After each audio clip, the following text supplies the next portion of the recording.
family, it's amazing how Qian has crossed over to become the fiancé of Qian Renshua. When his martial soul awakened, he surprisingly manifested the divine beast white tiger, and he even has innate full soul power.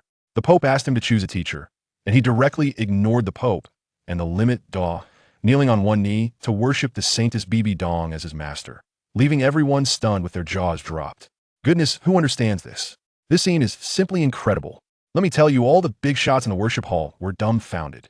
I, Qian, in front of my cheap father-in-law, the current Pope Xunji, as well as his father, the 99-level limit Da, Qian Dalu, completely ignored them and walked straight up to the Saintess BibiDong.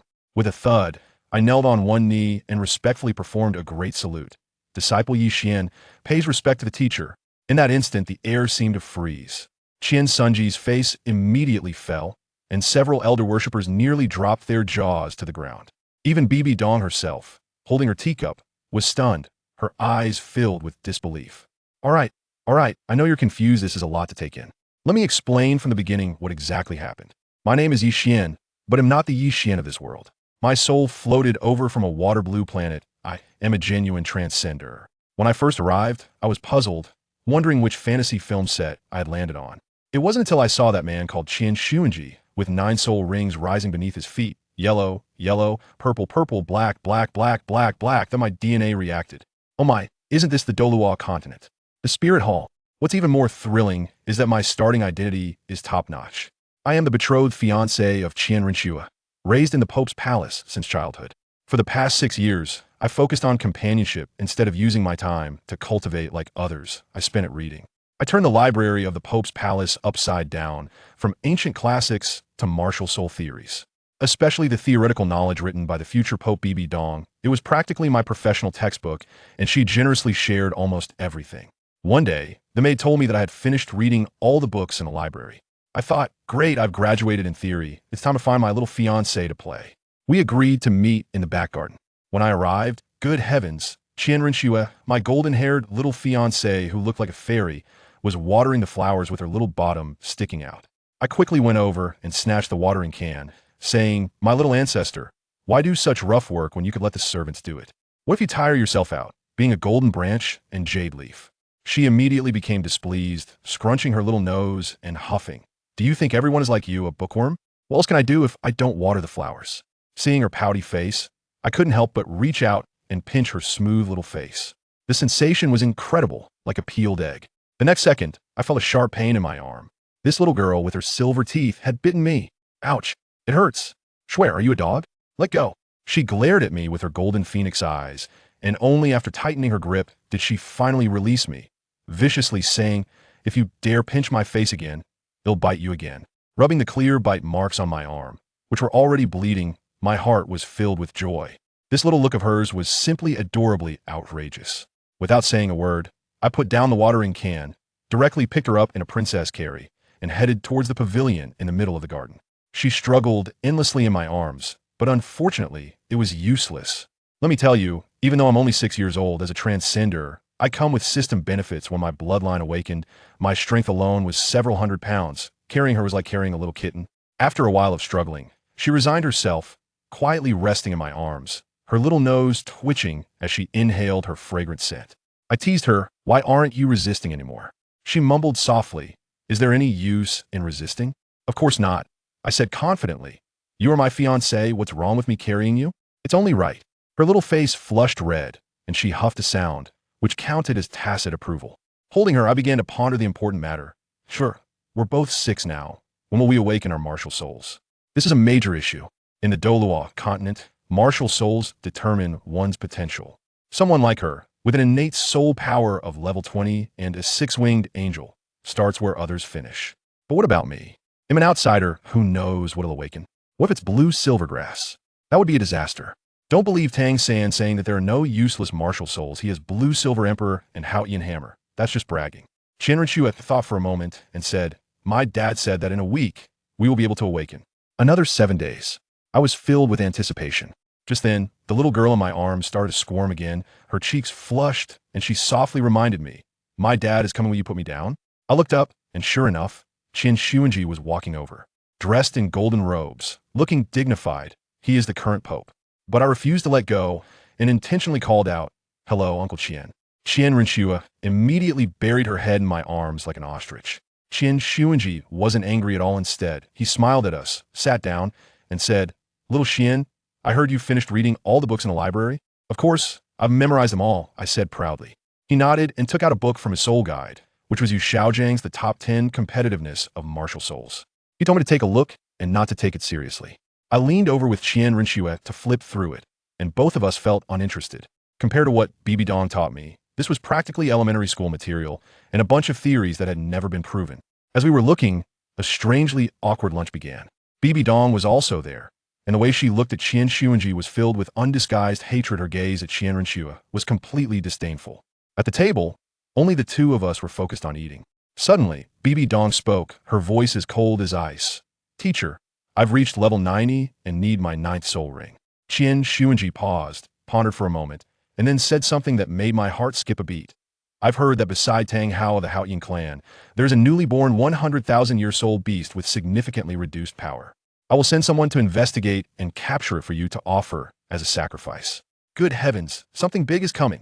I understood clearly that Qian Xunji was essentially booking himself a meal. Although he treated me well, compared to BibiDong, who had been teaching me for the past 6 years, who was he? I had no intention of saving him. Qian Renshua was still foolishly worried about offending the Haoyan clan. Qian Xunji looked disdainful, saying that the current Haoyan clan leader lacked courage. They weren't afraid of the spirit hall, but of his father, the 99-level Qian Dalu. 7 days later, it was the day of martial soul awakening. Qian Renshua and I were called to the worship hall. Let me tell you, the scene was crowded with big shots. The Grand Worshipper Qian Dalu, the Second Worshipper Golden Crocodile Douluo, and a bunch of titled Douluo above level 95 were present, along with the Pope and the Saintess. Old man Qian Dalu smiled as he called us over, first to awaken Qian Renshua. A flash of golden light appeared, and a 6-winged angel martial soul manifested behind her. Divine and noble, there was no need to test. She definitely had innate soul power of level 20. At that moment, she smiled like a blooming flower, leaving me a bit dazed. It was my turn. I stepped into the light barrier and felt a surge of hot power awakening within me. Suddenly, with a roar, a thunderous tiger roar echoed, and a completely snow-white, extraordinarily imposing white tiger appeared behind me. Ding dong, congratulations to the host for awakening martial soul, divine beast white tiger. The system notification sounded, and my heart was filled with joy. The immense fortune had finally come to me. The golden crocodile Douluo was stunned. Is this the evil eye white tiger of the Star Luo royal family? Qian Dalu shook his head and turned his gaze to BibiDong. BibiDong calmly spoke, revealing the truth. This is the legendary divine beast, the white tiger, a supreme light attribute, also known as the war god white tiger. Listen, my teacher is so cultured. Qian Xunji brought a crystal ball for me to test. As soon as I placed my hand on it, the light exploded innate full soul power. He immediately announced that I could choose any teacher present. Thus, the scene at the beginning occurred. Under everyone's pressure, I looked at Qian Xunji firmly. The Holy Maiden has taught me for 6 years, and only she can recognize my martial soul at a glance. Besides her, I will not worship anyone else. Qian Xunji wanted to say something, but Qian Dalu directly made the decision. Holy Maiden, since Xiao Xian has made up his mind, what do you think? BibiDong smiled beautifully, stood up to support me. All right, I accept you as my disciple. She patted my head and gave me my first suggestion, saying that with my physique, I could completely absorb a first soul ring of 700 to 900 years. At that moment, Yu Eguan and Gue Mei came in to report that they had found Tang Hao's location. Qian Xunji, full of spirit, immediately ordered the Pope's hall to mobilize and prepare to seize that 100,000-year soul beast. Before leaving, he instructed me and Qian Renshua to find the offering tomorrow to help us obtain soul rings. Watching him leave, I silently murmured, "Safe travels, no need to see you off. I will take care of your daughter." After leaving the offering hall, Qian Renshua indeed exploded in anger, questioning why I wanted to take that annoying woman as my teacher. I pinched her little nose and half-jokingly comforted her. "Of course it's for you. I think the teacher actually cares about you. She just has her reasons. By taking her as my teacher, I can find out the reason and help you reconcile with her, right?" The little girl said, "Who wants to reconcile with her?" But her eyes revealed her true desire. I held her little hand. "All right, you little Sundra, let's go. We'll take you to Wuhuan City for a stroll." Wuhuan City was bustling with activity. Qian Renshua immediately focused on the candied hawthorn, and I quickly bought her skewer. She took a bite, her eyes squinting into crescent moons. The vendor immediately asked for 5 gold soul coins, and without batting an eye, I threw them to him. Watching her savor her food, I leaned over and inquired, "Sure, is it delicious?" She nodded, bringing the tongholu to my lips. Very sweet. Would you like to have a taste? Instead of biting into the tongholu, I playfully nibbled at the spot where she had just bitten, and upon witnessing her instantly flushed cheeks, I laughed and remarked, "Indeed, it is exceptionally sweet." That evening, I cradled her, who was drowsy, back to the Pope's palace, laid her on the bed, tucked her in, and then lay down beside her, drifting into a peaceful slumber. The following morning, we boarded a luxurious carriage bound for Qingdao Great Forest alongside Qian, Douluo. After 4 days, we reached our destination. Upon entering the forest, we quickly found a 400-year-old Qianling leopard for Qianren Shui, perfectly aligned with her attributes. Qian Douluo, a formidable level 98 super Douluo, dealt with such minor beasts effortlessly, delivering a punch that left the leopard incapacitated on the ground, howling in despair. I handed a finely crafted short sword to Qianren Shui, who swiftly dispatched the Qianling leopard.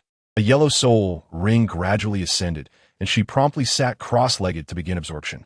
Qian Douluo, with a smile, asked how many years she intended to absorb for her first soul ring.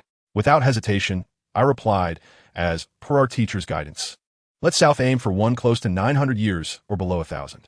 Half an hour later, Qianren Shui completed her absorption, standing up joyfully with a new yellow soul ring at her feet. I approached her with curiosity, asking Shui, "What is your first soul skill?" She playfully blinked. "Do you want to know?" Naturally, I was eager. Otherwise, why would I ask? "Humph, I want to tell you."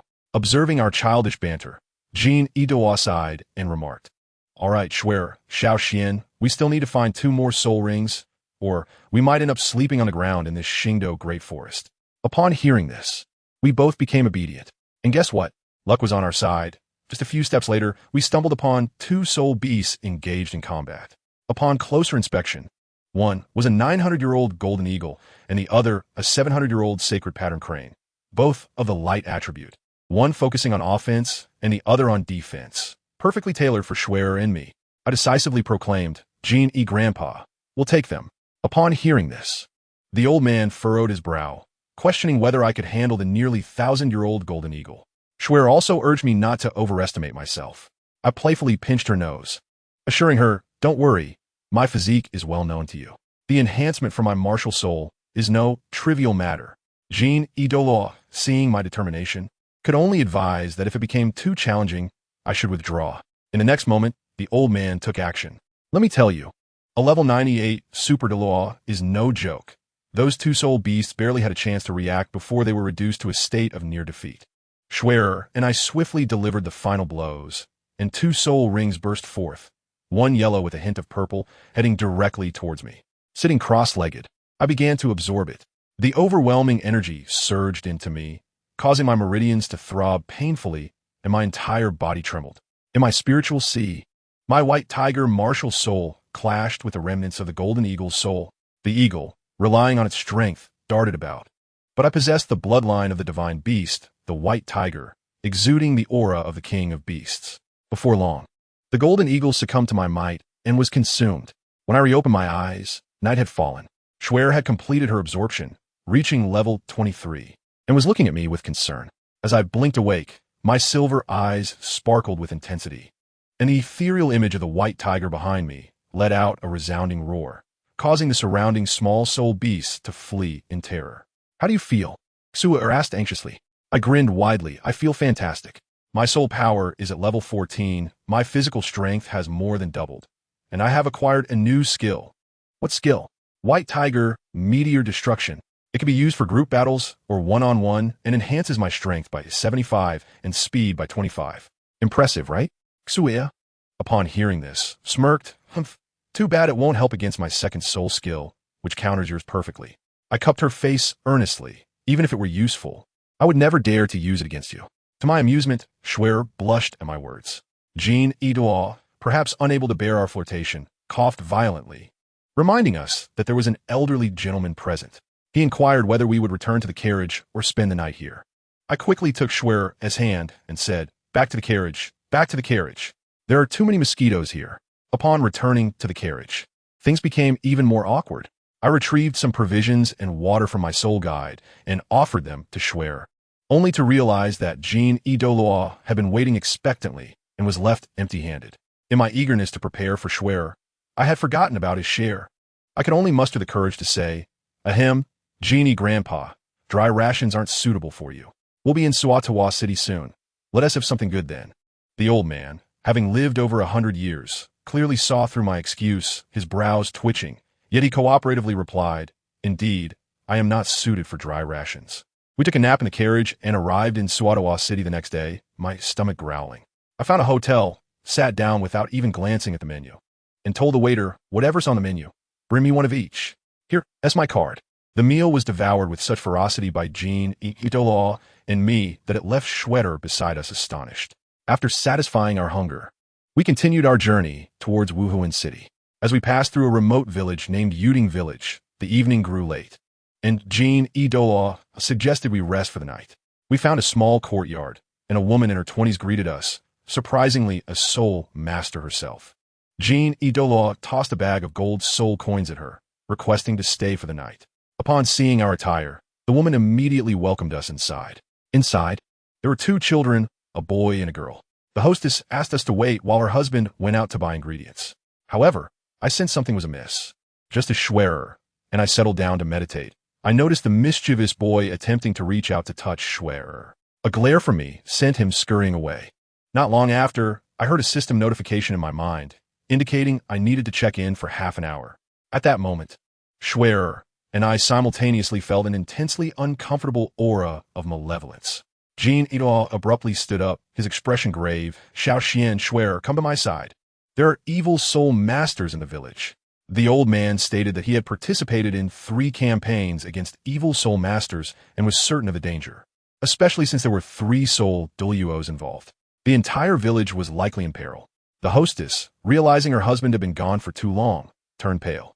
She witnessed the 9 soul rings rising beneath Douluo, one of which was red, and clutched at him like a lifeline, pleading for help for her children.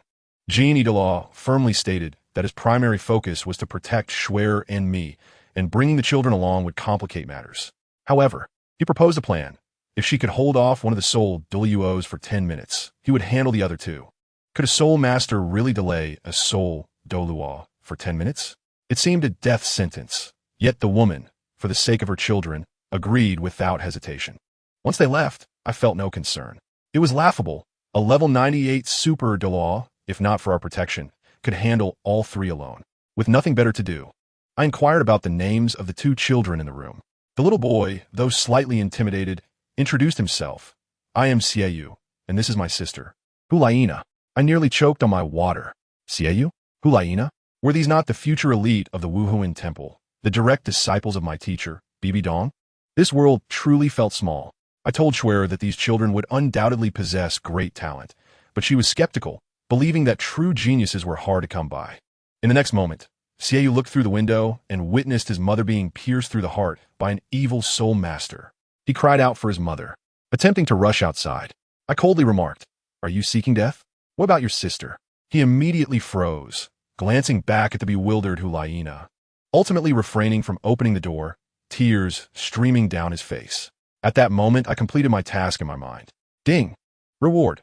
Secret of the 9 mysteries of the heavenly shield, artifact of the 5-colored stone. The secret of speed, which I understood, but what was this 5-colored stone? The system explained that it was a remnant of Nuwa's repair of the heavens, infused with millennia of cultivation, capable of enhancing one's constitution and nourishing the meridians.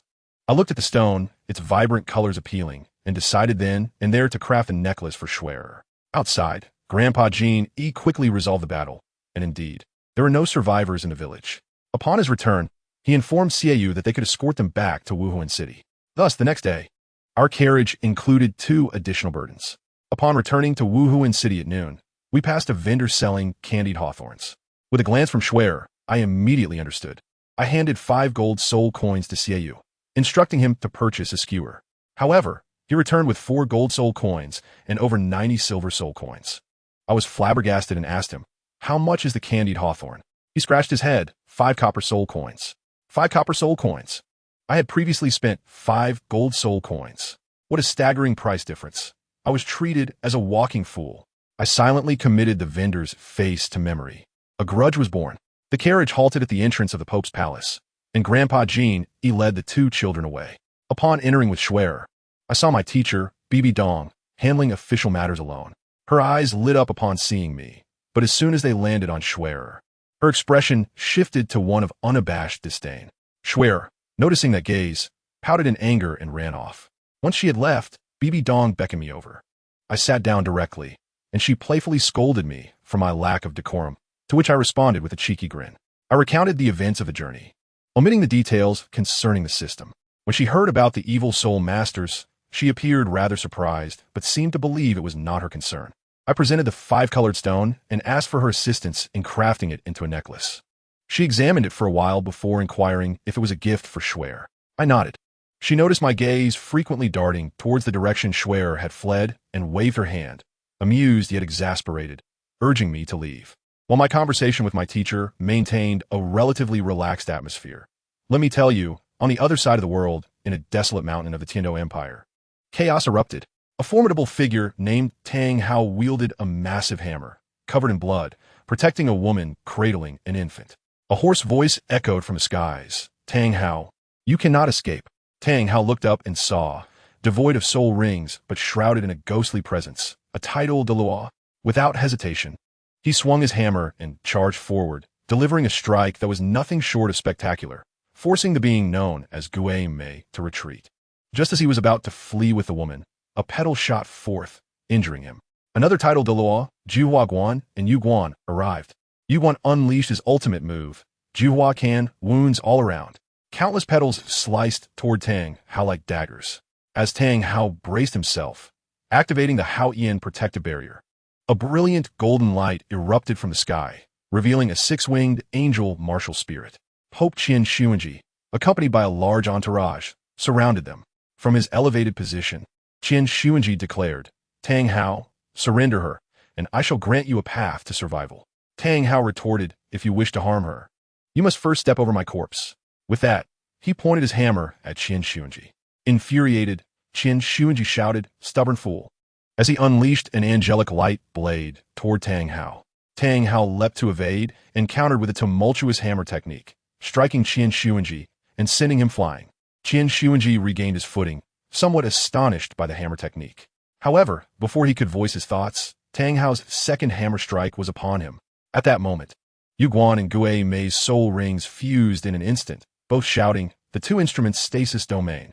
This immediately immobilized Tang Hao mid-air.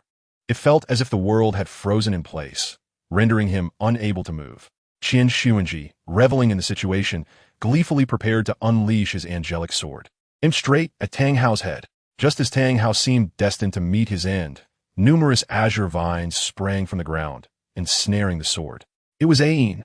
She handed the infant to Tang Hao, standing tall, her demeanor transforming from a gentle mother into a warrior ready to face death. She addressed Qian Xunji. I know I will not survive, but I wish to make a transaction. Qian Xunji, intrigued, halted Yu Guan and Gui Mei from attacking, eager to hear her proposition. Yet, Ain had no intention of bargaining. Her body erupted with blue light, enveloping everyone in a vast domain. Qian Xunji exploded with rage, shouting, you intend to sacrifice? Have you lost your mind? Everyone stop her. A multitude of titled Douluos and soul Douluos surged forward like a torrent, but upon contact with the blue domain, they were sent flying. Don't! Tang Hao's anguished cry echoed, tearing at the heart. A black hole formed in the sky. A surge of blue light erupted from Ain, and in a flash, it surged into Tang Hao's body. Instantly, his wounds healed, and his Haoyan hammer gained a blood-red soul ring. Yu Guan stood, dumbfounded, stuttering. A title Douluo with 100,000-year soul ring. Qian Xunji's expression darkened, realizing the situation had spiraled out of control.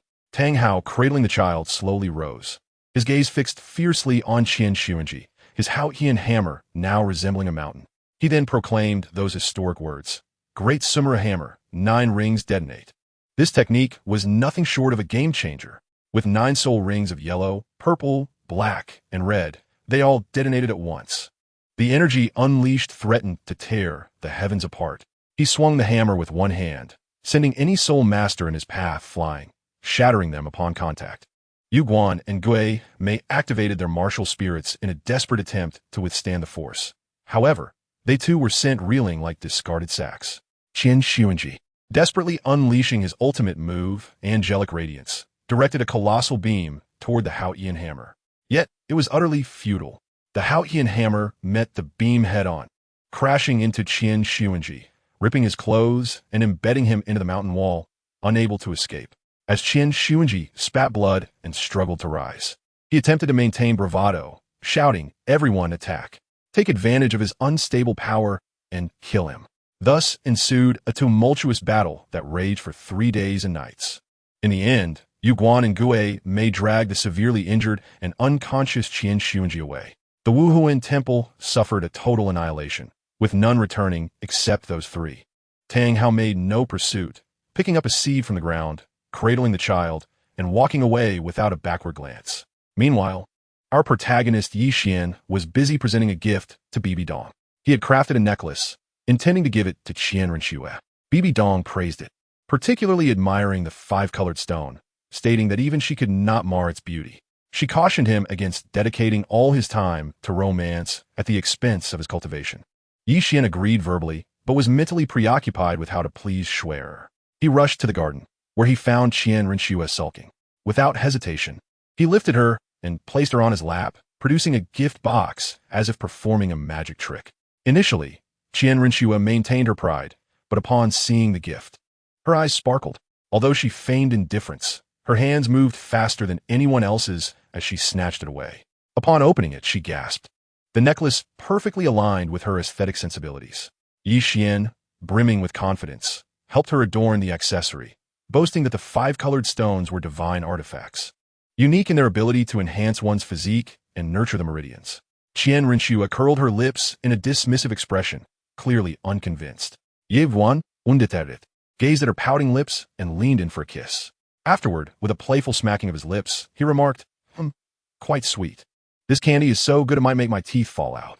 Once their playful banter subsided, Yi Qian began to impart a technique known as the Xingzi secret, which, when mastered, could allow one to pause time. He transmitted the method directly, using his spiritual power. I couldn't help but think that this was no less grand than the capabilities of Tang, Sen next door, who hoarded the secrets of the Tang sect and refused to share even with his sacrificial partner, Xiao Wu. Qian Renshue sensed the power of the technique was indeed formidable, yet it was rather esoteric, prompting her to inquire about its origin. With a composed demeanor, Yi Qian claimed it was his own creation. In his heart, he thought, I cannot divulge the truth about the system.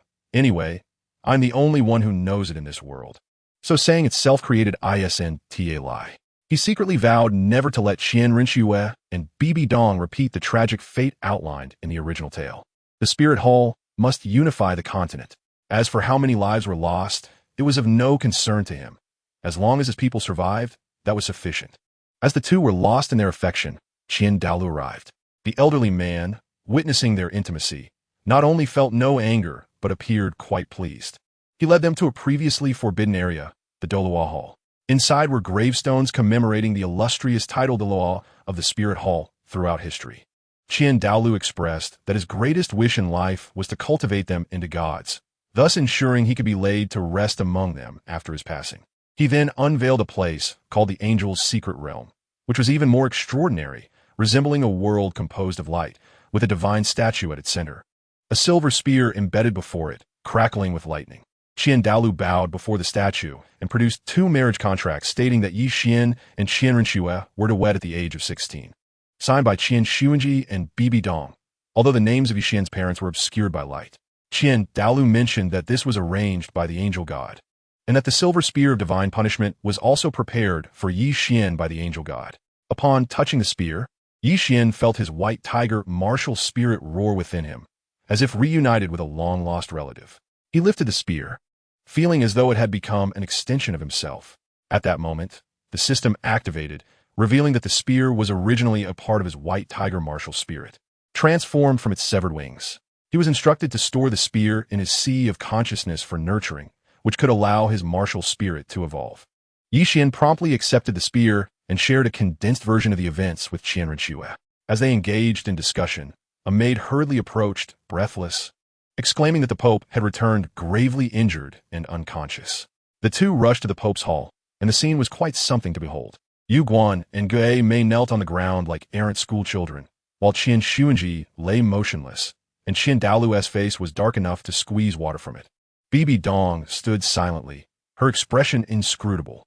Qian Renshue cried out, rushing to her father. Qian Dalu, suppressing his fury, demanded to know what had transpired. Trembling, Yu Guan recounted the events. We were on the verge of victory when Tang Hao suddenly leveled up and his wife performed a sacrifice. Then Tang Hao unleashed a devastating attack, injuring the Pope severely.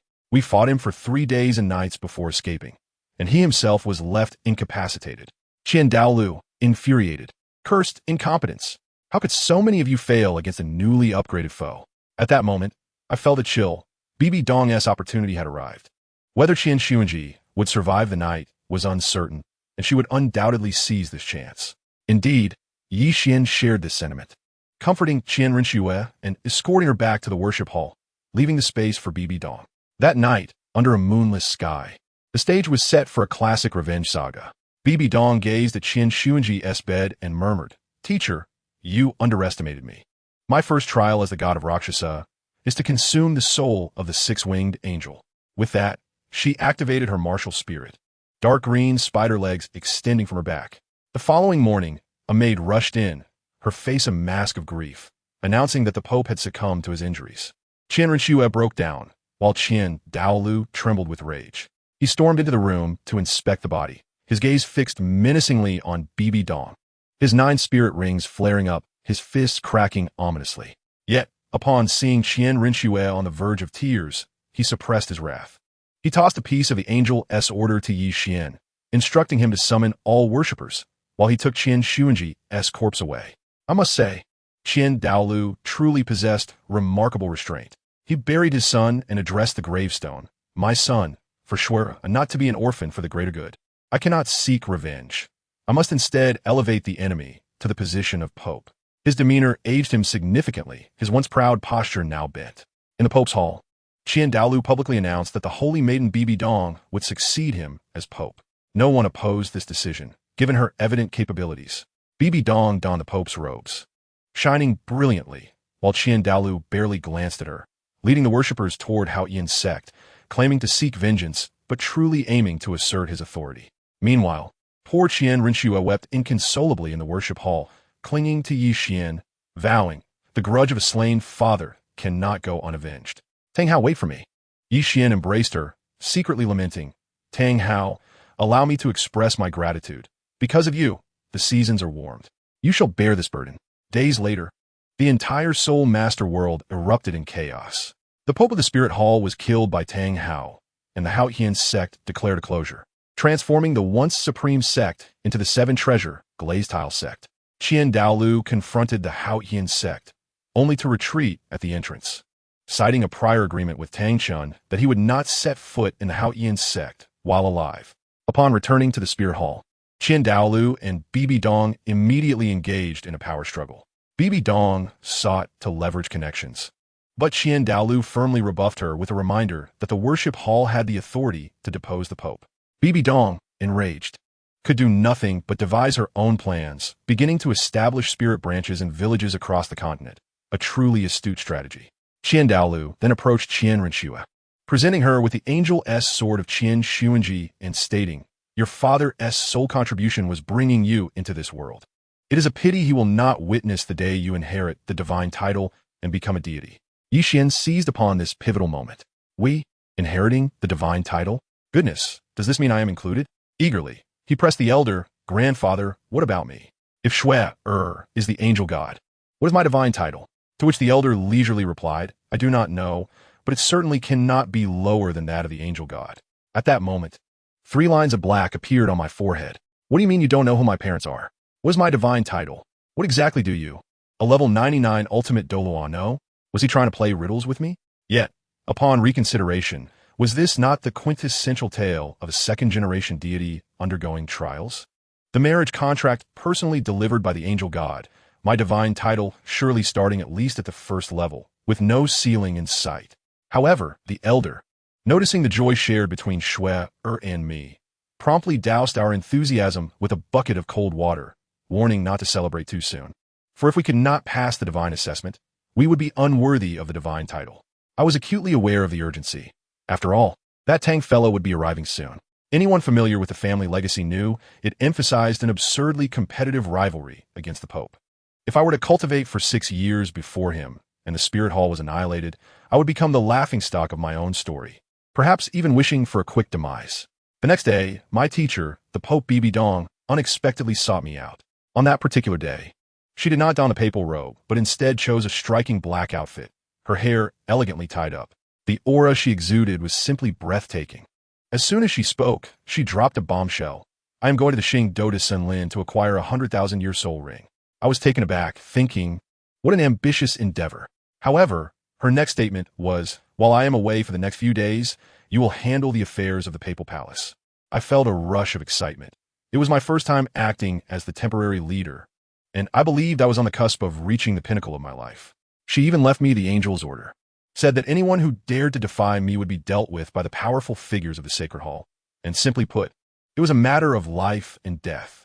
As soon as she departed with Yuguan and Gui Mei, 2 titled Douluos, leading a troop of palace knights, I entered the study only to be overwhelmed. The pile of documents was higher than a mountain. In that moment, I truly understood what it meant to be burdened with responsibilities. After a few days of handling the work, my head felt like it was buzzing. Meanwhile, my teacher had already arrived at the Qingdao de Senlin. Yuguan and Gui Mei thought they were heading to the core area to confront the Titan Great Ape, but my teacher declared, we are not going to the core area. Instead, we are going to the mixed zone. They soon discovered a small cabin in the woods, and to their astonishment, a woman emerged who bore an uncanny resemblance to my teacher. Yuguan and Gui Mei were dumbfounded. My teacher immediately revealed her identity. Gu Mei too. It has been a long time. Then, she shifted into her top-tier negotiation mode. With a mere gesture, she proclaimed 2 pieces of good news. First, I have reached level 90. Second, I have recently taken on a disciple. The underlying message was clear. I need a soul ring, and my disciple requires a gift. So I will borrow your soul ring and soul bone. The rabbit was instantly enraged, exclaiming, I saved you back then, and this is how you repay me? My teacher remained unfazed, stating calmly, the favor has long been repaid. It was I who taught you human speech, and it was my approval that allowed you to take on my form. Do not expect to rely on the 2 formidable beings in the core area. I have sent someone to investigate, and they are not present. Finally, she uttered a chilling phrase, survival of the fittest, kill without mercy. With that, the battle commenced. Yuguan and Gui Mei charged forward, unleashing a barrage of attacks. The rabbit fought fiercely, but was ultimately overwhelmed by sheer numbers. Trapped by Yuguan's barrier, Gui Mei unleashed a devastating move, but the rabbit activated an invincibility shield, remaining unscathed. At that moment, my teacher made her move. With her martial soul manifested, 6 dark green spider legs extended from her back, exuding an aura of elegance and power. She executed the eternal creation, a technique that disregards all physical defenses. With a swift motion, golden light shattered, piercing through the rabbit's form, and in an instant, it was vanquished, leaving it with a look of disbelief until the very end. After the battle, a blood-red 100,000-year soul ring and a soul bone were obtained. My teacher calmly stowed the soul bone away and began absorbing the soul ring, directly advancing to title Dalu at the mere age of 30, shattering the record held by Tang Hao as the youngest to reach such a rank. Just as they departed, a young girl rode in on a Titan Great Ape. It was Xiao Wu.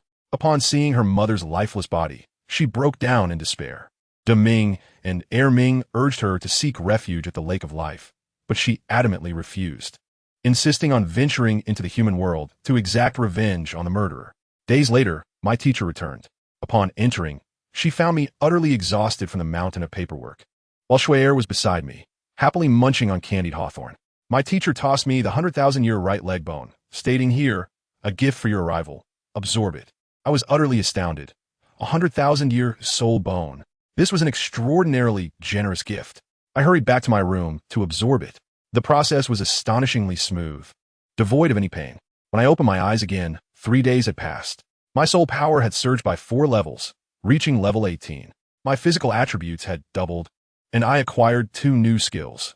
One named Void, providing 3 seconds of invulnerability, a life-saving technique, and another named Radiant Annihilation, a screen-clearing AoE. allowing me to lead battles single-handedly in the future. Upon sharing this news with Xue, she was overjoyed for me. As time flew by, 3 years swiftly passed. Xue and I were now 9 years old. My soul power stood at level 26, while she had reached level 32 as a soul master. These 3 years have been blissfully tranquil, filled with leisurely chess games and gardening, akin to an early retirement. Yet one day, Xue suddenly informed me that she would be leaving to undertake a secret mission that could last 10 to 20 years. My heart sank at the news, but I maintained a facade of composure and casually asked, "Are you going to the Tiando royal family to impersonate Xue Qinghe?" To my surprise, she was taken aback and asked how I knew. What could I say? I was aware of the script in my mind. However, I refrained from revealing this and concocted a vague excuse instead. I assured her that once she had established herself, I would come to Tiando City to assist her. The following day, as I saw her off, watching the carriage grow smaller in the distance, my heart felt heavy. Yuguan, standing nearby, mockingly prodded, "Young Master Qian, the person has already left, and His Holiness the Pope is requesting your presence." Upon entering the papal palace, I found my teacher preoccupied with work, so I settled down to read and sip tea. Suddenly, Gue may arrive to report that the Spirit Hall had acquired a talented young girl with an innate full soul power, known as Ulaina. However, the training camp they organized had discouraged the children due to the final challenge, the Maze Canyon, which was deemed perilous. My teacher, with a glint in her eye, devised a plan. She instructed Gue May to inform them that my personal disciple would also participate with the same conditions, and whoever emerged first from the training camp would earn my teacher's mentorship. I nearly choked on my tea. What do they want me to do there? I protested, asserting that my physical prowess, coupled with my soul bone and secret techniques, would overshadow anyone else. Yet my teacher's resolve was unwavering. "No, you must go." Thus, I had no choice but to comply. Yuguan escorted me to a small town built on the mountainside, which appeared quite decent. As I pushed open the door to the dormitory, a fist came flying toward my face. I dodged effortlessly and retaliated with a kick, sending the red-haired boy crashing into the wall. This boy was Yen. Inside the room was another individual, Xiaoyu. He had encountered me 3 years prior and had been quite intimidated by a mere glance. Now seeing me again, his legs wobbled. I made myself comfortable, tossing a golden soul coin to Xiaoyu, instructing him to buy me a new blanket. I felt quite justified in giving orders. Soon, Hulaina arrived. Upon seeing the beautiful girl, Yan's eyes nearly popped out of his head. I couldn't help but chuckle. It seemed the golden generation from the original story was finally coming together. Before long, the training bell rang. Xiaoyu hurriedly dragged his sister along with Yan, all 3 of them rushing off in fear of punishment. On the platform, the instructor delivered a lecture, emphasizing that while fighting was permitted, killing was prohibited. The training would be divided into 2 phases. First, crossing the wild mountains, and then tackling the Maze Canyon, which could potentially be lethal. Afterward, we were allowed to form our own teams. Xiaoyu, keenly perceptive, rushed over to latch onto my leg, exclaiming, "Brother Qian, let us form a small team of 4. I thought it was a good idea and shared our respective martial souls and levels. I was a divine beast white tiger, a level 26 great soul master. The 3 of them were Xiaoyu, with his moonblade at level 15, Yin, a flame lord also at level 15, and Hulaina, a demon fox at level 12. The disparity in our levels was quite noticeable. The next day, training officially commenced. We began with running, and behind us was a female instructor wielding a whip. Anyone who lagged would receive a lash. Naturally, I led the pack with ease. Upon reaching the entrance of the wild mountains, the instructor tossed us inside, saying, "You have 1 month to cross over. We will be waiting for you on the other side. Good luck." As I gazed at the vast expanse of snow-covered mountains, intermittently hearing the roars of beasts, I knew the adventure had begun. However, this adventure took an unexpected turn as my somewhat foolish teammates taught me a lesson. I must tell you, Hulaina and the others were rather carefree, chatting and laughing as if on a leisurely outing. Little did they understand that this was a wild mountain where soul beasts could emerge at any moment. At that moment, I slammed to a halt, summoning my white tiger martial soul, and my soul rings flickered to life. Without hesitation, I unleashed a blade of light, narrowly missing Hulaina's hair. The 3 of them were utterly stunned, still reeling from the shock, when a pitiful meow echoed through the air. A century-old mottled cat plummeted from the tree, blood spattering from its body. Only then did I retract my martial soul and calmly utter a warning. Stay vigilant. A sneak attack in this place could strip you of your life. Hulaina, overcome with fear, patted her chest, and repeatedly called me Qian. Very well. We resumed our journey. Before long, we encountered a vast ice river, approximately 20 to 30 meters wide. A glance at the surface made me uneasy, prompting me to halt the three of them. Just then, a brash young man approached, mocking us for our hesitation and taunting. Are you too afraid to cross such thick ice? Go home and drink milk. I thought to myself, fine, if you're so brave, go ahead. And indeed he did, prancing out to the center of the river and turning back with a smug grin. The very next moment was nothing short of exhilarating. With a resounding crack, the ice shattered like an explosion, and several large gray fish burst through, dragging the young man down into the depths. Blood sprayed forth, staining the river red without a single bubble surfacing. Xiaoyu and the others were left dumbfounded, gasping in shock. Hulaina turned to me and asked, Qian, did you see that coming? I nodded, affirming, yes, my eyesight is quite keen. She continued, then why didn't you warn him? I shot her a piercing glance, retorting, why should I? His fate is of no concern to me. Hulaina was rendered speechless by my response. I grew weary of idle chatter and instructed them to summon their martial souls and charge ahead while I brought up the rear. The monstrous fish in the river seemed to have gone mad, relentlessly crashing against the ice, which appeared on the verge of shattering. I promptly retrieved my divine punishment silver gun from my sea of consciousness, a prized possession of mine. A flick of my wrist unleashed my self-created technique. Duanyang Kinshui. The air was filled with a flurry of gunfire, resembling swirling snowflakes, and with a thunderous boom, countless bolts of lightning erupted from the gunfire, sending the ice and the monstrous fish soaring into the sky, filling the air with the aroma of grilled fish. Xiaoyu and the others stood wide-eyed on the shore, their jaws nearly touching the ground.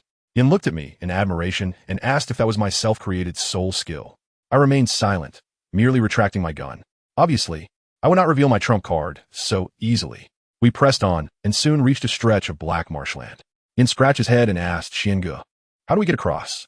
I couldn't be bothered to lift my eyelids. Summon your martial souls and charge straight through. With that, I was the first to plunge into the marsh. Suddenly, 5 enormous crocodiles erupted from the muck, jaws agape and ready to bite. I swept my right leg, and a flash of silver light erupted, turning the 5 crocodiles into a shower of blood. As I saw the muddy water about to splatter my white attire, I quickly activated my soul bone skill, allowing my body to become ethereal. The filth passed right through me without leaving a single drop. When I turned back after reaching the opposite bank, I nearly burst into laughter. Xiaoyu and Yin, blinded by the light from my attack, had misstepped and fallen into the mire. When they finally emerged, they looked just like 2 clay figurines. Meanwhile, Hulaina walked by unscathed and pointed to a nearby bridge, saying, there's a bridge. I must say, the expressions on Xiaoyu and Yan's faces were utterly priceless. As night fell, we sought refuge in a cave to rest. In the dead of night, Xiaoyu, unable to sleep, approached me to inquire about the secrets of my self-created soul skill. I retorted, I cannot assist you. Your circumstances are far removed from mine. Naturally, my abilities stem from divine artifacts. Could he possibly compare? Later in the night, it was Yan's turn to keep watch. Just as dawn approached, a tremendous noise erupted from outside. Yan shouted a soul beast. We rushed out to find a 500-year-old golden armored bear. I assessed the situation and leaned back, closing my eyes to meditate. Let this serve as your training. The 3 were undeterred, launching an all-out assault. But their efforts proved futile, akin to a futile scratching. The bear, surprisingly clever, pursued Hulaina, who was assisting. Xiaoyu, seeing his sister in peril, instinctively stepped in front of her. In an instant, their soul rings merged, and they transformed into an androgynous figure with flowing hair. This was the martial soul fusion skill. Yao Mei. They themselves were taken aback, yet with a flourish of the moon blade in their hands, they actually broke through the golden armored bear's defenses, ultimately defeating it. Post-battle, I wasted no time. I retrieved a dagger and a full set of seasonings from my soul guide, slicing off a large chunk of bear meat to grill over the fire. In no time, the aroma of roasted meat wafted through the air. The 3 of them were left dumbfounded, and Hulaina asked in disbelief, Qian, you carry seasonings with you? I shot her a glance. Clearly, you've never studied how to eat properly. This is professionalism. As they tasted the meat I grilled, their eyes lit up like light bulbs. Having feasted to our fill, we finally arrived at the first phase's conclusion, a place known as Miwu Gorge. The area was enveloped in pink mist, which exuded a pleasant fragrance. Yen remarked, It seems the training camp isn't so difficult after all. I thought to myself, you should be quiet. Indeed, it wasn't too long before I felt a wave of dizziness wash over me. Just as I was about to lose consciousness, I noticed the three of them in disarray. One was giggling foolishly, another was weeping, and the last was screaming in horror. In a daze, I found myself seated upon the throne of the Pope, surrounded by unparalleled beauties. Just as I relished this peak of existence, Qian Rinxue stormed in, her expression dark, wielding an upgraded version of the angelic sword, and pursuing me with lethal intent. I jolted awake, realizing that this hallucination knew me all too well, understanding precisely how to dissuade me in an instant. Wiping the cold sweat from my brow, I realized I would truly be in danger if I didn't wake up. I paid no mind to the three fools still struggling in their illusion and exited the gorge alone. At the entrance, an elderly man and a commander named Long Shao were astonished to see me, declaring that I was the first to emerge. After a rest of over 20 days, the training camp resembled a miniature arena, with fights breaking out daily. A few brazen individuals attempted to rob me, but I could hardly be bothered to speak. With 3 swift punches, I sent them flying several meters, and they were promptly carried away. Later, while dining in the cafeteria, 2 groups clashed again, tables and chairs flying everywhere. I simply sat there, eating and drinking as if it had nothing to do with me. At last, the second training phase commenced. We were to venture into the Mizing Gorge, a place reputed to be perilous enough to claim even title Douluo. We were to survive for 2 months. On the carriage, Qian attempted to form a team with me, but I flatly refused. Are you joking? Bringing along 3 deadweights? How would I enjoy myself? I even cautioned them that this place had indeed seen the fall of a title Douluo, advising them not to let their guard down. The carriage jolted for half a month, and as we neared our destination, my body was suddenly overcome with a prickling sensation. It was as if someone were pointing a high-definition camera directly at my face without any pretense. I instructed the 82nd level Soul Luo Commander Long Shao to investigate, and he scanned the area with his spiritual energy, claiming he found nothing. At that moment, I realized this was undoubtedly a title Douluo, one who regarded us with utter disdain. The sensation of being watched ignited my fury. This feeling persisted until we arrived at Mizing Gorge. Upon entering, the place was as quiet as a graveyard, devoid of even the sound of insects. An eerie silence enveloped us. My spiritual energy was heavily suppressed here. Heightened alertness set in as I took just a couple of steps forward, only to hear a sudden whoosh as several pitch-black vines erupted from the ground, swiftly coiling around me. I quickly smashed most of them with a punch, yet more emerged silently from beneath my feet, ensnaring me tightly. The barbs on the vines pierced through my clothing, drawing blood. With no time to ponder, I immediately became ethereal, managing to break free from those deadly spikes. Just as I escaped, my ethereal state proved unsustainable. Damn it, only 3 seconds. As the effects were about to fade, a surge of brilliance accumulated within my right leg's soul bone erupted explosively, akin to countless laser-like blades that instantaneously severed the vines, ensnaring me into shreds. Seizing the opportunity, I swiftly executed a flicker and slipped out.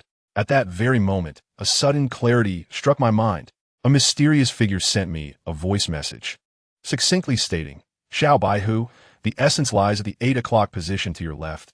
Eliminate it, or face your demise." I was momentarily taken aback, but there was no time for contemplation as new vines lashed out like a death sentence. Without hesitation, I summoned a gust beneath my feet, activating my secret technique to its fullest extent and charged toward that direction. My second soul ring flashed brightly, radiating silver light that coalesced in my hands. Upon arrival, I was astonished to discover a withered main root concealed there. Let me tell you, this millennium-grade, ghostly vine's essence is as fragile as a crisp skin. Once discovered, it can be dispatched with a single strike. If it were a 10,000-year-old variety, I would surely be lying here instead. I had no intention of being courteous. With a swift half-moon slash, I dashed forward. The vines along my path were severed, and the main essence was cleaved in 2. All the remaining thrashing vines immediately fell limp to the ground. Just as I breathed a sigh of relief, I shouted into the air, "Predecessor, stop hiding. Come out and converse." Observing me from the shadows was rather inappropriate. Wouldn't you agree? No sooner had my words left my mouth in the air before me twisted, giving rise to a colossal phantom. Upon closer inspection, I was stunned to see a magnificent white tiger with wings. Its entire body was snow white, adorned with black stripes. And most strikingly, it possessed 3 eyes, one red, one blue, and a golden vertical pupil upon its forehead. The oppressive aura emanating from it was overwhelming. The tiger scrutinized me as if I were an interviewee, clicking its tongue in appraisal. Ah, the white tiger martial spirit and such impressive bloodlines. I find you quite appealing, it remarked. Then, shifting its tone, it declared its decision to bestow its legacy upon me, instructing me to kneel in gratitude. I was taken aback, thinking, who are you to command such grandeur? Bestow? Do you think you are worthy of such a title? Internally, I was incredulous, but externally, I dared not voice my thoughts, fully aware that I could not contend with this pompous creature. With a forced smile, I replied, thank you for your kind intentions, but your legacy is far too esteemed for me. I would suggest you seek another. I jested. After all, I had my divine position awaiting inheritance. Why would I need your dubious legacy? You likely do not understand who I am. The tiger's voice dripped with arrogance. I am the sacred king of the evil eye, a contemporary of the dragon god. Accept my legacy, and I shall ensure your ascendance to divinity. It boasted of how the dragon god once battled the 5 great kings. While it fell short, it still considered itself a secondary deity. I rolled my eyes in disbelief. A secondary deity? And you dare to associate yourself with the dragon god? You, of all beings, wouldn't even qualify to carry the dragon god's shoes. Yet, I merely uttered 2 words. I refuse. This infuriated the old tiger. You reject my offer? You shall pay for your insolence. I originally intended to retrieve my bloodline from the Luo royal family, but it seems unnecessary now. Your bloodline is pure, and today I shall claim it.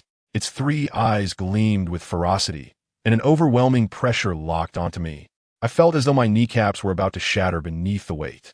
I was forced to half kneel on the ground, just as I was nearing my breaking point. My divine punishment silver spear erupted with a hum, launching itself into the air. A mysterious figure clad in a cloak, obscured from view save for its violet eyes, emerged from the unleashed energy. With a mere wave of its hand, the oppressive force of the sacred king of the evil eye dissipated as if it had never existed.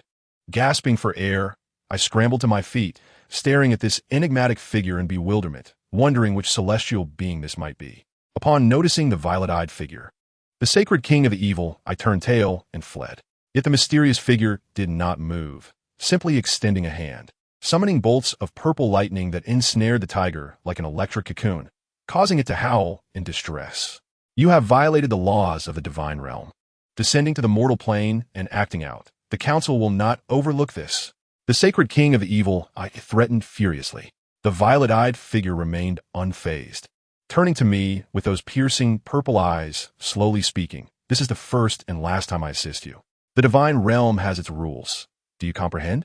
I nodded in confusion, quietly inquiring, who are you? You will come to know who I am in time. I have paved your path. Do not disappoint me, nor her.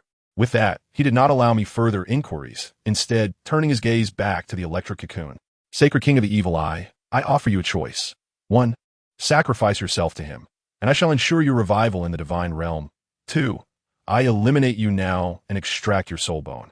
The old tiger displayed unexpected fortitude. You think I would sacrifice myself for him? Dream on. The violet-eyed figure wasted no time, seizing the divine punishment silver spear. And the skies above the valley darkened ominously, thunder rumbling mightily. The overwhelming energy sent the soul beasts throughout the entire gorge trembling in fear. Upon witnessing this spectacle, the sacred king of the evil eyes nearly bulged out of their sockets, and he quickly cowered. Wait, can you truly guarantee my revival? The violet-eyed figure remained silent, merely directing his gaze toward me. In that instant, I understood. I thought to myself, where could one find such an opportunity? A divine beast sacrifice. I nearly bowed in gratitude. I hastily swore, rest assured, I will revive you in the future. Of course, the timing of that revival would rest solely in my hands.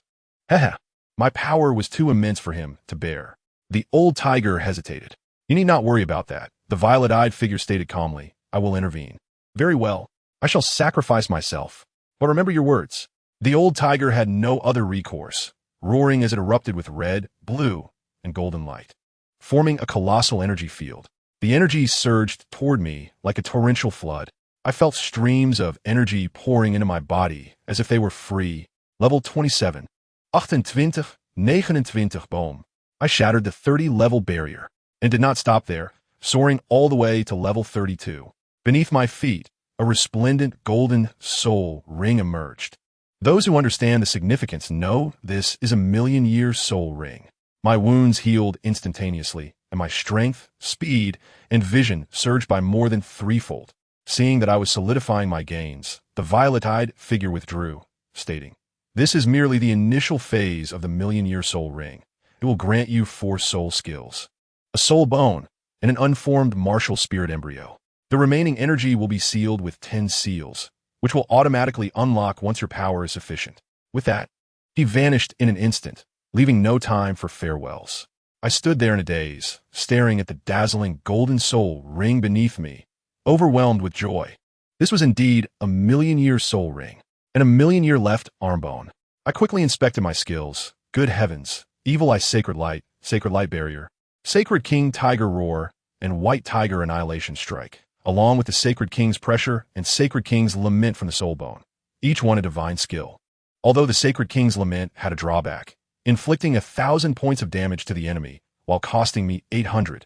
It was a mode that should be approached with caution. "How do you feel, Xiao Baihu?" The old tiger's voice suddenly echoed in my mind. "With my soul ring and soul bone, you are now invincible among the younger generation, aren't you?" I smirked. "I rank second. The first belongs to someone else." "Oh, who is it that makes you willingly concede second place?" "My fiancée," I replied nonchalantly. The old tiger was left speechless. "Did you not sacrifice yourself? How can you still speak?" I queried curiously. "Naturally, I am a divine beast. My consciousness resides within your sea of knowledge, allowing me to communicate. Can you see what is happening outside? I can see when you unleash your martial spirit. Otherwise, I cannot." Upon hearing these words, I finally breathed a sigh of relief. If I were to engage in some private matters while being observed by an old man, that would be exceedingly awkward. I brushed off the dust from my clothes and continued to wander along the outskirts of the canyon. However, I had not ventured far when I stumbled upon a rather repulsive scene. A man and a woman were being pursued by a soul beast. The man tripped over a rock, and the woman, showing commendable loyalty, turned back to help him escape. To my utter shock, the man callously shoved the woman towards the soul beast and fled without a backward glance. My anger flared. What kind of scoundrel was this?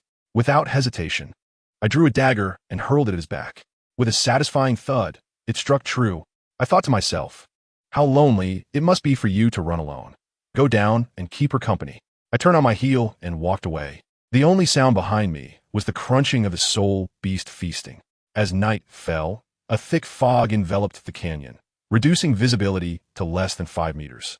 I found a large tree to sit against while munching on my rations, and fortuitously encountered Hulaina and her companions, who were being chased like dogs by a soul beast. With a swift punch, I dispatched a 1,000-year-old iron-armored rhinoceros, leaving them 3 utterly dumbfounded. "Kuan Yi, you've reached the 3rd ring. What is that golden soul ring?" I couldn't be bothered to engage with their questions and urged them to refrain from inquiring further. Thus, the 4 of us sat in the tree, eating our rations. Suddenly, a piercing bird call sliced through the night sky, and the ground of the entire canyon began to quake. Countless powerful soul beasts surged forth from the depths, forming a tide of beasts. My ears perked up, and I discerned the direction. Without a second thought, I sprang into action. The 3 of them hurried to follow, but I activated the Xunji secret technique, my speed soaring as I swiftly outpaced them. Above, a colossal black phoenix circled ominously, evidently orchestrating the beast tide. As I ran, I was confronted by a rather unsavory-looking fellow being chased by a soul beast. Strangely, the soul beast seemed oblivious to my presence, brushing past me as it continued its pursuit of the man. Just then, the man turned back and shouted, "Brother, catch this," and flung an object towards me. Instinctively, I caught it, and to my astonishment, it was a black egg the size of 30 centimeters. I had no time to ponder. I hastily stowed it in my soul guide. The next moment, the soul beast that had been pursuing him abruptly turned around and began to chase after me instead. The black phoenix in the sky let out an enraged cry, and instantly, every beast in the tide shifted their focus onto me. At that moment, a singular thought consumed me. Run. The voice of the evil Saint King in my mind was frantic, demanding to know what I had taken. I replied in exasperation. "How would I know? I'm more wrong than Do-e." A furious female voice echoed throughout the canyon. "Human, return what you have taken." "Return what?" I had no idea what it even was. As dawn broke and the fog dissipated, I finally spotted the exit of the canyon. Hurry, if we get out, they won't be able to pursue. The evil-eye Saint King urged frantically. I sprinted with all my might.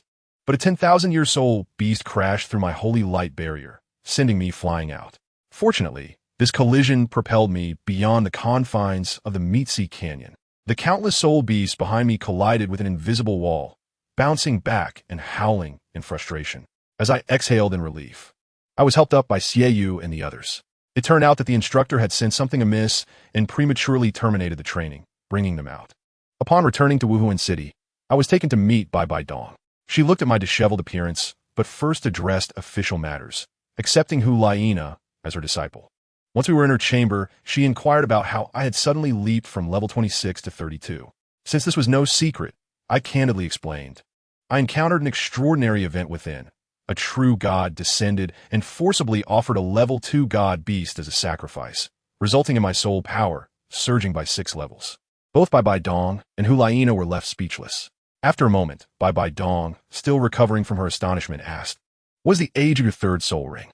"Beginning at 100,000 years, and it can still grow," I replied nonchalantly. BibiDong's breath quickened as she urged me to show it to her.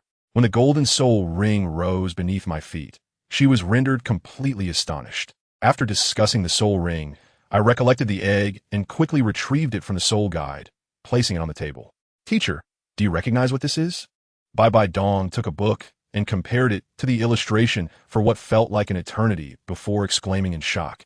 "This appears to be the egg of the legendary Dark Phoenix. Where did you acquire it?" Upon hearing this, I erupted in frustration, recounting how that unscrupulous fellow had tricked me. "Teacher, how about we make it into fried rice to welcome my junior sister?"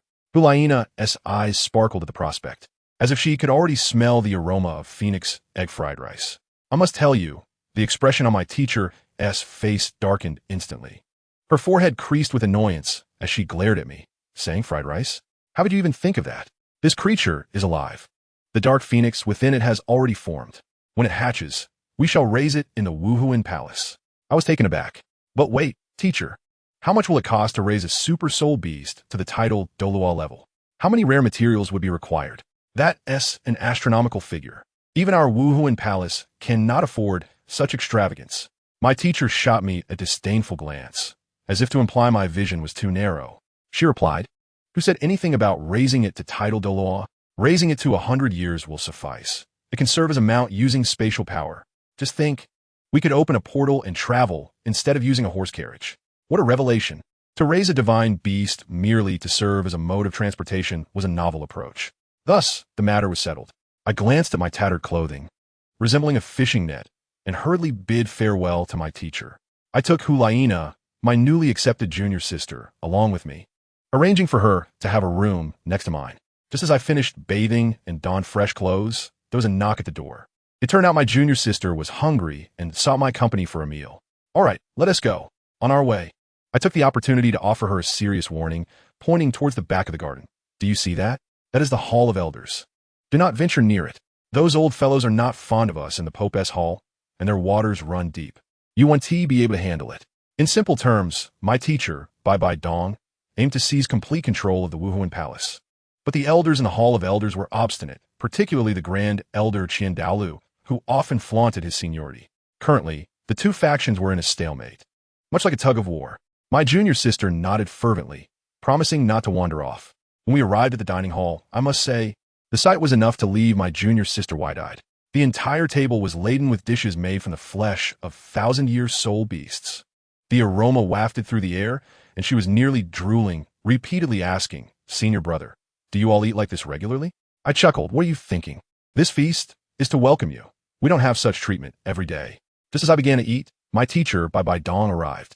Seizing the opportunity, I set down my utensils and declared, "Teacher, I wish to go out and train." Knowing my teacher's keen perception, she instantly saw through my intentions. Realizing I wanted to seek out shui air, she shook her head, stating, "It is not yet time. Once things stabilize on her end, I will allow you to find her." Well, my intentions have been discovered. Yet, this time, I genuinely wished to venture out. Observing the determination in my eyes, my teacher did not prevent me any further and generously offered to send a hidden title Douluo to accompany me.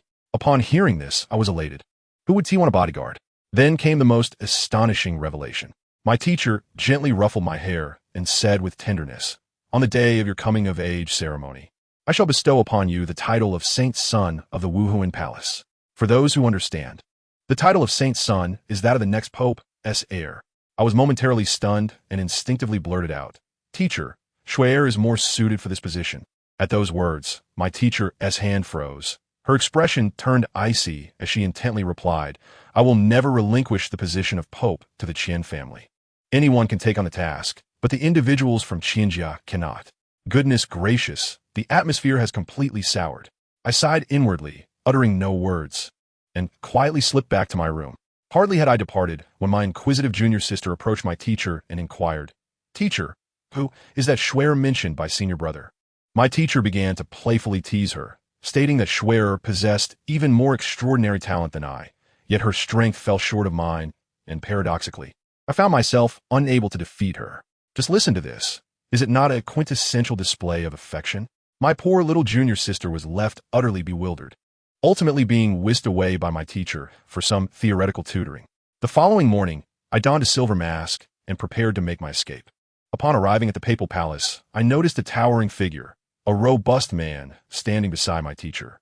To my astonishment, it was none other than the 94th level title Dalu, Iron Bear Douluo. He was appointed as my bodyguard. After a brief exchange of instructions, I climbed aboard the carriage with Iron Bear. He inquired about our destination, and with a smirk, I boldly proclaimed Tiando City, the Great Soul Arena. Thus commenced my explosive journey. A few days later, just as our carriage was nearing Tiando City, it abruptly halted. I lifted the curtain to reveal a shocking scene. Our own people attacking one another? The 16 white-robed bishops of a spirit hall were fiercely assaulting a middle-aged man. Upon closer inspection, I recognized that his martial spirit was the powerful golden bear. Was this not the indomitable Zhao Wujie? A swift thought crossed my mind, and I commanded Iron Bear, "Save him, but do not reveal our identities." My bodyguard, being a man of action, leaped from the carriage without hesitation. With each step, he activated his soul rings, and when he entered the encirclement, the 9 soul rings illuminated, unleashing the overwhelming aura of a title Douluo. The bishops before us were instantly dumbfounded, hastily retreating while muttering threats. Zhao Wujie approached to express his gratitude. Concealing my identity behind the mask, I replied with an air of importance, "Remember this favor, should you ever find yourself in need. I will send someone to seek your assistance." Zhao Wujie, being a man of honor, patted his chest in assurance, stating that he would be available at any moment, as he was heading to the Shrek Academy in Suatua City to teach. This maneuver effectively netted me a soul, sage-level ally. Quite the lucrative endeavor. Upon arrival at the Great Soul Arena, I registered under the alias White Tiger. In my first match, the opponent named Qian, she began to boast about the rules of the Soul Master community. I could hardly be bothered to listen, not even activating my martial spirit, and with a single punch, I sent him crashing off the stage. The crowd fell into stunned silence before erupting into cheers of White Tiger. White Tiger, fighting one match at a time, proved too mundane. So I instructed Iron Bear to relay my challenge to the organizers. I would take on an entire team composed of Soul Kings and below. Let them come. After a month of relentless battles, I achieved an astonishing 99 consecutive victories. The arena was nearly suffering financial losses due to my prowess, and the manager approached me with a mournful expression, pleading for my mercy and offering 100,000 gold soul coins to cease. I replied, "I will fight one more match, and then I shall depart." In this final battle, my opponent was a Soul King. As I activated my martial spirit, the yellow, purple, and gold soul rings illuminated, sending the audience into a frenzy, especially the golden ring. They had never even heard of it. My opponent attempted to confront me head-on, but with a single move, the White Tiger illusionary strike, his arm twisted as if it were a pretzel, and he screamed as he was hurled off the stage. The legend of 100 victories was achieved. I took my newly acquired Diamond Soul badge, too lazy to even check my score, and exited the arena. I sought out the most luxurious hotel to stay in and swiftly penned a challenge letter, handing it to Iron Bear. "Deliver this to the Blue Lightning Tyrant Dragon Clan. I wish to challenge all their young disciples. Spread the word throughout Tiando City." My bodyguard turned pale, expressing his concerns about an elder dragon in their ranks who he feared could overpower me. I shot him a sideways glance. Then go deliver this letter to the Seven Treasures glazed tile school, specifically challenging the sword Qian with a grand entrance, descending from the sky to maximize the impact. To my amusement, he took off with the letter faster than a rabbit. Challenging the sword Douluo? Wasn't that akin to courting death? The Blue Lightning Tyrant Dragon Clan seemed a safer option. Little did he know, the recently released system task required me to appear at the Blue Lightning Tyrant Dragon Clan's domain. This experience would surely be mine to claim. Iron Bear indeed followed my instructions, and as a title daw, he descended upon the Blue Lightning Tyrant Dragon Clan, instantly intimidating them. The clan leader, Xunji, was so furious his face turned green, yet he accepted the challenge, scheduling a duel 3 days hence. News of this spread like wildfire, reaching every corner of Tiando City within a day. Xunji from the Seven Treasures Glazed Tile School and the Sword Dalu expressed their intent to witness the spectacle. Yet the most ruthless reaction came from the Imperial Palace. The eldest prince, Xue Qinghe, was in fact Qian Rinxue in disguise. Upon hearing of my commotion in Tiando City, she wasted no time in eliminating the real Xue Qinghe. The scene was gruesome, with blood spilling everywhere, and she transformed into the new Xue Qinghe, her voice identical to the original. Having wrapped up the scene, she picked up the report concerning me, a smile curling at the corner of her lips. Is it you? It seems I must go take a look. I tell you, this woman possesses an uncanny intuition. Just as I was concluding my business within the Blue Lightning Tyrant Dragon Clan's territory, she was already in tune with the unfolding events. Meanwhile, my earnest bodyguard, Iron Bear, successfully completed his task and returned to the hotel to report. I acknowledged him with a simple "oh," maintaining an expression of calmness, embodying emotional stability. Iron Bear added, "Young master, Xunji also asked me to convey that the 3 schools, would never bully the weak." I chuckled in response, saying I understood, while internally plotting how to turn the tables on them. The following day, I ventured into the lion's den alone. The Blue Lightning Tyrant Dragon Clan had assembled an impressive gathering. Clan leader Xunji sat in the center, flanked on his left by Xunji, the sword Douluo, Qian, and their little princess Rongrong. Oh yes, seated beside them was the prince, Xue Qinghe. Who would have guessed that this prince was the very one I've been longing for? To Xunji's right sat a multitude of elders and core disciples, all eagerly awaiting my arrival as the challenger. Xunji was busy flattering Xunji. "Ah, clan leader, I hear your 3rd generation has produced a soul king. It seems this challenger will face some difficulties." Xunji feigned modesty, claiming that the younger generation was lacking, but the smile on his face was unmistakable, betraying his pride. At that moment, I arrived, clad in white garments, silver hair cascading down, a silver mask concealing my identity, my aura exuding confidence. The instant I stepped through their grand entrance, a notification from the system rang in my mind. A check-in task had appeared, granting me 15 minutes. And I could not leave. Well then, it seemed this event would inevitably escalate. I eschewed the conventional approach, utilizing my agility to swiftly position myself in the center of the arena. The sword Dalu, Qian could not help but commend. What a remarkable technique. However, the cunning Xunji shook his head. Such arrogance, the youth lacks composure. To this, Qian retorted, "If the young are not bold, what does it mean to be young? Once aged, even the bold cannot be so. Ah, who understands life better than the venerable sword Dalu?" Having stabilized my stance, I surveyed the so-called elite of the 3rd generation and launched into a grand mockery. "Clan leader you. Let's not waste time. Let them come to me all at once, or perhaps send their fathers instead." As my words echoed, the crowd erupted into chaos. "Arrogant, a brash coward. One person dares to take us all on." Xunji's face darkened as he raised his hand to silence the uproar, then began instructing me on the nature of martial spirits. "Young man, your martial spirit is the white tiger, is it not? Let me tell you, no matter how strong a tiger may be, it is merely a mountain king. A dragon, even when weak, commands respect across the world. This illustrates the disparity in martial spirits. Our Blue Lightning Tyrant Dragon is the supreme beast martial spirit, while your white tiger is simply insufficient." Ha ha! I spontaneously burst into applause, exclaiming, "Well said, remarkably well said." Then, with a playful shift in tone, I smiled at him and inquired, "I have heard that your eldest son, Yu Xiaojiang, possesses a congenital soul power of half a level, and that his martial soul has transformed into the formidable Luo San Pao, making quite a name for himself in the world. However, I'm left wondering why he abandoned his bride on their wedding night. You patriarch, could you enlighten your junior? I must say, at that moment, it felt as if I had delivered 2 resounding slaps to Yu Yunjin's face in front of everyone.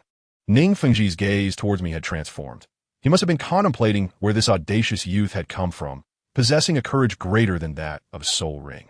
Meanwhile, Yu Yunjin's face darkened to an inky hue. Impertinence! He roared, striking the armrest of his chair, and instantly, 9 soul rings illuminated around him, exuding the overwhelming aura of a titled Douluo. Did I fear him? I boldly wielded his own words as a shield. What? Are you patriarch, intending to bully the weak? Tai Xiong, what were your orders from the Yu patriarch a few days ago? My memory fails me. I seem to have forgotten. Tai Xiong, suppressing laughter, bellowed, young master. The Yu patriarch stated that the Lan Dianba Wang family, as one of the 3 great sects, would not resort to bullying the weak or oppressing the vulnerable. His voice boomed, as if to ensure even the cafeteria lady would hear him. I smacked my forehead. All right, of course, on your own turf, as the head of the family, it is only natural for your words to bear no weight. Yu Yunjin's chest heaved with rage, likely wishing to strike me down with a single blow. Beside him, the young Ning Rongrong could not contain her laughter, which served as an additional slap in the face. The sword law lifted Ning Rongrong into his arms, adding sarcastically, "Oh, dear Long, she is but a child. You wouldn't hold this against her, would you?" Such a display of emotional manipulation. Ultimately, Yunjin had to forcibly swallow his anger and, gritting his teeth, sat down, declaring, Yu Yunjin, keep my word. I will not lay a hand on you. Well then, having concluded our verbal sparring, it was time for action. The first contestant stepped forward, eager to register, but I interrupted him. Spare us the formality. Do not waste our time with your name, for you are nothing but a waste. Enraged, he shouted and charged at me with 2 yellow rings manifesting. As for me, I didn't even activate my martial soul. I simply unleashed a single punch. Yes, just one punch, which sent him crashing off the stage. Ning Fengji below shook his head in disappointment. Yet the sword Dalu's sharp eyes discerned something amiss. No, that young man's strength has been suppressed by at least 20%. At that moment, a notification chimed in my mind. Checkpoint achieved. Reward, Extreme Douluo card. Without hesitation, I activated it. Goodness, this system support was akin to a rocket in the midst of a snowstorm. I gazed at the stage and called out to Yu Yunjin, next. Can we have someone worth fighting? Such weaklings hardly deserve my effort. Yu Yunjin's forehead twitched with anger as he bellowed. Yu Tianlin, you go. This time, a formidable opponent approached, a soul king with 5 soul rings. I took this encounter more seriously. Upon activating my white tiger martial soul, 3 soul rings, yellow, purple, and gold, rose beneath my feet. I must tell you, when that golden soul ring illuminated, the entire arena fell into a stunned silence. Ning Fengji, the sword Douluo, and even Yu Yunjin had their eyes nearly popping out. They had likely never encountered a golden soul ring in their lives. We exchanged a few blows, each strike resonating with power. Yet suddenly, I felt a familiar gaze upon me. Turning my head, I locked eyes with Xue Qinghe's fleeting golden gaze. It was her. Xue had succeeded. My heart raced with excitement, and my eyes betrayed my affection. However, Qian subtly shook her head, pulling me back to reality in an instant. Oh no! In that fleeting moment of distraction, my gaze of deep affection was noticed by Ning Fengji, the sword Daluo, and Yu Yunjin, those old foxes. Following my line of sight, they narrowed their focus on Ning Rongrong, the only girl standing beside me, conveniently overlooking the 2 males and the young prince. Dear friends, this is what one might call a beautiful misunderstanding. While I was momentarily lost in thought, Yu Tianlin seized the opportunity to swipe at me, knocking my mask off my face, revealing my exceptionally handsome visage to all. Ning Rongrong's eyes sparkled with admiration at the sight. Seeing this, I decided to end the game. With a flash of my golden soul ring, I manifested the white tiger's phantom in my right hand and unleashed a white tiger phantom strike. Yu Tianlin activated his 5th soul skill, unleashing a tempest of thunder towards me. I didn't bother to evade. I charged forward, punching through the storm, sending him flying with a resounding crack of broken bones. At this point, the most formidable young member of the Lan Dianba Wang family had been defeated. Yu Yunjin's face was utterly devoid of color, and he conceded, though with bravado, "We have lost, but our family's genius is still young. Otherwise, you would not have one." I chuckled at this, feeling no need to inform him that I was merely 10 years old. Before departing, I added a final jab. The world's #1 beast martial soul is nothing extraordinary, truly disappointing. Tai Xiong let us depart. As we took a few steps, 2 young men called out defiantly, "Do you dare leave your name? We are Yu Tianheng and Yu Tianxin. We shall one day cleanse the shame of today." I did not look back as I replied, "Remember well, my name is Yi Xian, an insurmountable mountain you will never overcome." Just as I was about to exit, Yu Yunjin interjected, "The competition is over, but the accounts have yet to be settled. The title Dalu behind you recently pressured my family. Do you think you can leave just like that?" The audacity.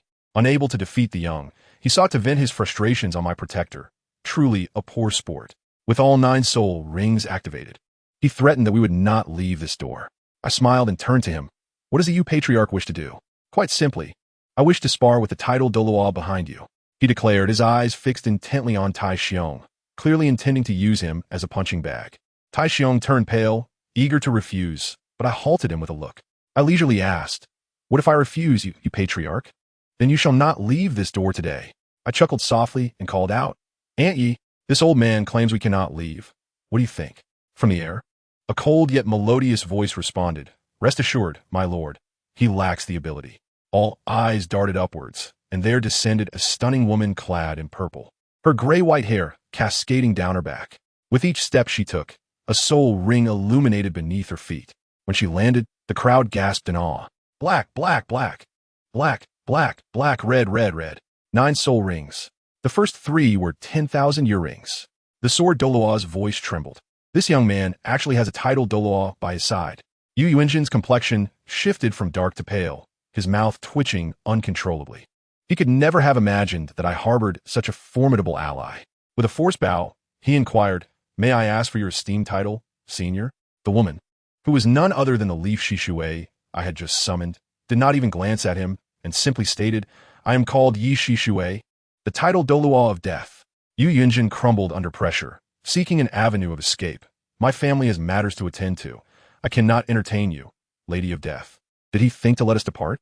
It was too late. Having summoned Aunt Yi, I had no intention of concluding without making a grand spectacle. I pointed directly at the most magnificent hall behind Yu Yunjin. "Tai Xiong, go and demolish the hall where they enshrine their ancestors." Tai Xiong's eyes widened in shock. "Young master, if we destroy that, Yu Yunjin will come after us. Demolish it. Aunt Yi will handle everyone. What is there to fear?" My words were not whispered. Upon hearing them, the members of the Lan Dianbaowang family turned crimson with rage. That hall was their ancestral temple. "You dare!" Yu Yunjin roared, attempting to act against us. Yet, the moment he moved, Yi Shishui appeared before him like a specter and sent him crashing to the ground with a single strike. It was a pure, overwhelming display of power, 99 against 95. As the other elders attempted to intervene, they were paralyzed by Aunt Ye's imposing presence. With a thunderous crash, the ancestral hall collapsed. Yu Yunjin stared at the ruins, utterly dumbfounded, collapsing to the ground, his eyes vacant, leaning against the wall. I cast a disdainful glance at everything before me and then waved my hand. "Aunt Yi, let us depart." As Qian Renshue was leaving, she shot a mocking look at Yu Yunjin, her eyes seemingly saying, "Purely self-inflicted." On the way back to the hotel, Yi Shishui suggested that we annihilate the Blue Lightning Tyrant Dragon clan to prevent future troubles. I declined. It was not yet time, for engaging them would interfere with the teacher's grand plan. Upon returning to the room, I specifically cautioned Aunt Yi to conceal her identity as an evil soul master and to refrain from unnecessary killings.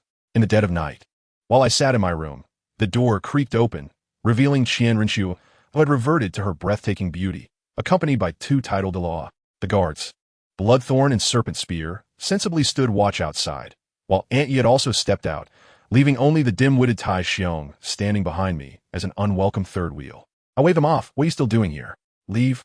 Only then did Tai Xiong snap to his senses and hurriedly exit, closing the door behind him. Unable to restrain myself any longer, I swiftly stepped forward, scooped Qian Renshue into my arms, and placed her on the bed, greedily inhaling her enchanting fragrance. To my surprise, she flipped me over and straddled my waist, her golden eyes fixated upon me. "Confess willingly or face severe consequences. What are you hiding from me?" A jolt ran through me, yet I maintained a calm facade, pinching her delicate nose. "What could I possibly hide from you? These are merely events that transpired after your departure. and I haven't had the chance to share them yet. I was not about to fall for her trick of confessing voluntarily. Then speak now. I immediately began to weave a story, half truth and half fabrication. After you left, I attended the teacher's genius training camp and encountered a divine inheritance in the canyon. To assist me, the divine beast directly sacrificed itself to become my third spirit ring, a million-year-old one. Aunt Yi is the protector sent by the deity. Qian Renshue's eyes widened in shock at the mention of the million-year spirit ring. Seizing the opportunity, I pulled her into my embrace and smiled. See, I didn't hide anything from you. I simply hadn't the chance to mention it. Humph, that is more like it. She pouted proudly, utterly adorable. I leaned down and kissed her. After a prolonged moment, we parted lips, and she nestled in my arms, suddenly whispering, by the way, Ning Fengji from the Seven Treasure Glazed Tile School might seek you out soon. He is quite the cunning old fox, so be cautious. Perplexed, I inquired, what does he want with me? Qian Renshua chuckled, a playful glint in her eyes. The way you looked at me during the day caught his attention. He thinks you have taken a liking to his daughter, Ning Rongrong, coupled with your extraordinary talent. That old fox is likely contemplating how to recruit you as a son-in-law for the Seven Treasure Glazed Tile School. I shared this with Yi Xian, who, rather than being alarmed, found it amusing. To recruit me as a son-in-law. That's a stroke of fortune. I was just planning to start my own company. This is the perfect opportunity to gain some benefits from that old fox, Ning Fengji. His mind was racing with possibilities. With a 100 loyal limit Douluo, Yi Shishue, at his disposal, he felt confident. Not only could she fight, but she was also a nearly level 10 soul engineer capable of crafting items for sale, thus providing the necessary startup capital. With her combat prowess and cunning, he could easily contend with the three sections. Yi Shishue's cleverness was on par with the best, allowing Yi Xian to delegate responsibilities to her while he took a back seat, aiming to stay ahead. Qian Renshue frowned, asking, are you planning to sever ties with the spirit hall? Yi Xian, perplexed, replied, Sister, I grew up in the spirit hall. It is my home. Why would I sever ties? Qian Renshue, confused, suggested, then why not have your limit Douluo join us? Why complicate matters? At that moment, Yi Xian leaned closer, whispering his entire plan to her. As she listened, her eyes sparkled with excitement, her mind racing with calculations. Ultimately, she realized that this plan was not only feasible, but could also serve as an additional safeguard for the grand scheme of the spirit hall. She immediately became serious. Warning Yi Xian, you must be cautious. That old fox, Ning Fengji, is not easily fooled. Yi Xian, brimming with confidence, reached out to caress Qian Renshue's face. Their gazes locked, and their smiles spoke volumes. The next morning, before dawn, Qian Renshue rose to dress. Yi Xian, stirred awake, sleepily questioned, Schwerer, are you leaving so early? Of course, I have just ascended to the position of Crown Prince, Shueqinghe. I cannot afford any mistakes, otherwise, all my efforts will be in vain. As she spoke, she finished getting ready. Just as she was about to leave, she glanced back at Yi Xian, considered for a moment, then approached and planted a kiss on his cheek. Warning, in 6 years, we shall wed. Do not dally with other women. Yi Xian's forehead twitched with 3 black lines. Do I seem like that kind of person? Qian Renshue laughed. Very much so. That girl from the Seven Treasure Glazed Tile School was practically drooling over you yesterday. Yi Xian pulled her back into his embrace, gazing intently into her golden eyes. With you, Schwerer, I need no one else. I shall love you alone for all my life. Qian Renshue giggled, her eyes filled with satisfaction. After giving him another kiss, she said, I must hurry. Remember to follow the plan. I will be waiting for you at the Tiando Imperial Palace. With a playful wink, she vanished without a trace. As soon as Qian Renshue departed, Yi Xian quickly donned his attire, retrieved a new mask from his soul guide, and hastily penned a challenge letter. He sought out Tai Xiong, thrusting the letter into his hands. Go, deliver this to the Seven Treasure Glazed Tile School, and give it to Jian Dao Chenxin. Such was the operation. Moments after sharing tender affection with his girlfriend, he was off to pursue his ambitions. Tai Xiong, ever the earnest one, took the letter without hesitation. Yi Xian stood there, gazing in the direction of the Seven Treasure Glazed Tile School, muttering to himself, Jian Dao Chenxin. I wonder if you have grasped the realm of intent. I am but a step away from the intent of the spear. Do not disappoint me. With that, he returned to his room to meditate and cultivate. Meanwhile, news of Yi Xian's dismantling of the Blue Lightning Tyrant Dragon clan had spread like wildfire throughout Tiando City and even the entire Soul Master community. Yi Xian's name, along with that of the 99th level limit Douluo, Yi Shishue, gained instant fame. As for Tai Xiong, oh, he was conveniently overlooked by everyone. Who understands the plight of a supporting character? Upon arriving at the seven-treasure glazed tile school, Tai Xiong had learned his lesson and, unlike his previous arrogance at the Blue Lightning Tyrant Dragon Clan, humbly requested an audience. Upon entering, he found Ning Fengji seated in the main position, with sword Douluo Xunji and bone Douluo Gu Rong standing like sentinels on either side. Tai Xiong did not take a seat, but directly handed over the challenge letter to Xunji. Opening the letter, Xunji smiled, "Tell him I accept, and inform him that I have indeed grasped the realm of intent." Excellent. With the response secured, Tai Xiong turned and left, swift and decisive. Once he was gone, Ning Fengji curiously asked, "Sword Master, what did the letter say?" Xunji replied nonchalantly, "He wishes to challenge me, without using martial souls or soul power, only comparing the intent behind our weapons."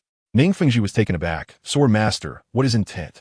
Xunji began to explain, detailing the four realms of weapon mastery: Qi, momentum, edge, and intent. He elaborated that mastering intent allows a weapon to feel like an extension of oneself, amplifying its power several-fold.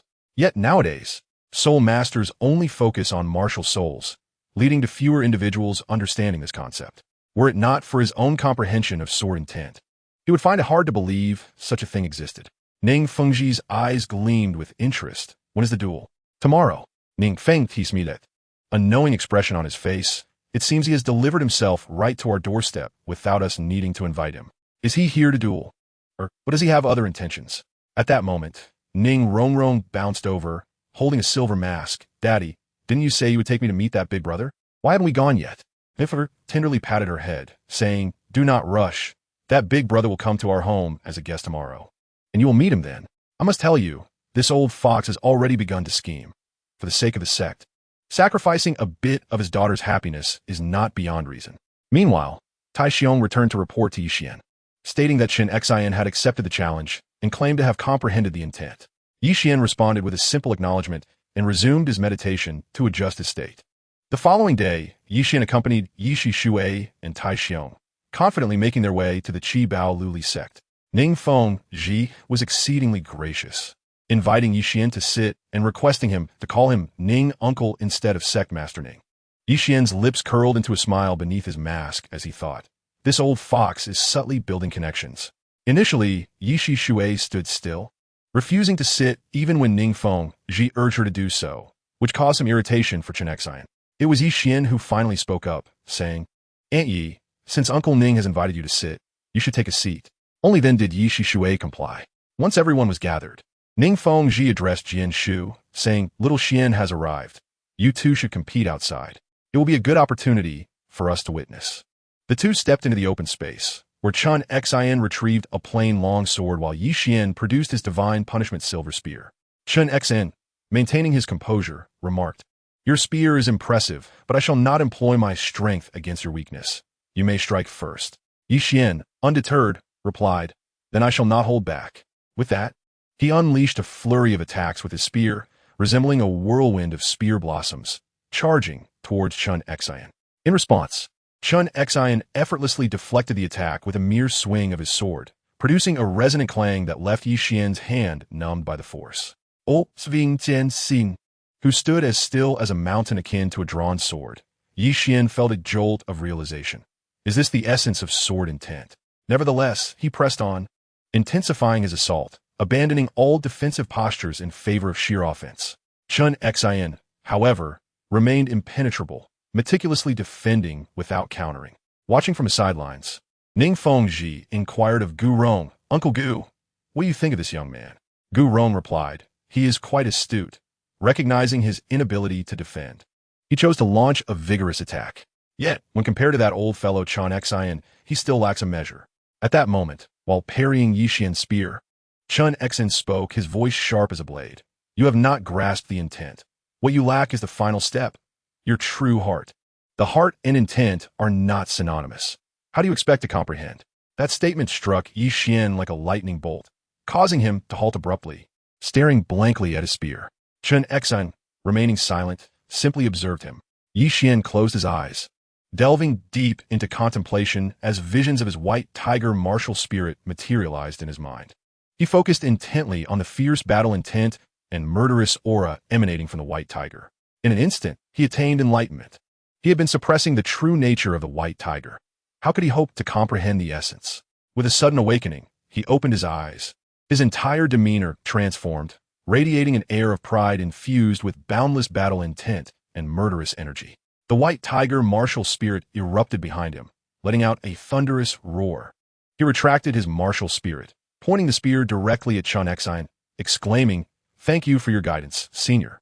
I have a move I would like to present for your appraisal." Qian Xine, intrigued, responded, "Feel free to utilize it. Employing soul power is permissible."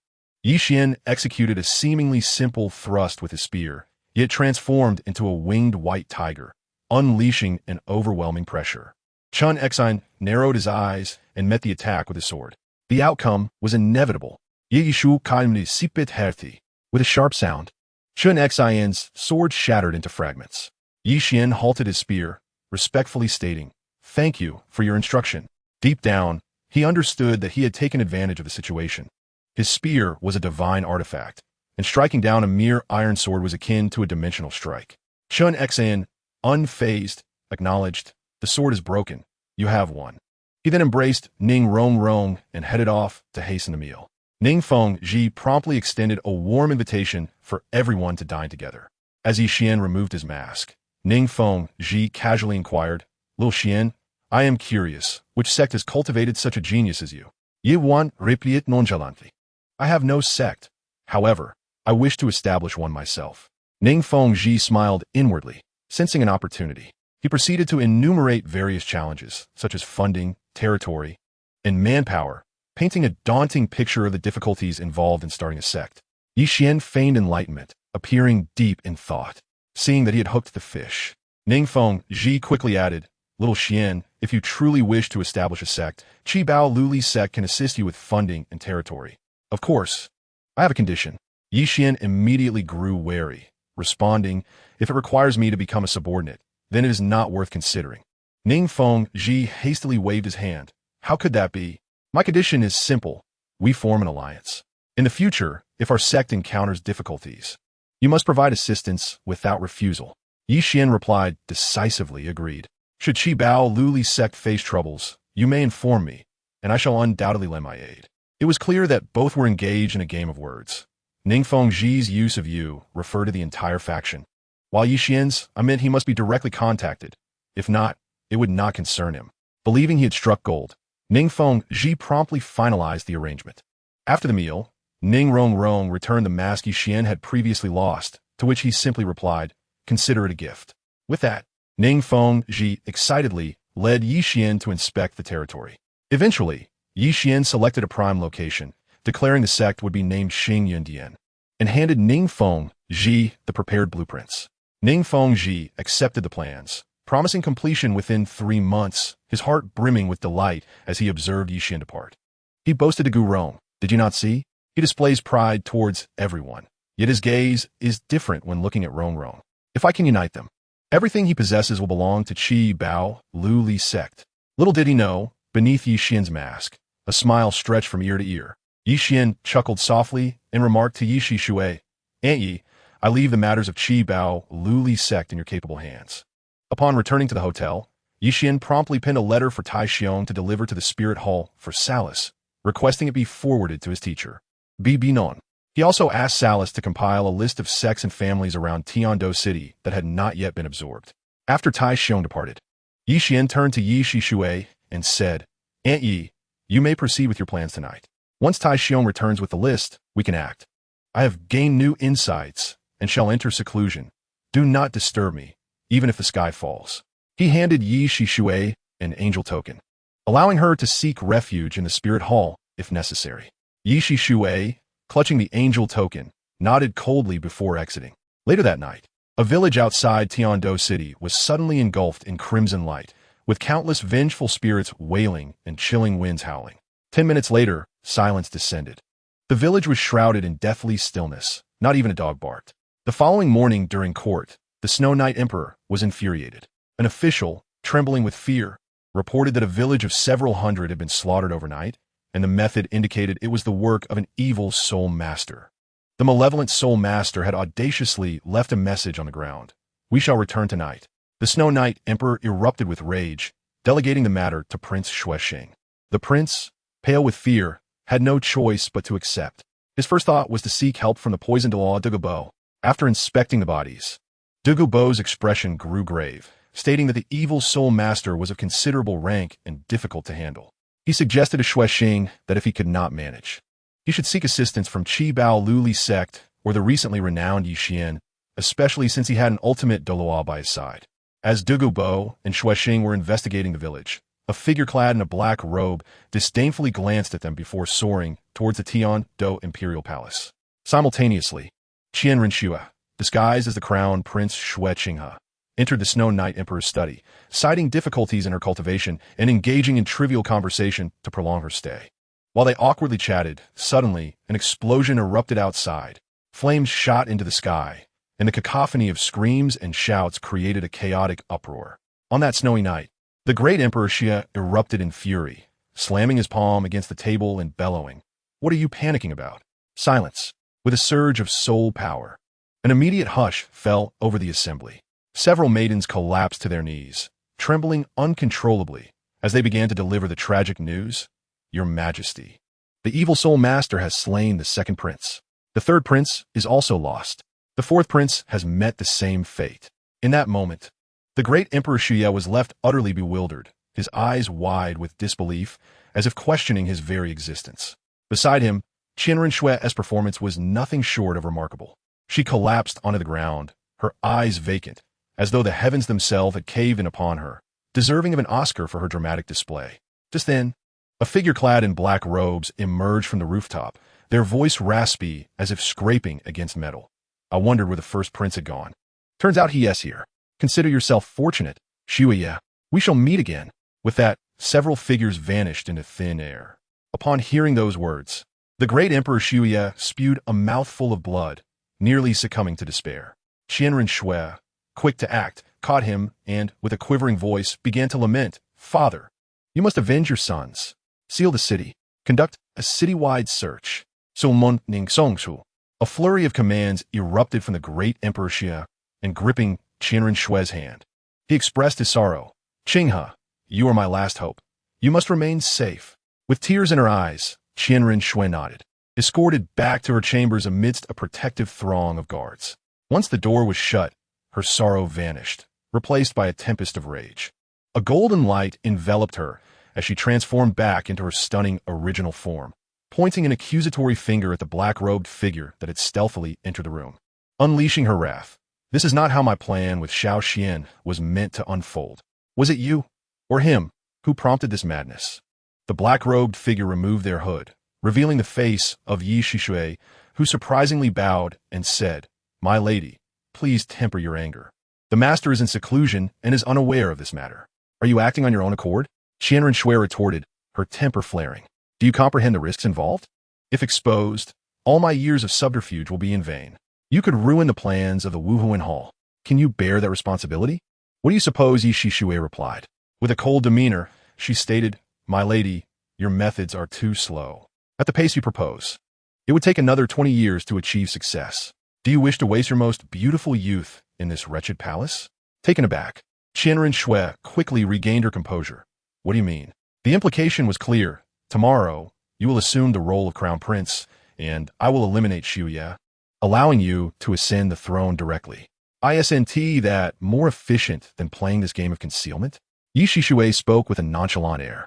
"No, it's far too perilous. I refuse." Qian Renshui immediately dismissed the notion. "My lady, do not be hasty," Yi Shishui responded smoothly. "Xuya has already dispatched someone to summon Ningfengji. After your coronation tomorrow, stay close to him and leave the rest to me. I command you not to proceed with this." Qian Renshui gritted her teeth in defiance. "My lady, you lack the authority to command me," Yi Shishui coldly retorted, effectively ending the discussion. "Oh, and those two titled Doa bodyguards of yours should remain well hidden, lest they be discovered by Ningfengji." With that, she leapt from the window and vanished. Seething with anger, Qian Renshui collapsed on her bed, brooding in silence. Nevertheless, she understood that she had no choice but to adhere to Yi Shishui's script, or all her previous efforts would be in vain. Meanwhile, Ning Fengji, the cunning fox, upon receiving the royal summons, devised a plan. He turned to the sword Dalu and said, "Let us go take a look." Now, that only Xue Qinghe remains of the Xue clan, supporting him as crown prince would be a timely act of kindness, more valuable than mere embellishment. Upon arriving at the palace, they found the great Emperor Xuye with a face as dark as the bottom of a pot. Ning Fengji analyzed the situation, suggesting that a crown prince must be established swiftly to stabilize the hearts of the people. The great Emperor Xuye decisively declared, "Very well. Tomorrow, I shall confer the title of crown prince upon Qinghe."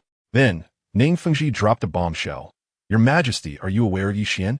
He has a senior known as the Death God Douluo, a level 99 limit Douluo. If we could invite her to oversee the palace, we would be as secure as a fortress." Upon hearing this, the great Emperor Xuye's eyes lit up with hope. "Where is she? Quickly summon her." However, the envoy returned shortly, reporting that Yi Qian was in seclusion and the Death God Douluo was away. The great Emperor Xuye was immediately engulfed in despair. The following morning, without a hint of surprise, Xue Qinghe was proclaimed crown prince. After the court session, Qian Xue concocted an excuse to investigate the murderer and departed with Ning Fengji and the sword Dalu, leaving Douluo alone in the palace to protect the great Emperor Xuye.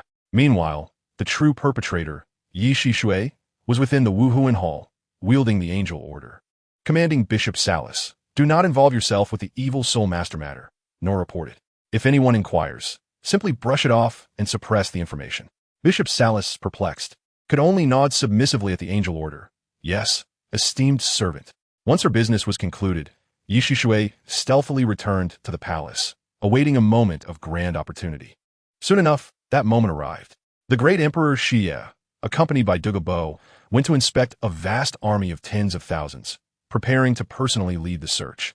Prince Xuexing stood nearby, confidently assuring, "Your Majesty, rest assured with Douluo and this large army, we are absolutely secure." The great Emperor Xuye brimmed with confidence, believing all was well. Meanwhile, in the shadows, Yi Shui could hardly contain her laughter. Is this it? A feeble tidal Douluo and a bunch of rabble? Just as everyone felt invulnerable, a blood-red flash illuminated the air, followed by a sickening sound. Before the eyes of thousands, the head of the great Emperor Xie was severed, his body collapsing to the ground with a thud. A profound silence enveloped the scene. Douluo was the first to react, summoning his martial spirit and charging forth. "Evil soul master, you seek death." What transpired next? Yi Shui, without even unleashing her martial spirit, casually conjured an energy sphere and hurled it, resulting in a deafening explosion that sent Douluo flying, blood spilling forth as he lay on ground, eyes wide with terror. What kind of monster is this? Yi Shui didn't even spare him a glance, effortlessly directing a red beam toward Prince Xuexing. One must eliminate the roots of the problem. This figure wielding military power must also perish. With that, she gracefully departed. When Ning Fengji and the others rushed back, what they found was utter chaos. The bodies of Xuye and Xuexing lay cold, while Douluo lay half-conscious, bloodied and terrified, amidst the wailing of the army. Upon witnessing this scene, Qian Xue threw herself upon the body of the great Emperor Xue, weeping uncontrollably, yet inwardly contemplating. This woman is truly ruthless. Chen Xian helped Douluo to his feet, inquiring, "Old poison, what transpired?" Douluo weakly replied, "The evil soul master is too powerful. I couldn't withstand even a single blow. The next target is undoubtedly the crown prince." Ning Fengji's face turned pale, and he decisively urged Qian Xue, "Your Highness, the nation cannot be without a ruler for even a day. You must ascend to the throne immediately." He continued, "Let us go. We must head to the Rose Hotel and ensure we enlist the death god Douluo as assistance." With great urgency, they made their way to the Rose Hotel, where Taixiong stood as a formidable barrier. Qian Xue, uninterested in pleasantries, boldly proclaimed at the entrance, "Crown Prince of the Tiando Empire, Xue Qinghe, seeks an audience with young master Yi Qian." Inside, Yi Qian, still in seclusion, leisurely opened the door, appearing as if just roused from sleep, wearing an innocent expression of bewilderment. Ning Fengji quickly relayed the situation. Yi Qian's expression mirrored that of someone just connected to the internet, shock evident in his demeanor. He leaned against the doorframe, lazily asking, "Oh, so, you wish for my assistance?" Qian Xue instantly understood, promptly offering, if young Master Yi Qian is willing to assist, I shall confer upon you a title of nobility upon my ascension. The death god Douluo shall be our national teacher. The Tiando Empire will fully support your establishment of a sect. Since the crown prince is so sincere, I shall graciously accept. Yi Qian replied with a snap of his fingers. Tai Xiong, let us proceed to assist the crown prince in his ascension. With a creaking sound, Yi Shishui emerged expressionlessly from the adjacent room. A group of individuals returned to the imperial palace, where Yi Shishui, Chen Xian, and Tai Xiong, 3 titled Douluos, unleashed their formidable auras, immediately subduing the surroundings. Qian Rinxue proclaimed that she would ascend the throne the following day. As the crowd dispersed, Yi Qian stealthily followed Qian Rinxue into the harem, observing the weeping concubines. With an air of nonchalance, he remarked, TSK, the emperor's 3 palaces and 6 courtyards, with 72 concubines, certainly evoke envy. It was evident that Qian Rinxue, walking ahead, narrowed her eyes at his comment. Upon entering a chamber and closing the door, a golden light flashed from Qian Rinxue, reverting her to her true form. She swiftly pressed Yi Qian onto the bed, gazing at him with a teasing smile. My dear young master, you have quite the ambition. 3 palaces and 72 concubines? Yi Qian quickly backtracked. I was merely expressing a casual sentiment. Qian Rinxue then relented, leaning against him and softly saying, once matters here are resolved, will you accompany me back to Wuhuan City to pay homage to my father? Yi Qian's body stiffened momentarily, his heart a tumult of emotions, yet he agreed, yes, I will accompany you. On the following day, Qian Rinxue ascended the throne and boldly declared before the civil and military officials, I hereby appoint Yi Qian as the King of Daylight. I appoint the death god Douluo as the national master. The Tiando Empire shall wholeheartedly support the establishment of the Starfall Palace by the King of Daylight. At this moment, the Tiando Empire was effectively under the surname Yi.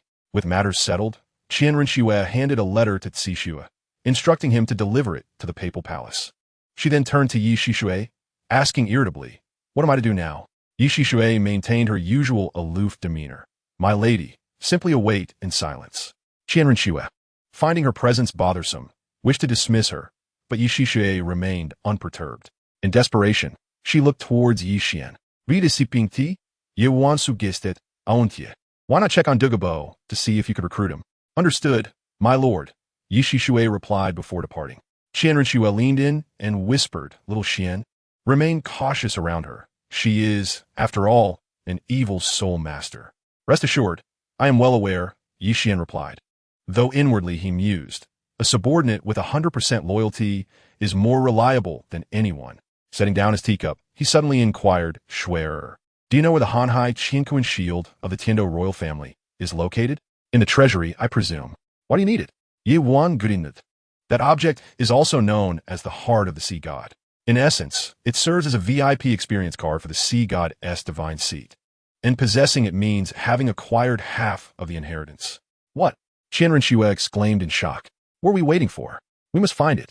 Instantly transforming into her true form, she seized Yi Qian and dashed toward the treasury. The two rummaged through the treasury as if conducting a raid, eventually locating a palm-sized blue triangular object in a corner of the 3rd underground level. Without hesitation, Yi Qian sliced his fingertip, allowing a drop of blood to fall upon it. The blood merged instantly, and shortly after, an ethereal old man-esque shadow floated out, observing them with intrigue. Oh, this lineage, this physique, impressive indeed. The young lady qualifies as well. Ah, now the choice is difficult. Who shall be my successor? As soon as the voice faded, the shadow vanished. Yi Qian and Qian Rinxue exchanged bewildered glances, both perplexed. Qian Rinxue furrowed her brow and said, little Qian, I feel as though someone has been watching us. I sensed it too, he affirmed. It is likely that old sea god is up to mischief. I think we should secure the Hanhai Qianquan shield. It is truly a treasure. No sooner had he thought this than the shield erupted with a radiant blue light, enveloping both him and Qian Rinxue. In an instant, the scene transformed, transporting them into what felt like a VR world, with a vast ocean beneath their feet and a clear sky above. Then, a flood of information regarding the shield inundated their minds, including user manuals and skill introductions. Before they could fully comprehend it, a mark appeared on their foreheads. Yi Qian's was a blood-red, sword-shaped pattern, while Qian Rinxue's was a light golden 6-winged angel. The brilliance was astounding. Qian watched as the ethereal figure of the sea god hidden within the Hanhai Qian shield bore an expression of approval, only to shatter into fragments the next moment amidst their radiant glow, dissipating into nothingness. Stunned, he exclaimed, "What just happened? Wait, you finished the instructional portion, and yet the sea god S13 techniques has only been partially taught. Why did it vanish? Even though I wield a gun, it is akin to a halberd. I could certainly utilize it." Qian Renshue, however, was elated, declaring, "Little Qian, this artifact is remarkable. It possesses 4 skills: invisibility, control, and both area and single target attacks. To think the Tiando royal family allowed such a treasure to gather dust is a grave waste." As he toyed with the Hanhai Qian shield, he chuckled. "Now it belongs to us. Once my Starfall Palace is established, I will undoubtedly clear out their treasury, ensuring everything is accounted for." As he activated the shield's invisibility function, the surroundings transformed into a sea of blue, yet visibility from the outside remained clear. To any external observer, it appeared as if they had simply vanished, as they confidently strode out of the treasury. Meanwhile, in the divine realm, the sea god jolted upright from his throne, utterly astonished. Has the divine thought I left on the heart of the sea god dissipated? Upon investigation, he discovered that it was indeed the handiwork of the Shura god and the angel god. Fuming, he stormed into the divine council, pointing accusingly at the Shura god and the angel god. "What do you two mean by this? Colluding to extinguish my divine thought and disrupt my inheritance without any explanation?" The angel god chuckled. "Explanation? You placed an inheritance mark on my successor. I was about to inquire what that meant." The Shura god was even more direct, his gaze sharp as a knife. "That lad is my successor. You are brazenly poaching him. Shouldn't you provide an explanation?" The sea god was momentarily paralyzed, realizing he had inadvertently driven his own divine thought to its demise. However, this was unacceptable. The heart of the sea god was still in their possession, and he grew anxious. "Let us set aside the matter of divine thoughts. You must compel those 2 youngsters to return the heart of the sea god." The Shura god narrowed his eyes. "Gods must not interfere in the mortal realm, sea god. Are you attempting to overstep your bounds? As an enforcer, I will show no mercy." The angel god chimed in. "Indeed, we should first discuss the matter of poaching successors." The scene was one of chaotic contention. The Shura god and the angel god had the upper hand. Without a satisfactory resolution, the sea god could forget about retrieving the shield. A day in the divine realm equaled a year in the mortal realm. It was a test of endurance. Returning to the mortal plane a few days later, in the papal palace, my formidable mother-in-law, BibiDong, was examining 2 letters side by side. One had just been delivered by Tsishu, while the other was one I had penned days prior. As she scrutinized the letters, her eyes closed in contemplation. Her expression revealed she was concocting an elaborate scheme. "What a cunning strategy," she muttered, convinced that such a brilliant idea could not have originated from me or Schwer, but rather from the suggestions of the 99th level death god, Douluo, mentioned in my letter. With a sudden spark in her eyes, she began issuing commands. "Keep a close watch on the Xingluo Empire. Gue Mei, take a team and infiltrate the Wuhuan Temple in Tiando City, waiting for further instructions. Yuguan, prepare yourself. In half an hour, we shall visit the new emperor, Xue Qinghe." What remarkable decisiveness! When she emerged, she had donned a striking white outfit, exuding an air of elegance. Perched on her shoulder was a small, entirely black phoenix, while Hulayina dashed over, her big eyes blinking as she asked, "Teacher, are you going out?" BibiDong gently ruffled her head. "Yes, Nana. Make sure to practice diligently. I shall return to assess your progress." With that, she stepped into the luxurious carriage prepared by Yuguan, heading straight for Tiando City. Excitement bubbled within her as she eagerly anticipated meeting the death god Douluo, who had conceived such an ingenious plan. Meanwhile, I found myself troubled over the personnel for my Starfall Palace. I gazed at the frigid figure of Yexishui before me and inquired, "Is Dugu Bo still unwilling to join us?" Yexishui, exhibiting a remarkable lack of patience, replied, "My lord, he is impervious to persuasion. Neither soft nor hard approaches work. Shall we simply eliminate him to eradicate future troubles?" I pondered while tapping the table. Though Dugu Bo may falter in one-on-one combat, his prowess in group battles is legendary. I decided to confront him alongside Tiexiong. We stealthily made our way to Dugu Bo's secluded courtyard. Upon entering, we found the old man languidly reclining in a wicker chair, basking in the sun. Without hesitation, I poured myself a cup of tea. He lifted his eyelids and, with a weak tone, declared, "If you have come to persuade me to join, spare your breath. I cherish my freedom and will not yield, no matter the entreaties." With that, he closed his eyes, exuding a clear desire for us to leave. Sipping my tea leisurely, I remarked, "It is said that the poisoned law wields unmatched toxicity, yet upon meeting you, I find myself somewhat disappointed." This statement stirred a hornet's nest. His eyes snapped open, resembling those of a venomous serpent. "What do you mean, boy? Are you questioning my abilities?" I boldly unveiled his shortcomings. "You are afflicted by your own green-scaled serpent's poison, suffering from itchiness and discomfort on rainy days. And you still dare to proclaim your mastery of poison? Is that not comical?" Douluo was utterly astonished, for my words mirrored his afflictions precisely. Little did he know, I had the advantage of knowledge from the original narrative. I gazed intently at him and threw down my trump card. "You have a granddaughter named Qian, do you not? Do you wish for her to endure the same torment as you?" He was visibly agitated. "Can you cure the poison?" I stifled a laugh internally, maintaining a serious facade. "If I can discern it, I can certainly remedy it. Moreover, I assure you that you will never again suffer for poison backlash. As for curing the poison, I have no such skill. Let us first build a grand vision." After much internal conflict, familial ties ultimately triumphed over his desire for freedom, and he sighed, "Cure my poison first, then I shall join." I swiftly turned the tables. "First, you must serve the Xunji Palace for 20 years, demonstrating your worth. And then I shall decide when to cure you. Are you toying with me?" He erupted, slamming his hand on the table and rising to his feet. My resolve matched his intensity. "I am the esteemed leader of Xunji Palace, backed by a 99-level limit Douluo. What value is there in toying with a titled Douluo who cannot even best my bodyguard?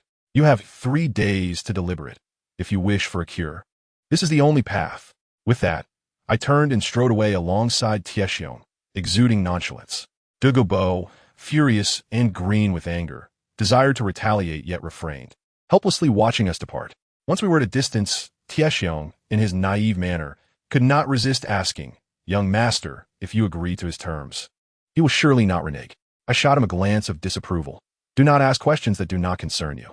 3 days later, while practicing my marksmanship in the garden, I was immersed in the 3 techniques bestowed by the sea god. Alongside 2, I had developed myself, thoroughly enjoying the experience. Qian, disguised as Zuiking, observed nearby. After finishing my practice, I inquired, "Have you secured the substitute?" "Yes, as long as there is no close contact with titled Douluo, they will remain oblivious. Come, let me show you the progress of my Xunji Palace and inquire about Douluo." We arrived at the construction site, where dust filled the air. Qian asked how we would manage the manpower, to which I replied, "Naturally, I will recruit myself. Xunji Palace must entirely belong to me, standing on equal footing with the Papal Palace and the Worship Hall." Having inspected the construction site, we made our way back to Douluo. Upon entering, we found him leisurely sipping tea, causing a pang of concern in my heart. I mustered my courage and asked, "What have you decided?" Douluo sniffed. "I stand by my previous statement. Cure the poison first, or our discussion is over." His gaze scrutinized me as if I were a fraud, clearly having discerned my intentions. He had realized I was likely attempting to deceive him. I sighed internally, recognizing my ploy had failed. Few who attain title Dalu are fools. I exchanged a knowing glance with Qian, said nothing, and turned to leave. Behind us, Douluo's light laughter resonated. "Young one, you are still too inexperienced." Days passed, and one evening, while in our hotel room, we chanced upon BibiDong's luxurious carriage arriving below. Suddenly intrigued, I asked Qian, "What do you think would happen if 2 individuals with similarly tragic pasts were to meet?" "They would empathize with one another." "Why do you ask?" She appeared perplexed. "Just a curiosity. Let us invite Aunt Yi and meet the teacher." I activated the Hanhai Qian shield, taking her along to find Yexishui. I was genuinely curious. Encountering BibiDong, the primary antagonist of Dalu, and Yexishui, the secondary antagonist of Doer, these 2 queens clashing would surely spark an extraordinary exchange. The 3 of us, cloaked in invisibility, boldly entered the Wuhuan Hall. Upon reaching the 2nd floor, we beheld BibiDong casually seated in the main chair. My eyes widened. My future mother-in-law was truly stunning. I dispelled the shield, and we 3 appeared before Yueguan and the others, startling them into readiness, their Wuhuan manifesting, believing us to be intruders. Upon recognizing us, they exhaled in relief. BibiDong smiled upon seeing us, though her gaze towards Qian Ringshu remained icy, prompting her to turn her head away. I promptly bowed in greeting, "Teacher." BibiDong's attention swiftly shifted to Yexishui beside me, who was equally scrutinizing her. In the next moment, the atmosphere ignited. An invisible clash of energies erupted between the two. One exuded regal elegance, while the other radiated a cool, aloof pride. Akin to two magnificent flowers vying for supremacy, the air in the room thickening with tension. I was transfixed, witnessing the duel of the bosses from Douluo Dalu. The opulence of the moment was finally within my reach. After a prolonged standoff, both women simultaneously reined in their energies, likely contemplating, "This person is not weaker than I." BibiDong smiled at me and inquired, "Xiao Qian, will you not introduce this esteemed lady of death?" I winked at her, and she immediately understood, gesturing for everyone to withdraw. After seeking Aunt Ye's consent, I recounted Yexishui's lineage in full detail. At first, both BibiDong and Qian Ringshu remained composed. But as I delved deeper, Qian Ringshu's eyes shifted to sympathy, while BibiDong's hands began to tremble. Once I finished, the room fell into an eerie silence. After what felt like an eternity, BibiDong finally spoke. "Xiao Qian, Shuer, you two may take your leave. I have matters to discuss with this esteemed lady of death." I grasped Qian Ringshu's hand and turned to exit, my heart brimming with excitement. In the room, BibiDong gestured to the opposing seat and said to Yexishui, "I believe we have much to discuss." Yexishui promptly seated herself, lifting her teacup, embodying an attentive listener. BibiDong then began to recount her long-repressed past. Yexishui listened intently, her hand trembling slightly around the teacup. Upon the conclusion of BibiDong's tale, their eyes met, and they shared a bittersweet smile, the laughter tinged with sorrow. They conversed from morning until late into the night, the room occasionally resonating with both laughter and tears, a poignant reunion long overdue. The following morning, BibiDong and Yexishui emerged from their room, while the others were already prepared and ready to embark. Today marked the execution of a grand plan, with the morning court to be presided over by Qian Ringshu, disguised as Zuiking. BibiDong cast a glance around, querying Yueguan, "Where are Xiao Qian and Shuer?" Yueguan's voice, rich with sarcasm, replied, "Your Holiness, I have watched over them all night and have not seen young master and miss emerge. They must still be sleeping in their room." BibiDong checked the time. There was still ample time before the court, so she did not press the matter. However, as each second ticked by, with less than half an hour remaining until the court, the silence from our room remained unbroken. BibiDong's expression gradually darkened. Her demeanor grew increasingly severe, and I sensed an impending storm brewing. As expected, the next moment BibiDong clapped her hands, and lo and behold, a large, pitch-black phoenix soared out from the corner of the grand hall, landing gracefully on her shoulder, and immediately began to screech loudly. The sound was nothing short of a cacophony, resonating throughout the entire Wuhan Sacred Hall. I, along with Qian Rinshu, who had been blissfully asleep, was abruptly awakened by the commotion. Groggy and disheveled, we stumbled out of the room, our hair resembling a bird's nest, to discover who was causing such a ruckus. Upon looking up, we were met with the sight of the raucous bird on BibiDong's shoulder, along with her face, which appeared so grim it could have wrung out water. Strangely, as Qian Rinshu rubbed her eyes, I too was momentarily stunned. Both of us detected a hint of affection in her murderous gaze. Though it was as faint as watered-down fake wine, who could understand the intricacies of familial bonds? This was BibiDong after all. Had the sun risen from the west? A glance at Yexishui revealed that, despite her usual frosty demeanor, there was a noticeable warmth in her eyes. Qian Rinshu and I were utterly bewildered. What could these two women have discussed while we slept? What grand promises had been made? BibiDong, upon seeing our disheveled appearances, finally spoke up, her tone sharp. "Yi Qian, Xue, look at yourselves. Have you been living too comfortably? Have you forgotten about your training?" I quickly lowered my head and discreetly squeezed Qian Rinshu's hand, signaling her to seize the moment. Qian Rinshu, ever the clever one, hesitated for a brief moment before calling out in a voice as soft as a whisper, "Mama, my word." I witnessed it. A flicker of tenderness flashed in BibiDong's eyes, though she swiftly shut them to conceal it. She took a deep breath and commanded, "What are you still dawdling for? Go wash up. There must be no mistakes today." Qian Rinshu's face brightened instantly, and she pulled me back inside. Though BibiDong's demeanor remained icy, was this not the beginning of thawing? By the time we emerged, the grand hall was empty, save for Yexishui. Without a word, I retrieved the Han Hai Qian Kuan Zhao, and with a flash of blue light, enveloped the three of us and teleported directly to the Tiando Imperial Palace. Upon arrival, Qian Renshue adeptly transformed into the Crown Prince Xue Qinghe and took her seat on the dragon throne. I stood to her left, while Yi Shui took her place on the right, resembling two guardian spirits. Qian Renshue surveyed the crowd of officials below, ensuring everyone was present, then smirked lightly and said, "Let us get started." The ministers, still bewildered, were met with Qian Renshue closing her eyes, disinterested in their confusion. The next moment, the grand hall doors were forcefully flung open, revealing Yu Guan, Gui Mei, and three other titled Dalu, who blocked the entrance and promptly locked the doors with a resounding clang. The operation was remarkably smooth. A month later, the entire Tiando Empire, from the court to the military, had come under the banner of the Wuhan Hall. If BibiDong so wished, she could rename it the Wuhan Empire at any time. Once everything was settled, Qian Renshue and I boarded by BibiDong's luxurious carriage, preparing to return to Wuhan City. Yi Shui remained in Tiando City, both to oversee our newly established Xingyan Hall and to keep an eye on the seven-treasure glazed tile school, preventing them from engaging in any underhanded activities. Inside the carriage, I inquired of BibiDong, "Master, what is our next plan?" Without opening her eyes, she replied, "I have it all figured out. Your sole task now is to devote yourselves to rigorous training. Do not concern yourselves with anything else." Qian Renshue and I exchanged glances, relishing the feeling of being unburdened.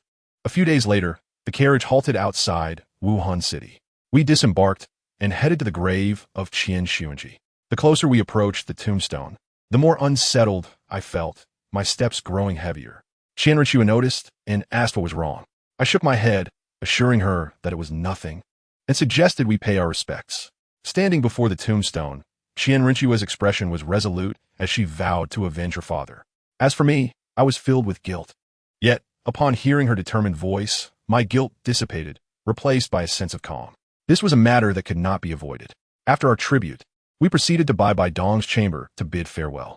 BibiDong seemed to have anticipated this, asking, "Are you preparing to leave?" I nodded and replied, "Master, Xue and I plan to venture out for a few years to broaden our horizons." Qian Renshue chimed in with a smile, "Mom, we intend to be away for 6 years and will return afterward." To our surprise, BibiDong shook her head, her expression stern and intimidating. "You may train, but you must return to Wuhan City before you turn 16. No matter what happens, you can only return early, not late. Do you understand?" Qian Renshue and I exchanged glances, sensing the gravity of the situation, yet we solemnly nodded in agreement. We also bid farewell to Qian Dalu, who, to our relief, approved with a cheerful demeanor. Instead of taking a carriage, we set off on foot, leaving Wuhan City behind. Qian Renshue asked, "Xiao Xian, shall we head directly to the extreme north?" I shook my head, "Not yet. First, we'll go to Suatawa City, and only when we both reach level 40 Soul Ancestor will we proceed. If we go now, I cannot guarantee your safety." "Who needs your protection?" she retorted, though I could tell she was secretly delighted, sneaking glances at me with a playful expression. I smiled but remained silent. I was acutely aware that many of the evil soul masters pursued by the Wuhan Hall had taken refuge in the extreme north. While my million-year soul skill was formidable, rivaling that of Soul Emperor, its consumption was immense. Given my current soul power, I could only use it thrice before being incapacitated. The thought of even the slightest injury befalling Xue was intolerable to me.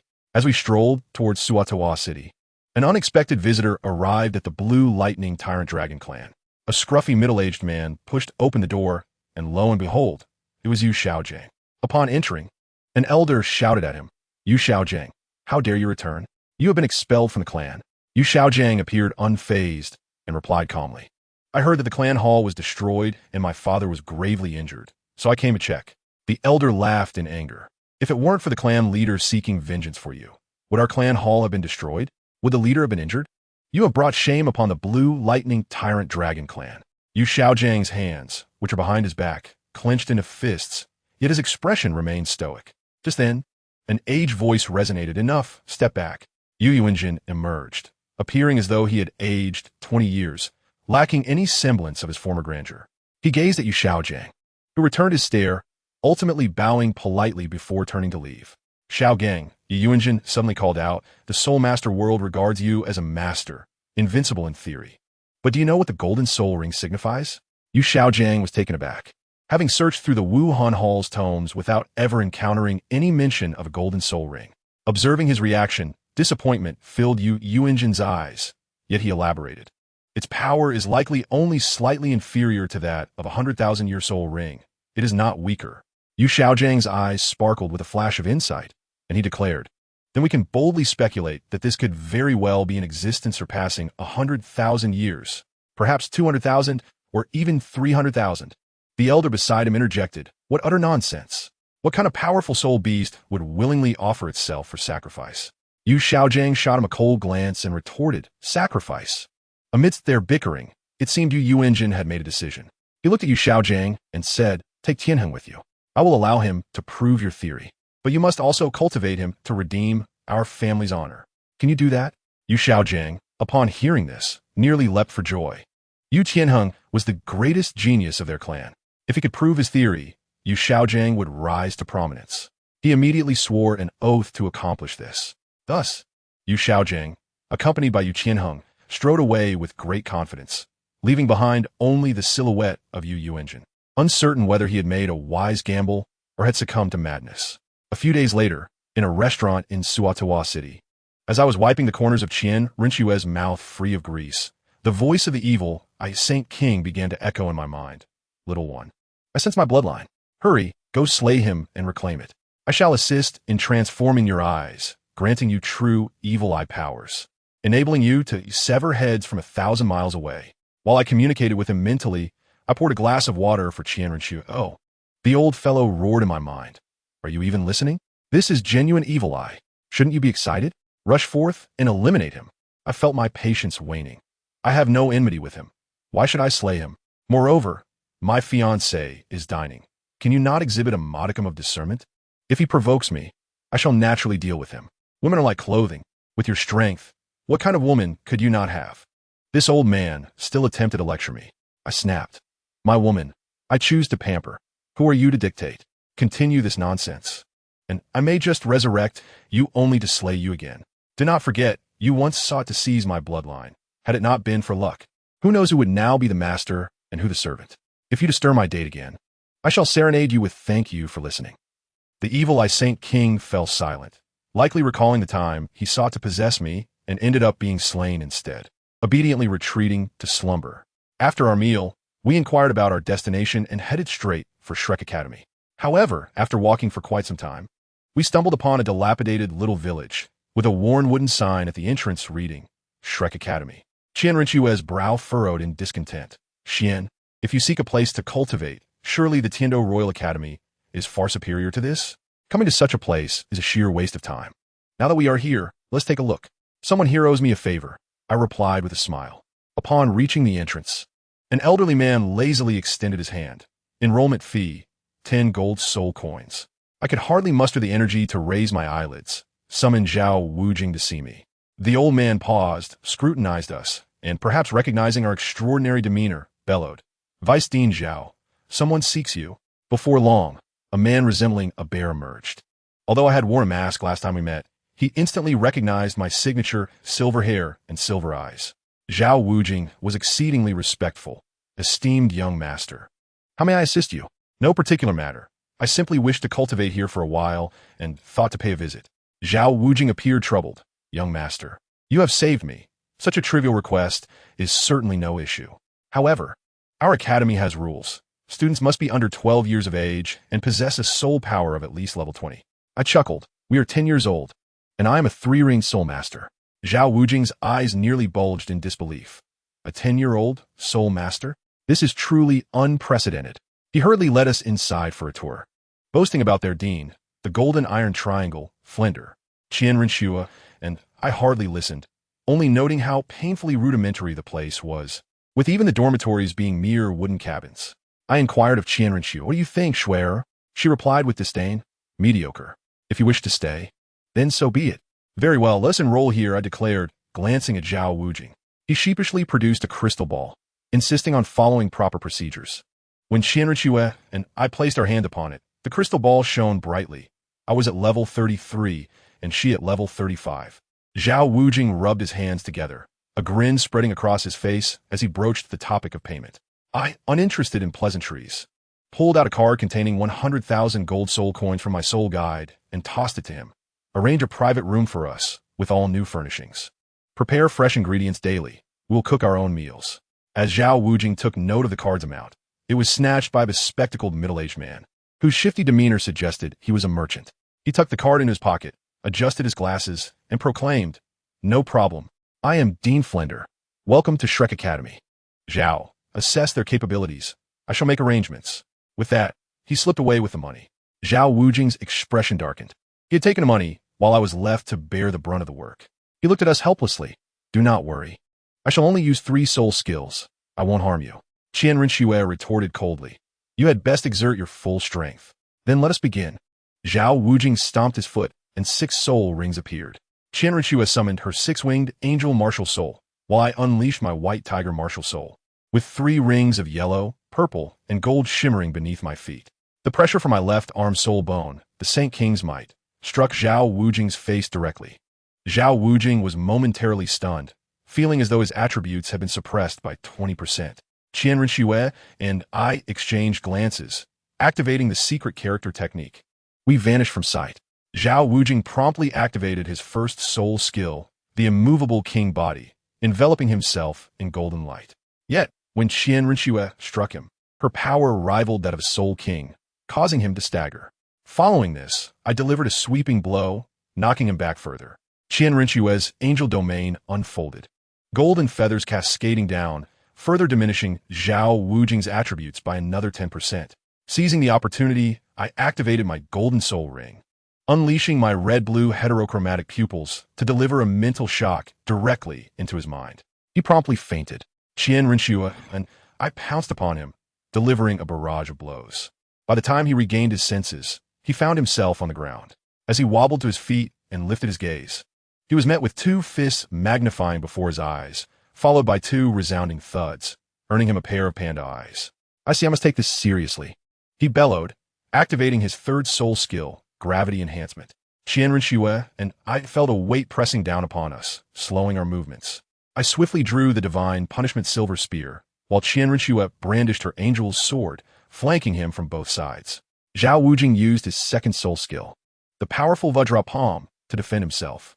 However, Qian Rinxue's sword pierced through his defenses, leaving a cut on his hand.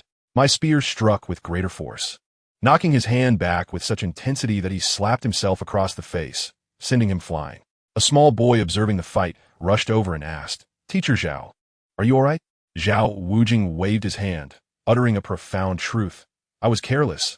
I did not dodge." Qian Rinxue and I sheathed our weapons, fully aware that together we could easily handle a soul emperor. Flender returned, humming a tune, and upon seeing Zhao Wujing's bruised face and hearing the events, he fell into deep contemplation. Meanwhile, we entered the so-called private room, which was shockingly simple, prompting us to sit cross-legged and cultivate. The next day, Yu Xiaojiang unexpectedly arrived, accompanied by Yu Tianheng.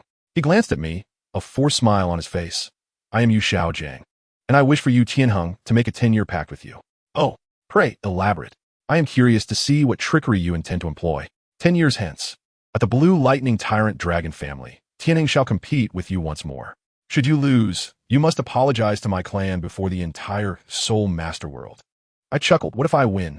Then our Blue Lightning Tyrant Dragon family shall acknowledge defeat to you. Very well, I agree.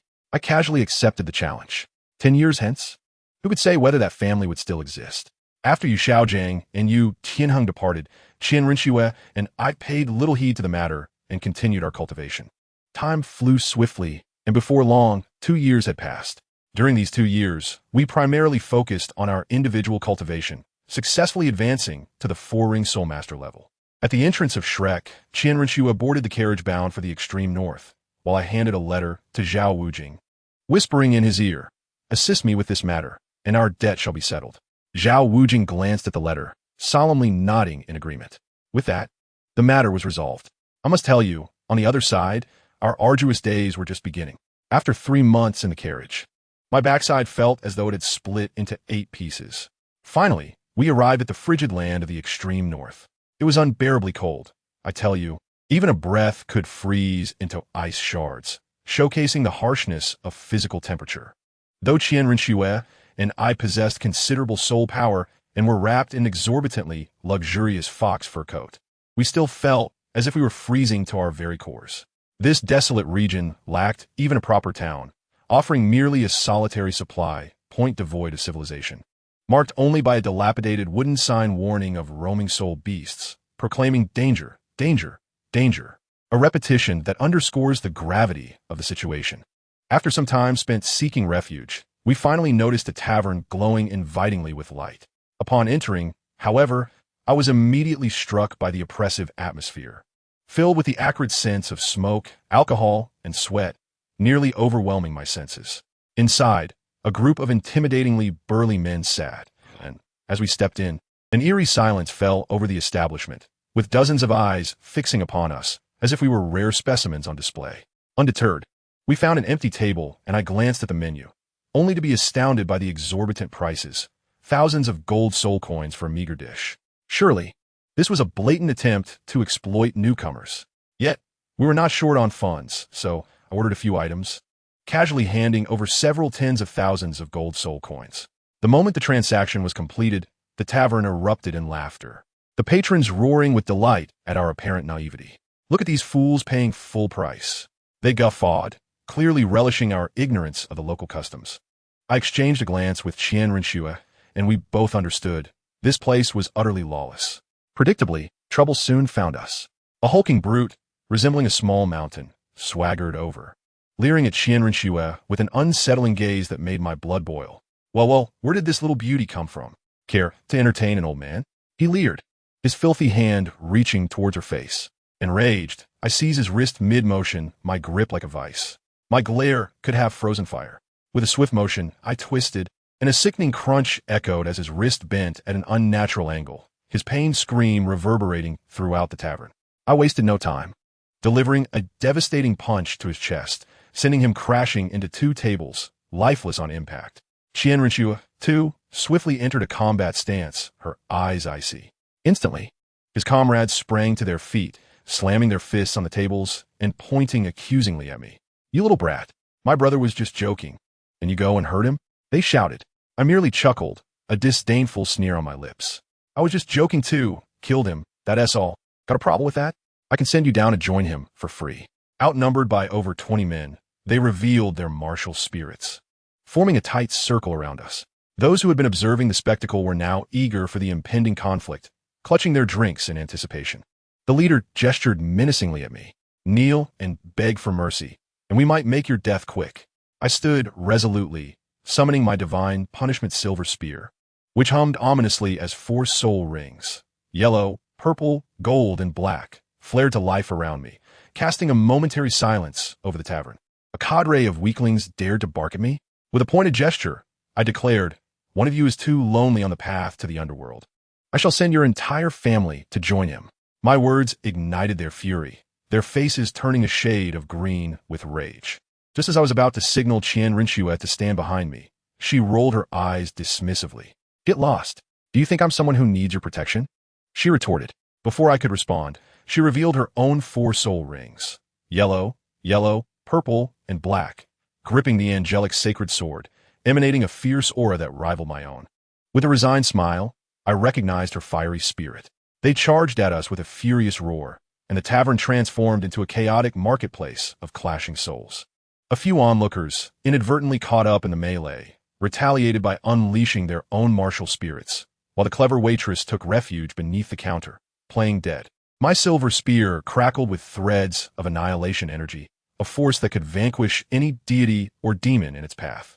Each strike resulted in death or grievous injury. Qian, meanwhile, wielded her sword with elegance, flames of gold igniting as she cleaved through the chaos with ease. Suddenly, a brilliant golden light erupted from her being as the angelic domain enveloped the tavern. I felt an exhilarating surge of power coursing through me. While our adversaries found their movements sluggish, as if trapped in a quagmire, their soul energy continuously purged and diminished. Seizing the opportunity, I unleashed a tempest of destruction, sending bolts of electrified snow cascading toward the crowd, my focus unwavering. Without glancing back, I scooped up Qian, employing the secret technique to propel us like a rocket out of the tavern. just as we burst through the door. An earth-shattering crash echoed behind us as the entire structure collapsed into ruins. As for the patrons inside, with my annihilation energy striking them directly, their survival was a mere fantasy. Cradling Qian Rinxue in my arms, I noticed she was spattered with blood, none of it her own. "Ichukled, Sua? It seems we need to find another place to dine." With a haughty huff, she retorted, "Then why don't you put me down?" "Put her down? Absolutely not." I continued to carry her as we searched for an inn. Frustrated, she bit me hard on the shoulder. Glancing down, I felt hardly a thing. I let her have her fun. Realizing I was unfazed, she lost interest in her antics, instead gazing at the wreckage of the tavern, a smirk creeping onto her lips. After a lengthy search, we finally located an inn that was open for business and secured a room. Upon entering, the warmth enveloped us like a heavenly embrace. I gently placed Qian Rinxue on the plush bed and, admiring her stunning visage, playfully remarked, "Schwerer, you actually bit me earlier." She pouted defiantly. "So what if I did?" With a mischievous grin, I leaned in and kissed her. After a satisfying moment, I rose and retrieved some provisions, casually offering, "Here, make do with this for now. The dining hall is closed." She shot me a glare, but silently began to eat. Suddenly, I was struck by an epiphany. "Schwerer, I realized something." "What is it?" she asked, puzzled. With utmost seriousness, I declared, "You are no longer the plain and ordinary girl you once were. You possess remarkable allure now." Following my gaze, she glanced down, momentarily stunned, before her face flushed a deep crimson, a potent aura radiating from her. "Yixian, you scoundrel!" Golden light shimmered on her hand, and before I could react, the situation escalated. After resting for several days in the small town, we finally ventured into the true extreme northern territory. I must tell you, peculiar occurrences were afoot. The vast expanse of ice and snow stretched endlessly before us, and after hours of travel, not a single soul beast nor any living creature had graced our path. The eerie silence was unsettling, sending shivers down my spine. The deeper we ventured, the more something felt amiss. I hastily called out mentally, "Old brother, wake up. We're in serious trouble." The eyes of the evil sacred king opened, scanning the surroundings with a grave tone. "You must flee. All soul beasts are retreating to the core area. There are 3 formidable ones, the strongest nearing 700,000 years old, and it appears she is injured. If you do not escape now, do not blame me for failing to warn you." Upon hearing this, I was taken aback. 700,000 years. It had to be the Snow Empress. If she was injured, what kind of monstrous being could inflict such harm? I resolved immediately. We needed to leave. There was no time to waste. I relayed the situation to Qian Rinxue, urging her to follow me in retreat. However, her stubbornness flared up. "We came here to train, not to flee. If we run at the first sign of danger, what kind of training is that?" She was displeased with my protectiveness, insisting on waiting until the following day to assess the situation. Seeing her obstinate demeanor, I had no choice but to agree to rest the night, setting up the tent while I kept watch. In the dead of night, a roar erupted like surround sound, jolting both of us awake. Qian Rinxue, despite her good intentions, doused the campfire with a bucket of water, producing a hissing sound as thick smoke billowed skyward like a signal of distress. At that moment, I was gripped by a single thought. It was over.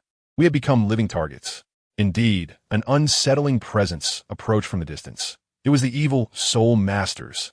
Without a moment's hesitation, I grabbed Qian Rinxue and fled. However, behind us trailed a group of formidable foes, 3 titled Douluos and 6 soul Douluos, moving with alarming speed. They were particularly malicious, akin to walking dogs, maintaining a distance that was neither too close nor too far.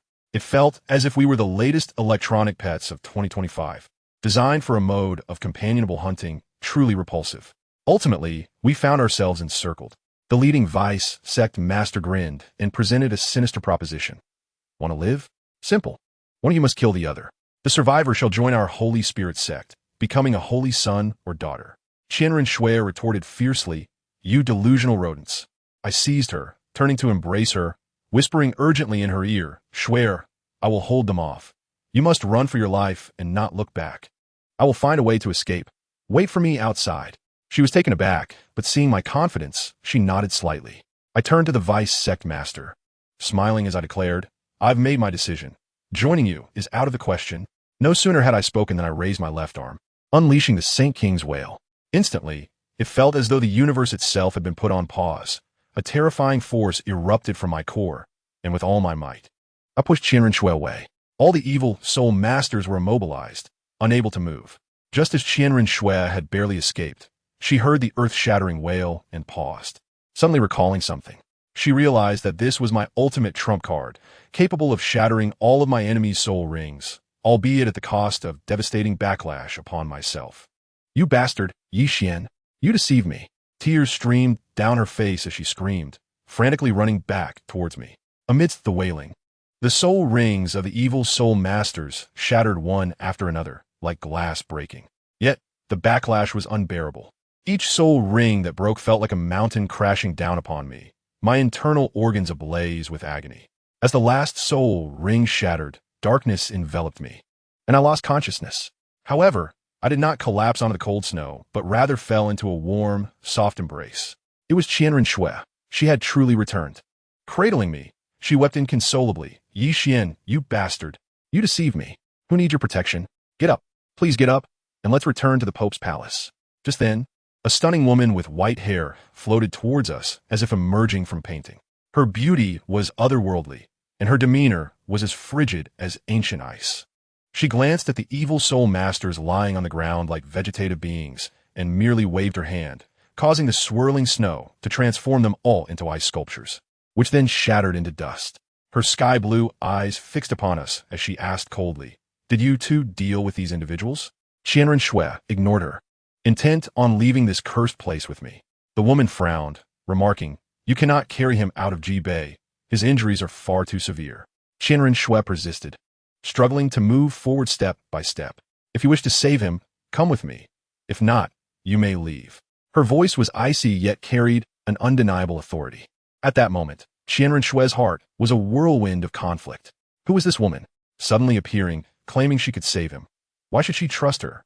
Yet, her tone brooked no dissent, and seeing Yi Qian's breath faint as a flickering flame, she realized that further delay could spell disaster. With no other option, she gritted her teeth and accompanied the woman, supporting Yi Qian. As we followed her deeper, I felt as though my very soul might freeze solid. The chills seeped in my bones, and around us lurked a host of soul beasts, their eyes glinting green like searchlights, sending shivers down my spine. Eventually, we entered an icy cavern, empty save for a single ice bed. Without turning back, the woman commanded, "Place him on the bed. Let me take a look." Qian Shui quickly laid Yi Qian down. The woman extended her hand, and with a flash of blue light, began to perform a CT scan on him. After a while, her brow furrowed, and my heart sank. The injuries are severe. His internal organs and bones are shattered, akin to a factory reject. Had it not been for the continuous life energy within him sustaining his life, he would have perished long ago. To save him, the only option was to guide this life energy back into him. She added, "You help me deal with the troubles outside. I shall provide you with a safe haven, and we will be even. There is ample water, but regrettably, no food." With that, she departed, closing the door with a flourish. Outside, her scorpion demon minion was displeased, angrily questioning, "Sister Shui, why save those two humans? They are the worst." The scorpion demon's hatred for humans was palpable. Yet the Ice Queen, Shui Di, coldly replied, "This is a transaction. Once he recovers, they shall leave." Her tone was resolute. Meanwhile, Yi Qian found himself falling into an endless abyss of darkness, wandering aimlessly without end. Suddenly, a blue planet appeared before him, Earth. He could barely contain himself, tears welling in his eyes as he longed to step back. Just then, he heard Qian Shui's voice calling him, "Xiao Qian."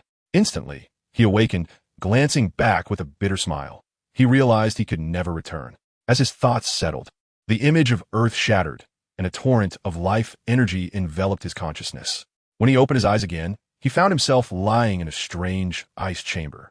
Qian Shui was asleep beside him, her exquisite face streaked with tears, evoking profound sympathy within him. As he attempted to move, a sharp pain surged through him, nearly overwhelming him. The voice of the grandfatherly figure within him couldn't help but comment, "You have a remarkable fate. Without the life energy from that gun, we would have been doomed." His movement roused Qian Shui. The moment she saw him awake, she froze for 2 seconds, then leaped to embrace him, sobbing and hitting him. "Yi Qian, you bastard! You deceived me." Yi Qian, ever light-hearted, attempted a joke. "I didn't deceive you. See, I'm fine." However, the tight embrace aggravated his wounds. Alarmed, Qian Shui quickly loosened her grip, helping him sit up, laughing and crying simultaneously. You need to recover properly. Once you're well, we shall return to the Pope's palace. No more training, never again. Yi Qian smiled, wiping her tears away. See, I'm Fine. It seems I have gained something from this misfortune. Gained something from misfortune? Qian Renshui questioned, puzzled. The next moment, Yi Qian smirked, and with a flourish, a gentle green light enveloped the entire room, emanating from him. Qian Renshui was taken aback, recognizing the aura as a domain. It was saturated with rich life energy, bathing them in warmth and comfort. Yi Qian looked at her, blinking, and asked Shui, "Do you not wish to know the purpose of my domain?" "I do, but I know you will tell me," she replied, pulling out a piece of dried food to offer him. "Do you trust me so easily?" Yi Qian accepted the food, genuinely surprised. Qian Renshui nodded emphatically, conveying the sentiment that a person willing to die for another is inherently trustworthy. Then, the most amusing moment unfolded. Yi Qian took a bite of the provisions, and his expression instantly froze. The amalgamation of flavors, sour, sweet, bitter, spicy, and salty, could only be described as an Epicurean disaster. Just as he was about to retch, he glanced up to see Qian Renshui's eager little eyes, and, with great effort, swallowed the wretched morsel, raising his thumb in a feigned praise, exclaiming, "Delicious! Far superior to what one can buy outside." As a result, Qian Renshui's eyes sparkled with delight, and, as if performing magic, she produced a plethora of food, insisting, "If you think it's delicious, then eat more." Dear friends, Yi Qian's face turned a shade of green. This was a true test of survival for his taste buds. He hurriedly stashed away the provisions, attempting to shift the conversation. "Shui, I'm not that hungry right now. By the way, weren't you curious about the effects of my domain? Let me enlighten you." Although Qian Renshui was slightly puzzled, she nodded and took a seat. Yi Qian breathed a sigh of relief, embraced her, and whispered in her ear, "This is called the life domain. Effect 1, area-wide healing, akin to a mobile spring of water. Effect 2, the most remarkable. Within this domain, I am immune to all negative statuses and can siphon life force from my opponents. Unless someone can defeat me in one blow, I will outlast anyone who dares to challenge me." Goodness, this was indeed the legendary principle of survival. If I am alive, you are the one who will perish. Qian Renshui's eyes widened in astonishment. This was truly extraordinary, observing her shocked expression and inhaling her fragrant scent. Yi Qian could not resist planting a kiss on her cheek. Qian Renshui shot him an annoyed look and inquired, "How long until you can recover?" "Within the domain. 3 days would suffice. Outside, it would likely take a year and a half of rest." Yi Qian lamented, "Unfortunately, all the life energy in my weapon has been depleted, leaving only destructive energy." With a creak, the door swung open, and the Snow Empress entered. Upon seeing her, Yi Qian immediately spoke. "The ice goddess, Snow Empress?" The Snow Empress appeared taken aback. "You know me?" "Not really, just a guess," Yi Qian replied calmly. The Snow Empress nodded, producing 2 chilling objects from her cloak and placing on the table. "These are 2 pieces of ancient ice marrow. Absorb them and leave. Consider it my gratitude." Yi Qian's eyes brightened, his mind racing. While these items were valuable, neither he nor Qian Renshui possessed ice attributes, rendering them somewhat ineffective. He promptly responded, "Snow Empress, we do not desire these. We wish to train here for a while longer. Perhaps you could express your gratitude in another manner?" "Oh, pray tell," the Snow Empress said, intrigued. Yi Qian, holding Qian Renshui, adjusted to a more comfortable position and smiled. "Let us stay here for 3 years, and you can arrange for a sparring partner to hone our combat skills. Once the time is up, we shall depart on our own." Agreed. Without a moment's hesitation, the Snow Empress accepted, pocketing the ice marrow and turning to leave. For her, 3 years would pass in the blink of an eye. Upon exiting, she sought out the Scorpion Spirit, the Ice Emperor, and conveyed the arrangement. The Ice Emperor immediately erupted. "Sister Shui, how can this be? It's enough that I don't kill them. Now you want me to serve as their sparring partner?" "Absolutely not." The Snow Empress regarded her calmly. "Will you go or not? If not, I shall find someone else." The Ice Emperor quickly capitulated. "Fine. I will go." She agreed, albeit begrudgingly, while secretly plotting, how delightful it will be to torment these humans and make them leave in tears. After nearly 3 days, Yi Qian's injuries had healed completely. He stretched, feeling his joints crackle, and took Qian Renshui's hand as they stepped outside into the biting cold. In a vast expanse of ice and snow, only the Ice Emperor awaited them. "I am the sparring partner Sister Shui found for you. Shall we begin?" The Ice Emperor inquired, sizing them up. Please have mercy. Ice Emperor. Yi Qian nodded. I show no mercy, the Ice Emperor retorted with a disdainful glare. In the next moment, the battle commenced. Yi Qian, channeling the white tiger, wielded his spear like a dragon and launched an assault. Qian Rinxue, with her 6 angelic wings unfurled and the holy sword in hand, followed closely behind. Yet, the Ice Emperor stood unmoving, effortlessly blocking all their attacks with her pincers and scorpion tail, her demeanor dripping with contempt as if to say, "Is that all you've got?" She was merely testing their limits. Yi Qian and Qian Rinxue exerted all their strength, deploying various old techniques and even activating the angelic domain. But the Ice Emperor remained staunchly unfazed, delivering a crushing defeat. After a while, having gauged their capabilities, the Ice Emperor's expression shifted and she began to fight seriously. The tides of battle turned swiftly as she overpowered both Yi Qian and Qian Rinxue in power, speed, and defense, leaving them in utter despair. Suddenly, the Ice Emperor's scorpion tail lashed out towards Qian Rinxue from an unexpected angle. Yi Qian, noticing this in his peripheral vision, instinctively abandoned his defense, turning to block the tail with a shot from his spear, leaving his own chest wide open. The Ice Emperor's pincers lunged towards him, only to halt just before contact, the gust of wind ruffling his hair. The Ice Emperor was taken aback, questioning, "Aren't humans supposed to be selfish? Why would you risk your own safety to save her? Had I truly intended to kill you with that strike, you would already be a corpse." Yi Qian retracted his martial spirit and calmly replied, "Ice Emperor, what do you hold most dear? Is it power? And what is Snow Empress? Do you follow her simply because she is stronger than you?" His words rendered the Ice Emperor speechless. "You soul beasts have emotions. Surely, we humans do as well. Is that so difficult to understand?" With that, Yi Qian took Qian Rinxue's hand and strode back into the room, leaving the Ice Emperor bewildered in the wind. After a long pause, the Ice Emperor chuckled softly. "Interesting, truly interesting. For the sake of emotions, I shall see if you are genuinely devoted or merely feigning sentiment." She turned to report to the Snow Empress, who concurred, permitting the Ice Emperor to continue testing them, as long as no harm came to them. Meanwhile, inside the room, Qian Rinxue's culinary urges resurfaced, and she insisted on cooking. Yi Qian found it impossible to dissuade her. An hour later, 2 seemingly innocuous dishes were served. Yi Qian steeled himself and took a bite, his expression contorting in agony from the saltiness. However, quick-witted as he was, he immediately offered a bite to Qian Rinxue, smiling. "Delicious, you must try it." Qian Rinxue took a bite, only to spit it out the next moment, rushing for water. "So salty. This is inedible," she lamented. Yi Qian chuckled, helping her wipe her mouth, reassuring her, "It's all right," before taking to the kitchen himself to prepare 2 new dishes. The following morning, as Qian Rinxue stepped out of her room, she was suddenly ensnared by the scorpion tail and lifted into the air. A gleaming poisonous stinger poised threateningly before her delicate neck. The Ice Emperor's voice echoed, "You would do well to remain still, lest I cannot guarantee your safety." Upon seeing this, Yi Qian's eyes blazed with fury, demanding, "Ice Emperor, what are you doing?" "Nothing much, simply finding her intolerable and preparing to eliminate her." The Ice Emperor's tone dripped with malice. "However, I grant you an opportunity. You may attempt to rescue her. Of course, I might just kill you both." Yi Qian disregarded her threats, fiercely protective of his beloved. Without hesitation, he summoned the white tiger, activating the life domain, and charged forward, fully committed to the fray. His approach was one of exchanging injuries, employing the domain's siphoning abilities, intent on fighting to the death. The Ice Emperor managed to block a few of his strikes, but soon realized that this young man was entirely reckless, caring not for his own life. Intrigued, she released her grip on Qian Rinxue, allowing her to descend.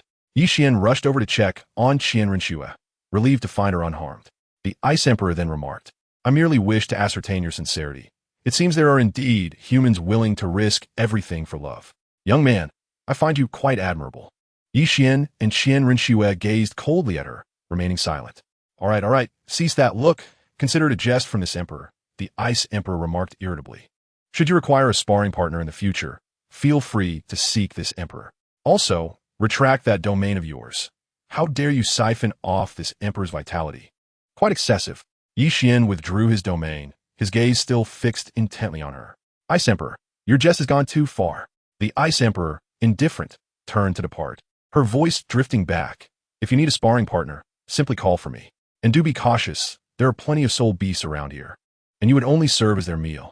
Upon returning to their quarters, the two revised their training regimen, determined to push their limits.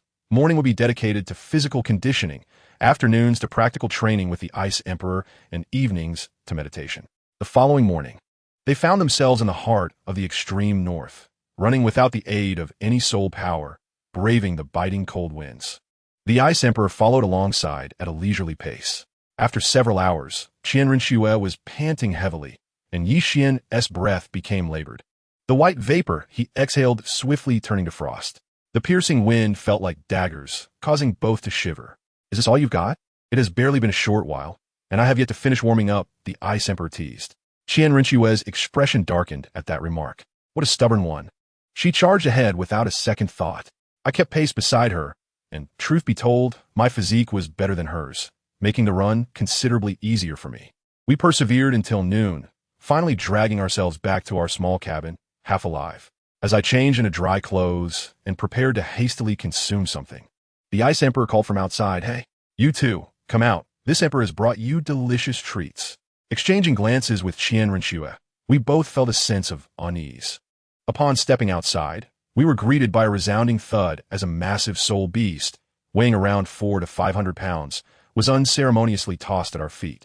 Still exuding warmth, the blood that touched the ground immediately froze into crimson blocks of ice. My eyes widened in excitement. Was this not a 100-year-old ice snow pig? Its meat was exquisitely tender, ideal for roasting. This meant our food supply for the coming months was secured. I swiftly retrieved a small knife from my soul guide and sliced off a generous chunk of meat, turning to the Ice Emperor. "Hey, care to join us for some roasted meat? I guarantee you have never tasted anything like it." The Ice Emperor, maintaining her proud demeanor, scoffed. "This emperor prefers it raw, but I suppose a taste wouldn't hurt." However, upon entering the cabin, she was immediately overwhelmed. Although our room was chilly, it felt like paradise compared to the outside. Particularly when I ignited a fire, the rising warmth made her uncomfortable. Just as she contemplated leaving, the aroma of roasting meat wafted through the air. Anyone who understands knows that once that scent emerged, she was utterly captivated, her gaze fixated on the skewers in my hand. Qian Rinxue was equally enticed. Having endured this dreadful place for so long that her mouth had nearly grown weary of blandness. Once the meat was ready, I divided it into 3 portions. The Ice Emperor tentatively took her share, and as she tasted it, her eyes lit up. In no time, she devoured her portion and then boldly stared at our plates, asserting, "You, young man, are rather stingy. This emperor provided you with such a large pig, and this is all you offer? I'm still hungry." Internally, I thought, an opportunity. I smiled and proposed, "If you wish to eat to your heart's content, you merely need to cover the ingredients." Without hesitation, she agreed, "No problem. I will take care of your meals, but I must have my share of roasted meat." And thus, our arrangement was established. Qian Rinxue and I exchanged knowing smiles. We had achieved the freedom to enjoy roasted meat in the extreme north. That night, I lay in bed, tossing and turning, contemplating the destructive force within my divine punishment silver gun. Since it never seemed to obey, I wondered if I could absorb it into my body, thus gaining complete control over it. Without further ado, I informed Qian Rinxue not to worry and set out to find the Ice Emperor, requesting a secluded spot for closed-door training. She led me to an ice valley, lazily resting at the entrance, saying, "Go on in, I shall guard you," ensuring not even a fly can enter. I settled into a meditative position, inhaling deeply, and extracted a wisp of destructive power from the silver gun. To my astonishment, as soon as it entered my body, it began wreaking havoc within my meridians, causing chaos. My life domain was desperately trying to repair itself, while it was being torn apart at an alarming rate. I spat out a mouthful of blood, my mind racing with one thought. I was doomed, utterly doomed.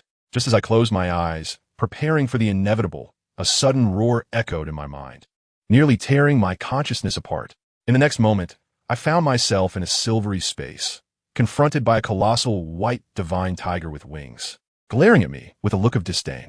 Before I could comprehend the situation, it swatted me away with a wing, chastising, "Get up. As the only heir of this seat, how can you lie there waiting for death?" I was momentarily stunned, but the humiliation ignited a fire within me. It repeatedly knocked me down, incessantly berating me. "You ought to be a king, commanding slaughter and instilling fear in all beasts. What is this? Only bullying the weak?" You have disappointed me immensely. Fueled by its scorn, I shouted back, if you want to fight, then let's. What if you were the divine beast, the white tiger? I charged at it, only to be repeatedly pinned down and rubbed into the ground. Time passed, and just as I felt I was on the verge of falling apart, it finally ceased its assault, its paw resting on my throat. In that moment, I resolved that if I were to die, I would do so while staring defiantly at it. To my surprise, it retracted its paw, seemingly satisfied. Now, that looks somewhat decent, though you are still too inexperienced. Merely a cub. Very well. Since you are the only heir, I shall use this remnant soul to assist you one last time. As the words fell, the massive divine tiger transformed into countless stars, all of which entered my body. My bloodline surged to life, a new power swiftly suppressing the rampant destructive force within me. And a wealth of knowledge regarding bloodline cultivation flooded my mind. Just as I completed the fusion, an overwhelming aura of sovereignty emanated from me, causing all soul beasts in the extreme north, from the smallest to the largest, to bow down, unable to move. Even formidable beings like the Snow Emperor merely furrowed their brows, not daring to resist. Outside the Ice Valley, the Ice Emperor was flattened to the ground, staring in bewilderment at the valley. What on earth is this young man doing? I slowly opened my eyes, my silver gaze filled with pride and disdain, feeling invincible. I sheathed my silver gun and exited the Ice Valley, where the Ice Emperor immediately leaped up, questioning, "What were you doing just now?" The commotion was immense. What could I say? Of course, I could not reveal anything. I feigned ignorance, calmly stating, "I was merely training, didn't he hear a thing? Let us head back." The Ice Emperor appeared skeptical, but did not press further. On the way back, I secretly delved into the inheritance within my mind, one titled Killing Principles and the other Qian Town Soul. However, when I attempted to harness the so-called star power, it showed no response, refusing to be summoned. Upon returning to the room, Qian Rinxue scrutinized me closely, remarking that I seemed different, though she could not pinpoint how. I chuckled and leaned closer, of course. I was already at the pinnacle of good looks. I might be even more handsome now. She rolled her eyes. "Stop being vain. You are undoubtedly hiding something from me." I paused for a moment, solemnly assuring her that I could not disclose it yet, but I would tell her in due time. Understanding, she nodded, agreeing to wait for me. Meanwhile, the Ice Emperor relayed the events to the Snow Emperor, who gazed at the western night sky and remarked, "The shining star has changed masters." It turned out that the 4 stars representing the 4 divine beasts had always remained dark, but just moments ago, the shining star, symbolizing the white tiger, had fallen, making way for a new ascendance. The air was thick with the weight of a proclamation, the announcement of a new king's ascendance. The Ice Emperor was momentarily taken aback, instinctively casting suspicion upon me, yet ultimately dismissing it as improbable, attributing it to mere coincidence. The Snow Empress also deemed my martial spirit lacking wings, sending forth the Titan Snow Demon King to the extreme north in search of the winged white tiger. Of course, I was oblivious to all of this at the time. Days passed in this manner. I practiced each morning, feeling a growing warmth within my body, sweating profusely in the depths of winter, yet finding it exhilarating. Then came the real combat with the Ice Emperor, as I infused my soul skills with the power of destruction, dramatically increasing their potency. My combat experience, and that of Qian Rengshu's sword, as if propelled by a rocket. Each evening was marked by our unwavering ritual of roasting meat. The Ice Emperor would urge me daily, "Hurry up, or we'll be overcooked." Once satiated, she would depart contentedly, ensuring fresh soul beast meat awaited us at our doorstep the following day. Qian Rengshu would coyly lament that we could not have roasted meat every day, as it would become tiresome. I playfully pinched her nose, chuckling, "Silly girl, we can vary our meals. We can simply prepare a portion as roasted meat." Thus, 3 years slipped by. Both Qian Rengshu and I were nearing 16, our youthful innocence long faded. I stood at 1.8 meters with silver hair, while she towered at 1.75 meters, her golden hair gleaming like fresh snow. Together, we were a striking pair. One morning, we unexpectedly overslept. The Ice Emperor called out at our door for quite some time before we finally emerged. Just as she prepared to scold us, I interjected, "Ice Emperor, we are ready to leave." She was taken aback. "Isn't there still 3 months remaining? Why leave early?" I explained that there were matters to attend to back home. And with a smile, I expressed my gratitude for her companionship over these 3 years. The Ice Emperor's expression was a complex tapestry of emotions. And after a moment of contemplation, she earnestly asked, "Will you return in the future?" Remember to visit me and prepare roast meat. I have not had enough. I could not help but laugh. I thought you would miss us. Turns out it is the roast meat you cannot bear to part with. All right, there is freshly roasted meat inside. Go eat before it cools. With that, I took Qian Ringshu's hand and turned to leave. Behind us, the Ice Emperor's voice echoed, "You too. Remember to return to find me." We paused, nodded in acknowledgement, and departed from the extreme north without looking back. As we settled into our carriage heading back to Tiando City, Qian Ringshu inquired, "Xiao Qian, are we returning early to obtain the 5th soul ring in the Stardow Forest?" We were both at level 49, just 1 soul ring short. I gently stroked her hair and replied, "Indeed, our teacher instructed us to return before we turn 16. We have ample time. However, I harbored a secret agenda. I intended to take a detour to eliminate a certain individual, one whom I wished to keep hidden from my teacher, BibiDong." The carriage jostled for 3 months before finally reaching the outskirts of Tiando City. I pointed toward an impressive manor ahead, grinning, "Look, my Xinyan pavilion. Aunt Yi has managed it well." However, as we approached the entrance, 2 guards blocked our path, declaring, "Xinyan Hall is a restricted area. Unauthorized personnel must not enter." Qian Ringshu burst into laughter, teasingly remarking, "Well, it is well managed, but now you, the absent-minded master, cannot even enter your own home." What could I do? I felt embarrassed. Since its completion, I had never returned. After rummaging through my soul guide, I retrieved a silver token inscribed with Hall Master and tossed it to the guard. Upon receiving the token, the guard trembled, scrutinizing it as if it were a relic of legend. His expression mirrored that of someone encountering an urban myth. No wonder, with my neglect.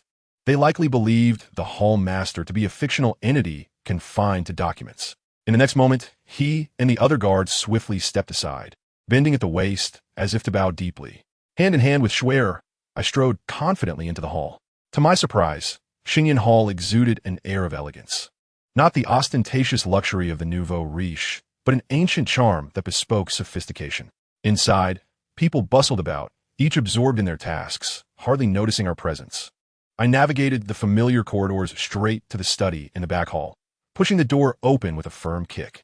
Aunt Yi, also known as Yi Shishui, was engrossed in her work. Upon hearing the noise, she looked up, startled, and promptly stood to greet us with utmost respect. "Master, mistress."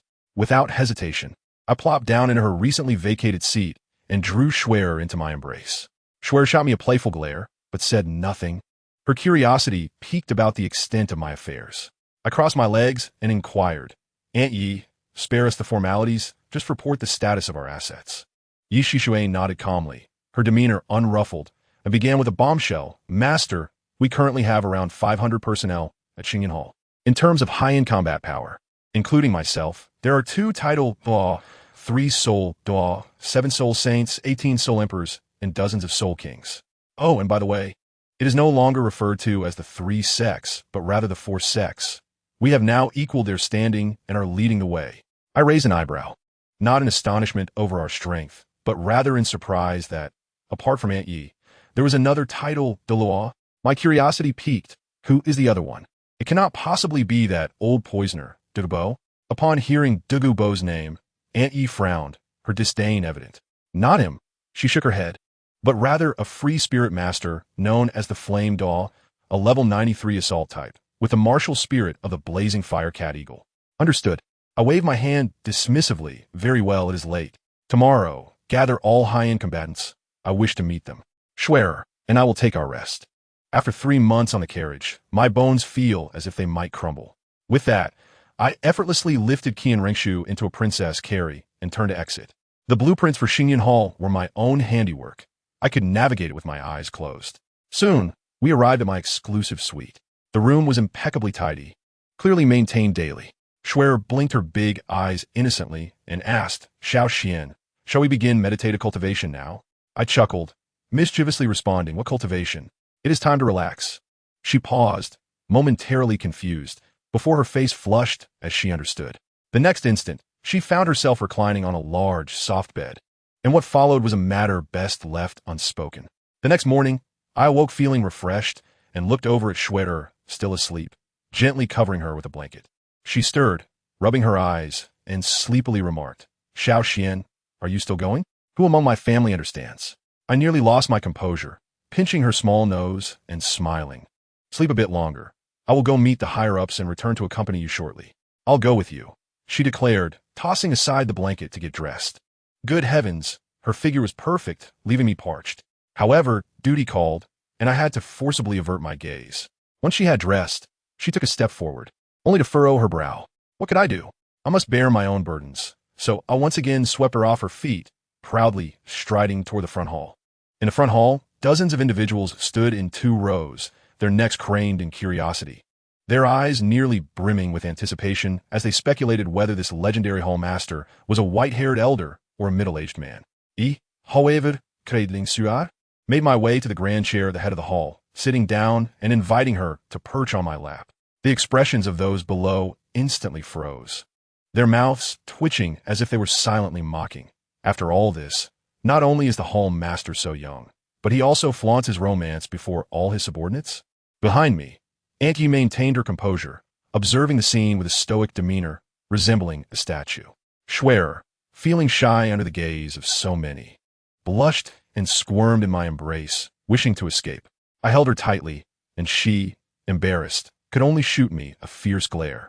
Clear my throat, I smiled and said, I've just returned and am still in the dark. Yi, could you introduce me? Yes, Master. Yi began to name the individuals present. Master. We currently have 1 elder and 3 hall masters. Elder Lai Yan, a level 93 title Daw, a graceful woman, stepped forward. The 3 hall masters are Meng Shu, an 87 level Soul Daw, a white-haired elder, Yin Xiao, an 83 level Soul Daw, a middle-aged man, and Zhang Chun, an 81 level Soul Daw, another middle-aged man. The 4 of them stepped forward in unison, their sharp gazes fixed upon me. I smirked, feeling no need for pleasantries. Nice to meet you all. I am Qian. Yi, perceptive as ever, released her aura, signaling clearly, hurry and pay your respects. The 4 hesitated momentarily, but eventually bowed in unison. We have met the hall master. All settled, I nodded and issued a direct command. Return and prepare. Tomorrow morning, all Soul Saints and above will accompany me to the Luo Risenlin. The crowd looked bewildered, yet none dared to question. Once they departed, only Schwerer and I remained in the grand hall. She shifted in my arms, curious. What are we going to do in the Luo Risenlin? Wouldn't it be better to hunt soul rings in the Xingdo Dasenlin? And do we really need so many people? I pinched her cheek and revealed, we're going to treasure hunt. That place has celestial herbs that can elevate one without any side effects. Xuan's eyes sparkled with excitement. Is there really such a thing? Yes. Though I can't recall the exact location. We'll have to search tomorrow. No worries, we have plenty of time. I stood, still holding her, and suggested with a smile. Shall we return to our room to rest?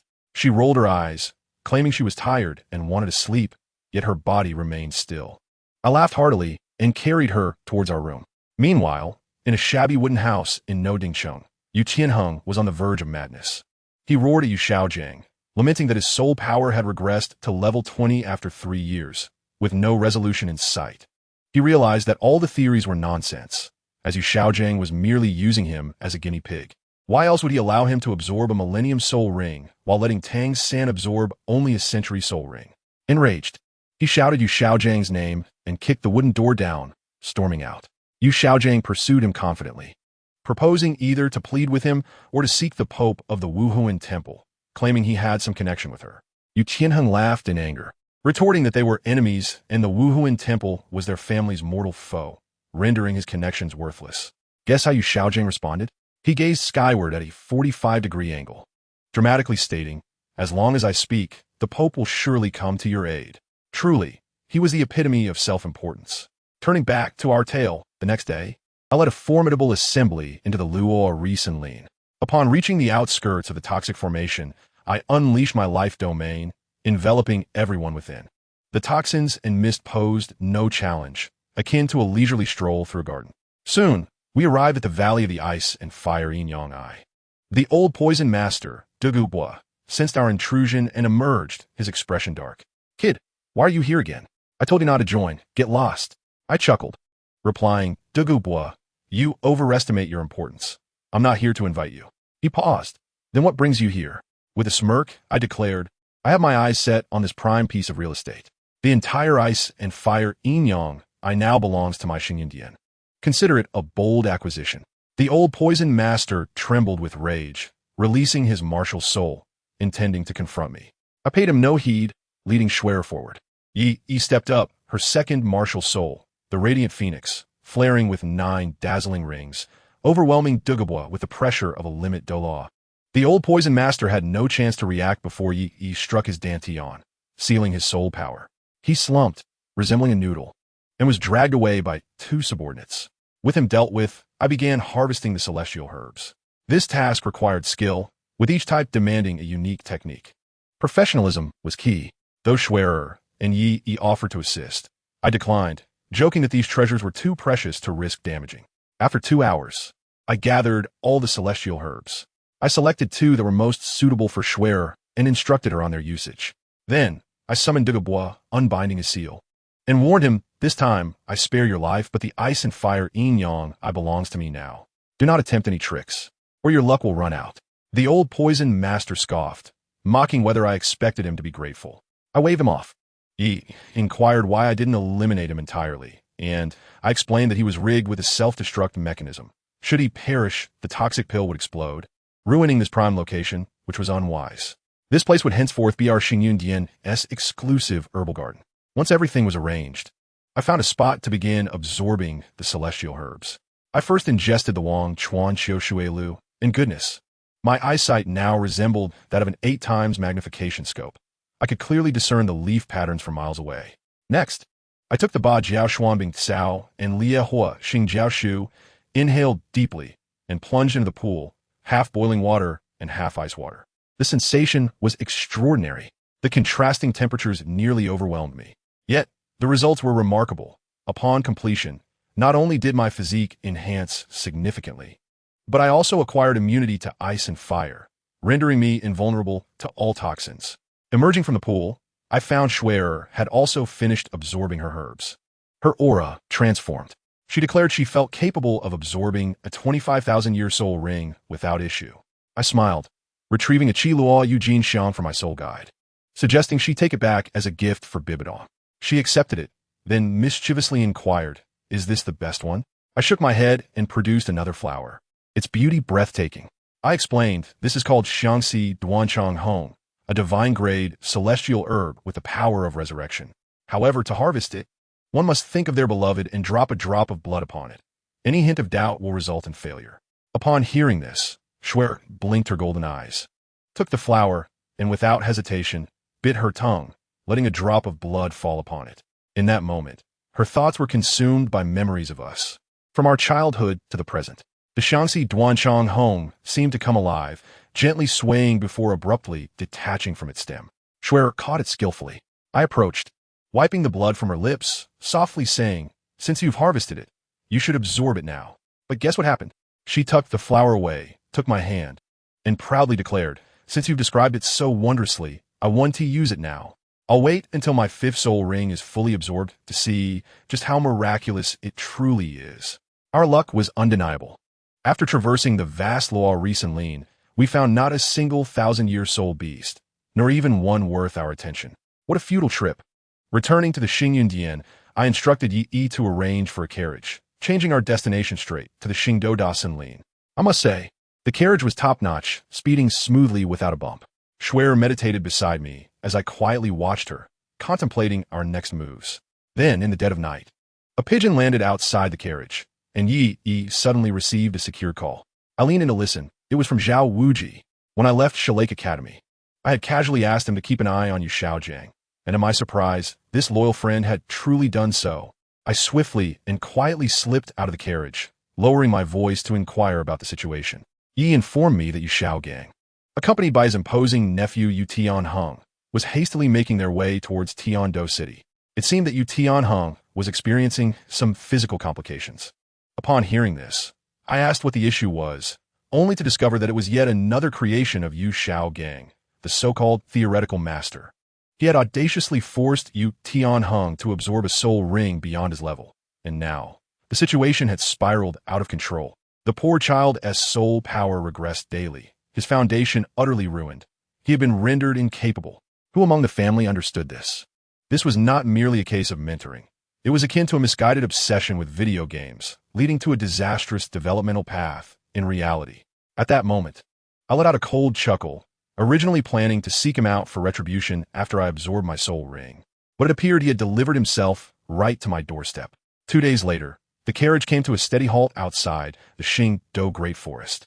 Upon entering the forest, Xue Er immediately set her sights on a 24,000-year-old radiant lion. With a mere glance, devoid of words, I understood her intent. I promptly said to Yi, "Aunt Yi, I entrust this to you. Make it swift." To my delight, Yi was exceptionally decisive. In a flash, she stood before the lion, a flicker of crimson light emanating from her hand. With a casual wave, the once mighty radiant lion was sent crashing into a tree, collapsing to the ground, twitching with no chance to react. Xue Er approached to deliver the finishing blow, effortlessly securing the soul ring before sitting cross-legged to commence her absorption. The entire process flowed seamlessly, exuding an undeniable elegance. I leaned against a large tree, safeguarding her, while Yi stood quietly behind me. At that moment, a thunderous roar erupted from the depths of the forest. I must say, that sound was rife with blatant provocation. My martial spirit is the white tiger. Was this not a direct challenge aimed at me? My eyes narrowed. The first time, I tolerated it, as Xue Er was in a critical moment, and I could not allow any disruptions. However, that beast continued its relentless roar, echoing as if on repeat, ensuring I could not ignore it. My family, who could endure this? There is a limit to forbearance. Was this not a classic case of what are you staring at? U immédiatement instructed Yi. Stay here and protect Xue Er. I shall return shortly. Before my words had fully dissipated, I transformed into a fleeting shadow and dashed forward. I was eager to discover which fool dared to flaunt their power before me. Upon pursuing, I discovered a black-striped white tiger with ebony wings, its tail resembling that of a scorpion, exuding a malevolent aura. My mind's repository of knowledge immediately chimed in. The dark demon, evil god tiger. I recognized this creature from ancient texts. It possessed not only formidable strength, but also intellect comparable to that of humans, thriving on the consumption of other soul beasts and soul masters to ascend. It had lured me here with a clear intent, to covet my pure white tiger bloodline, seeking to use me as its upgrade package. Just then, the evil I Saint King in my mind excitedly spoke up. "Youngster, pursue it. Do not let it escape. I have a way to make it offer you a sacrifice, becoming your second martial spirit." I was taken aback. Such fortune was indeed unexpected. He fervently promoted the idea, explaining that although this dark demon evil god tiger possessed only 30,000 years of cultivation, its true combat prowess was on par with a 100,000-year-old soul beast, a product of the fallen evil god's mutation, immensely powerful. As long as I could make contact with it for 3 seconds, the rest would be left to him. He could persuade this tiger to willingly offer its sacrifice. He further claimed that unless my white tiger martial spirit could evolve into a true divine beast, it could not surpass the quality of this dark demon evil god tiger. Very well, fortune favors the bold. I directly activated my martial spirit, enhancing my speed significantly as I clung tightly to the tiger ahead.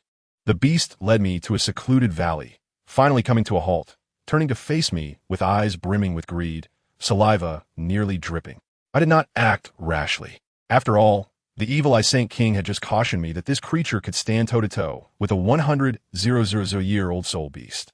I gripped my divine punishment silver spear, maintaining a safe distance.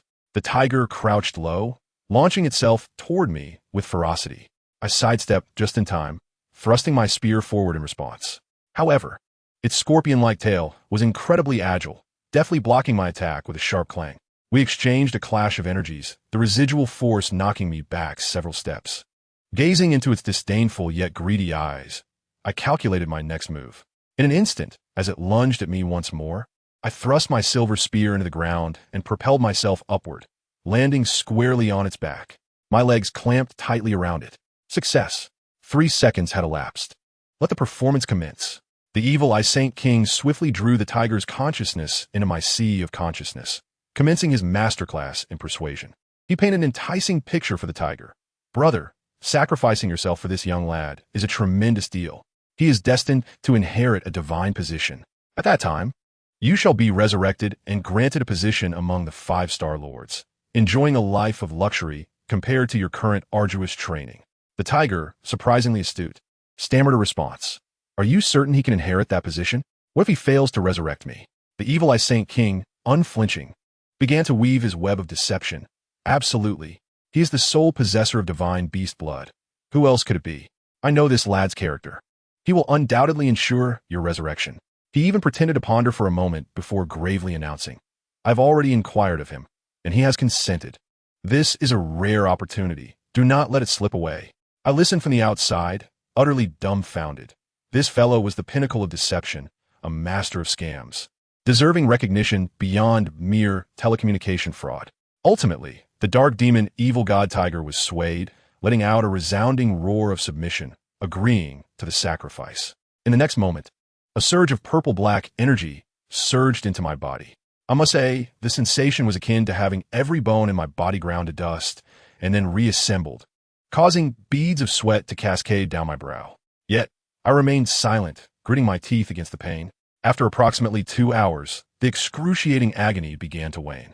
A brilliant purple light emanated from my back, and 2 tiger roars resonated in succession. My soul power soared to the 52nd rank of Soul King, and more importantly, I had acquired my second martial spirit, the dark demon evil god tiger. To top it off, I received a 30,000-year-old left leg bone, with the skill of spatial movement. This was indeed a tremendous gain. I gradually stood, feeling the surging power within me. With a thought, a flash of purple light enveloped my left leg, and a rift appeared in the space before me. I stepped through and instantly returned to Shui Er's side. Yi, upon witnessing my sudden reappearance, paused for a moment before resuming her indifferent demeanor. Meanwhile, Shui Er had completed her absorption of the immortal herb, smiling brightly at me. She informed me that after absorbing the soul ring, she had reached rank 53, but the Xingsha Duanchang Hong had propelled her soul power up 2 additional levels, reaching rank 55. Moreover, she had gained a recovery effect, rivaling my life domain. I jested that her effect seemed somewhat superfluous, as with me around, she would hardly sustain any injuries. She shot me a playful glare, yet inwardly I reveled in delight.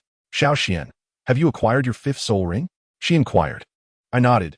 Indeed, we can now return to the Xingyun Palace. I will handle matters there, and then we can return to the Pope's palace.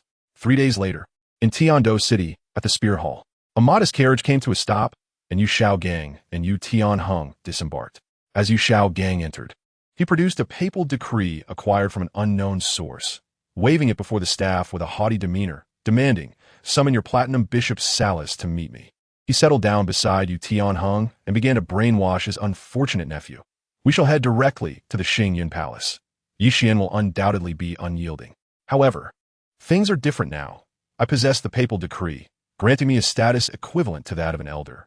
We shall leverage the Spirit Hall's influence to pressure him. No matter how formidable his Xingyun Palace may be, can it contend with the entire Spirit Hall? In due time, he will surely surrender the secrets. Yu Tian Hang's eyes sparkled with anticipation, as if he could already envision his future restored to that of a prodigy. Soon, Bishop Salas descended, respectfully returning the papal decree to Yu Xiaojiang.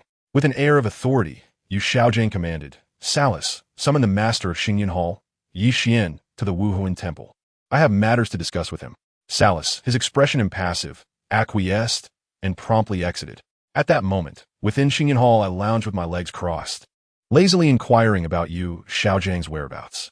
No sooner had I spoken than someone announced Salas's request for an audience. Upon hearing Salas recount the events transpiring at the Wuhuan Temple, I nearly burst into laughter. Though he did not recognize Yu Xiaojiang, he identified Yu Tianheng standing nearby. The entire situation became clear to me. Yu Xiaojiang and Yu Tianheng, armed with the papal decree from the Wuhuan Temple, had the audacity to invite the bishop of the Wuhuan Temple to threaten the son of Wuhuan. My dear friends, what a ludicrous endeavor. Their intellectual capacity is truly astonishing. A cold smirk crept upon my lips, since he had willingly come to my doorstep. He ought not expect to leave Tiando City alive. I, disinterested in transportation, turned to Salas and Yi, declaring, let us go. With a flash of purple light from my left leg, a rift in space appeared. We stepped through, and in the blink of an eye, found ourselves in the grand hall of the Wuhuan Temple. The occupants of the hall were startled, only relaxing their guard upon seeing Salas. Upon witnessing my sudden arrival, Yu Xiaojiang mistakenly believed his papal decree had instilled fear in the Wuhuan Temple, emboldening him further. I strode directly to my seat opposite him, yet my gaze settled on Yu Tianheng, and I sighed internally. What a pity such a promising talent squandered. without beating around the bush. Yu Xiaojiang brandished the papal decree and bluntly demanded, I wish to know how your second spirit ring is augmented with a 1,000-year spirit ring, and what the duration of your third spirit ring is. Leaning back in my chair, I could scarcely muster the energy to meet his gaze, laughing lightly. Why should I divulge this information to you? Yu Xiaojiang's expression darkened as he toyed with the papal decree, threatening, Yi Hall Master, this is not your Xingyan Hall. It is the Wuhuan Temple. You must consider carefully. Offending the Wuhuan Temple is not a wise choice. Are you threatening me? The derision in my eyes threatened to overflow. Salas nearly burst into laughter, having lived for decades, never before witnessing someone attempt to intimidate our young master using the Wuhuan Temple. Yu Xiaojiang pressed on, Yi Hall Master, it would be prudent for you to reconsider. You may not leave the Wuhuan Temple today. Feel free to try, I shot back, casting a glance at him, and see if I can leave the Wuhuan Temple today. As the two faced off, Yu Qianheng could no longer suppress himself. Eager to know if he still had a chance at redemption, he directly asked me, Yi Xian, 3 years ago, after I absorbed the 1,000-year spirit ring, my spirit power has been regressing. Do you know what has transpired? In response, I casually placed my hands behind my head, reclining in my chair, and remarked, please examine the issues with him. Swift and efficient, acknowledged my request, and, like a gust of wind, appeared before Yu Qianheng. The scene was nothing short of spectacular. A hand as white as jade rested lightly on Yu Qianheng's shoulder, probing his spirit power. In the span of a brief moment, Yi withdrew her hand, shaking her head with indifference, and said to me, Master, he is already crippled. Those 4 words struck like thunder. Yi continued. Even if he were to be saved, he would only reach the pinnacle of Spirit King, and even then, reaching Spirit Sect seems unlikely. I felt a pang of regret for him. Such a fine talent, a genius of the Blue Lightning Tyrant Dragon Clan, wasted. Salas wore a stunned expression, likely contemplating how Yu Yuanjin would react upon learning of this. Yu Qianheng, in that moment, was rendered speechless, his eyes wide with disbelief, filled with the impossible. Yet he understood clearly that the person before him was a titled Daw, the very individual who had once subdued his grandfather. Was there any reason to deceive him? A mere junior? The answer was a resounding no. In that instant, I witnessed his disbelief transform into a tidal wave of hatred, his gaze swiftly fixing upon his uncle. Yu Xiaojiang, friends, who can comprehend the feeling of plummeting from paradise into hell, discovering that the one who pushed you down is your most trusted kin? This maneuver effectively fried his CPU. Yu Xiaojiang, sensing the tide turning against him, immediately leapt up to refute. Impossible. Qianheng, do not believe her. My theory cannot be wrong. She is deceiving you. I couldn't help but chuckle, my sarcasm slipping out. How absurd. You remain stuck at level 29, never breaking through. Are you truly using your head to validate your theory? Moreover, is that theory genuinely your own creation? My words struck with precision. His feeble theory was merely a hodgepodge concocted during his dalliance with my teacher, BibiDong, at the Wuhuan Temple.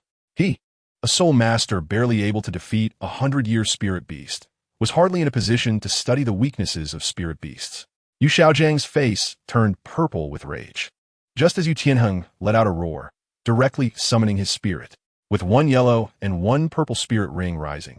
The phantom of the Blue Lightning Tyrant Dragon enveloped him, and he launched a fist toward Yu Xiaojiang's face. With a resounding thud, Yu Xiaojiang was sent flying, crashing to the ground, where he lay dazed for some time. Yu Qianheng, in a frenzy, mounted him, unleashing a barrage of punches, each strike fueled by spirit power. Merciless and without restraint, Yu Xiaojiang, now slightly more conscious, hurriedly pleaded, Qianheng, I am your uncle. How could I harm you? They are deceiving you. I, reclining with my legs crossed, leisurely delivered another blow. Oh, by the way, Yu Qianheng, I forgot to mention, once your spirit power completely dissipates, so too will your life. Moreover, the lower your spirit power, the stronger the backlash of the spirit rings. With my words, Yu Qianheng's punches grew heavier. The sound of bones snapping echoed through the grand hall, accompanied by Yu Xiaojiang's anguished cries. To be honest, I almost felt compelled to join in with a few kicks. Yet I restrained myself to maintain my aloof persona. I signaled to Salas, and that old fellow understood immediately, quietly withdrawing. After several minutes, he returned with tea, glancing at the nearly unrecognizable Yu Xiaojiang on the floor, and asked with his eyes, Is it done? I nodded slightly. Salas, then, transformed into a theatrical figure, placing the teacup down and bellowing, Yu Qianheng, how dare you? You strike an elder of my Wuhuan temple. Bring him to me. Several attendants rushed forward. struggling to pull the bloodthirsty Yu Tianheng away. As he was dragged away, he did not forget to turn back and deliver one last kick to Yu Xiaojiang. While everyone's attention was diverted, I poured myself a cup of tea, flicking my finger to dissolve a medicinal herb into the liquid. The entire process swift as a fleeting illusion. Yu Tianheng broke free from the staff, bolting out of the Wuhuan temple without a backward glance. I approached Yu Xiaojiang, holding the enhanced tea, and cheerfully remarked, "Yu Xiaojiang, perhaps you should focus on your own affairs.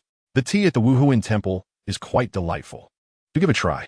With that, I thrust the cup into his hands and, accompanied by Yi, turned to leave. The fool, likely dazed from the beating, didn't even think twice before drinking it all in one go. Yi, following closely behind, transmitted a thought through her spiritual power. "Master, he has consumed it." A grin spread across my face. What I had given him was called Mo Ingshir Xie, colorless and tasteless, yet it had the capacity to drive one insane intermittently, with episodes lasting 1 to 2 hours. Upon exiting the Wuhuan temple, my mood was exceptionally buoyant, and I told Yi, "Please spread the news of how Yu Tianheng was ruined by Yu Xiaojiang. The more uproar, the better. It would be ideal if the entire spirit master community became aware. After all, what could be more satisfying than a death by the heart?" Indeed, the news spread like wildfire, swiftly permeating the entire spirit master community. In the realm of the blue electric Tyrannosaurus family, Yu Yuanjin personally inspected his grandson and immediately removed Yu Xiaojiang from the family tree. Now, anyone claiming to be unfamiliar with the esteemed master Yu Xiaojiang could hardly be considered part of the soul master community, albeit he had gained notoriety as a fool. The streets echoed with mockery, branding him as a theoretical genius who transformed prodigies into useless individuals. A few days later, I watched as Salas brought a bowl of medicinal soup, adding a potent ingredient before sending it to Yu Xiaojiang. The fool genuinely believed it was a healing remedy, sipping it while inquiring about the outside opinions from Salas. That old rascal Salas maliciously embellished the criticisms directed at him. In a fit of rage, Yu Xiaojiang consumed the entire concoction, lying on his bed, furious and vowing to prove himself. Soon after, the effects of the potion took hold. I must tell you, the scene was nothing short of a grand spectacle. Yu Xiaojiang ignited with fury, losing all rationality, and began to rampage within the confines of his room. Salas, listening to the commotion outside, awaited the opportune moment to introduce a group of women he had previously arranged. What followed was the climax of the event. In the middle of the day at the spirit hall, a window shattered with a crash, and several disheveled women rushed out, screaming. Immediately thereafter, a naked lunatic, eyes ablaze, leaped from the window, chasing after them and tearing their clothing. The entire street fell into an eerie silence. A second later, gasps of astonishment erupted. Who is this? How audacious! What skill is there in bullying women? Brothers, let us take him down. The crowd surged forward, encircling the madman, delivering a barrage of punches and kicks. How dare he shout? Brothers, let us finish him off. Such scum deserves a thorough beating. Salas stood calmly at the entrance of the spirit hall, stroking his chin, entirely unperturbed. His principle was simple. As long as he was alive, it was sufficient. Once Yu Xiaojiang was nearly beaten to death, Salas feigned authority, reprimanding the crowd, stating that this was an elder of the spirit hall, and he had no right to intervene, but could report to the Pope. I happened to be in a tea house across the street on the second floor, watching the spectacle unfold with Ning Fengji and Jian Douluo. Upon hearing this, the cunning Ning Fengji seized the opportunity, channeling his soul power to address the crowd, declaring that the Seven Treasure Glazed Tile School would also send a letter, trusting that the Pope would handle the matter fairly. This ignited the crowd's fury. Those who had initially feared retaliation now felt emboldened. Yes, I want to write a letter too. Me as well. This man must be punished severely. Someone shouted, I remember now. He is the master Yu Xiaojiang who turned Yu Tianheng into a useless individual. The situation spiraled completely out of control, with letters piling up like snowflakes before Salas. I observed this grand spectacle from the floor above, my heart bursting with laughter. Oh, dear teacher, surely now you must have lost all hope in him. The incident escalated throughout the day, culminating in 3 large boxes filled with petitions, which Salas dispatched with haste to Spirit City.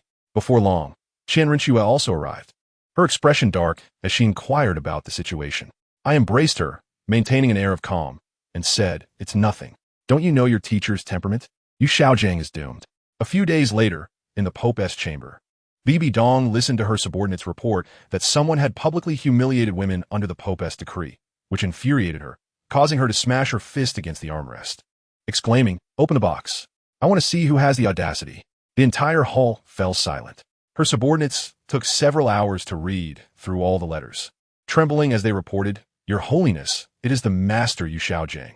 I could imagine BibiDong freezing upon hearing that name. Her first thought must have been disbelief.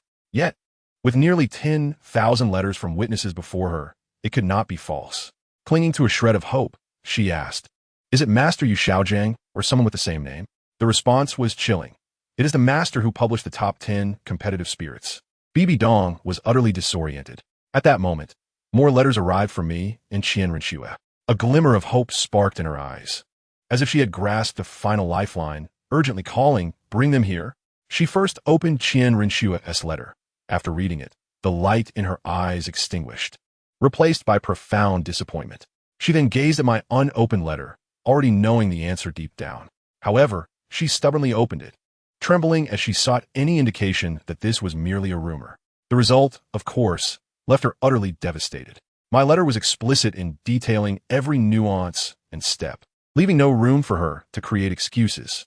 With a surge of force, she unleashed her soul power, transforming the letters into a flurry of confetti. Then, I must tell you, the most captivating scene unfolded. She, BibiDong, the Pope of the Spirit Hall, lowered her head and laughed. Initially, it was a soft giggle, akin to a mosquito buzzing, but soon, the laughter grew louder and more resonant, until the entire hall echoed with her singular laugh, sending chills down my spine. In that laughter resided a profound sense of liberation, as if the boulder weighing on her heart for over 20 years had finally shattered. The image of Yu Xiaojiang as her perfect idol collapsed into nothingness in that moment. Frankly, who among us could comprehend the burden she bore for 2 decades? After laughing for quite some time, she finally ceased, her gaze sweeping over us, and issued a command. "Yu Guan, Fume, you two go to Tiando City and handle this matter fairly." The weight of the phrase "handle this matter fairly" was pronounced.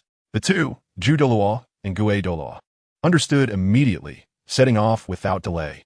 This incident had already spread like wildfire throughout the Soul Master community, with countless versions emerging like updates of a novel. Yet the core sentiment remained unchanged. Yu Xiaojiang, a scoundrel among scoundrels, utterly irredeemable.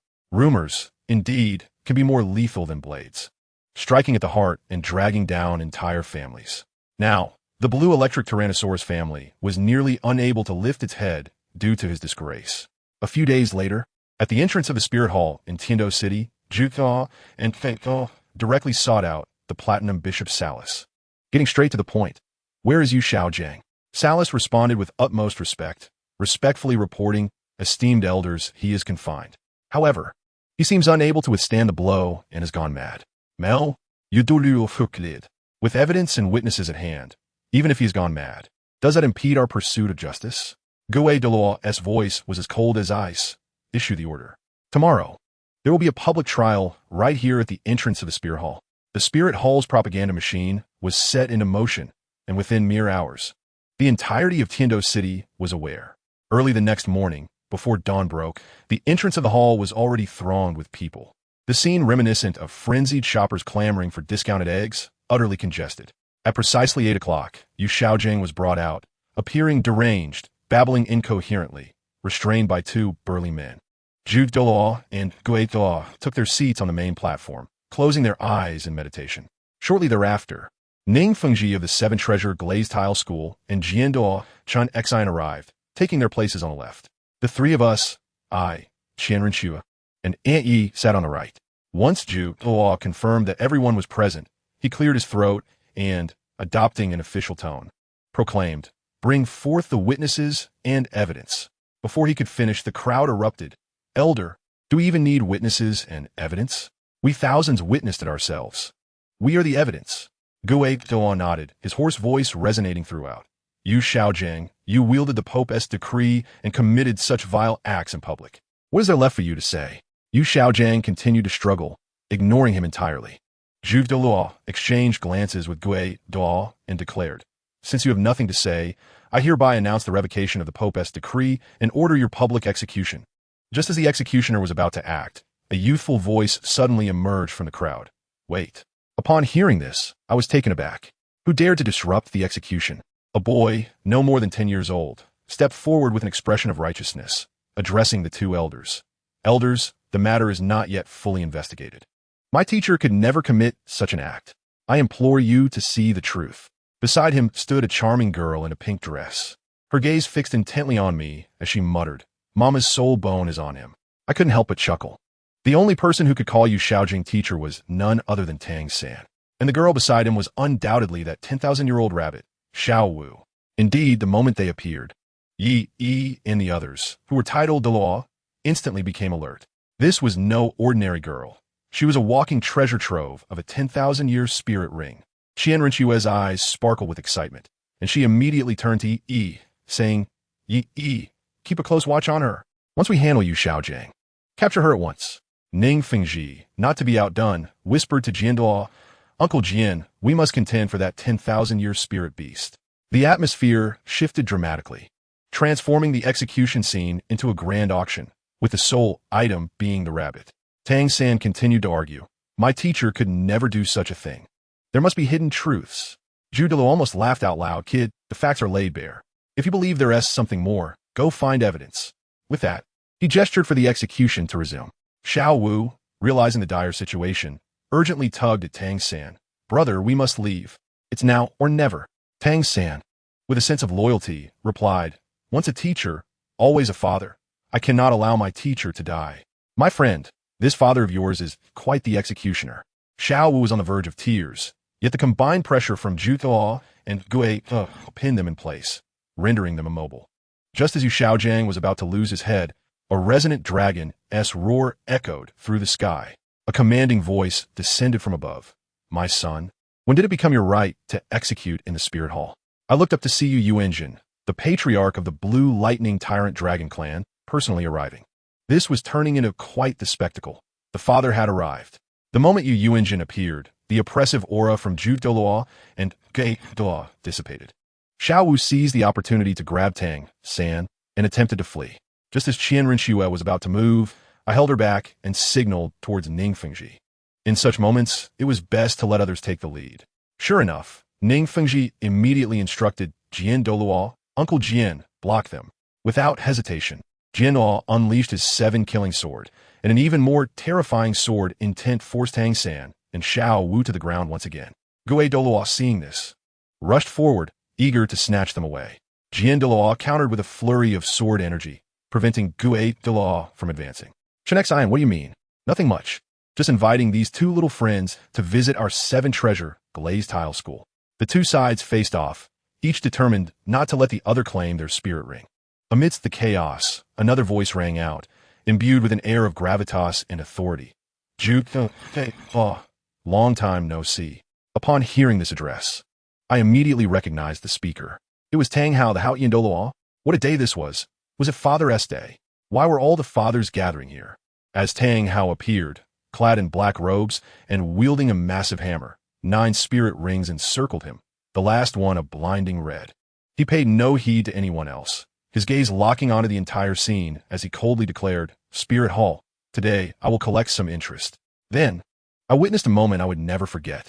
The Haotian hammer in his hand swelled to the size of a mountain, and all 8 of his spirit rings erupted in a cacophony, launching a devastating attack that came crashing down upon us all. Yes, you heard me correctly. It was aimed at everyone, including me, the mere spectator. At that moment, a singular thought crossed my mind. Was this fellow's brain also filled with muscle? His actions exemplified the blurring of friend and foe, indiscriminately wreaking havoc. Everyone, Dalu, Gui Dalu, Yuanjin, Jian Douluo, activated their ultimate abilities to withstand the onslaught. The collision reverberated through the entirety of Tiando City, sending shockwaves that plowed through the ground. Ning Fengji spat blood on the spot, and those with lesser strength were directly obliterated. Yu Xiaojiang was also unfortunate. He was struck by the shockwave and met his demise, leaving no chance of recovery. Seizing the moment amidst the swirling dust, Tang Hao snatched up Tang San and Xiao Wu, fleeing with them. I was infuriated. I could understand him attacking the spirit hall, and I could comprehend his aggression towards the 7-treasure glazed tile school. But why was he targeting me? I was merely an onlooker. After him, Qian Renshue and I shouted in unison. Yi, Ju Thaw, Gui Thaw, and a throng of others all pursued him. Dan Hao, burdened by 2 companions and suffering internal injuries from his own attack, fled in a most disheveled manner. We quickly caught up with him at the edge of the Star-Do forest. Without a word, Yi charged in to confront Tang Hao. He instructed Tang San and Xiao Wu to escape while he held the rear. "Want to run?" I immediately used a spatial shift to appear before Tang San and Xiao Wu, sending Tang San flying with a kick. This boy attempted to use his Tang sect hidden weapons, but I effortlessly caught them between my fingers, rendering his efforts futile. I delivered a punch to his chest, the sound of shattering bones echoing clearly. He fell to the ground, struggling to rise, and looked at me, saying, "Your soul power exceeds mine. This is not a fair victory." I nearly burst into laughter at his absurdity. Approaching him, I pressed the tip of my weapon against his throat and proclaimed, "Fairness? When has this world ever been fair? The law of the jungle is the true principle. The so-called fairness is merely a shackle imposed by the strong upon the weak. Do you think you are worthy to discuss fairness with me?" He was left speechless. Just then, the entire forest began to tremble. 2 thunderous roars erupted. "Sister Xiao Wu, we've come to save you." A massive beast with a bull's head and a serpent's body, alongside a gorilla the size of a mountain, charged forth. It was the Tianqing Yolong and the Titan giant ape, Daming and Erming. Upon seeing her reinforcements, Xiao Wu sprang to life, pointing at me. Her eyes filled with vengeance. "Daming, Erming, save my brother, and my mother's soul bone is also on him." Upon hearing this, the giant gorilla swung its massive palm towards me. I dodged swiftly, simultaneously launching an arrow I had confiscated from Tang San directly at his heart. He had already sustained severe injuries from my earlier attack and could hardly evade. However, at the very last moment, he moved slightly and the arrow missed his heart, instead piercing through his chest. "Brother." Xiao Wu immediately broke down, her eyes burning with a murderous intent as she glared at me. "Daming, Erming, kill him. Settle old and new scores." I merely smiled. 2 10,000-year spirit beasts were indeed formidable, but before an ultimate Douluo, they were merely coming to deliver soul bones. At that moment, a beam of light descended from the heavens, and a figure crashed down with a thud, creating a large crater. It was Tang Hao, with a gaping wound in his chest. He was already dead. Yi's silhouette slowly descended from the sky, approaching me with an icy report. "Master, Tang Hao is dead." I gazed at her behind the radiant phoenix spirit, smiling. "We are in the Star-Do forest. There is no need to conceal it." Yi nodded, retracting her disguise of the phoenix. In the next instant, her true spirit, blood-souled demon king, was unleashed with a fierce display. The colors of her spirit rings shifted to 7 black and 2 red, an evil and terrifying aura instantly enveloping the entire forest. "Yi, I leave the Tianqing Yolong to you. I will handle the Titan giant ape. Today, I will claim all their spirit rings and soul bones." As my voice fell, Yi Qian released his white tiger spirit, 5 spirit rings of yellow, purple, gold, black rising beneath him. The divine punishment silver gun spun in his hand, its tip aimed directly at the Titan giant ape as he charged forward. Yi Shishui stepped forward without hesitation, heading straight towards the direction of the Tianqing Niumang. Qian Rinxue glanced at Tang Hao's lifeless body, and the 6-winged angel Wuhuan emerged from her back. 5 soul rings of yellow, purple, black, and black appeared beneath her feet as the angel's sword manifested in her hand, following closely behind Yi Qian to confront the Titan giant ape. The Titan giant ape, observing the 2 approaching figures, slightly curved one hand to shield Xiao Wu and Tang San within its grasp, while the other formed a fist and swung towards Yi Qian.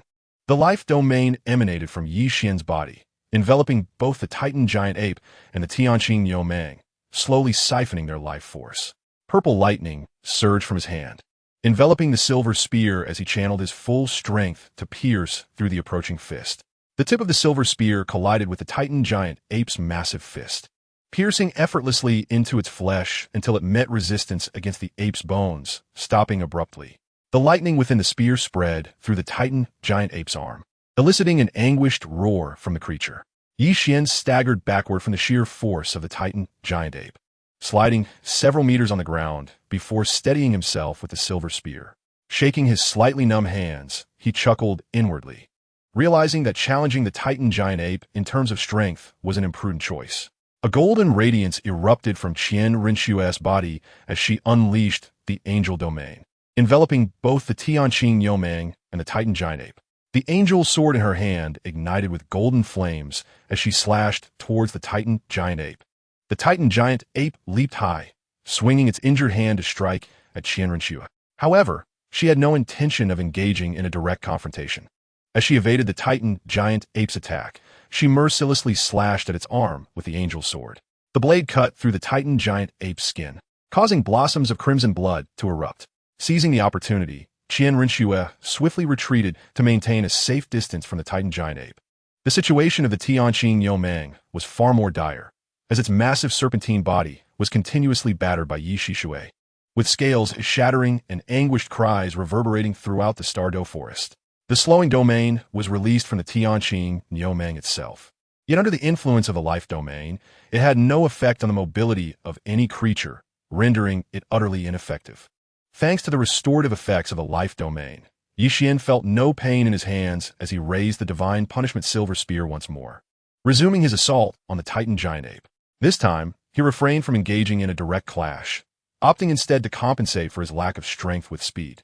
Employing the Xunji secret, he unleashed a flurry of spear shadows, evading the Titan giant ape's attacks while thrusting the spear directly at it.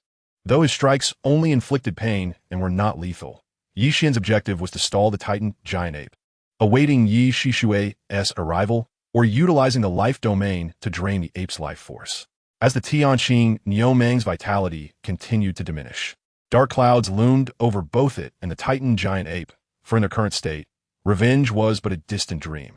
Xiao Wu, sheltered within the Titan giant ape's palm, watched Tang San's breathing grow increasingly shallow, while the anguished cries of the Tianqing Yomang and the furious roars of the Titan giant ape filled her heart with dread. With scales shattering and blood pouring from its wounds, the Tianqing Yomang glanced around the battlefield, determination igniting in its eyes.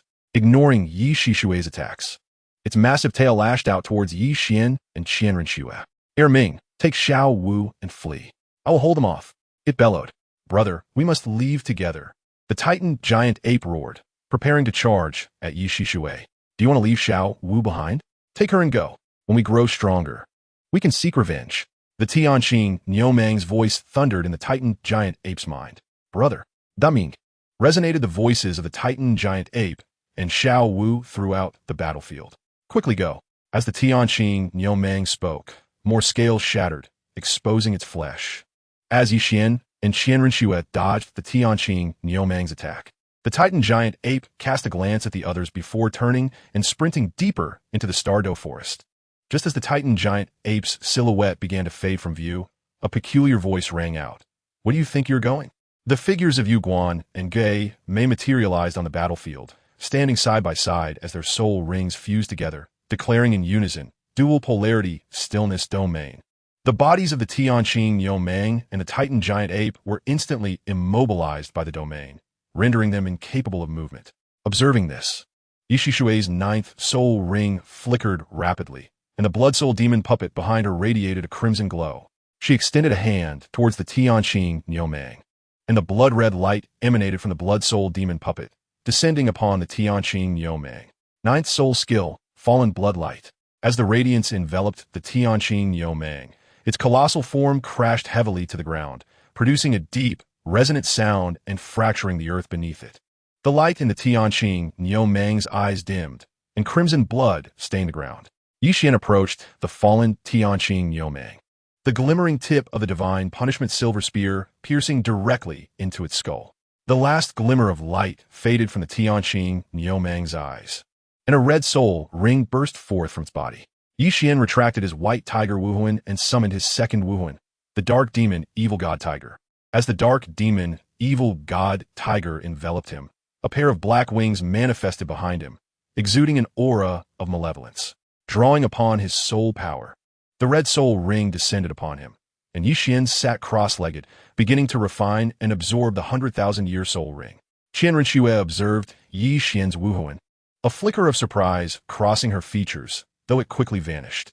With a slight smile, she approached Tang Hao's corpse, retrieving 3 soul bones from his body and storing them in her soul guide device. Subsequently, she settled beside Yixian, finding a clean spot to sit and await the outcome. The Titan giant ape broke free from the dual polarity stillness domain and cast a glance back at the Tianqing Yomang, unleashing a thunderous roar. Brother!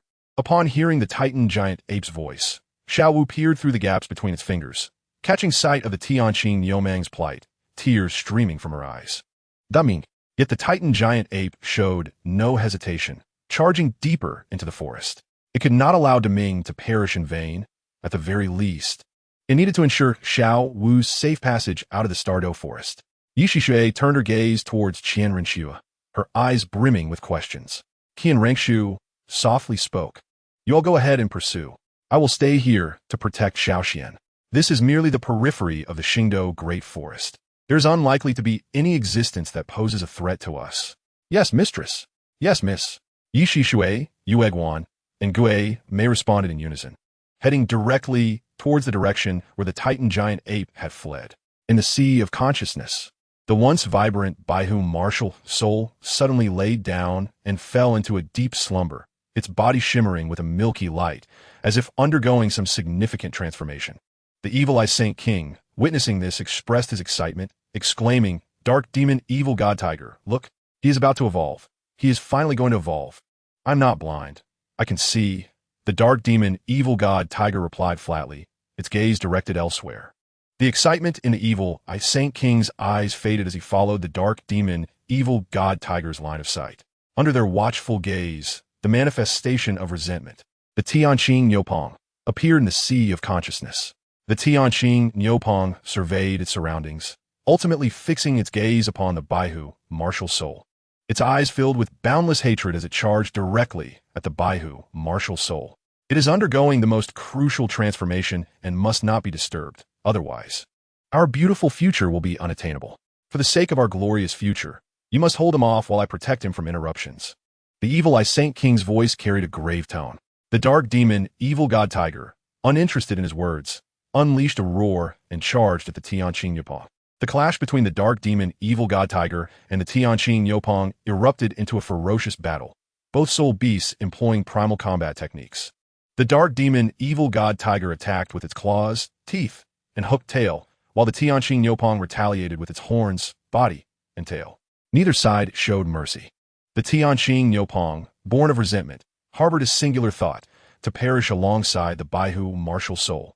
The Dark Demon Evil God Tiger, determined to protect the Baihu martial soul, realized that if the Tianqing Niupong thwarted its aspirations, its sacrifice would be in vain. Even if it were to be resurrected, it would gain nothing. Thus it had to prevent the Tianqing Niupong. The evil-eye Saint King remained vigilant, ready to assist should the Dark Demon Evil God Tiger show any signs of defeat. Like the Dark Demon Evil God Tiger, he understood that the Baihu martial soul must not be disturbed at any cost. As the battle between the Dark Demon Evil God Tiger and the Tianqing Niupong intensified, both had abandoned defense in favor of relentless offense, resembling two frenzied beasts, destined to only cease when one was utterly vanquished. Perhaps due to the overwhelming resentment of the Tianqing Niupong, the scales of victory began to tip in its favor, and the Dark Demon Evil God Tiger gradually found itself at a disadvantage. As time passed, the Dark Demon Evil God Tiger was completely suppressed by the Tianqing Niupong, its body ensnared and rendered immobile. The evil-eye Saint King, seeing this, wasted no time and leaped forward to rescue the Dark Demon Evil God Tiger, launching an attack against the Tianqing Niupong. The radiance emanating from the Baihu martial soul grew increasingly intense, its bloodline surging with warmth. As a pair of pure white wings began to sprout from its back, the wings grew rapidly, and when they finally halted, the Baihu's tightly shut eyes suddenly opened, the brilliant light radiating from its form dissipating entirely. The Baihu's gaze locked onto the Tianqing Niupong, and a roar erupted from its mouth.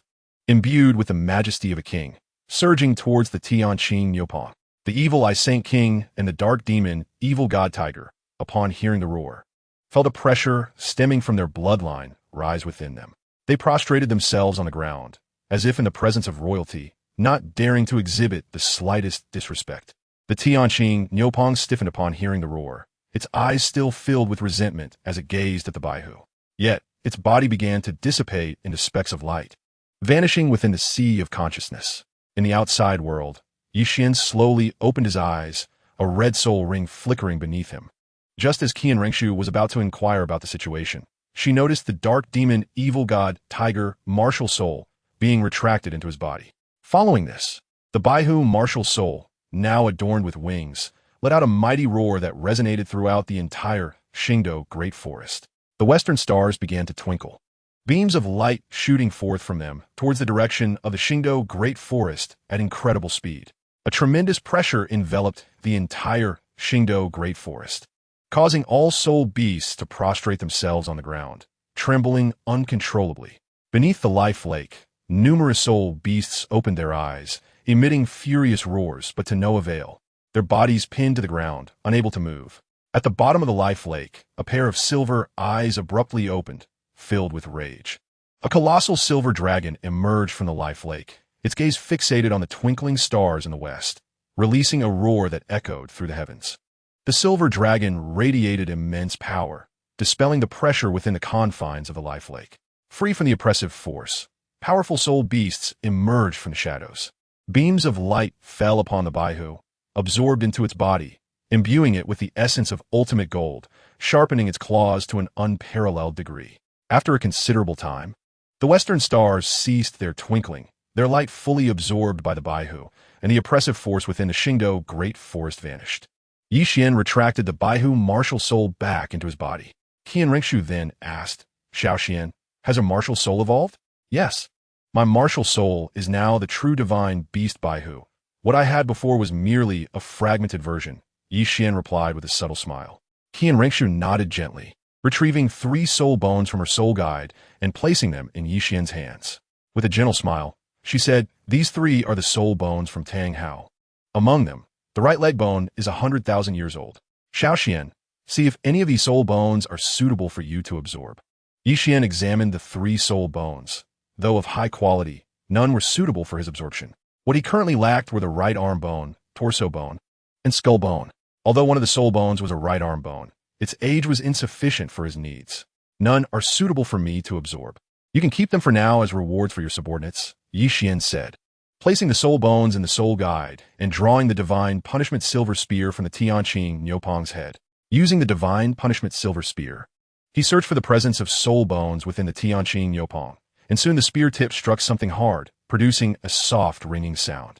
With a flick, a soul bone flew out from the Tianqing Niupong's body, and Qian caught it, focusing on it closely. It was a right arm bone. However, he had no intention of absorbing it at the moment. Instead, he placed it into the soul guide. Qian then sheathed the divine punishment silver spear, stating, Schwerer. Let's first see how things are going with Aunt Yi. Yes, barring any unforeseen circumstances, they should have no trouble subduing the Titan giant ape, Qian Rengshu responded. Following Qian deeper into the Xingdo Great Forest, Qian smiled, well aware of what Qian Rengshu referred to as unforeseen circumstances. They had both distinctly heard the dragon's roar rising from the depths of the Xingdo Great Forest. Based on Qian's conjecture, the pressure emanating from the stars must have awakened the true ruler of the Xingdo Great Forest. It remained uncertain whether it was the beast god Emperor Tian or the soul beast sovereign Gu Yuna, Yishishui, Yueguan, and Gue Mei. Unaware of how long it would take Qian to absorb the soul ring, refrained from delivering lethal blows to the Titan giant ape, merely launching attacks to prevent its escape. At this moment, the Titan giant ape, with its eyes glowing crimson and its body riddled with wounds from which crimson blood flowed incessantly, steadfastly protected the fragile Xiao Wu in its grasp, refusing to allow her to come to harm.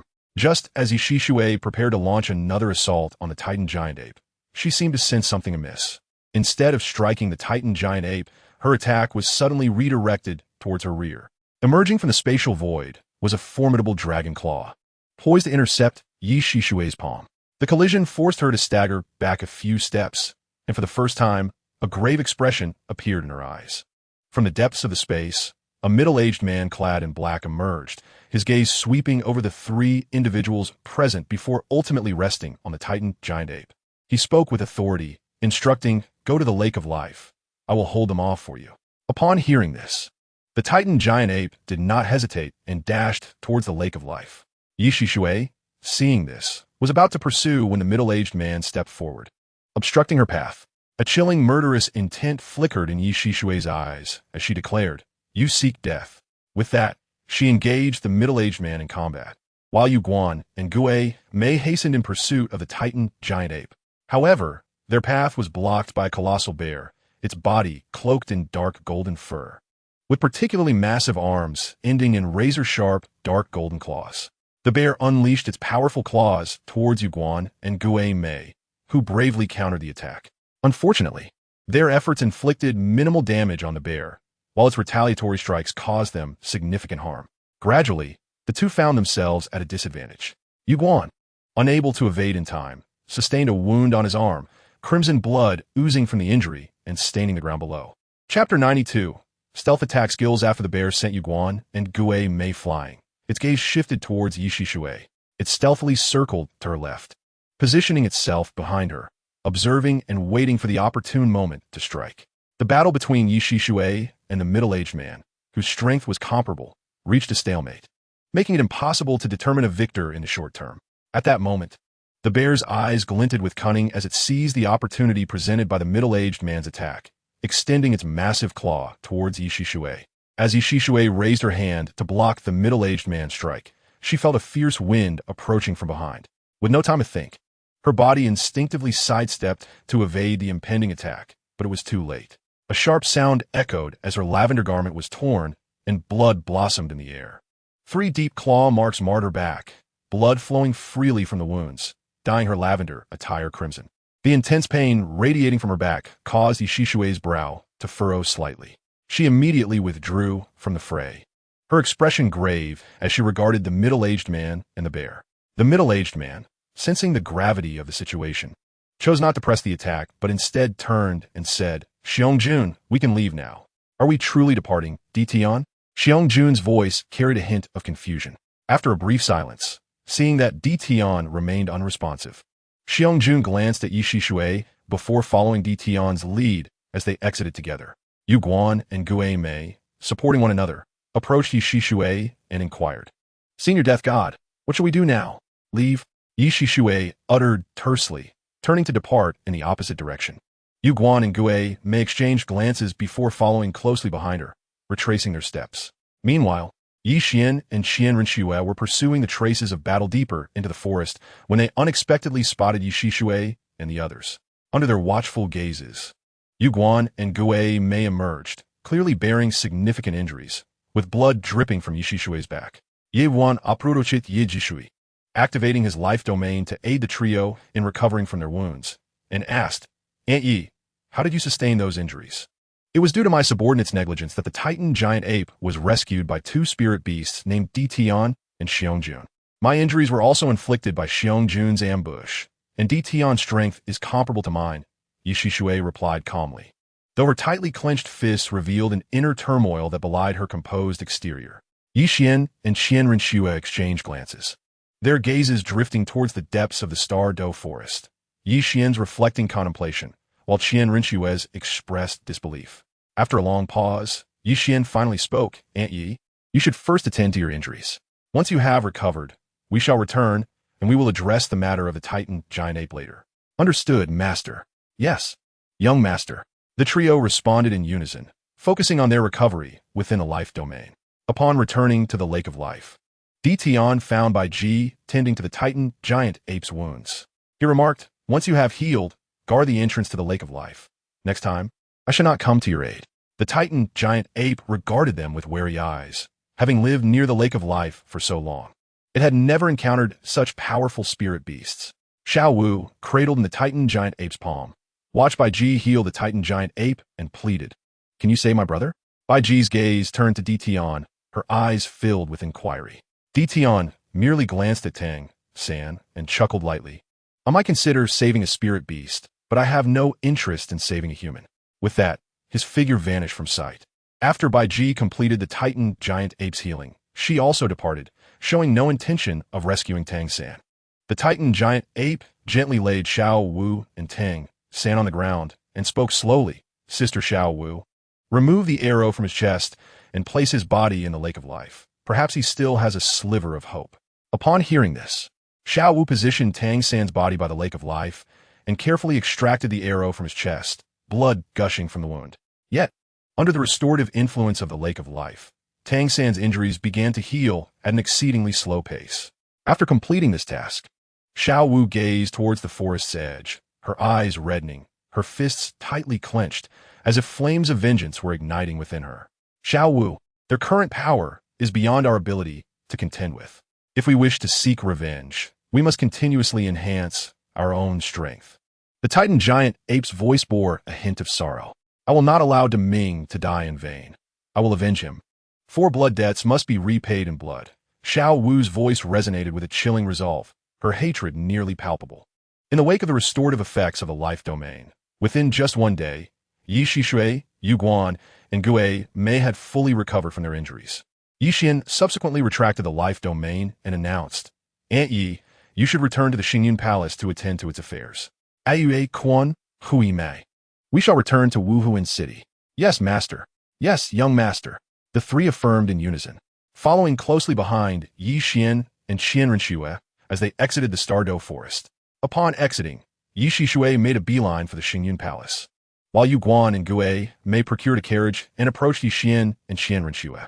Once aboard the carriage, Yu Guan and Gue Mei steered it towards Wuhuan City.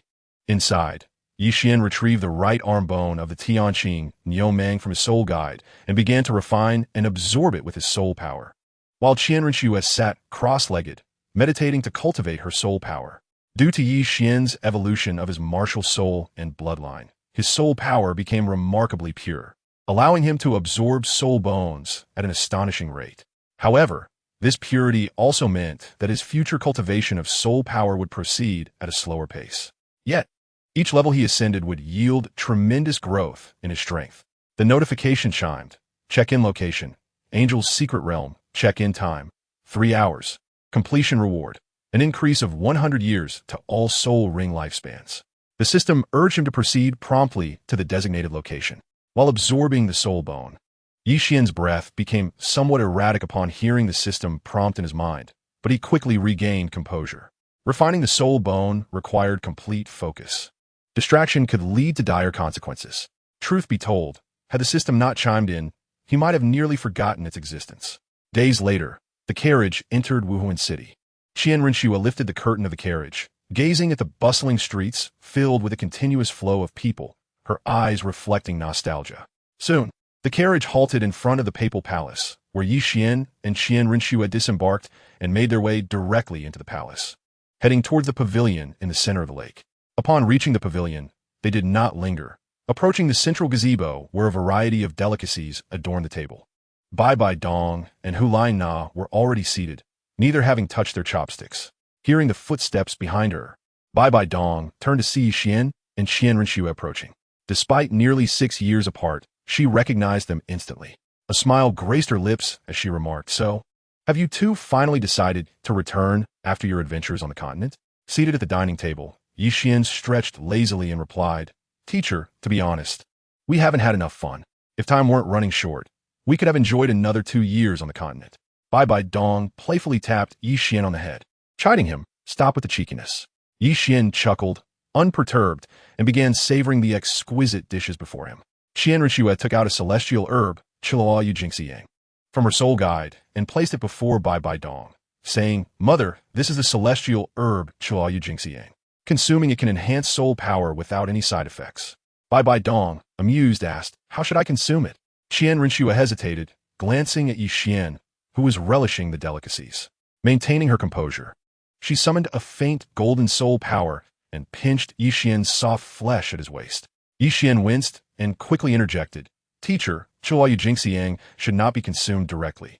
One must gently inhale the pollen to absorb its essence slowly, then cultivate soul power gradually, allowing the effects to permeate throughout the body." With a knowing smile, BibiDong stored away the herb, fully aware of what had transpired, as her soul power had informed her. "All right, let us eat first, or the food will grow cold. Meanwhile, share your experiences from your training journey." With that, BibiDong served a portion of food into Qian Renshue's bowl. "Yes, senior brother, do tell us about your experiences during your training," Hulai Na chimed in, picking up her chopsticks to enjoy the meal. Yi Xian recounted their training experiences, albeit in a condensed version, making it sound like a leisurely journey over nearly 6 years. After he finished, BibiDong nodded lightly, saying, "It seems your training has yielded excellent results. Your soul power has reached the level of a soul king. Especially you, Qian. Not only have you obtained your second martial soul, but your first has also evolved into the true divine beast, the white tiger. I am truly astonished. Qian, release your martial soul so I can witness the true splendor of the divine beast, the white tiger. At her request, Qian summoned his white tiger martial soul, displaying 5 soul rings of yellow, purple, gold, black, and red that shimmered beneath him. The moment the white tiger martial soul appeared, a suppression emanating from its very essence enveloped BibiDong and Na. Since BibiDong's soul power vastly surpassed Qian's, the feeling of suppression was not overwhelming for her. In contrast, Na experienced an unsettling tremor within her own martial soul, as if encountering a terrifying presence that left her feeling anxious. BibiDong's gaze remained fixed on the white tiger, scrutinizing its form, her eyes sparkling with admiration as she exclaimed, "Indeed, you are the true divine beast, the white tiger. Compared to the previous version, you are simply incomparable." The former white tiger had been incomplete. The current one was the epitome of the divine beast. Qian smiled, reigning in his martial soul, and continued to savor the exquisite dishes. As the white tiger martial soul was withdrawn, the suppression dissipated. Na exhaled a sigh of relief, nervously asking, "Senior brother, just how strong is your true power now?" "Don't ask, just know that among the younger generation, I am invincible," Qian replied casually. He possessed a 1,000,000-year soul ring, 100,000-year soul ring, a 1,000,000-year soul bone, 200,000-year soul bones, a 10,000-year soul bone, the divine beast white tiger martial soul, divine beast bloodline, the divine artifact, the silver spear of divine punishment, the realm of life, and the power of destruction. Such a lavish configuration was unparalleled across the continent, rendering him utterly invincible among his peers. Na glanced between Qian and Qian, blinking curiously, and asked, "Senior brother, if you are invincible among the younger generation, why did teacher say you cannot defeat Sister Shui?" The moment her words left her mouth, the atmosphere at the dining table grew tense. Qian halted his movements, casting a sidelong glance at Na. Qian lowered her head, pretending not to hear, though her shoulders trembled slightly, betraying her suppressed laughter. BibiDong maintained a composed demeanor, continuing to eat, though her eyes subtly shifted toward Na. There is a time and place for everything. Such remarks should remain unspoken. Feeling Qian's gaze, Na shivered slightly and asked, "Senior brother, why are you looking at me like that?" After a moment, Qian averted his gaze, nonchalantly resuming his meal and choosing not to address the previous question. Na soon realized the inappropriateness of her comment. She lowered her head, hastily consuming her food, though her eyes occasionally darted toward Qian. Upon seeing his unfazed expression, she finally exhaled in relief. Before long, everyone finished their meal. BibiDong regarded Qian and Qian, saying, "Shui'er, you should return to the Hall of Offerings to see the Grand Offering." "All right, we will head to the Hall of Offerings to see my grandfather," Qian replied, preparing to pull Qian along. Observing this, BibiDong shook her head with a smile, saying, "Shui'er, you need to return to the Hall of Offerings. Qian must remain in the Papal Palace." Qian and Qian exchanged glances, momentarily taken aback, but did not inquire further. They simply nodded in understanding. Subsequently, Qian released Qian's hand and proceeded toward the Hall of Offerings, while Qian turned his gaze toward his teacher, BibiDong. "Qian, come with me," BibiDong instructed, rising and walking toward her study, with Qian following closely behind. Chapter 94. A festive atmosphere, Qian followed BibiDong into the study. BibiDong casually found a seat and fixed her gaze upon him, saying, "In 3 days, your engagement day will arrive. During this time, you are to remain in the Pope's palace and must not venture to the offering hall." "Teacher, I understand. I will not go to the offering hall," Qian replied with a smile, pouring himself a cup of tea and savoring it quietly. "That is good to hear, for both the Pope's palace and the offering hall must be well prepared. Deities from the divine realm will be arriving, and you need to get ready in advance." BibiDong stonim mas serious. Upon hearing this, Qian's hand holding the teacup paused slightly. After a moment, he asked, "Teacher, will my parents be coming as well?" "I do not know. Perhaps they will come, or perhaps not. Who can truly fathom the thoughts of the deities?" BibiDong shook her head, indicating her uncertainty. The study fell into a contemplative silence. Qian held the teacup, a thoughtful expression crossing his face.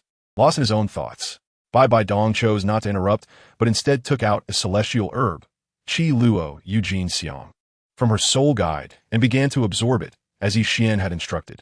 After a considerable time, BibiDong finished absorbing the celestial herb, slowly opened her eyes to feel the enhancement of her soul power, and turned her gaze towards Qian, asking, Qian, do you have any more of this celestial herb? If so, I would like to request one for your junior sister. Yuan, having regained his focus upon hearing her voice, pondered for a moment before retrieving a celestial herb, Ban Xian Lan, from his soul guide and placing it before BibiDong. This is Ban Xian Lan.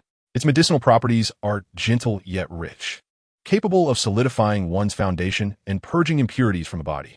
There are no special methods for consumption. Simply chew and swallow. BibiDong nodded gently, took the celestial herb, glanced at Qian, and said, Qian, you should go and prepare yourself mentally. 3 days can feel both long and short. Qian bowed respectfully to BibiDong, then picked up the teapot and a teacup, making his way out of the study towards the garden. BibiDong also stood and left the study, heading to the Pope's palace to ensure that necessary preparations were made, and to find Hulaina to give her the celestial herb for absorption and refinement. As time passed, the sky gradually darkened. In the garden, Hulaina approached Qian, who was leisurely enjoying his tea, and inquired, Senior brother, teacher asked me to undergo charm training. Do you have any time to assist me? I'm afraid I do not have the time.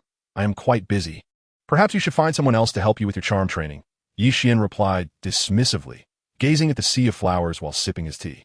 But everyone in the Pope's palace is busy, and only you are leisurely drinking tea. Moreover, it was teacher who sent me to find you, senior brother, Hulaina observed, noticing his relaxed demeanor and lackadaisical attitude, which caused 3 dark lines to appear on her forehead. Very well, you may begin, Qian said, setting down his teacup and directing his gaze towards Hulaina, his eyes reflecting a lack of enthusiasm. Hulaina began to speak, her martial soul, the demon fox, possessing her as 3 soul rings, yellow, purple, emerged beneath her feet. A fluffy foxtail appeared, enhancing her allure. Her 3rd soul skill flickered rapidly, releasing an invisible mental force that entered Qian's mind. Qian did not resist and allowed Hulaina's mental energy to flow into his spiritual sea. The scene before Qian shifted, transporting him to an opulent room. He found himself lying on a bed, the door wide open, as stunningly beautiful women clad in daring attire entered. This spectacle felt eerily familiar. He recalled the moment from his time in the genius training camp in the Misty Canyon, when he had entered a similar illusion, though the one in the Misty Canyon had felt far too real. Remembering the scene where Qian Renshue had walked in wielding the angel sword, Qian snapped back to reality as the illusion shattered, and his consciousness returned to his body. The vividness of that previous illusion had been strikingly real, even to the point of pain. Had it not been for his unwavering will, he might not have emerged unscathed. As for the authenticity of Hulaina's illusion, he neither knew nor wished to know. Qian calmly picked up the teapot and poured himself another cup, savoring it with tranquility. Hulaina, observing him awaken from the illusion, was momentarily taken aback. The entire experience from beginning to end had lasted barely 2 seconds, and he had not even used any soul power to escape, making his quick exit seem incredible. Senior brother, how did you emerge from the illusion so swiftly? Or is it that my illusion holds no allure for you? She asked incredulously. Your illusion is quite impressive, but for someone with a will as steadfast as mine, it holds little effect, Qian replied, rising and heading toward his own room. Hulaina pondered for a moment before leaving the garden as well. Upon returning to his room, Qian surveyed the arrangement within.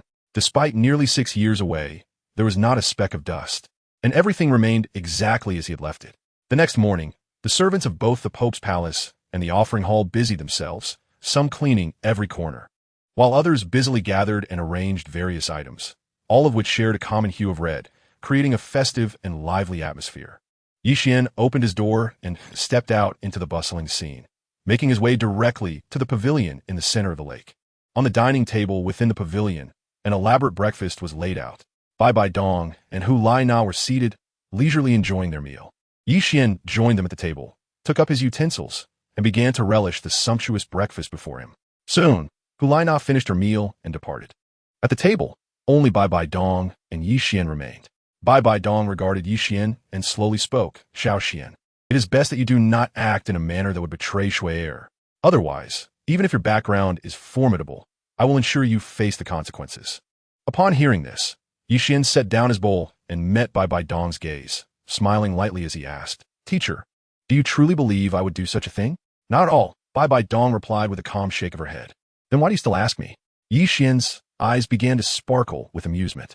"I merely wish to remind you," BibiDong said with a gentle smile, playfully tapping his head. Chapter 95.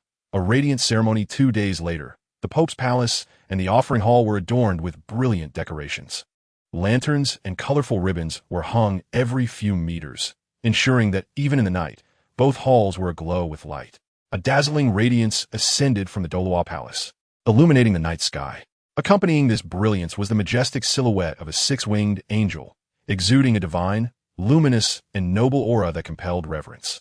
The angelic secret realm within the Douluo palace gradually opened, releasing an overwhelming presence far surpassing that of the limit Douluo, quickly enveloping the entire palace. BibiDong gazed at the six-winged angel's silhouette and let out a soft chuckle. After a moment, she withdrew her gaze and said, "Xiao Qian, you may now proceed to the offering hall." Upon hearing this, Qian immediately rose, bowed respectfully to BibiDong, and briskly made his way toward the offering hall. Inside the offering hall, Dalu regarded the six-winged angel's silhouette with a respectful expression. He approached the entrance of the sacred hall, standing quietly as he awaited Qian's arrival. Soon, Qian's figure appeared before Dalu's eyes. Qian stepped forward and called out, "Grandfather." Dalu, upon hearing this, nodded in satisfaction, stepped aside, and said, "Shuer is in her room. You need to enter the angel's secret realm of Douluo Hall on your own." "Understood, grandfather," Qian replied, striding straight into the sacred hall.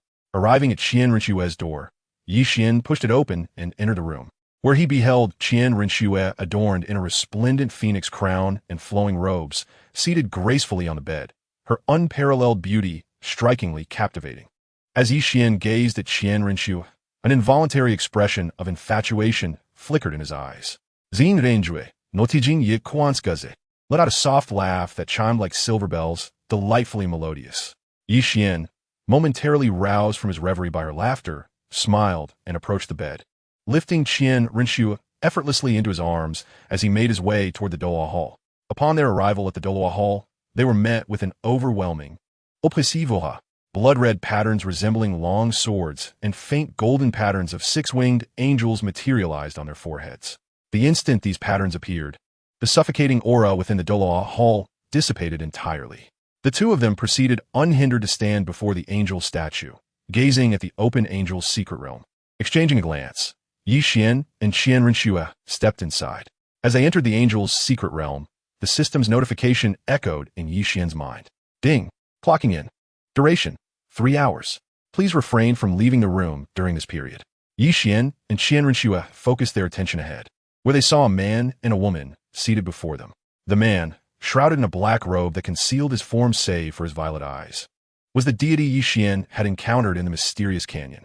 The woman, clad in a flowing green gown with neatly arranged long hair, exuded vitality and bore a striking resemblance to Qian.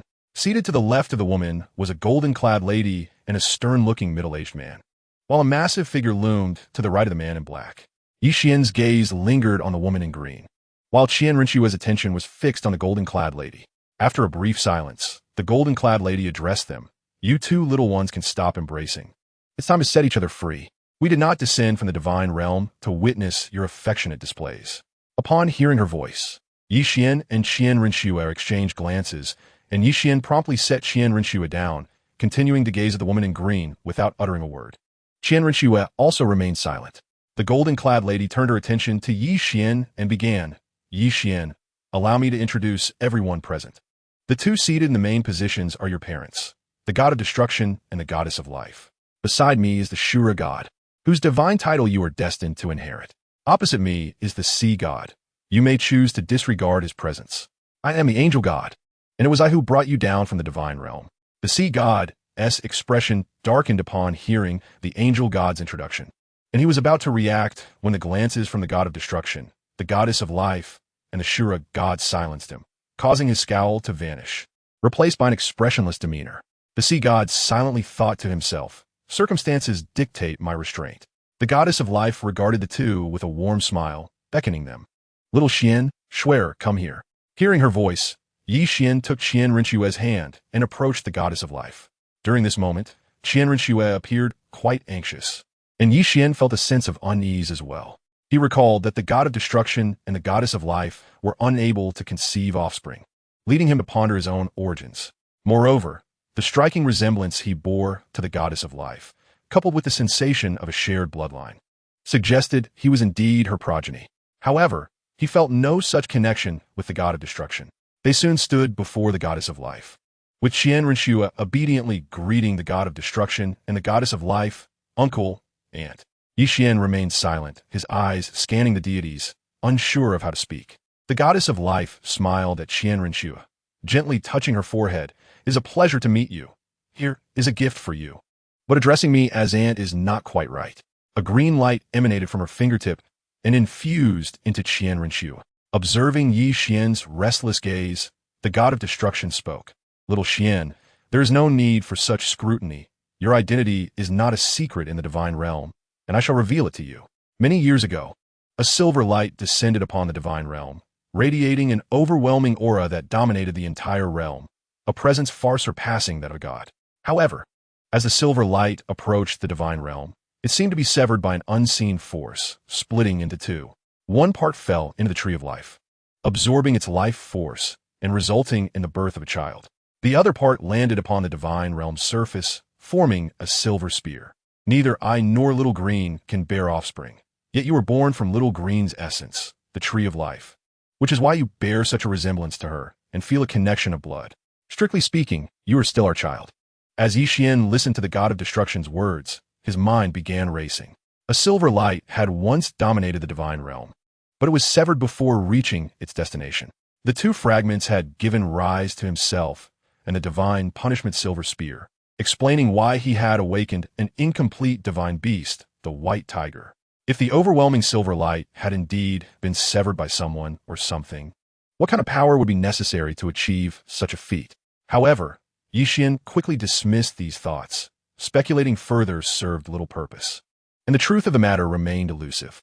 Yi Qian bowed respectfully to the god of destruction and the goddess of life, addressing them, "Father, Mother." The goddess of life's smile grew warmer as she withdrew her finger from Qian Rinxue's forehead and helped Yi Qian to his feet, her gaze appraising him. Qian Rinxue, sensing a change within herself, displayed a look of joy. The blessing from the goddess of life would bestow formidable self-healing abilities upon the recipient. Although Qian Rinxue had already gained rapid recovery capabilities after absorbing the heart-wrenching red flower, it paled in comparison to the blessing of the goddess of life. The god of destruction's focus shifted to Qian Rinxue as he produced a seed radiating the essence of life, saying, "As this is our first meeting, I would not arrive empty-handed. This seed of life is a gift for you. Absorbing it will greatly benefit you." "Thank you, Uncle," Qian Rinxue replied, extending her hand to receive the seed from the god of destruction. The Shura god then addressed them, "Yi Qian, as my successor, today is a momentous occasion for you, and I shall not be stingy. I grant you each a divine soul ring. When you need to upgrade your soul rings, you may venture to the city of slaughter to complete your first assessment."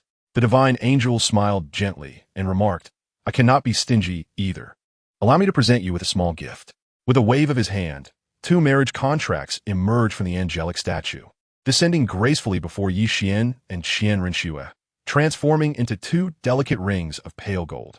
By infusing your soul power into these rings, you can create a protective light barrier capable of withstanding any attack equal to your soul power.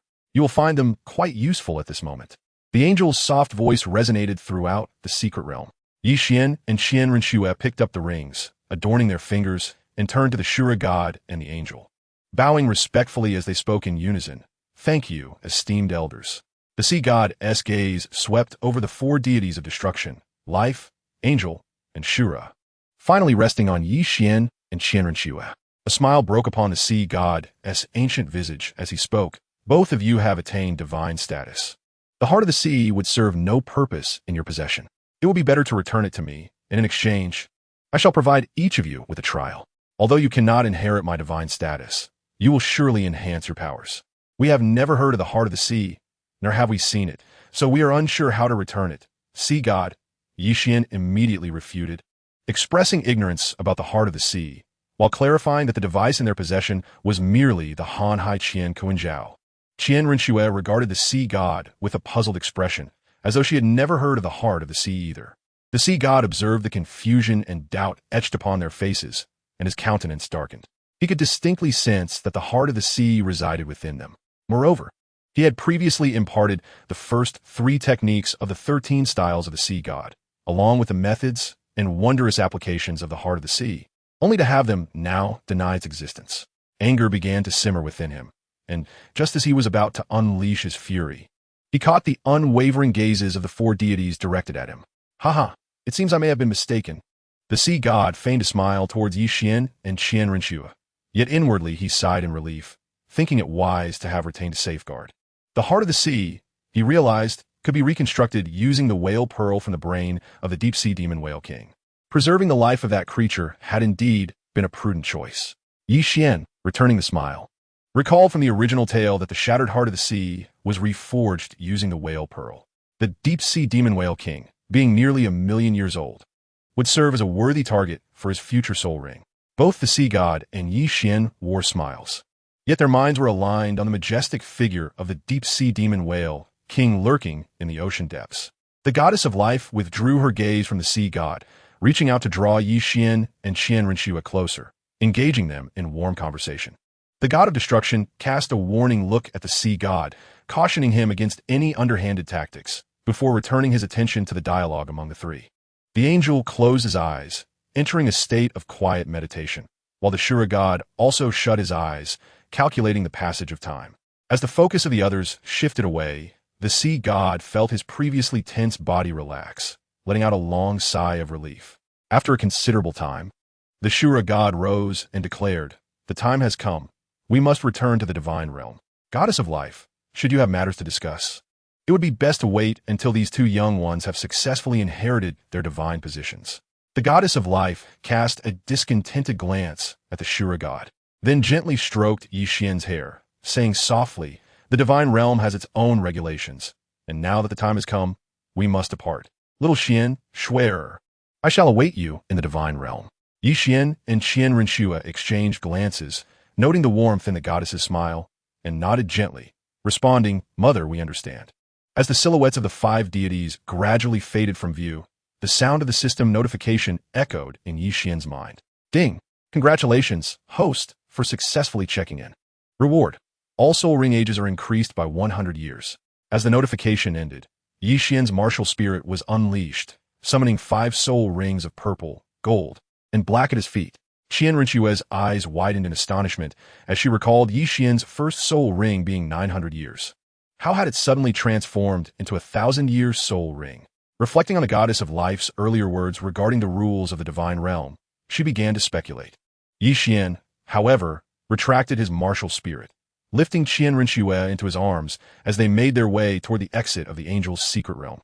With the effect of the soul ring age increase, Yi Qian's first soul ring, originally 900 years, had now become 1,000 years.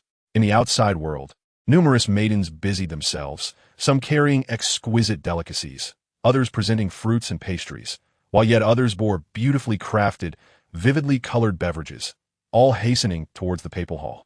As Yi Qian and Qian Rinxue stepped out of the angel's secret realm, it promptly sealed shut behind them. Without looking back, they proceeded towards the papal hall. At this moment, the grand doors of the papal hall were closed to the public, barring entry through the main entrance. The only way into the papal hall was through the back door of the pavilion at the lake center. Yi Qian and Qian Rinxue entered through the back door, heading directly to a room. Yi Qian pushed open the door and stepped inside. In the center of the room, a dining table was set, adorned with an array of delicacies, fruits, pastries, and drinks. Seated at either side of the table were 2 individuals. On the left, Dalu and Xunji, and on the right, BibiDong and Hulaina. However, the atmosphere in the room was somewhat tense, with Dalu and BibiDong exchanging glances that hinted at a brewing confrontation. Xunji's gaze was firmly fixed on BibiDong, his expression rife with dissatisfaction, while Hulaina appeared irritable, casting glances at both Dalu and Xunji, though her presence seemed to be entirely overlooked by them. Due to BibiDong's persistent undermining of the worship hall's influence over the years, the worshippers harbored considerable resentment towards her. resulting in a strained relationship between the worship hall and the papal hall. Upon taking their seats, Yi Qian and Qian Renxue began to ease the atmosphere. Through their continuous efforts, the mood gradually improved, and smiles returned to the faces of those present.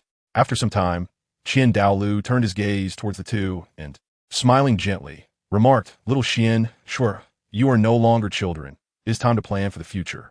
The six-winged angel and the divine beast white tiger are both divine-level martial spirits, and it would be a pity if they were not passed on. Additionally, having lived for over 100 years, I truly hope to see a great-grandson or great-granddaughter in my lifetime. I wonder if this wish can be fulfilled. Upon hearing this, Qian Renxue was momentarily taken aback, lowering her head as a faint blush graced her stunning features, focusing on the delectable dish before her. Yi Qian cleared his throat and interjected, "Grandfather, we are still quite young, and this is the optimal time for cultivation. So let us discuss this in a couple of years." Just a few days ago, I wonder who it was that leisurely sipped tea in the garden every day. Showing no interest in cultivation at all, Qian Dalu remarked, his gaze fixed on Yi Qian. Yi Qian merely smiled, using his chopsticks to serve Qian Renxue some dishes. As if he were not the one being discussed, his demeanor exceedingly natural. BibiDong gazed at the phoenix crown and bridal attire adorning Qian Renxue, her eyes momentarily lost in thought.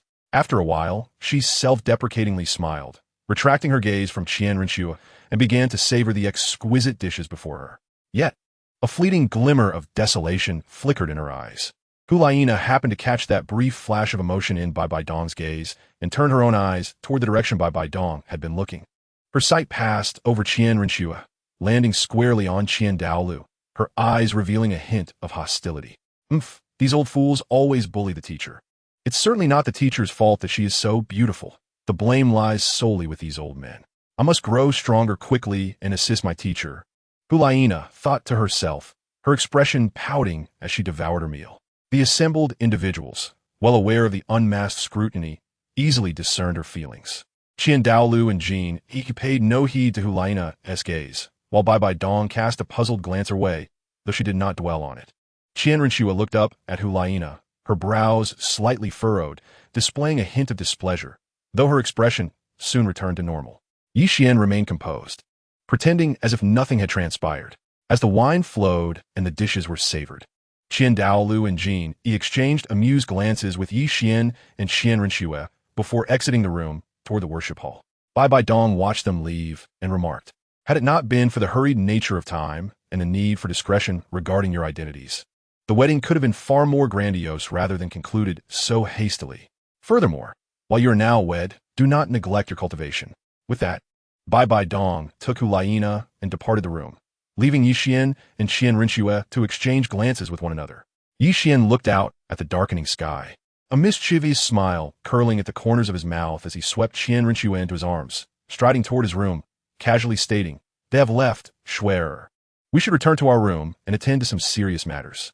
Qian Renxue merely shot him an exasperated look, allowing him to carry her toward the room. As they exited the Pope's hall, the night was brightened by lantern light, casting away any semblance of darkness. Upon returning to their room, they found it had been redecorated, with red decorations adorning the walls and the bedding changed to a festive hue. Yi Qian placed Qian Renxue gently on the bed, gazing at her breathtaking beauty before kissing her luscious crimson lips, their garments slowly slipping away as the lights in the room dimmed. The following morning, in the pavilion at the center of the lake, Hulaina was enjoying breakfast when she inquired, "Teacher, shouldn't we wait for senior brother and the others to join us?" "There's no need to wait for them, Nana. After you finish your breakfast, head to the Wuhan Academy and bring Xie and Yin to me.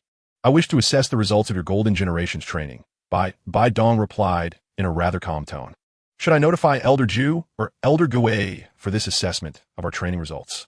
Hulaina's eyes sparkled with excitement. BibiDong gently shook her head, saying, "No need. I will have a Soul King assess your progress." Upon hearing this, Hulaina's excitement dimmed slightly as she replied, "Teacher, if it's only a Soul King, the three of us together should have a good chance of not just tying, but winning." "Win?" BibiDong chuckled. "You need not win. As long as you can draw, I will reward you with 3 pieces of 10,000-year soul bones." "Teacher, are you serious?" Hulaina's eyes lit up. BibiDong nodded. "Have I ever deceived you? If you can draw, the 3 pieces of 10,000-year soul bones will be yours." Chapter 98. Assessing your progress. Hulaina, upon hearing this, quickly began to calculate in her mind. She and Xiaoyu possessed a martial soul fusion technique, and since they were both Soul Zun, with proper coordination, drawing would be quite possible. Even winning was within reach. She hastily finished her breakfast and bid farewell to BibiDong before heading straight to the Wuhan Academy. BibiDong watched her departing figure with a smile, knowing that her prize was not so easily claimed. As the sun reached its zenith, Qian Renshue heard a knock at the door and rubbed her eyes, nudging Yi Xian awake. "Xiao Xian, someone is knocking." Yi Xian yawned, somewhat impatiently calling out. "What is it?" A maid's voice rang from outside. "Young master, Miss, His Holiness the Pope requests your presence in the garden to assess the Golden Generation's training results." "Understood.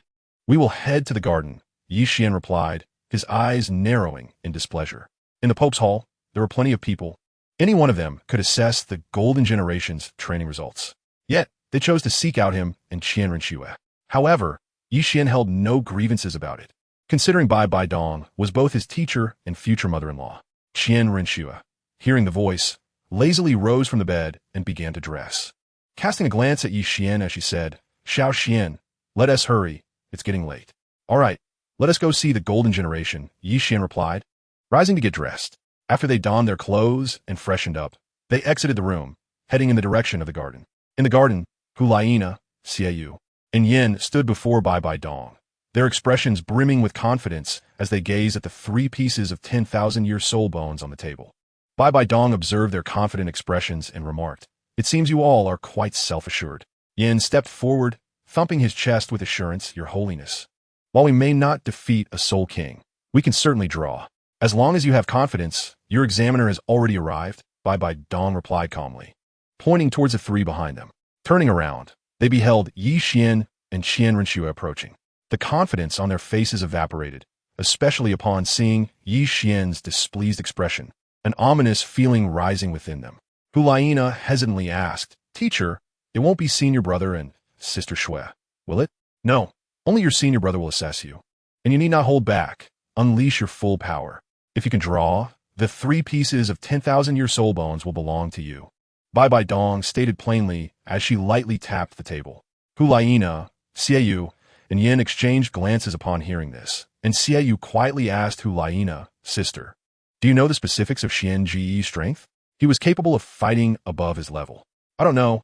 Hulaina shook her head, glancing at the soul bones on the table, feeling as if there was no opportunity left. "Let us give it a shot.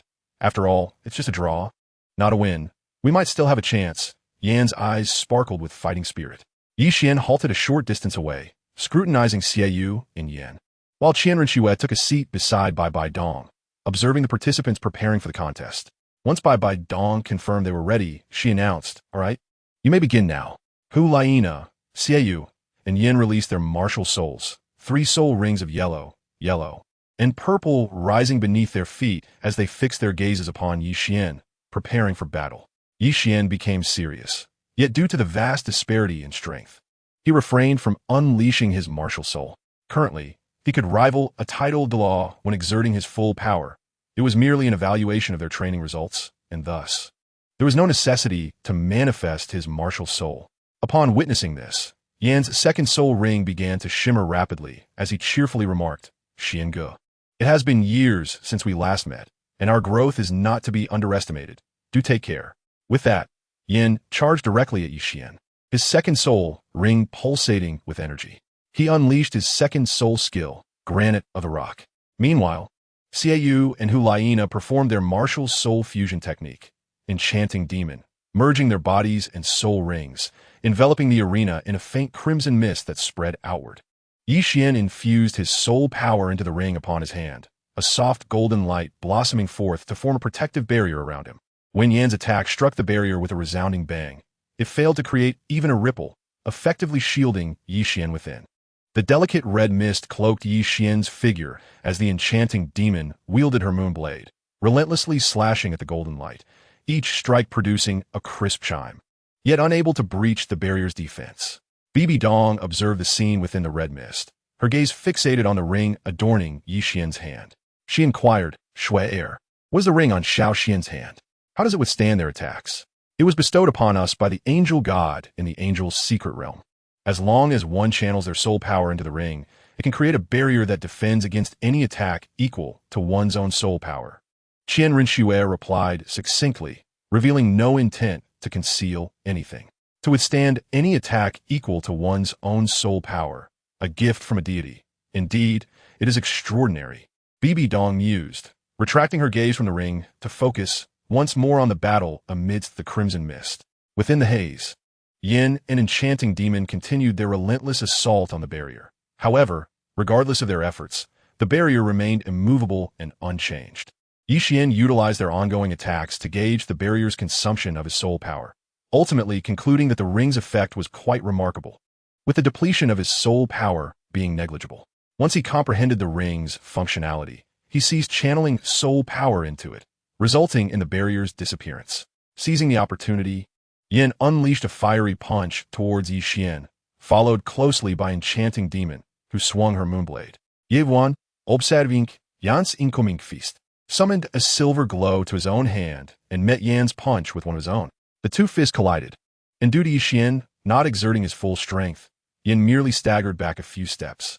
After deftly evading Enchanting Demon's attack, Qian smiled slightly, saying, "Now, it is my turn to strike." Chapter 99. Two Great Killers Supplement. Qian swiftly approached Yin and decisively threw a punch. Yan's third soul ring flickered rapidly as he conjured a fiery blaze in his hand, countering with a punch of his own. Their fists collided, sending Yin flying back into the garden. Though he felt some pain, he suffered no significant harm. Rising from the ground, he sensibly withdrew his martial soul, exited the battle, and stood aside to watch quietly. Enchanting Demon, witnessing this, raised her moon blade towards Qian, a faint crimson glow enveloping it as she infused it with a substantial amount of soul power, directing her attack at Qian. Is this a self-created soul skill? Qian's eyes narrowed as he secretly activated the Xunji secret, slightly shifting his body to evade Enchanting Demon's strike as it came down. Xiaoyu and Hulaina, who had performed the martial soul fusion technique, felt quite frustrated.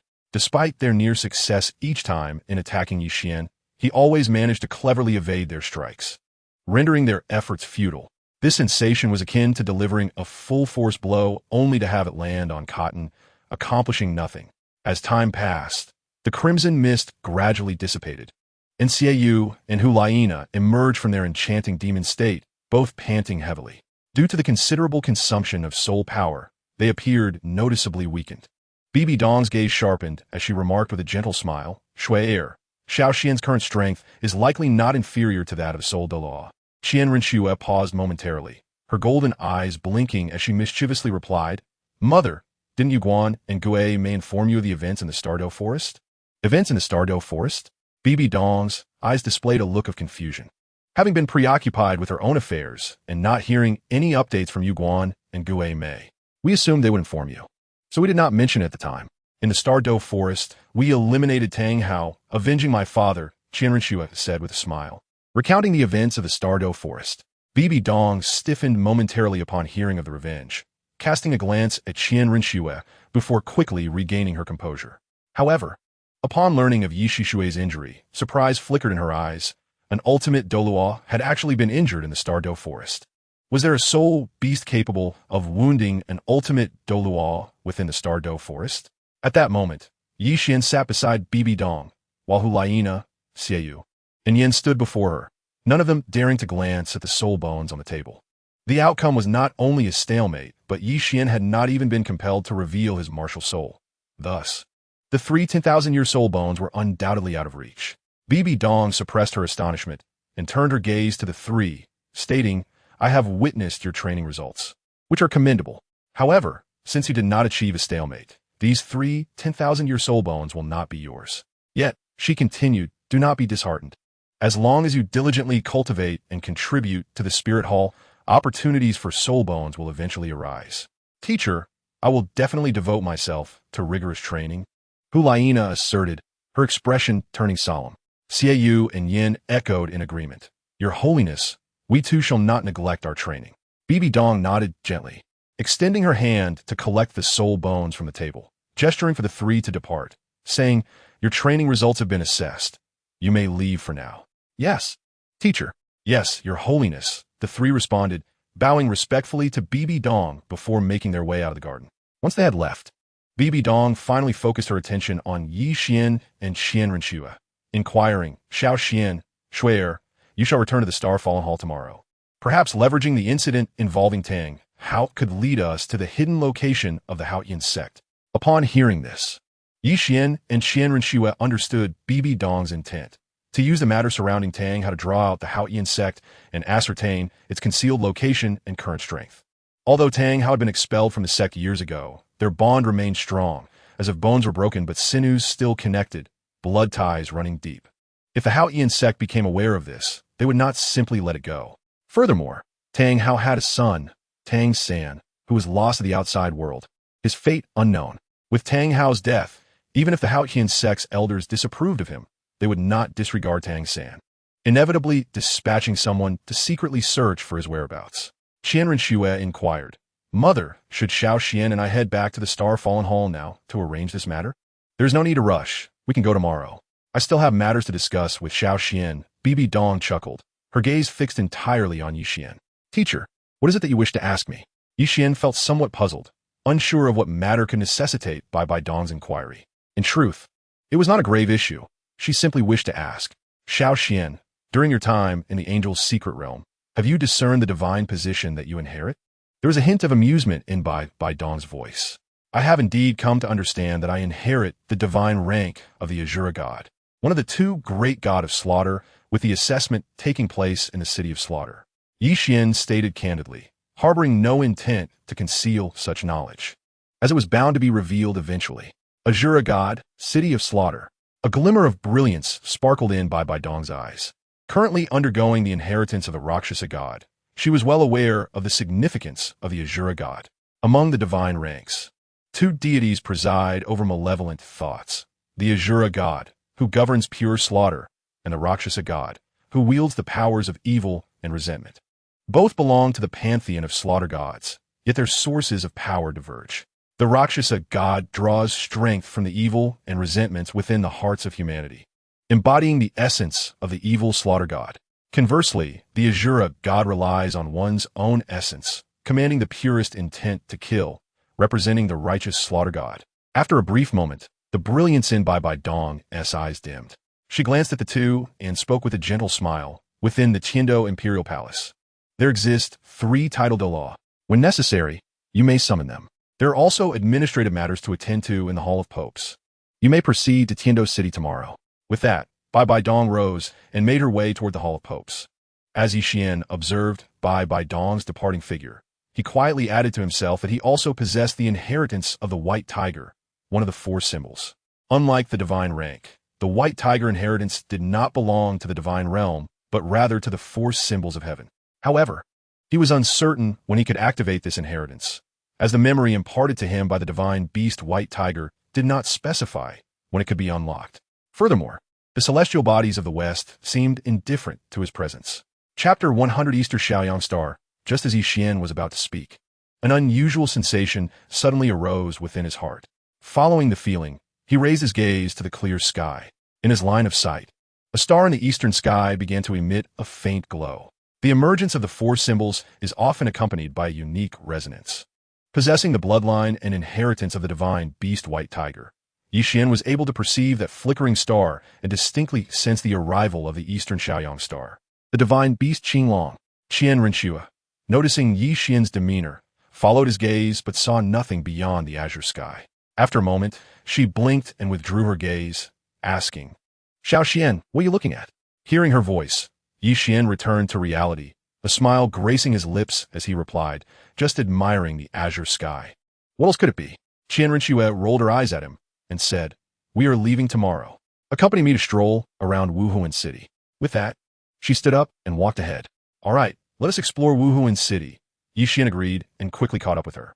However, as they departed, his eyes briefly lingered on the position of the eastern Shaoyang star, silently wishing, Eastern Xinlong, may we be allies, not foes.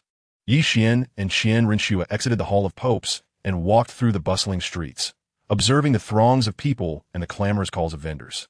Feeling a sense of relaxation wash over them, they did not purchase anything, merely wandering the streets and enjoying the scenery along the way. As time passed, the sun dipped lower in the sky, and twilight began to settle. The two wandered from day into evening before returning to the Hall of Popes to rest. The following day, at dawn, as the first light of day broke, Qian and Qian stepped out of their rooms. After bidding BibiDong, they boarded the carriage prepared for them. The carriage, under the guidance of a driver, made its way towards the outskirts of Wuhan City. Within the carriage, Qian retrieved a verdant seed, radiating a rich aura of life from her soul guide, and turned to Qian, inquiring, Xiao Qian, what do you think the purpose of this seed of life is? I am uncertain. You might as well absorb it and see. After all, it was a gift from my father, and he assured me it would be beneficial for you. Qian expressed his curiosity about the seed of life, believing that a gift from the God King would surely hold great merit. All right, I shall try absorbing it, Qian replied, settling into a cross-legged position within the carriage, channeling her soul power to begin refining and absorbing the seed of life. As she commenced the process, gentle life energy flowed from the seed into her body, eliciting a sensation of comfort, as if she were submerged in an ocean of life, with every cell in her being rejoicing in delight. Qian observed Qian Renxue refining the seed of life while he sat cross-legged, engaging in meditation and cultivating his soul power. Meanwhile, the voice of the dark demon, evil god Tiger, echoed in his sea of consciousness. My inner core resides within your being. You may inspect it, as it may prove beneficial for you in the future. Inner core? What inner core? A look of confusion crossed Qian's face. He was unaware of any inner core residing within him. When I sacrificed for you, my inner core entered your being. It is merely concealed due to the presence of the evil god's power, which is why you have not detected it. The dark demon, evil god Tiger's voice bore a hint of pride. My inner core lies within your dantian. Exercise caution, for it harbors the power of the evil god. And do not forget the promise you made to me. Qian's brows furrowed further in confusion. What promise did I make to you? I am unaware of any such commitment. However, he chose not to dwell on it, and instead began to explore the sensations within his body.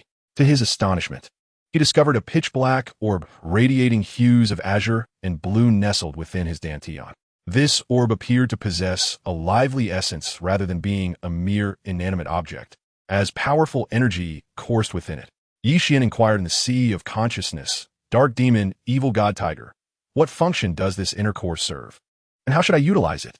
Yet, silence enveloped him for a time before the dark demon, evil god Tiger finally responded, I do not know. You do not know what function your inner core possesses or how to utilize it. 3 lines of frustration appeared on Qian's forehead. The inner core, formed from the essence of the evil god, ought to have some utility. Yet the dark demon, evil god Tiger, seemed entirely ignorant of its potential. Enough, I understand. I shall research it myself, Qian replied, choosing to disregard the dark demon, evil god Tiger, and focusing on studying his inner core. He attempted to channel his soul power towards the inner core, but the moment his soul power made contact, it was repelled by the overwhelming energy within, yielding no results.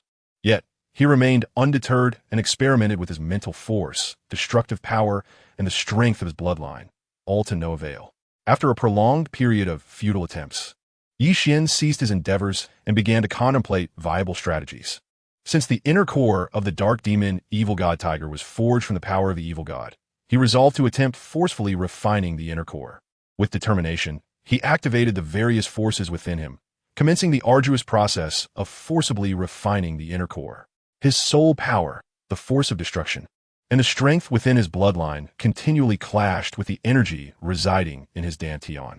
As time gradually passed, beads of sweat began to form upon Qian's brow, and the relentless collisions of energy in his dantian caused him considerable discomfort.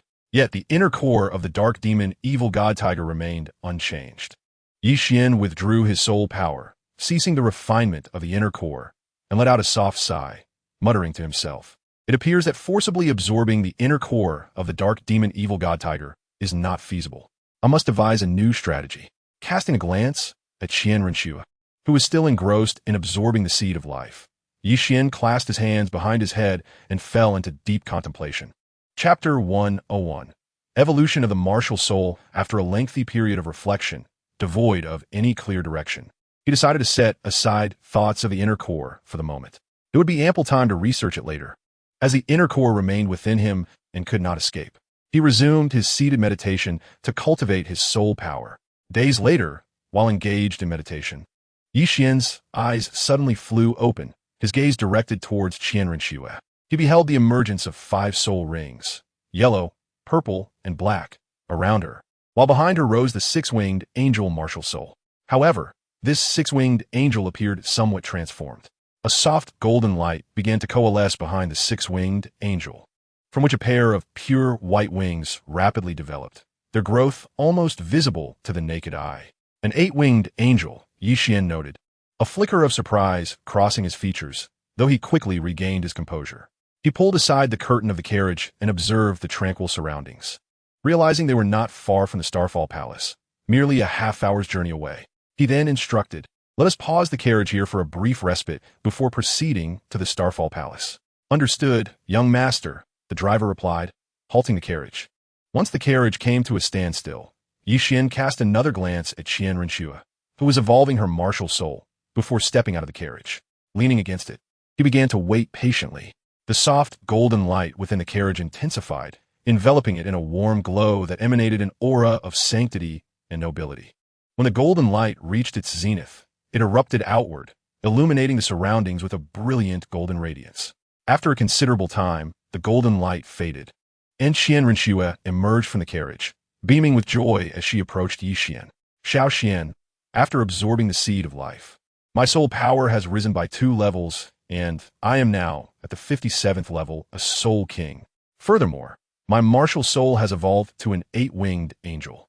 Her expression was one of pride, yet her voice was filled with mirth. Qian, observing her proud demeanor, chuckled and playfully pinched her delicate nose, remarking, "I see that. And it is only natural for a gift from the God King to possess such remarkable effects. Indeed, my uncle is a God King, so it is only fitting that his gifts bear such potency." Qian Renshue responded, nodding in agreement, her smile unwavering. Qian took her hand gently, and a flash of purple-black light enveloped his left leg, creating a spatial rift before them. He addressed the driver, saying, "You may return to Wuhuan City. We shall make our own way to the Starfall Palace." With that, Qian and Qian Renshue stepped into the spatial rift. "Yes, young master," the driver acknowledged, returning to the carriage to steer it towards Wuhuan City. Qian and Qian Renshue traversed the spatial rift and arrived at the Starfall Palace, entering without hesitation. Upon reaching the study within the palace, they pushed the door open to find not only Shui, but also Ning Fengji, Ning Rongrong, and Gulong present.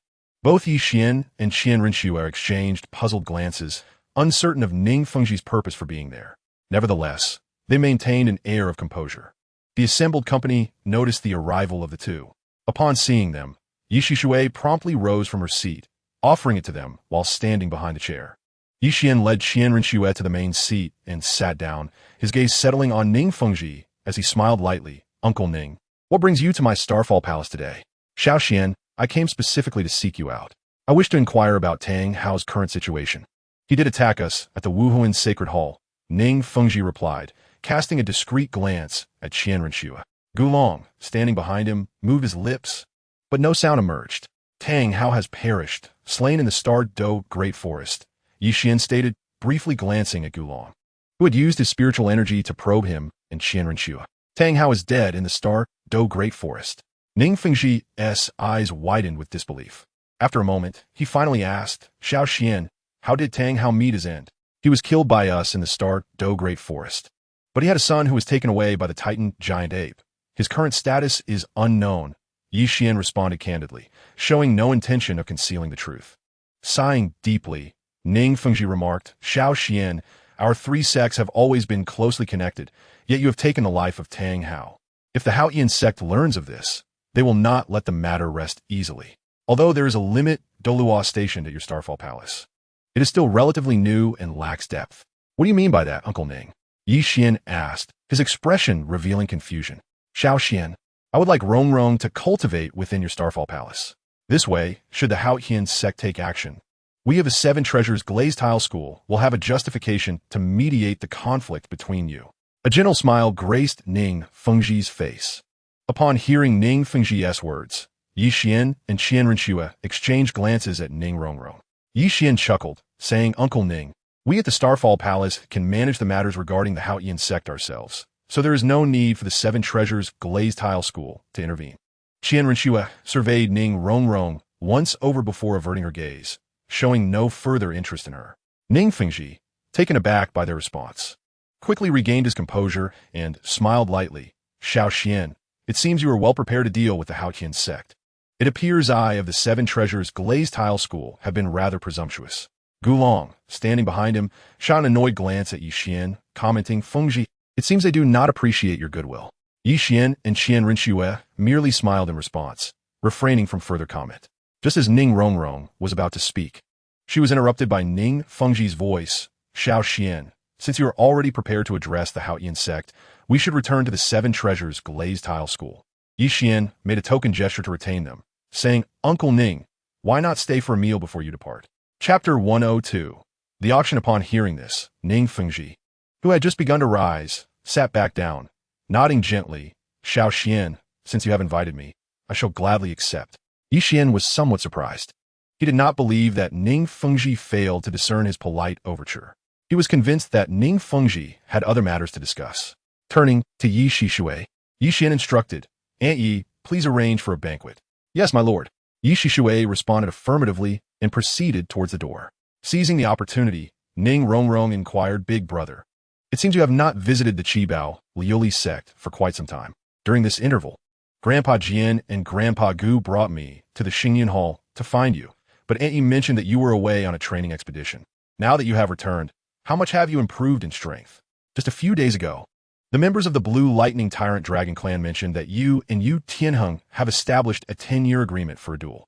My talents are rather mediocre, and my progress over the past few years has been minimal, yet I have no issue facing Yu Tianheng. Yi Xian replied with a calm demeanor. The only aspect that puzzled him was why the Blue Lightning Tyrant Dragon clan would publicize this news. Considering Yu Tianheng's current circumstances, just surviving would already be commendable.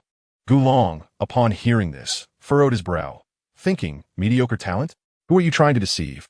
A high-ranking soul master can easily discern the soul power of a lower-ranking one. As a level 95 title de law, I cannot perceive Yi Xian's soul power at all, not even the level of Qian Rinxue's soul power. Furthermore, I recall that 6 years ago, Yi Xian was already capable of defeating a soul king.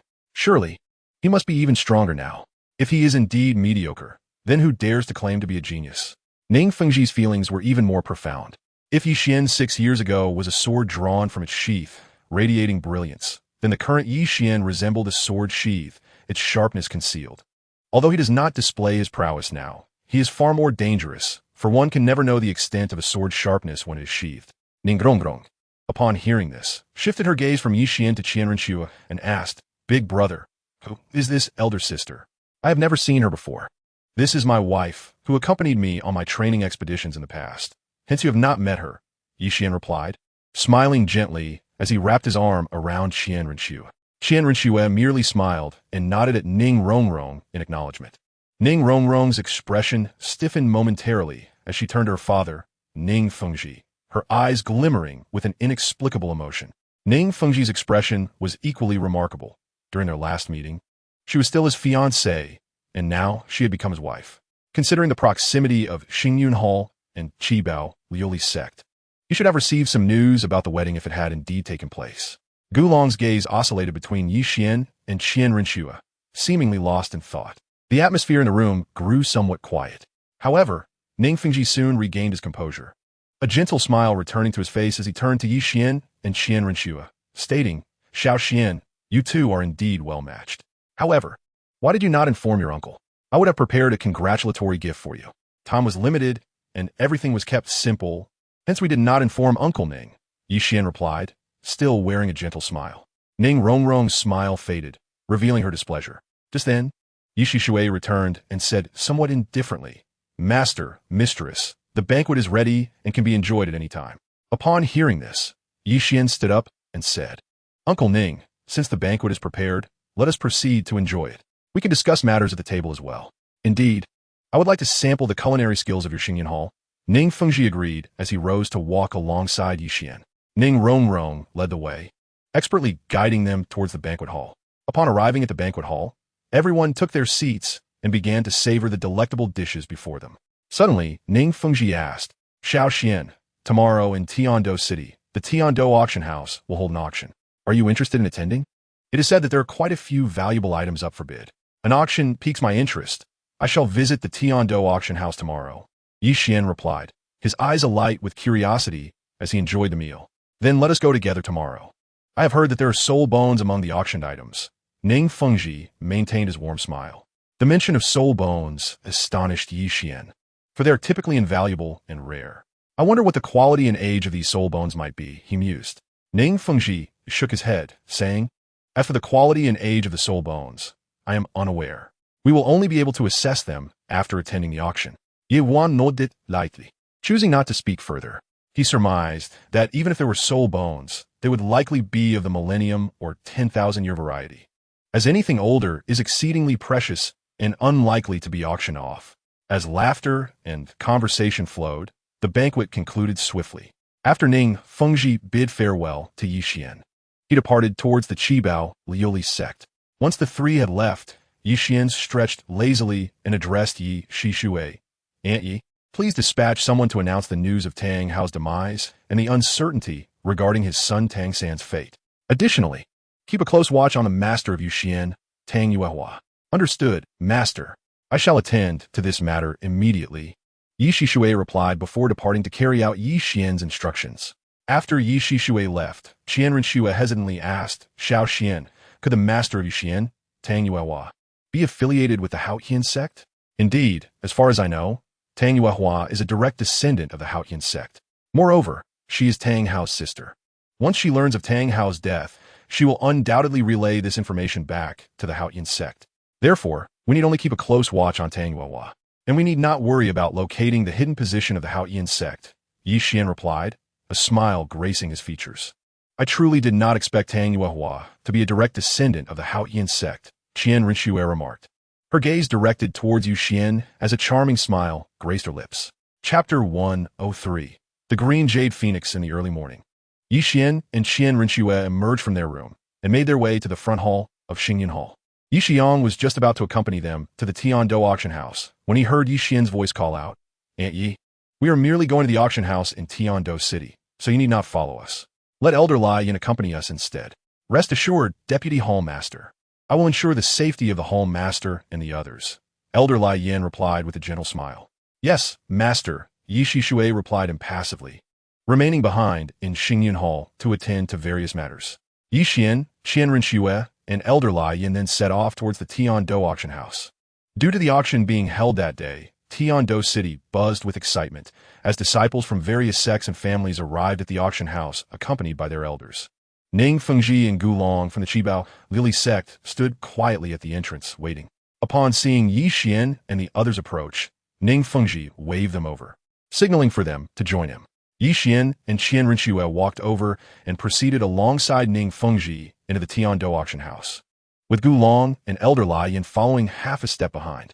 The entrance of the Tiando auction house was semicircular, flanked by two attractive staff members dressed in eye-catching attire. Each time a guest entered, the staff would offer them a mask to protect their privacy and ensure their safety. Of course, those with formidable strength who were unafraid of being robbed upon exiting the auction house could choose not to wear one. For instance, Yi Xian, Qian Renshua, and Ning Fengji entered without wearing masks, proceeding directly into the auction hall. The arrangement within the auction venue resembled that of the main arena in the Great Fighting Soul Arena, with a circular podium at the center surrounded by concentric circular seating. The hall was divided into 5 distinct areas, each designated by the colors red, black, purple, yellow, and white to differentiate between various levels of bidders. The red area required 1 million gold soul coins and individuals of notable identity and status to be seated. The black area was the ordinary VIP section, where any individual possessing 1 million gold soul coins could find a place. The purple area necessitated 50,000 gold soul coins for seating, while the yellow area required 10,000. The outermost and largest white area was designated for the general attendees.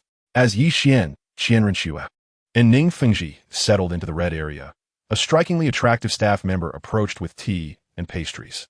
However, these staff members appeared somewhat wooden, their eyes lacking any sparkle, their faces adorned with professional smiles.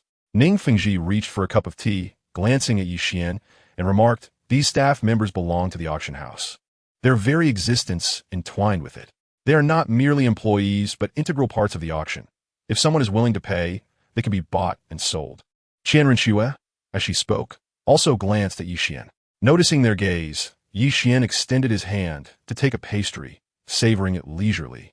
While internally he scoffed at their scrutiny, pondering what their dealings in human trafficking and slavery had to do with him, as he had no intentions of participating. In this world, many things are fraught with helplessness. This is the Tindo auction house, where, regardless of whether it pertains to people or slaves, there is nothing that cannot be sold if one has the means to purchase. Ning Fengji took a sip of tea, speaking in a rather nonchalant manner. Qian Renxue blinked, choosing not to respond, fully aware that where there are sufficiently enticing benefits, individuals might dare to take risks. Disregarding the explicit prohibitions set forth by the two great empires and the Spirit Hall in pursuit of profit. Soon, a staff member approached the podium with a merchandise item, announcing, "Welcome, everyone, to the Tindo Auction House's auction. Our first item up for bid is a storage soul guide device. As you may know, soul guides are precious, and this particular device encompasses a space of 10 square meters, ample for your daily needs. We shall now commence the auction, with a starting price of 10,000 gold soul coins, with each subsequent bid to be no less than 1,000 gold soul coins." As the staff member concluded, several voices erupted. "I bid 13,000 gold soul coins. I bid 17,000 gold soul coins. 20,000 gold soul coins. 25,000 gold soul coins." Once the room quieted, the staff member called out, 25,000 gold soul coins once, 25,000 gold soul coins twice, 25,000 gold soul coins 3 times sold. The auction proceeded fervently, while Yi Xian and Qian Renxue continued to enjoy their pastries, with Ning Fengji leisurely sipping tea. Their disinterest in these mundane auction items rendered them silent in the bidding process. It was only when a staff member presented a soul bone on the display that they paused their actions, fixing their gaze upon it. Ladies and gentlemen, this soul bone is one of the highlight items of our auction. This is a left leg bone, aged 60,000 years, of exceptional quality, produced by the legendary soul beast, the Qingyu Phoenix. I believe many of you have come here specifically for this soul bone, so I shall refrain from unnecessary elaboration. We shall now begin the auction, with a starting price of 3 million gold soul coins, and each subsequent bid must be no less than 300,000 gold soul coins. Upon hearing the price, gasps echoed through the crowd. The individuals in the purple, yellow, and white areas fell silent, as 3 million gold soul coins was beyond their means, leaving only those in the black and red areas to engage in bidding. From the black area, a voice called out, "I bid 350,000 gold soul coins. I bid 420,000 gold soul coins. 450,000 gold soul coins. 500,000 gold soul coins." Yi Xian, upon hearing the introduction of the soul bone, appeared momentarily stunned. He recalled an ancient tome from the Vatican's library, which noted that the Qingyu Phoenix, though a subspecies of the phoenix, possessed a bloodline strikingly close to that of a true phoenix. Moreover, it was said that the Qingyu Phoenix could rival the mighty dragon, although it is now extinct. If this left leg bone, aged 60,000 years, indeed originates from the Qingyu Phoenix, it could very well be equivalent to an ordinary 10,000-year soul bone. Even though Yi Xian had no use for it himself, he could acquire it as a reward for his subordinates in the Xingyun Palace. The price of the Qingyu Phoenix left leg bone had already soared to 500,000 gold soul coins, and bids from the red area began to emerge. 550,000 gold soul coins. 600,000 gold soul coins. 630,000 gold soul coins. Ning Fengji placed his teacup down, entering the bidding with 700,000 gold soul coins. 800,000 gold soul coins. Yi Xian had his hands clasped behind his head, his voice drifting lightly as he spoke. Upon hearing his voice, Ning Fengji turned to him, contemplatively smiling, choosing not to continue bidding. 850,000 gold soul coins. 920,000 gold soul coins. 1 million gold soul coins. As the price continued to escalate, soul bones are known to be priceless on the continent, and encountering such a high-quality soul bone, others would naturally be reluctant to let it go easily. Listening to the rising bids, Yi Xian proclaimed, 30 million gold soul coins. At this announcement, the room fell silent. A price of 30 million gold soul coins was remarkably steep, with very few present capable of such an expenditure. 30 million gold soul coins once. 30 million gold soul coins twice. 30 million gold soul coins 3 times sold. As the final word was spoken, a staff member descended with the soul bone on a tray. Now, we present our final auction item, which I believe will captivate all the gentlemen present.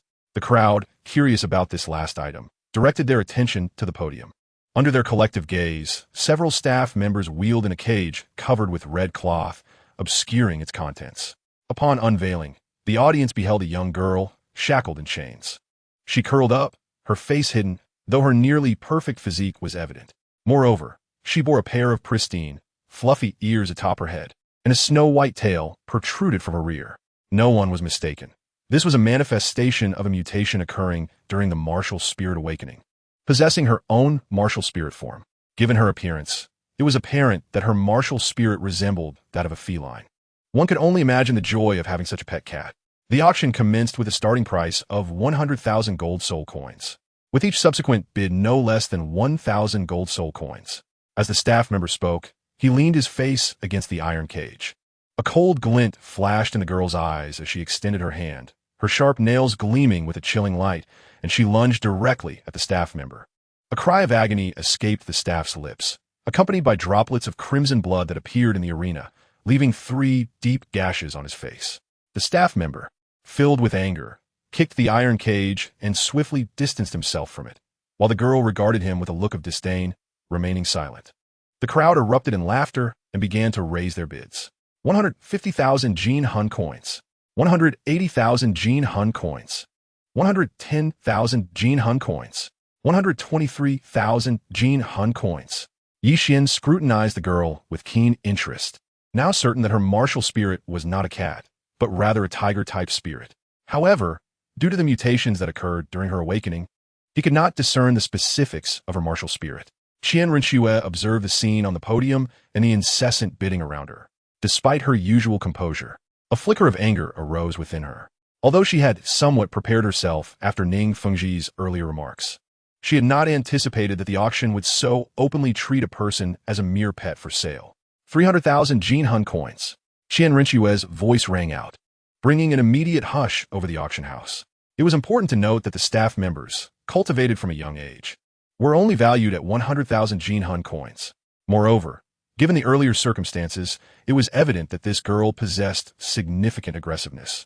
One misstep could easily result in injury. Most critically, the individuals seated in the red zone were undoubtedly of a distinguished status. Offending such individuals over a trivial matter was simply not worth it. Upon hearing Qian Rinxue's voice, Qian snapped back to attention. Though he had no intention of speaking, merely placing his hands behind his head and observing quietly. Ning Fengji was about to intervene to rescue the girl, but upon hearing Qian Rinxue's call, he glanced at Qian and Qian Rinxue, then lifted his teacup to take a sip. The staff member surveyed the surroundings and, seeing no one else raise their bids, finally declared 300,000 Jin Hun coins once, 300,000 Jin Hun coins twice, 300,000 Jin Hun coins 3 times sold. The auction had concluded successfully, and the esteemed guests who had purchased items would soon be escorted by staff to make their payments and collect their belongings.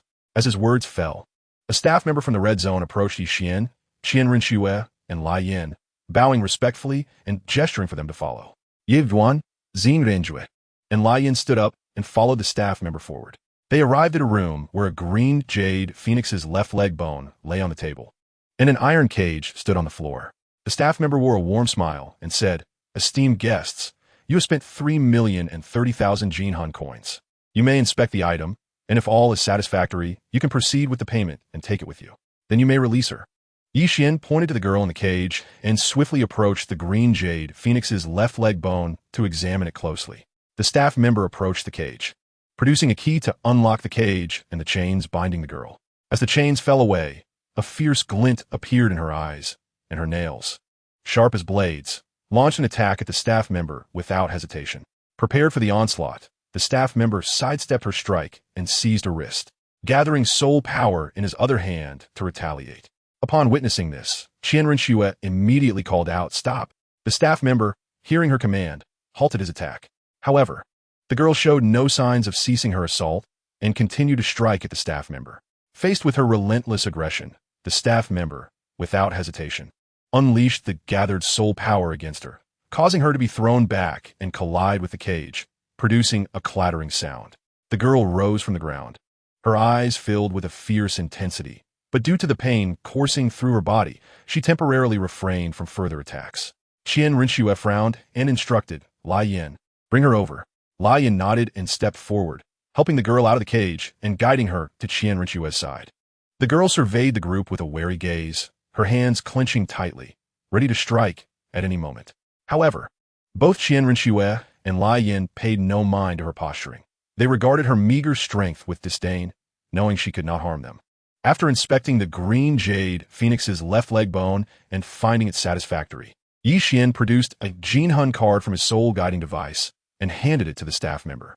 The staff member accepted the card, deducted the balance, and returned it to Yi Xian, stating, "Esteemed guest, you may take your item and leave. We welcome your next visit." Yi Xian tucked the soul bone and Jinhun card away, took Qian Rinchue's delicate hand, and walked towards the exit. Lai Yin placed a hand on the girl's shoulder and, with a gentle smile, said, "Come on, there's no need to be so vigilant. If we really wanted to do something to you, you wouldn't be able to escape." The girl remained silent, following behind them.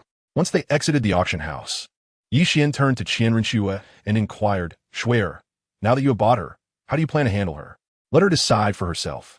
If she wishes to leave, she may do so. If she wants to stay with us as a maid, ensuring her needs are met, that is also acceptable." Qian Rinchue replied, glancing at the girl trailing behind. "Very well, let her make her own choice," Yi Xian replied with a light smile, his tone casual. However, the girl, upon hearing their conversation, was momentarily taken aback, her eyes reflecting disbelief. She had not expected that, after spending 300,000 Jinhun coins to purchase her, they would allow her to decide whether to stay or go. Lai Yin withdrew her hand from the girl's shoulder, observing her astonishment, and kindly cautioned, "If you choose to leave, be careful. Do not let anyone capture you again and sell you as a pet. You may not encounter individuals like our lord and lady again, who would spend 300,000 Jinhun coins to buy you back and then release you." As she finished speaking, Lai Yin gently patted the girl's shoulder before hastily rejoining Yi Xian and Qian Rinchue as they entered a nearby restaurant. The girl stood still, scanning the bustling street, noticing many curious gazes upon her, including some familiar faces from the auction house.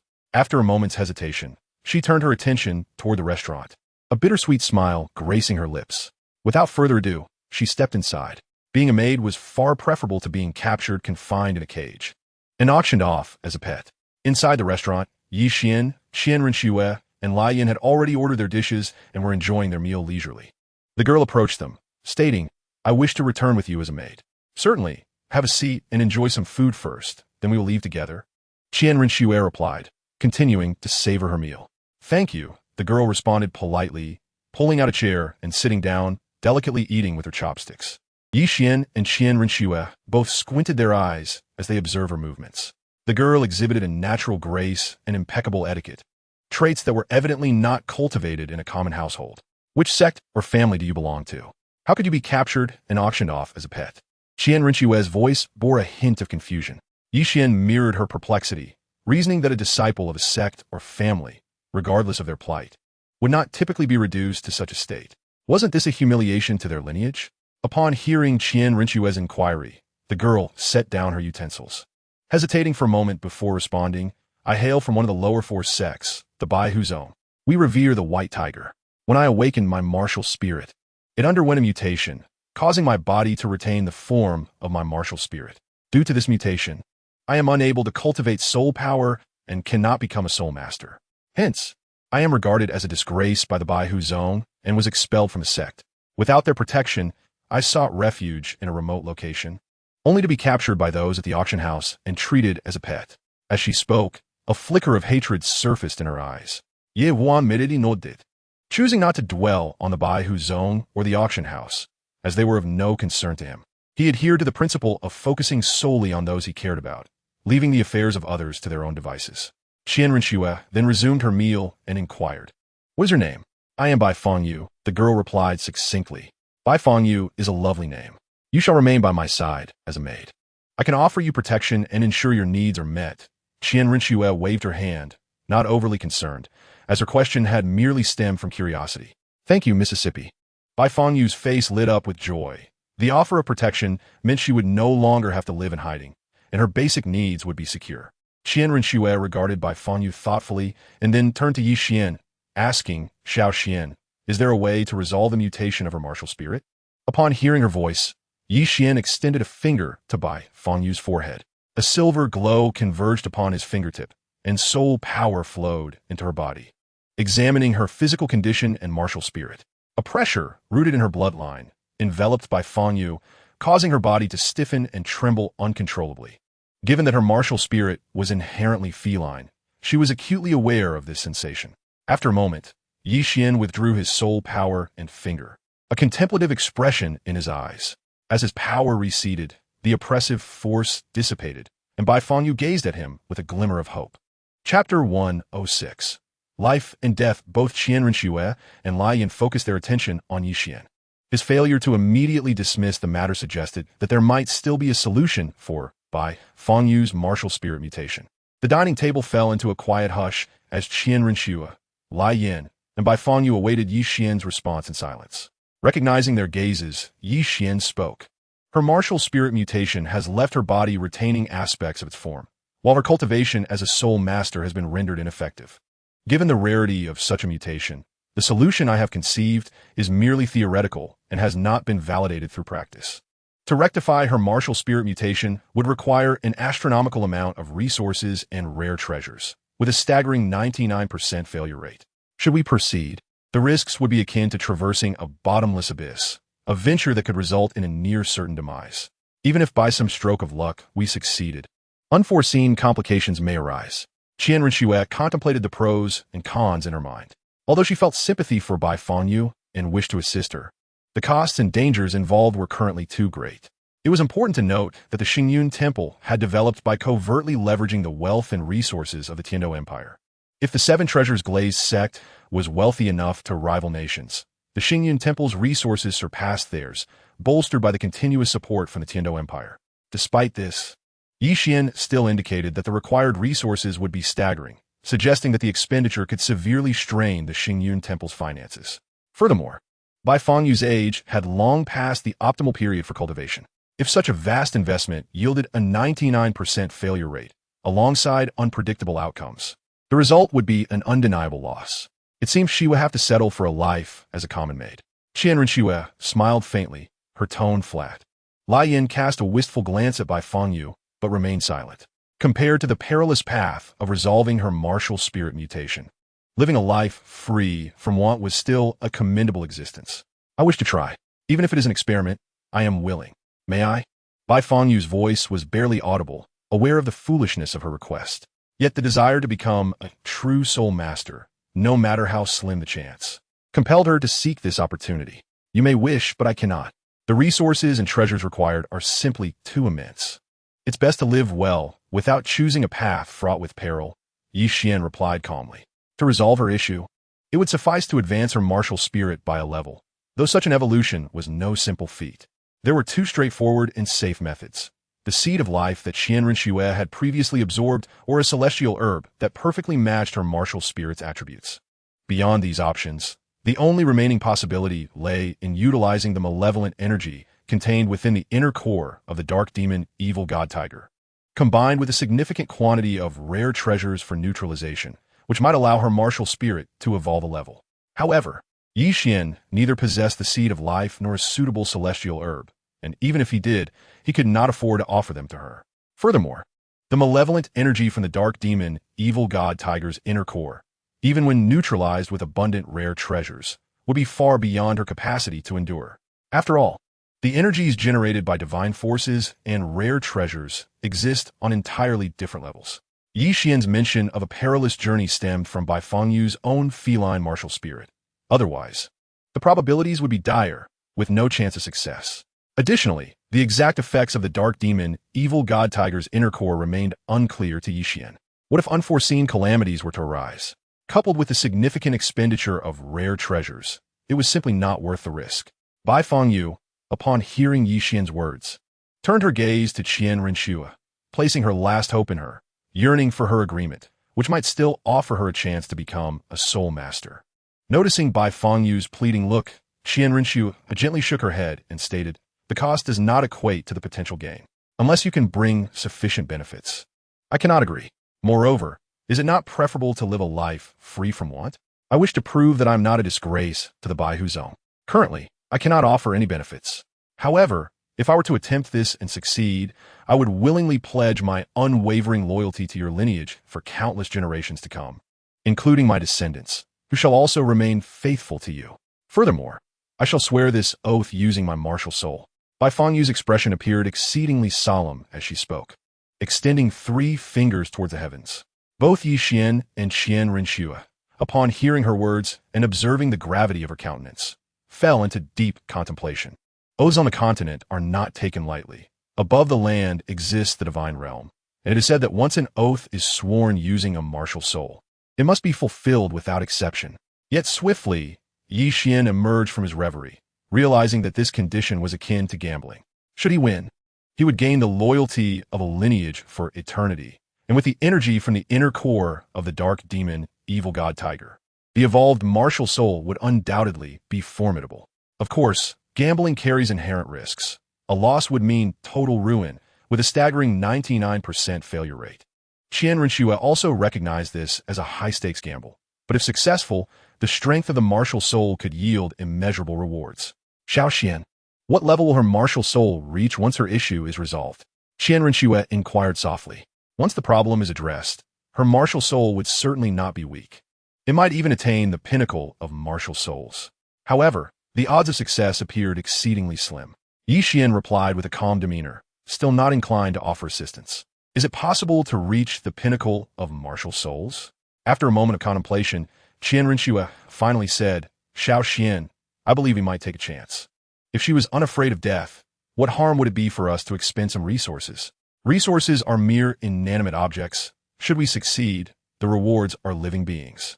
Even if we fail, the loss would simply be a matter of resources, which can be accumulated over time. Upon hearing Qian Rinxue's words, Yi Qian clasped his hands behind his head, his silver eyes locking onto Bai Fengyu's with unwavering clarity as he stated, I can assure you that my method involves conducting an experiment on you, and I possess no guarantees.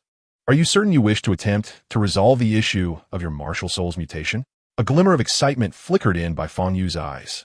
She resolutely nodded and replied, I do not mind, as long as there is hope to resolve the issue of my martial soul. Even if I fail and perish, I shall have no regrets. Very well, since you are unfazed, I shall provide the resources and rare treasures. Ultimately, your success will depend on your own efforts and fate. With that, Yi Qian rose, taking Qian Rinxue's delicate hand, and they proceeded forward. Were it not for Qian Rinxue's intervention, he would have shown little interest in the matter. Even in the event of failure, the loss would merely be a matter of resources, as Qian Rinxue had stated. They could gradually accumulate resources once again. Moreover, it presented an opportunity to delve into the true effects of the dark demon, evil god tiger's inner core. Lu Yin and Bai Fengyu also stood and followed the two as they made their way out of the dining hall.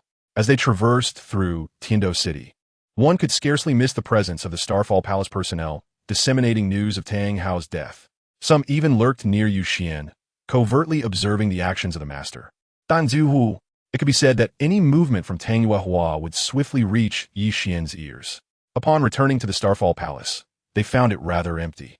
As most members had been dispatched by Yi Siya, Schwerer, please escort her to the rear hall while I prepare the necessary herbs to address her martial soul mutation. Yi Qian instructed, heading towards the treasury. Understood. Bai Fengyu, follow me, Qian Rinxue affirmed, leading Bai Fengyu toward the rear hall. Upon entering the treasury, Yi Qian discovered that it was divided into 4 levels, categorized by the value of the items within. The higher the value, the higher the tier. The first 2 levels were meticulously arranged with heaps of gold soul coins and various treasures, each item worth a fortune. The 3rd level housed an array of rare treasures, each exuding a faint fragrance. As Yi Qian traversed through this level, he collected numerous treasures, placing them into a soul guide device. By the time he exited, only a handful of treasures remained scattered across the 3rd level. Upon returning to the rear hall, Yi Qian found Bai Fengyu and laid out the treasures before her, stating, You must continuously consume these treasures. Do not cease until they are all gone.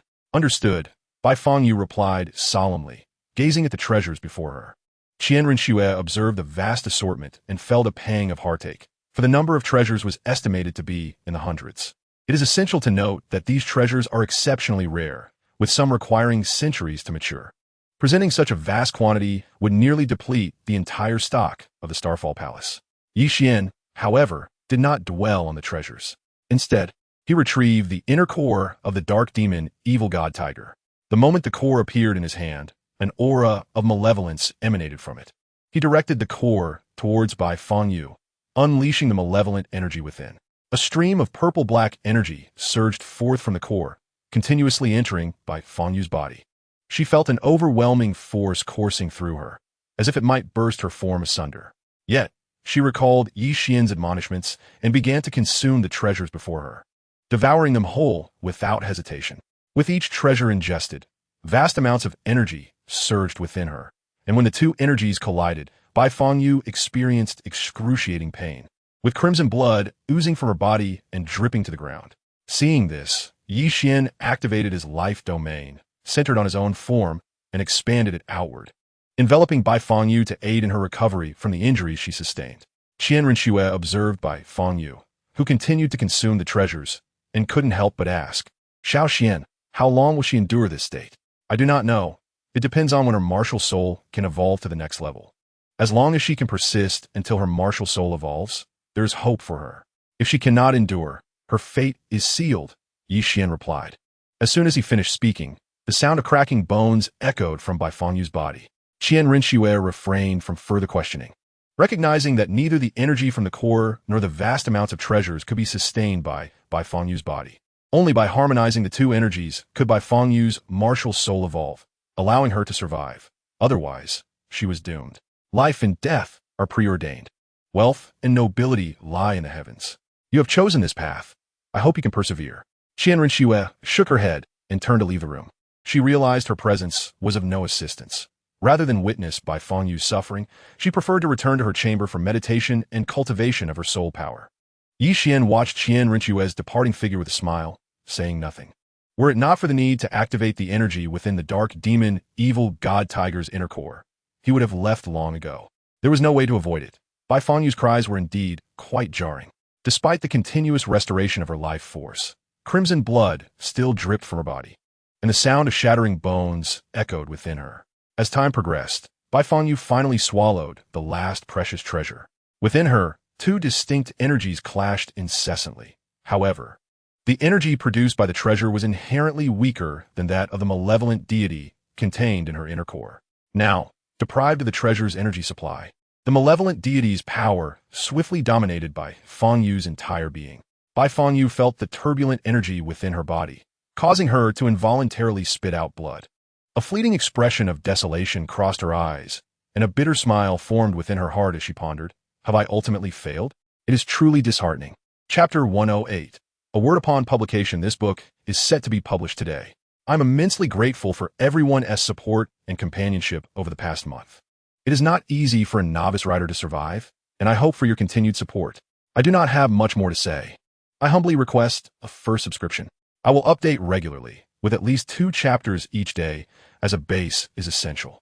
Regarding additional chapters, for every 100 subscriptions, I will add 1 chapter. For a single day of 10,000 points, I will also add another chapter. Lastly, I beseech you for subscriptions. This is of utmost importance. Finally, I thank you all for your support. I truly appreciate it. Chapter 109. Don't rush to thank me. Requesting first subscription. Yi Xian observed the barely conscious Bai Fangyu and gently shook his head. Just as he was about to retract his inner core and life force, he noticed a drop of dark purple blood shooting forth from the core, directly entering Bai Fangyu's body. Upon witnessing this, he halted his movements, his gaze scrutinizing Bai Fangyu, eager to discern whether she would succeed and what the nature of that drop of blood might be. As the dark purple blood entered Bai Fangyu, her once snow-white ears and tail began to shift towards black. Her pupils transformed to a shade of purple, and an aura of darkness and malevolence radiated from her. The wounds on her body, caused by the clash of energies, began to heal rapidly under the effects of her life force. Do not give up. If you endure, you may become a true soul master. Yi Xian's calm voice resonated. Upon hearing his words, Bai Fangyu's eyes shimmered with a flicker of spirit. She struggled to rise from the ground, but as soon as she moved, intense pain shot through her, causing her to gasp in shock. Yet, the severity of the pain also jolted her consciousness into full awareness.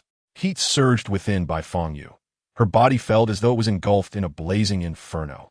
Yet this sensation was not unpleasant. Instead, it was invigorating. With a tearing sound, her garments shredded as a pair of black wings unfurled from her back, while a barbed tail re-emerged, glimmering with a chilling light. A tiger's roar erupted from behind her as a shadow coalesced, taking form. Concurrently, Bai Fengyu's spirit waned to its limits, and she could no longer endure, succumbing to unconsciousness. It is accomplished. Her martial spirit is indeed the dark demon, evil god tiger. It seems that drop of blood was her bloodline, Qian chuckled softly. After retracting his inner core and life force, he lifted his gaze to the sky, then looked down at the unconscious Bai Fengyu. After a moment, Qian retrieved a cloud-patterned white robe from his soul guide and draped it over Bai Fengyu, then turned and strode towards his room. Generally, once one awakens their martial spirit, they are unlikely to fall ill, so allowing her to rest on the ground should pose no problem. Upon reaching his room, Qian pushed the door open, and Qian Rushua, sitting on the bed, opened her eyes for meditation. She gazed at Qian and inquired, "Xiao Qian, how is she? Did she succeed?" "For now, it could be considered a success. Tomorrow, we shall observe if any unforeseen factors arise. If not, she could begin testing her soul power and seek her soul rings," Qian replied, taking a seat by the bedside.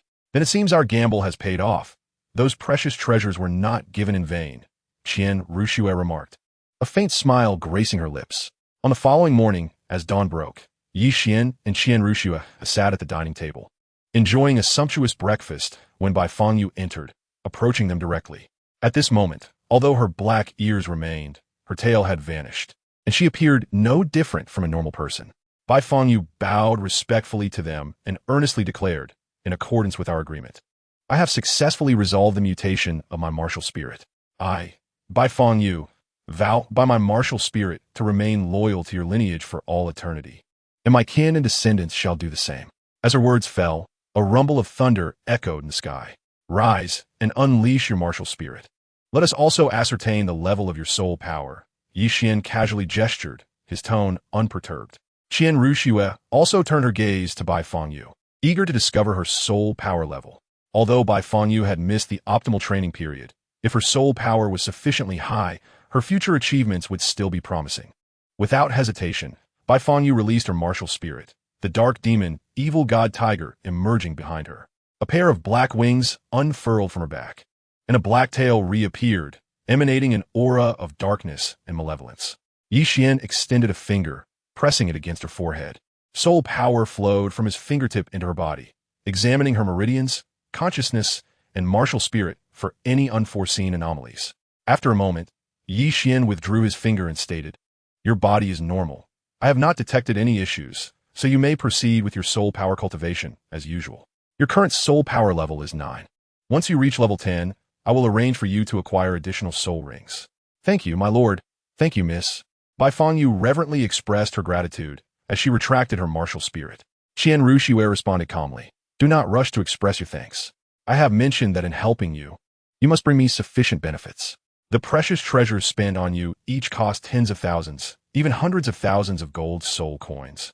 And you consumed hundreds of them, totaling no less than several 100 million gold soul coins. Your pledge of loyalty alone does not provide adequate return. So I require not just your loyalty, but that of the entire Baihu Zone."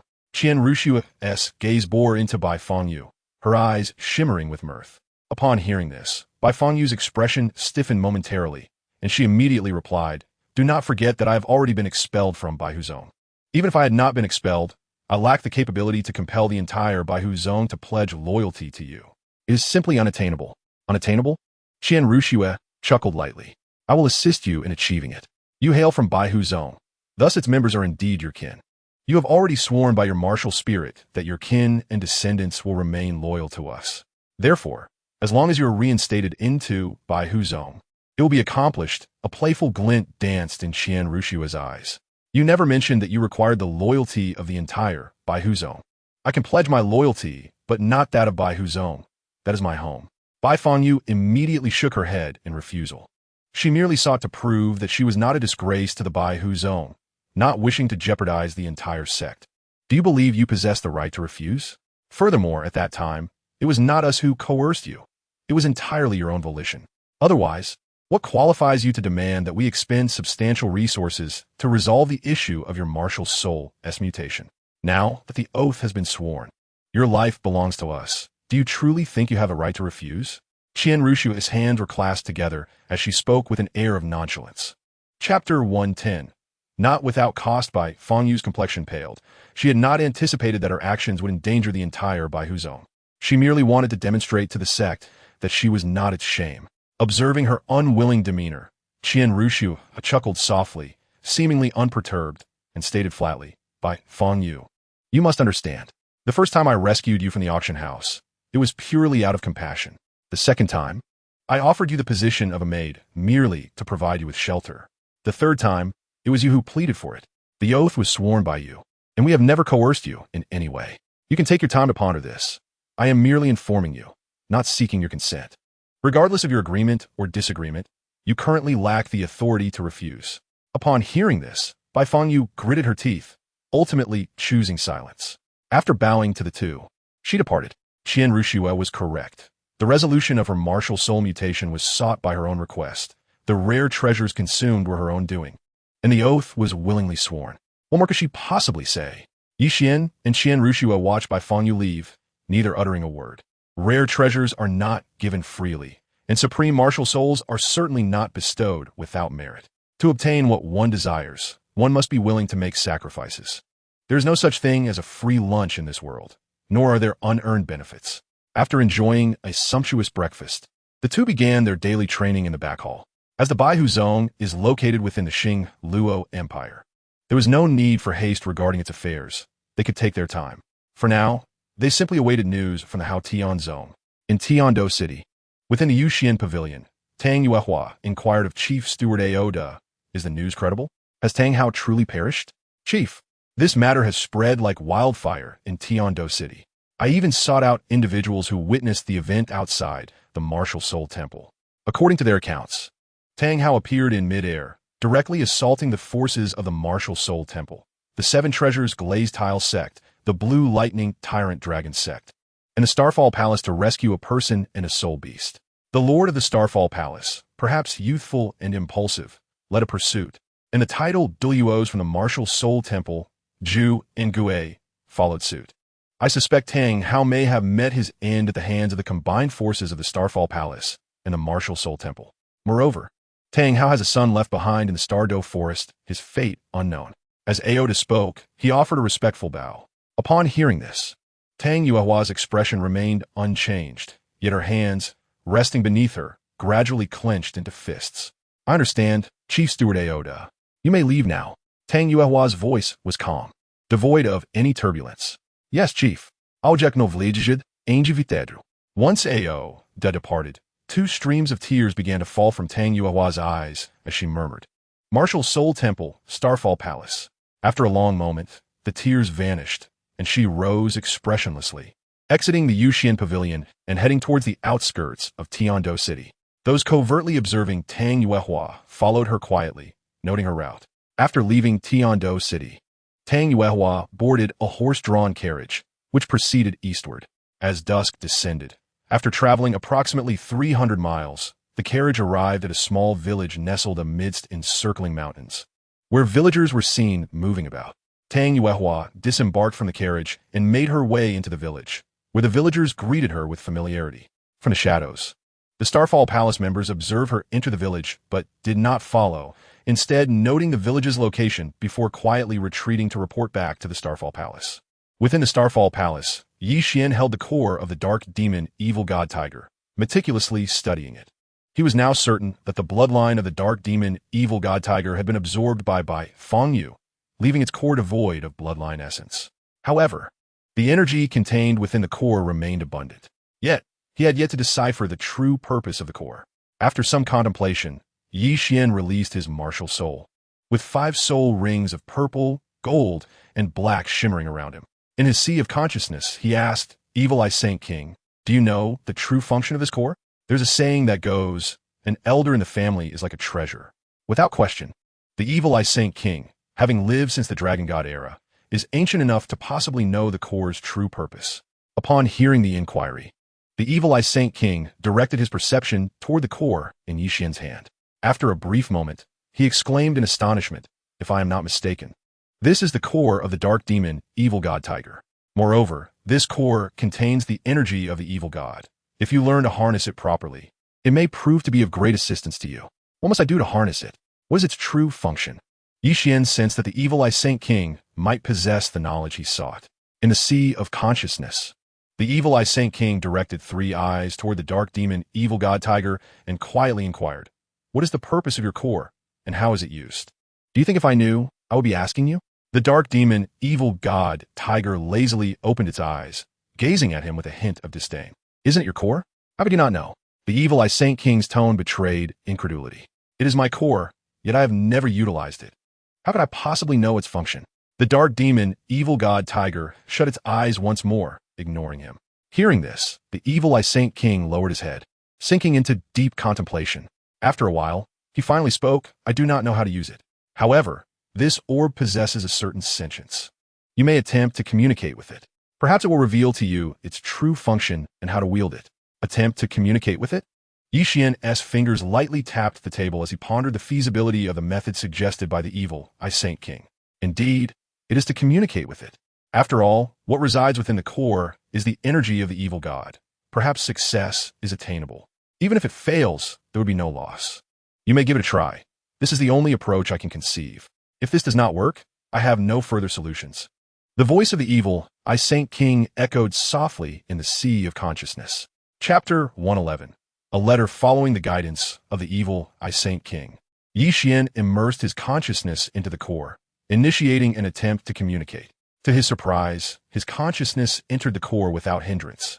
Moreover, he perceived a voice resonating in his mind. Illusion vanishes, shape-shifting myriad forms, myriad blood hues, 1,000 flowers bloom, blood-tinted city, resplendent as a shooting star. Myriad phantoms of evil weaponry. As the voice faded, Qian's consciousness returned to his body, and he contemplated the true meaning of that phrase. His intuition suggested that it encapsulated the core's genuine purpose and method of use.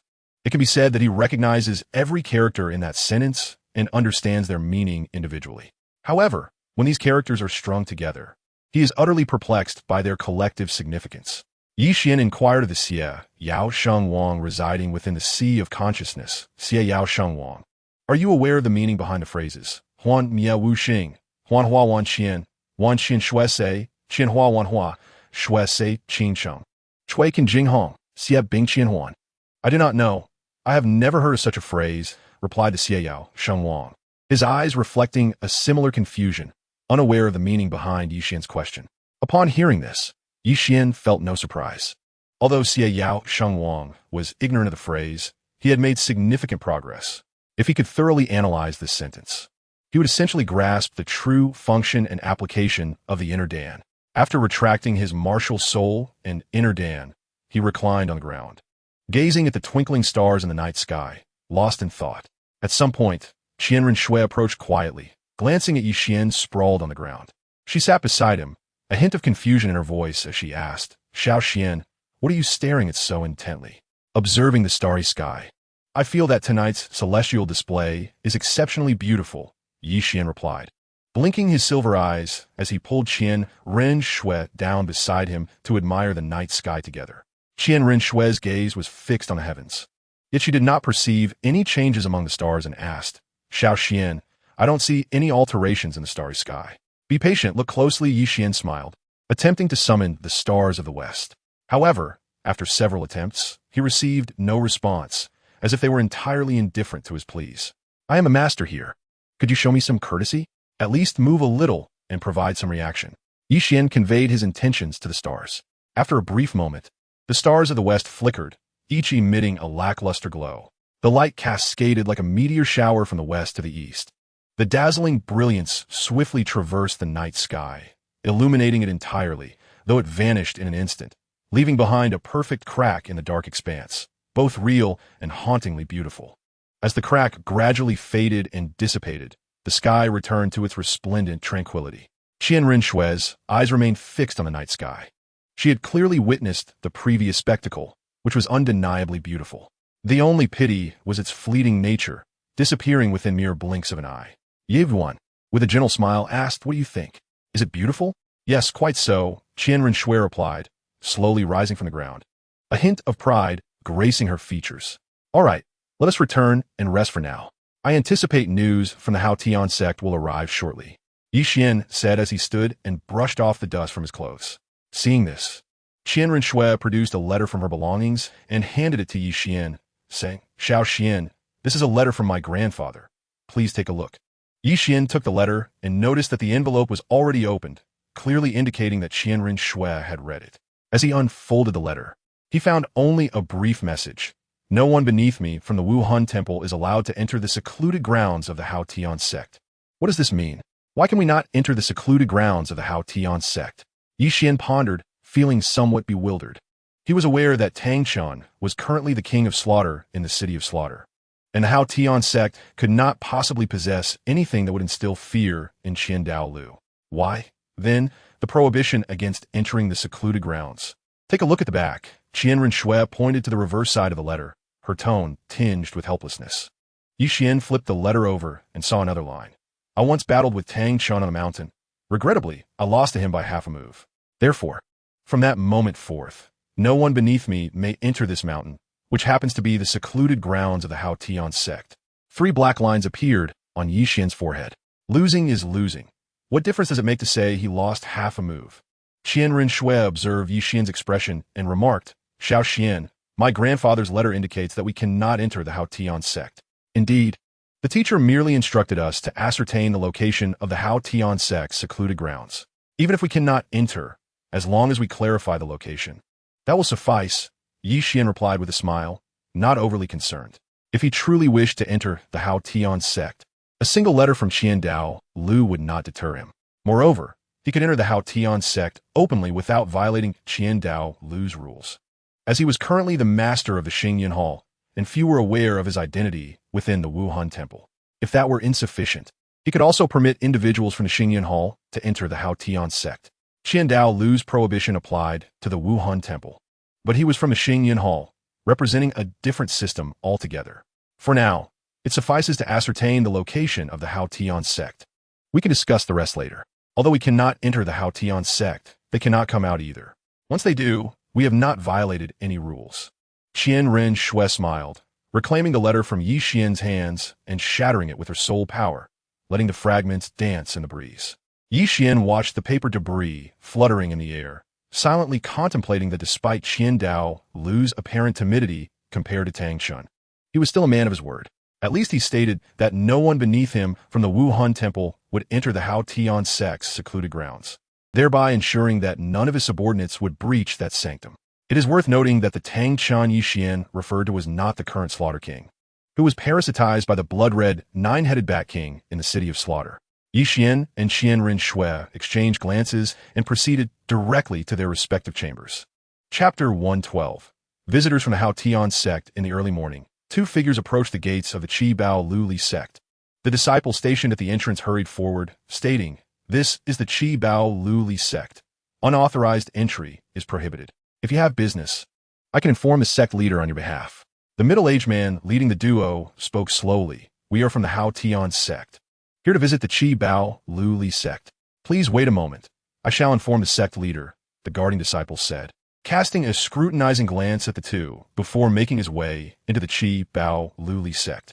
Soon after, Ning Fengji, Chen Xian, and Gu Rong emerged from the Qian sect. Ning Fengji regarded the middle-aged man at the forefront, momentarily taken aback, but quickly composed himself and greeted with a warm smile, Tang Xiao, I did not expect you to visit the Qian sect. Please come in. No need. I merely wish to understand the situation and inquire about who was responsible for Tang Hao's demise. Tang Xiao's voice remained calm, yet beneath the surface lay an ocean of concealed fury. Ning Fengji, upon hearing this, felt no surprise. From the moment he learned of the arrival of the Qian sect, he had anticipated their inquiry regarding Tang Hao. Ning Fengji replied nonchalantly at that time. Tang Hao attacked the Wuhan temple, Xunji Hall, the Lan Dianbaowang family, and our Qian sect. After the attack, he seized the opportunity to escape with a 10,000-year-old beast and a young child. Following Tang Hao's escape, the Xunji Hall pursued him directly, with the Wuhan temple closely behind.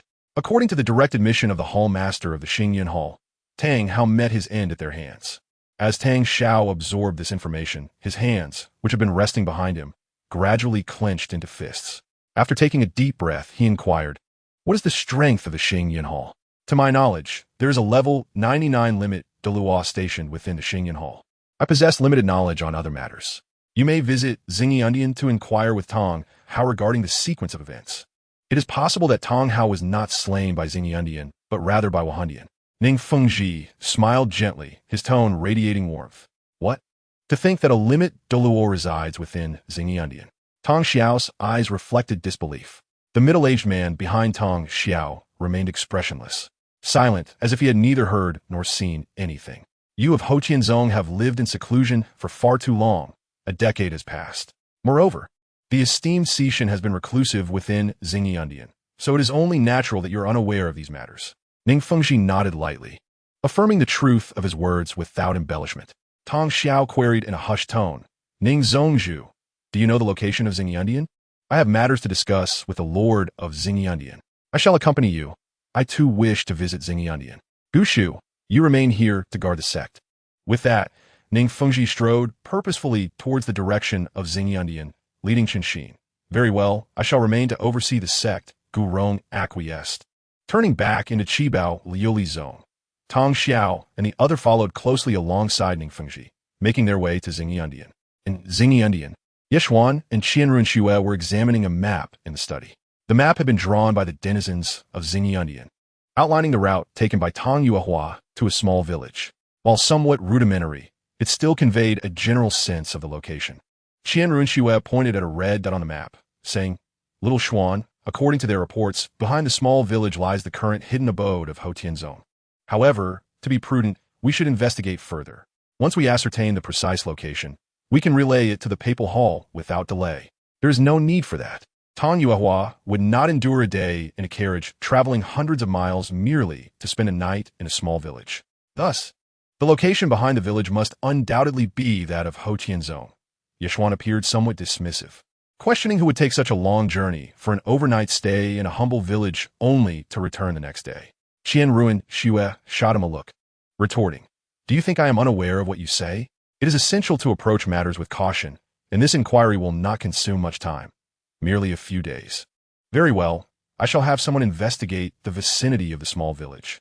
Yeshuan smiled, unconcerned, for they were not pressed for time. Waiting a few days was of little consequence. At that moment, a knock resonated at the study door, and Yeshishue's voice called from outside, "My lord, my lady, individuals from Hoqianzong and Qibao Liuli Zong have arrived, claiming they have matters to discuss with you." Yeshuan and Qian Runxue exchanged glances, both chuckling softly, knowing well that Hoqianzong had come concerning Tong Hao, while Qibao Liuli Zong was likely there to observe. "You may go ahead, we will arrive shortly," Yeshuan replied. Qian Runxue tucked the map of Hoqianzong into her soul guide.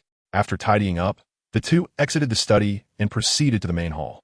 Upon reaching the main hall, they took their seats at the head of the table, while Yeshishue stood quietly behind them. Yeshuan and Qian Runxue regarded Tong Xiao and the elder seated beside him. Tong Xiao cast a wary glance at Yeshishue before directly asking, "Yedianju, I wish to know how Tong Hao met his demise and the whereabouts of his son." "Tong Hao was killed by us at Xingyi. As for his son Tong San, he is likely in the Stardo Great Forest, or perhaps he has already perished there. You may search the core of the Stardo Great Forest. You might find something," Yeshuan stated, clasping his hands behind his head, openly acknowledging the truth. The middle-aged man beside Tong Xiao suddenly interjected, "Since you were the ones who killed Tong Hao, you must have taken the soul bones from him. Those soul bones belong to Hotianzong. I request their return. Indeed, the soul bones are my possession. However, they now rightfully belong to Xingyi and have no connection to Hotianzong." Yeshuan regarded him with a hint of scorn, suggesting they could dream if they thought he would return the soul bones. The middle-aged man glared at Yeshuan, observing the derision in his eyes. He slammed his hand on the armrest of his chair, exclaiming, "Young man, do not be so arrogant." "Arrogant?" Yeshuan chuckled softly, his gaze sharpening as a chilling tone escaped his lips.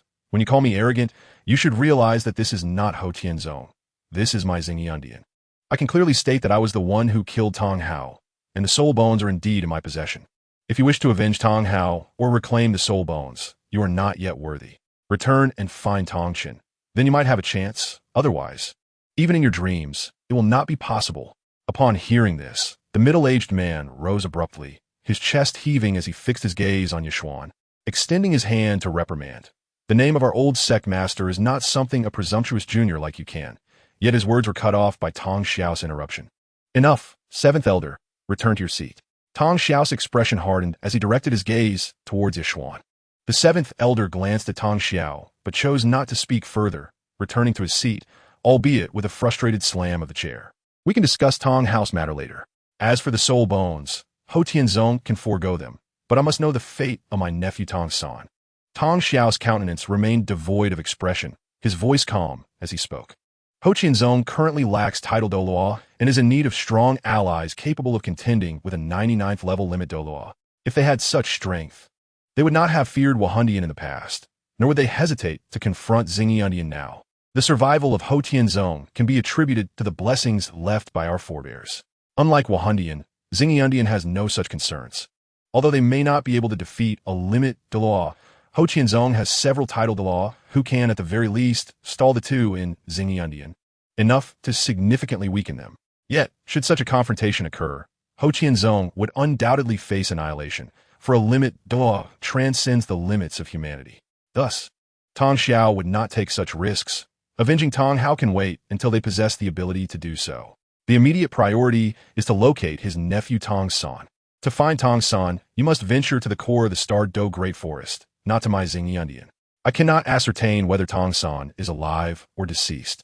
Yishuan remarked, narrowing his gaze at Tong Xiao. Tong Xiao met Yishuan's gaze, and silence enveloped the hall. Ning Fengji observed with interest, showing no inclination to speak.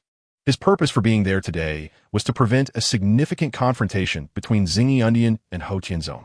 He merely sought to mediate and resolve any potential conflicts, ensuring that neither side resorted to violence.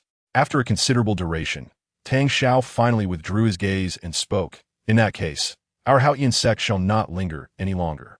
Wait, sect master. I wish to challenge Master Yi to a duel as an elder of the Haotian sect. Master Yi, despite his youth, has established the formidable power of the Xingyan Hall, undoubtedly demonstrating remarkable strength, and I assume he would not shy away from this challenge. The voice of the seventh elder echoed within the hall. Well, you shall have to see Master Ye's willingness, Tang Xiao replied before taking a seat. Hearing this, Ning Fengji quietly leaned towards Xinxin and said, Sword Uncle, be prepared to assist later. I fear Tang Xiao and his companions may find it difficult to depart from the Xingyan Hall. Fengji, they are too cautious of one another to truly engage in combat. Xinxin remarked, sensing that Ning Fengji was overly concerned.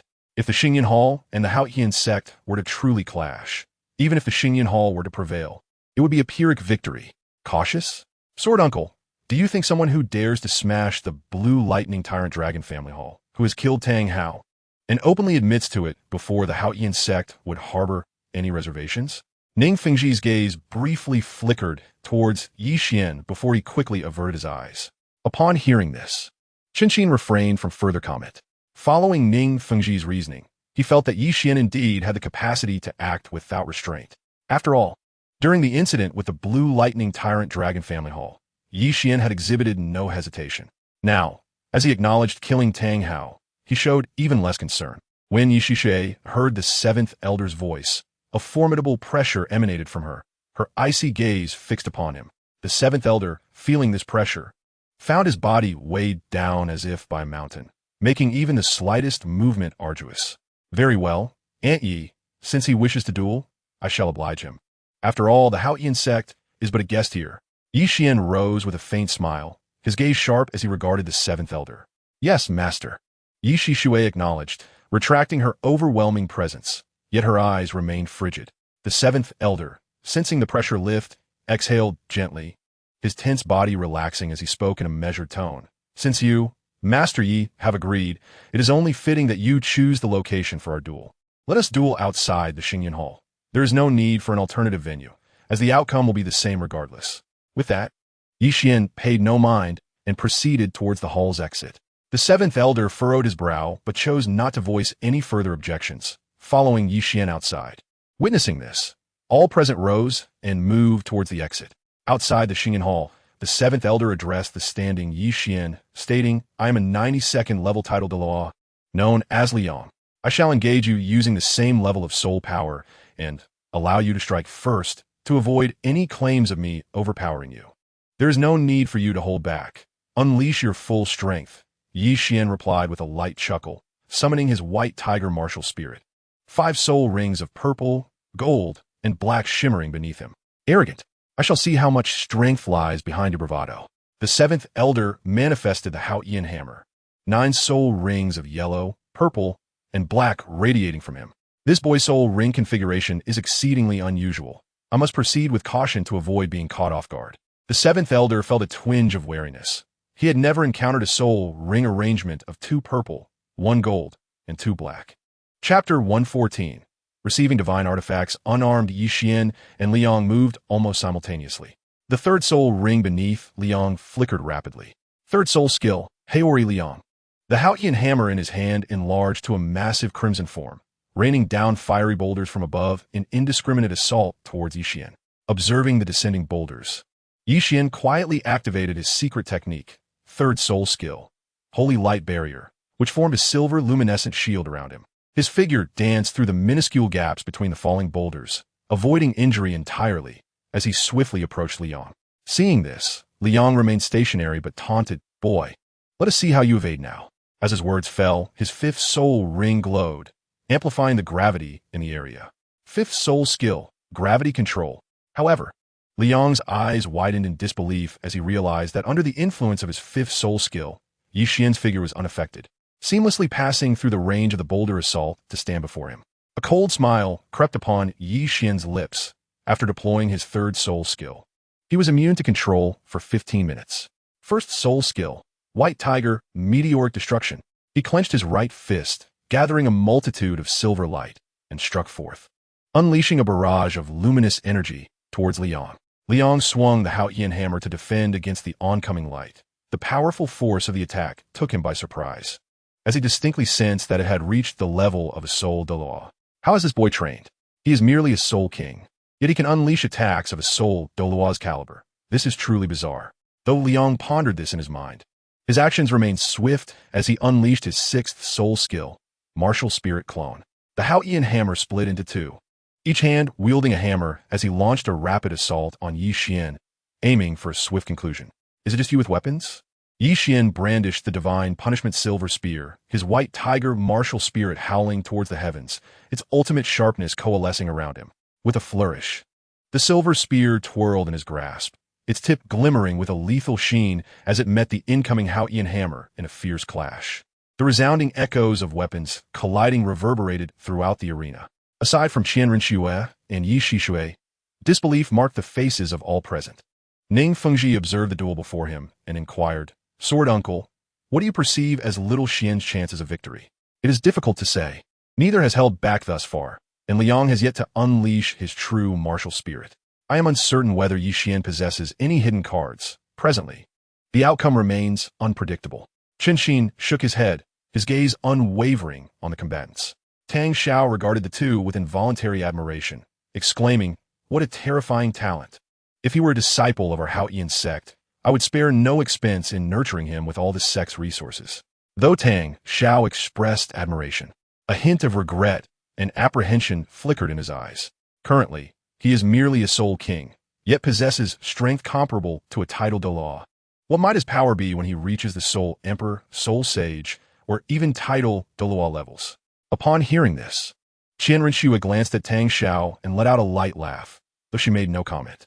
Ning Fengji, upon hearing, also regarded Tang Xiao, a contemplative expression crossing his features as he pondered his thoughts.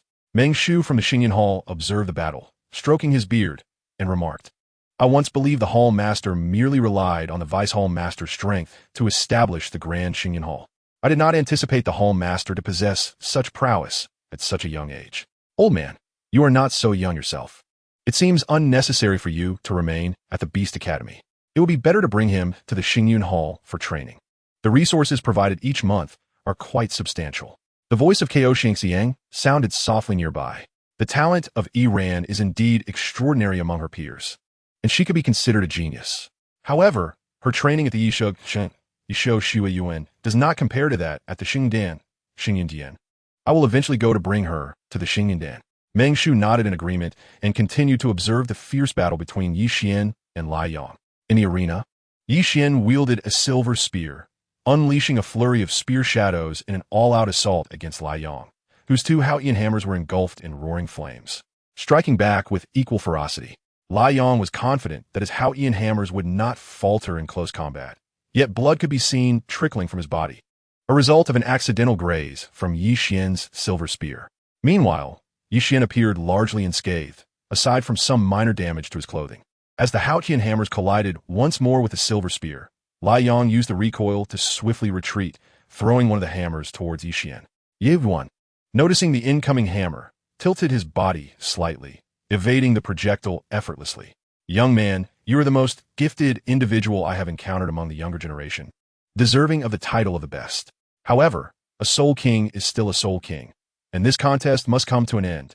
As Lai Yang spoke, the seventh soul ring beneath him flickered brightly, activating his seventh soul skill, the true form of his martial soul. A colossal Haotian hammer descended towards Yi Qian.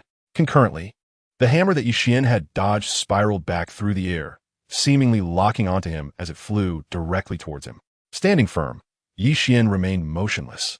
Yet the silver spear in his grasp began to gather destructive energy. Once this energy reached its peak, he channeled all his strength and bloodline power, launching the silver spear towards Lai Yang. He paid no mind to the approaching Haotian hammer, showing no intention of evading. Lai Yang, witnessing Yi Qian's lack of avoidance, extended a hand, gathering immense energy to intercept the incoming silver spear. As the two Haotian hammers neared Yi Qian, a radiant glow enveloped his right leg, rendering his form ethereal. The hammers passed harmlessly through him, causing no damage. However, the silver spear pierced through Lai Yang's palm, embedding itself into the ground. As the destructive energy surged into his body, eliciting a pained scream, struggling against the agony inflicted by the destructive power, Lai Yang reached out with his left hand to grasp the silver spear, attempting to free it from the ground, hoping to withdraw his right hand. If the destructive force continued to wreak havoc within him, even as a titled Douluo, he would be left with irreparable injuries and might even succumb to the devastation. Yet, his aspirations were met with harsh reality. The moment his hand made contact with the spear, a torrent of violent energy surged into him. Despite enduring the excruciating pain, he could not budge the spear, even when summoning all his might. The silver spear was a divine artifact, light as a feather in Yi Qian's hands, yet resembling a mountain in the grasp of others. Not even a titled Douluo of level 92 could hope to shift it, let alone a limit Douluo. Even deities would struggle to wield the spear effectively. Only after Yi Qian had accepted the White Tiger's inheritance could the spear's true power be unleashed. Lai Yang's cries echoed throughout the arena. Meanwhile, Yi Qian leisurely brushed off the dust from his clothing, regarding Lai Yang with a mocking gaze. Clearly, he had the ability to evade, yet he chose to attempt catching a divine artifact barehanded, an act of self-inflicted folly. Tang Xiao rushed forward, eager to assist Lai Yang in extracting the silver spear, but the result remained unchanged. The spear stood resolute in the earth. Uncle Jian, did Yi Qian just employ a locking soul skill? How could a titled Douluo like Lai Yang not evade it? And Yi Qian actually triumphed over a titled Douluo. Ning Fengji's eyes were filled with disbelief. He had never considered that a soul king could surpass a titled Douluo, and it was evident from Lai Yang's demeanor that he had sustained serious injuries. The skill Yi Qian used was not a locking technique, nor was Lai Yang unable to evade. Rather, he had chosen not to. Yi Qian emerged unscathed from Lai Yang's attack due to the activation of a soul bone skill. Qian had observed clearly that Lai Yang had aimed to catch the spear with empty hands, underestimating its power. Qian Rinxue, witnessing the unfolding situation, nearly burst into laughter. She recalled that it had been Zhao Wuji who had attempted to catch a divine artifact with bare hands, albeit by accident. Now, however, Lai Yang had genuinely endured the impact of a divine strike. It was unfortunate that he had missed, otherwise he might have had the chance to eliminate Yi Qian. Furthermore, if he had succeeded, the Haotian sect would have been left speechless, as it was his own choice to confront the spear unguarded. After several failed attempts to move the spear, Tang Xiao turned to Yi Qian and said, "Lord Yi, could you please extract your silver spear? You have already won this contest." Yi Qian, feeling a twinge of regret for not throwing the spear at Lai Yang's chest when he had the chance, approached to retrieve the divine spear. As he did so, droplets of crimson blood fell to the ground. Lai Yang's right hand, ravaged by the destructive force, appeared darkened and clearly rendered useless. Even with the aid of a healing soul master, recovery was impossible. At that moment, Lai Yang appeared weak, his voice hoarse, still burdened by the remnants of destructive energy coursing through him, akin to a parasite that could not be expelled. Yi Qian surveyed the damaged ground caused by the Haotian hammers and stated, "Now that the contest is concluded, it is time to settle accounts. The damage to the ground of our Xingyun Dian, was primarily caused by the Haotian hammers, and the Haotian sect must provide compensation." Compensation? After you have reduced me to this state, you still demand compensation from us? Lai Yang's hoarse voice echoed, his eyes widening in disbelief. Firstly, you initiated this contest, and I, as a Soul King, accepted your challenge as a title de law. Secondly, you failed to use your intellect, choosing to confront my spear empty-handed. Whose fault is that? Thirdly, do we not have to pay to repair the damage to our Xingyun Dian? Is it to be assumed that the funds for our Xingyun Dian, simply materialize from thin air? Furthermore, it is only just that damages require compensation. Yi Qian regarded Lai Yang with an expression of exasperation. He certainly did not lack for wealth. He merely sought a pretext to extract some recompense from the Haotian sect. As he had stated, it was indeed only fair that damages warranted compensation. Lai Yang attempted to protest further, but was interrupted by Tang Xiao, who declared, "We acknowledge your demand for compensation. How much will it cost to repair the ground? The Haotian sect will cover the expenses." Upon hearing this, Yi Qian extended 5 fingers and waved them before Tang Xiao, his meaning unmistakable. 5,000 gold soul coins? Very well, I shall provide that amount. Tang Xiao began to reach for the funds, only to see Yi Qian shake his head. 50,000 gold soul coins? Indeed, 50,000 Jinhun coins is a trivial amount that our Haotian sect can certainly muster. Tang Xiao glanced at the severely damaged ground. 50,000 Jinhun coins is not particularly expensive. It is not 50,000, but rather 50 million Jinhun coins. Yi Qian chuckled softly, his tone casual and indifferent. 50 million Jinhun coins. Boy, are you attempting to rob us? The anger was palpable in Lai Yang's voice. Tang Xiao's expression also darkened. The Haotian sect had been in seclusion for a decade, and now, even if they could produce 50 million Jinhun coins, it would be impossible to hand them over to Yi Qian. Robbery? Do not speak so recklessly. This is far more efficient than robbery. Besides, the territory of our Xingyun Palace is worth its weight in gold. The price of 50 million Jinhun coins is already quite reasonable. Yi Qian's eyes narrowed, completely disregarding Tang Xiao's displeasure. Lord Yi, do you truly believe that our Haotian sect fears your Xingyun Palace? Tang Xiao's gaze bore into Yi Qian, his eyes flashing with a fierce light. And do you think I would fear the Haotian sect? You may test your luck, and see if you can leave the Xingyun Palace today. Yi Qian's gaze was equally unwavering, his aura unyielding. The two locked eyes, while Yi Shui and the others from Xingyun Palace prepared for a potential confrontation. Ning Fengji, observing the tension between the two, approached them, intent on mediating the escalating conflict. Chapter 116. A serious discussion with a smile. Ning Fengji interjected, "Tang Xiao, Yi Qian, there is no need for such heated tempers. We can sit down and discuss matters calmly." Discuss? There is no need for that. Damaging property necessitates compensation, and it is only right to demand 50 million Jinhun coins to settle this matter. Otherwise, you shall not leave the Xingyun Palace. Yi Qian's demeanor remained calm, yet his silver spear was never lowered. 50 million Jinhun coins is simply impossible. If you wish to detain us in the Xingyun Palace, it depends on whether you possess the strength to do so. Although the Haotian sect has been in seclusion, we are not to be bullied. Tang Xiao stood firm, refusing to back down. Boy, 50 million Jinhun coins. Why not attempt to rob them? Lai Yang gasped, his voice hoarse and weak. Why not test your strength and find out? Yi Qian ignored Lai Yang's implication. He was fortunate to be alive, and given Lai Yang's current condition, he posed no threat. Ning Fengji glanced at Lai Yang and activated his martial soul. The 7 treasures glazed pagoda. The 7 colored soul rings flickered around him as he unleashed his soul abilities to aid Lai Yang in recovering from his injuries. His 7 treasures glazed pagoda had reached the realm of the 7 treasures, possessing not only supportive capabilities, but also formidable healing powers. However, Ning Fengji was taken aback to find that his healing abilities had minimal effect on Lai Yang's injuries. While not entirely ineffective, The impact could only be described as negligible in the face of the destructive force within Lai Yang. Seeing Ningfeng Ji assist Lai Yang, Tang Xiao refrained from speaking, contemplating his next move. The current situation was evident to anyone with common sense. Yi Qian was deliberately targeting the Haotian sect.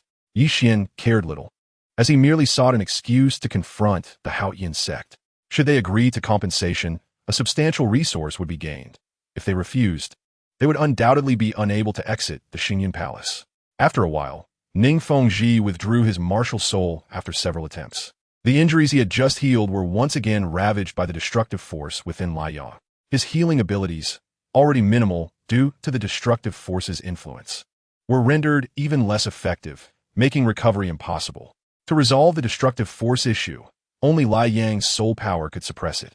Or Yi Qian would need to assist in extracting the destructive force, or they must wait for it to dissipate naturally.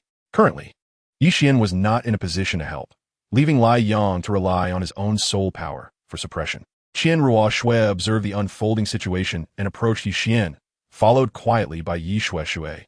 The two positioned themselves beside Yi Qian. Standing next to Yi Qian, Qian Shui directed her gaze at Tang Xiao and spoke. If the Haotian sect cannot afford the payment, we can consider using resources, medicinal herbs, soul bones, or rare treasures of equivalent value as compensation. Yi Shui stood behind them, her indifferent gaze fixed on Tang Xiao and Lai Yang, emanating the oppressive aura of a limit Douluo, suppressing both men. If you wish to engage in an all-out war with the Haotian sect, we shall stand ready to confront you. Tang Xiao, unwilling to concede, released his own soul power, yet paled in comparison to Yi Shui's formidable presence. Very well. If that is the case, let us proceed to war. You two need not leave. As soon as the words left his lips, Yi Qian twirled the silver spear in his hand. Its gleaming tip pointed menacingly at Tang Xiao, while 5 soul rings shimmered beneath him. Yi Shui also unleashed her second martial soul, the Radiant Phoenix, rising with 9 vibrant soul rings, exuding an overwhelming aura without reservation. Tang Xiao summoned the Haotian hammer, ascending with 9 soul rings, his gaze alert as he regarded Yi Shui. Were they truly prepared to risk everything for an all-out confrontation with the Haotian sect? Tang Xiao pondered internally, though his expression remained inscrutable. Seeing this, Ningfeng Ji quickly interjected, Tang Xiao, Yi Qian, we can sit down and discuss matters. An all-out war would benefit neither the Xingyun Palace nor the Haotian sect. Discuss? What is there to discuss? I made it very clear. Produce 50 million Jin Hun coins or resources of equal value, and this matter can be resolved. Otherwise, prepare for an all-out war. Yi Qian spoke decisively, a fierce glint in his eyes. Tang Xiao merely regarded Yi Shui warily, showing no intention of speaking. His body tensed as he remained vigilant against her. Qian Shui turned to Yi Qian, winking at him before suggesting, Xiao Qian, I believe Ning Zhongzhu makes a valid point. We can first sit down and negotiate. If an agreement cannot be reached, we can resort to war. Observing Qian Shui's demeanor, Yi Qian contemplated for a moment, sheathing the divine punishment silver spear, and nodded lightly. Very well. Let us first sit down and discuss. Ningfeng Ji sighed in relief at the sound. As long as they could sit down to negotiate, there was hope to avert an all-out conflict between the Xingyun Palace and the Haotian sect. The 3 sects had always been united. Should the Xingyun Palace and the Haotian sect engage in full-scale war, the 7 Treasures Glazed sect would inevitably offend one side regardless of whom they chose to support.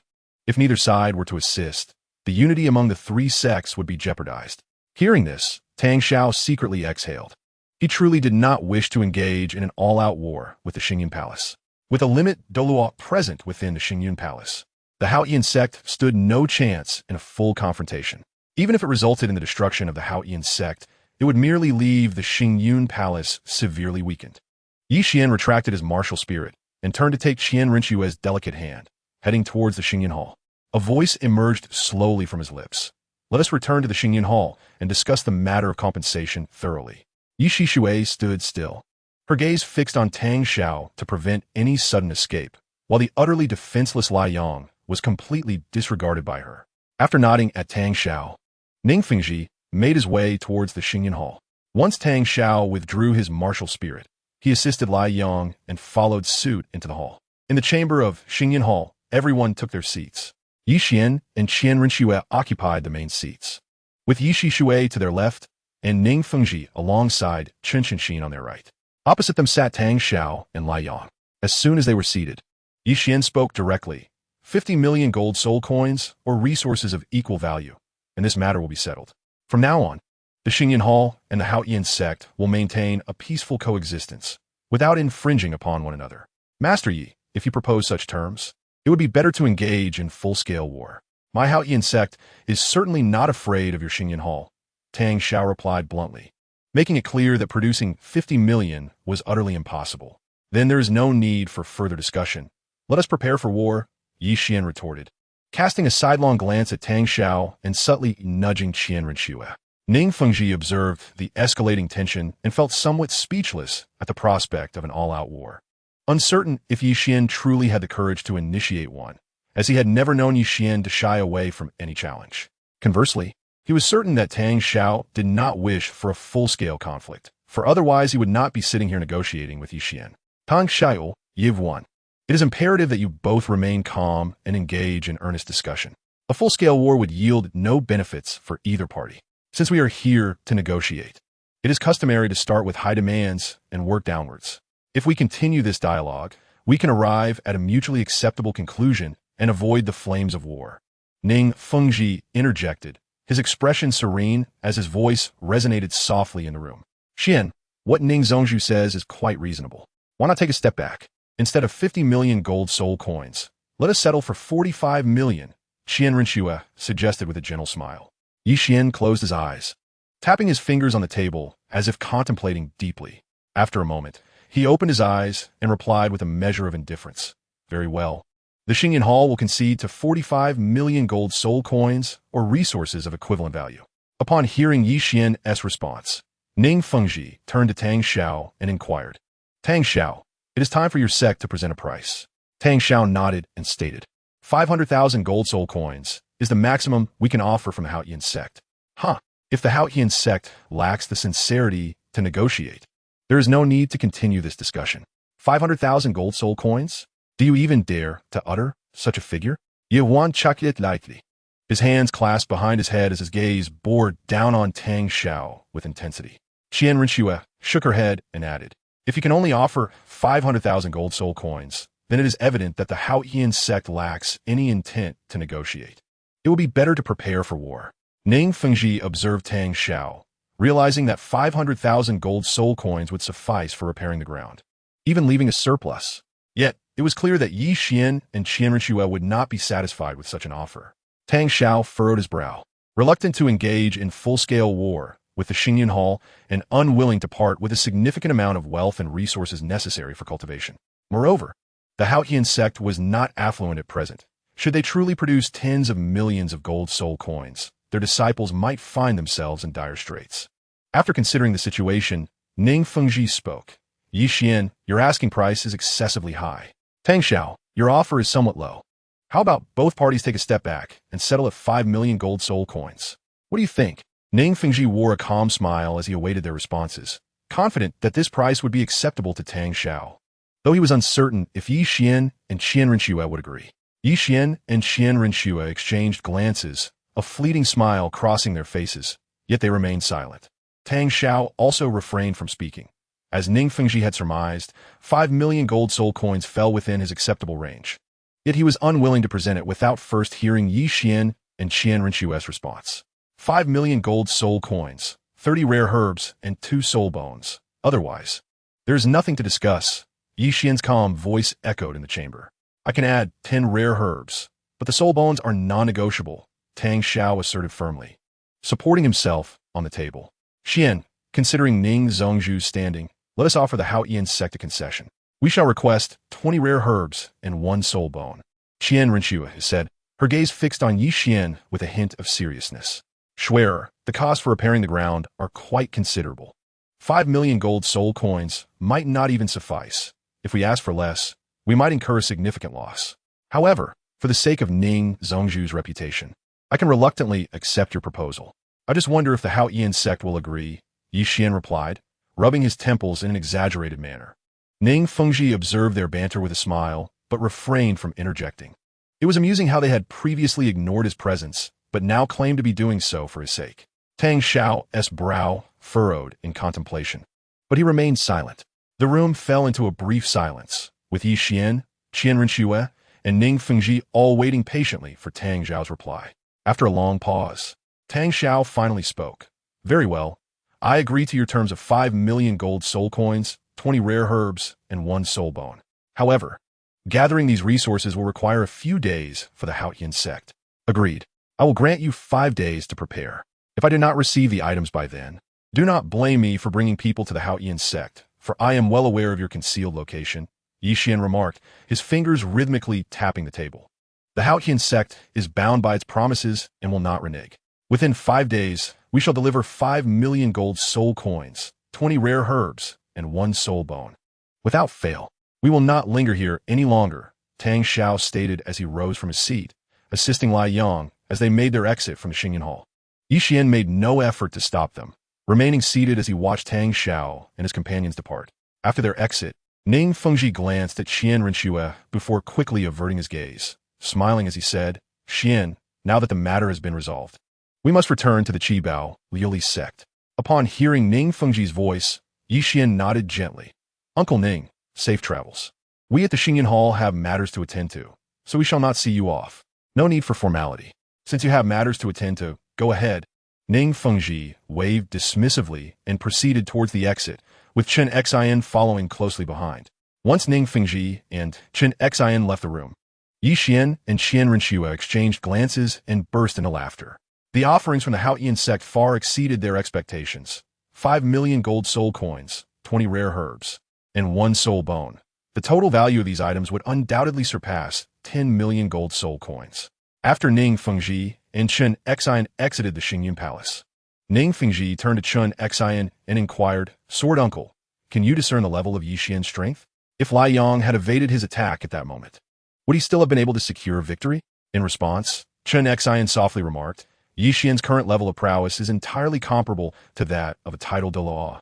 During their close combat, Lai Yang showed no mercy, and the disparity in their soul power was nearly 40 levels. Nevertheless, they remained evenly matched.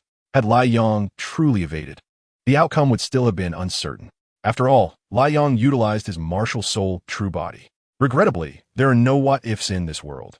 Lai Yang's defeat is a fact, having succumbed to a soul king while sustaining severe injuries. This alone demonstrates the terrifying talent of Yi Qian. As Lai Yang once stated, among the younger generation, Yi Qian is rightfully regarded as the foremost. Indeed, aside from him, who else among the youth could achieve such a feat of defeating a titled Douluo with the strength of a soul king? There was a touch of nostalgia in Chen Xian's voice as he continued, "In my generation, no one surpassed Tang Hao. In theirs, it seems no one can rival Yi Qian." Ning Fengji shared a similar sentiment, and they made their way towards the Qibao glazed sect. Within the Xingyan Palace, Yi Shui laid a comprehensive development plan before Yi Qian, meticulously crafted based on the circumstances of the Xingyan Palace. Yi Qian picked up the document, scrutinizing it with care, while Qian Renxue observed with curiosity. Soon, both had perused the entire plan, which was remarkably thorough, revealing no flaws or deficiencies. "Andy, what else do we require to establish the academy?" Yi Wan inquired, placing the plan back on the table and fixing his gaze on Yi Shui with a hint of nonchalance. "Master, we currently only lack a location for the academy. As for the instructors, we can recruit from outside or select individuals from the Xingyan Palace at the Soul King to Soul Sage levels to serve as teachers. Regarding the academy's formalities, we merely need to notify the Tiando Imperial Palace. Moreover, once the academy is established, we can allow graduates to directly join the Xingyan Palace, which would greatly benefit our development. Exceptional youth are indispensable in any faction," Yi Shui replied in her usual calm and somewhat detached manner.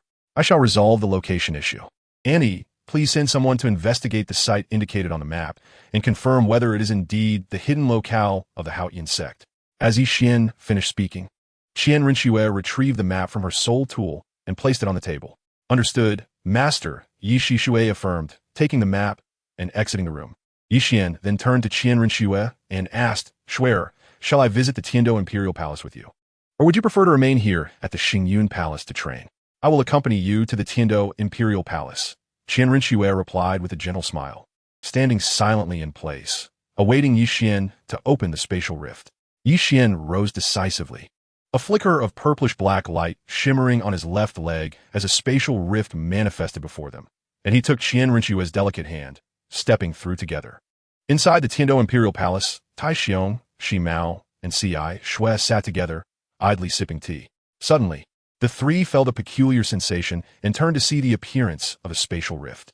Upon sensing a familiar aura emanating from the rift, Shi Mao and Ci Shui immediately set down their teacups, rising respectfully to await the arrival. However, Tai Xiong, without a moment's thought, launched a fist towards the rift. Tai Xiong, do not make a move. Shi Mao and Ci Shui urgently called out, but their words came too late. Tai Xiong's punch had already been unleashed without restraint, and as he heard their warnings, it was too late to retract his force. With a resounding thud, Tai Xiong's punch was caught by a fair hand as Yi Qian and Qian Rinchua emerged from the rift. Master miss. Shi Mao and Ci Shui greeted with respect upon seeing them. Tai Xiong glanced at his fist, then back at Yi Qian and Qian Rinchua, feeling somewhat awkward as he stammered. Master miss, did you not sense our aura? How could you dare to attack us? Qian Rinchua furrowed her brow. You truly possess audacity to strike us without warning.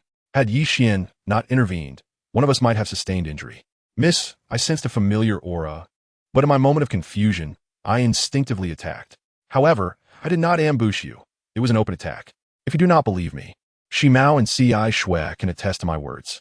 Tai Xiong thumped his chest, insisting he had not meant to strike in stealth. Shi Mao and Ci Shui, hearing Tai Xiong's defense, silently stepped back, creating distance. They both found themselves speechless. Was this truly a matter of ambush versus open attack? The real issue was that he had assaulted their master and miss, and thankfully, neither had been harmed. Otherwise, Tai Xiong would face severe repercussions. Chapter 119. Realization upon hearing this, Qian Rinchua, observing Tai Xiong's indignant demeanor, nearly succumbed to laughter. Was it truly a matter of stealth? Could one justify their actions by claiming they were overt? Just as she was about to respond, Yi Qian's voice resonated beside her. Enough, Shui'er. I understand Tai Xiong well. He did not intend to attack us, and he certainly lacks the audacity for such an act. Hearing Yi Qian's words, Qian Rinchua shot Tai Xiong a disapproving glance, but chose not to pursue the matter further. Tai Xiong, wearing an honest smile, quickly addressed Yi Qian, Master. The pontiff mentioned that I am publicly affiliated with the Xingyan Palace. Therefore, I must refrain from excessive contact with the Spirit Hall. I have resided in the Tiando Imperial Palace for 6 years, without any interaction with the Spirit Hall. I have not left the palace, awaiting your return. I thought you might have forgotten me after all this time. Yi Qian raised an eyebrow, incredulously asking, You have not left the Tiando Imperial Palace in 6 years? Indeed, Master. I, Tai Xiong, have never left the Tiando Imperial Palace, nor could I expose my identity.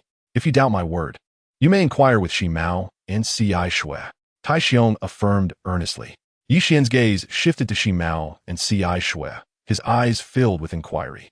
Master, Tai Xiong has indeed not left the Tiando Imperial Palace during these 6 years. Both Shi Mao and Ci Shui nodded in agreement, confirming Tai Xiong's statement.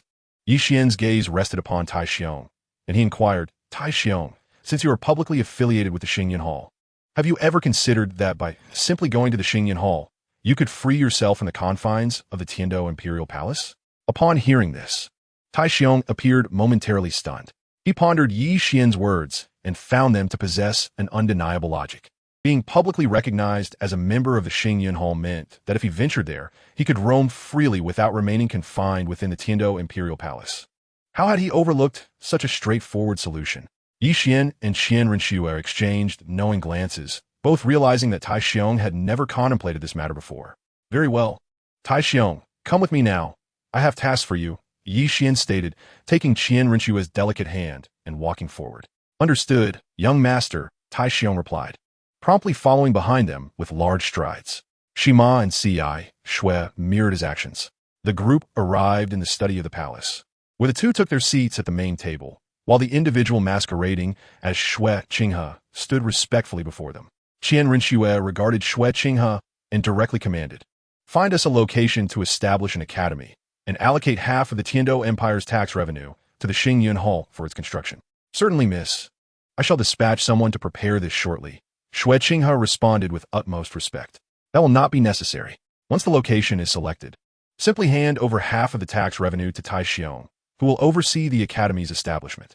I will also send individuals to assist you, Tai Xiong, Yi Qian remarked, casting a glance at Tai Xiong as he held a favorable impression of him. Although Tai Xiong might seem somewhat simple-minded, he was unwaveringly dedicated to fulfilling any task assigned to him without question, ensuring its completion without any delays. Rest assured, young master, I will expedite the academy's establishment without encountering any issues, Tai Xiong asserted, thumping his chest in confidence. Having spent 6 years at the Tiando Imperial Palace, he had grown weary of the confinement. While the palace provided every comfort, he yearned for freedom after so long and had refrained from venturing out due to fears of exposing his identity. Now, however, with the backing of the Xingyan Hall, he could freely navigate the outside world. Yi Qian cautioned Tai Xiong, if you encounter any uncertainties, consult Vice Hall Master Yi Shui at the Xingyan Hall. Follow her instructions without fail, understood? Young master, you need not worry. Should I have any questions, I will certainly inquire with Senior Yi, and I will adhere to her guidance. Tai Xiong replied earnestly, his expression reflecting his seriousness. Very well, Tai Xiong. I trust in your ability to manage this matter. As for the architectural plans for the academy, you may retrieve them from the Xingyan Hall when the time comes. Just ensure that the construction adheres strictly to the designs. Yi Qian waved his hand dismissively, confident that Tai Xiong would follow the plans meticulously. I, Tai Xiong, will construct it precisely according to the blueprints, without any discrepancies, Tai Xiong declared with a hearty smile, his voice brimming with determination. Yi Qian chose not to engage further with Tai Xiong, and instead wrapped his arm around Qian Renshue, smiling gently as he remarked, Schwerer, do you now understand why Tai Xiong attacked us earlier? I discerned it long ago, Qian Renshue replied, shooting Yi Qian a knowing glance. From their earlier conversation, she had concluded that Tai Xiong was utterly devoid of independent thought. While such individuals may lack flexibility in their actions, they were obedient and would accomplish tasks diligently without question, provided they had committed to them. Yi Qian simply smiled, refraining from further comment.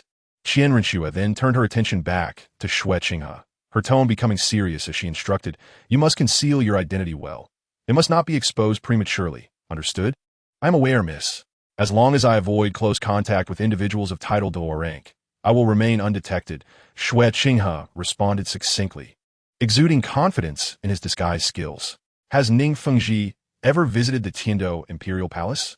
Ensure he does not sense any abnormalities, Qian Renshue inquired calmly. Recognizing that only Ning Fengji from the Seven Treasure Glazed Tile School could potentially detect discrepancies, Xue Qinghe nodded slightly and replied, Ning Fengji once came to the Tiando Imperial Palace with Gurong. However, I met with him privately and had no interaction with Gurong. So Ning Fengji did not notice anything unusual.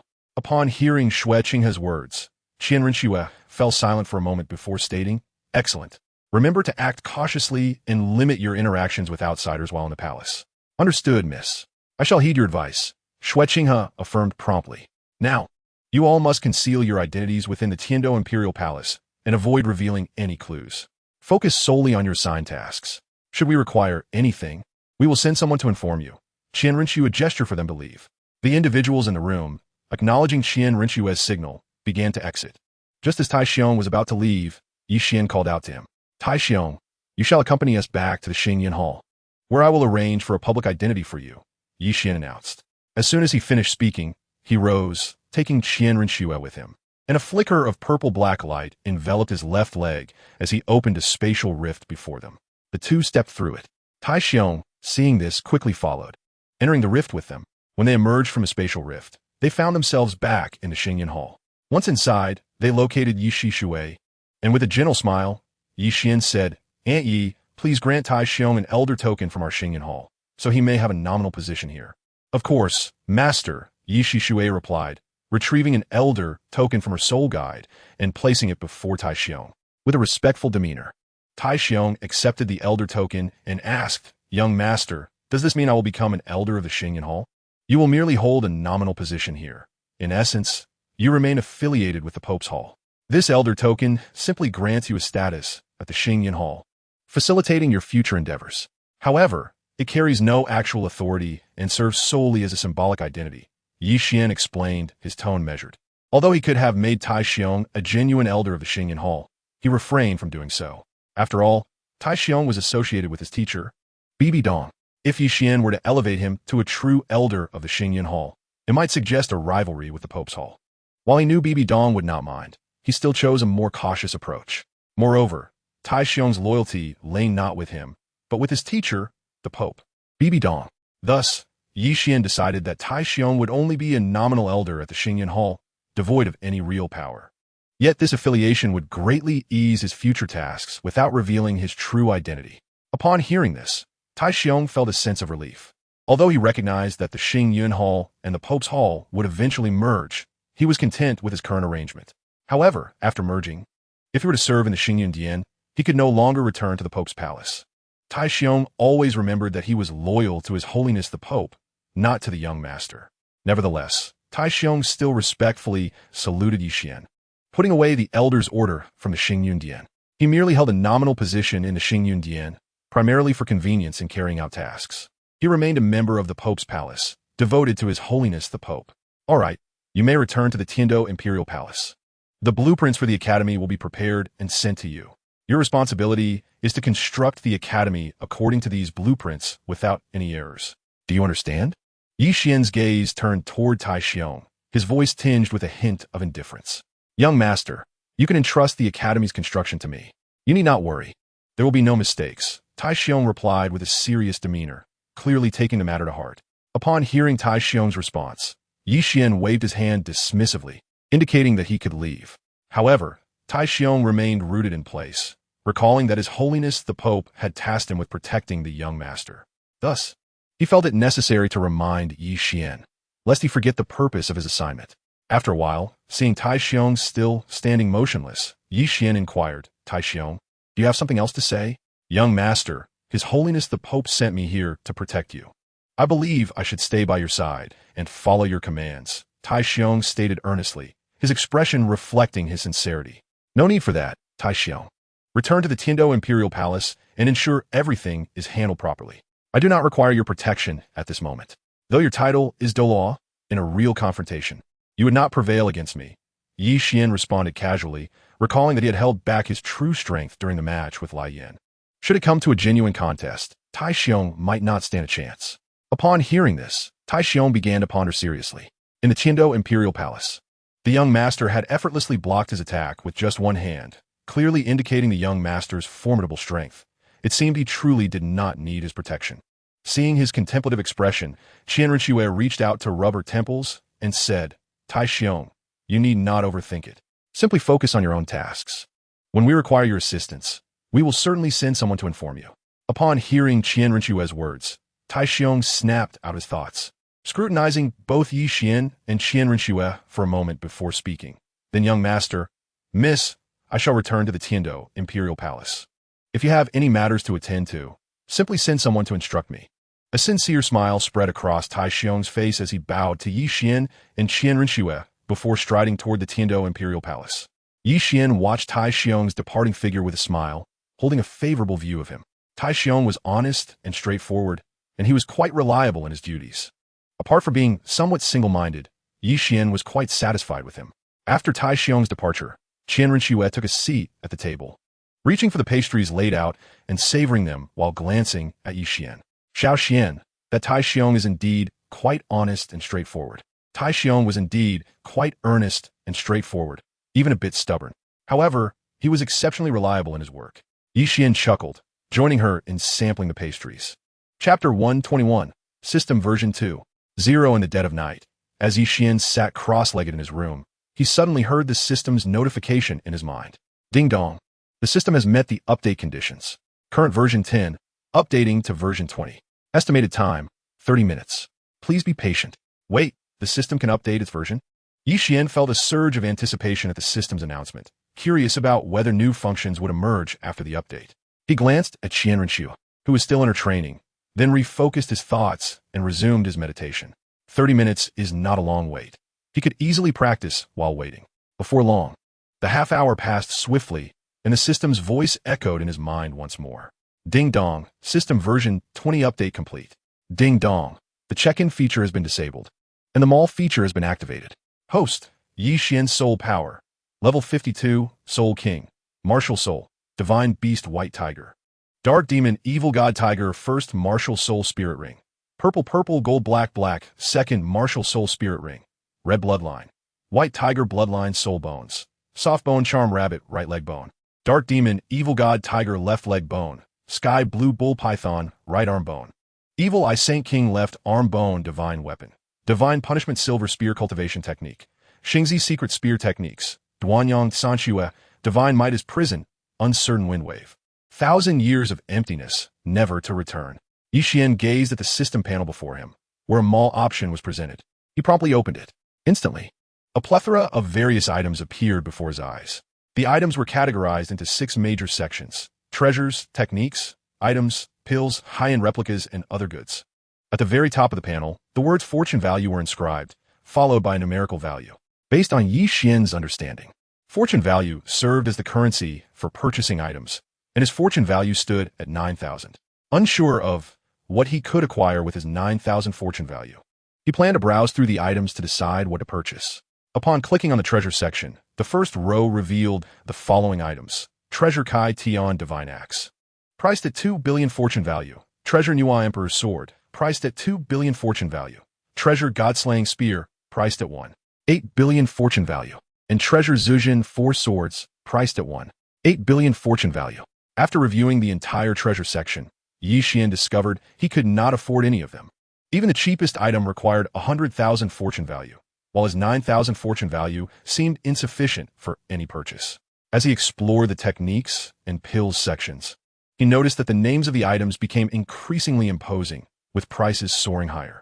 The only item he could afford among the pills was a youth preservation pill, priced at 100 fortune value, with the sole effect of maintaining eternal youth. When he clicked on the items section, the first item that caught his eye was the item Ultimate Douluo card, priced at 10,000 fortune value, followed by the item Super Douluo card, priced at 7,000 fortune value, and the item Title Douluo card, priced at 3,000 fortune value. Additionally, there were various other items, such as Spirit Ring Duration Extension cards and Spirit Bone Duration Extension cards, along with a complete set of Spirit Bones, among others. However, most of these items were beyond his financial reach. Yet, Qian did not rush to make a purchase. Instead, he opened the high-end replica section, where the prices were considerably more affordable, such as the high-end replica Kai Tian Divine Axe, priced at 200,000 fortune value. Although the price was enticingly low, he had no intention of lingering and promptly closed the high-end replicas option. High-end replicas would always pale in comparison to the genuine articles, and the price disparity was glaringly evident. System, we have been through thick and thin for 16 years together. Our brotherhood is like the endless flow of the river, unceasing. We share both glory and misfortune. Qian began to converse with the system in his mind. Host, if you have something to say, feel free to be direct. The system's voice carried a hint of indifference. Qian, feeling a sense of longing for the treasures displayed, casually remarked, "The price is set at 2 billion. In the spirit of brotherhood, could you offer me a preferential price? Perhaps I could acquire it for just 2,000 Qian values?" He uttered these words without expectation, not truly anticipating a response from the system. To his astonishment, a voice echoed in his mind. "This system will gift all items in the store to the host for free. What do you think?" Upon hearing this, Qian was momentarily incredulous, questioning whether the system had encountered a glitch. "Are you jesting with me?" he inquired, a hint of disbelief in his tone. The system's voice resonated softly. "Host, was it not you who first jested with me?" Intrigued, Qian pressed on. "Is there a way to purchase on credit? Or perhaps a swift method to acquire Qian values?" He sensed a shift in the system's demeanor post-update. It had transformed from a reticent entity into one that now engaged in banter, leaving him in a state of wonder. The items in this system are clearly priced, and no credit or discounts are permitted. Qian values are intrinsically linked to the host's fortune, yet spending these values does not deplete your own fortune. As for how to acquire more Qian, the answer lies with you, the system concluded, its voice fading as if it had vanished entirely. Qian continued to ponder, but the system offered no further answers. Were it not for the presence of the system panel before him, he might have believed the system had indeed disappeared. "Damn, now you're playing dead," he muttered inwardly. In the store, he spent 7,100 Qian values to purchase a Super Douluo card and a Youth Elixir. The former would serve as a trump card, while the latter was procured in advance for Qian Renshua, as its effect was merely to preserve youth. There was no need to present it to her just yet. She was only 16 and not yet at the age where such a gift was necessary. It would be more fitting to offer it when she reached 18 or 19. With a faint smile, Qian closed the system panel and gazed out at the darkening evening sky. He rose slowly, stretched his limbs, and began to reflect on the concepts of fortune and Qiyun values. Since fortune and Qiyun are closely intertwined, enhancing his fortune should consequently elevate his Qiyun values. But how could he improve his fortune? It was an elusive concept, intangible yet undeniably real, leaving Qian at a loss for how to enhance his own fortune. In the morning, within the pavilion of Xingyun Hall, Qian sat thoughtfully, sipping tea as he contemplated how to elevate his fortune. The items in the system's store tempted him greatly, but their exorbitant prices rendered them unattainable. Just then, Ning Rongrong, clad in a flowing white dress, approached the pavilion. Upon reaching him, she sat down without hesitation, casually taking the teapot and cup from Qian's table to indulge in the tea. Looking in her cup, Ning Rongrong smiled and remarked, "Big brother, your tea pales in comparison to our Qibao Liuli Sec's Qibao Liuli tea." With that, she emptied the cup and replaced it with Qibao Liuli tea, savoring it with delight. Qian's brow furrowed at the audacity of her actions. This was Xingyun Hall, not her Qibao Liuli sect, and her behavior lacked any consideration for his permission. "Why have you come alone? Where are Ning, uncle, and the others?" he inquired. "My father and Grandpa Jian had matters to attend to and sent me to deliver some Qibao Liuli tea to you. Grandpa Gu needed to stay behind at the sect, so I came by myself," Ning Rongrong replied nonchalantly as she sipped her tea. "And the Qibao Liuli tea?" Qian's gaze fell on the teapot, suspecting that the tea Ning Rongrong had brewed was indeed a gift from Ning Fengji. As if to confirm his thoughts, she pointed to the teapot and said, "Isn't it right here?" Qian felt a bit exasperated, but chose not to press the matter further, returning to his contemplation of how to enhance his fortune.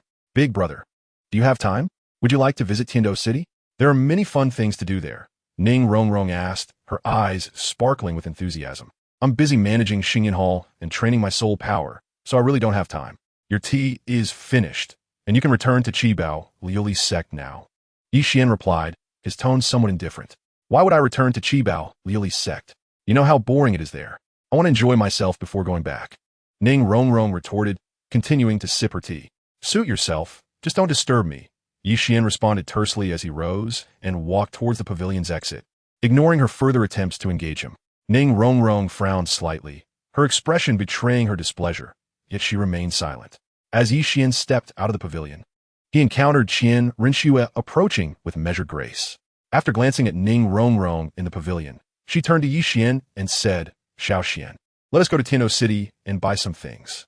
Qian nodded lightly. "Sure, I have nothing pressing to do. It would be good to take a break."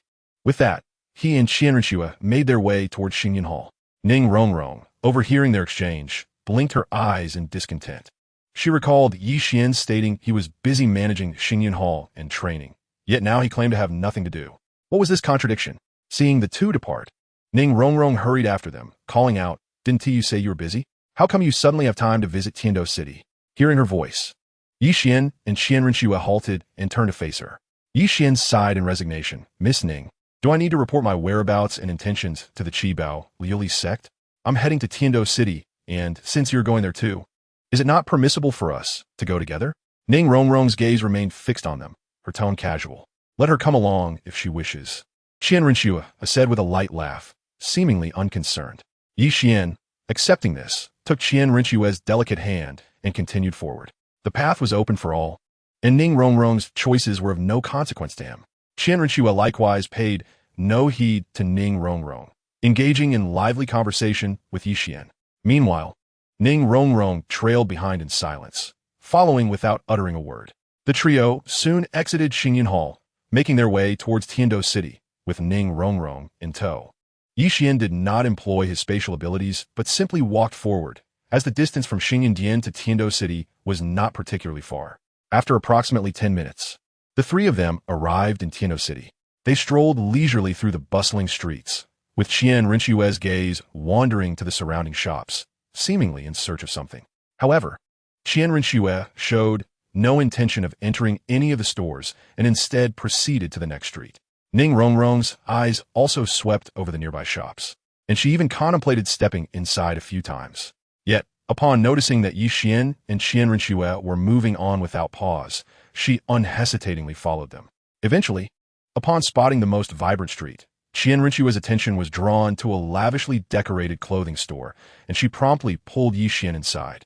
As they entered the store, a staff member with a professional smile approached them, but before the staff could speak, Qian Rinchua interjected, "No need for an introduction. We will browse on our own." The staff member, upon hearing this, smiled and retreated without further comment. Qian Rinchua surveyed the store filled with an array of garments and began to wander with Yixian. The store's decor exuded luxury and grandeur, with the clothing items appearing remarkably exquisite, albeit with prices to match. Even the most affordable piece cost several thousand gold soul coins. Soon, after thoroughly exploring the first floor without finding anything to Qian Rinchua's liking, the two ascended to the second floor. A brief glance at the second floor led Qian Rinchua to shake her head gently, indicating her desire to explore the third floor. Yixian pointed to a garment displayed in the fourth floor showcase and inquired, "Shuer, what do you think of that dress?" Upon hearing his voice, Qian Rinchua turned her gaze toward the direction he indicated and saw a golden palace-style long gown on display. The gown appeared to be made of golden threads, elegantly simplistic without excessive ornamentation, exuding an air of antiquity and refinement. "It looks quite nice. Let's take a closer look," Qian Rinchua replied, her eyes sparkling as she pulled Yixian toward the fourth floor. Upon reaching the fourth floor, they discovered 10 showcases, each containing a distinct piece of clothing. Some garments were rather plain, while others were exceedingly extravagant. The one that caught their attention was in the first showcase. Standing before the first showcase, Qian Rinchua carefully examined the golden palace-style gown. After a moment of contemplation, she turned her gaze to Yixian. Seeing her silent inquiry, Yixian smiled and gestured for a staff member to approach. He stated, "Please wrap up this dress for me." The staff member approached with a professional smile and replied, "Sir, the garments displayed on our fourth floor are not for sale. They're considered non-sale items. Isn't it displayed here for sale? Just wrap it up. The price is negotiable," Yixian countered, unfazed by the staff member's insistence on it being a non-sale item. "I truly cannot, sir. The garments on the fourth floor are not available for purchase. I hope you understand," the staff member responded, maintaining her smile, but with a hint of helplessness in her voice. Yixian, with his silver eyes, regarded the staff member before choosing not to continue the conversation. Instead, he delivered a punch toward the showcase. With a crash, the showcase shattered, and Yixian seized the dress from within. He produced a golden soul card from his soul guide and tossed it to the staff member, stating coolly, "I will be taking this dress. If your boss has any objections, let him come to Xunji to discuss it with me." The staff member stood in shock, unable to articulate a response as she stared at the scene before her. After glancing at the golden soul card in her hand, she remained speechless, maintaining her professional smile as she stood frozen in place. Qian Rinchua observed the dress in Yixian's hands, her eyes reflecting a flicker of surprise, yet she said nothing. After receiving the dress from him, she resumed their exploration of the clothing store. After thoroughly browsing the store, they prepared to exit, only to find Ning Rongrong waiting at the entrance with several new garments and a smiling staff member in front of her. Upon seeing them, Ning Rongrong approached and said to Yixian, "Big brother, I forgot to bring money when I came out. Can you pay for me first? I will repay you once I return to Qibao, Liulizong." Yixian glanced at Ning Rongrong, retrieved a golden soul card worth 100,000 coins from a soul guide, and handed it to her with a somewhat indifferent tone. "Remember to pay me back later." "I understand," Ning Rongrong replied without much thought as she accepted the card. Coming from the affluent Qibao, Liulizong, she regarded the sum as trivial. Yixian and Qian Rinchua paid no further heed and exited the clothing store, considering it merely a sum of 100,000 gold soul coins. Qibao Liulizong was certainly capable of repaying it. After completing her purchase, Ning Rongrong's gaze followed the direction in which they left, and she promptly followed after them. As Yixian and Qian Rinchua walked down the street, they observed the bustling crowd and listened to the calls of the merchants, creating a lively atmosphere. However, they merely ambled along without purchasing anything. Naturally, if they stumbled upon something intriguing or entertaining, they would partake in the excitement, as their outing was intended for leisure. Ning Rongrong trailed behind, her eyes scanning the surroundings, her expression radiating enthusiasm as she searched for something amusing. By noon, the three entered a more upscale restaurant, intending to have lunch before returning to Xunji, as they had effectively explored most of Tiando City throughout the morning. Seated at the table, Yixian was about to pick up the menu when Ning Rongrong snatched it up, listing off dishes as the nearby waiter noted each item down verbatim. Observing Ning Rongrong's behavior, Yixian furrowed his brow slightly, but chose not to voice his concerns, resting his hands behind his head and closing his eyes to relax. Qian Renshue leaned back in her chair, her arms crossed, watching Ning Rongrong without uttering a word. Noticing Qian Renshue's gaze, Ning Rongrong paid it no mind and simply awaited the arrival of their delectable meal. The atmosphere at the table was somewhat quiet, with Yi Qian, Qian Renshue, and Ning Rongrong all silently sitting together. Time passed unmeasured until the restaurant door swung open, revealing a striking young man carrying a wine jug, swaggering in with an air of bravado. The young man bore remnants of lipstick on his face and intermittently took sips from the jug as he walked. Upon entering, he seemed to sense something and directed his gaze toward Yi Qian. At that moment, Yi Qian opened his silver eyes, locking onto the young man, their gazes meeting in silence. After a considerable time, Yi Qian and the young man withdrew their gazes, the latter taking a seat not far from Yi Qian and his companions. He picked up the menu from the table and called out, "Waiter, I would like one of everything on the menu." The waiter scrutinized the young man with a discerning glance, noting that although his attire was neither humble nor ostentatious, he clearly did not hail from nobility, but rather from a family of some means. The restaurant's dishes were rather expensive, leading the waiter to worry that the young man might be seeking to dine and dash. As if sensing the waiter's concern, the young man lifted the wine jug in his hand, took a sip, and then calmly stated, "You need not worry. I am quite capable of paying and have no intention of dining for free. Please bring me my dishes." Upon hearing this, the waiter donned a professional smile and quickly replied, "My lord, you have misunderstood. We will arrange that immediately." Chapter 124. I do not know you. Qian Renshue shifted her gaze from Ning Rongrong to Yi Qian, her expression one of mild confusion as she inquired, "Xiao Qian, do you know him?" She had clearly observed the exchange of glances between the two, and given the young man's appearance, it was easy to deduce that he had just emerged from a brothel, as the remnants of lipstick on his face were conspicuously apparent. "I do not know him," Yi Qian answered decisively, casting a brief glance at the young man. The peculiar aura he emanated was unsettling, though he could not pinpoint why. Nonetheless, he genuinely did not recognize this individual. Qian Renshue nodded gently in response, choosing not to probe further and instead close her eyes to rest. Ning Rongrong, meanwhile, stole a glance at the young man before returning her attention elsewhere, indifferent to his presence. The young man, however, would occasionally cast his gaze toward Yi Qian, a look of contemplation evident in his eyes, as though he were pondering something profound. Soon, the dishes were served, and Yi Qian, Qian Renshue, and Ning Rongrong began to savor the culinary offerings of this upscale establishment in Tiando City, which certainly did not disappoint in terms of taste. Of course, the prices were equally steep, with even the most modest dish costing several hundred gold soul coins.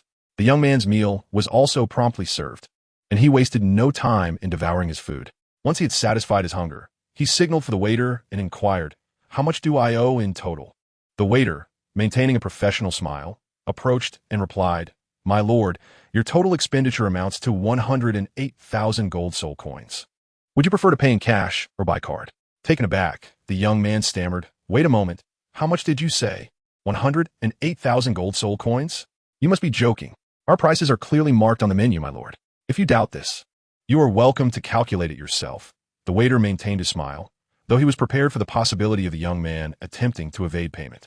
The young man opened the menu on the table, and upon examining the listed dishes, he reached into his pocket to feel the gold soul coins he had, revealing an awkward yet polite grin as he said, "Please hold on for a moment. I need to speak with a friend." As soon as he finished speaking, he headed straight toward Yi Qian. The waiter, wary of the young man fleeing, followed closely behind. The young man approached Yi Qian without any pretense and sat down. Just as he was about to speak, Ning Rongrong's voice rang out from beside them. "Get up. Who do you think you are? Can't you see we are eating?" The young man glanced at Ning Rongrong, seemingly unfazed, and directed his attention to Yi Qian, saying, "I am Qing Sheng. I believe we should find a place to talk privately."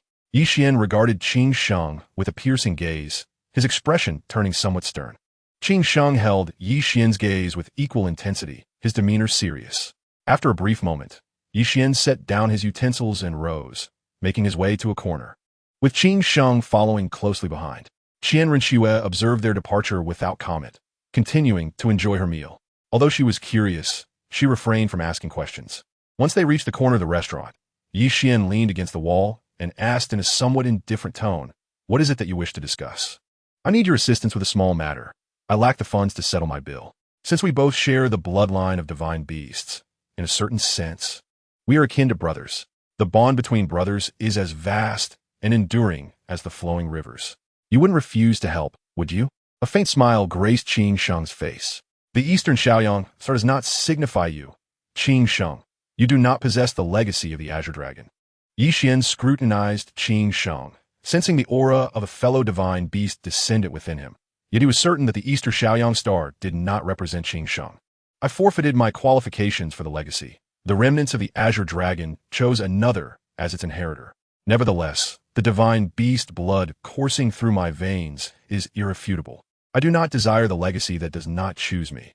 I simply wish to live a carefree life, without competition or contention. Qin Sheng chuckled lightly, taking a sip from a wine jug, seemingly unconcerned about the matter of inheritance. You have a carefree outlook. I can lend you the money, but will you be able to repay it? Yi Xian chuckled softly, opting not to inquire about the current inheritor of the Azure Dragon legacy, as he was almost certain that Qin Sheng would not know who it was, given that the previous inheritor had been abandoned. I can repay 100,000 gold soul coins. As long as you lend it to me, I will certainly be able to return it, though it will merely be a matter of time. If you refuse to lend it, I shall have no choice but to dine and dash. Qin Sheng's gaze wandered around the restaurant, plotting the best escape route. Yi Xian pondered for a moment. Although he had wealth, he was selective about whom he lent to, and given Qin Sheng's current demeanor, he was not entirely convinced that his money would be returned. After a while, Yi Xian finally spoke.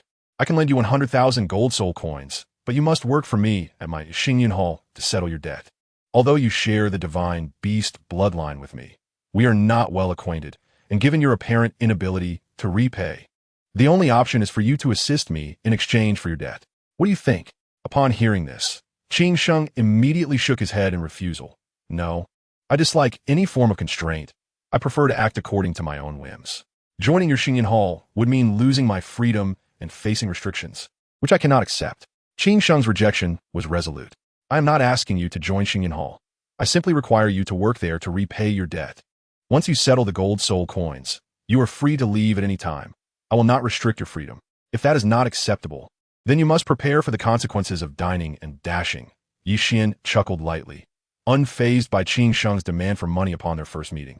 Asking for a sum of 100,000 gold soul coins without any willingness to offer compensation in return. I cannot accept that.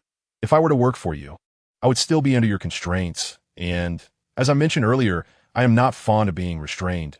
Qin Sheng replied with a smile, his gaze subtly shifting toward the entrance of the restaurant. Chapter 125, No Competition. No struggle. Yi Xian cast another glance at Qin Sheng, but chose not to pursue the matter further, returning to his original seat. He paid no heed to Qin Sheng's desire for a carefree life without competition or struggle. As long as one does not hinder oneself or act against oneself, both parties can indeed coexist as friends. Qin Sheng glanced at the waiter and, upon noticing the waiter's unwavering gaze upon him, remained unperturbed. Although the distance between Qin Sheng and the waiter was neither far nor close, it was sufficient for Qin Sheng to make a swift exit from the restaurant. When the waiter observed Yi Xian returning without any intention of assisting Qin Sheng with the bill, his attention immediately shifted back to Qin Sheng, preparing to call for help at any moment. Upon returning to his seat, Yi Xian casually picked up his utensils and began to savor the dishes before him. As if nothing had transpired moments ago, Qin Sheng offered a harmless smile to the waiter and stepped toward him, reaching into his clothing as if searching for something. Just as the waiter assumed he was about to pay, Qin Sheng abruptly changed direction and sprinted toward the exit. The waiter, witnessing this, immediately shouted, "Someone is dining and dashing." No sooner had the words left his mouth than a group resembling enforcers leapt down from the second floor. Their eyes locked onto Qin Sheng as they unleashed their martial souls, showcasing a display of 6 soul rings. White, yellow, purple, purple, purple.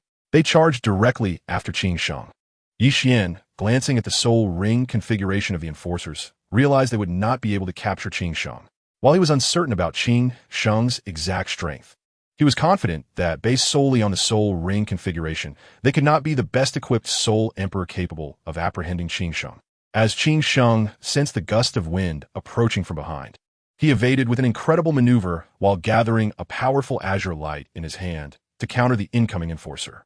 However, just before he struck, Qing Sheng halted his hand and fled directly outside the restaurant instead. The enforcer, undeterred, continued to pursue Qing Sheng, as did several others on the second floor, who unleashed their martial souls to chase him down. These individuals possessed soul power ranging from the 4th Ring Soul Sect to the 5th Ring Soul King, albeit with configurations that were less than optimal. Faced with multiple attackers, Qing Sheng merely dodged without any intention of retaliating. Yet as time passed, he found himself cornered in the room, left with no option to evade. Looking at the oncoming attacks, Qing Sheng squinted slightly, drawing his energy inward, and proclaimed, "The master of the Xunji is my brother. You should think carefully before you strike." His voice resonated throughout the restaurant, momentarily halting the attacks from those before him. Yi Qian, Qian Renxue, and Ning Rongrong, who were dining, turned their gazes toward Qing Sheng. Yi Qian found it perplexing that Qing Sheng was so concerned about something. He clearly had the ability to counterattack, but opted to evade instead, even invoking the name of Xunji as a shield. Did he believe that claiming kinship would absolve him of his debts? Qian Renxue, after a brief glance at Qing Sheng, returned her focus, instinctively understanding that he was merely attempting to intimidate with the name of Xunji. Otherwise, Yi Qian would not be so calmly seated. The pause in the assault against Qing Sheng was fleeting, and soon it resumed with taunts. "The master of Xunji is your brother? Do you think we are fools? How ridiculous! If the master of Xunji is your brother, then the current pope must be my dear friend as well. Enough with the chatter. If you wish to dine and dash, we'll first ensure you leave in pieces." Despite being unable to dodge, Qing Sheng still had no intention of countering. He simply crouched in a corner, hands clasped over his head, allowing the attacks to rain down upon him. Yi Qian observed the scene in disbelief. How could someone take such punishment without resistance, crouching in a corner and enduring the blows? It was well known that dragons are proud beings, especially the divine beast Qinglong. Yet, Yi Qian saw no trace of pride in Qing Sheng, not even the arrogance befitting one of divine beast lineage. He recognized that Qing Sheng had forfeited his right to inheritance. Given the current situation, if Qinglong were to entrust him with the inheritance, it would indeed be a grave error. After a considerable time, the assaults gradually ceased, and the leader of the group spoke. "Enough. We've taught him a lesson. Let us see if he possesses anything of value to offset his debt." Hearing this, Qing Sheng preemptively laid his belongings on the table before him, stating calmly, "Everything I own is here. If you desire it, take it all. There's only a broken wine jug left. I doubt it holds any interest for you." The group examined the items on the table. Apart from a few gold soul coins, nothing held significant value. Their eyes returned to Qing Sheng, and the sharp-eyed leader noticed something protruding from Qing Sheng's sleeve. The item, resembling a hairpin, radiated a considerable aura of worth. The leader immediately demanded, "Kid, take out what is hidden in your sleeve. Let us see if it's enough to settle your debt." In response, Qing Sheng retrieved the hairpin, gazing at it with a faint smile, and replied, "I can offer you anything I possess, except for this hairpin. I will repay the debt I owe you in due time. Forget the talk, just hand over the hairpin. Repaying debts is only right." As soon as he finished speaking, the leader reached out for the hairpin in Qing Sheng's grasp. "I've stated it clearly. Everything is negotiable except for this hairpin." Qing Sheng's voice turned cold, his smile vanishing, replaced by a fierce glint in his eyes, as soul power surged within him. Upon hearing Qing Sheng's declaration, the group paid it no heed, continuing their attempt to seize the hairpin. They had no belief that Qing Sheng possessed the capability to resist. Otherwise, he would not have cowered in the corner, allowing himself to be beaten. As Qing Sheng observed their actions, he withdrew the hairpin, and a dragon's roar echoed from behind him, accompanied by the manifestation of a colossal dragon. This dragon bore antlers like a deer, a head akin to a camel, eyes resembling those of a rabbit, a neck like a serpent, a belly like a mythical beast, scales akin to a carp, claws like an eagle, paws like a tiger, and ears like a cow. This magnificent creature was none other than Qing Sheng's martial soul, the divine beast Qinglong, beneath which flickered 4 soul rings. Yellow, yellow, purple, purple. The emergence of the Qinglong martial soul exuded an imposing pressure inherent to its essence throughout the restaurant. This time, Qing Sheng did not hesitate to retaliate. Despite being outnumbered and facing a soul emperor, their soul rings were not optimally configured, and their martial souls were vastly inferior to Qinglong's, rendering them no match for Qing Sheng. Yi Qian's gaze shifted to the Qinglong martial soul behind Qing Sheng, feeling a sense of astonishment. Indeed, the Qinglong martial soul was genuine, yet it exuded an aura that felt almost lifeless, devoid of any spirit. It is crucial to understand that martial souls are not mere inanimate objects. Rather, they possess a profound sense of vitality. For instance, Yi Xian's divine beast, the Baihu, possesses an exquisite spirit. However, he perceives no such essence emanating from the divine beast Qing Long, leaving him somewhat perplexed. Qian Rinxue gazes at the martial soul of Qing Sheng, her eyes widening in astonishment. The overwhelming pressure radiating from the martial soul indicates its high quality. Yet, the martial souls of the Dragon Clan are intrinsically formidable, and one of notable quality is certainly not to be underestimated. After a moment, Qian Rinxue withdraws her gaze from the martial soul and turns to Yi Xian, just in time to witness a spark of realization in his eyes. She cannot help but inquire, "Xiao Xian, do you know what martial soul he possesses? I have never encountered his martial soul before." The Qinglong martial soul is one of the 4 divine beast martial souls, on par with my Baihu.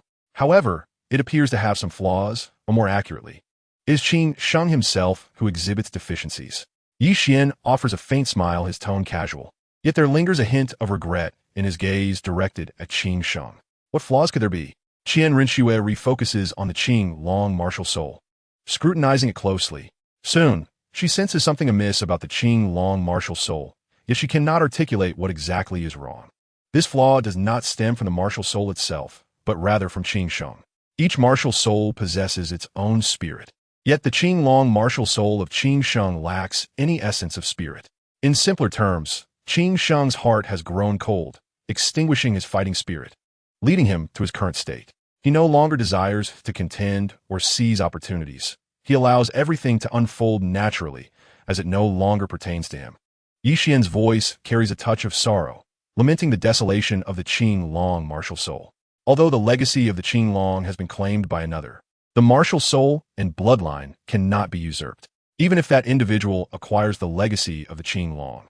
His martial soul and bloodline will never embody the true Qing Long. Hearing this, Qian Rinxue closes her eyes, attempting to sense her own martial soul, from which she can feel a vibrant spirit. However, when she attempts to sense the Qing Long martial soul, it presents itself to her like a lifeless entity, devoid of any spirit. What a pity that the once vibrant Qing Long martial soul, akin to the divine beast Baihu, has now become as inert as a mere object. Regret also fills Qian Rinxue's eyes. A person whose heart is extinguished, regardless of the quality of their martial soul, will ultimately reach limited achievements. After all, cultivation encompasses not only the enhancement of soul power, but also the development of one's character and state of mind. Should a person's character and mental state become shattered, how high can their achievements truly soar? Moreover, Qing Sheng is not merely shattered, he is utterly despondent. It can be said that unless he resolves his internal struggles, his soul power may never advance, and if he were to force his cultivation, he might even fall into madness. Every time Qing Sheng strikes, he exercises restraint, never truly injuring them, merely rendering them temporarily incapable of fighting back. Ultimately, it must be acknowledged that they were at fault from the outset. As they say, debts must be repaid, and it is only just. They indeed did not settle the bill and were prepared to dine and dash. If they had not sought to seize the hairpin, Qing Sheng would not have retaliated at all. Qing Sheng glanced at the individual sprawled on the ground, reached for a nearby wine jug, took a sip, and then spoke, "I cannot give you the hairpin. I will repay the debt I owe for the meal in due time. I have matters to attend to and must take my leave. You may write an IOU. I, Qing Sheng, shall surely repay you in the future." As he finished speaking, Qing Sheng took another sip of wine and staggered toward the restaurant exit.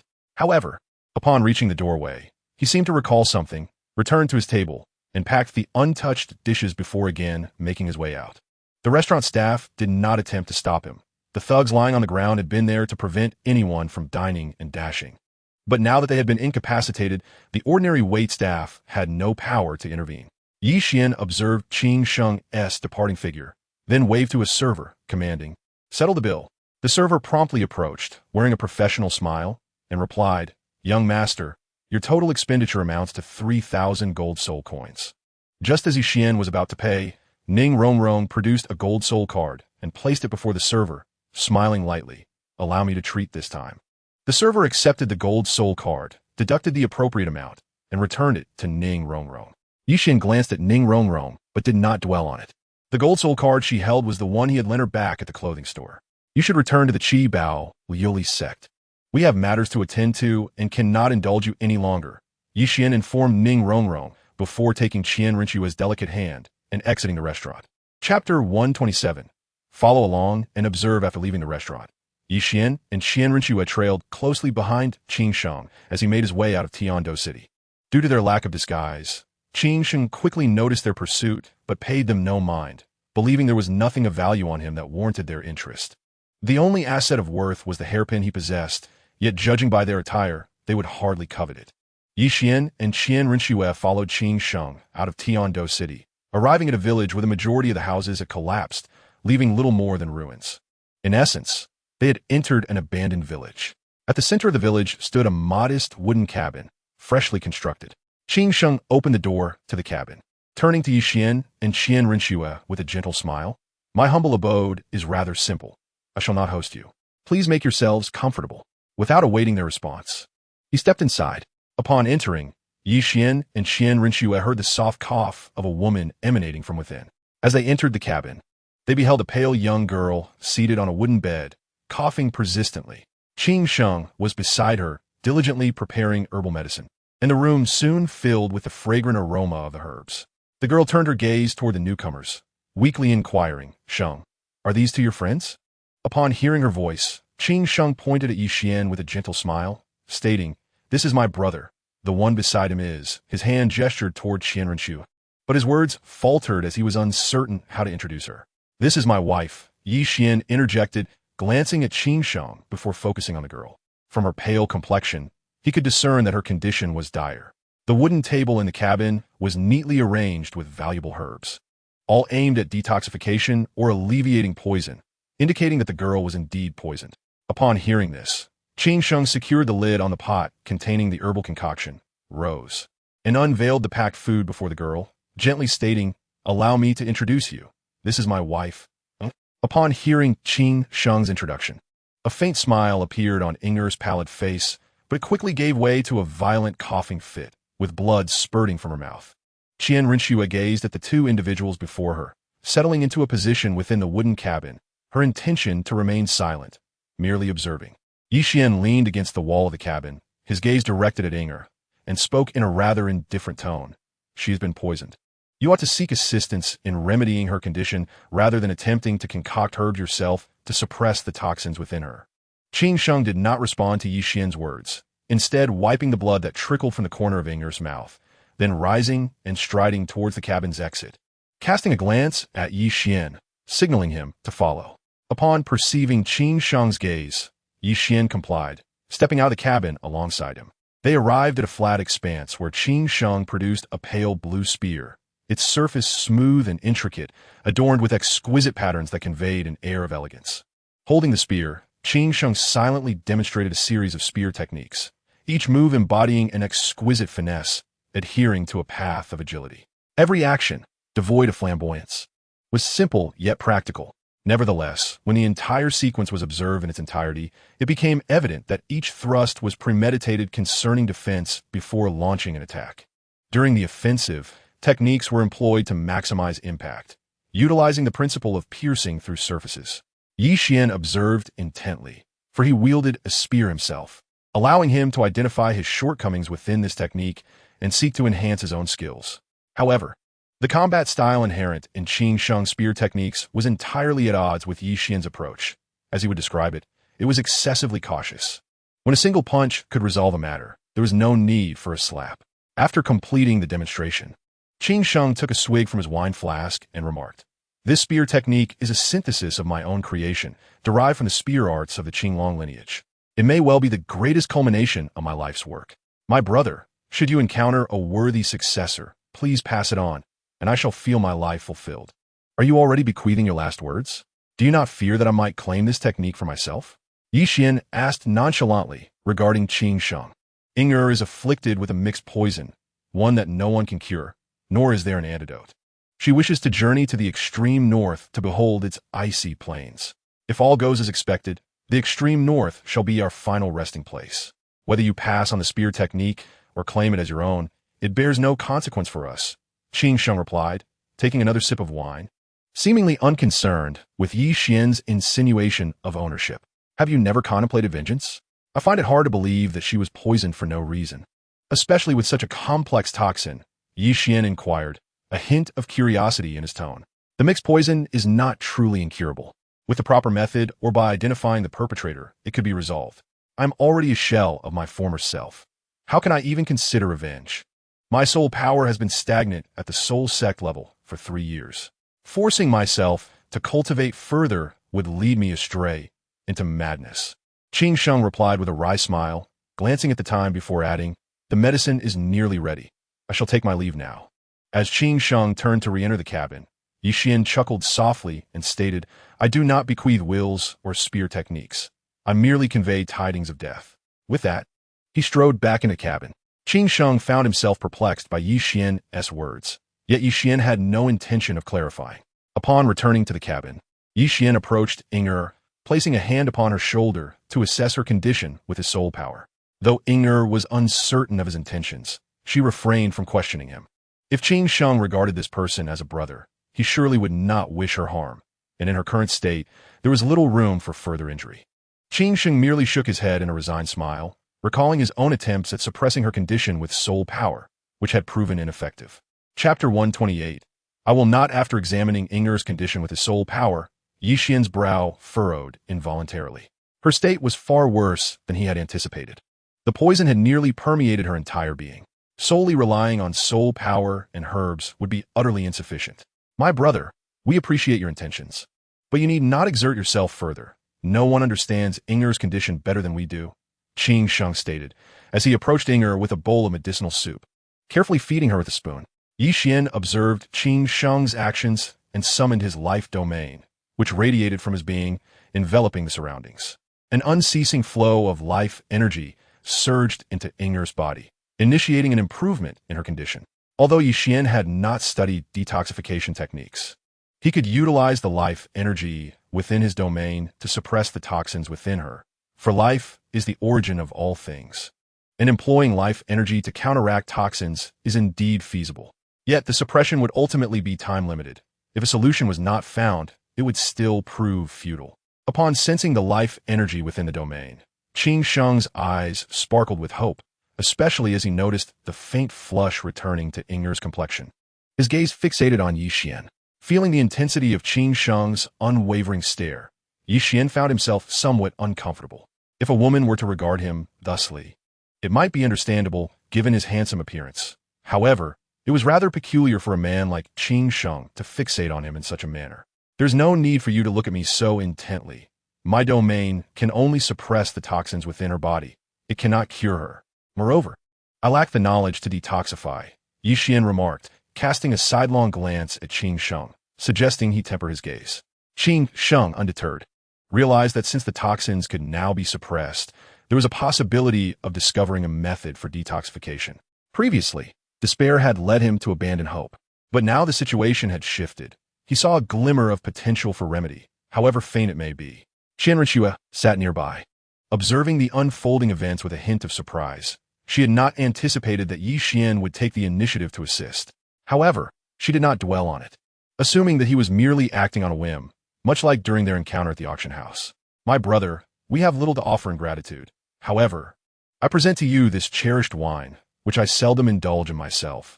As a token of my appreciation, Qing Sheng proclaimed, retrieving a well-concealed flask of fine wine from beneath the bed and placing it before Qian with reluctance. Qian remained silent, his attention fixated on Inger, confirming that the toxins had indeed been suppressed by the life energy before retracting his domain. I did not partake in alcohol. You should keep it for yourself. Since you insist on calling me brother, it is no trouble for me to lend a small hand. Qian waved dismissively, showing little concern. After all, releasing his life domain merely consumed a bit of soul power, resulting in no significant loss to him, as the expenditure was negligible. Qing Sheng likewise did not regard the wine, focusing instead on assessing Inger's condition.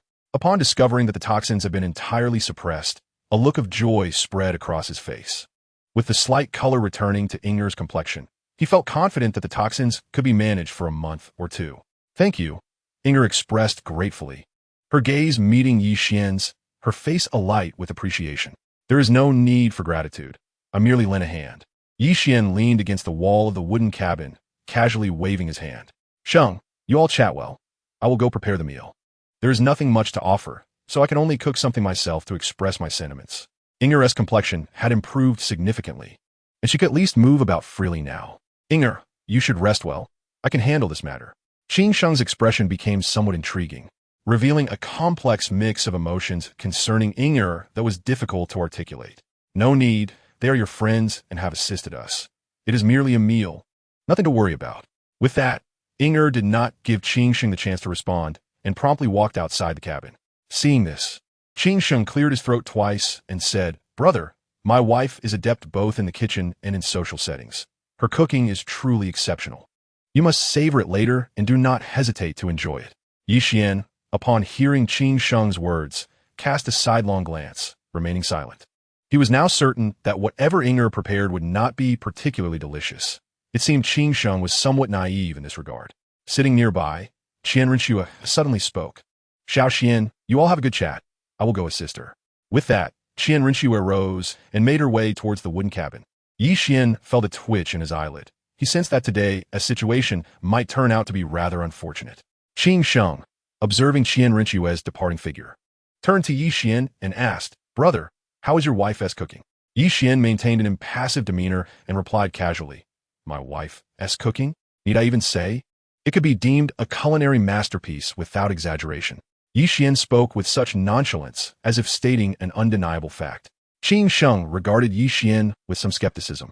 Their attire and demeanor suggested noble origins, while it was conceivable that some noble offspring might possess culinary skills. To claim their creations as culinary masterpieces was something Qin Sheng found hard to believe. After all, being of noble birth himself, he was well aware of the lifestyle of aristocrats, which made him doubtful of Yi Qian's assertions. Yi Qian also scrutinized Qin Sheng, yet neither showed any inclination to speak further. Their gazes remained calm and undisturbed, betraying no signs of unrest, as if their previous statements were entirely truthful. After a while, Qin Sheng picked up the wine jug from the ground and, smiling gently at Yi Qian, said, Let us not linger idly here. Let us drink while we wait. I am genuinely curious about the culinary masterpiece you mentioned. Yi Qian smiled faintly and nodded. I, too, am eager to discover what you consider exceptional. Chapter 129. Are you insulting me?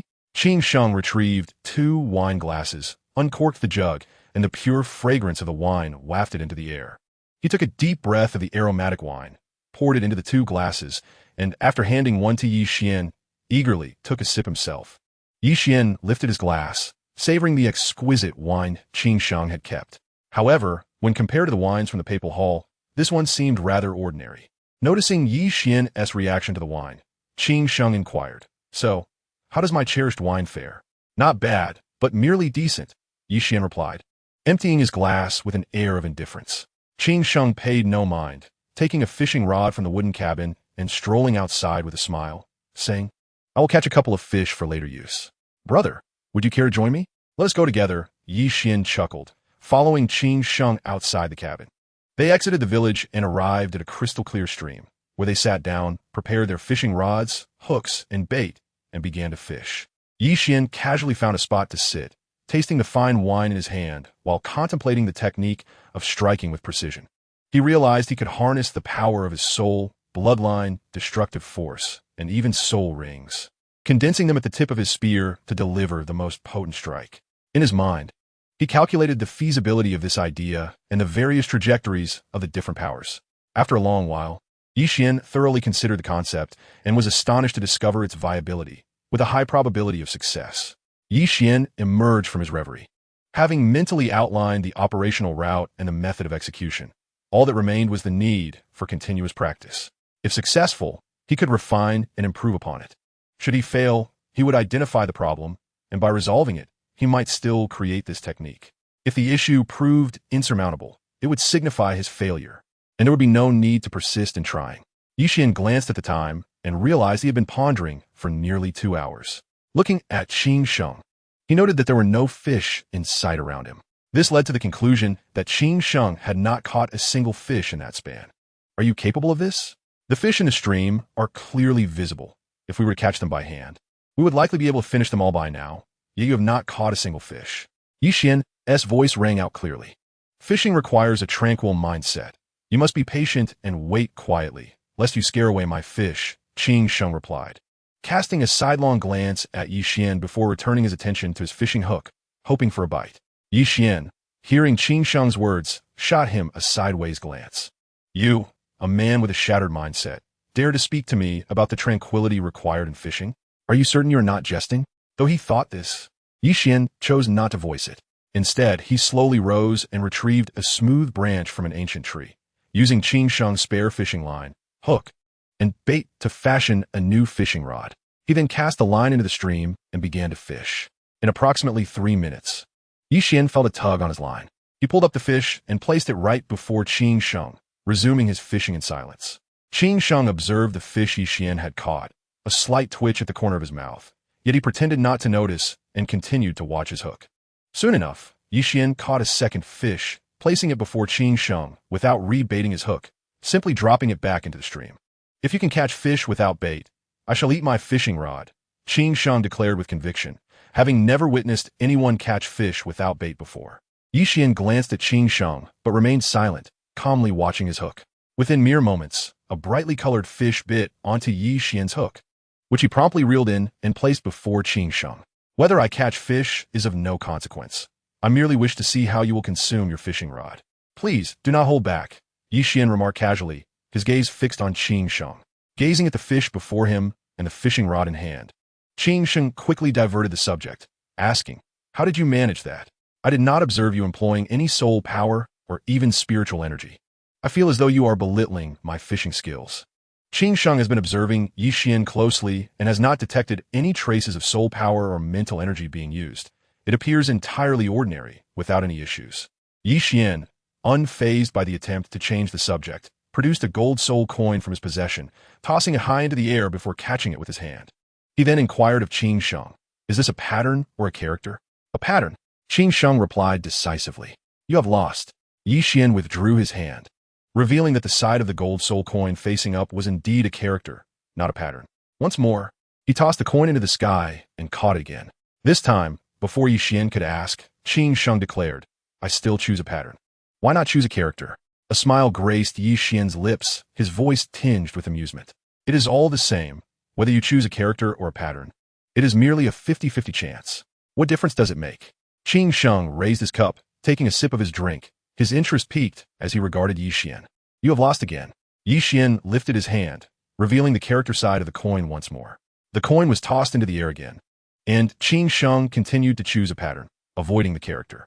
This pattern repeated over 30 times, with the coin consistently landing with the character side facing up, and Qing Sheng never achieving victory.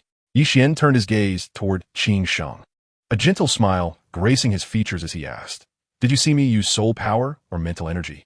"No, and I am quite curious how you manage to ensure it is always the character side up." Qing Sheng's voice revealed a hint of curiosity, for he had not observed any signs of Yi Xian employing soul power or mental energy. Chapter 130. A bowl of soup. Yi Xian spread his hands, revealing 2 gold soul coins in his palms, a slight smile playing on his lips as he spoke. "Just because you cannot see it does not mean I cannot use other methods. Similarly, the toxins afflicting air may be beyond our ability to cure, but that does not imply others cannot. For instance, Douluo, the poison Douluo, is renowned for his mastery of toxins and possesses profound knowledge of medicines. He may well be able to resolve the poison with thinning air." As Yi Xian spoke, he concealed the 2 gold soul coins. While he himself was adept with medicines, he was entirely ignorant of toxins and had no idea what poison afflicted air. Thus he could not treat it. Furthermore, the library within the papal palace lacked any texts on toxins and their antidotes. His mentor, BibiDong, undoubtedly surpassed Douluo in the art of poisoning, but when it came to detoxification, the outcome was uncertain. Moreover, revealing his and Qian Rinshue's true identities would be perilous, hence he refrained from voicing these thoughts. Aside from Douluo and BibiDong, Tang San was likely the most skilled with toxins, given that the disciples of Tang sect were infamous for their expertise in hidden weapons and poison. However, it was uncertain whether Tang San still lived. Entering the core of the Stardow forest was no easy feat, and escaping was even more challenging. Douluo's reclusive nature meant he acted solely according to his preferences, and since Yi Xian did not know him, there was little reason to expect assistance. Qing Sheng chuckled, reclining at the riverbank as he remarked, but I shall certainly give it a try. As long as there is hope, I will not give up. Qian merely sat by the brook, choosing not to speak. Were it someone else, he might have offered Qing Sheng some assistance. But their relationship with Douluo was far from cordial, making it impossible to help. If Qing Sheng sought out Douluo alone, there might be a glimmer of hope for assistance. However, if Qian accompanied him, he was certain that Douluo would offer no assistance whatsoever, given their strained relationship, if not outright antagonism. As the two fell into silence, the voices of Qian Rinshua and IKneeled echoed from behind. Qian, it is time to eat. Sheng, it is time to eat. Upon hearing the calls, Qian and Qing Sheng promptly rose, tidying their belongings as they made their way toward the wooden cabin. Upon their return, they found a wooden table set before the cabin, laden with an array of dishes. As they placed their belongings down and took their seats, Qian noticed that the two ladies showed no intention of joining them. He could not help but ask, Shui'er, are you not eating? Qian Rinshua casually found a place to sit, shaking her head with a smile as she replied, We just finished eating in the dining hall. I'm not hungry yet. You two enjoy yourselves. IKneeled nodded in agreement, stating, I just ate in the wooden cabin too. I cannot eat right now. You two go ahead. Upon hearing this, Qian set down his bowl and chopsticks, intending to mention that he too had just dined in the restaurant and was not hungry. However, Qing Sheng, noticing Qian's gesture, seized the opportunity, placing a hand on Qian's shoulder as he exclaimed, Brother, did you not just say that the dishes prepared by your wife are exquisite beyond compare? Such culinary delights cannot be enjoyed solely by one. I happen to have some fine wine to share as well. Qing Sheng's voice rang out loudly, ensuring that everyone present could hear, including Qian Rinshua, who turned her gaze upon Qian, her eyes fixed intently on him. Hearing Qing Sheng's words and noting Qian Rinshua's gaze, Qian picked up the bowl and chopsticks once more, casting a discreet glance at Qing Sheng without uttering a word. Qing Sheng, using his utensils to obscure his mouth, whispered to Qian, As brothers, we must share in both joy and hardship. If you were to leave first, how could I possibly eat all this food alone? Besides, some of these dishes clearly look off. Qian examined the dishes on the table, and indeed, noticed some that appeared peculiar in color. However, he could still distinguish which dishes were acceptable. The only one he could not identify was that placed in the center of the table, a small wooden basin containing an unknown liquid bubbling with green foam, which he surmised to be a type of soup. Qian's gaze fixed on the wooden basin, and he too lifted his chopsticks to cover his mouth as he inquired, Can you tell me what that is? Why is it green and bubbling? Don't tell me you don't know. My wife surely could not have made this. Qian was well acquainted with Qian Rinshua's cooking.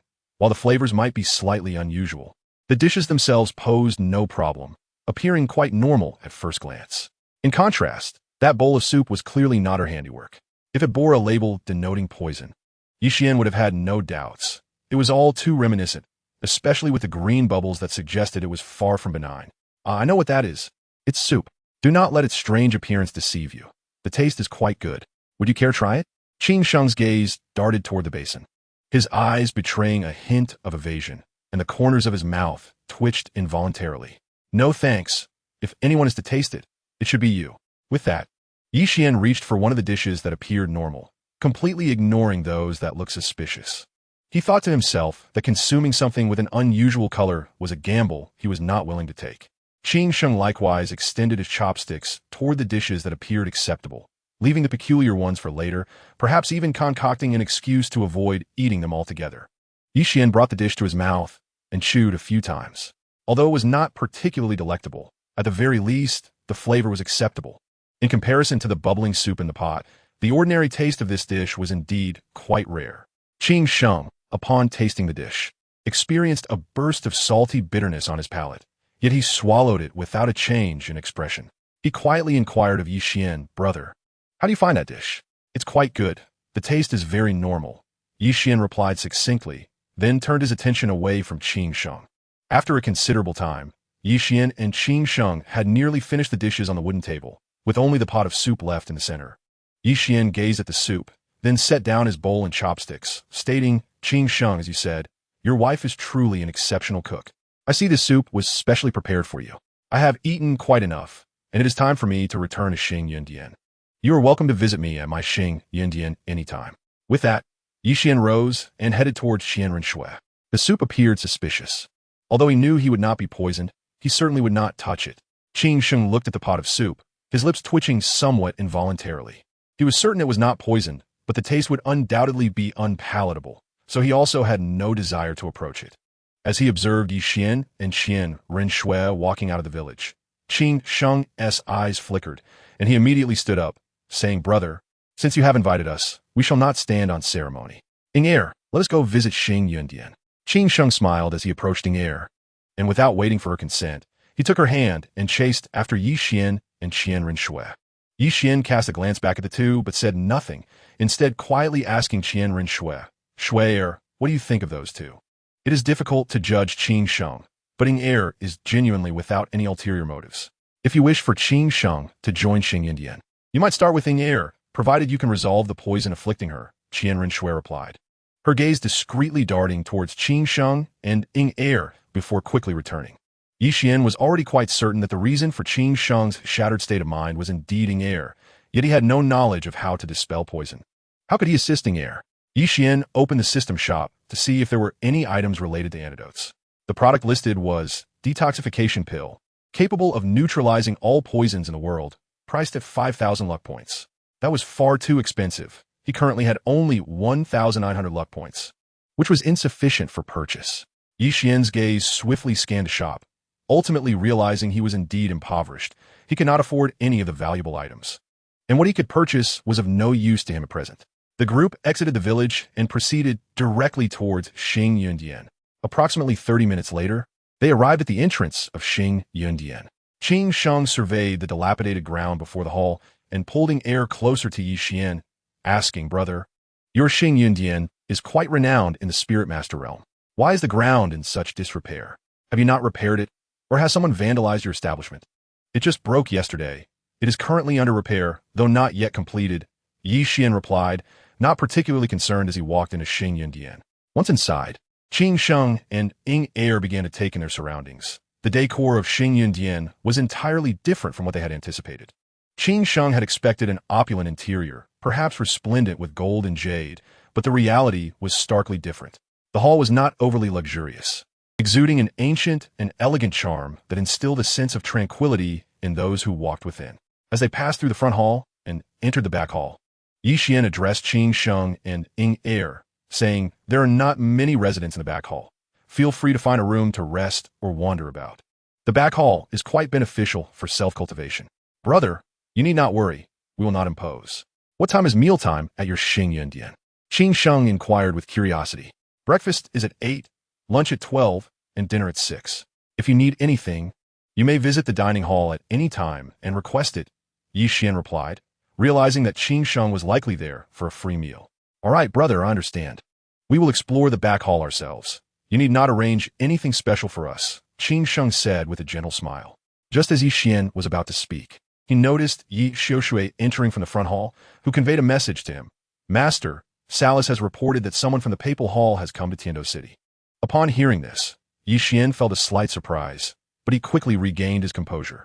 Since Yi Xiushui was speaking in a private manner, it signified that this matter should not be disclosed to outsiders, particularly with Qin Sheng and Ing'er present. "Then you may explore the back hall for now. I have some matters to attend to. If anything arises, feel free to ask my wife," Yi Qian smiled, turning to walk towards Yi Xiushui. The others paid little attention, as it was normal for someone in such a grand establishment as Xing Yundian to have matters to address. Yi Qian and Yi Xiushui entered the study, with Yi Qian taking a seat at the main position and asking, "Yi Aunt, what business does the teacher have in sending someone to Tiando City?" "According to Salas, the envoy from the Papal Hall is here to investigate Yu Xiaojiang," Yi Xiushui replied calmly, her voice steady. However, upon hearing this, Yi Qian's previously gentle smile faded, and his expression became uncertain. As if speaking to himself, he murmured, "Hasn't the teacher already let go of this? Why send someone to investigate?" Yi Xiushu, hearing Yi Qian's words, slowly responded, "Master, on the surface, this matter appears straightforward, yet you have overlooked one crucial point, the Pope's understanding of Yu Xiaojiang. Perhaps, in the face of seemingly factual truths, the Pope may not ponder deeply. However, once this matter settles, given the Pope's intelligence, doubt will inevitably arise. The Pope may have moved on, but he will certainly investigate any points of suspicion." Yi Qian's eyes clouded with uncertainty.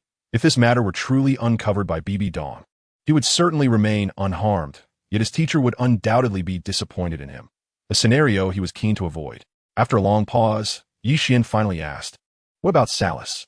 Who took away Yu Xiaojiang's body?" Yi Xiaoshui observed Yi Xian's demeanor and replied, "There will be no issues with Salus. If this matter is exposed, you will not face any consequences, but Salus will certainly not survive. He is not a fool and will not divulge anything. However, what you must do now is not to cover up any points of suspicion, but rather to act as if you know nothing, to ignore it, and not to intervene in the shadows." "What do you mean?" Yi Xian asked, looking at Yi Xiaoshui with confusion, not understanding the implication of her words. Yi Xiaoshui looked at Yi Xian and slowly stated, "Because this matter has already become a fact in the minds of others. As long as neither Salus nor you speak up, Your Holiness, no matter how the investigation proceeds, the answers remain unchanged, and there are no clues for Your Holiness to pursue. Thus, what you truly await is either the person who can clarify the doubts or someone who intervenes clandestinely. In this case, Your Holiness will possess the leads necessary to continue the investigation. Moreover, those who come to investigate will undoubtedly be Your Holiness's staunch loyalists, so my lord, do not entertain the notion of coercing or enticing them based on your status, for it will prove utterly futile." Upon hearing Yi Xian's words, Yi Shishui steadied her emotions and began to contemplate calmly. At present, the individual involved, Yu Xiaojiang, has already passed away, and those privy to the entire sequence of events are merely myself, Salus, and Yi Shishui. Even Yi Shishui does not possess complete knowledge. Otherwise, such significant loopholes would not exist. Therefore, as long as Salus and I remain in denial, even if my teacher, BibiDong, were to investigate, she would uncover nothing. Without evidence, all that remains are mere suspicions. After a while, Yi Xian exhaled softly and spoke. "Aunt Yi, I kindly ask you to visit the Wuhuan temple and remind Salus to act as if nothing has transpired, to disregard everything and refrain from interference. No matter where their investigations lead, do not obstruct them." "Understood, my lord," Yi Shishui replied, turning and striding out of the study. After her departure, Yi Xian acted as if nothing had occurred, rising to exit the study, seeking a tranquil spot to experiment with his new ideas, to see if he could create an entirely new technique for execution. Yi Xian arrived in the garden, retrieving his divine punishment silver spear. He began to attempt to infuse the spearhead with soul power, mental energy, destructive force, bloodline power, and soul ring energy. The soul power and mental energy were seamlessly integrated into the spearhead, yet when he attempted to add the destructive force, the three energies began to clash, dissipating into a chaotic burst, leaving only the ferocious destructive energy at the spear's tip. "Is the energy unbalanced?" Yi Xian pondered, stroking his chin. After some contemplation, he endeavored to amplify the soul power and mental energy, while diminishing the destructive force for further experimentation. The second attempt yielded the same result. The three energies remained incompatible, regardless of how much the destructive energy was reduced. For the third attempt, after infusing the soul power and mental energy into the spearhead, he refrained from adding the destructive force and instead infused his bloodline power, intending to use it as a balancing point to harmonize the disparate energies. Under his watchful gaze, the bloodline power, once added to the spearhead, surprisingly distinguished the soul power and mental energy, which delighted Yi Xian, for this indicated that his hypothesis was indeed correct. As Yi Xian directed the destructive force towards the spearhead, he observed, with bated breath, that the bloodline power effectively separated it, preventing the three energies from colliding. Success. Now, only the energy from the soul ring remained. Yi Xian contemplated briefly, releasing his martial soul and soul ring, channeling the energy from his first soul ring entirely into the silver spear. With the energy from the soul ring fully infused, a purple soul ring gradually formed around the spear, while one of Yi Xian's soul rings diminished. Yi Xian meticulously inspected the spear for any irregularities. After several thorough checks, he found no issues with the spear. Now, all that remained was to test the spear's power and ascertain if there were any flaws or side effects. A faint smile appeared on Yi Xian's face. A purple-black radiance flickered on his left leg, and a spatial rift opened before him, through which he stepped. When Yi Xian emerged from the rift, he found himself in a tranquil forest. He surveyed his surroundings, confirming that no one was present before he activated the energies and soul ring infused within the silver spear using his soul power. In an instant, a blinding energy radiated from the spear, and the purple soul ring began to flicker rapidly. as Yi Qian sensed the tumultuous energy emanating from the spear. A sense of foreboding washed over him. Without hesitation, he hurled the spear away. The silver spear, released like a bolt from a crossbow, soared forward, embedding itself into a massive boulder weighing hundreds of pounds, unleashing an overwhelming energy explosion. The purple destructive force obliterated the boulder into dust, while the remaining soul power, mental energy, bloodline power, and soul ring energy scattered chaotically in all directions. The ancient trees caught in the energy's path toppled, and the serene forest was filled with the sounds of heavy objects crashing to the ground. Yi Qian himself scrambled to avoid the dispersing energies, reflecting inwardly that there were indeed some existing issues. Once the energy from the silver spear was fully expended, the purple soul ring returned to Yi Qian, albeit now appearing somewhat dimmed and no longer shimmering, rendering him unable to utilize his first soul skill. After carefully assessing the situation of the soul ring, Yi Qian breathed a sigh of relief. The energy within the soul ring was nearly depleted, yet it was self-replenishing. As long as the energy within the soul ring was restored, he could continue to employ his first soul skill. Though he wondered how long it would take for the energy to fully recuperate, Yi Qian retracted his martial soul and soul ring, approached, and picked up the divine punishment silver spear once more, contemplating the issues and side effects associated with it. Currently, the spear's primary issue lay in the imbalance of the energies he infused. If he could achieve an even distribution of the energies, the problem would be resolved. As for the side effect, it was that after expending the energy, he could not utilize the soul ring until it recovered, the duration of which remained to be determined. Clearly, he needed to ensure each type of energy was harmonized, avoiding haphazard infusions. With that thought, a purple-black glow flickered on his left leg again, and Yi Qian stepped into the rift, preparing to return to the Xunji Palace to work on achieving an even distribution of energy. In the late hours of the night, Yi Qian persisted in the garden, attempting to equalize the 4 types of energy. After a day of experimentation, he had roughly discerned the balance point for the energies. However, due to imprecision, the resultant power varied, and Yi Qian was now focused on identifying the most potent balance. Just then, Qin Sheng ambled over, plopping down beside Yi Qian and stating, "Brother, I need your assistance. Douluo resides in a small courtyard 3 miles east of Tiando City. Your wife is safe within the Xunji Palace, so do not worry about her safety. Unless she suffers from a toxic reaction, she will not be harmed. You can rest assured of this." Before Qin Sheng could finish, Yi Qian interrupted, casually stowing away his divine punishment silver spear. "Haha, we truly are brothers. You anticipated my intent before I even spoke." Qin Sheng's lips curled into a smile as he reclined back onto the ground. "What other matters could you possibly have at this late hour besides these two?" Yi Qian chuckled, leaning back to lie on the ground as well. The two gazed at the starry sky, neither speaking a word until after a while. Qin Sheng finally remarked, "Your grand Xunji Palace lacks provisions.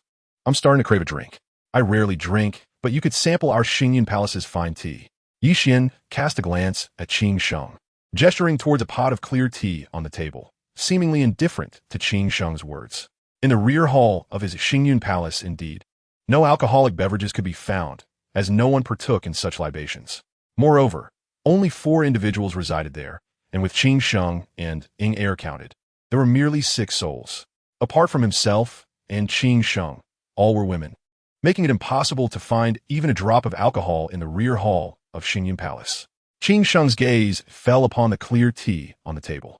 He shook his head, expressing no interest, and with a faint smile, remarked, "Had it been 4 years ago, I might have taken an interest in tea, but now, I find no pleasure in it.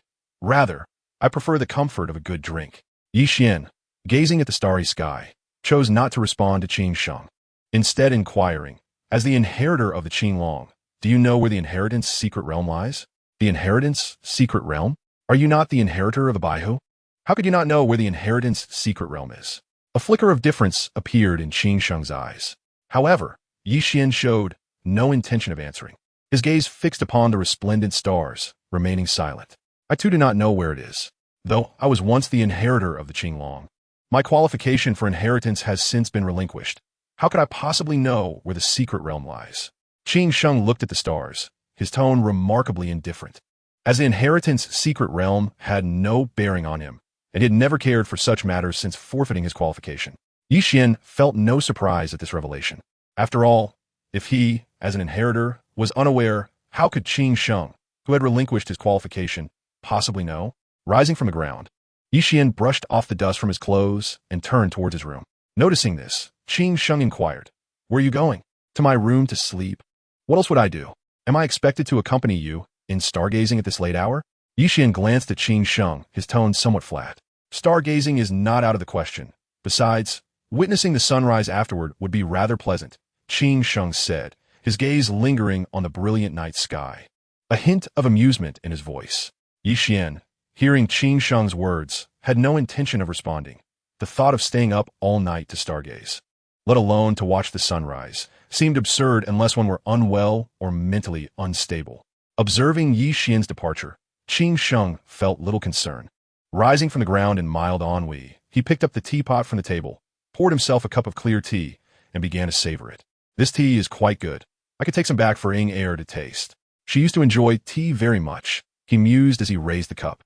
Heading toward the room he had selected. The following morning, the rich aroma of dishes wafted from the dining hall of the rear hall. Ye Yuan, Xin Renjue, Xin Xing, and Air gathered around the dining table, savoring the dishes before them. Qin Sheng placed a piece of meat, fragrant and flavorful, into his mouth, and, as he chewed, he felt a warm current coursing through his body, a most pleasant sensation. With a hint of surprise, he asked, "Brother, this meat seems far from ordinary. It tastes more like that of a powerful soul beast." "This is the flesh of a 10,000-year soul beast. It is quite beneficial for the body," Qian replied nonchalantly, offering Qian Renshue some of her favorite dishes. "Do you all eat 10,000-year soul beast meat every day?" Qin Sheng asked, subtly pushing a particularly delicious dish towards Air. "Every day. Are you dreaming? Do you think 10,000-year soul beasts are as common as cabbages, available whenever one wishes? In our Xingyun palace, we only indulge in it occasionally," Qian remarked, observing Qin Sheng's subtle actions without any concern. "Brother, if I can't finish, can I take some with me?" Qin Sheng casually inquired. At this, Qian Renshue, and Air paused, exchanging astonished glances at Qin Sheng. "You're mooching off me, and I haven't said anything. Now you wish to take leftovers? Do you take my Xingyun palace for a cafeteria?" Qian silently grumbled, though he kept his thoughts to himself. Qian Renshue regarded Qin Sheng with a hint of exasperation. Any normal person would not pose such a question. Air covered her face with her hand, softly advising, "Saint, you should be mindful of your image." "I know. I just wanted to lighten the atmosphere," Qin Sheng replied, unaffected by the trio's gazes. They resumed their meal, as if nothing had transpired. Qin Sheng felt a tinge of regret. Had Qian agreed, he truly would have wished to take a portion home. After all, he currently lacked even a 10,000-year soul ring, while his brother could occasionally feast on the flesh of such beasts. This disparity was indeed significant. As they continued their meal, Bai Fangyu entered from the doorway, approaching Qian Renshue and stating, "Miss, my soul power has reached level 10. I can now attach a soul ring." Upon hearing her voice, Qian Renshue glanced at her and asked, "So, have you made up your mind?" "Miss, I have come to a conclusion," Bai Fangyu replied, a bittersweet smile gracing her lips. Regardless of her consent, she had no choice but to proceed. What difference did it make whether she agreed or not? Qian Renshue nodded lightly, choosing not to elaborate further, instead directing her gaze toward Qian. Noticing her look, Qian smiled and said, "Come with me to the front hall shortly. I will have someone take you to the Sunset Forest to acquire your soul ring." "All right, young master, miss," Bai Fangyu responded, awaiting further instructions. Qin Sheng and Air exchanged glances, deducing that she was likely a servant. Qin Sheng shook his head. At 17 or 18 years of age, reaching only level 10 in soul power was indeed a testament to poor talent. Air, a soul master herself, paid little heed. Her talent was commendable, and despite having been unable to cultivate for 4 years due to poisoning, her soul power still surpassed Bai Fangyu significantly. Soon, they finished their meal, and Qian beckoned Bai Fangyu to follow him. Qin Sheng also stood, saying, "Air, I have some matters to attend to. Stay safe in Xingyun Palace, and I shall return shortly." "Go ahead. I will wait for you here," Air replied with a gentle smile, not inquiring further about Qin Sheng's plans. After Qian, Qin Sheng, and Bai Fangyu left the dining hall, Air turned to Qian Renshue and asked, "Sister Shui, now that they are busy, if you have no other matters, could you take me to Tiando City for a stroll? I haven't visited in ages." Seeing the longing in her eyes, Qian Renshue pondered briefly before nodding gently. All right, I will take you to Tiano City for a walk. Thank you, Sister Shui. Joy sparkled in Ing Er's eyes. She had initially wished for Qing Sheng to accompany her, but with his urgent matters, it was inappropriate for Yi Xian, as Qing Sheng's brother, to take her. Thus, she turned to Qian Renshue, whom she felt relatively familiar with, and was pleasantly surprised that she had agreed. In the main hall of Xingyundian, Yi Xian sat in the primary seat, his gaze directed towards the assembly below. He inquired, "Is there anyone willing to escort her to the Luori Sunlin to obtain a 100-year soul ring?" While speaking, Yi Xian gestured towards Bai Fangyu, who stood nearby. Given that the task involved merely acquiring a 100-year soul ring, Yi Xian refrained from naming anyone specifically. After all, any individual present in the hall was capable enough to assist her in this endeavor, and there was no need for explicit nominations, as it was purely voluntary. The eyes of the congregation turned to Bai Fangyu, yet the senior members of Xingyun Dian remained silent, showing no inclination to speak. The acquisition of a 100-year soul ring did not seem significant enough to warrant their involvement. Moreover, Xingyun Dian allowed its members freedom during idle times. They preferred to cultivate their own powers rather than accompany her in this task. After a moment, Chao Tianxiang spoke up, "Master, I have matters to attend to outside. Allow me to take her to Luori Sunlin to obtain the soul ring." "Very well. You shall escort Bai Fangyu to Luori Sunlin for a 100-year soul ring. Ideally, it should be close to 400 years in age, and the soul beast can possess attributes of evil, darkness, lightning, wind, time, space, and the like." Yi Xian waved his hand towards Bai Fangyu, signaling her to proceed to Chao Tianxiang. "Understood, Master. I shall remember this," Chao Tianxiang replied. Her gaze fixed on Bai Fangyu without much concern, as she intended to visit the Exotic Beast Academy to fetch her granddaughter, conveniently passing through Luori Sunlin to assist in obtaining a soul ring. Bai Fangyu approached Chao Tianxiang and stood respectfully by her side, refraining from speaking. "If there are no further matters, you may all attend to your own affairs." Yi Xian stretched and prepared to head towards the rear hall. He had no pressing matters at hand and wished to return to refine his understanding of the 4 types of energy to enhance his self-created soul skills. However, as he stood, Yi Shishui, who was positioned behind him, conveyed telepathically, "Master, individuals from the Papal Hall have arrived. To avoid exposing their identities, I have instructed them to wait in the study." "I understand. I will meet them in the study," Yi Xian replied quietly and made his way to the rear hall. Meanwhile, members in the front hall began to leave one by one, some attending to their own tasks, while others returned to cultivate their soul power. Yi Xian arrived at the study and entered without hesitation. Inside, 2 middle-aged individuals rose upon seeing him, bowing respectfully. Yivuan Unfazith waved his hand dismissively and took his seat, asking, "Did the teacher send you to find me for any particular reason?" The 2 middle-aged men, with a measure of reverence, "Adresistit Yivuan." One of them, smiling, inquired, "Young master, is not the Pope who sent us. Rather, we seek clarification on certain matters." "What uncertainties do you wish to discuss?" Yi Xian, hands clasped behind his head and feet resting on the table, spoke with an air of nonchalance. "Young master, it pertains to the incident involving Yu Shaojiang. We are curious to know what you were doing at that time, and why you happened to witness the entire event." The middle-aged man remarked, his tone casual yet probing. "In the tea house, I was merely discussing matters with Ning Fengji of the 7-Treasure Glazed Tile School while enjoying some tea. Did something occur?" Yivuan fine ignoranje. His expression puzzled as he questioned the 2 men. "Pray tell, what were you discussing with Ning Fengji at that time?" The middle-aged man pressed, his gaze fixed intently on Yi Xian, as if trying to glean insights from his countenance. "Are you interrogating me? Must I report my actions to you?" Yi Xian's voice cooled, his expression sharpening. The 2 middle-aged men kept their eyes locked on Yi Xian's silver gaze, seeking the answers they desired. However, their hopes were dashed as they found only a steely resolve reflected back at them. After a prolonged silence, one of the men spoke, "Young master, please do not misunderstand. We're merely curious. If you choose not to disclose anything, we have no right to pry further. We must return to Wuhuan City to report to the Pope and shall not disturb you any longer." Upon hearing this, Yi Xian's expression softened slightly. He retrieved a map detailing the location of Haotian sect from his soul guide and placed it on the table, stating matter-of-factly, "Deliver this map to the teacher. Also, refrain from inquiring into matters that do not concern you. Be mindful of your positions." "Yes, young master, we understand," the 2 men replied, carefully collecting the map before bowing to Yi Xian and departing the study.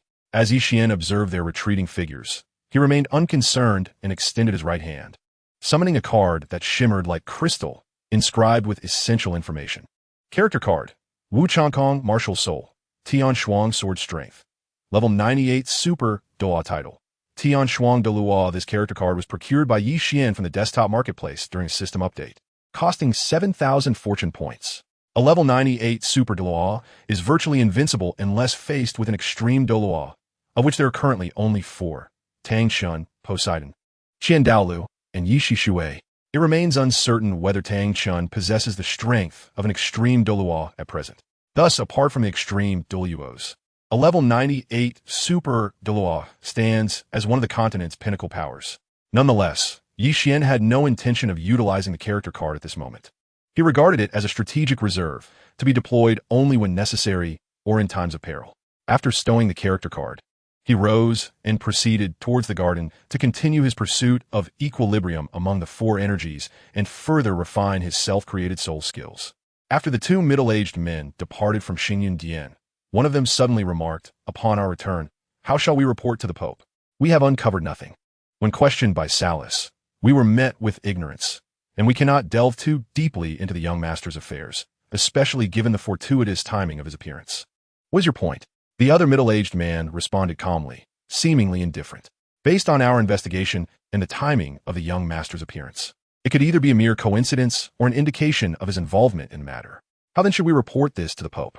After a moment of contemplation, the other man replied, "We currently possess no evidence, and judging by the young master's demeanor, it appears he has no involvement in this affair. Even if there were a connection, lacking evidence means that reporting it would only serve to offend him. Furthermore, there is no issue at hand. It is merely a coincidence regarding the young master's appearance. As long as we report it without embellishment, we should be fine." The other middle-aged man remained silent, acknowledging that, indeed, without any evidence, it would be impossible to prove the young master's culpability, nor was there any reason for him to act thus. Even if it were indeed the young master who committed the act, reporting it to His Holiness the Pope would likely yield no consequence, as the Pope would simply choose to remain ignorant. The young master would face no repercussions and would only incur unnecessary enmity. Under the current circumstances, the report states, there are no issues, which is the most prudent resolution. After all, they have uncovered nothing through their investigations, so such a report would raise no concerns. The 2 middle-aged gentlemen remained silent, proceeding directly towards the direction of Wuhuan City. Qian sat in the garden, grasping the divine punishment silver spear. As he began to channel his soul power, mental energy, destructive force, and bloodline energy into the spear in a balanced manner, he adjusted the intensity of each energy input intermittently, striving for the most precise energy equilibrium. Time trickled by, and the dawn gave way to dusk. Suddenly, a faint smile graced Qian's countenance, and a glimmer of surprise sparkled in his eyes. After countless attempts, he had finally discerned the most accurate energy average point. If a test were to be conducted now, the silver spear would not suffer from erratic energy dispersion. However, the moment for testing had yet to arrive. His first soul ring had not yet recovered since the initial trial yesterday. He would have to wait for the recovery period of his first soul ring before proceeding with the next test. Nonetheless, even without the energy from the soul ring, the current might of the divine punishment silver spear had already increased by nearly 30% compared to before. Qian scrutinized the spear in his hand, retracting the energy that had been concentrated at its tip. With a satisfied smile, he performed a spin with the spear and commenced practicing spear techniques within the garden. Employing the technique of breaking through with precision, he realized that regardless of the ordinary moves, as long as the energy was focused at the spear's tip, its power could increase by a third, also serving to counteract attacks. It could be said that, as long as the opponent's strength did not completely overwhelm him, he could utilize this technique to counter their assault. After all, any attack would reveal a weak point. By accurately targeting that weak point with the technique, one could effectively neutralize the opponent's attack. Of course, the prerequisite for this was the ability to withstand the opponent's strength. If one could not endure their power, then there would be no need to counter. In the face of absolute strength, any technique would be rendered futile. Upon completing the entire set of spear techniques, Qian sheathed the divine punishment silver spear and stretched lazily, feeling a profound sense of comfort. Qingsheng entered the garden with a joyful expression. Walking directly to Qian's side, with a gentle smile, he spoke, "Brother, today I sought out Douluo. Guess what?" Qian cast a glance at Qingsheng, observing the joy on his face, and casually responded, "From your expression, I can already deduce the outcome without needing to guess. Douluo has consented to assist you. Hasn't he? I am, however, curious about how you persuaded him to do so." Chapter 136. A favor. Upon hearing Yi Xian's words, Qin Sheng felt no surprise. After all, his joy was impossible to conceal. "Come on, let us first head to Tiano City for a drink. Today my spirits are high, and we can converse as we walk," Qin Sheng suggested while turning to exit the garden. "Very well. I shall inquire whether Shui Air would like to accompany us to Tiando City," Yi Xian replied, following suit towards the garden's exit. "No need. I just checked, and Air and your wife are not in the back hall. They must have gone out together," Qin Sheng said, taking out a wine flask and savoring a sip, his expression radiating happiness. Upon hearing this, Yi Xian refrained from checking the room and instead went directly to Tiando City with Qin Sheng, trusting that such trivial matters would not lead to error on Qin Sheng's part. On their way, Qin Sheng began recounting the details of his encounter, and his smile grew increasingly pronounced. "I spoke with Douluo for quite some time, yet he was entirely unyielding, impervious to both persuasion and pressure. It was only when I mentioned that his poison was ineffective and that he could not detoxify that he, feeling challenged, insisted on demonstrating that there was no toxin he could not resolve. I promised him that if he could indeed detoxify, I would offer him a substantial gift and apologize." Yi Xian, somewhat perplexed, inquired, "If he truly can detoxify, what do you possess that could serve as a substantial gift for your apology?" "Of course, I mean it literally. A substantial gift needs to be sufficiently impressive. After all, it is the thought that counts," Qin Sheng chuckled, dismissing the concern. He had nothing of value on him. Should Douluo manage to detoxify, he would simply carve some words onto a suitably large stone and present it to Douluo as a gift. Yi Xian remained silent, recognizing that Qin Sheng's resources were, as he imagined, merely a wooden hut and a few ordinary herbs for detoxification. How could he possibly prepare a substantial gift for Douluo? Upon arriving in Tiano City, Yi Xian intended to casually find a restaurant or tavern, but Qin Sheng's hand abruptly halted him. With a gentle smile, Qin Sheng queried, "Brother, do you have an affinity for women?" Yi Xian, taken aback, regarded him with incredulity and replied, "Isn't that a redundant question? Who does not appreciate women? Do you not? Drinking is about the atmosphere. Ordinary restaurants and taverns lack that ambience. I know a place that is ideal for enjoying drinks," Qin Sheng remarked with a grin, leading them down a somewhat secluded street. Although Yi Xian felt puzzled, he chose not to question further and followed Qin Sheng. This street, though slightly lesser in stature, still buzzed with patrons, predominantly adorned in the finery of noble offspring. Qin Sheng halted before a shop front, gesturing for Yi Xian to observe. Yi Xian scrutinized the establishment, noting its opulent decor, which could only be described as resplendent.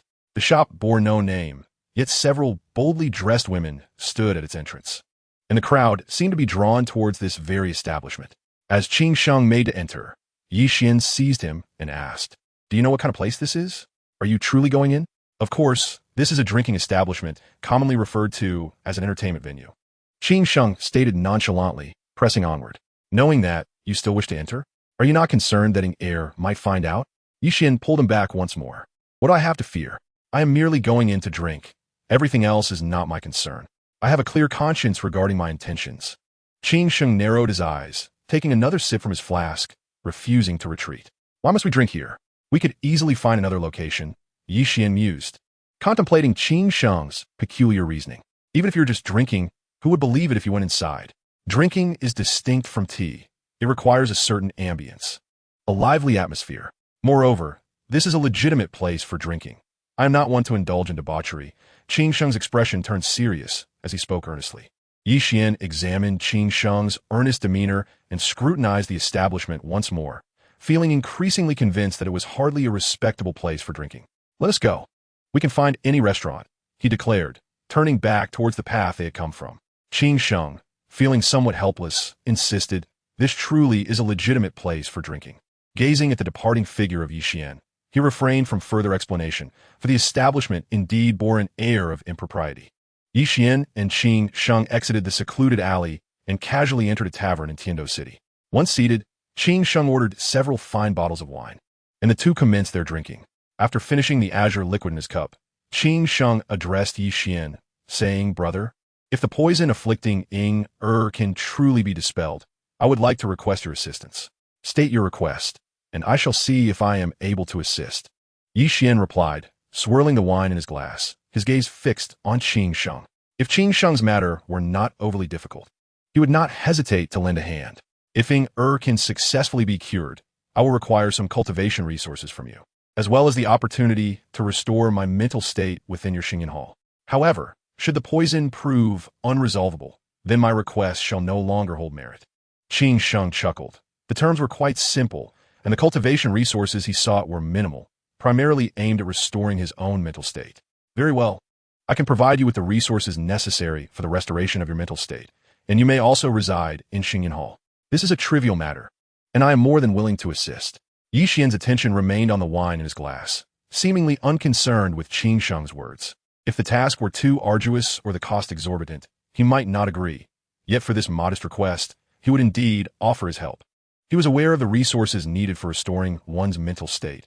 Yet ultimately, such resources would only serve to assist and expedite Qing Sheng's recovery. The success of the endeavor would still depend on Qing Sheng himself. Of course, I shall not impose upon you without recompense. If Er's poison can be lifted and my mental state restored, I will join your Xingyan Hall. Conversely, if the poison cannot be resolved or my mental state remains impaired, then there is no necessity for me to join. Your Xingyan Hall will not suffer from the absence of a broken spirit. With that, Qing Sheng resumed savoring the fine wine. After finishing their drinks, Qing Sheng shook his empty glass and inquired, "Brother, why did you stop me from entering earlier? I find myself rather curious about this matter. Firstly, I harbor no interest in such places. Secondly, glance behind you, at the 3 o'clock position." Qian replied with a smile, seemingly indifferent to Qing Sheng's query. Upon hearing this, Qing Sheng maintained a facade of calm while discreetly extending his spiritual energy towards the 3 o'clock direction behind him. To his surprise, his spiritual probe encountered a barrier, revealing nothing. Although Qing Sheng's soul power was limited to the soul sect, the street outside the tavern had only a few vendors. There was no reason his spiritual energy should fail to detect anything. This situation suggested that someone in that direction was observing both him and Qian, and that individual possessed soul and spiritual power far superior to his own. You must have been continuously releasing your spiritual energy and discovered something, didn't you? Qing Sheng regarded Qian with suspicion. Though he was unaware of who was watching them, Qian's nonchalant demeanor suggested familiarity with their observer, implying that it was likely someone he knew, who would continuously release their spiritual energy without reason. I merely possess heightened perception. I sensed a familiar gaze while we walked along the street. Qian replied, signaling for the tavern owner to approach, preparing to settle the bill before returning to Xingyan Hall. The tavern owner approached with a faint smile, inquiring, "Gentlemen, are you soul masters? If so, you will receive a discount for your consumption here." "Not necessary. Just tell me the total." Qian waved his hand dismissively, unconcerned, as the amount was not substantial enough to warrant a discount. After observing the two carefully, the owner finally stated, "Gentlemen, the total is 30,000 gold soul coins. If you do not have cash, we also accept card payments." Upon hearing this, both Qian and Qing Sheng squinted their eyes. Qing Sheng slowly responded, "Owner, we might be in the same line of work. Are you from a family that owns a tavern?" The owner asked with curiosity. "No, I engage in extortion," Qing Sheng replied, casting a sidelong glance at the owner. It was no wonder he first inquired if they were soul masters. If not, he would brazenly demand an exorbitant price. The few bottles they had consumed could hardly cost more than a few gold soul coins. Yet here they were, faced with a bill of 30,000. Qian chuckled softly and remarked, "You are the second person bold enough to swindle me so openly."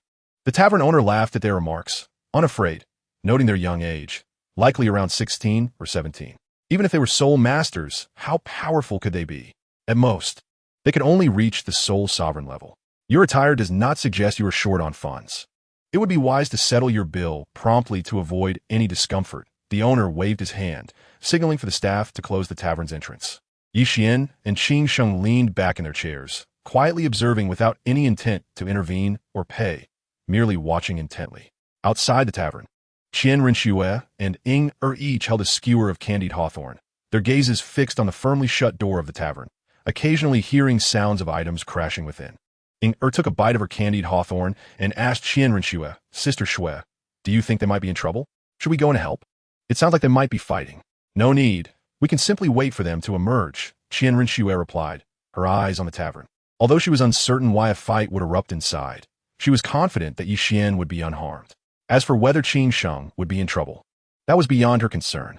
Blinked, aware of Qin Sheng's strength and confident that he would face no issues, but she remained uncertain about Qian's abilities, as she had no knowledge of his true strength. Inside the tavern, the sounds of conflict had ceased, leaving some staff members sprawled on the ground, groaning in pain, while others knelt, trembling uncontrollably. Qian reclined in his chair, feet propped on the table, idly toying with a dagger that shimmered with a cold light, eyeing the owner, who stood rigidly, a mocking glint in his eyes. Qin Sheng leaned at the entrance, casually taking a bottle of wine, uncorking it, and sipping without concern for the kneeling individuals before him. Qian looked at the owner and said with a faint smile, "You possess quite a bit of backbone, managing to stand tall despite the circumstances. How could I be like them, kneeling in surrender without even a fight?"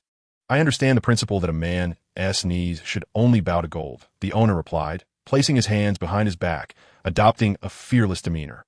At this, Qian halted his dagger play, launching it like an arrow towards the owner, a detached voice escaping his lips. "If you have spirit, then I shall honor your spirit."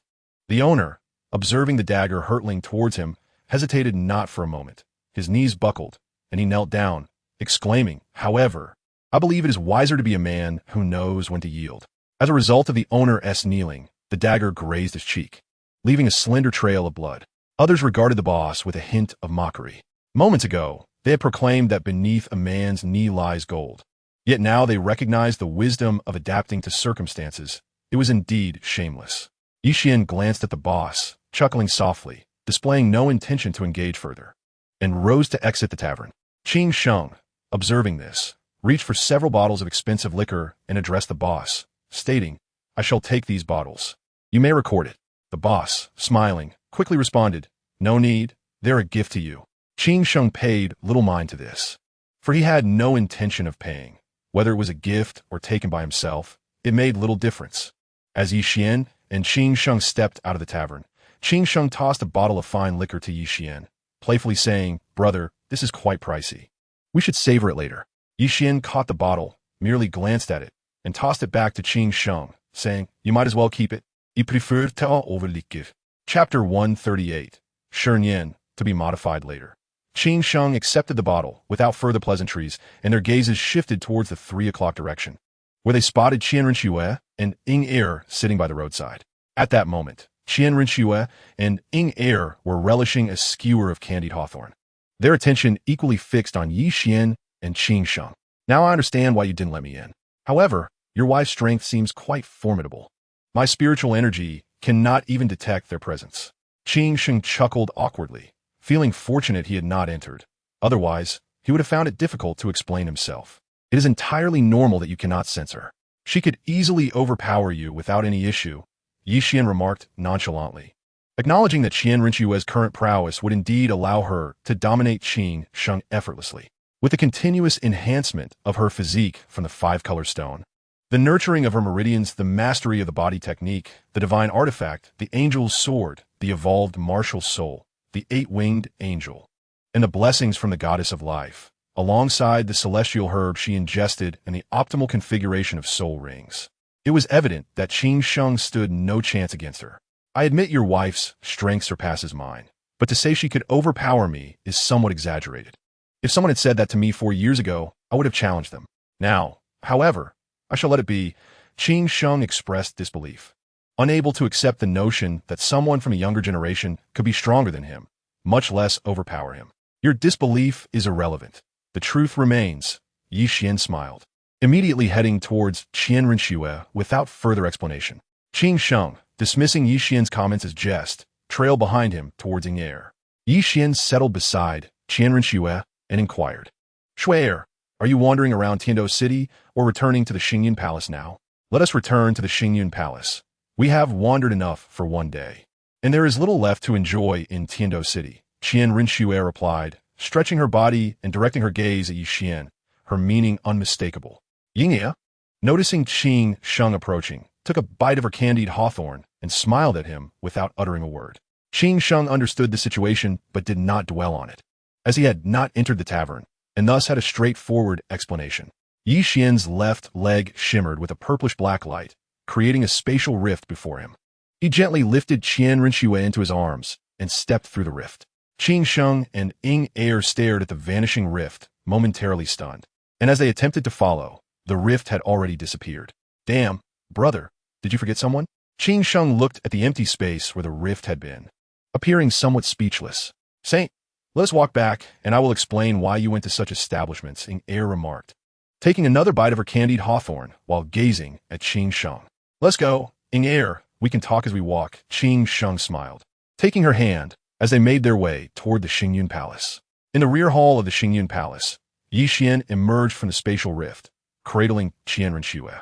He surveyed the surroundings and, upon noticing the absence of Qing Sheng and Ying Er, inquired with some confusion, did they not follow us in? I do not know. But they certainly did not come in with us, Qian Rinxue replied, blinking her eyes, her tone somewhat indifferent. Never mind them.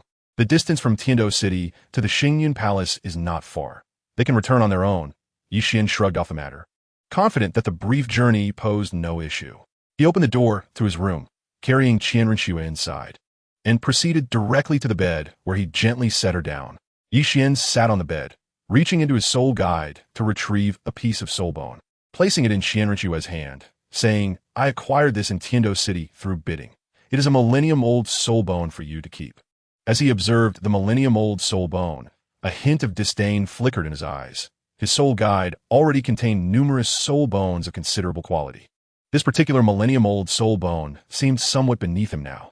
Yi Xian began to extract the various soul bones from his soul guide, including 2 10,000-year soul bones from the Tiando treasury, 2 10,000-year soul bones, and 100,000-year soul bone from Tang Hao, and a 10,000-year soul bone of the Qingyu Phoenix acquired from an auction, all of which he simply had no use for.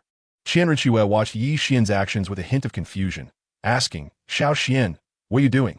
Nothing much. I was just checking how many soul bones I possess. It turns out I am quite affluent. 100,000-year soul bone and 4 10,000-year soul bones, Yi Xian casually remarked, putting the soul bones away, deeming it unnecessary to mention the millennium-old one. Others will be satisfied with 1 or 2 soul bones. Not everyone is as wealthy as you. Moreover, a millennium-old soul bone is still quite valuable. You should appreciate it. I encountered an attack while acquiring this soul bone. Qian Rinxue glanced at Yi Xian. Although she too regarded the millennium-old soul bone as less significant, she acknowledged its considerable age. Upon hearing Qian Rinxue's words, Yi Xian's expression grew serious as he placed his hands on her shoulders, scrutinizing her for any injuries. Seeing Yi Xian's concerned demeanor, Qian Rinxue smiled and gently pushed his hand away, saying, Xiao Xian, I am perfectly fine. There is no need for such scrutiny. The one who attacked me was merely a soul sage named Shernyan. Had Ying Er not been present, he would have remained in Tiando City forever. Shernyan, a soul sage. He managed to escape? Yi Xian's gaze turned cold. Yes, he fled after I severely injured him. I did not pursue him at the time, due to Ying Er's presence. Qian Rinxue remained unaware of Yi Xian's chilling gaze, reclining on the bed with a hint of laziness, saying, Xiao Xian, I'm a bit hungry. Could you ask the kitchen to prepare something for me? Very well. I shall ask the kitchen to prepare something for you. Please wait here a moment. Yi Xian smiled and promptly exited the room. Chapter 139. I hold him in high esteem as Yi Xian stepped out of the room. His expression instantly turned icy, his eyes gleaming with a chilling intensity. Upon his arrival at the restaurant, he commanded, Prepare some dishes for me. I shall return shortly. Yes, master, the individuals within the establishment replied, promptly immersing themselves in their tasks. After stepping out of the restaurant, Yi Xian proceeded directly to the door of Yi Shixue, gently knocking upon it. The door soon swung open, revealing the figure of Yi Shixue before him. Master, she greeted, bowing respectfully and awaiting his instructions, fully aware that his late visit signified urgent matters at hand. Yi mobilized the forces of Xingyun Hall to exhaustively seek out Shernyan's whereabouts. Should any information arise regarding Shernyan, those at the level of Soul Saint and above within the hall shall be dispatched to pursue him relentlessly, regardless of the cost. Whoever manages to eliminate Shernyan shall be rewarded with 2 exquisite 10,000-year-old soul bones. Yi Xian's voice was frigid, laced with an inexorable intent to kill. Understood, master. I shall convey your orders immediately. Yi Shixue responded before departing for the front hall to relay Yi Xian's directives. No sooner had Yi Shixue left than a translucent card, resembling crystal, materialized in Yi Xian's hand. With a slight exertion, he shattered the card, releasing a vibrant array of colors that illuminated the surroundings. Once the brilliance faded, a somewhat gaunt man appeared before Yi Xian. Despite his slender frame, his eyes sparkled with vitality. He possessed a prominent nose and moderately thin lips, exuding an air of remarkable poise. His long hair cascaded down his back, and as the wind stirred, one could discern that his lake-blue locks flowed all the way to his waist. Upon his arrival, the man immediately bowed to Yi Xian and introduced himself. "I am Wu Changkong, at your service, master." Yi Xian retrieved a papal order from his soul-guiding device and tossed it to Wu Changkong, instructing, "Take this papal order to the Spirit Hall and request Saras to dispatch individuals to search for Xunji. Once any leads on Xunji's surface, proceed to the Tiando Imperial Palace and summon the 4 titled Douluos from within, pursuing him without hesitation at any cost." "Yes, master." Wu Changkong accepted the papal order and set off toward Tiando City. Meanwhile, the members of Xingyun Hall commenced their operations. Those below the rank of Soul Saint sought information about Xunji, while those at the rank of Soul Saint and above awaited updates in the front hall.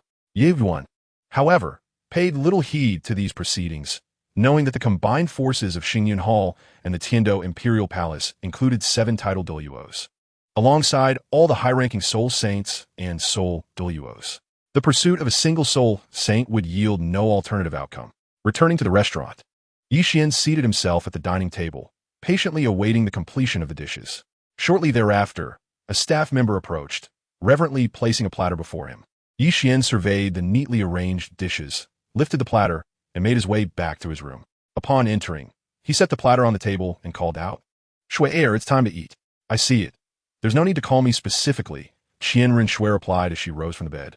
Sitting at the table and delicately eating from the platter, Yi Xian smiled warmly as he took a seat, the icy demeanor and glacial glint in his eyes having vanished, replaced by a gentle smile that transformed his entire countenance. When Qin Sheng and Ing Er returned to Xingyun Hall, they were startled by the tense atmosphere in the front hall, unsure of the circumstances. The assembled individuals paid them no mind, remaining silent and composed. Not wishing to inquire, Qin Sheng and Ing Er proceeded directly to the rear hall. Upon arriving, Qin Sheng softly remarked, "Ing Er, you should return to your room. I need to consult with my brother about certain matters." "All right, do as you must. If you can be of assistance, remember to help them, for they have aided us greatly," Ing Er replied with a smile before heading to her room. "Understood," Qin Sheng acknowledged, making his way to Yi Xian's door and knocking gently. Hearing the knock, Yi Xian called out, "Come in." With a creak, the door opened, and Qin Sheng entered, taking a seat at the table. "Brother, has something occurred in Xingyun Hall? Is there anything I can assist with?" he inquired. Qian Rinxue blinked her golden eyes at Qin Sheng's question, unsure of its intent. However, she quickly recalled the earlier incident of an attack, but remained silent, simply continuing to eat her meal. Yi Xian gently stroked Qian Rinxue's hair, chuckling softly as he replied, "There is nothing to worry about." While in Tiando City, Shui Er and Ing Er were attacked, but the assailant escaped. "I am merely seeking to track him down and eliminate him." Qin Sheng momentarily paused, his demeanor shifting from calm to furious, a hint of murderous intent gleaming in his eyes as he slammed his hand on the table, demanding, "Who was it? What was their strength?" "Xunji, a soul saint," Yi Xian replied casually, as Xunji was virtually a dead man walking, being pursued by 7 titled Douluos, including 1 extreme Douluo and 1 super Douluo, making survival improbable, unless, of course, he managed to evade detection. Yet, the influence of the Spirit Hall spanned the continent. In such a short time frame, where could Xunji possibly escape? Upon hearing this, Qian Rinxue's exquisite features brightened with a smile, her eyes glimmering with joy. Qin Sheng pondered, realizing that he was now unable to contend with a soul saint, and, with Xingyun Hall's involvement, the chances of a soul saint surviving were nil, rendering his assistance unnecessary. Thus, he declared, "Brother, I will leave this matter in your capable hands. I must return to see if Ing Er has sustained any injuries. You may carry on without seeing me off." With that, Qin Sheng rose and headed toward the door, ensuring to close it behind him. Chapter 140, Wu Changkong. Wu Changkong arrived at the Spirit Hall, presented Yi Xian's papal order, and conveyed the necessary instructions before settling down to await developments. The personnel at the Spirit Hall swiftly mobilized, beginning their search for Xunji's whereabouts. Saras even dispatched individuals to various main and subsidiary halls to assist in the search. After a day, both Xingyan Hall and the Spirit Hall received simultaneous reports confirming that Shernyan was en route to Suodo City. Upon receiving this intelligence, Wu Changkong, holding the papal order, made his way to the Tiando imperial palace. However, upon his arrival, he confronted the three titled Daluos, Tai Xiong, Shi Miao, and Ci Shui, and questioned. The master mentioned 4 titled Daluos within the Tiando imperial palace. Why are there only the 3 of you? Where's the 4th? Stepping forward, Shi Miao responded. The 4th is tasked with the close protection of Shui Qinghe. They are not to move unless absolutely necessary, and someone must remain to oversee the palace. The master's command is for all 4 of you to accompany me in the pursuit of Shernyan, using any means necessary, Wu Changkong asserted, his voice laced with arrogance. Tai Xiong, Shi Miao, and Ci Shui exchanged glances, hesitating for a moment before Tai Xiong set off to find the titled Ga beside Shui Qinghe, preparing to pursue the target along with Wu Changkong.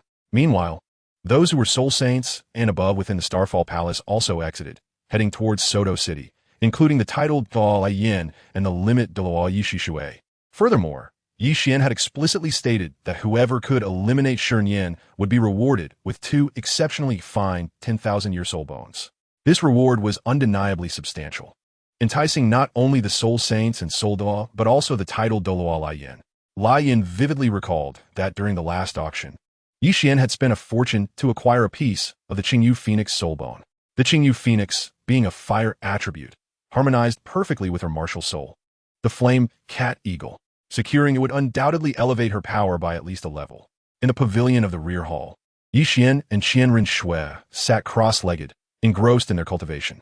After 3 days of recuperation, Yi Xian understood the side effects of his self-created soul skill, which rendered the attached soul rings unusable for 3 days post-application. Although the side effects were considerable, the power was equally formidable. Should he channel the energy of all his soul rings into the divine punishment silver spear, the resulting force would be unimaginable, given that the energy of a million-year soul ring was no trifling matter. Yet, Yi Xian would not undertake such a risk lightly. While infusing one soul ring's energy would bear little consequence, channeling all would certainly leave him weakened. He could be certain that the duration of this weakness would mirror that of the soul rings, lasting a minimum of 3 days, but potentially extending to 30 days or even 3 months, an unpredictable outcome. Thus, this technique could only serve as a last resort for survival, not to be employed casually, lest the cost outweigh the benefits, particularly against a feeble opponent. As Yi Xian and Qian Shui practiced, Qing Sheng and Ying Er entered the pavilion. Upon their arrival, both Yi Xian and Qian Shui opened their eyes simultaneously, directing their gazes toward the newcomers. Qing Sheng smiled lightly, inquiring, "Brother, have you uncovered Shernyan's whereabouts? It seems most of the high-ranking officials from your Starfall Palace have already departed. Indeed, Shernyan is heading towards Suodo City, which is why I dispatched the higher-ups ahead. Is there something you need?" Ye Wan replied nonchalantly. Originally, I intended to take Ying Er to Douluo for detoxification, but I find myself somewhat distrustful of him. I sought someone to intimidate Douluo to prevent any underhanded antics. However, it appears that all the high-ranking officials from your Starfall Palace have left, leaving me without assistance in this regard. Qing Sheng sighed, appearing somewhat helpless. That is unlikely. Your Starfall Palace visibly has only 2 titled Dalu, and Douluo has likely already encountered them. Thus, should you seek their aid, Douluo may refuse to assist you in detoxification. Yi Xian chuckled. It was not that he was unwilling to help. Rather, there was genuinely no one available at the Starfall Palace. Not a single high-ranking soul saint was present, and those below that rank would be of no use, rendering any attempt futile. I am aware of that. My purpose in seeking you is not to borrow personnel, but rather to inquire if you would be interested in visiting Suodo City. I am quite curious about how Shernyan met his demise, Qing Sheng expressed, a glint of coldness in his eyes. A dragon has its reverse scale. To touch, it is to court death, and Ying Er was his absolute reverse scale. Furthermore, he had inquired in detail about the events, which revealed that Shernyan had sought to seize a soul bone, ultimately leading to his own demise. And had it not been for Qian Shui's presence at the time, Ying Er likely would not have returned. How else could he have died but by being struck down? Yi Xian expressed his disinterest, noting that 7 titled law pursuing a soul saint left no room for resistance. Only a swift demise awaited. Qian Shui's expression mirrored his indifference, as had Ing Er been absent, Xunji would have been vanquished long ago. Thus, she held no interest in such a confrontation, especially with an additional limit Douluo involved. Observing their expressions, Qin Sheng spoke mysteriously. You are aware of the spirit arena. I presume there exists a record of consecutive victories. We could travel to Soto City to refresh that record, while simultaneously uncovering how Xunji met his end. This way, we would accumulate combat experience and earn a substantial reward, achieving 3 objectives with 1 endeavor. What's not to like? Qian's expression turned peculiar. He recalled that record of consecutive victories was indeed established by him. Now, Qin Sheng was inviting him to break his own record. Qian Rinshui's gaze shifted to Qian, softly stating, the record you mentioned was set by Xiao Xian 6 years ago. Qin Sheng and Ing Er turned their attention to Qian, with Qin Sheng's eyes gleaming with excitement. After a moment of contemplation, he proposed, brother, shall we collaborate and take advantage of the spirit arena? We are bound to earn a significant amount of gold soul coins. Qian, puzzled, asked, what sort of collaboration do you have in mind? Chapter 141. Am I lacking money? Qin Sheng smiled mysteriously and replied, brother, you have achieved 100 victories in the spirit arena, so your popularity there must be considerable. The bets placed on your victories will undoubtedly be substantial. If you intentionally lose a match, we would stand to gain immensely. Qin Sheng looked at Qian with anticipation, hoping he would agree. Do you think I lack gold soul coins? Moreover, do you take the spirit arena's participants for fools, unable to discern a fixed match? Qian looked at Qin Sheng incredulously. 6 years prior, when he competed in the spirit arena, the highest-ranked participants were merely soul kings. Furthermore, in a small venue like the Soto Spirit Arena, it would be remarkable to encounter even a few 4-ring soul masters. Back then, he had swept through the ranks with the energy of a million-year soul ring. If after 6 years, he were to lose to a soul master or soul scholar in the Soto Spirit Arena, it would be evident to all that something was amiss. Did he truly believe everyone in the Spirit Arena was foolish? Brother, as the esteemed master of the Starfall Palace, you certainly do not lack for gold soul coins. However, I am in need. I still owe the restaurant 10,000 gold soul coins. Even if you don't need the money, we could quickly accumulate combat experience through participation in the arena. From any perspective, it would be a surefire profit. Qin Sheng expressed a hint of helplessness in his gaze. Although the restaurant would not pursue him for the 10,000 gold soul coins, he had verbally promised to repay the debt, and he felt obligated to fulfill his commitment. Moreover, he had not trained for 4 years, leaving his combat experience severely lacking. The Spirit Arena represented an excellent opportunity to earn money while rapidly building combat experience, an unequivocally advantageous situation for Qin Sheng. However, Qian and Qian Rinshui remained unimpressed by Qin Sheng's proposition. For them, participating in the Spirit Arena would yield no meaningful combat experience, given their overwhelming strength and ability to dominate any adversaries. The participants in the Spirit Arena did not even qualify as worthy sparring partners, especially considering their previous training partners had been formidable beasts like the Ice Emperor with nearly 400,000 years of experience. Qin Sheng observed the expressions of the two individuals and felt that his hopes might be dashed. However, he did not lose heart. After all, Tiando City boasted a grand Duhan arena. Once Ing Er recovered from her poison, he could still participate in the arena's contests. Ing Er glanced at Qin Sheng before finally fixing her gaze on Qian Rinshui and inquired, Sister Shui, with your prowess, your consecutive victories in the Duhan arena must be quite impressive. After all, even the Soul Saint was no match for you at that time. Upon hearing this, Qian Rinshui cast a sidelong glance at Qian and, with a hint of pride, replied, Little Qian can draw with, or even defeat, a title Douluo, but I can defeat Little Qian. As for my current consecutive victories in the Duhan arena, I have none, for I have not yet participated. Qian was taken aback by Qian Rinshui's statement, yet he chose to remain silent. Her assertion was entirely valid. She merely claimed she could defeat him, not that she could defeat a title Douluo. A glimmer of understanding shone in Ing Er's eyes. If Qian could draw with or even defeat a title Douluo, and Qian Rinshui could best Qian, then it implied that Qian Rinshui was even stronger than a title Douluo. Qin Sheng's gaze settled on Qian. Unlike Yingya, who was rather naive, he understood that his own strength within the soul sect was insufficient to contend with Ing Er, the formidable soul master. In a true confrontation, he would have no chance of retaliation. Thus, he realized there must be unknown factors at play. It was not solely Qian Rinshui's ability to defeat Qian that indicated superiority over title Douluo. Furthermore, he remained skeptical about Yi Xian's ability to match a titled Douluo in strength. They were of similar age, and in terms of talent and bloodline, he was not lacking. Although he had not trained for 4 years, and thus was somewhat weaker than the current Yi Xian, even if Yi Xian had made no significant advancements during these years, he could not possibly rival a titled Douluo's prowess. Yi Xian, in turn, directed his gaze toward Qin Sheng, puzzled by his persistent scrutiny. After exchanging a knowing look with Yi Xian, Qin Sheng withdrew his gaze. "Brother, since you have nothing pressing at the moment, why not accompany us to the Duhan Arena? There may be unexpected delights or gains awaiting us."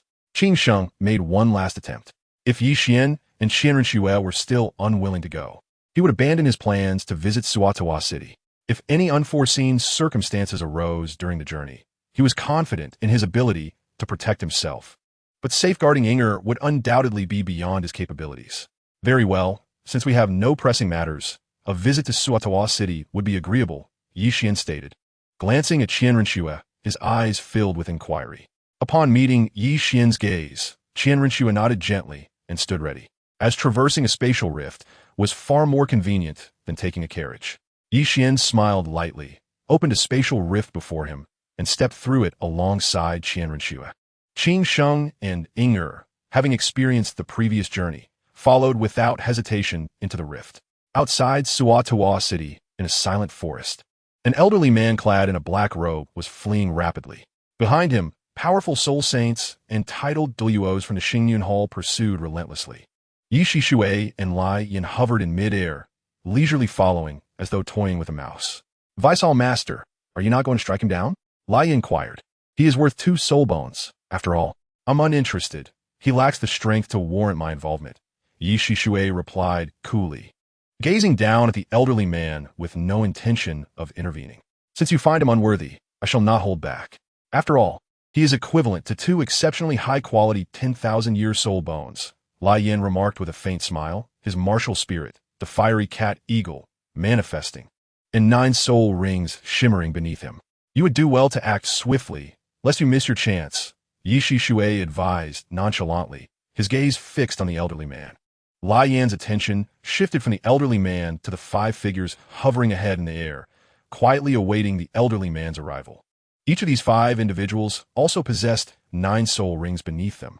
Upon seeing the 5 titled Douluos ahead and recognizing Yi Shui and Lai Yin behind him, the elderly man ceased his flight, bowed deeply, and said, "Esteemed titled Douluos, I do not know where I have offended you, but I humbly apologize and ask for mercy to spare my life. You have not offended us, but you have wronged someone you should not have. There is no need for you to plead now. You will not leave this forest alive today. You are worth 2 10,000-year soul bones, and I never expected a soul saint to hold such value." "The thought of obtaining 2 exceptionally high-quality soul bones is exhilarating," Lai Yin declared, his 8th soul ring flashing rapidly as a feather appeared in his hand. 8th soul technique, blood boil. Lai Yin tightened his grip, radiating intense heat. Flames igniting in his hand. Feathers descended from the air, igniting upon touching the forest floor, transforming the area into a blazing inferno. "Pray tell, which powerful faction have I offended to warrant 7 titled Douluos pursuing a mere soul saint?" The elderly man's voice had barely faded when he was engulfed by the flames. A scream echoing from within, followed by an eerie silence. Wu Changkong observed the inferno and summoned his martial spirit, the Tian Shuang sword, as his 6th soul ring began to flash rapidly.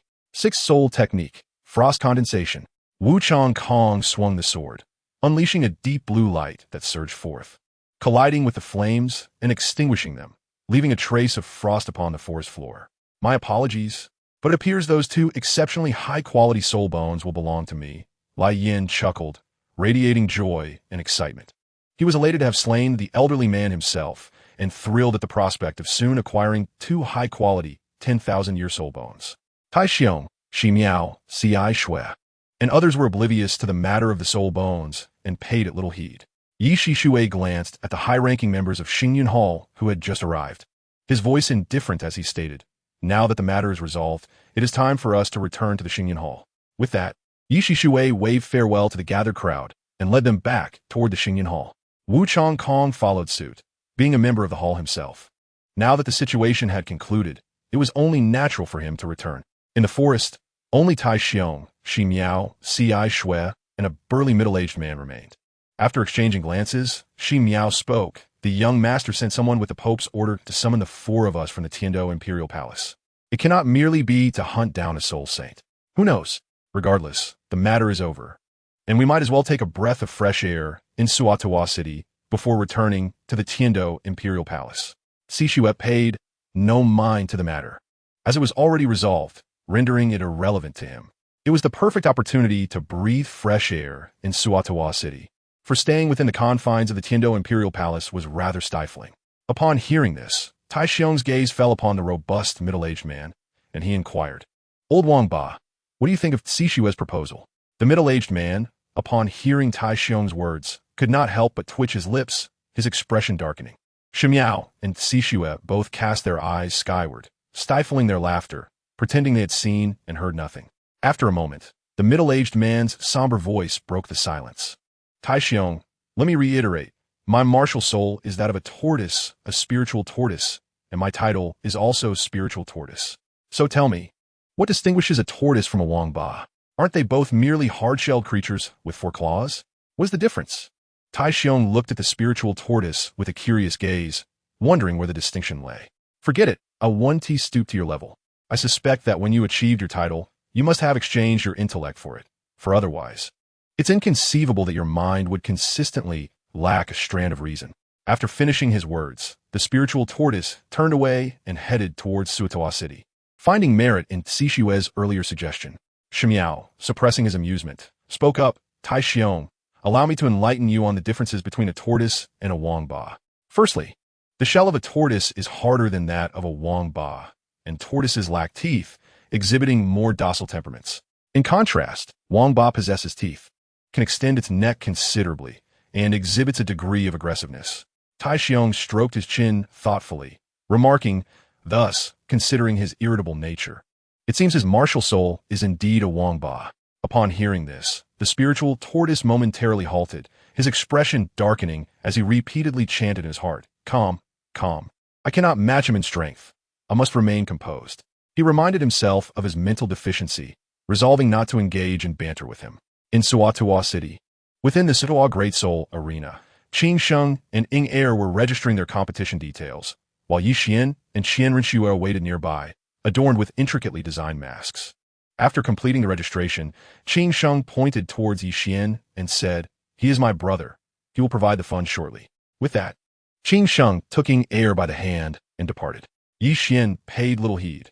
After all, it was merely 20 gold soul coins, and covering for Qin Sheng posed no inconvenience. The staff at the Soul Arena turned to Qian Renshue, inquiring, Soul Power, Codename, or True Name? Level 57 Soul King. Codename, Angel, Qian Renshue replied succinctly. The staff entered her information before turning to Yi Xian, asking, Soul Power, Codename, or True Name? Level 14 Soul Master, Codename, Evil God. Yi Xian's tone was casual. However, the staff paused their input, brow furrowed, and said, please provide accurate information. We will conduct a soul power assessment here. If any information is found to be false, you will be permanently blacklisted from the arena. I understand. I provided precise information, so please proceed with the registration. Yi Xian dismissed the staff's concerns regarding the soul power assessment. His second martial soul, the Mo Xie Shunhu, possessed only 1 soul ring. And as long as he maintained his soul power at the level of a 14th rank soul master, there would be no issues. The staff, hearing this, continued to input the information without further comment. After a while, the staff finally spoke, 3 solo battles, 2 duo battles, and 1 team battle. Each registration fee is 10 gold soul coins, totaling 60 gold soul coins. After paying the registration fees, they would be subjected to a soul power assessment by designated personnel, and they were asked to wait patiently. Yi Xian retrieved gold soul coins from his soul guide and handed them to the staff before he, along with Qian Renshue, Qin Sheng, and Ying Er, found a quiet spot to await their turn. Qin Sheng inquired, brother, it matters not whether you participate in the duo battles. I can win alone. I just want to know, in the team battle, will you lend your strength? Yi Yuan, Xin Renjue, and Qin Sheng had all registered for solo battles, but due to her poisoning, Ying Er did not register for solo battles, but rather signed up for duo and team battles alongside Qin Sheng and Yi Xian, respectively. Yi Xian and Qian Renshue also registered for the duo battles. If it were a solo battle, Qin Sheng had no doubts about his ability to triumph. And even in duo battles, he could guarantee that IKneeled would not sustain even the slightest injury. However, team battles were a different matter altogether, as they typically consisted of 7 participants, while their group only comprised 4, one of whom was entirely non-combative. Furthermore, both Qian and Qian Renshue had explicitly stated that they would not engage in team battles unless absolutely necessary. This meant that in a team battle, he would face 7 opponents alone while also protecting his non-combative companion, which posed a considerable challenge. Should IKneeled sustain any injuries, it would reflect poorly on him. Thus, he sought a definitive answer. He did not require Qian to assist him, but as long as Qian could protect IKneeled, they would be in good stead. As for Qian's claim of being a level 14 Soul Master, Qin Sheng found it utterly implausible. How could someone who had inherited the legacy of a divine beast possibly be merely a level 14 Soul Master? I can indeed assist in safeguarding IKneeled, so you need not worry about that, Qian replied with confidence, hands clasped behind his head. Although he could not utilize his by whom martial soul within the arena, merely employing 1 soul ring from his Mo Xieshun who would suffice to dominate the entire arena, even against those below the Soul Emperor rank. He could easily prevail without activating his martial soul, relying solely on his physical prowess and raw strength. However, should he encounter a Soul Saint or higher, he would have no choice but to activate his martial soul, as only upon reaching Soul Saint rank could one manifest their martial soul in its true form. Thus, the threshold of a level 70 Soul Saint marked a significant dividing line among Soul Masters, as those who attained this level could be considered high-ranking Soul Masters. Upon hearing Qian's assurance, Qin Sheng felt considerably relieved. With Qian's promise, he could enter the team battle without concern, allowing him to unleash his full potential. Soon, personnel responsible for assessing soul power approached them, leading them to a spacious room for the verification of their soul power levels. Upon entering the room, the assessors produced 4 blue crystal orbs, placing them before the group, and instructed, release your martial souls, and use the crystal orbs to determine your soul power levels. Qian, Qian Renshue, Qin Sheng, and IKneeled remained silent, directly releasing their respective martial souls. Qian Renshue's 8-winged angel martial soul appeared, embellished with 5 soul rings, 2 yellow, 1 purple, and 2 black.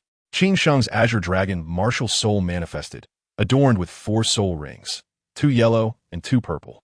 IKneeld's delicate purple butterfly emerged, displaying 2 yellow soul rings.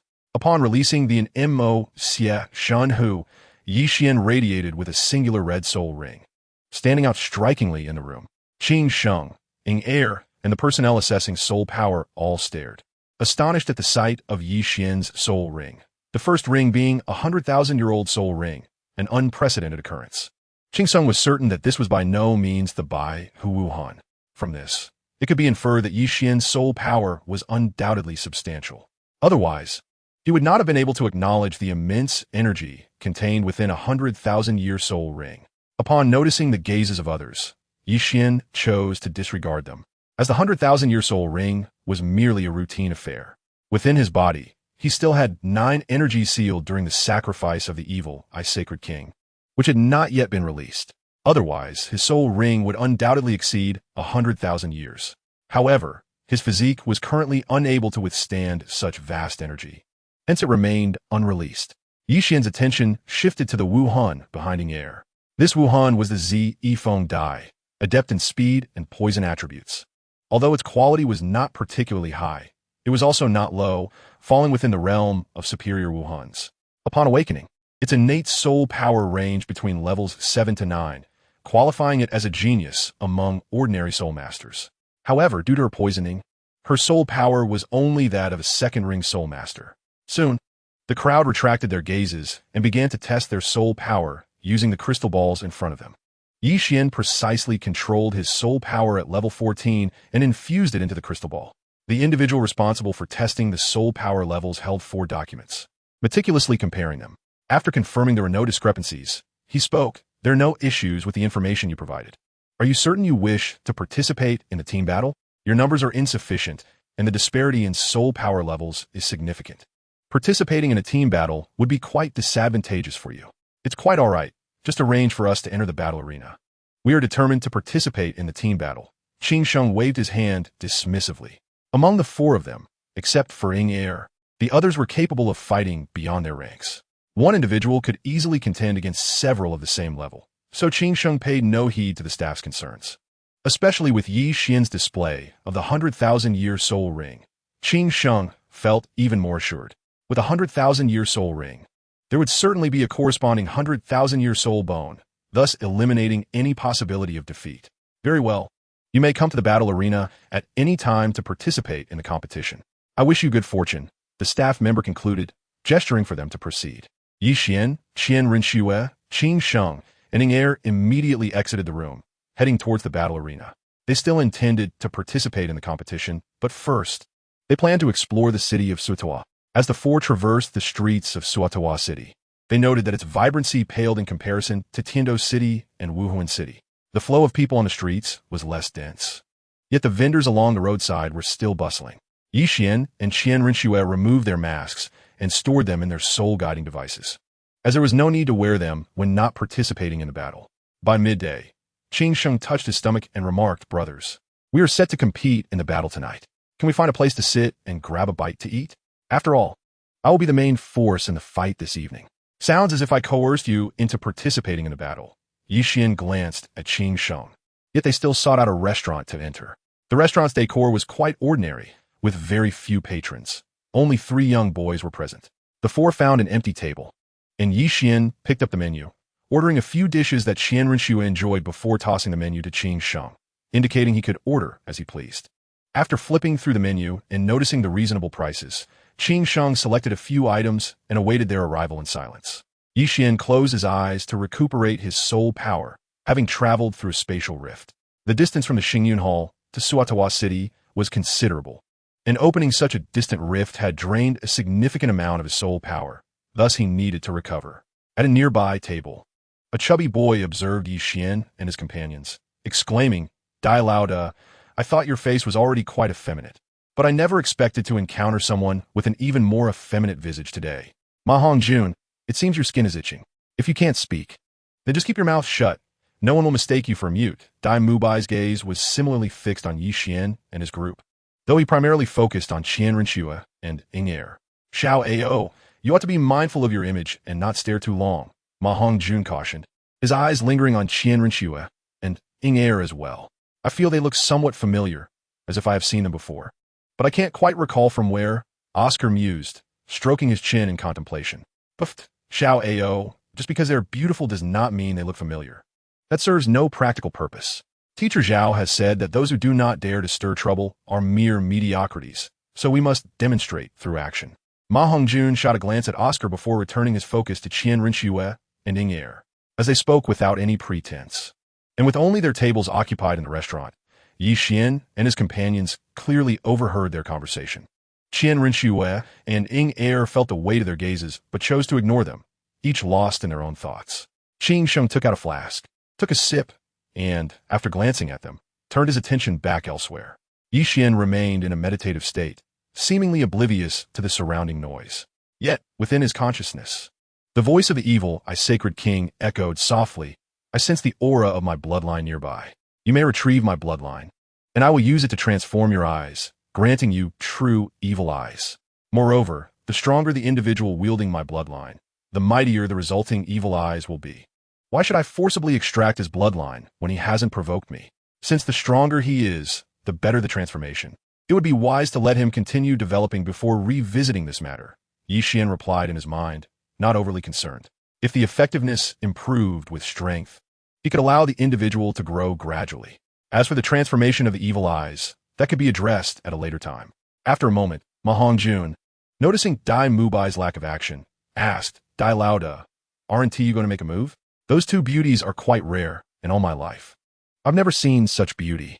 Do you honestly think you stand a chance with that appearance?" Dai Mubai retorted, turning to face Ma Hongjun. "Whether I have a chance or not, we shall see." Ma Hongjun adjusted his hairstyle, stood up, and walked directly towards Yi Xian and his companions while pulling a red rose from his pocket. Arriving at their table, he placed the rose in the center and, with a faint smile, addressed them, "Ladies, would you be interested in discussing the journey of life together?" Qian Renxue and Ing Er had no intention of engaging with him. Qian Renxue found it utterly dull and closed her eyes to meditate. Ing Er, on the other hand, gazed out the window, observing the street beyond. Yi Xian opened his eyes and regarded Ma Hongjun coldly, stating, "Get lost and don't be a nuisance." The antics Ma Hongjun was attempting were ones Yi Xian had long outgrown. At that time, it was a gift for me. An entire garden filled with all sorts of rare and exotic plants, which still flourishes in the pavilion of the lake at Wuhuan Hall. Little fatty, if you have nothing better to do, just roll away. Qing Sheng cast a sidelong glance at Ma Hongjun, his voice tinged with impatience. In front of him, holding a flower, he wished to invite his wife, and no one would grant him a favorable expression under such circumstances. Ma Hongjun, overhearing their conversation, unabashedly retorted, "Who are you? I am speaking with two beautiful ladies, and you dare to interrupt? Where do you come from to meddle in my affairs?" Upon hearing this, Qing Sheng's expression turned cold. How dare he approach and be so arrogant? Did he think they had no temper? Just as Qing Sheng was about to teach Ma Hongjun a lesson, he saw Yi Xian strike first, sending Ma Hongjun flying with a tremendous force. Watching the spectacle, Dai Mubai immediately stood up to catch Ma Hongjun, preventing him from getting hurt as he soared back. When Dai Mubai caught Ma Hongjun, he instantly felt the overwhelming power emanating from him. Despite this, he found himself being pushed backward, colliding with the table before he released his martial spirit. A white tiger with black stripes stood proudly behind him, adorned with 2 yellow soul rings. Nevertheless, Dai Mubai continued to retreat until he crashed against the wall of the restaurant, finally stabilizing himself. The cracks in the wall were a testament to the sheer strength of Yi Xian's casual strike. In terms of raw power, Yi Xian was only slightly weaker than the Titan Great Ape. He would not fall short in close combat against an ordinary title Douluo. It is known that a limit Douluo possesses a strength of 100,000 pounds, while Yi Xian's strength had already reached around 40,000 pounds. Thus, even a casual blow from Yi Xian was far beyond what Ma Hongjun could withstand. Dai Mubai glanced at the already unconscious Ma Hongjun, shaking his slightly numb arm. His expression grave. Oscar, observing Yi Xian and Qian Renshue, felt an uncanny familiarity with them, yet could not recall where he had seen them before. However, seeing Ma Hongjun's condition, he hastily approached him and began to chant, "I possess a great sausage." As soon as the words left his mouth, a sausage appeared in Oscar's hand, which he promptly stuffed into Ma Hongjun's mouth to aid in his recovery. Upon hearing the incantation, Qing Sheng, who had just taken a sip of his drink, spat it out, turning his gaze towards Oscar, unable to contain his laughter. Ing Er, somewhat bewildered, asked, "Saint, what are you laughing at?" "Oh, nothing, nothing," Qing Sheng replied, still chuckling. "I just found it amusing to see someone who was so arrogant get sent flying." Yingya, observing Qing Sheng's demeanor, found it perplexing. What was so funny about simply being knocked back? Qian Renshue, opening her eyes slightly, looked at Yi Xian with a hint of amusement before closing them again. She was not surprised by the events that had transpired. They had all been within her expectations. Yi Xian, calmly observing Dai Mubai's martial spirit, let out a soft laugh, entirely unfazed by Dai Mubai's gaze. Compared to his white tiger martial spirit, Dai Mubai's was merely a mixed bloodline, not even qualifying as a subspecies. After all, the evil eye white tiger was derived from the bloodline of the evil eye Saint King. In strict terms, even the evil eye Saint King would be considered a mixed breed before Yi Xian. As for the evil eye Saint King's suggestion to reclaim his bloodline to enhance his own eyes and acquire a true evil eye, Yi Xian had no such intentions at present. Dai Mubai's strength was still too weak, merely a 2-ring Great Soul Master. He should be allowed to grow properly. Once his strength improved, the evil eye he would later enhance would also become more formidable. Moreover, the Star Luo royal family was not limited to just Dai Mubai. If Yi Xian truly desired to modify his evil eye, he could readily go to the Star Luo Empire and utilize another's bloodline for transformation. For now, it was best to let Dai Mubai flourish. Yi Xian's gaze shifted away from Dai Mubai as he closed his eyes to recuperate his soul power. Seeing that Yi Xian had ceased to strike, Dai Mubai exchanged glances with Oscar and quietly suggested, "Little Ao, let us take the fatty back. We may have bitten off more than we can chew." "All right, boss Dai, let us go," Oscar replied, and together they supported Ma Hongjun, making their way out of the restaurant. Yi Xian and the others made no attempt to stop them, treating the situation as if nothing had happened, allowing them to leave unimpeded. Soon, the dishes ordered by Yi Xian and his companions were served by the restaurant owner, and they began to eat heartily. After a few rounds of drinks and dishes, Yi Xian took out 3 golden soul coins from his pocket, placing them on the table. He took Qian Renshue's delicate hand and headed towards the restaurant's exit. Qing Sheng, glancing at the 3 golden soul coins, remained seated, waiting for the restaurant owner to return with change. Although they had ordered quite a few dishes, they were all very inexpensive, and the restaurant was not high-end. So 3 golden soul coins were more than sufficient. According to Qin Shang's calculations, there should still be a considerable amount of silver soul coins left. However, before Qin Shang could wait for the owner to return with change, IKneeled forcibly pulled him away, not giving him a chance to linger. After hastily exiting the restaurant, they caught up with Qian and Qian Renshue. Qin Shang inquired, "Brother, why did you leave him 3 golden soul coins? We only ordered about 2 golden soul coins worth of food. I didn't bring any change. And don't you think we should compensate for the broken tables and chairs?" Qian replied, his gaze scanning the surroundings for a place to stay. They needed to remain in Suatoa City for a while for the soul fighting competition, so finding accommodation was essential. Although Qian could use spatial rifts to return to the Starfall Palace, it consumed a great deal of soul power, which was not worthwhile. Besides, they were not short on lodging money. Upon hearing Qian's words, Qin Shang pondered for a moment and found it reasonable. How could the esteemed master of the Starfall Palace possibly carry change? They typically operated via card transactions. As the 4 of them turned the corner onto the most bustling street in Suatoa City, they encountered Tai Xiong, Xi Mao, Ci Shui, and Ling Gue leisurely strolling down the street. Upon seeing them, Qian Renshue turned to Qian with a questioning look, curious if Qian was the one who had summoned them from the Tiando Imperial Palace. In Tiando City, only she and Qian had the authority to summon them. If the Hall of the Pope or the Hall of Offerings had summoned them, they would certainly not be so leisurely wandering in Suatoa City, but rather engaged in executing their tasks. Chapter 146. Who will return upon meeting the gaze of Qian Renshue? Qian gently nodded, signaling that he was the one who had summoned them, rather than their own volition to emerge. Qian Renshue, understanding this, refrained from further comment and simply observed the 4 individuals casually wandering about. Tai Xiong, Xi Miao, Ci Shui, and Ling Gue also noticed Qian and Qian Renshue. Without a hint of hesitation, they approached the 2 and greeted, "Young master, miss, please follow us." Qian Renshue replied somewhat indifferently before proceeding forward. Qian smiled at the 4 and hastily matched Qian Renshue's pace. Qin Shang and IKneeled exchanged glances with Tai Xiong and the others, dismissing them as mere personnel from Xingyundian. After a brief exchange of looks, Tai Xiong and the others followed suit without further discussion. As Qian and Qian Renshue entered the Rose Hotel at the heart of the street, Qian addressed the staff, requesting 2 couple suites and 4 single rooms, all of the highest standard. The staff informed him that they had only 1 couple suite available, though the other rooms were also quite pleasant. With a smile, the staff added that payment could be made via card. Qian produced a golden soul card from his soul guide device and presented it to the staff. After deducting the balance, the staff respectfully returned the card and led the group to their designated rooms. Upon reaching their own quarters, Qin Shang and IKneeled stepped inside, preparing to rest before the evening's battle at the Duhan Arena.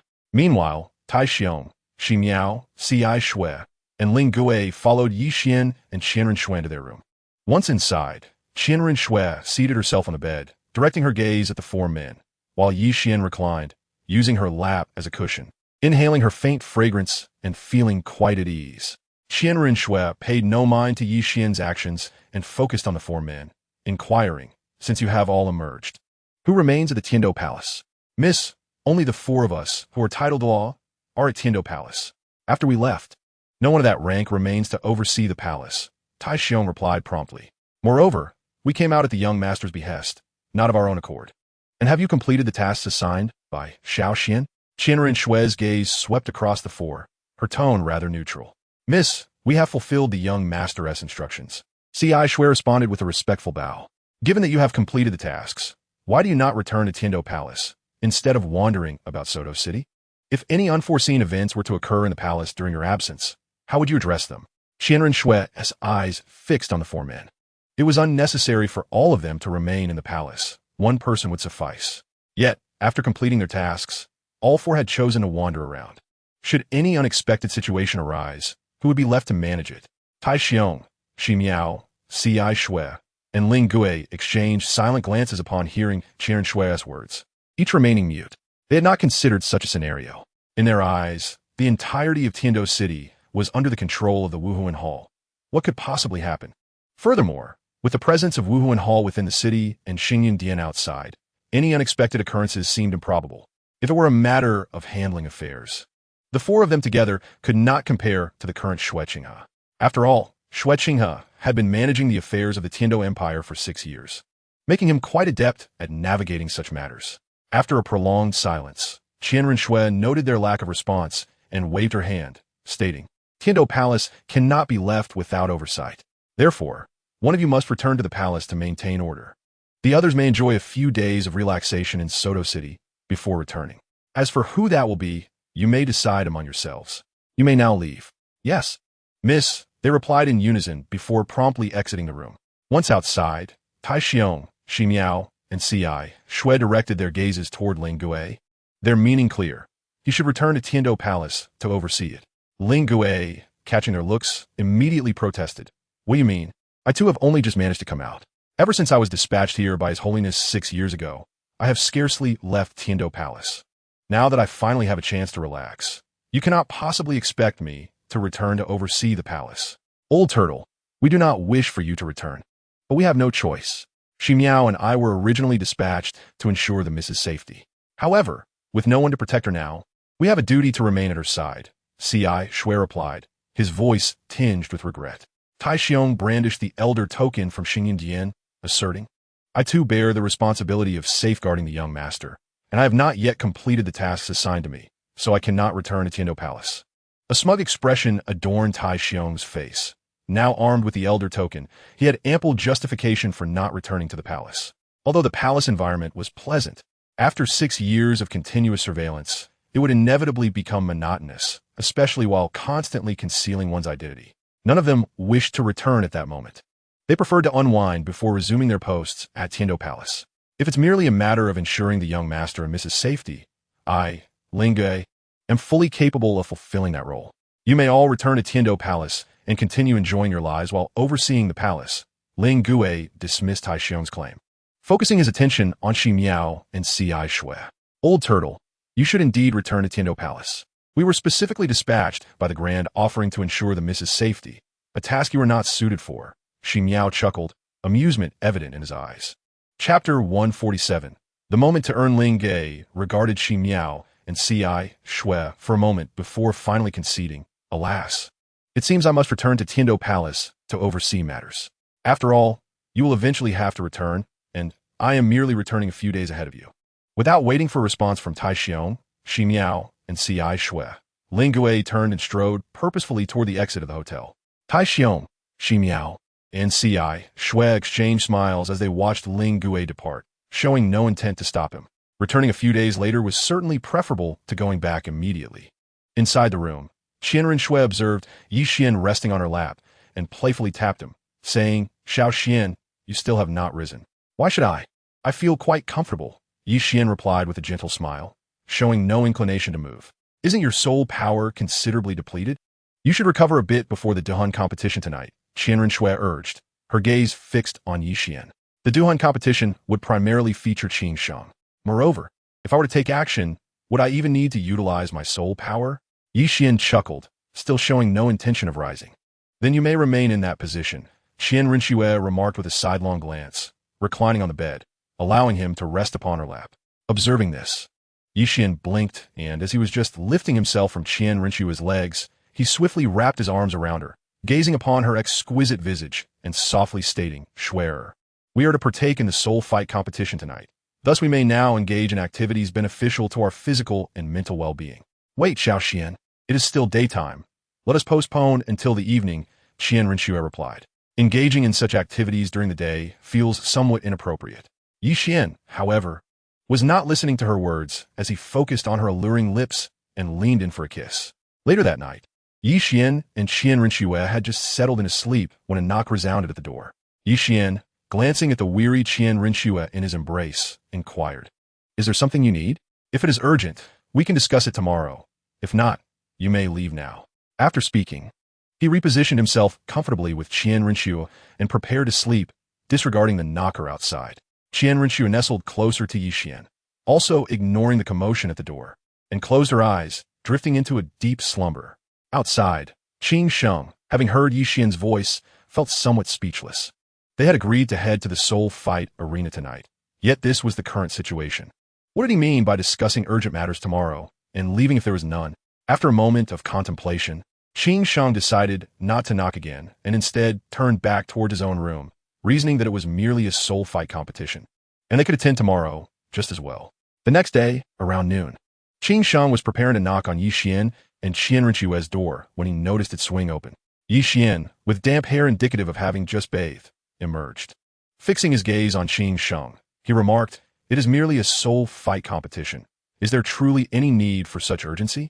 While speaking, Yi Qian circulated his vital energy, evaporating the droplets of water on his body. In no time, his previously wet hair had dried. Cascading silver locks now casually draped behind him. "Brother, look at the time. It is nearly afternoon. Will we make it to the soul fight arena?" Qin Sheng observed Yi Qian's method of drying himself without surprise.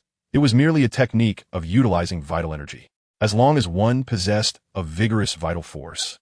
This method was accessible, albeit few knew how to wield it. Coincidentally, both Yi Qian and Qin Sheng were adept in this technique. Let us wait a bit longer for Shuer to emerge. Once we have dined, we can head to the arena.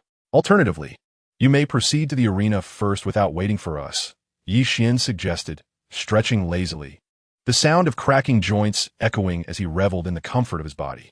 "Never mind, I shall wait a little longer. We can go together to the soul fight arena." Qin Sheng casually chose a spot to sit. Having already waited for quite some time, another moment would not matter, especially since he had intentions of betting to earn some profit from the matches. Yi Qian glanced at Qin Sheng, but chose not to engage in conversation. Instead, he reached for the teapot and poured himself a cup of tea, accompanied by a piece of pastry. Qin Sheng, in turn, took a sip from his wine flask, quietly awaiting their companion. Approximately half an hour later, Qian Renchue finally emerged from her room, fully dressed. Upon seeing her, Yi Qian immediately stood, smiling gently as he said, "Shuer, let us first have a meal before participating in the soul fight competition." "Indeed, let us eat something first. There's no need to rush," Qian Renchue concurred, and together they descended the stairs. Qin Sheng also stowed his wine flask and opened his door, addressing, "My brothers have emerged. It is time for us to join them for a meal." "Oh, then let us go," Inger replied, closing the book in her hands and rising to follow him. Qin Sheng cast a glance at the title of the book, his eyelids twitching in surprise as it was a cookbook. He felt an urge to say, "Just give up. You truly lack the talent for cooking." However, he refrained, pondering instead how to dissuade her from pursuing this culinary ambition. "Sheng, what are you reading?" Inger inquired, glancing at the cookbook on the bed. "Nothing important. We should head to join them for a meal. Otherwise, they may leave without us." Qin Sheng replied with a smile, taking her hand and leading her downstairs. "It's fine.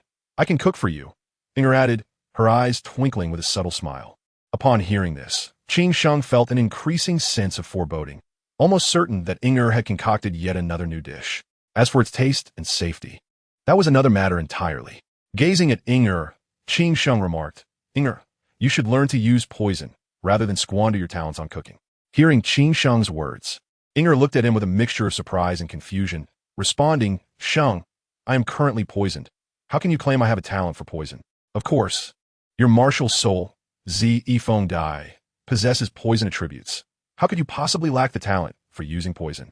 Once the poison within you is resolved, I shall find someone to teach you," Qin Sheng said, gently ruffling her hair, choosing not to elaborate further. Inger had considerable talent and could very well pursue the path of poison. Nevertheless, while there were numerous soul masters on the continent capable of wielding poison, the number who could attain the rank of title Douluo through this route was exceedingly rare.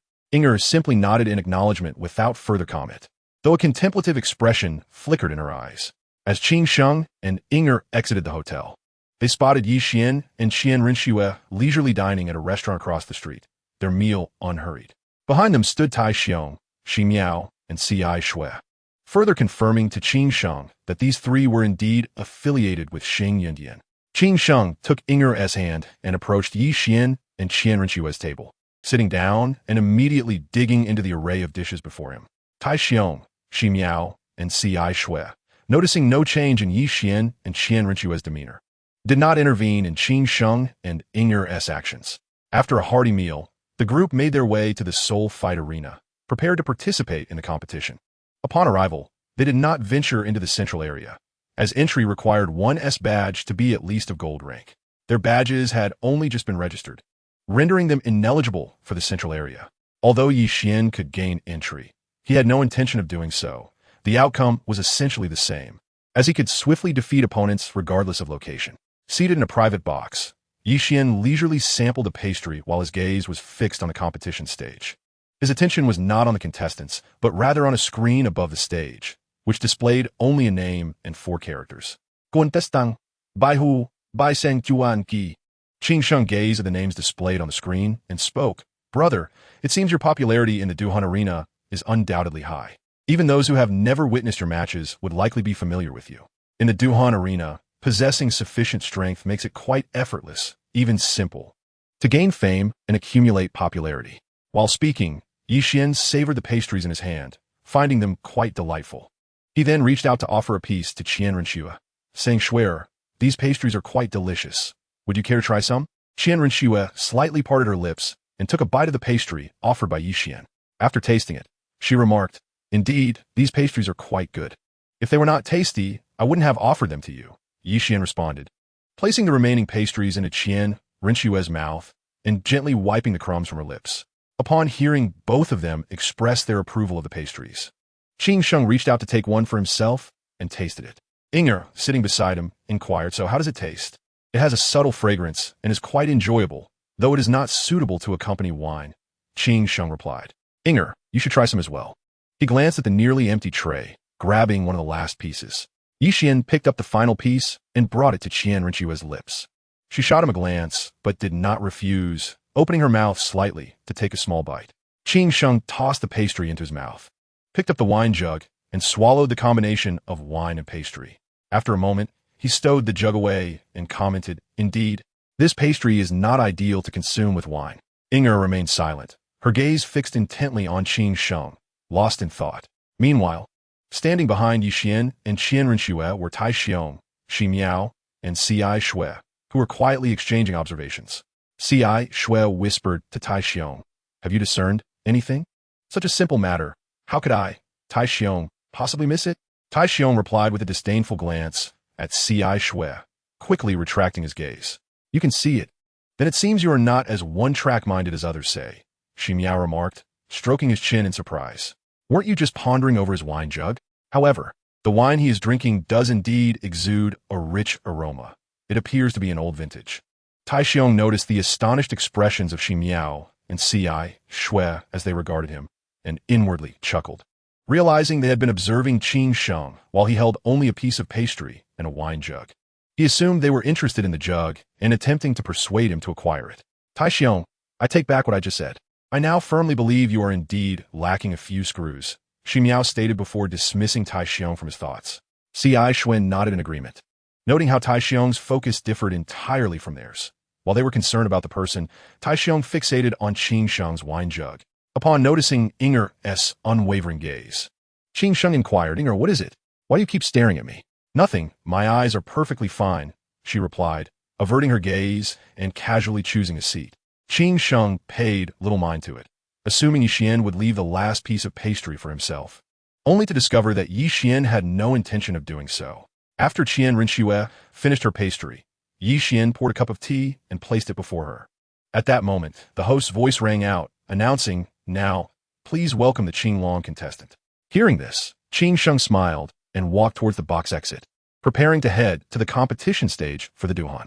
Once Qing Sheng departed, Yi Xian produced a golden soul card and instructed Tai Xiong, "Take my golden soul card and check the odds for Qing Sheng. If the odds favor losses more than wins, buy a winning bet to even them out." Tai Xiong accepted the card and replied, "Yes, young master." Yi Xian waved his hand dismissively, not focusing on Tai Xiong's words, but instead turned to Qian Renshue, asking Schwerer, "Would you like more pastries? If so, have Tai Xiong bring some back. Then let him fetch a few more. After all, there's nothing else to do, and it will help pass the time," Qian Renshue said, her gaze drifting to the competition stage, her expression one of disinterest. "Tai Xiong, remember to bring back 3 portions of pastries," Yi Xian instructed, turning his attention to the stage. Although he was unaware of the odds for Qing Sheng, he was confident that Qing Sheng would emerge victorious. Betting on Qing Sheng's win and leveling the odds would guarantee a profit for him.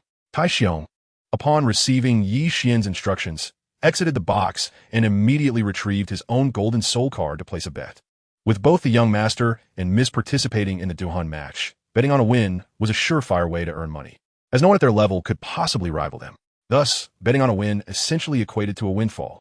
Tai Xiong quickly arrived at the betting area, checked the odds for both sides, and placed his bets with his golden soul card, subsequently leveling the odds with Yi Xian's card.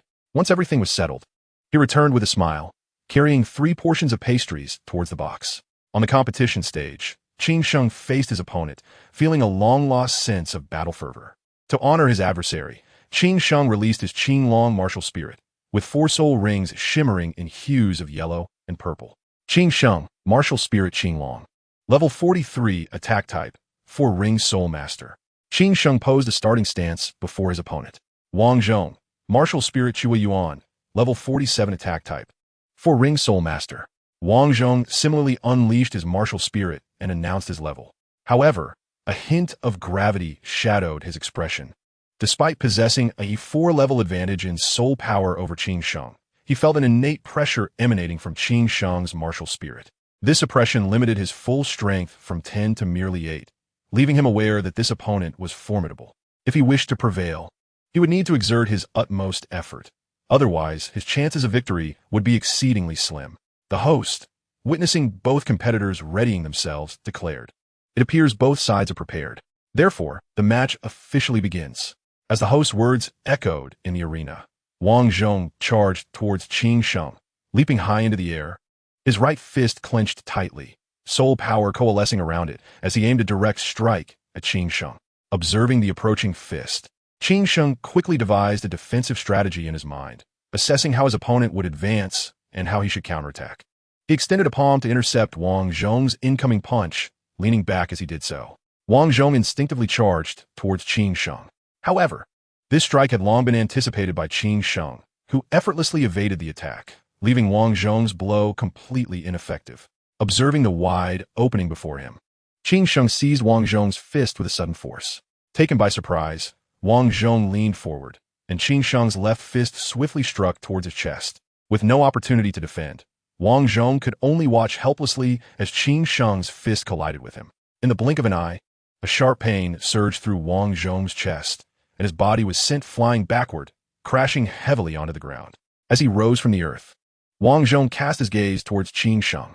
His 4th spirit ring began to flicker rapidly, flames igniting in his hands, causing the temperature in the arena to rise steadily. 4th spirit ability, Fury of the Crimson Flame. Without hesitation, Wang Zhong launched an assault on Qin Sheng. His fiery palms resembled 2 blazing fireballs relentlessly targeting Qin Sheng's vital points. Yet, Qin Sheng's extensive combat experience allowed him to accurately predict Wang Zhong's attack trajectory, enabling him to either deflect or sidestep the incoming blows. "It's over," Qin Sheng chuckled as he observed the incessant onslaught from Wang Zhong. His own 4th spirit ring began to shimmer. Extending a hand, ethereal azure energy coalesced, emanating a vibrant vitality, accompanied by a resounding dragon's roar from behind. 4th spirit ability, Azure Dragon Spirit. A majestic dragon spirit surged forth from Qin Sheng's hand, directly striking at Wang Zhong. Upon hearing the roar, Wang Zhong momentarily lost focus. By the time he regained his senses, he was already propelled away by the dragon spirit, crashing onto the ground outside the arena.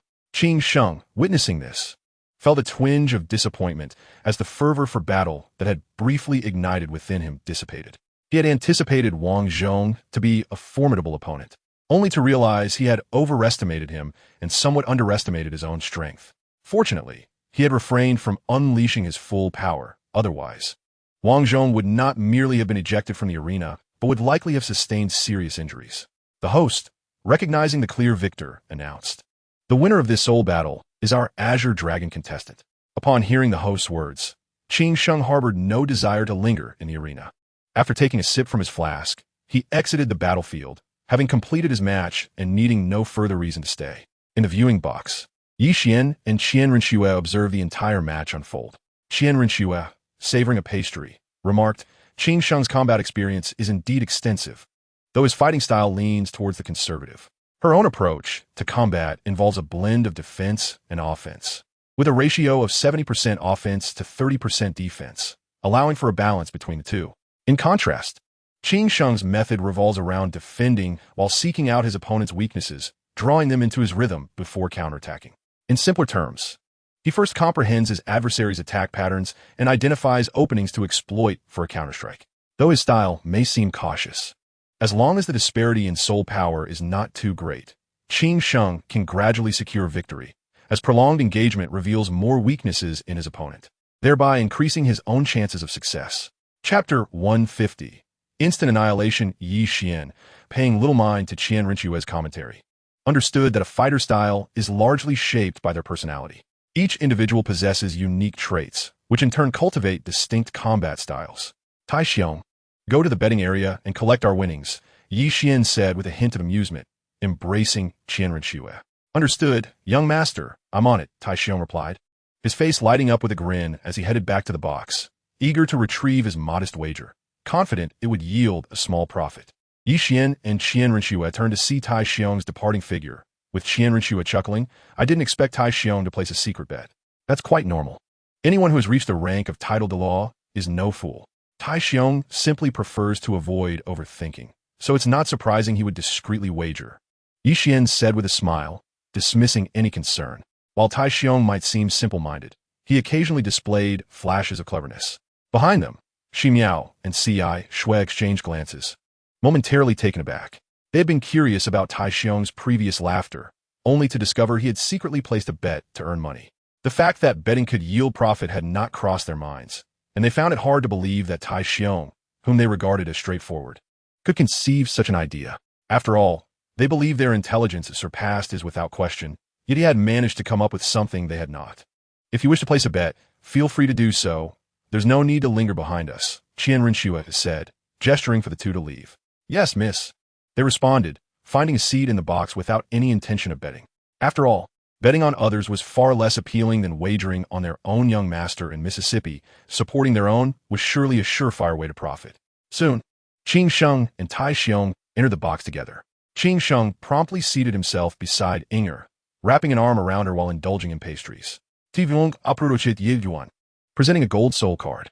Young master, this is your gold soul card. The winnings from the bets are already loaded onto it. I see. Please find a place to rest in the box for a while. There's no need to stand behind us, Yi Qian replied, glancing at the gold soul card without any intention of picking it up, casually leaving it on the table. Tai Xiong, beaming, turned to Xi Miao and Shui, revealing his card balance, and his smile only grew stronger. Tai Xiong, how much did you earn this time? Xi Miao asked, genuinely curious about the extent of Tai Xiong's winnings. With a chuckle, Tai Xiong glanced at Yi Qian and Qian Rinchue, whispering, not much. Just around 200,000 gold soul coins. A modest profit, really. However, as soon as he spoke, he felt something was amiss. He had never mentioned his betting to Xi Miao. How did she know about his winnings? Tai Xiong, do you think such trivial schemes can deceive the young master and miss? They were already aware of your actions earlier, so there's no need for secrecy. Moreover, the miss has agreed to our betting in the soul arena, so you don't have to act so mysteriously, Shui teased, unable to suppress a light laugh.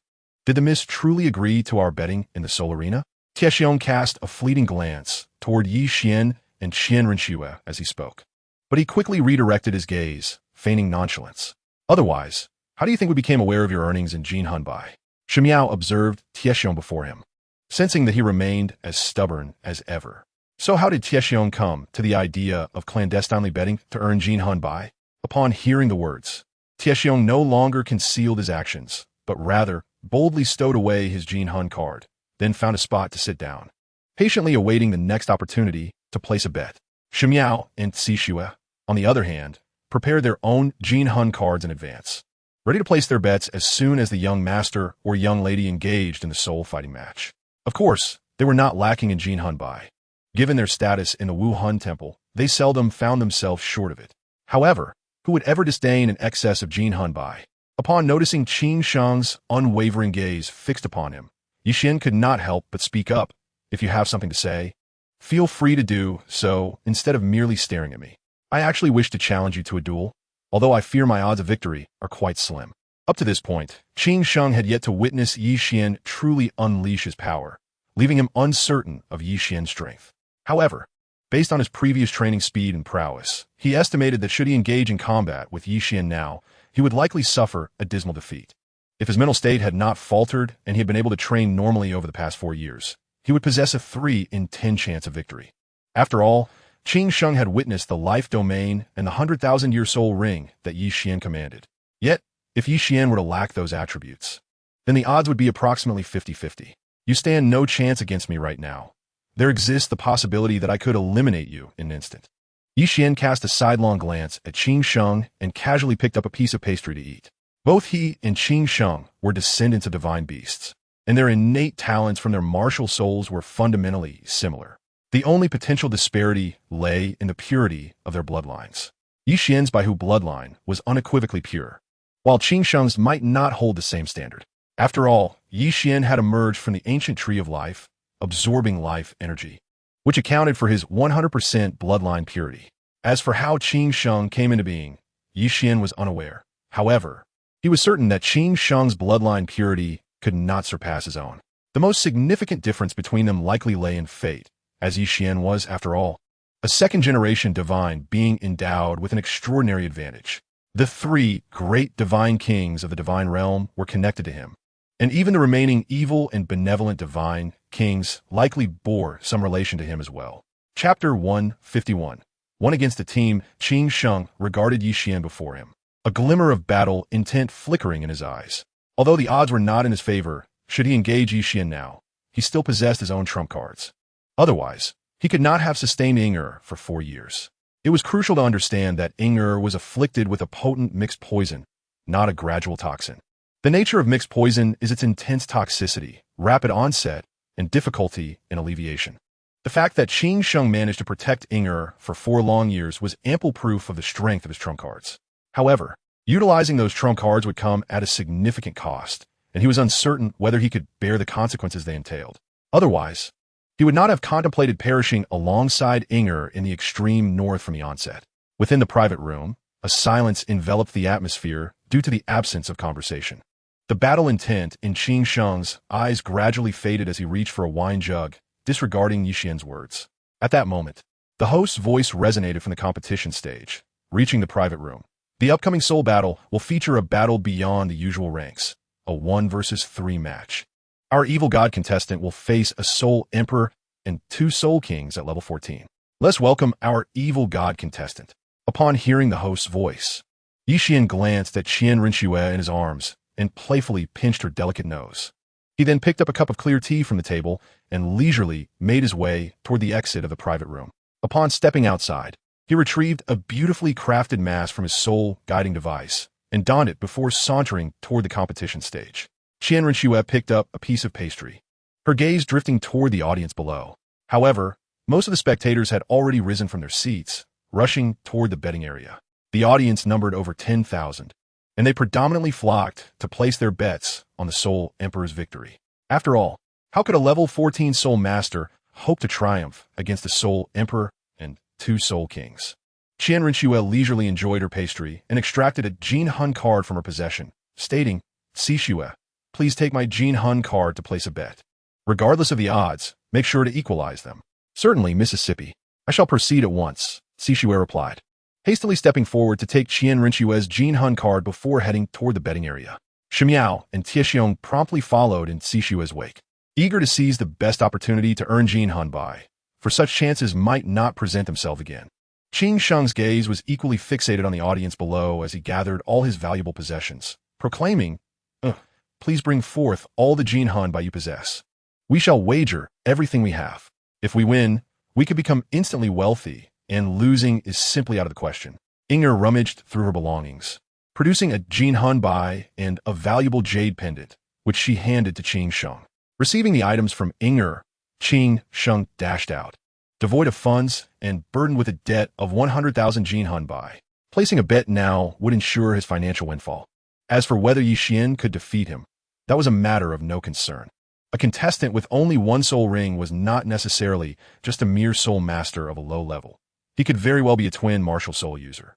Take Yi Xian, for instance. His second martial soul bore a single 100,000-year soul ring, yet his soul power was undeniably at the level of a soul king, thus rendering defeat an impossibility.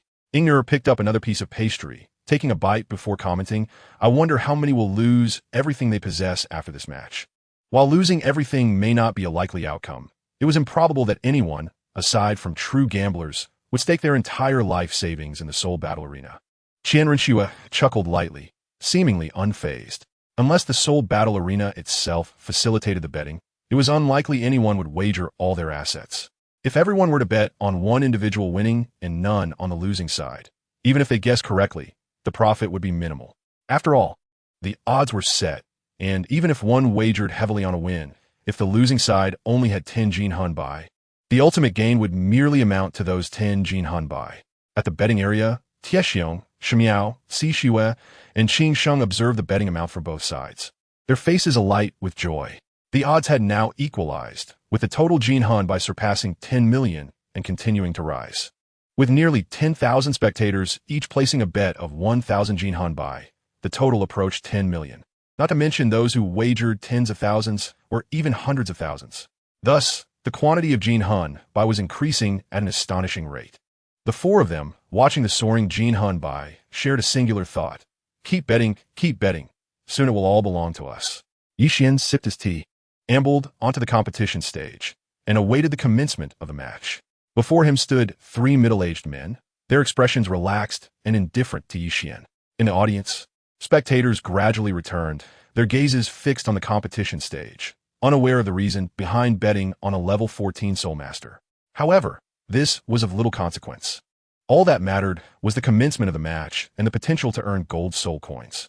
Observing the nonchalant demeanor of both parties, the host promptly declared, "The match officially begins." As the host's words echoed, the Soul Emperor in the arena unleashed his martial soul, 6 soul rings of white, yellow, and purple shimmering beneath him. With a light chuckle, he remarked, "Kid, you may as well concede. With your mere level 14 soul power, there's no point in continuing. The disparity in our strength is insurmountable." Yixian, glancing at the configuration of his soul rings, paid no heed to the Soul Emperor's taunts and directly summoned his second martial soul, the dark demon Evil God Tiger. Upon manifesting his martial soul, a blood-red soul ring flickered beneath him. Extending a hand, he concentrated his black-purple soul power, seemingly sealing the space on the competition stage, while the gravitational force intensified. Before the three adversaries could react, their bodies were immobilized, completely unable to move. The soul rings of the Tianqing Nyonan granted Yixian 2 soul skills, spatial deceleration and Xingyu Jinghong, the latter of which he now employed. Yixian observed the motionless trio before him and, without hesitation, invoked his second soul skill, Xingyu Jinghong. A vibrant blue light erupted, enveloping the entire competition stage in brilliance, rendering the events within obscured. Yet, the audience caught a glimpse of a dazzling radiance cutting through the intense blue glow, creating a breathtaking spectacle. The light captivated the spectators, their attention riveted on the radiant flash, which vanished in the blink of an eye. As disappointment washed over the audience, they turned their focus back to the arena, striving to discern what had transpired. At that moment, the blue glow gradually faded, and an eerie silence filled the air, devoid of any sounds of combat. When the light completely dissipated, the scene revealed Yixian leisurely sipping tea, while the three competitors lay motionless on the ground. Instantly, the arena fell into silence. Even the host above stared incredulously at the unfolding scene. The entire sequence transpired in a mere 30 seconds, an inconceivable feat. A level 14 Soul Master had defeated a Soul Emperor and 2 Soul Kings in such a brief span of time. It seemed utterly implausible. Yet, the undeniable truth lay before them, leaving no room for disbelief. Finishing his tea, Yixian turned his gaze to the host and inquired, "Is it time to announce the results of the match?" The host, roused from his stupor, surveyed the situation below and exclaimed, "Incredible. Simply unbelievable. Can someone enlighten me about what just occurred? Our evil god contestant has triumphed over his opponents in less than 30 seconds. This is truly extraordinary. Even the legendary Baihu would find such a feat unattainable." He continued, "Without further ado, I declare the victor of this soul battle to be our evil god contestant." Upon hearing these words, the audience fell into a hushed awe, their eyes fixated on Yixian, who remained composed, sipping his tea without uttering a word. After the announcement, Yixian made his way off the competition stage. Meanwhile, the audience erupted into a cacophony of mixed reactions. Some marveled at Yi Xian's formidable strength. Others mocked the fallen competitors, while many lamented the loss of their gold soul coins. Upon returning to the private box, Yi Xian found only Qian Rinxue and Inger present. He approached Qian Rinxue and asked, "Where are the others? Why is no one else here? They are likely busy tallying their winnings. After all, the gold soul coins they earned this time would be substantial." Qian Rinxue replied with a smile, unfazed by the delay, as the settlement process at the Soul Battle Arena required time. Yi Xian nodded in understanding, pouring himself a cup of tea and savoring it slowly. Following this victory, he anticipated a period of respite from the soul battles, given that this was merely the Soto Soul Arena, where Soul King-level competitors were scarce. As for Soul Emperor-level opponents, there was likely only one, and the configuration of his soul rings was rather pitiful. 2 10-year, 300-year, and 1,000-year soul ring. How had he absorbed them? Yingya, equally intrigued, turned her gaze to Yi Xian and asked, "Yi Xian, to what extent has your strength reached, that you could so swiftly defeat a soul emperor and 2 soul kings? It is rather astonishing." Having witnessed the event on the competition stage, she, like the others, had seen nothing. Thus, her curiosity was piqued. "I have mentioned my strength to Schwer before, so there is no need for you to be overly surprised. As you gain more experience, you will become accustomed to it," Yi Xian replied with a smile, brushing off Inger's question. "Can it be that you possess the power to contend with, or even surpass, a title Douluo?" Inger's eyes widened in astonishment. Yet she remembered Qian Rinxue's previous words and did not express excessive surprise. Yi Xian simply smiled enigmatically, offering no further clarification. As he set down his teacup, Inger noticed a peculiar scar on his arm. Curiosity stirred within her, and she inquired, "With your mastery over the realm of life, why not heal the scar on your arm? With such potent life energy, it should pose no challenge." Hearing her question, Yi Xian rolled up his right sleeve, revealing 2 rows of distinct bite marks on his fair arm. "Is this what you mean?" he asked, glancing at Qian Rinxue, for these bite marks were indeed her handiwork, the only scar he bore. Qian Rinxue also looked at Yi Xian's arm, and upon seeing the bite marks, a smile graced her lips, recognizing her own creation. "Yes, that's it, but why do they look like bite marks?" Inger pondered, nodding thoughtfully at the sight. "They are not merely similar, they are indeed bite marks." Yi Xian replied casually, lowering his sleeve without concern. "Then why not heal them?" Inger asked, her eyes twinkling with curiosity. "They have no effect on me. Why should I bother healing them?" Yi Xian stretched lazily, reclining with his head resting on Qian Rinxue's lap, inhaling the faint fragrance that brought him a sense of relaxation. Inger, upon witnessing this, ceased her inquiries and merely sat there, quietly savoring her snacks while casting her gaze upon the competition stage below, where 2 individuals were engaged in an intense battle of spirit. After glancing at Yi Xian once more, she felt that this fierce contest was indeed more captivating. Although it lacked the immediate shock of Yi Xian's swift victories, such fierce competition was undeniably the most enthralling spectacle. Chapter 153. Fate's Caprice Tai Xiong, Shi Miao. NCI, Shui returned to the private box with smiles gracing their faces. CI Shui placed Qian Rinxue's gold spirit card on the table and remarked, "Miss, you have won nearly 10 million gold spirit coins this time. Truly, winning gold spirit coins is much quicker when it comes to betting." Qian Rinxue picked up the gold spirit card and, upon glancing at the amount inscribed upon it, tucked it away. The sum had increased by approximately 980,000, and it was not inaccurate to say it was near 10 million. Moreover, observing the expressions of the 4, Qian Rinxue deduced that their winnings were also substantial. As their joy was evident, Qing Sheng settled beside Inger, also producing a gold spirit card from his belongings and placing it before her with a hint of regret. "Yingya, our capital is too meager. Despite this splendid opportunity, we have only won around 400,000 gold spirit coins.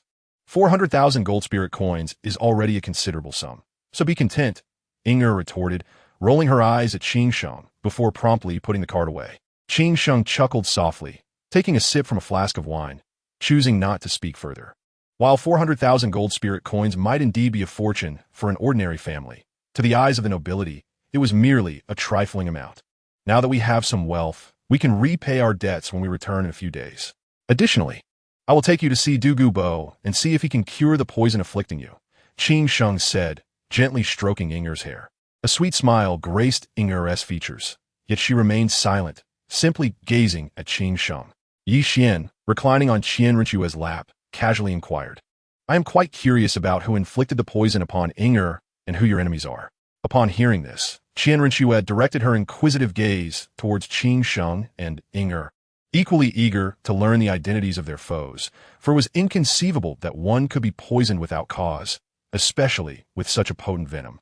Qing Sheng's movements momentarily faltered at Yi Xian's words, his eyes clouded with memories that swiftly morphed into a palpable killing intent.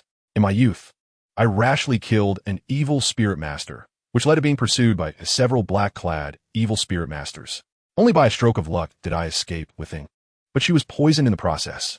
As he spoke, the murderous intent in his eyes began to dissipate. He now could not even recall the exact identities of his enemies. All he knew was that they were a group of evil spirit masters. Furthermore, after that encounter, they seemed to vanish without a trace, leaving no news of their existence. Both Yi Xian and Qian Renshue narrowed their eyes upon hearing the mention of the black-clad evil spirit masters. For years prior, in the extreme north, they too had been pursued by a similar group.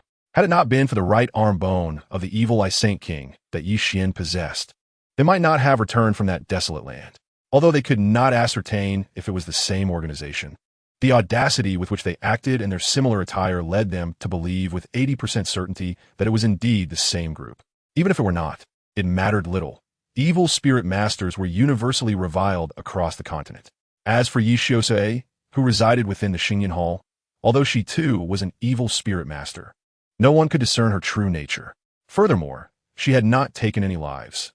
Even if discovered, others would only perceive her martial spirit as somewhat sinister, lacking any evidence to label her as an evil spirit master. Currently, the presence of evil spirit masters in the open was scarce, resulting in a rather vague understanding of them within the spirit master community.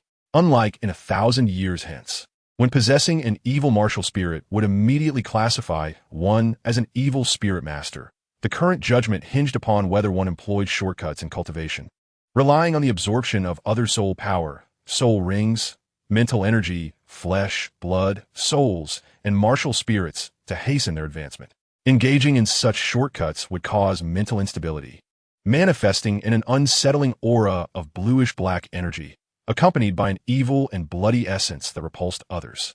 Yi Xian sat up, his gaze fixed on Qing Sheng, stating, "Once the poison afflicting your wife is resolved, we might be able to track them down and exact vengeance. Revenge is a matter that must be handled personally. Although we are brothers, if you were to utilize the power of the Xingyan Hall for revenge, it could result in significant repercussions for your sect. Therefore, if possible, I shall undertake this vengeance myself." Qing Sheng smiled, his expression returning to normal, his tone notably calm. Though he considered Yi Xian a brother, employing the might of the Xingyan Hall for revenge would inevitably lead to severe losses, possibly crippling the sect. If it were to assist him in avenging his grievances, he could never repay that debt of gratitude. After all, the hardest debts to settle in this world are those of human kindness. We also harbor some grievances against the evil spirit masters, while we cannot be certain if they belong to the same organization. The evil spirit masters are universally condemned across the continent. Thus, our motivations are not solely to assist, but also for retribution. Qian Renshue chuckled softly, a fierce glint of killing intent flashing in her eyes as she spoke of the evil spirit masters, though it was swiftly concealed. The events of 4 years ago in the extreme north remained etched in her memory, especially as they nearly snatched Xiao Xian from her side. Had it not been for the Snow Emperor and the life energy within the divine punishment silver spear, Xiao Xian might have indeed been lost to her. Ye wan simidet, extending a hand towards Qing Sheng, his demeanor lighthearted as he said, "Did you not repeatedly call me brother? Since we are brothers, regardless of whether they belong to the same organization, I shall wholeheartedly assist you in seeking vengeance, so there is no need for you to be courteous." Qing Sheng stared at Yi Xian's outstretched hand, momentarily taken aback. After a brief pause, he chuckled and reciprocated the gesture, their hands clasping together. "I will be courteous, but do not misconstrue it. I, Qing Sheng, have no intention of being polite.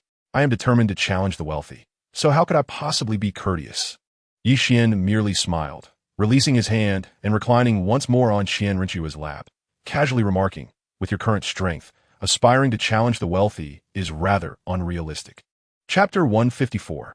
A sparring match. Qing Sheng mimicked Yi Xian's posture, reclining with his head resting on Inger's lap. He paid little heed to Yi Xian's words. While he might not be able to defeat the wealthy, he could certainly indulge in their hospitality. Within the private box, Tai Xiong, Xi Miao, and Ci Shui observed the unfolding scene and listened to the exchange between the others. They exchanged glances, sensing that this Qin Sheng was not to be underestimated, for he was the first to be called brother by the young master. However, after a fleeting glance at Qin Sheng, the trio returned their attention elsewhere, opting to remain silent as though they had seen nothing at all. Let me share some news. The next contestant to take the stage will be our formidable player known as Xie. Once again, he will engage in an advanced level battle. Yet this time his opponent is merely a soul king. Let us eagerly anticipate the performance of Xie. The host's voice resonated clearly within the private box. Upon hearing the announcement, Yi Xian reluctantly sat up, poured himself a cup of tea, and remarked, "I thought I could rest for a while, yet unexpectedly, I find myself matched with someone." As he lifted the teacup, he prepared to stride out of the box, intent on swiftly concluding the fight with his opponent. Now, let us welcome our Xie and Tian Shi contestants. As the host's voice echoed through the box, all eyes turned to Yi Xian and Qian Renshua. If memory served them correctly, Qian Renshua's codename in the battle arena was indeed Tian Shi. Yi Xian also set down his teacup, directing his gaze towards Qian Renshua. He felt that the battle arena was quite the clever place. Both he and Qian Renshua had teamed up for a 2v2 match, and they had still managed to be matched against each other. Come on, Xiao Xian. Fighting someone else is rather pointless. Let's treat this as a friendly spar. Qian Renshua smiled, rising to retrieve an exquisitely crafted mask, which she donned before stepping out of the box. Yi Xian followed suit, putting on his mask and joining her as they exited. Inside the box, Qin Sheng stroked his chin, sensing an opportunity to profit. Earlier, Yi Xian had decisively eliminated a soul emperor and 2 soul kings. Consequently, the audience below would likely bet on Yi Xian's victory. After all, he had just taken down 3 opponents in a single move. Defeating 1 soul king should pose no challenge whatsoever. However, Qin Sheng distinctly recalled Qian Renshua's earlier assertion that she could indeed triumph over Yi Xian. Thus, if he placed his bets on Qian Renshua, he could potentially reap a handsome reward. With that thought in mind, Qin Sheng promptly rose and said, "Please hand me the Jin Hun card. We might just earn a significant sum of Jin Hun coins." Yinger nodded gently, retrieving the card from her person and passing it to Qin Sheng, her gaze fixed on the competition stage below. She felt that this match would be quite exhilarating. As Qin Sheng accepted the Jin Hun card, he observed Tai Xiong, Xi Miao, and Ci Shui hastily making their bets, and without a moment's hesitation, he joined them. Upon arriving at the betting area, he noticed Xi Miao and Ci Shui casting peculiar glances at Tai Xiong. Curiosity piqued. Qin Sheng inquired, "What seems to be the matter? Estime de Seigneur? Have you placed your bets? If you haven't placed a bet, go do so before asking," Ci Shui replied, waving a dismissive hand at Qin Sheng. Nodding in acknowledgement, he headed to the betting area, where he found the odds aligned with his expectations. Most of the spectators were wagering on Yi Xian's victory, while only a handful bet on Qian Renshua, likely just Tai Xiong, Xi Miao, and Ci Shui. Without hesitation, Qin Sheng wagered all 400,000 Jin Han coins on Qian Renshua's success, then returned to await the responses from Xi Miao and Ci Shui. "You've been so chummy with the young master, yet you did not bet on his victory," Tai Xiong remarked, having clearly seen whom Qin Sheng had wagered on. "Senior, did you place a bet on my brother instead?" Qin Sheng's expression shifted to one of surprise. Any sensible person aware of the situation could discern the battle's likely outcome. Surely he couldn't have made an error in his betting.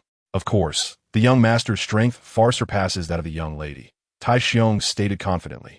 "So, I cannot fathom why you would bet on her. Have you ever seen the young master lose to someone of the same generation?" Ci Shui chimed in with a grin, amused at Tai Xiong's naivety. "Lose to someone of the same generation? Impossible."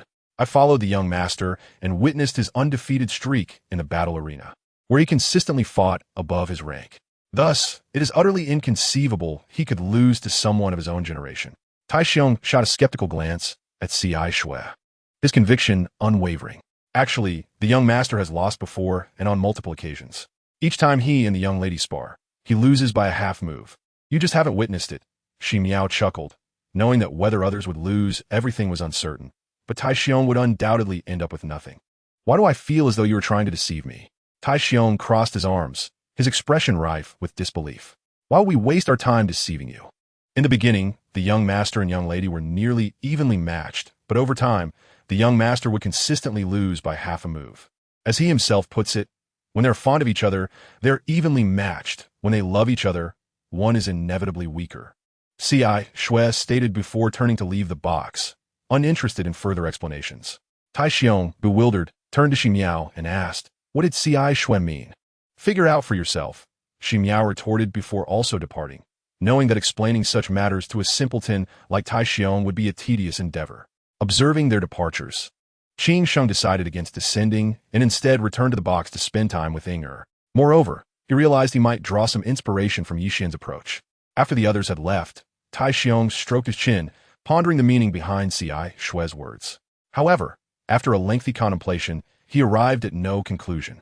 Moreover, after comparing all aspects of strength, martial spirits, and soul rings, he felt certain that the young master held the advantage. In light of this all-encompassing superiority, how could he possibly lose? Thus, Tai Xiong remained convinced that the young master would emerge victorious.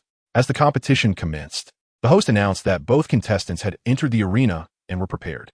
The moment the host's words fell silent, Yixian and Qian Rinxue refrained from summoning their martial spirits and instead activated their movement techniques, charging towards one another. Their figures moved with a ghostly swiftness, leaving behind a flurry of afterimages. Qian Rinxue clenched her right fist and launched an attack towards Yixian, the rushing wind tousling his silver hair.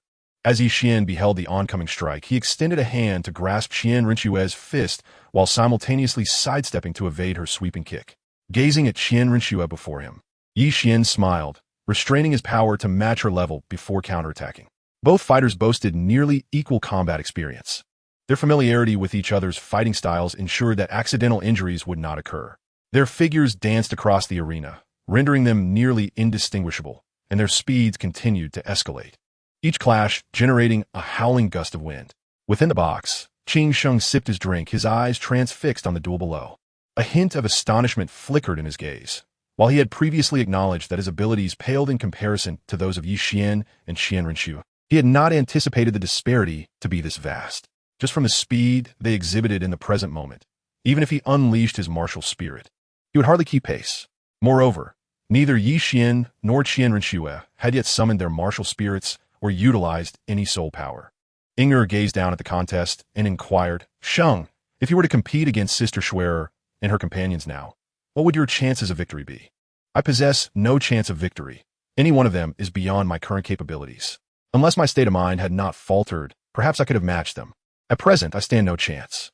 After all, I have not cultivated for 4 years." Qing Sheng replied casually, yet his gaze remained fixed on the competition stage. Although Qing Sheng had his own hidden cards, who could guarantee that Yixian and Qian Rinxue did not possess theirs as well? Thus, he was acutely aware that he held no advantage against either of them. However, he did not feel disheartened, despite not being able to rival them at this moment. His innate talent and strength still positioned him among the elite of the younger generation, within the realm of soul masters. Reaching the rank of soul master at the tender age of 16 is exceedingly rare. Qing Sheng, however, had attained this rank by the age of 13. Had his state of mind not encountered issues, he would now be a soul king rather than merely a soul master. Upon hearing this, Inger glanced at Qing Sheng but quickly averted her gaze, choosing not to comment further. On the competition stage, after an exchange, Qian Rinxue swiftly retreated, her 8-winged angel martial spirit manifesting behind her, with 5 soul rings of yellow, purple, and black shimmering around her. Observing this, Yixian likewise summoned his martial spirit. The dark demon evil god tiger, and a crimson soul ring flickered around him. Their soul powers clashed, transforming the arena into 2 extremes. One side radiated holiness, nobility, and light, while the other embodied pure darkness and malevolence. The 3rd soul ring beneath Qian Rinxue's feet began to flicker rapidly as she unleashed her 3rd soul skill, Angelic Light Feather. A shower of faint golden feathers descended, enhancing her attributes by 10%, while Yixian's attributes were suppressed by the same amount. Qian Rinxue regarded Yixian with a slight smile, activating her 5th soul ring in succession. Her 5th soul skill, Divine Sword, manifested, conjuring a long sword forged from sacred flames, amplifying the purifying effect of her angelic soul power by 300%. With a light tap of her toes, she charged toward Yixian. "Isn't this just a contest? Must we take it so seriously, deploying 5th soul skill?" Yixian mused inwardly, Yet his response was equally swift. He retrieved a silver short sword from his soul guide, infusing it with his bloodline power, causing it to emanate a dazzling brilliance as he advanced to meet her attack. Although Yi Qian typically wielded a silver spear, this did not imply he was incapable of using a sword. Possessing a photographic memory, he absorbed various theoretical knowledge quickly and learned martial techniques just as adeptly. During previous sparring sessions with Qian Rinxue, he had stealthily acquired much of her swordsmanship. In the extreme north, he had observed the Snow Emperor's sword techniques, mastering them to a considerable degree. While the execution of soul power might differ slightly, the fundamental moves were flawless. Centuries later, two phrases would come to encapsulate the Snow Emperor's three renowned skills: the frosty grasp of the divine ice and snow, the Emperor's sword and palm of celestial cold. Even though Yi Qian had only borrowed these sword techniques, their might was not to be underestimated. Yet, he was more accustomed to using a spear, hence he had never employed the sword techniques he had acquired. Remarkably, he had memorized every move of the spear techniques Qin Sheng had demonstrated, but since they were not suited to his style, he had no intention of utilizing them. At times, it was merely coincidence that led Yi Qian to learn. He would observe and commit the techniques to memory. Once he discerned the flow of soul power, he successfully assimilated the techniques. However, due to differing soul attributes, the power unleashed varied. For instance, the Snow Emperor's sword techniques were imbued with ice attributes and possessed immense power. Conversely, Yi Qian's version, infused with light and metal attributes, lacked the same potency. As Yi Qian's short sword collided with Qian Rinxue's long sword, a clear sound resonated through the air. Despite the short sword being an ordinary weapon, it proved capable of withstanding the impact when infused with bloodline power. The clash of their weapons echoed continuously, producing a rhythmic sound as they engaged in combat. Qian Rinxue, observing Yi Qian's advancing short sword, exhibited a cunning glint in her eyes. She disregarded his attack, showing no inclination to evade, and swung her long sword horizontally at him. To her surprise, Yi Qian's short sword did not falter. It surged forward with incredible speed, leaving her no time to defend. "Xiao Qian, what are you attempting to do?" Qian Rinxue pondered as she assessed the incoming short sword, yet she felt no apprehension, confident that he would not harm her. Just before the short sword struck, Yi Qian's soul power surged, and the sword shattered, falling to the ground before Qian Rinxue. At that moment, Yi Qian leaned back, narrowly avoiding Qian Rinxue's sweeping longsword. A spatial rift appeared behind him as he slipped through it, vanishing from the competition ground.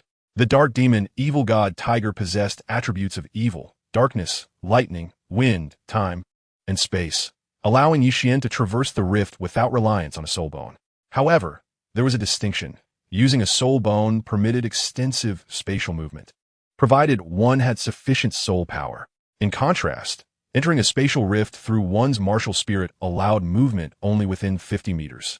Nonetheless, he could linger within that space, observing the external situation, though remaining their consumed soul power, albeit at a lower rate. Qian Rinxue scanned her surroundings, failing to locate Yi Qian's figure. Even when she released her mental energy to search, he eluded her detection. Where has Xiao Qian gone using the spatial rift? She wondered, as the long sword formed from sacred flames in her hand dissipated. The audience, witnessing the unfolding events, appeared bewildered, unable to comprehend the sudden disappearance amidst the ongoing battle. Meanwhile, within the spatial rift, Yi Qian observed the situation outside and reappeared behind Qian Rinxue, swiftly lifting her off her feet and moving toward the edge of the competition stage.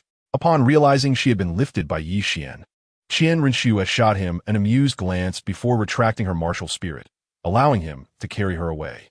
The host, taken aback by the unfolding situation, found himself momentarily stunned. Having presided over numerous Dahun matches over the years, he had never encountered such an occurrence. However, he quickly regained his composure and addressed the participants, stating, "Your Dahun match has yet to conclude. Even if you wish to depart, you must first determine a victor. Otherwise, how shall we account for this match?" "Oh, there's no need for further combat. I concede," Yi Qian casually remarked as he retracted his martial soul, making no effort to linger before departing.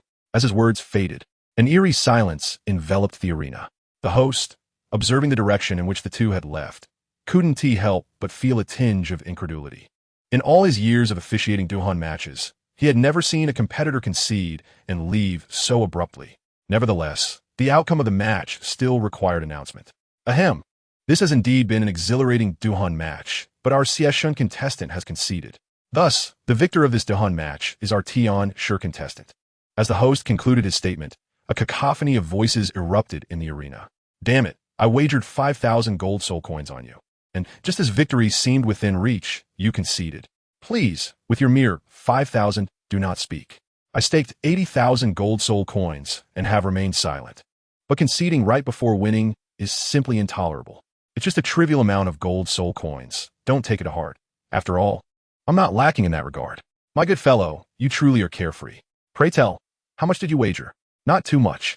I placed 50,000 gold soul coins on each side, and since the odd for Qian Shi were slightly higher, I stand to gain a modest profit without incurring a loss.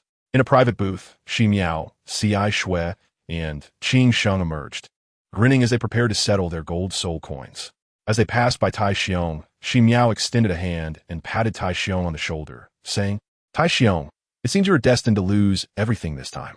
Ci Shui, recalling Tai Xiong's earlier exuberance, chuckled and added, Tai Xiong, never presume victory until the final moments.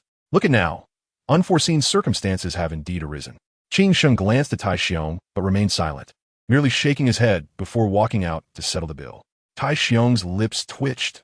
Moments ago, when Yi Xian had entered the spatial rift, he had been filled with joy, anticipating yet another profit. Little did he expect that upon emerging from the rift, the gentleman would immediately embrace the lady, concede, and depart. The fluctuations of fortune in life can be astonishingly swift. Just minutes prior, he had been a man worth nearly 1,000,000 gold soul coins, only to find himself destitute within moments. With a sigh, Tai Xiong dismissed the loss of gold soul coins, given his status within the Wuhuan temple. He was not in dire need of funds. His discontent stemmed from the manner of defeat. On the way back to the booth, Yi Xian, gazing down at Qian Rinxue in his arms, remarked, Are you not concerned that I might not be able to stop in time and inadvertently harm you?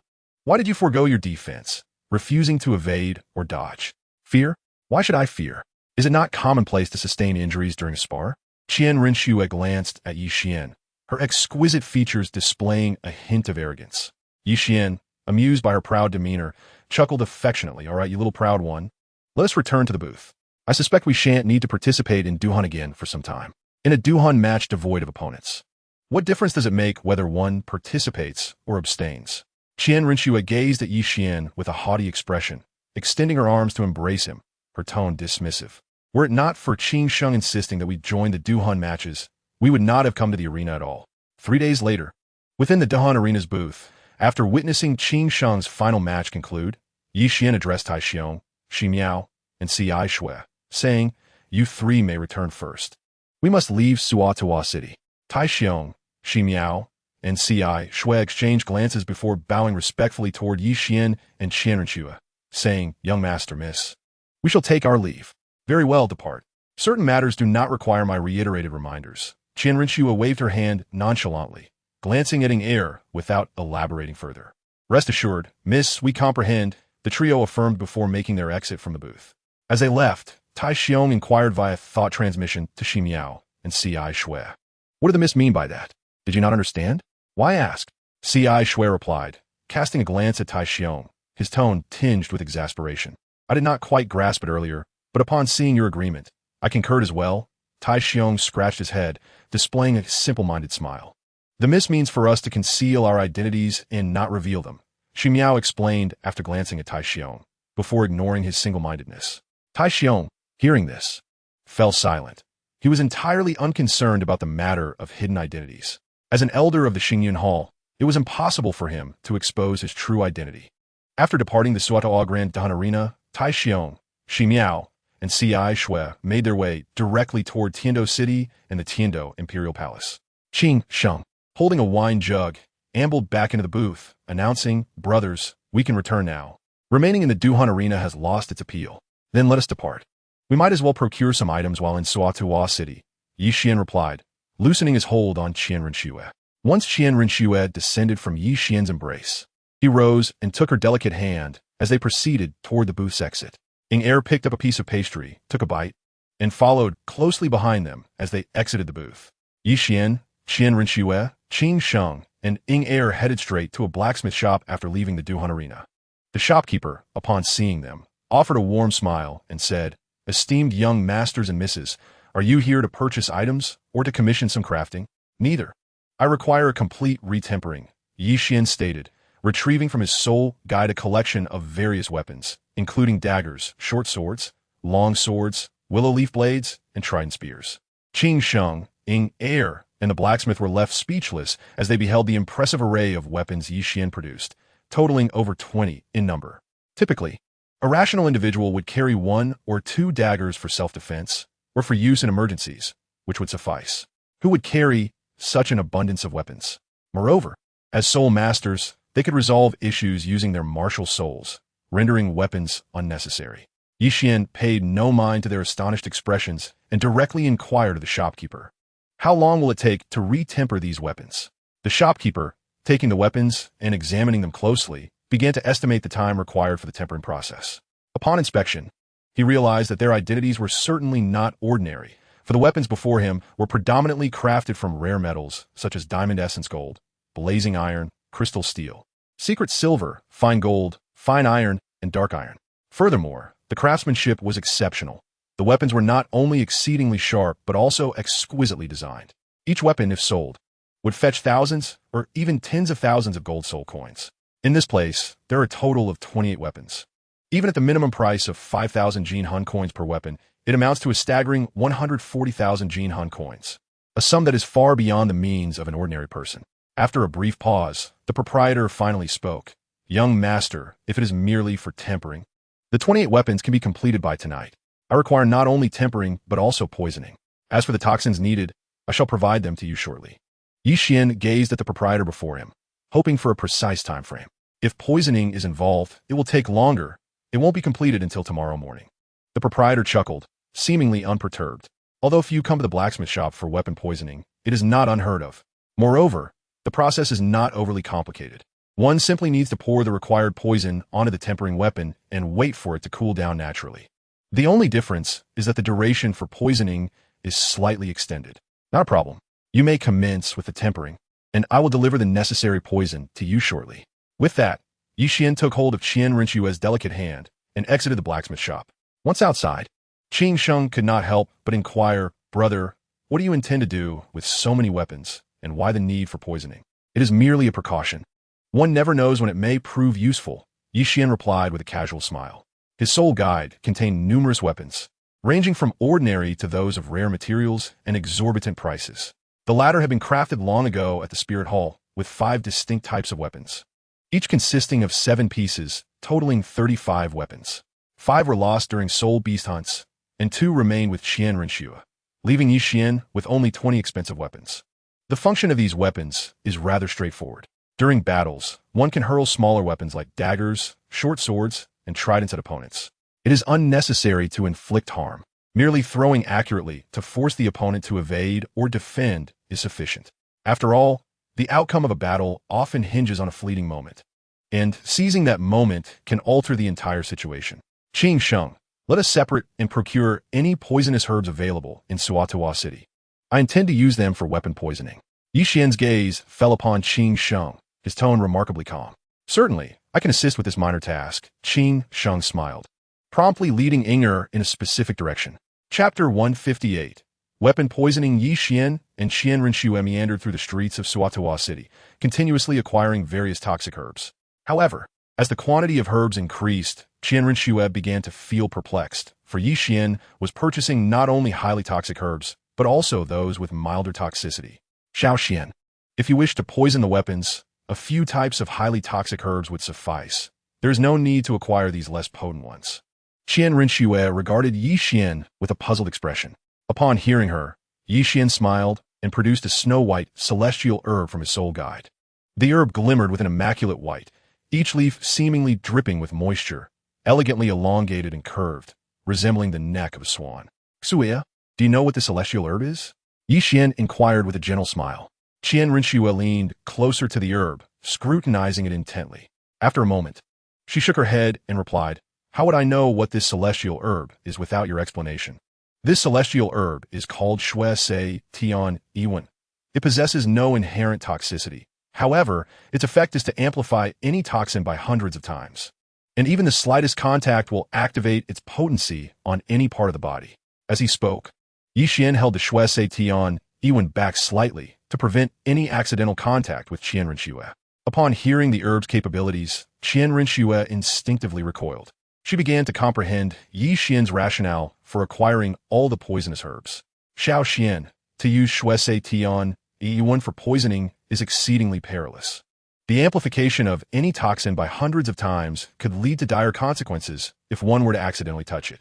A grave expression filled Qian Renxue's eyes as she regarded the herb. Regardless of the toxin's nature, its amplified form would undoubtedly be terrifying. I intend to use Shui Se Tian Yi1 for weapon poisoning, and the toxin poses no threat to me. After absorbing the celestial herb, I have gained immunity to both fire and water, as well as immunity to all poisons. Furthermore, I possess the realm of life, where I am immune to all negative states. Hence, I will not suffer any poisoning. Yi Qian returned the Shui Se Tian Yi1 to his soul guide, his voice laced with amusement. Utilizing various poisonous herbs alongside Shui Se Tian Yi1 will yield weapons of remarkable lethality. Imagine, if one were to be struck or grazed by such a weapon, hundreds of amplified toxins would enter their body. Who could possibly survive? Even seeking an antidote would depend on the time available to do so. Once the toxin is amplified, conventional antidote methods would prove futile. However, caution is warranted, as no one can predict the nature of the toxin after it has been amplified hundreds of times. Moreover, we must remain wary of the deadly toxins that could seal one's fate. Qian Renxue regarded Yi Qian with a serious and solemn expression. Xue, rest assured, when have I ever undertaken a task without confidence? Yi Qian chuckled, playfully brushing his fingers across her delicate nose. Qian Renxue shot him a glance, but refrained from further comment, choosing instead to accompany Yi Qian as they leisurely explored Suatuwa City. During their wanderings, they not only procured toxic herbs, but also essential items for daily living. After traversing half of Suatuwa City, Yi Qian and Qian Renxue finally returned to the blacksmith shop. Upon their arrival, they found Qing Sheng and Ying already waiting, with several bags of poisonous herbs beside them. As night fell, Yi Qian addressed the proprietor, who was busy tempering weapons. Excuse me, could you please prepare a room for us? We need to organize some items. Certainly, the room to your left is vacant. You may use it for your preparations, the proprietor indicated towards the left room while observing the tempering weapons. Yi Qian opened the wooden door to the room and led Qian Renxue inside. Qing Sheng and Ying followed closely, each carrying bags filled with herbs. Once inside, Yi Qian retrieved a large iron pot from his soul guide, skillfully starting a fire and adding water to prepare for boiling the herbs.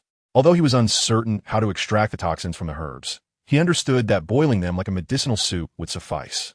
As long as the resulting concoction was toxic, combining it with Shui Se Tian Yiwen would amplify the toxicity exponentially. Qian Renxue glanced at Yi Qian, who was focused on boiling the herbs, and began organizing the daily necessities they had just purchased. After neatly arranging the items, she placed them into her soul guide.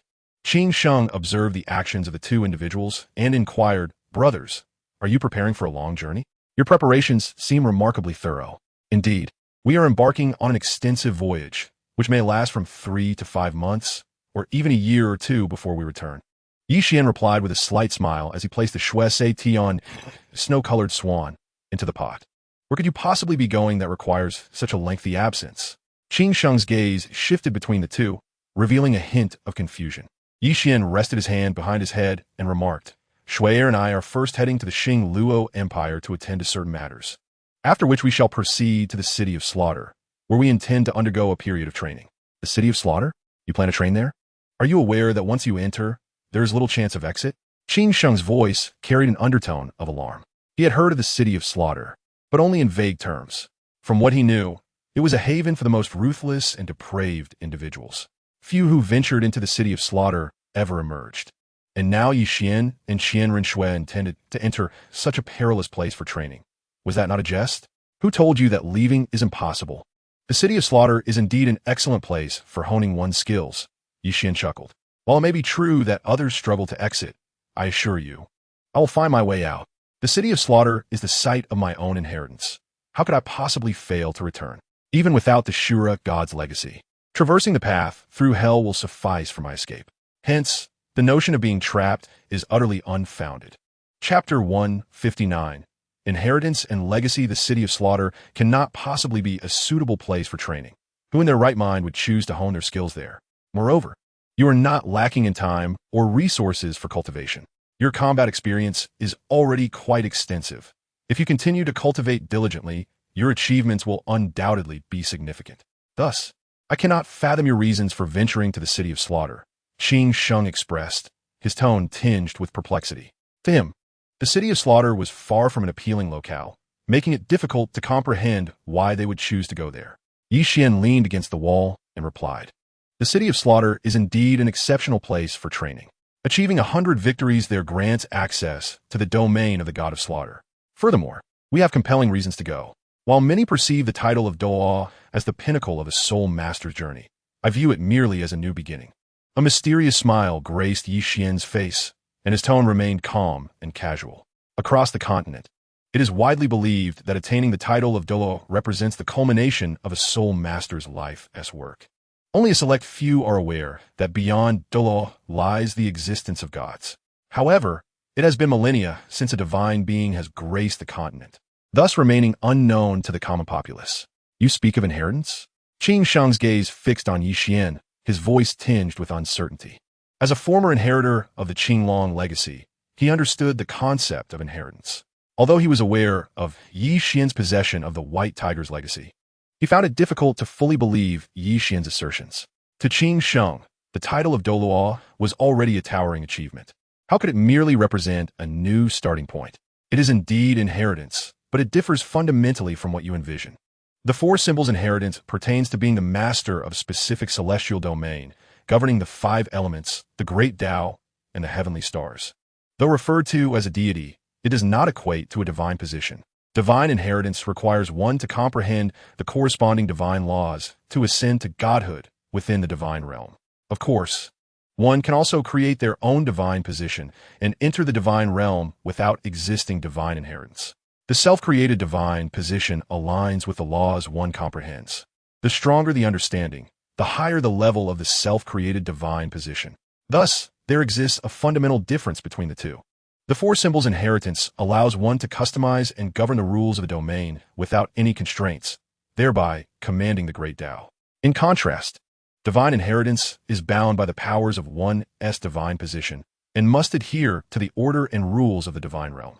Should a deity perish while pursuing the laws, their divine position requires an heir, or a deity may voluntarily relinquish their divine position to seek higher laws in distant realms, necessitating a successor.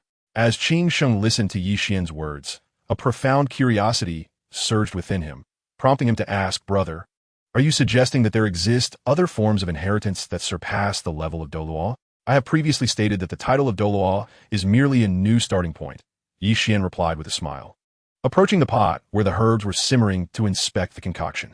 To his surprise, the herbs had vanished, leaving only a bubbling green broth. Yi Qian nodded in satisfaction at the sight of the green liquid, extinguishing the fire to allow it to cool completely before using it to poison his weapons. Once Qianren Shui had tidied everything, she found a clean spot to sit and gazed at Yi Qian, patiently waiting. Qing Sheng, eager to hear more, anticipated Yi Qian's elaboration on the other forms of inheritance. As silence enveloped the room, Qing Sheng finally broke the stillness after observing Yi Qian's lack of intent to continue, saying, "Brother, what exactly are these other forms of inheritance you mentioned? Do not leave us hanging." Yi Qian casually seated himself and began. Once one's soul power reaches the pinnacle of the 99th level, a bottleneck emerges. Surpassing this bottleneck leads one to a new realm, often referred to as the divine ascendance at the 100 level. To transcend this bottleneck, there are only 2 methods: creating a divine position or inheriting a divine position. The inheritance I speak of pertains to the divine position of a god. Of course, the 4 symbols inheritance can also help you surpass this bottleneck, although it does not grant you a divine position. Upon hearing this, Qing Sheng found himself momentarily taken aback. He was familiar with the pinnacle Douluo tier, but had never encountered the concept of divine ascendance at the 100 level. Curiosity piqued, Qing Sheng inquired, "Brother, what is the disparity between achieving divine ascendance and the title of Douluo?" The difference between the two is akin to the chasm between heaven and earth. They are simply incomparable, Yi Qian replied, his tone remarkably nonchalant. If gods are indeed this powerful, then why have I never heard of their existence? Qing Sheng questioned. a hint of confusion in his eyes.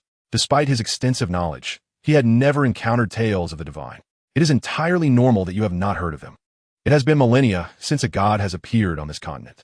In the present day, those who possess knowledge of the divine are indeed few and far between. Qian chuckled softly, noting that there are, at most, no more than 10 individuals in the continent who are aware of the existence of gods. It is entirely understandable that Qin Sheng is unaware of this. Upon hearing these words, Qin Sheng did not respond further. His curiosity was piqued. Yet he had no intention of seeking the divine inheritance. After all, he had already lost his own Qinglong inheritance, let alone any other legacies. Moreover, given his current physical condition, it was inconceivable that a god would take notice of him, who would entrust their divine legacy to a broken spirit, deemed a failure. Qin Sheng directed his gaze towards Inger beside him, a contemplative expression dawning in his eyes. After a moment of silence, he spoke, "Brothers, please wait for 2 others. Tomorrow, I will take Inger to seek out Douluo regardless of whether Douluo can assist Inger in detoxification. I shall accompany you to the city of slaughter. Your journey there is likely motivated by the pursuit of divine inheritance. Though my strength may not match yours, I am still capable of clearing some obstacles from your path." As Qin Sheng spoke, his eyes shone with earnestness and gravity. Qian and Qian Renshue exchanged glances, their expressions revealing slight differences. They were not surprised that Qin Sheng was aware of their quest for divine inheritance. What astonished them was Qin Sheng's willingness to join their expedition to the city of slaughter. After spending several days together, both Qian and Qian Renshue were acutely aware of Qin Sheng's steadfast character. Once he committed to a statement, he would exert his utmost efforts to fulfill it. "What about Inger if you accompany us to the city of slaughter?" Qian inquired, his tone laced with playful teasing. "If the poison within Inger can be resolved, then I'm even more compelled to join you in the city of slaughter. As you mentioned earlier, achieving 100 victories there grants one a realm of the god of slaughter. With such power, I will be better equipped to protect Inger. Conversely, if the poison cannot be cured, as brothers, my strength may not rival yours, yet I can still assist in clearing unnecessary hindrances. It will be my way of helping you in the twilight of my life." Qin Sheng smiled, his voice tinged with a touch of indifference, as if discussing a trivial matter. Upon hearing Qin Sheng's words, Inger blinked and promptly declared, "Then I shall accompany you as well. Perhaps I can be of assistance." "What do you intend to do?" "The city of slaughter is perilous.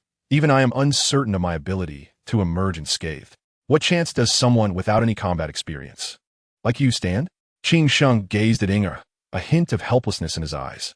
While he might be able to offer some aid by going with them, Inger would, in essence, be a burden. After all, she was merely a grand soul master with scant battle experience and would hardly be of help. Should any unforeseen circumstances arise, he would be compelled to divert his attention to safeguard her. Therefore, Qin Sheng was quite reluctant to bring her along to the city of slaughter. "If I can overcome the poison, I will also need to train and gain combat experience. Besides, Qian mentioned that the city of slaughter is an excellent place for honing one's skills. If the poison cannot be resolved, it matters little if I accompany you. I may not have long to live, so I might as well spend my remaining time with you." Inger's gaze met Qin Sheng's, a gentle smile gracing her features. Qin Sheng remained silent, yet his eyes lingered on Inger, lost in thought. The room fell into a tranquil stillness, and Qian and Qian Renshue observed the unfolding scene in silence, their presence seemingly forgotten by both Qin Sheng and Inger. Qin Sheng reached out to caress Inger's face before leaning down to kiss her. In that moment, the room was enveloped in complete silence, devoid of any sound. Qian and Qian Renshue exchanged glances, wishing to step outside and grant the pair some privacy. However, Qin Sheng and Inger stood directly at the doorway, leaving them no room to exit. If they were to use a spatial rift to escape, Qian felt a twinge of apprehension, considering the pot of toxic liquid present in the room. The concoction contained Shuese Tian, E1, and various poisonous herbs, and should it spill, the consequences would be unfathomable. In their predicament, Qian and Qian Renshue could only retreat to a corner of the room, striving to minimize their presence. Yet, truth be told, Qian felt that this was perhaps the first time he had witnessed someone display affection so openly before him. After a considerable time, Qin Sheng and Inger parted, Qin Sheng gazing at her with a sense of lingering desire. However, as Inger caught sight of Qian and Qian Renshue from the corner of her eye, she quickly lowered her head, a blush blooming on her cheeks. Upon noticing her reaction, Qing Sheng seemed to recall something and glanced around the room, spotting Yi Qian and Qian Rinxue seated quietly in the corner. Ahem, brothers. Why are you still here? Shouldn't you be outside preparing to poison your weapons? Qing Sheng's voice carried a hint of awkwardness. Upon hearing Qing Sheng, Yi Qian opened his eyes and replied, We would like to leave, but you two are blocking the doorway. How can we possibly exit? Moreover, you should ensure that Ying keeps her distance from that pot of poison. I have added Shui Se Tian E1 to it. Any contact, even the slightest, could exponentially amplify the toxins. Startled by the warning, Qing Sheng wasted no time in pulling Ying away from the pot of poison. Once they reached a safe distance, Qing Sheng, still shaken, said, Brother, why would you create such a dangerous concoction? If Ying were to come into contact with it, the consequences would be unimaginable. She already suffers from mixed toxins, and should this amplify within her, there would be no hope of finding an antidote. It would only lead to her demise. If that were the case, I would have long since taken Shui air and used a spatial rift to leave. There would have been no reason to remain in this room, Yi Qian retorted, rising to approach the pot of poison. He enveloped the entire pot with his soul power before carrying it outside. Qian Rinxue, Qing Sheng, and Ying maintained a safe distance from the pot as they exited the room. In the blacksmith shop, Yi Qian turned to the proprietor with a serious demeanor, cautioning, Do not allow your body to come into contact with this poison, and be vigilant to prevent any splashes from reaching you. The poison weapons are placed over there. Do not touch them. I will return tomorrow to collect them. Remember my words, for the consequences of negligence could be dire. The proprietor nodded earnestly, replying, Rest assured, young master, I will heed your instructions. The following day, as dawn broke, Yi Qian and Qian Rinxue were peacefully asleep in their room when a series of urgent knocks echoed through the space. Qian Rinxue, roused by the commotion, lazily opened her eyes and nudged Yi Qian, saying, Xiao Qian, please go and see who is at the door. Aside from Qing Sheng, who else could it be? Yi Qian rose from the bed, picked up the garments beside him, and began to dress, disregarding the urgent knocking at the door. Qian Rinxue also sat up, commencing her dressing without paying much attention to the knocking outside. After both had donned their attire, they listened to the increasingly frantic knocks. Yi Qian, feeling a bit impatient, approached the door and opened it, his gaze landing on Qing Sheng, who was about to knock again. He remarked, What time is it? We still need to freshen up. What is the urgency? Big brother, it is already 7 o'clock. We need to go to the blacksmith's to collect our weapons and then depart from Suatoa City. Qing Sheng replied, his voice tinged with urgency. If you're in such a hurry, you may take Ying back to Tiando City first. There is no need to wait for us. With that, Yi Qian turned and returned to his room to freshen up. If I take Ying back to Tiando City, even by carriage, it would take a day. How could that possibly be faster than traveling through a spatial rift with you? Qing Sheng chuckled, taking a sip from his wine flask. Although the distance between Suatoa City and Tiando City was not vast, it was certainly not negligible. Even by carriage, the journey would require nearly a full day. In contrast, traveling with Yi Qian would merely involve traversing a spatial rift to reach Tiando City. Given this comparison, Qing Sheng naturally opted to accompany Yi Qian and the others. After Yi Qian and Qian Rinxue completed their freshening up, they exited their room. Qing Sheng returned to his own room, where he called Ying out, and together they headed to the blacksmith shop. Upon arriving at the blacksmith, they observed 20 weapons neatly positioned in the forge. Below the forge, a cast iron pot held some leftover poisonous liquid. The blacksmith, seeing the group, greeted them with a hearty smile and said, Young master, I have followed your instructions and poisoned all 28 weapons. They have remained untouched since. The price for forging and poisoning each weapon is 1 silver soul coin. For all 28, I will give you a discount. You only need to pay me 25 silver soul coins. Hearing the blacksmith's words, Yi Qian produced a gold soul coin from his possession and placed it before the blacksmith, saying, No need for change. You should no longer use this forge. It may retain toxins. It would be prudent to acquire a new one. The poisonous liquid was derived from the Shui Se Tian E, and its potency was unknown. There was a possibility that toxins could linger in the forge, and should any items forged retain the poison of Shui Se Tian E, it could lead to significant complications. If they were merely forging weapons, it would be manageable. However, should they create kitchen knives or farming tools imbued with poison, the consequences could be dire, as the buyers might inadvertently contaminate food with toxins. After all, the effect of Shui Se Tian was to amplify any toxin exponentially, combined with various other toxic herbs. One could hardly guarantee such an occurrence would not transpire. Thus, for safety's sake, it was better to acquire the entire forge and dispose of it in a secure location. Very well, thank you, young master. The blacksmith smiled gently, pocketing the gold soul coin. Qian did not engage further in conversation. Instead, he picked up a dagger from the forge, cleaned it, and examined it closely. Following the forging and poisoning process, the dagger not only appeared sharper, but also glimmered with a greenish hue along the blade, indicating that the poison had indeed been infused into the weapon. Brother, are you not taking anger to seek out Douluo? Allow me to gift you this dagger for your protection. Qian smiled as he handed the dagger to Qing Sheng. Qing Sheng cautiously accepted the dagger, somewhat puzzled, and asked, Brother, this dagger seems inadequate for self-defense. If Douluo truly intends to harm Inger and me, I would be unable to withstand it. Thus, possessing a dagger would serve little purpose. Who told you it is useless? The essence of Shui Se Tian Yi is to amplify any toxin 100-fold. Douluo is a poison-type soul master. If you can manage to wound him with the dagger, the toxins within him will be exponentially enhanced. Moreover, the blade itself already harbors potent venom. Would you say this dagger lacks utility? Qian chuckled lightly, teasingly gazing at Qing Sheng. Upon hearing this, Qing Sheng fell into deep thought. The toxicity of the dagger, once augmented by Shui Se Tian, could likely prove fatal even to a titled Dalu. If a poison-type soul master were to suffer from the dagger's venom, their inherent toxins would also be magnified 100-fold. With such a potent combination, survival will be nearly impossible. In other words, this dagger could very well be the nemesis of all poison-type soul masters. However, the caveat remained. One must be able to inflict a wound with the dagger. If one failed to do so, even the fiercest toxin would be of no avail. Given that it is a gift from you, I shall graciously accept it. Qing Sheng smiled before carefully stowing the dagger away. With his dagger in hand, he felt as though he possessed a trump card, one that might just allow him to turn the tide in a crucial moment. As Qian Rinchua listened to their exchange, her gaze drifted towards the weapons on the forge. She reached for a long sword, but just as her hand extended halfway, Qian grasped her wrist. Xuya, these weapons are quite dangerous. What if you accidentally poison yourself? I cannot allow you to use them, he gently cautioned. Qian Rinchua looked at Qian, her expression tinged with dissatisfaction. How could I possibly poison myself? Am I that careless? Should you desire a weapon, I will procure a better one for you in the future. These weapons are far too perilous.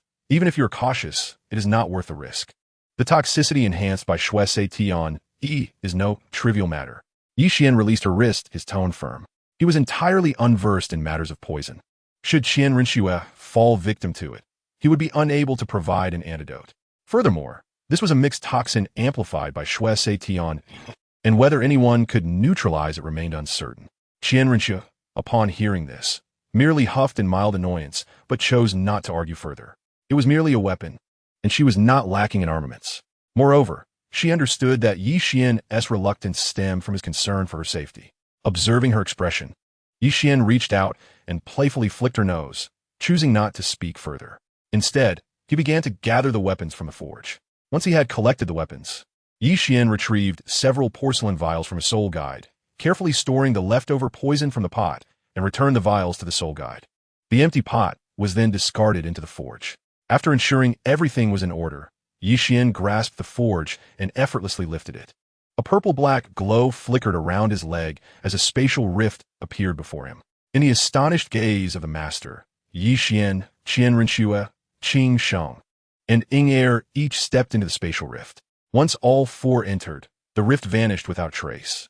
Upon traversing the rift, they found themselves in a serene woodland, where a formidable power of destruction manifested in Qian's hands.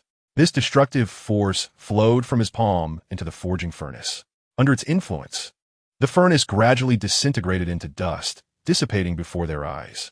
Well, the matter is resolved. We can return to the Xingyan Hall now. Qian dusted off his hands and took Qian Rinchua's delicate hand, opening another spatial rift before stepping through. Qing Sheng, observing the departure of the two, similarly took Ing's hand and followed them into the rift. When they emerged, they found themselves in the back hall of the Xingyan Hall. Qing Sheng glanced at the familiar surroundings and said, Brother, I will take Inger to find Douluo. You two should wait for a couple of days, and then we can head to the city of slaughter together. Understood, you taking Inger to find Douluo. We will wait for both of you in the Xingyan Hall. Qian replied nonchalantly. With their current strength, neither he nor Qian Rinchua would face any issues in the city of slaughter. Even Qin Sheng would possess the capability to protect himself there, with the only potential risk being Ying Er alone. As long as she remained within their sight, there would be no significant concerns. After all, with the combined might of Yi Qian, Qian Renshue, and Qin Sheng, safeguarding one individual in the city of slaughter posed no difficulty. Qin Sheng said nothing further and letting air away from the Xingyun Hall toward Duke Gubo's residence. Yi Qian turned to Qian Renshue and inquired, Shui'er, I need to attend to some matters in the front hall. Would you like to accompany me? Qian Renshue immediately shook her head, replying, Xiao Xian, you handle your affairs in the front hall. I will return to my room to cultivate for a while. Very well. You may return to your room to cultivate for a bit.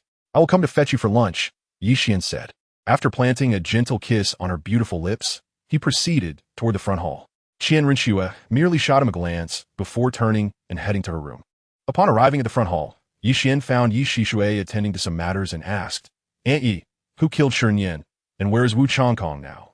He remembered distinctly stating that whoever killed Shunyan would receive a reward of 2 pieces of 10,000-year soul bones.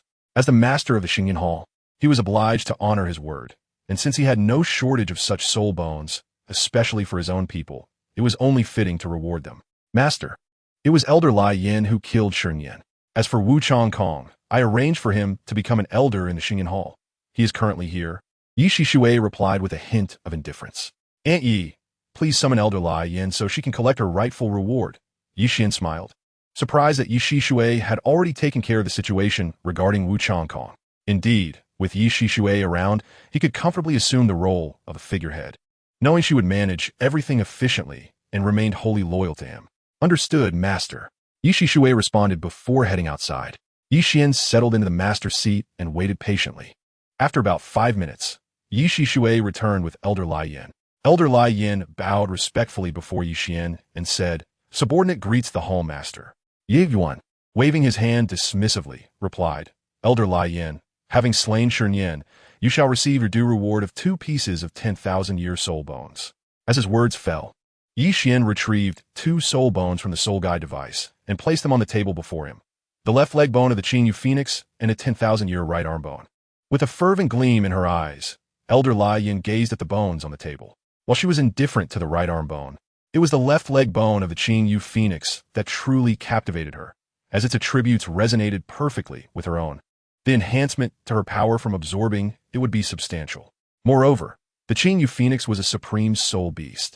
Although this left leg bone was only 60,000 years old, its power would likely rival that of an ordinary 100,000-year soul bone. Elder Lai Yin picked up the soul bones and bowed once more, stating, Subordinate expresses gratitude for the Hall Master's reward. You have earned this reward for killing Shunyan. You may leave now to absorb the soul bones, Yi Xian said with a casual smile. Afterward, Elder Lai Yin withdrew after bowing once more. Once she left, Yi Xian propped his feet on the table, hands clasped behind his head, and asked, Aunt Yi, have Chao Tianxiang and Bai Fangyu returned? Master, Chao Tianxiang returned yesterday with Bai Fangyu. Accompanying them are Meng Shu and Chao Tianxiang's granddaughter, Meng Yiran, replied Yi Shishui as she took a seat. Yi Xian pondered the talent of the granddaughter of the legendary Long Shi. He recalled that in the original story, Meng Yiran was considered a genius. Yet the descriptions of her were sparse. Thus, he was uncertain of her true capabilities. If her talent was exceptional, she would be worth investing resources in. If her talent were mediocre, then it would not justify such an investment. After all, in any force, individuals with talent are nurtured vigorously, while those of average or no talent typically receive little attention. After a moment of contemplation, Yi Shishui remarked, Meng Yiran is, by strict definition, a genius, but she does not stand out among her peers. With diligent training, she could reach the level of Soul Saint or Soul Douluo, and with sufficient opportunities, even become a title Douluo. Additionally, she possesses a commendable skill in hidden weapon techniques. Overall, she is worth cultivating, though not to an excessive degree. Providing her with ample resources for training will suffice. Listening to Yi Shishui's assessment, Yi Xian closed his eyes, deep in thought.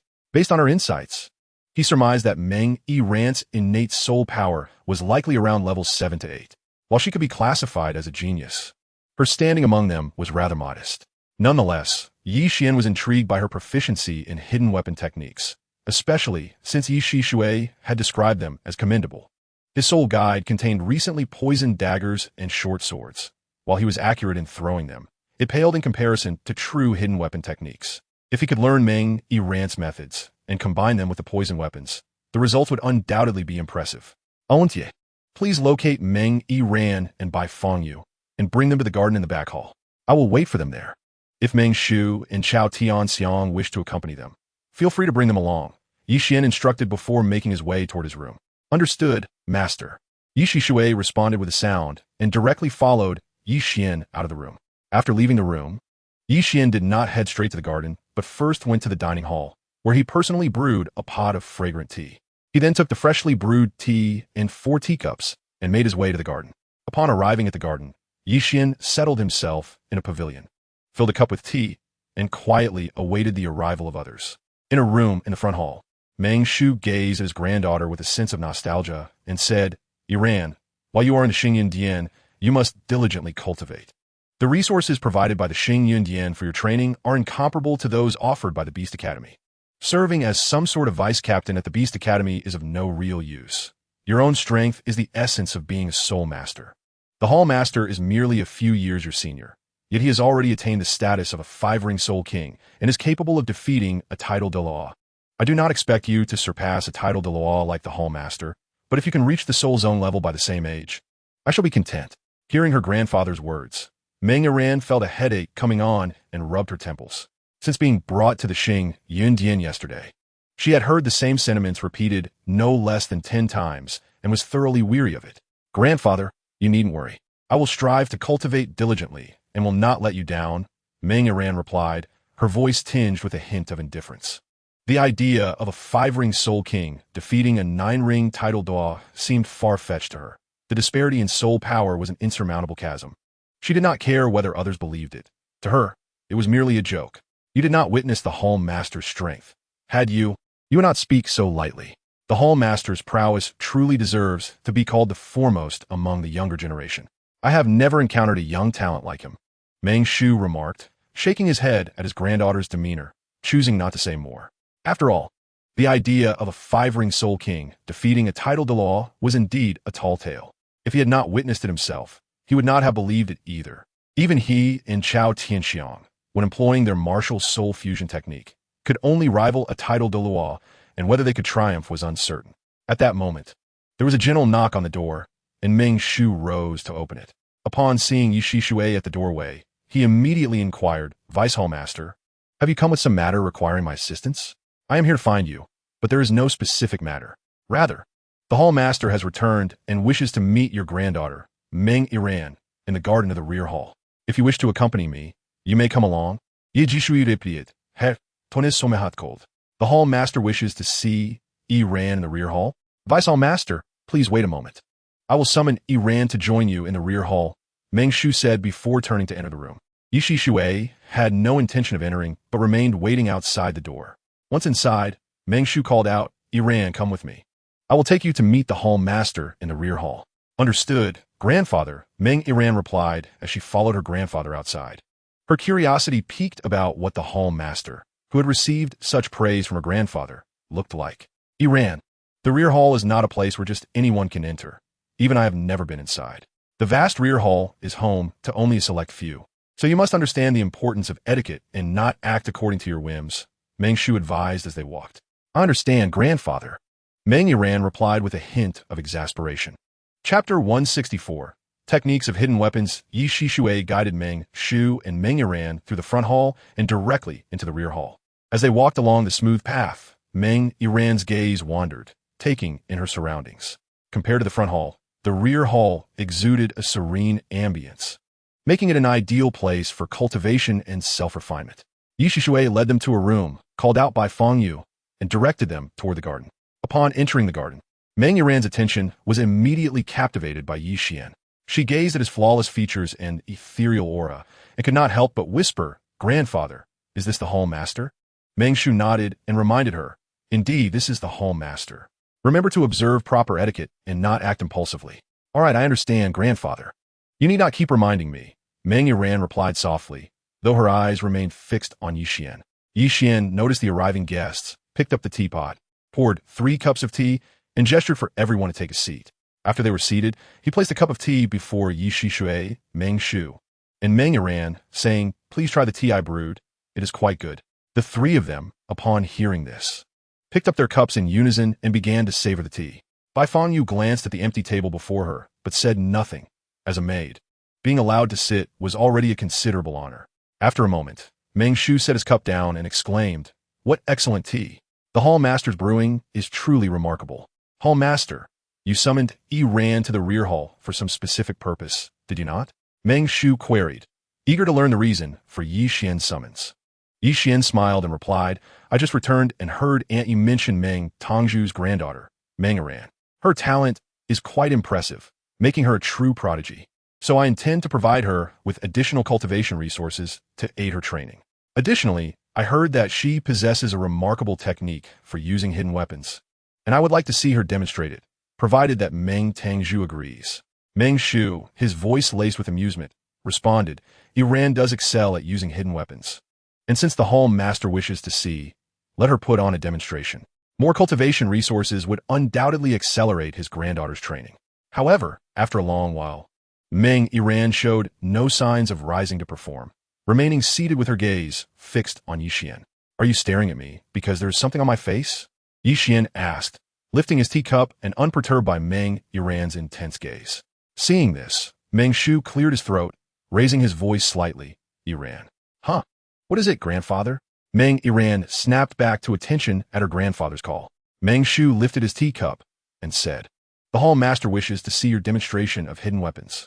"All right, grandfather," Meng Yiran replied and stood up, stepping out of the pavilion. Her gaze shifted to a large, ancient tree several dozen meters away as she drew out 12 pahan knives from her waist. As the breeze rustled the leaves of the tree, she released the 12 knives simultaneously, their gleaming edges reflecting the light. Yi Xian's focus sharpened as he intently observed the technique Meng Yiran employed when throwing the pahan knives. Due to the swiftness of the movement, Yi Xian could not fully memorize the technique, retaining only about 60% of it. After all, the act of launching the concealed weapons occurred in the blink of an eye. 12 pahan knives soared towards the ancient tree, their sharp tips piercing through the fallen leaves, effectively pinning them to the trunk. The sound of the 12 pahan knives embedding themselves into the tree resonated with a dull thud. Each knife was neatly embedded in the trunk, with a fallen leaf resting upon each blade. The technique exhibited was commendable. However, Yi Xian had not observed it closely enough. He turned his gaze towards Meng Yiran, a smile gracing his lips. He was confident that with another careful observation, he could commit the entire technique to memory. "Certainly, I possess a total of 24 pahan knives. Demonstrating it once more poses no issue," Meng Yiran replied, retrieving another 12 pahan knives from her waist. "I shall assist you in dislodging the leaves," Yi Xian said, extending his hand towards the ancient tree, where silver spiritual energy coalesced, his fingers slightly curling. The silver energy acted upon the ancient tree, causing leaves to cascade down. The 12 pahan knives in Meng Yiran's hand were also released, flying straight toward the ancient tree. The knives accurately pierced the tree, producing a resonant sound. This time, Yi Xian observed with greater scrutiny, committing approximately 80% of Meng Yiran's throwing technique to memory. The remaining 20% consisted of the subtleties of technique and force application, which could not merely be memorized but required continuous practice. Meng Yiran hastily approached the ancient tree, retrieving her 24 pahan knives and returning them to her waist. Once she had secured her weapons, she returned to sit in the pavilion. Yi Xian regarded Meng Yiran and inquired, "May I take a look at your pahan knives?" "Of course, the pahan knives are all crafted by myself, and you will not find them elsewhere," Meng Yiran responded, presenting a knife to Yi Xian. He accepted the knife, scrutinizing it carefully. The material was merely ordinary refined iron, and the design appeared quite antiquated. Holding the knife, he recalled the technique Meng Yiran had employed during her demonstration and released the knife with a gentle flick of his wrist. Meng Shu and Meng Yiran watched in astonishment as Yi Xian executed the throw, for his technique mirrored Meng Yiran's almost identically. If one were to discern a difference, it lay in the fact that Yi Xian's execution appeared somewhat awkward, indicative of a novice who had recently acquired the skill, while Meng Yiran demonstrated a level of proficiency that was strikingly adept. Chapter 165. A compensation for you. Meng Yiran gazed at Yi Xian in disbelief, asking, "How could you have learned my concealed weapon technique?" "I merely learned it just now. I memorized your technique during your demonstration." "How did I perform?" Ye Yuan inguited, casually lifting his teacup and seemingly disregarding her question. That is impossible. I demonstrated only twice.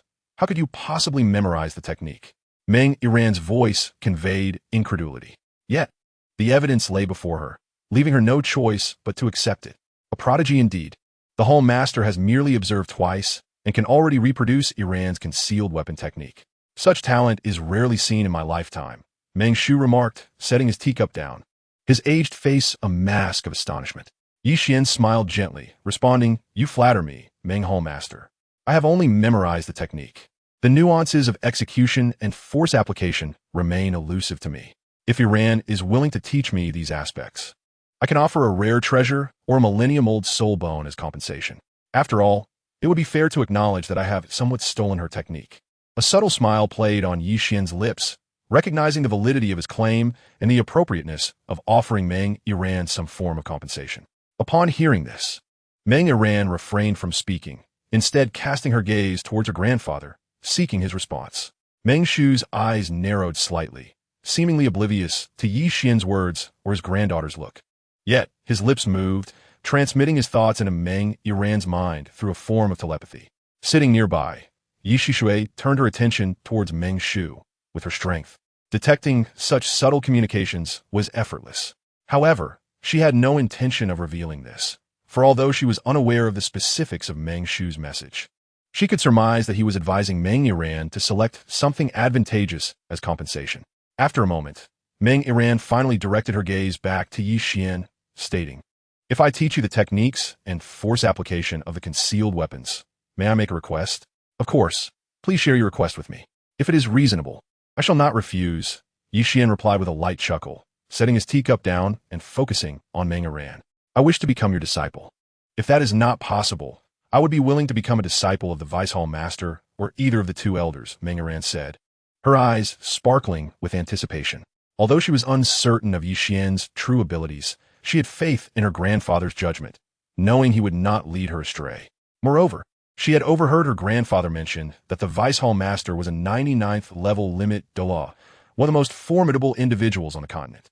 The two elders of Xinyan Hall were also formidable, one a 98th level super Douluo and the other a 92nd level title Douluo. Thus, regardless of whom she chose as a mentor, she was certain to gain considerably. Yi Qian shook his head lightly, replying, "At present, I do not have intentions of taking on disciples, so I cannot accept you as one. Furthermore, whether Yi or the two elders will accept you as a disciple is beyond my purview, as such matters should be based on mutual consent, and I have no authority to interfere." As soon as he finished speaking, Yi Qian retrieved a millennium-old soul bone from his soul guide and placed it on the table. "If you are willing to teach me the techniques and force application of the concealed weapons, this millennium-old soul bone shall serve as my compensation. If you are unwilling, then simply consider that I never made the request." Yi Qian's tone was calm, acknowledging that offering a millennium-old soul bone in exchange for the techniques was already quite a generous offer. Should Meng Iran decline, he could simply invest time in practicing the techniques and force application on his own. As for taking on a disciple, that was out of the question. At least for now, Yi Qian had no such intentions.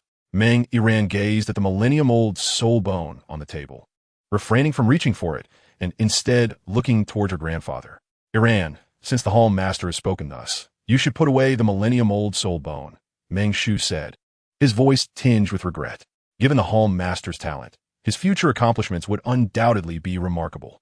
If I can still have the opportunity to be taught by the Dianju, it would undoubtedly yield only benefits and no drawbacks. Upon hearing her grandfather's words, Meng Iran reached for the Millennium Soul Bone resting on the table. She then stood up and approached Yeshuan, elaborating on the techniques and force points associated with hidden weapons in great detail. Yeshuan lightly tapped the table with his fingers, listening intently. After Meng Iran finished her explanation, Yeshuan had a general understanding. In simple terms, it requires perseverance. The force exerted by the arm must be uniform. The wrist needs to be strong, and one must focus their gaze on the target, aligning the eyes, hands, and target in a straight line before launching the hidden weapon. Meng Iran looked at Yeshuan and inquired, "Danju, have you remembered? If not, I can explain it to you in detail once more. If you have remembered, I will proceed to share and demonstrate the techniques for launching and hitting with the hidden weapons." "Yes, you may continue. I have essentially memorized what you just explained," Yeshuan replied with a smile, his tone somewhat casual. His interest in mastering the techniques of hidden weapons was merely to achieve a surprise effect when necessary. Therefore, he did not feel the need to wield hidden weapons with extraordinary precision, hitting the target every time. He only needed to be able to use them with basic agility, which was already sufficient. Meng Ran then drew out 12 Pohun Dao from her waist and began to elaborate on more advanced techniques, demonstrating them as well. To ensure Yeshuan could see clearly, she deliberately slowed down her movements while throwing the hidden weapons, only launching 3 Po Aondal at a time. After the 12 Po Aondal had accurately hit their target, she handed the remaining 11 Po Aondal to Yeshuan, indicating for him to practice a few times. Chapter 166. Exhaustion of skills. Yeshuan extended his hand to accept the 11 Ko Aondal from Meng Ran, closing his eyes to recall the techniques she had just demonstrated and explained. After a moment, he opened his eyes, swung his arm, and exerted force through his wrist, sending 3 Po Aondal flying. The sound of the blades piercing the ancient tree echoed as the 3 Po Aondal embedded themselves into the bark. However, among the three, only 1 Ko Aondal had a leaf lodged on its tip, while the other 2 were empty. Meng Ran observed Yeshuan's initial practice results and blinked, saying, "Very good. 1 Ko Aondal has hit the target. If you continue to practice diligently, you will eventually be able to achieve the same level of accuracy as I do with each Aondal." "Yes, I will practice whenever I have time," Yeshuan replied with a gentle smile, using his soul power to create vibrations in the distant ancient tree. Under the influence of the vibrations, leaves fell continuously, and the remaining 8 Po Aondal in Yeshuan's hand were released, soaring toward the ancient tree. The sound of blades striking the tree resonated repeatedly, and with the experience from his previous throw, 4 of the 8 Po Aondal successfully hit the target. Compared to his last attempt, this was a significant improvement. Seeing this, Meng Ran did not say anything further, but quickly walked to the ancient tree to retrieve the 24 Po Aondal, returning them to her waist. She had already said everything that needed to be said, and Yeshuan had memorized it. Now, it was solely up to him to practice. Meng Shu then stood up and spoke, "Dendo, I have imparted the techniques and force points for the hidden weapons to you. If there are no other matters, I shall take Iran back to absorb the Millennium Soul Bone." His voice carried a hint of amusement. Although he could not have his granddaughter be taught by the Vu, acquiring a Millennium Soul Bone was still a profitable venture. Furthermore, he might even consider having his granddaughter learn from the Fudianju. Although the Dudianju was somewhat aloof, his granddaughter's talent was not lacking, making success a possibility. Very well then, Meng Tangju should take Iran back to absorb the Millennium Soul Bone, as its quality is indeed commendable, Yeshuan remarked, glancing at Meng Shu without much concern. The Millennium Soul Bone held no value for him at present. He preferred to utilize resources effectively by gifting it to his subordinates.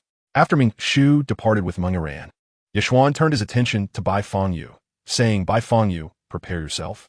We shall be heading to the Xinglua Digua in a few days to assist you in returning to the Baihu Zone."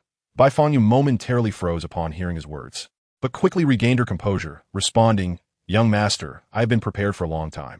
I will follow your and Miss S instructions strictly. Just be ready. You will not need to do much. As long as you can successfully return to the Baihu Zone, we will handle the rest." Yeshuan replied with a light laugh, not overly concerned about Bai Fangyu's reaction. A hint of melancholy appeared in Bai Fangyu's eyes as she asked, "Young master, once you reach the Baihu Zone, could you refrain from sending them on perilous missions?" Upon hearing her question, Yeshuan chuckled lightly and said, "Why would I send the Baihu Zone on suicidal missions? You need not envision the situation as dire. As long as they remain loyal to us as per their oath, they will be fine. Moreover, the benefits that the Baihu Zone will obtain by aligning with me will be proportional to their contributions. Currently, the Baihu Zone is merely one of the lower sects, but by following me, I can elevate them to greater heights. And it is not impossible for them to advance further." Yeshuan smiled. He was not merely making empty promises to Bai Fangyu. Once the plans of the Wuhuan Ding were set in motion, all forces on the continent would undergo a reshuffling. It would not be far-fetched for the Baihu Zone to replace one of the original top 3 sections. Of course, the prerequisite for all this was that the people of the Baihu Zone must first comply. Otherwise, they would be met with backlash from their own oaths before Yeshuan had to intervene. To strengthen the Baihu Zone further and perhaps even elevate them beyond their current stature, Bai Fangyu kept repeating these words. If what the young master said were true, then in a way, she could assist the Baihu Zone in becoming even more formidable. Yeshuan glanced at Bai Fangyu's expression, not bothering with her sentiments, and turned to Ye Shui, asking, Yanni, I would like to trouble you to help me craft a soul guide device. Master, what kind of soul guide device do you wish to create? Ye Shui inquired, a hint of curiosity in her voice. Although the Xingyu Di had stored ample materials for crafting soul guide devices, production had yet to commence. I wish to create a long sword-type soul guide device, requiring both light and flame attributes, with an exquisite design. For the level, let us aim for a 9th level soul guide device. Ye Xuan articulated his requirements to Ye Shui. He had promised Qian Ruin Xue to present her with a superior weapon. A 9th level soul guide device would suffice for use as a weapon.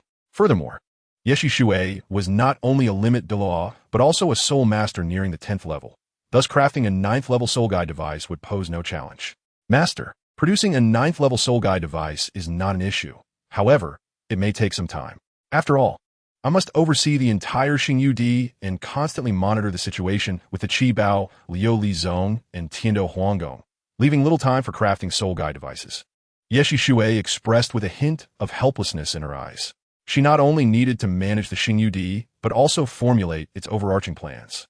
If time permits, it is essential to remain vigilant regarding Qi Bao, Liu Li Zong, and Tiando Imperial Palace, while also keeping an eye on that crafty old fox, Xunji. She truly does not have any spare time to devote to the creation of soul-guiding devices. Upon hearing Yi Xian's words, Ye Shui exhibited a faintly awkward expression. The Xingyan Hall has been established for 6 years, with Ye Shui primarily managing it, while Yi Xian's involvement has been minimal. Furthermore, Xunji is not someone easily dealt with. Only he or Ye Shui stationed at Xingyan Hall can allow him to feel at ease. Chapter Yuzalk Mashidi, Ditojifikating Yi.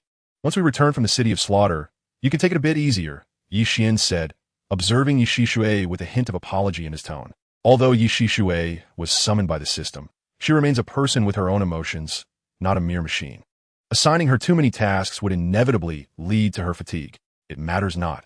However, crafting a 9th level soul guiding device will take a bit longer, Ye Shui responded, a rare, gentle smile gracing her features. Time is not an issue. We may stay in the city of slaughter for an extended period, likely 1 to 2 years, before returning. Thus, there is no rush regarding the soul-guiding device, Yi Xian remarked with a smile, seemingly unconcerned about the potential delay. Their time in the city of slaughter would undoubtedly be extensive, and he estimated that 1 to 2 years was a reasonable time frame. When they eventually emerge, with Qian Rinchua's soul power, they would likely be able to utilize a 9th level soul-guiding device without issue. This calculation suggests that the timing would align perfectly. Should it be 1 to 2 years, there would certainly be ample time. His subordinate would undoubtedly complete the device before his return. As she spoke, Yi Shui lifted her teacup and took a delicate sip. Yi Xian glanced at the time, then stood and said, I will trouble you with matters concerning Xingyan Hall. Yi. As his words faded, he walked directly out towards the garden. Yi Shui, watching Yi Xian's departing figure, also rose to leave the garden, as she still had tasks left unfinished.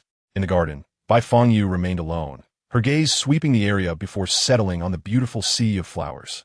She promptly sat cross-legged and began her meditation and cultivation. Upon reaching the door to his room, Yi Xian pushed it open and glanced at Qian Rinxue, who was seated on the bed, meditating to cultivate her soul power. He approached her, gently tapping her head with a smile. Shuer, it's time to get up for lunch.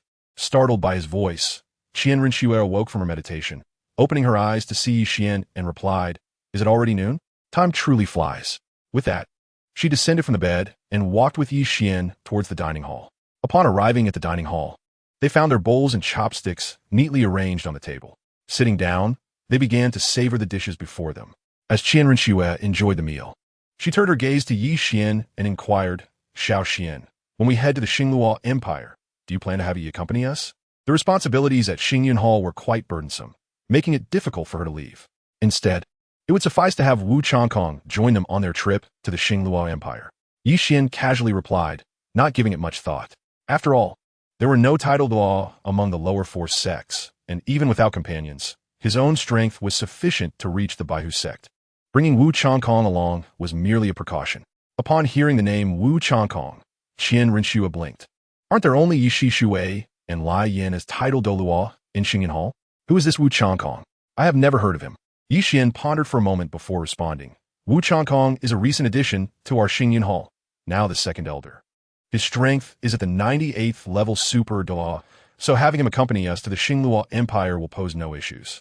Since Wu Changkong had been summoned, he had yet to meet Qian Renshua, which is why she was unaware of him. A 98th level title Douluo? It seems that our top-tier strength is becoming even more formidable. Qian Renshua expressed her surprise. Although she had not heard of Wu Changkong on the continent, she refrained from further inquiry, assuming he was a recluse who had emerged for certain reasons, thus making it normal not to have heard of him. Our top-tier strength has never been weak, and it will only grow stronger. Yi Xian smiled, pouring a glass of water and placing it before Qian Renshua. She picked up the glass, taking a sip without further comment, a subtle smile gracing her exquisite features. 5 days later, in the garden of Xingyan Hall, Yi Xian practiced with 3 short swords, honing his skills and understanding of the throwing techniques. After 5 days of relentless practice, he had become quite adept at throwing hidden weapons. Now, he could simultaneously launch 8 daggers or short swords, each accurately hitting their intended target. It could be said that he had mastered the art of concealed weaponry, capable of catching opponents off guard during combat. Qian Renshua sat in the garden, her gaze fixed on Yi Xian as he trained with his hidden weapons. Xiao Xian, we have been waiting for 5 days. When will Qing Sheng and the others return so we can head to the Xingluo Empire? Yi Xian, upon hearing her, returned the short sword to his soul-guiding device, then sat beside Qian Renshua, wrapping his arms around her and inhaling her faint fragrance. I do not know exactly when they will return, but at least there is good news. Douluo could detoxify Inger. After 5 days, if Douluo had been unable to cure Inger's poison, they would have returned long ago, not lingering with him for 5 days. Their absence indicated they were in the process of detoxification.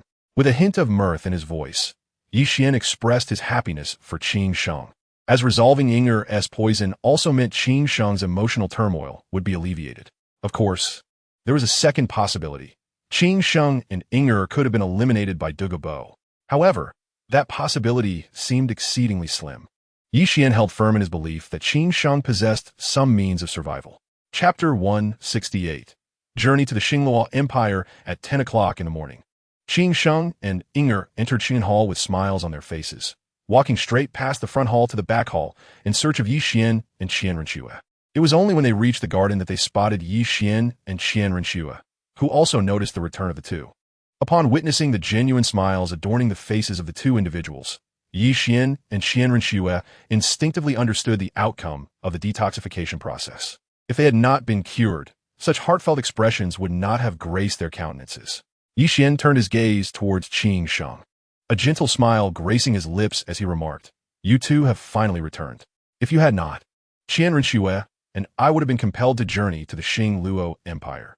Upon hearing his words, Qing Sheng did not respond verbally. Instead, he released Inger's hand and approached Yi Xian directly, expressing, "I, Qing Sheng, am profoundly grateful for your life-saving grace, my brother." As Qing Sheng uttered these words, he prepared to bow in gratitude. Yi Xian, somewhat bewildered by this unexpected display, could not fathom the rationale behind it. After all, the poison afflicting Inger had been resolved by Douluo and was not directly related to him. Nevertheless, Yi Xian quickly reacted, grasping Qing Sheng's arm to prevent him from continuing with the bow. Yet, he chose to remain silent, patiently awaiting Qing Sheng's further explanation. After several attempts, it became evident to Qing Sheng that he could not perform the gesture of gratitude. Despite exerting all his strength, he was unable to budge Yi Xian's hands even slightly. If it were not for your life domain shielding Inger's heart pulse, the poison within her would never have been resolved, and she would not have survived. Therefore, this bow of gratitude is something you must accept, my brother, Qing Sheng stated, his voice imbued with solemnity. I initially thought it was something of great significance. Assisting her with the life domain was merely a spontaneous act. Moreover, if you truly consider me your brother, there would be no need for such formalities over a trivial matter, Yi Xian replied, firmly lifting Qing Sheng back to his feet, dismissing the importance of Qing Sheng's words. His assistance to Inger had stemmed from Qing Sheng entrusting him with his decisive techniques, which he had diligently memorized, thus prompting him to extend his aid. Qing Sheng shook his head, asserting, "It is different. If it were not for the substantial life energy you left within Inger through your life domain, she would have perished during the detoxification process. You ensured her survival by shielding her heart pulse. I shall forever remember this kindness." He continued, "Furthermore, I have promised that once the poison within Inger is resolved, I shall join you in your Xingyan Hall. Yi Qian smiled lightly at Qing Sheng, stating, It suffices that you remember it. As for gratitude, let us forego such formalities. After all, we are brothers, and there is no need for such politeness. As he spoke, he waved his hand dismissively, indicating that Qing Sheng need not feel so formal with him. They both belonged to the divine beast bloodline, albeit of different origins. The four great divine beasts were, after all, of the same root and shared the same celestial force symbols. Thus, referring to each other as brothers was not unwarranted. Furthermore, Qing Sheng was a man of principle, and his words held weight. Hence, Yi Qian felt that offering a small favor was not a significant matter. Qing Sheng chuckled, replying, Haha, since you insist, I shall not stand on ceremony. In fact, there is another matter I wish to discuss with you. I'm all ears, Yi Qian responded, intrigued by what Qing Sheng had to convey. My brother, I am aware that your relationship with Douluo is not particularly amiable. However, he did assist in Heir's detoxification, so I would ask you to show some leniency and refrain from troubling him in the future. Alternatively, I could serve as a mediator to help ease the tension between you. I believe Douluo is not a bad person, and since there is no significant conflict of interest between you, there is no need for such hostility. Qing Sheng observed Yi Qian and Qian Rinchua's expressions, hoping for signs of potential reconciliation. After all, Douluo had rendered assistance to Heir, which was a debt of gratitude that needed addressing. Unfortunately, Qing Sheng noted that neither Yi Qian nor Qian Rinchua displayed any discernible emotions, leaving him uncertain of their stance. Eventually, after a prolonged silence, Yi Qian replied, It is virtually impossible to mend the rift with Douluo. You need not attempt to mediate our relationship. As long as he refrains from provoking me or becoming my adversary, I shall not seek him out for trouble. Yi Qian had seized Douluo's Binghuoliang Yi, transforming it into his medicinal garden. That location was of immense importance to Douluo, containing not only celestial herbs, but also rare medicinal plants cultivated by Douluo himself. More crucially, the Binghuoliang Yi served to suppress the toxins within Douluo, with Yi Qian having claimed the medicinal garden. The possibility of reconciliation between them had become exceedingly slim. Moreover, Douluo was a perilous figure, although he ranked as the weakest among the titled Douluo. In terms of mass destruction, few could surpass him. In the original narrative, Douluo had poisoned hundreds of thousands of soldiers during the battle at Jiaoling Pass. To be frank, during team battles, Douluo could effectively reduce the spirit hall to a mere presence of titled Douluo. Thus, should a confrontation arise, eliminating Douluo would be of the utmost priority. Upon hearing Yi Qian's words, Qing Sheng pondered for a moment, concluding that Douluo was unlikely to provoke Yi Qian, especially given the formidable strength of the Xingyan Hall. Douluo was not foolish enough to seek out trouble with them. With this in mind, Qing Sheng felt reassured. He could repay Douluo's kindness at a later opportunity while prioritizing his bond with Yi Qian, who was also a benefactor. My brother, when shall we set forth for the Xing-Luo Empire? Qing Sheng set aside thoughts of Douluo and inquired about their departure. We can depart at any time. I have already made arrangements regarding the matters of the Xingyan Hall. Yi Qian replied with a smile, his tone casual and relaxed. Chapter 169, Meditation and Cultivation outside the Xingyan Hall. A carriage awaited at the entrance. Wu Changkong sat calmly within, patiently biding his time. Yiv Wan, Xin Renjue, Qing Sheng, Heir, and Bai Fangyu emerged from the hall and climbed into the carriage.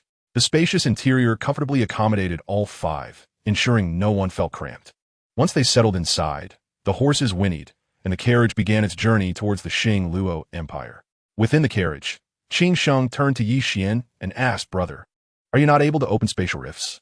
Wouldn't traversing through a spatial rift to the Xing-Luo Empire be much faster than traveling by carriage?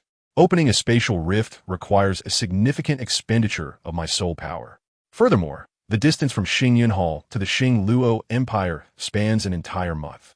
Given my current soul power, it is simply not feasible to utilize a spatial rift for this journey, Yi Qian replied, somewhat exasperated by Qing Sheng's assumption that he could traverse any distance without consequence. Then we could traverse the starred Do Great Forest. Once we cross it, we would directly reach the borders of the Xing-Luo Empire. With our combined strength, we should be able to traverse the forest in roughly half a month, significantly shortening our travel time. Qing Sheng stroked his chin, speaking with utmost seriousness. In his view, with Wu Changkong, a level 98 Super Douluo, alongside their own formidable abilities, traversing the Xing Do Great Forest posed no challenge. After all, in Qin Sheng's understanding. The most powerful soul beasts in the forest were merely the Titan giant ape and the sky blue bull python. With Wu Changkong by their side, they merely needed to exercise caution, and they would encounter no real danger. However, Qian Rinchu interjected, stating firmly, "No, crossing the Qingdao Great Forest is far too perilous. We aren't pressed for time. There's no need to take such risks." Qian Rinchu distinctly recalled their last encounter in the forest, where Yi Shishui, an extreme Douluo, had sustained injuries at the hands of Tian, and Xiangjun Yi Shishui had clearly indicated that Tian's strength was on par with hers. Not to mention the ambush that had injured her by Xiangjun. If they were to traverse the forest now and encounter both Tian and Xiangjun, given their current strengths, they might well find themselves permanently ensnared within the forest's depths. What danger could there be? The strongest old beasts in the Qingdao Great Forest are only the sky blue bull python, known as the Forest Emperor, and the Titan giant ape, the Forest King. With Wu Changkong, this level 98 super Doll, combined with our strengths, we should face no significant peril, Qin Sheng remarked, perplexed as he gazed at Qian Rinchu, utterly unable to fathom what dangers might lurk within the forest. Yi Xian, reclining against the cart with his hands clasped behind his head, chimed in, "Traversing the Qingdao Great Forest is indeed exceedingly dangerous. During our last expedition, we defeated the sky blue bull python, from which I acquired a 100,000-year soul ring.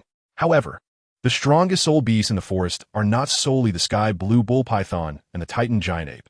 On that occasion, our deputy lord of the Star Fallen Hall, an extreme Daw, was also injured in the forest. At that time, she was accompanied by 2 level 95 title Douluos, both of whom returned with injuries. So, Qin Sheng, do you still wish to cross the Qingdao Great Forest?" Yi Xian's voice carried a light-hearted tone, yet his words bore weight. Qin Sheng found it hard to believe that such formidable soul beasts existed within the Qingdao Great Forest. However, observing the expressions on Yi Xian and Qian Rinchu's faces, he discerned that they were not jesting. They had no reason to deceive him. Curiously, he asked, "Brother, I'm keen to know, what soul beast could possibly injure an extreme Douluo?" "A golden-eyed black dragon king over 70,000 years old," Yi Xian replied, his gaze lingering meaningfully on Qin Sheng. "Perhaps you might visit the core area of the Qingdao Great Forest in the future. You may stumble upon unexpected treasures." Qin Sheng shook his head firmly, stating, "I am fine. Why would I venture to the core of the Qingdao Great Forest? With my diminutive stature, I would likely be devoured whole by the golden-eyed black dragon king. If I once entertained the notion of crossing the Qingdao Great Forest, I am now entirely dissuaded. After all, even extreme Douluos have been injured by the golden-eyed black dragon king. Our current strengths would make us mere fodder should we encounter it in the forest." Thus, he resolved firmly never to approach the core area of the Qingdao Great Forest without sufficient strength. It was far too dangerous. Moreover, as Qian Rinchu had pointed out, they were not pressed for time and had no need for such recklessness.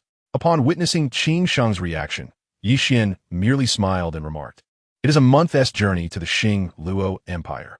We can utilize this time to diligently cultivate within the cart. After all, a month can neither be deemed long nor short."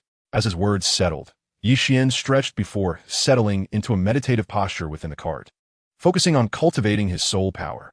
The journey was monotonous, leaving little to do apart from meditation. Noticing Yi Xian's meditative state, Qian Rinchu also sat cross-legged, beginning her own cultivation of soul power. Qin Sheng, exchanging glances with Air, slowly proposed, "Air, let us also take some time to cultivate. After all, you will be heading to the city of slaughter, and every bit of strength gained will enhance your safety there." "Yes, I understand. I won't lag behind," Air assured, and together with Qin Sheng, they began to meditate and cultivate their soul power. Bai Fangyu gazed through the wooden window of the cart toward the direction of the Luo Empire, as if speaking to herself. "I finally returning home? Bai Huzong, I shall prove that I am no disgrace to you." Once she finished speaking, Bai Fangyu withdrew her gaze, glancing at the others in the cart, who were likewise in meditative stances, cultivating their soul power. A month later, the cart carrying Yi Xian and his companions came to a halt in a tranquil forest. After a month of travel, they were now close to the borders of the Luo Empire. As soon as they crossed this forest, they would enter the territory of the Luo Empire, so they were in no rush. Yixuan, Qian Rengsu, King Sheng, Ying and Bai Fangyu disembarked from the cart, finding a suitable spot. They took out pots, clean water, and food, skillfully starting a fire to prepare a sumptuous lunch. Ying, eyeing the ingredients before her, eagerly suggested, "Why don't you all take a break? Let me handle the cooking." "No, Yinga. You've only just recovered from your poison. Now is the time for you to rest properly. Leave the cooking to my brother." Qin Sheng firmly refused without hesitation. He then turned his attention to Yi Xian, who was preparing the meal. Qin Sheng could hardly believe that Yi Xian would cook himself, and the food he produced was exceptionally delicious. With Yi Xian handling the cooking, there was no need for IKneeled to lift a finger. Even if Yi Xian chose not to cook, he would rather eat some dry rations than allow IKneeled to prepare the meal, as she still needed time to recuperate. After placing 2 fish and various ingredients into the pot, Yi Xian covered it and rekindled the campfire, roasting the remaining meat and fish. After some time, once everything was nearly ready, Yi Xian retrieved a set of bowls and chopsticks from his soul guide, filled a bowl with fish soup, and handed a grilled fish to Qian Renshue. Qian Renshue took the fish soup and grilled fish from Yi Xian and immediately began to eat. The others followed suit, each taking out their own bowls and chopsticks to savor the fish soup, grilled fish, and roasted meat. After taking a sip of fish soup, Qin Sheng inquired, "Brother, how did you make this? It tastes so exquisite. Just made it by hand. What else could it be?" Yi Xian replied, sipping from his bowl of fish soup, seemingly unconcerned with Qin Sheng's question.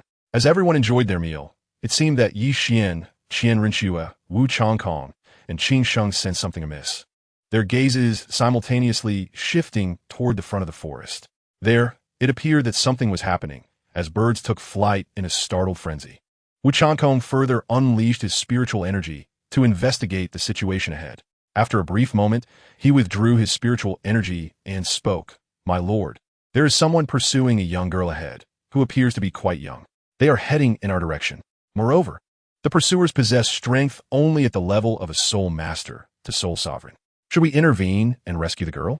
Upon hearing Wu Changkong's voice, Yeshuan retracted his gaze from the front without a hint of concern and replied, "There is no need to interfere. Let them do as they wish. As long as they do not provoke us, it bears no relevance to us." Qian Renshue, after withdrawing her gaze, casually continued sipping from her bowl of fish soup. If they chose to assist and rescue the girl, it would be an act of kindness. If they opted not to, it would simply be a matter of duty.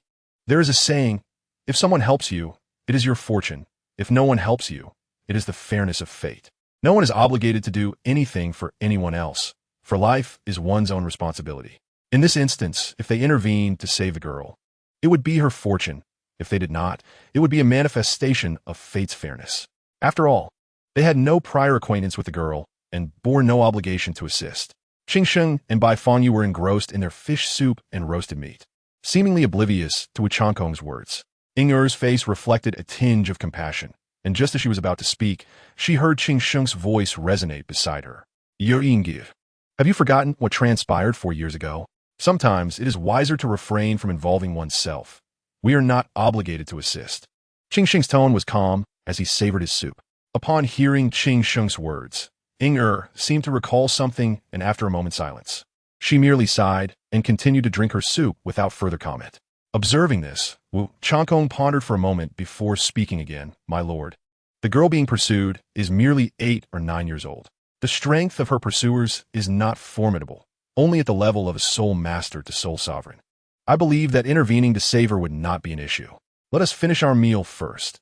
After dining, we shall set off early. I hope we can enter the territory of the Xinluo Empire tonight. We have spent an entire month in the carriage without proper rest." Yeshuan casually glanced at Wu Changkong while speaking and said no more. Wu Changkong sat back down, ceasing to speak. However, soon, a girl suddenly emerged from the forest ahead. Her black hair cascaded over her shoulders, her skin was fair, and her figure was well developed. Yet, her expression bore a chill, a profound coldness that seemed to emanate from within, contrasting sharply with her otherwise beautiful visage. Her dark eyes held no hint of anger. Yeshuan gazed at the girl, astonished. At such a young age, she has developed so remarkably. This is rather unusual, is it not? My brother, judging by your words, her development indeed appears abnormal. She has matured rather swiftly. Qin Sheng stroked his chin, nodding in agreement. Sitting beside Yeshuan, Qian Renshue set down her empty bowl and silently observed Yeshuan. When Yeshuan sensed her gaze, he withdrew his astonished expression and focused on the martial soul behind the girl, stating, "Martial soul, Yoming Ling Mao. She must belong to the Zhu family." Bai Fangyu examined the martial soul behind her and remarked, "She should be the second miss of the Zhu family.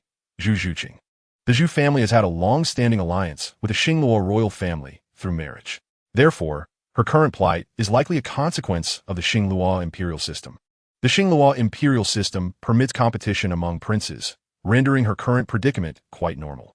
If one were to summarize the Xingluo imperial system in a single sentence, it would be, there can only be one emperor. Princes must contend against each other, and the victor claims the throne, for the living are the true winners. The Xingluo royal family allows the princes to battle, with outcomes determined by martial prowess. The victor not only survives, but also secures the right to inherit the throne of the Xingluo Empire, while the defeated may lose not only the throne, but their very lives. In essence, it is a matter of I exist, so you do not. You exist, so I do not. In the struggle for survival of the fittest, the Xingluo imperial system has been taken to its extremes. Although somewhat brutal, this is the nature of the Xingluo Empire. If one is incapable, another shall take their place. For the princes of Xingluo, failure does not merely signify defeat, but rather death. Thus, this system greatly stimulates the potential of the princes, fostering their growth, while the death of the defeated serves to prevent any rebellion from the remaining princes, effectively quelling insurrections within the nation.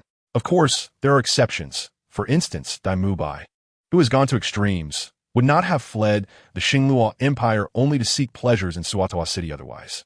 Upon noticing the group ahead, Zhu Zhuqing's eyes reflected contemplation.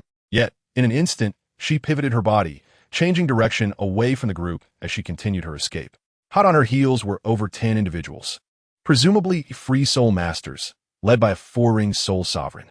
The distance between them was rapidly closing, and it would not be long before Zhu Zhuqing was overtaken. Wu Changkong observed Zhu Zhuqing's reaction and remarked, "My lord," from the girl's response. It is evident that she possesses a kind heart and does not wish to harm the innocent. Otherwise, she could have easily drawn us in her plight, but chose instead to flee in a different direction. Thus, I believe we may consider assisting her. If you worry about offending the Xingluo royal family, I am willing to bear all consequences. Listening to Wu Changkong's words, Yeshuan waved his hand dismissively, saying, "If you wish to save her, then go ahead. It is hardly a significant matter." Yeshuan felt no surprise at Wu Changkong's desire to save someone. For Wu Changkong was different from Yeshishue. Had it been Yeshishue in this situation, she would have had no inclination to assist. Moreover, Yeshuan had no reason to deter Wu Changkong from his intent to help. "Understood, my lord." Wu Changkong affirmed and promptly stood, summoning his martial soul, Tian Shuang Jian, which manifested in his hand as he activated his 9 soul rings. Yellow, yellow, purple, black, black, black, black, black, black. A formidable spiritual pressure radiated from Wu Changkong's form, and with his Tian Shuang Jian, he cleaved forward, unleashing a sword aura composed of cerulean spiritual energy that surged forth. The 10 or so pursuers, feeling the weight of Wu Changkong's spiritual pressure, found themselves instantaneously immobilized, unable to move an inch, as a fissure carved by the sword aura materialized before them. The leader cast his gaze towards Wu Changkong and spoke, "Your Highness, this matter pertains to the Xingluo royal family. We are merely following the royal command to pursue the second miss of the Zhu family, Zhu Zhuqing. I hope, Your Highness, that you will refrain from intervening." Upon hearing the voice, Zhu Zhuqing also directed her gaze towards Yi Qian and the others, puzzled as to why they had chosen to assist her when they had shown no inclination to intervene moments prior. "I cannot stand by and watch. If you have any objections, you may inform the Xingluo royal family and let them seek me out. I am Wu Changkong, titled the Douluo." Wu Changkong's somewhat haughty voice resonated throughout the gathering. The leader, upon hearing this, glanced at the 9 shimmering soul rings beneath Wu Changkong's feet and promptly replied, "Douluo, we shall report the situation accurately to the crown prince of the Xingluo royal family." As soon as he finished speaking, the leader turned and led the others away. After witnessing their departure, Wu Changkong retracted her martial soul and soul rings, settling back down. Yuan, seeing that the matter had been resolved, reached out to stroke Qian Rinchue's long hair and inquired, "Shuer, have you had enough to eat? If so, we must set off for the Xingluo Empire. Perhaps we can find an inn before nightfall to rest properly. I have already finished eating. Let us depart early and find a comfortable inn to rest." Qian Rinchue replied as she shot a glance at Yi Qian before heading straight towards the carriage. Although the carriage was quite spacious and equipped with soft cushions, Yi Qian, Qian Rinchue, Qing Sheng, Ing Air, and Bai Fangyu had not truly rested during the journey. They had mostly devoted their time to cultivation. While meditation could alleviate fatigue to some extent, prolonged practice still left them weary, thus necessitating a proper place to rest and rejuvenate their spirits. Upon seeing Qian Renshua make her way to the carriage, Yixian turned his attention to Qin Sheng and instructed, "Get up and pack your things. We need to prepare to continue our journey. Do not slack off after a good meal." "When have I ever slacked off after a meal?" Qin Sheng replied with a hint of exasperation before rising to assist Yixian with the packing. Air, observing the two as they tidied up, couldn't help but chuckle softly. Zhu Zhuqing, noticing their preparations to leave, approached them without hesitation. Once she was a short distance away, Zhu Zhuqing focused her gaze on Wu Changkong and said, "Thank you for rescuing me, but you should not proceed to the Xing Luo Empire. Those soul masters were all under the command of Crown Prince Davis. If you venture there, he may cause you trouble." Zhu Zhuqing's voice was somewhat cold, yet it was clear enough for everyone to hear. Chapter 172, Experience Baby. Hearing Zhu Zhuqing's words, Wu Changkong merely glanced at Yixian, seemingly disinterested in speaking. Yixian chuckled lightly and replied, "I do not regard the entire Xing Luo royal family with any concern. Why should I worry about a mere Crown Prince Davis?" His tone bore a hint of indifference. If Davis truly dared to create trouble, Yixian would not hesitate to use his bloodline to enhance his own powers. After all, nurturing a Dai Mubai had already sufficed. As for the Xing Luo royal family, he truly held them in contempt. Even with the title Douluo's presence, they could not possibly surpass Wu Changkong's strength. The only significant challenge lay in the vast army of the Xing Luo royal family. Although they might not be able to contend with the royal army, Yixian possessed the means to escape through spatial rifts. Should he choose to flee, even 1,000,000 soldiers would be unable to stop him, unless someone could lead 1,000,000 troops through a spatial rift, which was utterly impossible. If the Xing Luo royal family dared to mobilize their army against them, Yixian would not hesitate to summon Yi Shishui to the Xing Luo Empire to gather vengeful spirits. With Yi Shishui's formidable title Douluo strength, she could freely gather souls within the Xing Luo Empire. Only if Qian Dalu from the Spirit Hall or Poseidon from Sea God Island intervened could anyone hope to stop her. Moreover, he had ways to ensure that Qian Dalu would remain within the Elder Hall, so unless the Xing Luo royal family could summon Poseidon from Sea God Island, a river of blood would be inevitable in the Xing Luo Empire. Even if they managed to bring Poseidon to land, he might not be a match for Yi Shishui. After all, Poseidon would not have access to divine power on land, whereas Yi Shishui's 300,000-year soul rings were no trifling matter. Thus, when it came to strength, influence, or background, Yixian had never felt fear. In terms of strength, his current powers were already comparable to those of title Douluo. In terms of influence, he had established the Xing Yuan Hall, standing shoulder to shoulder with the three major sections. Regarding background, he was backed by the Spirit Hall and the three great gods of life, destruction, and Shura from the divine realm, along with connections to both the evil and good gods. In the continent, the Spirit Hall was the most powerful faction, and among the divine realm, there were 5 great gods, making it nearly impossible to find anyone with a more formidable background than Yixian. Zhu Zhuqing listened to Yixian's words, her gaze fixed on him as she scrutinized him closely. His words struck her as exceedingly arrogant. Who among the continent would dare to disregard the Xing Luo Empire? So far, she had only seen Yixian express such audacity. Although she perceived him as overly proud, Zhu Zhuqing refrained from voicing her thoughts.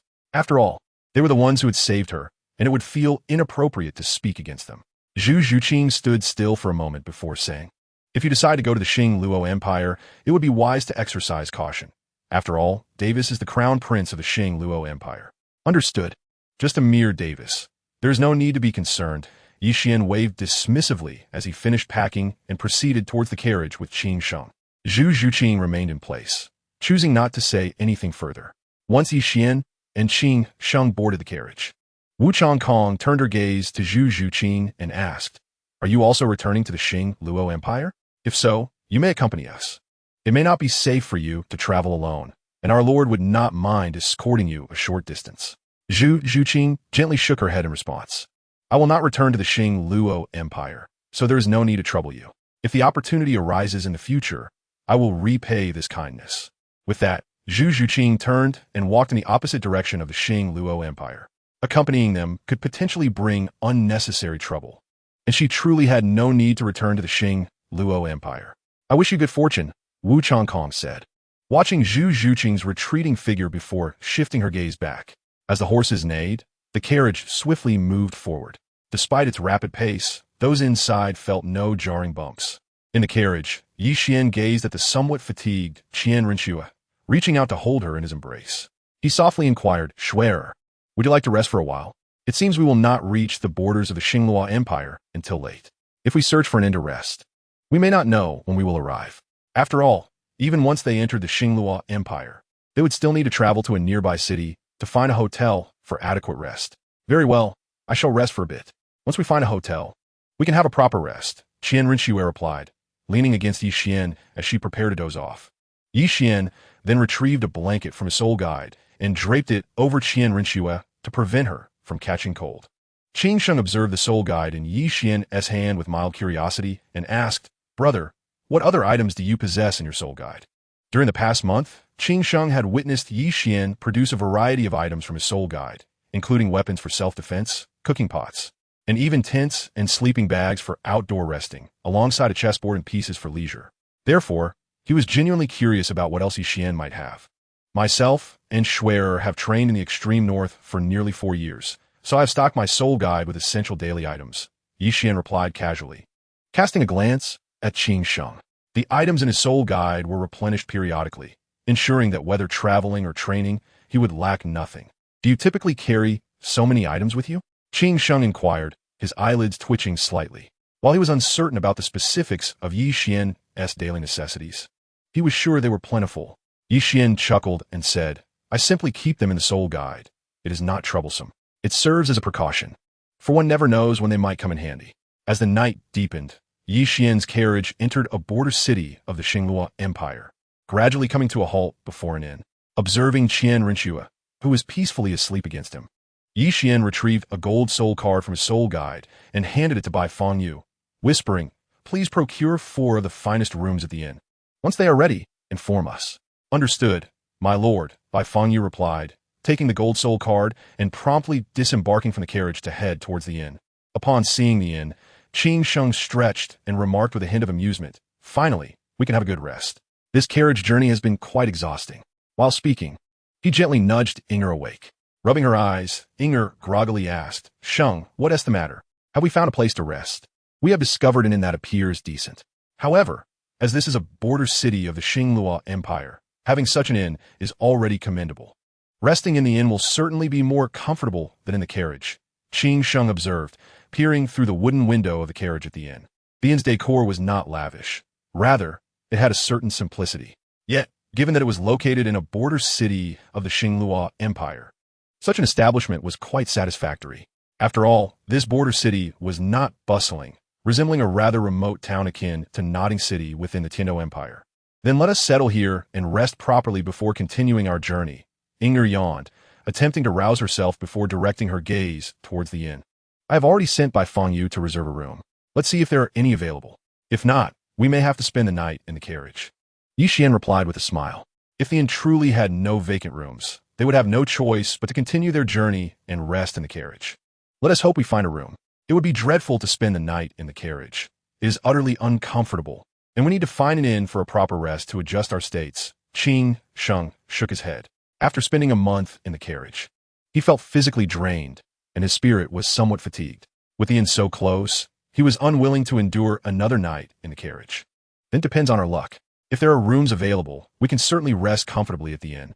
If fortune is not on our side, we will have to endure another night in the carriage," Yi Xian said with a gentle smile. If there were indeed no rooms, he had no solution, as he could not compel others to create more rooms. Moments later, Bai Fengyu hurried back with Yi Xian's gold soul card. Through the carriage window, she handed the card to Yi Xian and announced, "My lord, I have secured the rooms. We may now enter and rest. Let us proceed to rest. Once we are rejuvenated, we shall head towards Baihu Zong," Yi Xian said, gently retrieving the blanket from Qian Renshua and storing it in his soul guide. Upon hearing Bai Fengyu's words, Qing Sheng and Inger eagerly exited the carriage, hastening towards the inn. Yi Xian observed their excitement with a smile, and then lifted Qian Renshua in his arms, striding out of the carriage towards the inn. Perhaps due to his sudden motion, he inadvertently roused the slumbering Qian Renshua. In a state of drowsiness, Qian Renshua opened her eyes slightly, and upon recognizing Yi Qian, she wrapped her arms around him and promptly closed her eyes again, continuing her slumber. Yi Qian gazed affectionately at the sleeping Qian Renshua, secretly activating the movement technique, and, in a single step, appeared before Qin Sheng and Inger. Following the staff's guidance, he ascended to the second floor of the inn, arrived at his room, and opened the door to enter. Qin Sheng, witnessing Yi Qian vanish in the blink of an eye, could not help but exclaim, "Wow, is it really impressive to have such speed? He's showcasing his skills right before me." Wu Chang Kong, enveloped in azure soul power, passed by Qin Sheng, her voice carrying an air of haughtiness. Not only is it impressive to possess speed, but having soul power is equally remarkable. As her words fell, Wu Chang Kong's figure also vanished from sight. Bai Fangyu approached Qin Sheng and remarked, "I will return to my room now. Your rooms are the last ones on the second floor. Although I have secured the highest grade rooms, the last one is slightly inferior to the others. Do you think your speed surpasses mine?" Qin Sheng regarded Bai Fangyu with a sidelong glance. While he could not compete with Yi Qian in terms of speed, or with Wu Changkong in terms of soul power, he was still vastly superior to Bai Fangyu in both aspects, making it impossible for him to be slower.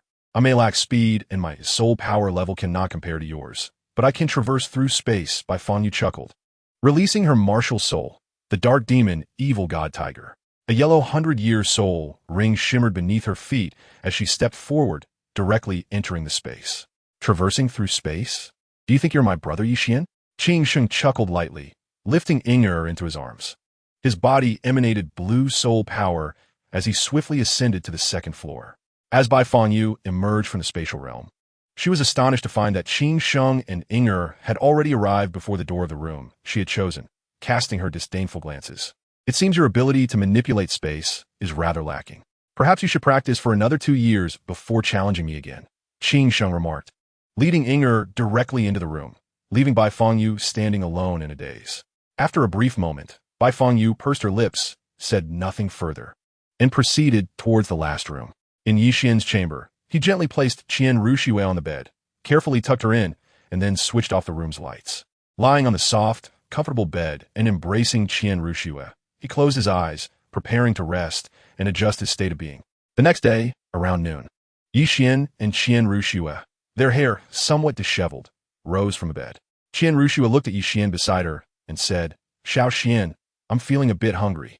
Could you prepare something to eat? I'll go take a shower first." "Sure, go ahead. I'll get you something to eat," Yi Qian replied with a gentle smile, reaching for his clothes to get dressed. Qian Ruxue then stood up, grabbed her clothes, and headed straight for the bathroom. Once Yi Qian was dressed, he walked out of his room and stood calmly in the corridor, contemplating the other rooms. Last night, since he and Qian Ruxue were the first to enter their room to rest, he was unaware of who occupied the other 3 rooms. Now he sought out Bai Fangyu, as she was Qian Ruxue's maid, and it was only fitting to ask her to procure some dishes. Releasing his spiritual energy, Yi Qian began to probe the rooms. In just a moment, he located Bai Fangyu's room and walked directly to her door, knocking gently. With a creaking sound, Bai Fangyu, still groggy from sleep, opened the door. Seeing Yi Qian with his tousled hair, she inquired, "Young master, do you have something to instruct me?" Yi Qian displayed his Jin Hun card before her, saying, "It's already noon. Take my Jin Hun card and go buy some food in the city. Also, inquire about what the others would like to eat and bring it all back. After lunch, we will head to Baihuzong." Upon hearing the name, Baihuzong, Bai Fangyu immediately became alert.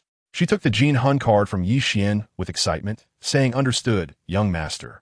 I will go right away. Make sure to be quick. We don't want to keep everyone waiting," Yi Qian urged before returning to his room. Bai Fangyu promptly shut the door and hurried to freshen up.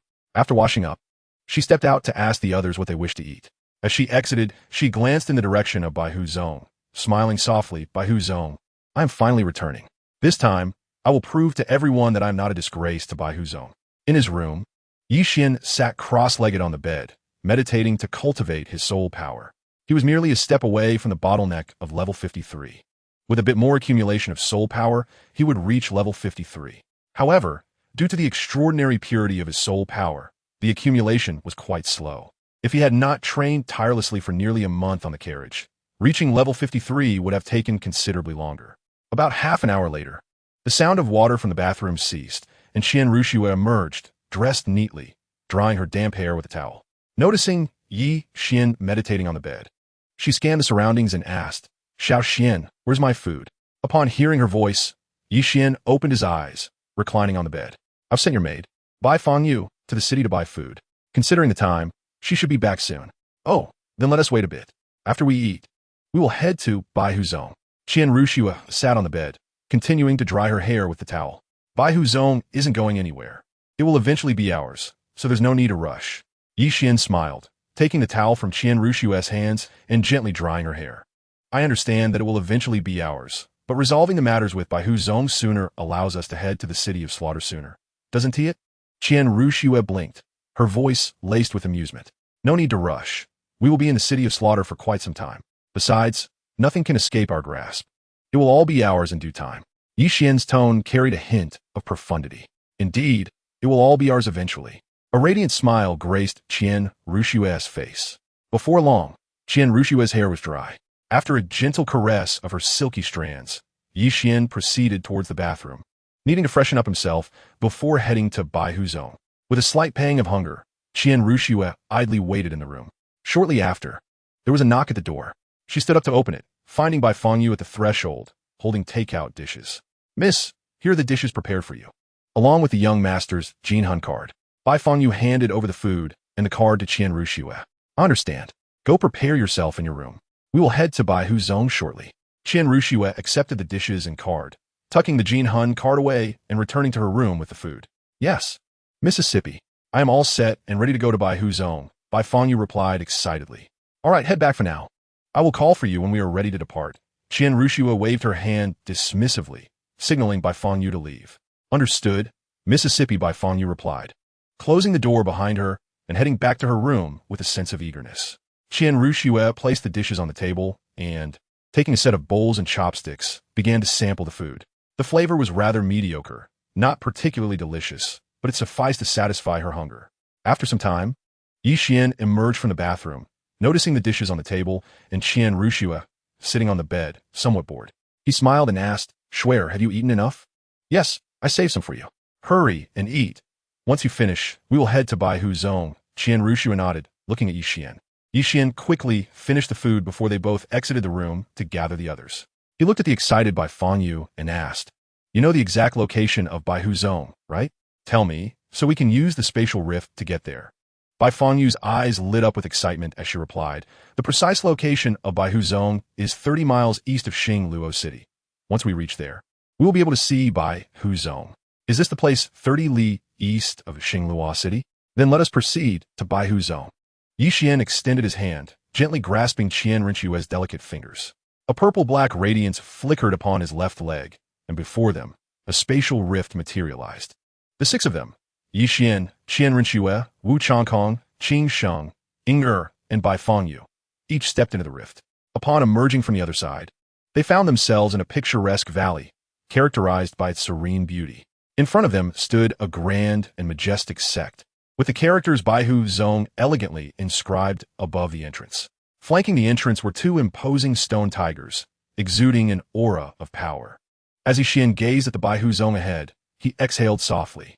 The journey from the border city to Bai Huzong had been exceedingly arduous, and the mere act of opening the spatial rift had nearly drained his soul energy. Bai Fangyu's gaze was fixated on the Bai Huzong, her breath quickening with evident excitement.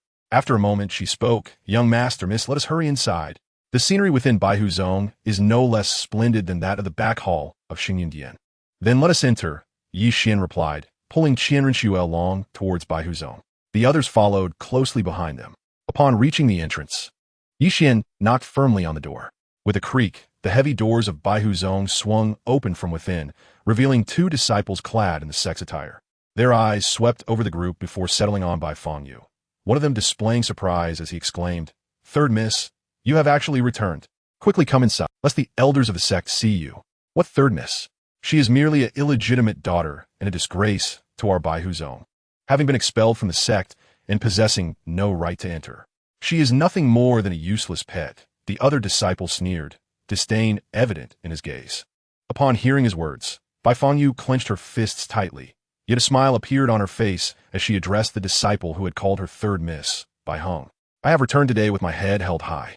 There is no need for me to hide.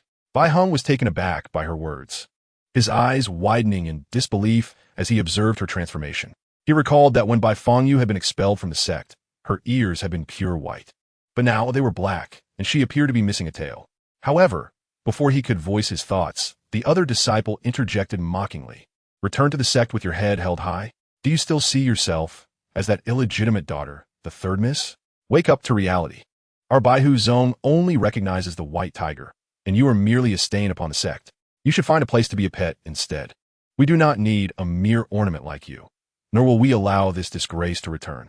Listening to his taunts, Bai Fangyu did not respond, but her hands tightened into fists, her nails digging into her palms, blood seeping through her fingers unnoticed. Qian Renxue cast a glance at Bai Fangyu before directing her gaze at the mocking disciple and raised her hand, delivering a crisp slap across his face. The sharp sound echoed in the air, leaving a clear imprint on the disciple's cheek. "Since when did my people become your targets?" Qian Renxue's eyes glinted with a hint of coldness as she addressed the disciple. He stood there, disbelief etched on his face, unable to comprehend that someone would dare strike him at the gates of Baihu Zone. "How dare you strike me at the entrance of Baihu Zone? Do you really think our sect is so easily bullied?" he exclaimed, pointing a trembling finger at the group. Yi Xian, smirking coldly, retorted, "What will you do about it? If you dare to point your finger again, I will not hesitate to eliminate you." Before the disciple could react, he felt a sharp pain as Yi Xian's kick sent him crashing against the heavy doors of Baihu Zone with a dull thud. Bai Heng quickly rushed to assist the fallen disciple, asking Bai Han, "Are you all right? They may be friends of the third miss. Don't take it to heart. I'll take her to meet the sect leader, and then I will have them leave immediately. Is that agreeable?" Enduring the pain, Bai Han pushed Bai Heng away. Glaring at Yi Xian and the others, Bai Heng, "Let me remind you, she is merely an illegitimate daughter, a disgrace to our Baihu Zone, not a third Mississippi. I have never faced such humiliation in my life. You wish to bring this disgrace to meet the sect leader? I will go fetch the sect leader and the elders myself." With that, Bai Han staggered toward the interior of Baihu Zone. Bai Heng, alarmed, reached out to stop him. "Bai Han, the third miss may just wish to see the sect leader. Your words were indeed harsh. They are simply friends of the third miss. Wanted to help her regain her dignity. Get lost. Bai Heng, if you dare to stop me again, I will ensure you are also expelled from Baihu Zone." Bai Han shoved Bai Heng aside, continuing into the sect. Bai Heng's expression stiffened, and he dared not obstruct Bai Han further. It appeared Bai Han held considerable influence within Baihu Zone. Yi Xian chuckled, unconcerned about Bai Han's departure, and continued to lead Qian Renxue inside. Bai Heng, on the verge of intervening, heard Bai Fangyu's calm voice, "Bai Heng, do not concern yourself. Simply pretend you did not see anything. Regardless of what transpires within Baihu Zone, you must act as if you witnessed nothing." Chapter 176. The uninvited disruption. Bai Heng watched their retreating figures, his hand outstretched as if to say something, yet ultimately he remained silent. Yi Xian and the others strolled through Baihu Zone, admiring the surrounding pavilions and towers as if they were in their own backyard. Their expressions relaxed. Following the guidance, they made their way directly to the main hall of Baihu Zone, trailed by a multitude of curious disciples. These disciples recognized Bai Fangyu and were filled with curiosity about her bringing outsiders to Baihu Zone. However, among them, a vast majority regarded Bai Fangyu as a disgrace to the sect. Upon entering the main hall, Yi Xian unceremoniously scooped up Qian Renxue and seated her in the primary position of honor. Wu Changkong and Bai Fangyu positioned themselves behind Yi Xian and Qian Renxue. Standing quietly, Qing Sheng, observing their actions, took Inger and seated her in a secondary position. As he and Yi Xian were akin to brothers, there was no need for him to stand as a subordinate. The disciples of Baihu Zone erupted in uproar at their boldness, a cacophony of voices rising in protest. "Who are you to dare sit in our sect leader's seat? Are you attempting to usurp the position? Hurry and rise. Otherwise, when a Zongzhu arrives, you will find yourselves oblivious to your own demise. They are likely friends of that illegitimate daughter, audaciously bold even within our Baihu Zone. Do they wish for their true selves to be extinguished? Are you a fool? Did you not notice that the illegitimate daughter stands behind them, clearly indicating their dominance? Regardless of who they claim as their leader, daring to belittle our Baihu Zone means they shall not leave here unscathed today." In the grand hall, Yi Xian listened to their clamorous voices, merely chuckling softly, showing no inclination to engage with their meaningless chatter. After all, the entirety of Baihu Zone is nearly theirs. Why concern oneself with such trivial words? Yi Xian closed his eyes, seeking to restore his soul power, as the recent spatial rift had nearly depleted it. He needed to recuperate. Qian Renshua sat upon Yi Xian, casting her gaze towards Bai Fangyu behind them. With a calm demeanor, she stated, "You are my maid. Any matters will be resolved by me. Thus, act as you wish." Mere weakness invites further bullying and humiliation. If you seek to return to Bai Huzong relying solely on your abilities, you must adopt a more assertive approach. Of course, I can assist you in your return. It ultimately hinges on your choice. Regardless, you shall return to Bai Huzong. Qian Renshua's eyes held a hint of indifference, irrespective of Bai Fangyu's choice. She would ensure Bai Fangyu's return to Bai Huzong, albeit through different means. One path involved Bai Fangyu reclaiming her position through her own strength, while the other entailed Qian Renshua forcibly assisting her return. Rest assured, I will undoubtedly return to Bai Huzong through my own abilities. I shall prove that I am not a disgrace to Bai Huzong.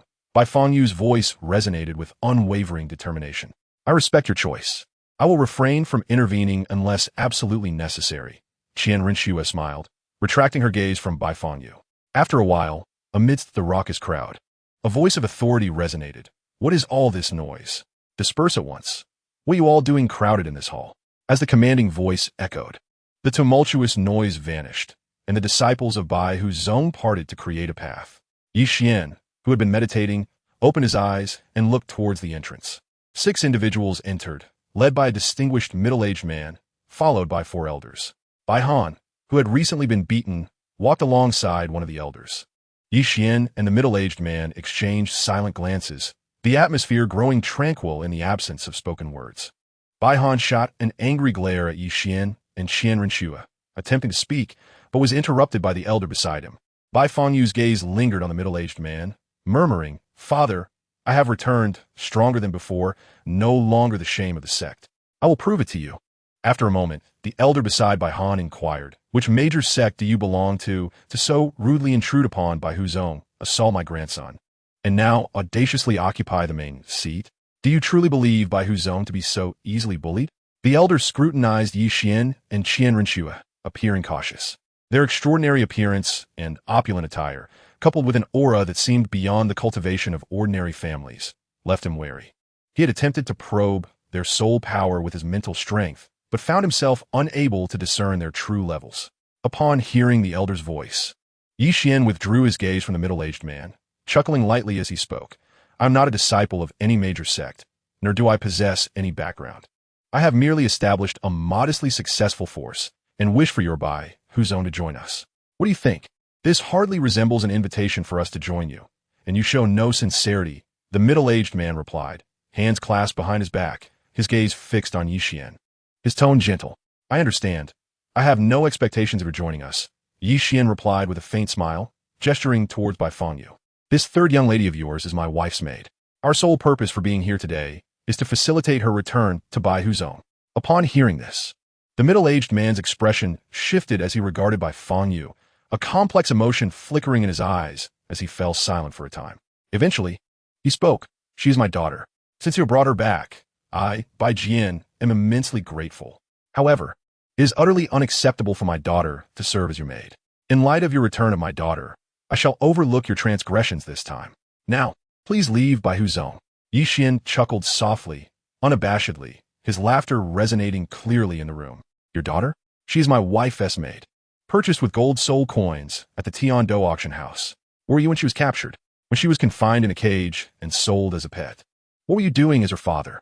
Imagine the torment she endured after her capture. Where were you, and what were you doing?" As he spoke, Yi Xian rested his feet on a nearby table, his tone remarkably calm, showing no intention of departing. Bai Jian shifted his gaze to Bai Fangyu, remaining silent. Yet his hands, clasped behind his back, gradually tightened. Bai Fangyu lowered her head, avoiding her father's gaze. The elder beside Bai Han suddenly spoke up. "Zhongzhu, she has been expelled from Bai Huzong. She is no longer one of us.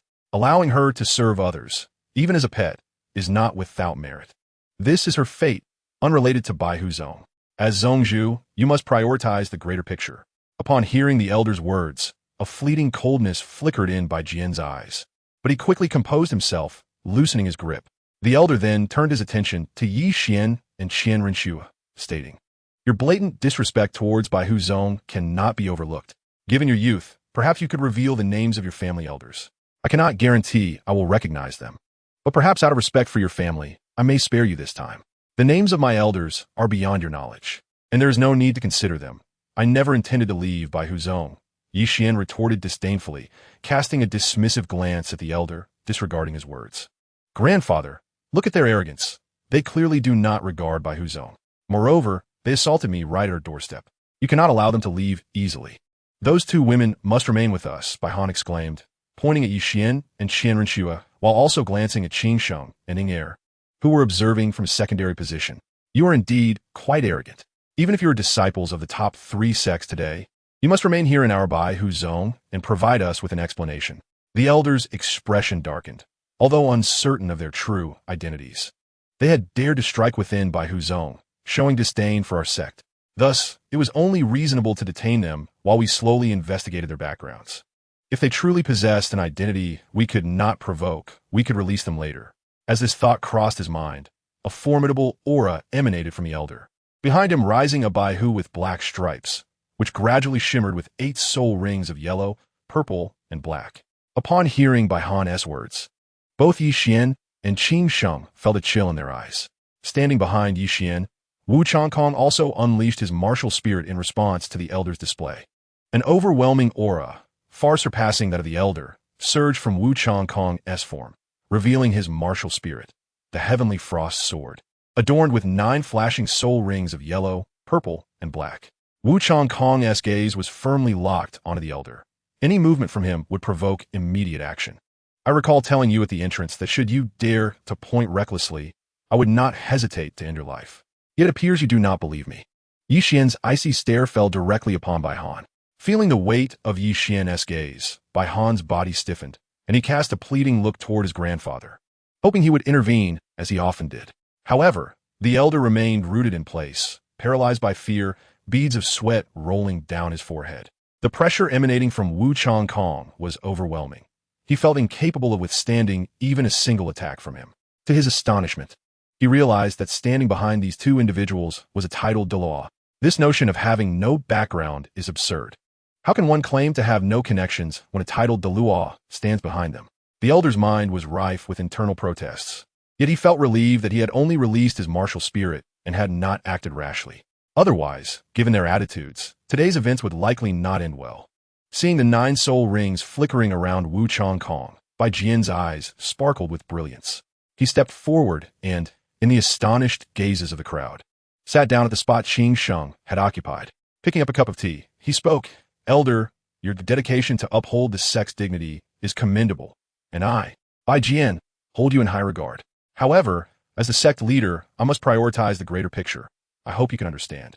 As soon as he finished speaking, Bai Jian sipped his tea, seemingly oblivious to the unfolding situation. Did you not just say that I should prioritize the bigger picture and not concern myself with my daughter's affairs? Very well. I shall focus on the bigger picture now.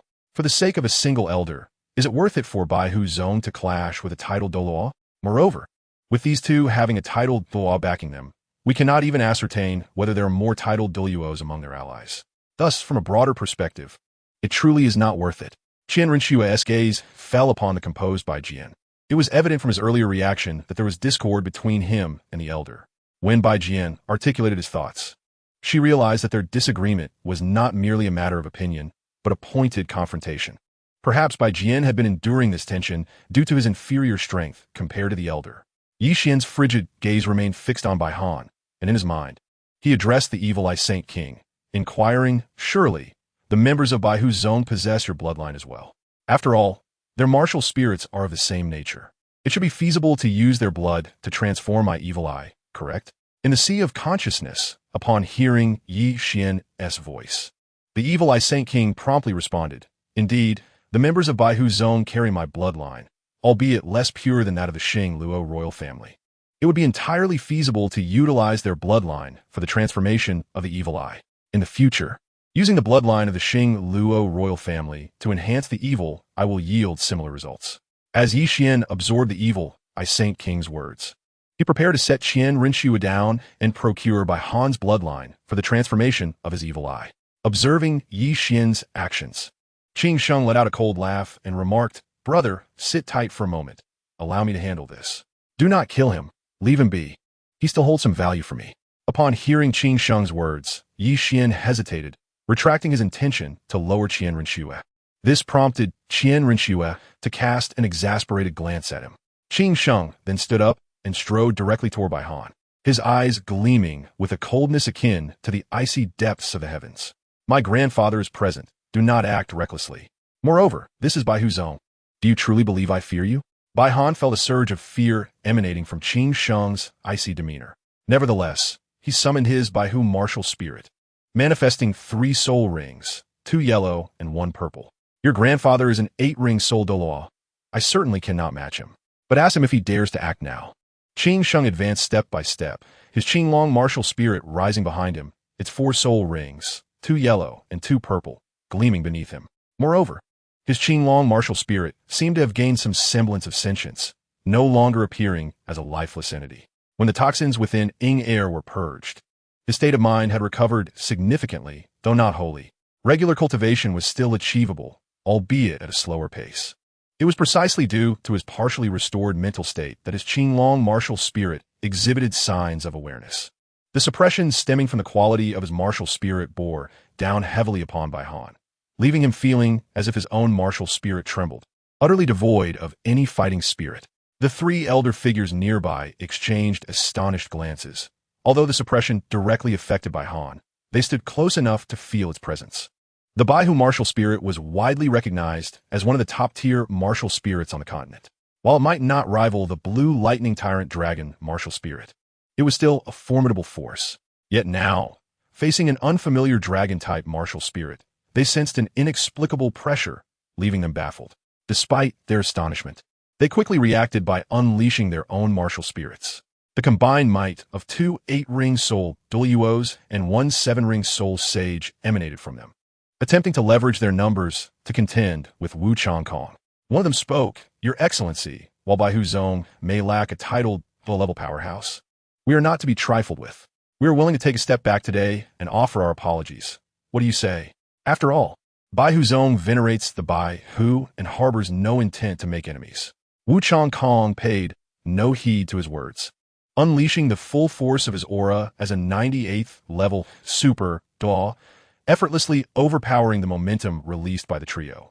If they were merely facing a 91st or 93rd level titled Dalu, perhaps they could have leveraged their numerical advantage to maintain a semblance of parity. However, Wu Changkong is a rank 98 super Dalu, not a titled Dalu, thus their aspirations are fundamentally unattainable. It is essential to understand that once a soul master reaches rank 95, each level beyond that requires not merely the accumulation of soul power, but also profound self-awareness. If one soul power is adequate yet comprehension is lacking, ascending to rank 96 is utterly impossible. Consequently, the difficulty of advancing past rank 95 renders instances of rank-defying battles virtually non-existent. The disparity between levels beyond 95 is immensely significant. There are, of course, exceptions, such as possessing a martial spirit of far superior quality, having a 100,000-year-old soul ring, or employing unique techniques like Tang Hao's explosive ring. Otherwise, rank-defying combat is, for the most part, implausible. I harbor no intention of becoming adversaries with the Bai Huzong. I seek only Bai Han. If you insist on protecting Bai Han and opposing me, I am left with no alternative. Yi Xian cast a sidelong glance at them, paying little heed to their words. Esteemed young master, one should show mercy where possible. We have not wronged you, so why the hostility? Let us resolve this matter amicably. I shall personally apologize on behalf of my grandson. What do you think? The Grand Elder, under the pressure of Wu Changkong's imposing aura, spoke gravely.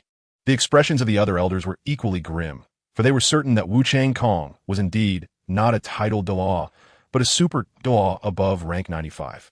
Otherwise, such an overwhelming pressure could not possibly manifest. Have I wronged you? Just moments ago, Bai Han declared that he would not allow us to leave Bai Huzong and insisted on keeping my wife here. Is that not a transgression? Ye Wan retorted coldly. As for your apology, I regret to inform you that I do not accept it. If you wish to accompany your grandson into the afterlife, I would not oppose your desire. The frigid tone of Yi Xian sent shivers through the air. That was merely jest. My grandson Bai Han is kind-hearted and would never resort to such actions. Why must you be so aggressive? The Grand Elder's gaze shifted from Wu Changkong to Yi Xian, who regarded the Grand Elder with an expression of incredulity, remaining silent. Your actions speak louder than words. To dismiss my words as jest is rather amusing. Had their strength not been formidable and Wu Chang-kong not accompanied them, would Bai Han's statement still be deemed a jest? Qing Sheng approached Bai Han and, upon observing the four elders in a subdued state, launched an attack against Bai Han. Bai Han clenched his fists, preparing to resist. However, Qing Sheng's soul power surpassed Bai Han's, coupled with the suppression from martial spirit quality, rendering Bai Han a mere rank 3 soul master, incapable of countering. Saying Bai Han, Isa incoming feast. Qing Sheng ruthlessly struck him in the abdomen. The excruciating pain forced Bai Han to clutch his midsection, his body curling like a shrimp, his eyes bulging in agony.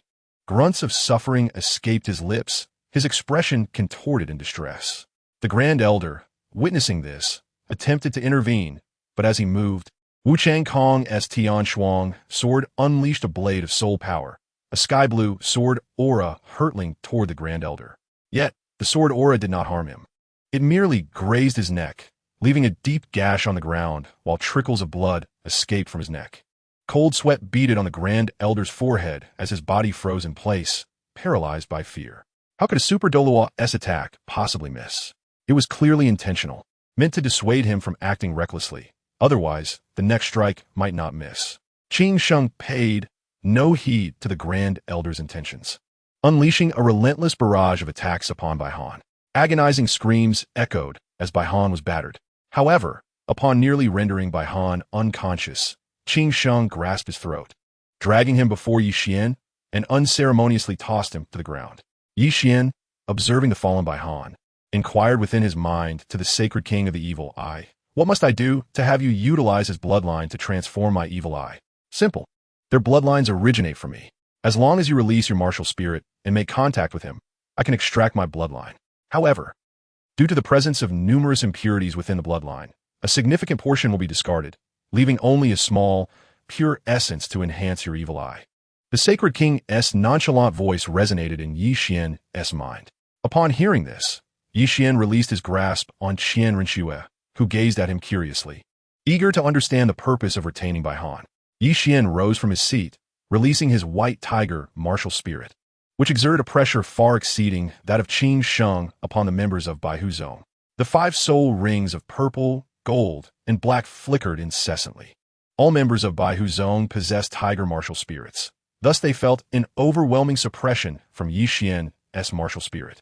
This pressure stemmed not only from the quality of the martial spirit, but also from the bloodline itself.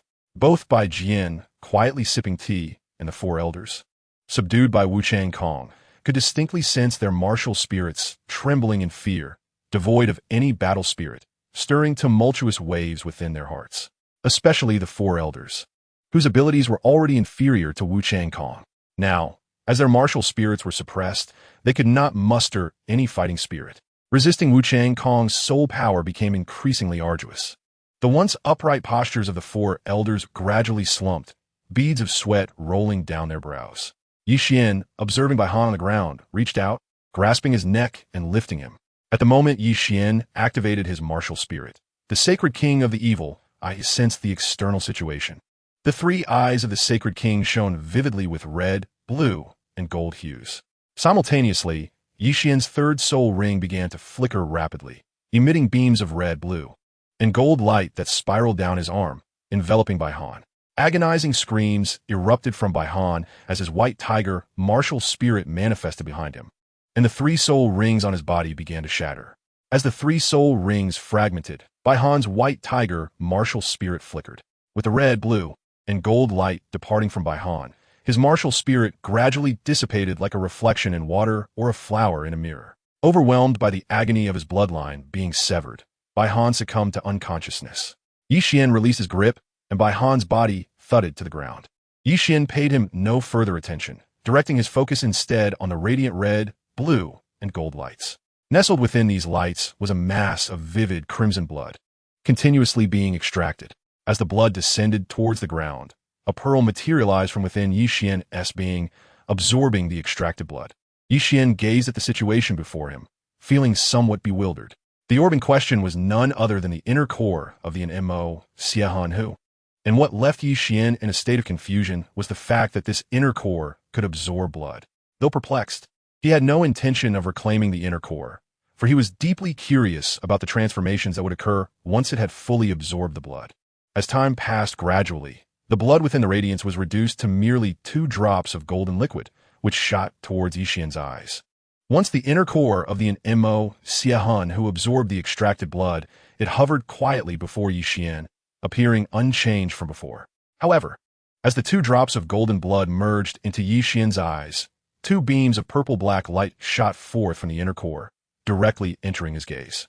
Following this, the inner core of the Mo Xiahun who darted into Yixian's right arm, where it etched a peculiar purple pattern upon his skin. The Xiamiao Shangwang was caught off guard by this sudden turn of events and had no understanding of the nature or purpose of the beams of light emitted from the inner core.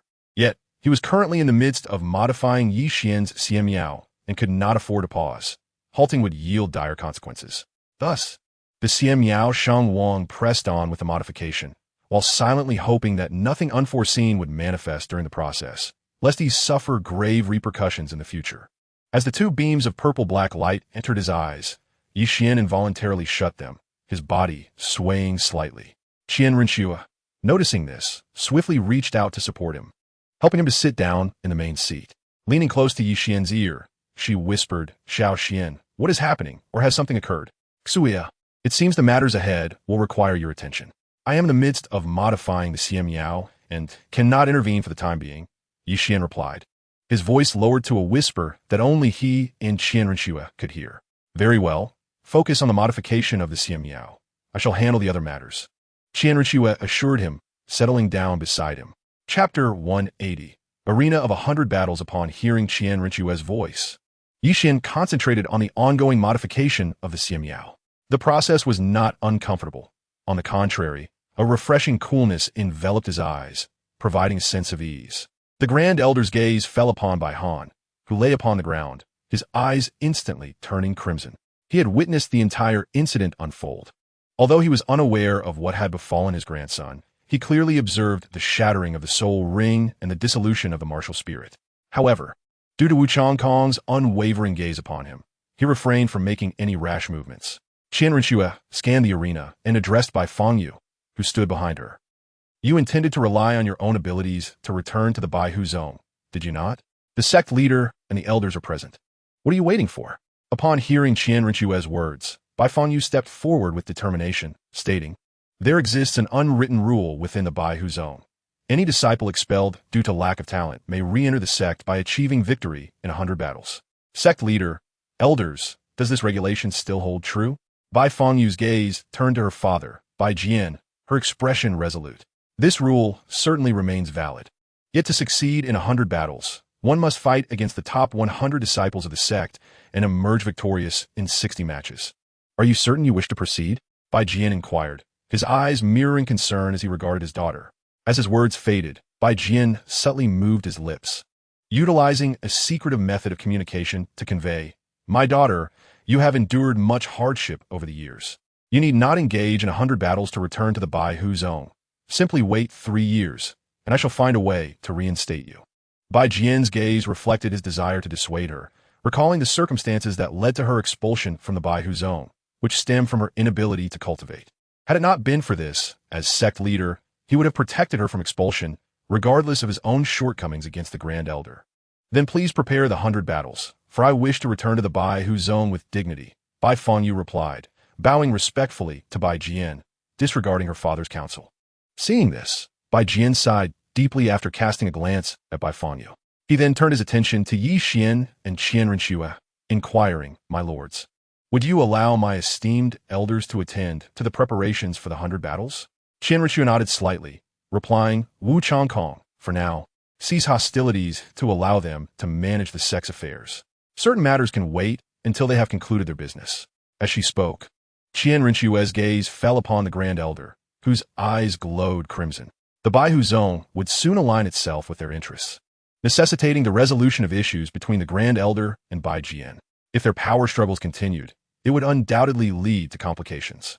Furthermore, given the current circumstances with Bai Han and the Grand Elder, it was evident that they had incurred significant animosity. Thus, it sufficed to retain only one true authority within the Baihu Zone. "Understood, my lady," Wu Changkong responded, retracting his martial spirit. Yet his gaze remained fixed on the Grand Elder, vigilant against any sudden aggression that might endanger Yi Qian and Qian Renshue. With Wu Changkong's martial spirit withdrawn, the oppressive atmosphere dissipated entirely, prompting the three elders, aside from the Grand Elder, to likewise retract their martial spirits. Only the Grand Elder remained, steadfast in his stance. His gaze fixated on the prostrate form of Bai Han, he slowly approached, intent on assisting him back to his feet for a thorough examination. Wu Changkong remained alert, prepared to intervene at a moment's notice. However, the Grand Elder had no intentions of acting rashly, fully aware that a formidable paw stood behind them, and any unwarranted aggression would lead to dire consequences. Just as the Grand Elder bent down to lift Bai Han from the ground, Qian Renshue's voice rang out. You may depart to handle the affairs of the sect, but Bai Han cannot leave just yet.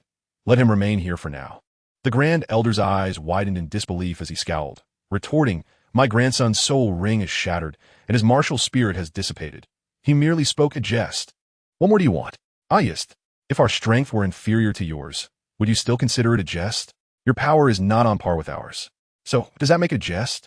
Qing Sheng chuckled derisively, casting a scornful glance at the Grand Elder.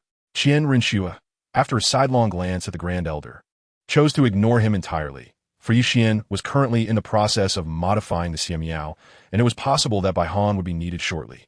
Thus, she could not permit the Grand Elder to take him away. The Grand Elder's gaze bore into Yi Qian and Qian Renshue, his eyes aflame with fury, a simmering rage brewing within. However, upon seeing Wu Changkong standing behind the two, he forcibly suppressed the fury that surged within him. His strength was already inferior to Wu Changkong's, and since his grandson was not yet dead, it was prudent to first exit and contemplate a strategy to rescue him.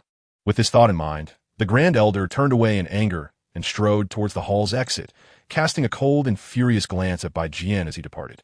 Bai Jian, however, ignored his gaze. Having boldly chosen to watch from the sidelines, he possessed means to counter the Grand Elder, thus remaining unconcerned about his scrutiny. The remaining three elders exchanged glances between Bai Jian and the Grand Elder, their eyes reflecting a contemplative expression, as if pondering some matter. Soon, they emerged from their reverie, yet they showed no intention of speaking, instead proceeding directly out of the hall to prepare for the forthcoming battle. Before long, disciples of the Bai Hu Zone began to mobilize. Some constructed rudimentary competition arenas, while others arranged tables and benches neatly around the contest stage. Chapter 181. The price paid after witnessing the four elders' exit, Bai Jian shifted his gaze to Qian Renshue and inquired. The arrangements for the battle will likely not be ready until tomorrow. Why don't you rest an hour by Hu Zong's quarters for now? I have a few words to discuss privately with Fang Yu, if that is permissible. Upon hearing this, Qian Renshue did not respond immediately. Instead, she leaned towards Yi Qian and whispered, Xiao Qian, how much longer do you need to modify the evil eye? Should we find a room to rest first? I cannot ascertain the exact duration, but we can certainly find a room to rest. Moreover, Bai Han is of no further use. There is no need to keep him. Yi Qian replied softly, eyes closed. Although he could not open his eyes for the moment, his spiritual awareness remained potent enough to perceive the surrounding circumstances. Fang Yu, you should spend some time conversing with your father in the hall. We shall take the night to rest within Bai Hu Zone. As her words fell, Qian Renshue rose to support Yi Qian, moving towards the entrance of the hall. As they passed Bai Han, Qian Renshue's gaze landed on Qing Sheng, and she instructed, Qing Sheng, please take care of Bai Han. His fate is of no concern. Understood, sister-in-law. Leave it to me, Qing Sheng replied, lifting Bai Han and following closely behind with Ying Er towards the exit.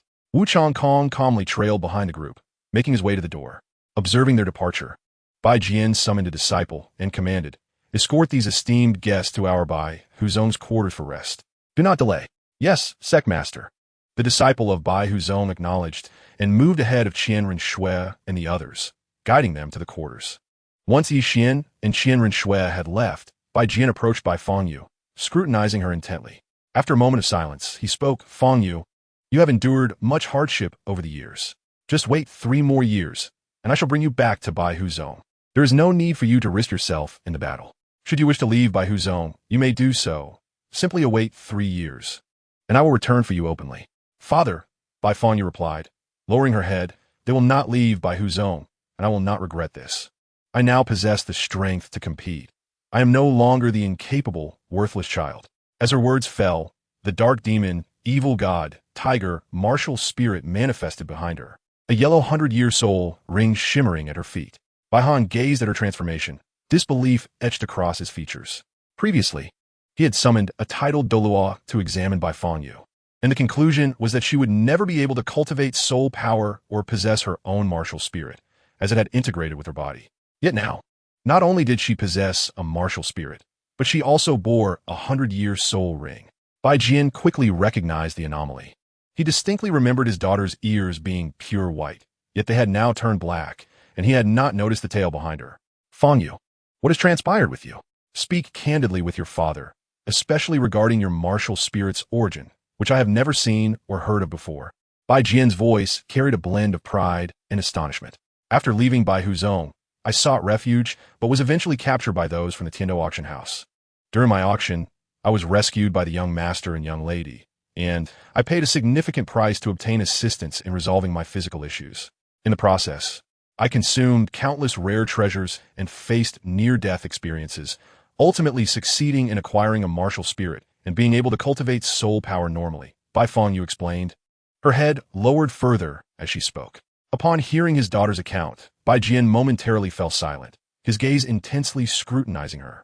At one time, she had seemed to possess nothing, and he wondered what sacrifices she had made to resolve her physical condition and how she had acquired so many treasures. However, Bai Jian's expression soon shifted to one of intrigue. There were two types of maidservants, ordinary ones, and those who provided personal care. Given his daughter's circumstances, it appeared only the latter was plausible. Fangyu, are you certain this was voluntary? What is the identity and background of this young master? If this is your choice, and he is suitable, I will not oppose it. If not, I will certainly seek justice for you. Bai Jian's brow furrowed as he fixed his gaze upon his daughter. Bai Fangyu, startled by her father's voice, raised her head, bewildered, but quickly regained her composure. Her face flushing slightly as she replied, Father, you misunderstand. It is not what you think. I am merely an ordinary maidservant, and I have not yet completed the price I owe. As for their identities, they are all from the Xing Yundian, and the young master is the lord of the Xing Yundian. Bai Jian exhaled softly, the heavy weight in his heart lifting. Xing Yundian. I have heard of it. They were the ones who clashed with the Lan Dianba Wang Long family. Moreover, I have heard that there exists a limit Douluo among them, a new force that stands alongside the three great sects. I did not expect him to be the lord of Xing Yundian. Bai Jian's demeanor grew tranquil once more, but then he shifted the conversation, asking, Fangyu, what is the price you have paid? Allow me to assist you in repaying it. Father, please sit. I will explain what the price is, Bai Fangyu said cautiously, glancing at her father before lowering her voice. Bai Jian, unbothered, casually found a seat, poured himself some tea, and prepared to listen to the cost his daughter had borne. Chapter 182. Agreement or Disagreement by Fangyu, after witnessing her father complete his task, lowered her voice and spoke. Father, the cost I must bear is the entirety of Bai Huzong, hence they can never leave Bai Huzong. Upon hearing her words, Bai Jian, who had just taken a sip of tea, spat it out and stood up abruptly, questioning Fangyu, what do you mean? What do you mean by the cost being the whole, Bai Huzong? Please clarify. I once swore by my martial soul to remain loyal to the lineage of Bai Huzong for all eternity, and this loyalty extends to my descendants. Therefore, regardless of the outcome of the 100 battles, I will return to Bai Huzong, Bai Fangyu explained, bowing her head like an ostrich, unable to meet her father's gaze. After absorbing her declaration, Bai Jian felt darkness cloud his vision, and a wave of dizziness washed over him, causing him to sway dangerously. After years of painstakingly accumulating strength to overpower the Grand Elder, he had envisioned a future where he could completely control Bai Huzong, turning it into a realm where his word was law. However, the oath of his daughter threatened to unravel over a decade of meticulous planning. Furthermore, with an ultimate Douluo stationed at Xingyundian, accompanied by a super Douluo and other formidable figures, it was evident that they were prepared. Even if he opposed his daughter's return, they would undoubtedly find a way to force her back into Bai Huzong. Once she returned, the implications of her vow would extend beyond her, encompassing the entire Bai Huzong, as her oath included loyalty from future generations. However, Bai Jian quickly regained his composure. Taking a seat and reflecting deeply, after a prolonged silence, he finally inquired, Fangyu, are you aware of the true strength of Xingyundian? Father, why do you ask? Bai Fangyu's eyes narrowed with caution. She had sworn loyalty to her lineage, and wished to avoid any actions that could jeopardize them. After all, she held her oath in high regard. The vow was made with her martial soul, and once sworn, it demanded fulfillment. The significance of martial souls in their world was immense. No one would treat their own martial soul lightly. Moreover, Bai Fanyu's martial soul was obtained through extreme peril, making her cherish it all the more. I merely wish to understand the true power of Xingyundian. Would I ever wish harm upon you? Even if we are to submit to them, we must first ascertain their strength, Bai Jian replied, closing his eyes. During his contemplation, thoughts of eliminating his daughter had briefly crossed his mind, for it seemed the most effective means to resolve the vow. Yet, he quickly dismissed such an idea. Even a tiger does not eat its young, and how could he, Bai Jian, bring himself to harm his own daughter? Nevertheless, the notion that he must remain bound by an oath to two young individuals was intolerable. After all the scheming over the years, he was unwilling to relinquish his plans so easily. Thus, he resolved to learn more about the strength of Xingyundian before making any decisions. Father, you do not oppose this? That is splendid. Xingyundian boasts an ultimate Dalu, a level 98 super Dalu, a level 93 title Dalu, and 3 soul Daluos. Therefore, Bai Huzong stands no chance of resistance. Moreover, the young master has explicitly stated that he may strengthen Bai Huzong in the future, elevating it to a status comparable to the top 3 sects. Bai Fangyu exclaimed with excitement. With her father's assistance, the pressure of returning to Bai Huzong would lessen significantly. I understand. Fangyu, you should return and prepare for tomorrow's 100 battles. I will handle the other matters. Focus solely on your performance in 100 battles. I look forward to it, Bai Jian said, a serene smile gracing his features as he gestured for her to leave and prepare. Understood, father. I will not disappoint you. I will prove that I am not a disgrace to Bai Huzong, Bai Fangyu replied cheerfully before striding out of the hall. Once Bai Fangyu exited the room, the smile on Bai Jian's face faded, replaced by profound contemplation. To expect him to submit easily was an impossibility. Although Bai Huzong's strength paled in comparison to Xingyundian, the lower 4 sects were different from the top 3. The latter were united against the Spirit Hall, while the former had always maintained amicable relations with it. Now that Bai Huzong faced difficulties, he could offer submission to the Spirit Hall as a means to secure assistance. Surely, the current pope would not refuse such a proposition. Moreover, submitting to the Spirit Hall was far preferable to being eternally bound to 2 young individuals. Even if the people of Xingyundian disregarded the Spirit Hall, he could simply find a disciple of Bai Huzong to test whether the vow held any efficacy. If it proved ineffective, then the oath would be worthless, and they need not remain loyal to the 2 youths. Conversely, if the vow was valid and the Spirit Hall could not impede Xingyundian, then loyalty to the young individuals would not be a concern. With these thoughts, Bai Jian's expression softened.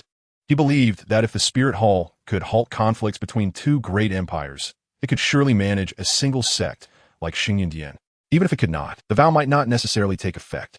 A smile returned to Bai Jian's face as he retrieved paper and pen from the hall, swiftly composing a letter. He exited the hall, seeking a trustworthy disciple, and instructed, deliver this letter to the Platinum Bishop of the Spirit Hall, ensuring it reaches the hands of His Holiness the Pope. Yes, Sect Master, I will be cautious and ensure the letter reaches the Platinum Bishop, the disciple replied, carefully stowing the letter before making his way out of Bai Huzong. As Bai Jian watched the disciple's departing figure, he mused silently. To compel Bai Huzong to be loyal to you, one must first inquire whether the Spirit Hall agrees. Chapter 183. The illusory evil eye in the chambers of Bai Huzong. Qian Renshua gazed intently at Yi Xian, her eyes unblinking. She was curious to see how Yi Xian's evil eye would transform after its modification.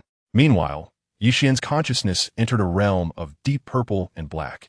Surrounded by an endless sea of blood, the overwhelming scent of iron filling his nostrils and causing him to wrinkle his nose in distaste. Before him, the inner core of the dark demon, evil god Tiger, floated quietly, radiating a beam of purple-black light that directly pierced Yi Xian's brow. Waves of information streamed from the light into Yi Xian's mind, which he rapidly absorbed. As he assimilated the information, the sea of blood around him began to churn violently, as if intent on engulfing him.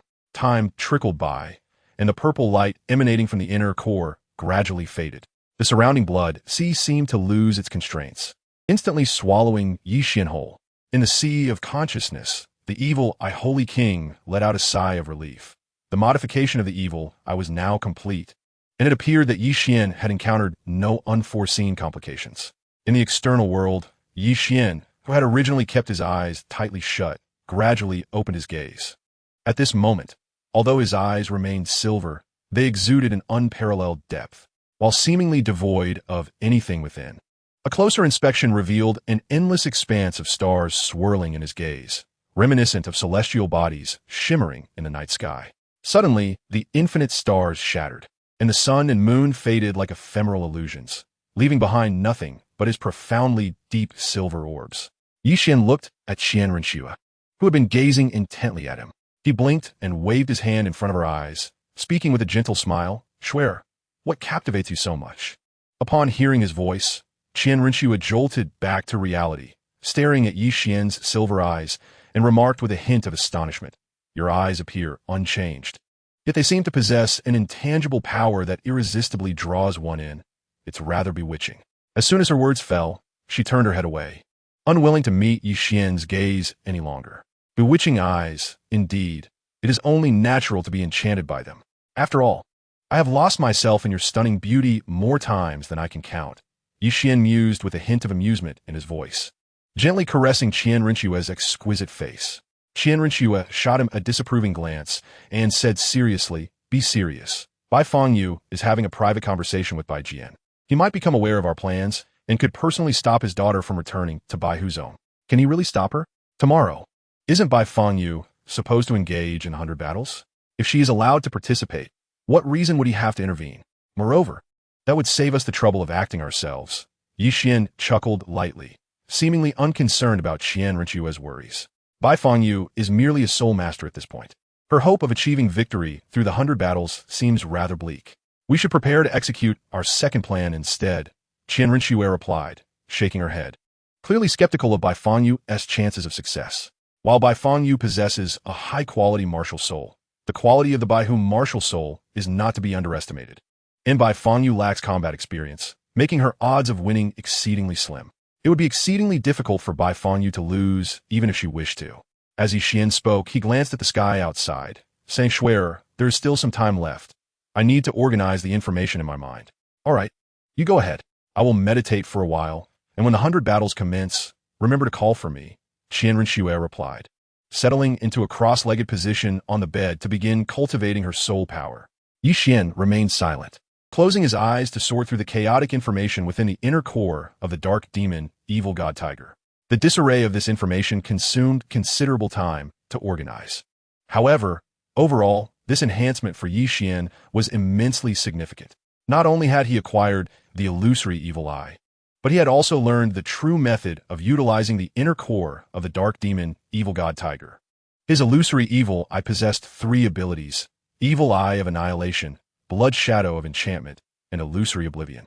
The evil eye of annihilation releases tricolored light, red, blue, and gold, from his eyes, consuming a vast amount of his mental energy to forcibly attack the opponent's sea of consciousness. If the opponent's mental strength is weaker than his by a certain margin, their sea of consciousness will be obliterated. Blood shadow of enchantment converts his mental energy into an enchanting sea of spiritual blood, launching a wide-range attack on the opponent, inflicting substantial mental damage. Should the opponent fail to withstand the spiritual blood sea and be engulfed by it, their soul will gradually be eroded. Illusory oblivion utilizes his mental power to create the opponent's deepest fears as an illusion, forcibly drawing their soul into the illusion. If unable to confront their fears, they will lose themselves within the illusion. However, if the opponent's mental strength exceeds his, this ability will fail to activate. After organizing this information, Yi Qian reopened his eyes and pulled back the sleeve of his right arm, revealing a peculiar purple pattern, formed by the fusion of the dark demon, evil god tiger's inner core with his arm. This pattern symbolized all the evil god energy contained within the inner core, along with a cursed weapon, the Sword of Hatred. The sword techniques associated with it include Frost Cold Star, Void Severing Earth, Blood Crying Dusk, Hatred's Flame, Hatred's Decision, Hatred's Annihilation, Hatred's Assassination, and Hatred's End. There are 8 techniques in total. The first 3 can be used once learned, but the latter 5 require the Sword of Hatred to be executed. However, the Sword of Hatred comes with a caveat that makes Yi Qian apprehensive. It necessitates bloodshed for its use. and it will not return unless it has quenched its thirst for blood. In simpler terms, while drawing the sword of hatred is easy, recalling it is far more challenging. To bring it back, it must have consumed enough blood. Qian had no idea how many lives would be required, perhaps a dozen, or even hundreds, thousands, or more. Chapter 184. The 100 battles commence. Qian quietly observed the purple pattern on his right arm before lowering his sleeve once more, silently resolving that he would not wield the sword of hatred unless absolutely necessary. Though he cares only for those dear to him and remains indifferent to the fates of others, he does not wish to unleash an evil weapon to harm the innocent. Yet, if the direst of circumstances arise, if others commit atrocities against the innocent, what harm is there in annihilating them? As long as those he cherishes can live joyfully. That is all that matters. Concepts such as self-sacrifice and eternal devotion are lost on Qian. He only understands that one must prioritize oneself. As long as he looks after those he cares about, that suffices. The fate of others bears no significance to him. Qian glanced at the sky outside. Dawn had broken, and the first light of day was visible on the horizon, signaling the arrival of a new morning. He stretched lazily, then sat cross-legged to meditate and cultivate his soul power, while awaiting Bai Fengyu's imminent 100 battles competition. Around 10 in the morning, a knock echoed at the door of Qian and Qian Renchue's room, accompanied by Bai Fengyu's clear voice, "Young master, miss. The platform for the 100 battles has been set up, and the 100 disciples of Bai Huzong have been selected. Would you like to come and watch?" Upon hearing Bai Fengyu's voice, Qian and Qian Renchue exited their meditative states and opened their eyes. After exchanging glances, they rose from the bed and approached the door, opening it to reveal Bai Fengyu. Qian addressed her, "Please summon Wu Chongkong, Qing Sheng, and Inger to join us at the platform. We should see how well you perform in the 100 battles." "Understood, young master," Bai Fengyu replied promptly before hurrying off to summon the 3 from their rooms. Soon after, the group made their way to the arena. Upon arriving at the platform, they discovered Bai Jian, the sect leader of Bai Huzong, along with 4 elders, seated calmly and awaiting their arrival. Qian observed their seating arrangement with a hint of surprise, noting that Bai Jian and the others had relinquished the main seats, all taking positions in the secondary seats instead. However, Qian showed no intention of being courteous. He extended his hand to grasp Qian Renchue's delicate palm and proceeded directly to the main seat, taking his place. Wu Chongkong remained silently standing behind the 2, while Qing Sheng and Inger casually settled into the secondary seats. Bai Fengyu walked straight onto the arena, gazing at the members of the Baihu sect, awaiting her first opponent. Once all were present, Bai Jian rose and announced, "Now that everyone is here, the 100 battles competition shall officially commence. The disciples participating in the 100 battles will take the stage one by one. If Bai Fengyu secures 60 victories, she may return to the Baihu sect. Failing to achieve this, she shall not be permitted to return. The rules of the competition are clear: no intentional harm, no lethal force. You all understand this." His voice resonated clearly throughout the arena. The Baihu sect disciples, upon hearing Bai Jian's words, bowed respectfully, acknowledging their comprehension of the rules. Soon, a Baihu sect disciple ascended to the arena, facing Bai Fengyu while summoning his martial spirit. 3 soul rings, 2 yellow and 1 purple, flashed beneath him. Observing her opponent, Bai Fengyu's expression grew serious as she released her dark demon, evil god, tiger martial spirit. A single yellow 100-year soul ring shimmering around her as she prepared for battle. The opposing Baihu disciple, witnessing Bai Fengyu's century-old soul ring, couldn't help but chuckle lightly. "Sengyu, the illegitimate daughter, should just back down. Among the 100 disciples of the Baihu sect, I am the weakest, yet I possess a soul power of level 31. You have no chance of winning. One must engage in battle to ascertain the odds of victory. Mere words hold no weight," Bai Fengyu retorted, undeterred by the 3 soul rings beneath her. She charged toward her opponent. Observing her reckless advance, Qian's expression shifted to one of disbelief. It was evident from Bai Fengyu's actions that her combat experience was severely lacking. As she rushed forward, she exposed numerous vulnerabilities.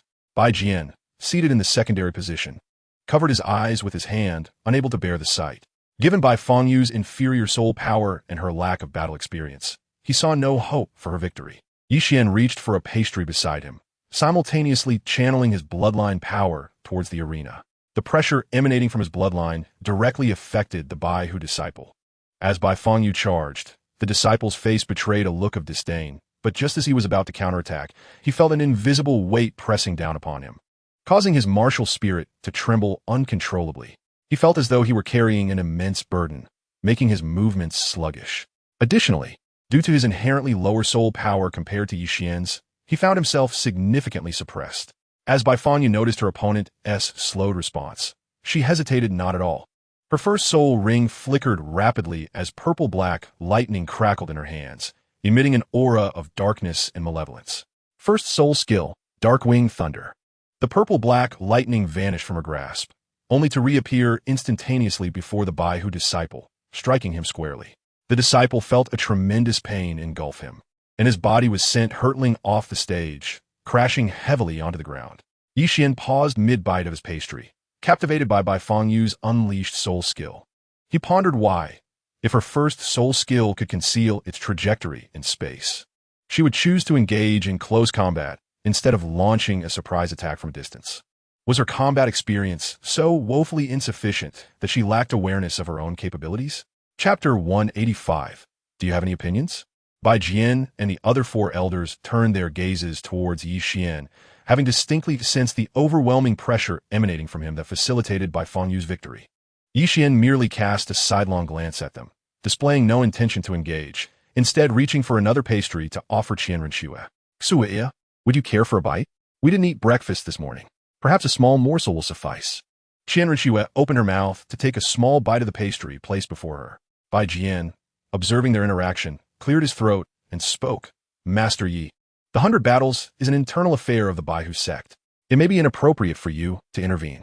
Upon hearing Bai Jian address him as Master Yi, Qian glanced at Baifengyu on the arena, chuckling lightly as he replied, What is inappropriate? If you have any objections, you may discuss them with Wu Changkong behind me.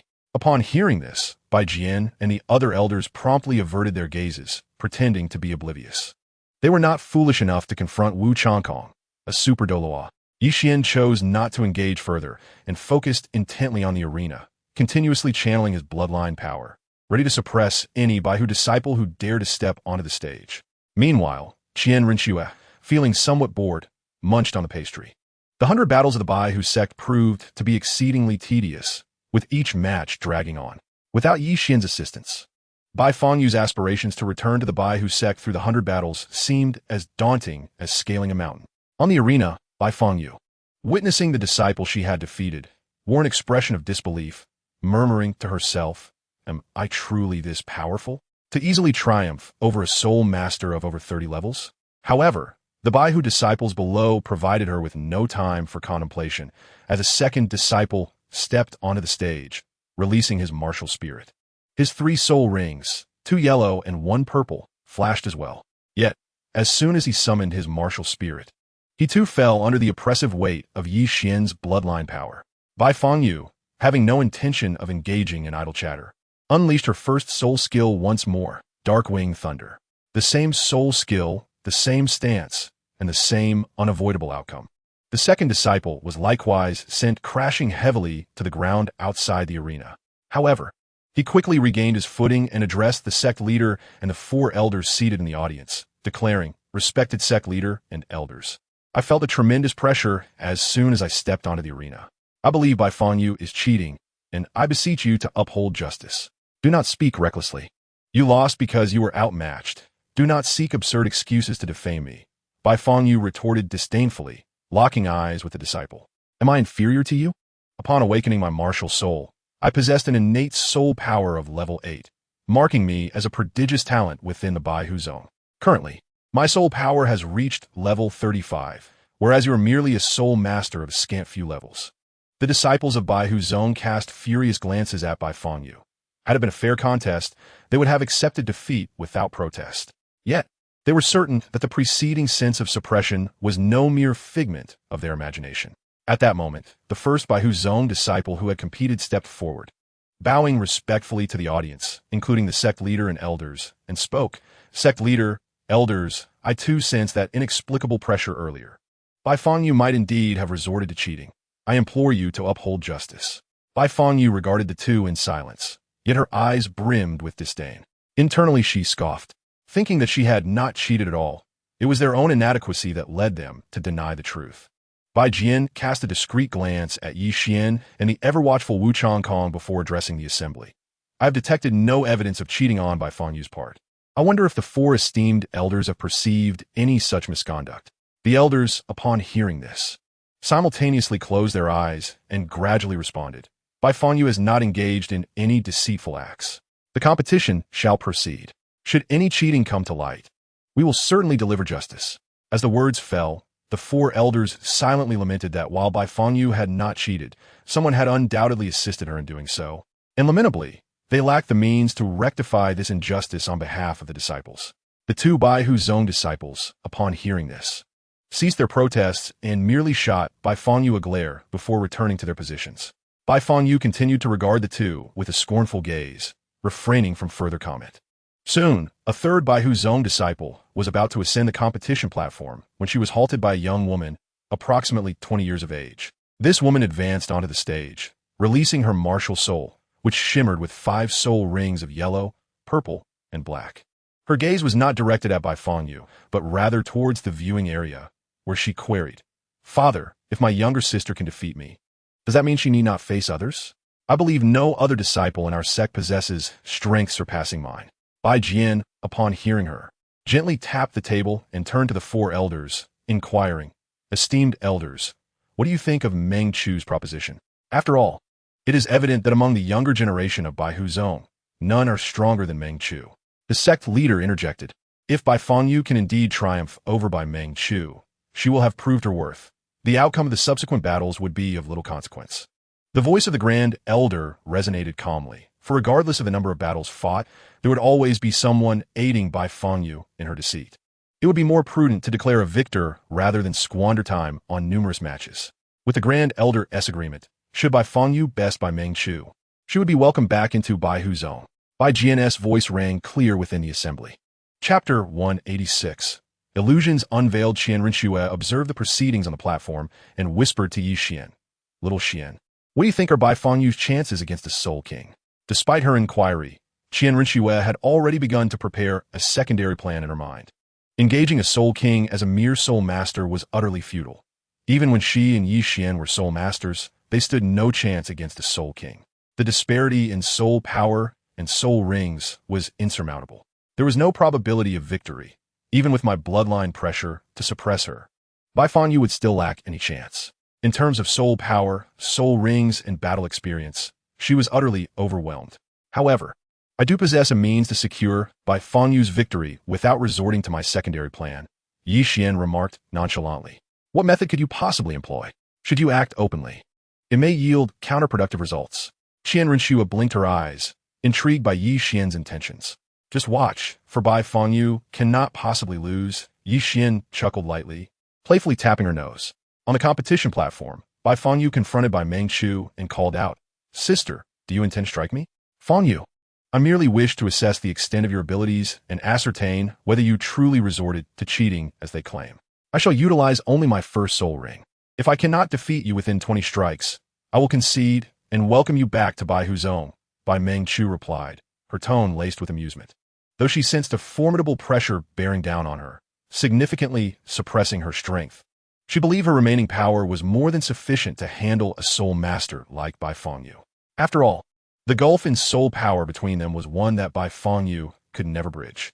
"Sister, then I shall not hold back," Bai Fangyu declared, utilizing her dark demon evil god tiger martial soul to create a spatial rift before stepping directly into it, her form vanishing from the platform. Bai Meng Chu observed the unfolding events without interference, standing her ground while releasing her mental energy to perceive the happenings around her. Suddenly, a spatial rift opened behind her, and Bai Fangyu emerged, her fingers clawed, purple-black soul power enveloping her sharp nails as she lunged toward Bai Meng Chu's back. It was as if Bai Meng Chu had eyes on the back of her head. She evaded Bai Fangyu's assault while swiftly turning to deliver a powerful kick to Bai Fangyu's abdomen. The intense pain surged through Bai Fangyu, causing her to be sent sprawling onto the platform. Clutching her abdomen with both hands, her expression reflected her anguish. Bai Meng Chu refrained from pursuing further attacks, instead choosing to observe Bai Fangyu from her position, softly stating, "That was the first strike. You have 19 left. Can you still continue?" Enduring the pain in her abdomen, Bai Fangyu rose to her feet, locking eyes with Bai Meng Chu, her gaze resolute as she proclaimed, "I will not lose. I must return to Bai Huzong. With her declaration, Bai Fangyu chose not to retreat into the spatial rift but charged directly at Bai Mengchu, her attacks relentless and unyielding. Yet, her strikes were effortlessly dodged by Bai Mengchu, who quickly discerned the chaotic nature of Bai Fangyu's assault, revealing her lack of combat experience. Disappointment flickered in Bai Mengchu's eyes as she recognized that Bai Fangyu's previous victories over the two Bai Huzong disciples were attributable to the overwhelming pressure exerted upon her rather than Bai Fangyu's true prowess. Given Bai Fangyu's current display of skill, her chances of defeating those two disciples seemed exceedingly slim. Upon realizing Bai Fangyu's actual capabilities, Bai Mengchu extended her hand. Grasping Bai Fangyu's attacking palm, gently urging, "Fangyu, concede. I do not wish to truly harm you. You possess no chance against me. Impossible. I must rely on my own abilities to return to Bai Huzong. I will not lose." Bai Fangyu retorted vehemently. In Bai Fangyu's eyes, there was a resolute glint as she attempted to withdraw her hand with all her might. Yet, no matter how forcefully she tried, she could not budge Bai Mengchu in the slightest. "Do not blame me, dear sister. Your current strength is insufficient to return to the sect. Spend 2 years cultivating outside, honing your combat experience, and then attempt to face the sect's challenges again." With a sigh, Bai Mengchu was about to exert force to throw Bai Fangyu off the platform. Seated in the audience, Qian observed this with a flash of inexplicable light in his silver eyes. He unleashed the third skill of the illusory demonic eye, illusory disappearance. A surge of potent spiritual force instantly drew Bai Mengchu's soul into a realm of illusion. Bai Mengchu felt a wave of dizziness wash over her, and upon regaining consciousness, she found herself still within the Bai Huzong, yet the scene before her was utterly unbelievable. The once magnificent Bai Huzong lay in ruins. Countless disciples sprawled in pools of blood, and her father, Bai Jian's lifeless body, lay among them, the ground nearly soaked crimson. In disbelief, Bai Mengchu pinched herself, hoping the horrifying vision was merely a figment of her imagination. However, as she pinched her arm, the sharp pain confirmed her reality. Her gaze became vacant. Tears flowed uncontrollably from her eyes, and with a heart-wrenching cry, she dashed to her father's side and knelt, her tears falling like rain upon the ground. Qian's figure also emerged within the illusion, approaching the weeping Bai Mengchu. Amidst the thick scent of blood, he felt that the illusion he had created was alarmingly realistic, indistinguishable from reality. The specter of her deepest fears manifested within the illusion, without the ability to maintain calm and confront her terror. Her soul would be eternally lost within this realm. Upon reaching Bai Mengchu's side, he addressed her, "Come with me. I shall lead you from here. This is merely an illusion." Chapter 187. Despair and hope. Upon hearing Qian's voice, Bai Mengchu dazedly lifted her head, her voice quivering as she asked, "Is this truly an illusion? What was I just doing? Are you unaware? Do you believe this could possibly be an illusion?" Ye Wan stood calmly, his hands clasped behind him, gazing at the kneeling Bai Mengchu. "What was I doing? I was on my way back to the sect, but upon my return, I found Bai Huzong had been reduced to ruins. Is this truly just an illusion?" Bai Mengchu's eyes sparkled with a glimmer of hope as she clung to Qian, as if grasping the last straw of salvation. Qian was slightly taken aback. He had not anticipated that Bai Mengchu would be unaware of the events unfolding outside. It could be said that he had not foreseen the effectiveness of the illusion to be so profound. "Come with me. Everything here is but an illusion. I will guide you out." As his words fell, he turned and walked forward. Bai Mengchu wiped her tears and hurriedly followed. The ground they traversed shattered like glass. And as they exited the illusion, both Qian's consciousness and Bai Mengchu's soul returned to their respective bodies. Bai Mengchu surveyed her surroundings, then gazed down at her arm. She noticed her once pale skin marred by deep scratches and crimson blood flowing freely. Yet, she paid no mind to her injuries. Instead, her focus shifted to Qian seated in the audience. She murmured, "Was that scene truly just an illusion? Why did it feel so real?" In the arena, Bai Fangyu looked at Bai Mengchu, who had been knocked off the platform, with excitement, exclaiming, "Sister, I have won. I can now return to Bai Huzong." The crowd's attention was drawn to her, having witnessed the previous events.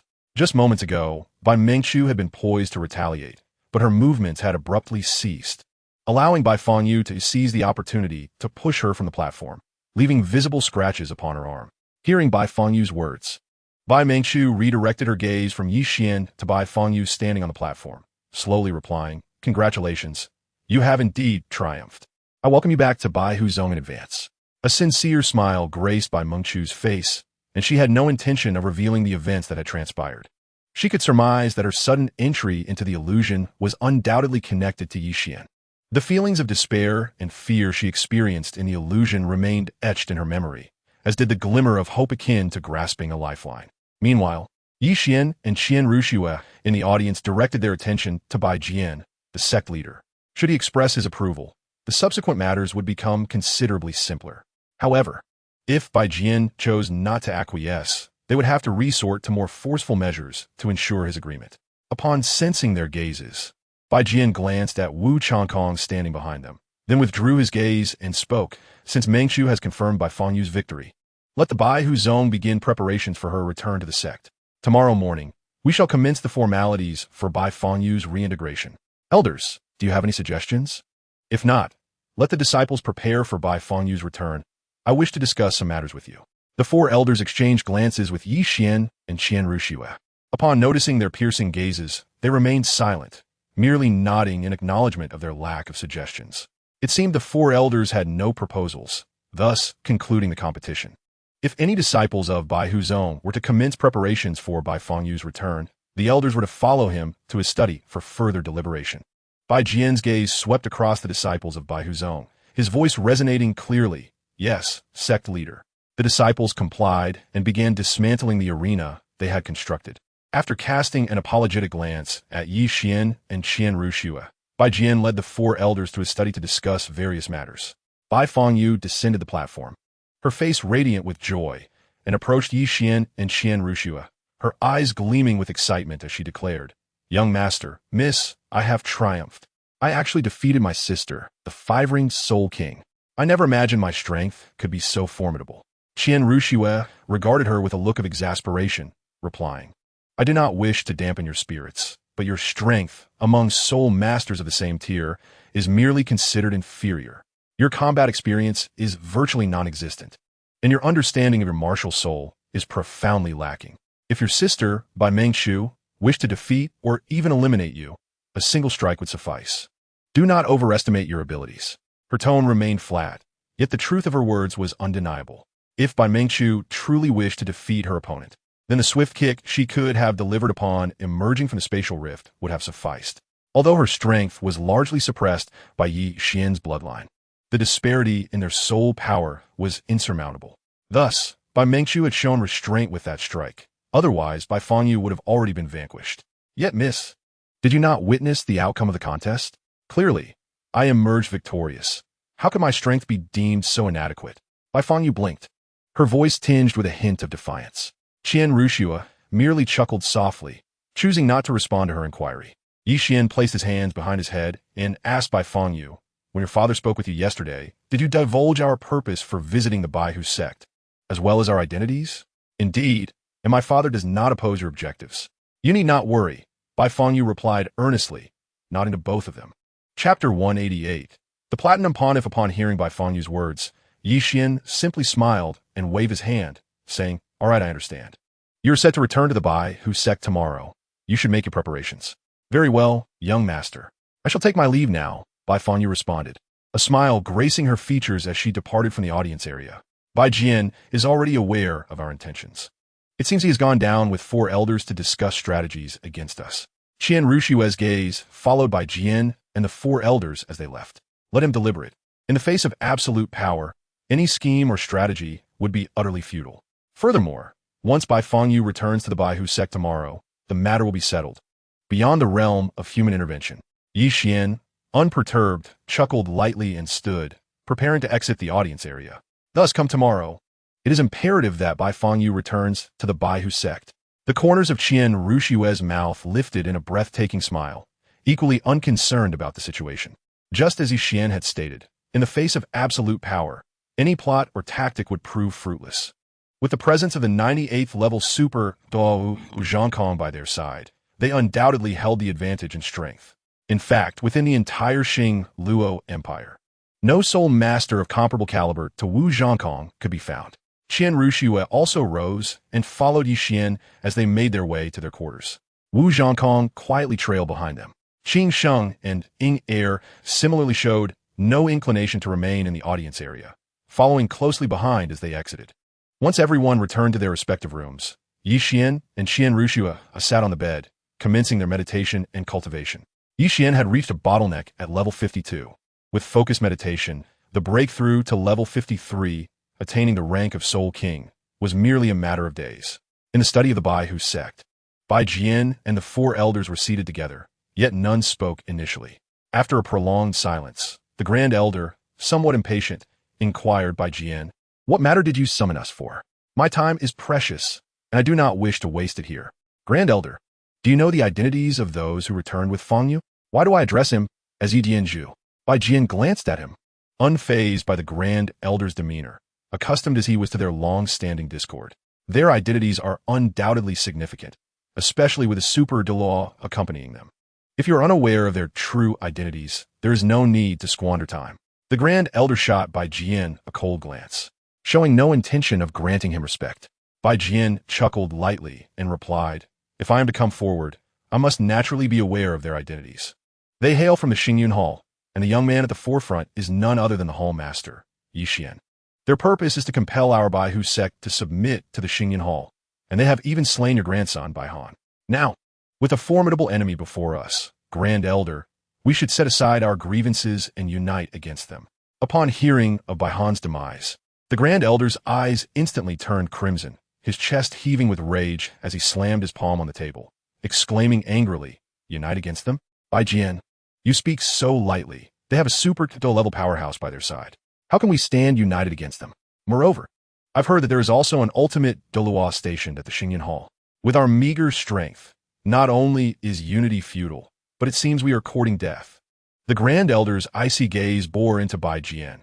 Although his heart burned with uncontainable fury at the news of Bai Han's death, he still retained basic reasoning.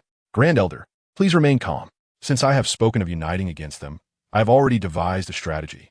Yesterday, I dispatched a letter to the Platinum Pontiff of the Wuhuan Hall. Once the Pontiff reads my letter, it will undoubtedly be forwarded to Wuhuan City for the Pope to review.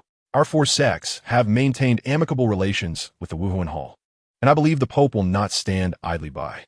A gentle smile graced Bai Jian's face, his voice imbued with a hint of mirth. "The journey from the Xing Luo Empire to Wuhuan City spans half a month by the time the Pope receives my letter and sends someone over. It is likely that our Bai Hu sect will have already submitted to the Xingyun Hall." The Grand Elder forcefully suppressed his anger, but his voice revealed his barely contained rage. "Thus, our task is to buy time. Tomorrow, I will send someone to invite the Platinum Pontiff of the Wuhuan Hall. I believe that even the Hall Master of the Xingyun Hall, no matter how arrogant, will afford the Wuhuan Hall some respect. Furthermore, we at the Bai Hu sect must also find ways to delay them. As long as we can wait for the Wuhuan Hall's personnel to arrive, we need not fear the Xingyun Hall any longer. The matter I wish to discuss with you all is how to effectively prolong this time." Bai Jian spoke thoughtfully, as though contemplating methods for delay.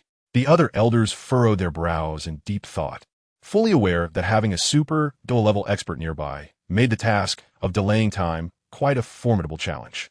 After some time, the Grand Elder slammed his hand on the table, fixing his gaze upon Bai Jian, and stated, "Bai Jian, if you can indeed invite the Platinum Pontiff of the Wuhuan Hall tomorrow, then I shall take care of the matter of delaying for us. In that case, I shall leave it to you, Grand Elder." Bai Jian maintained an outwardly calm demeanor, concealing any signs of concern. Yet inwardly, he was laughing heartily, as he had not disclosed Bai Feng Yu's vow, intending for the Grand Elder to test whether that vow held any weight. As for Bai Han's fate, Bai Jian was entirely unaware. He had only claimed Bai Han was dead to make it easier for the Grand Elder to fall into his trap. "Bai Jian, once this matter is resolved, we shall settle our scores." The Grand Elder's words hung in the air as he rose and strode out of the study. Chapter 189. Return to the sect. Bai Jian gazed at the departing Grand Elder, offering a faint smile. "It seems we should resolve our issues slowly. First, you must survive." The three elders, recognizing the Grand Elder's willingness to address the delay, understood that they could not afford to procrastinate. They must fully cooperate with the Grand Elder. With united efforts, they would surely overcome this predicament. Bai Jian's face lit up with a smile as he turned his gaze towards the remaining three elders. If, as the sect master suggested, the Wuhan Temple were to extend their assistance, they would undoubtedly join forces with Bai Hu Zong to navigate this challenging time. After a brief consensus, the three elders rose in unison and made their way out of the study. Bai Jian similarly stood and departed. not returning to his quarters to prepare, but directly leaving Bai Huzong to head towards the Wuhan Temple in Xingluo City. Within the Wuhan Temple, the Platinum Archbishop, Milo, was engrossed in a letter he held, deep in contemplation. This letter had been sent by Bai Huzong, indicating their intent to submit to the Wuhan Temple. While this could be seen as a positive development, the condition for such submission was the Wuhan Temple's aid against the Xinji Temple. Should Bai Huzong confront other sects, Milo would not hesitate to send the letter directly to Wuhan City, placing it in the hands of His Holiness the Pope. Yet, the identity of the founder of the Xinji Temple was known only to a select few. Milo, as the Platinum Archbishop of the Wuhan Temple, was certainly among them.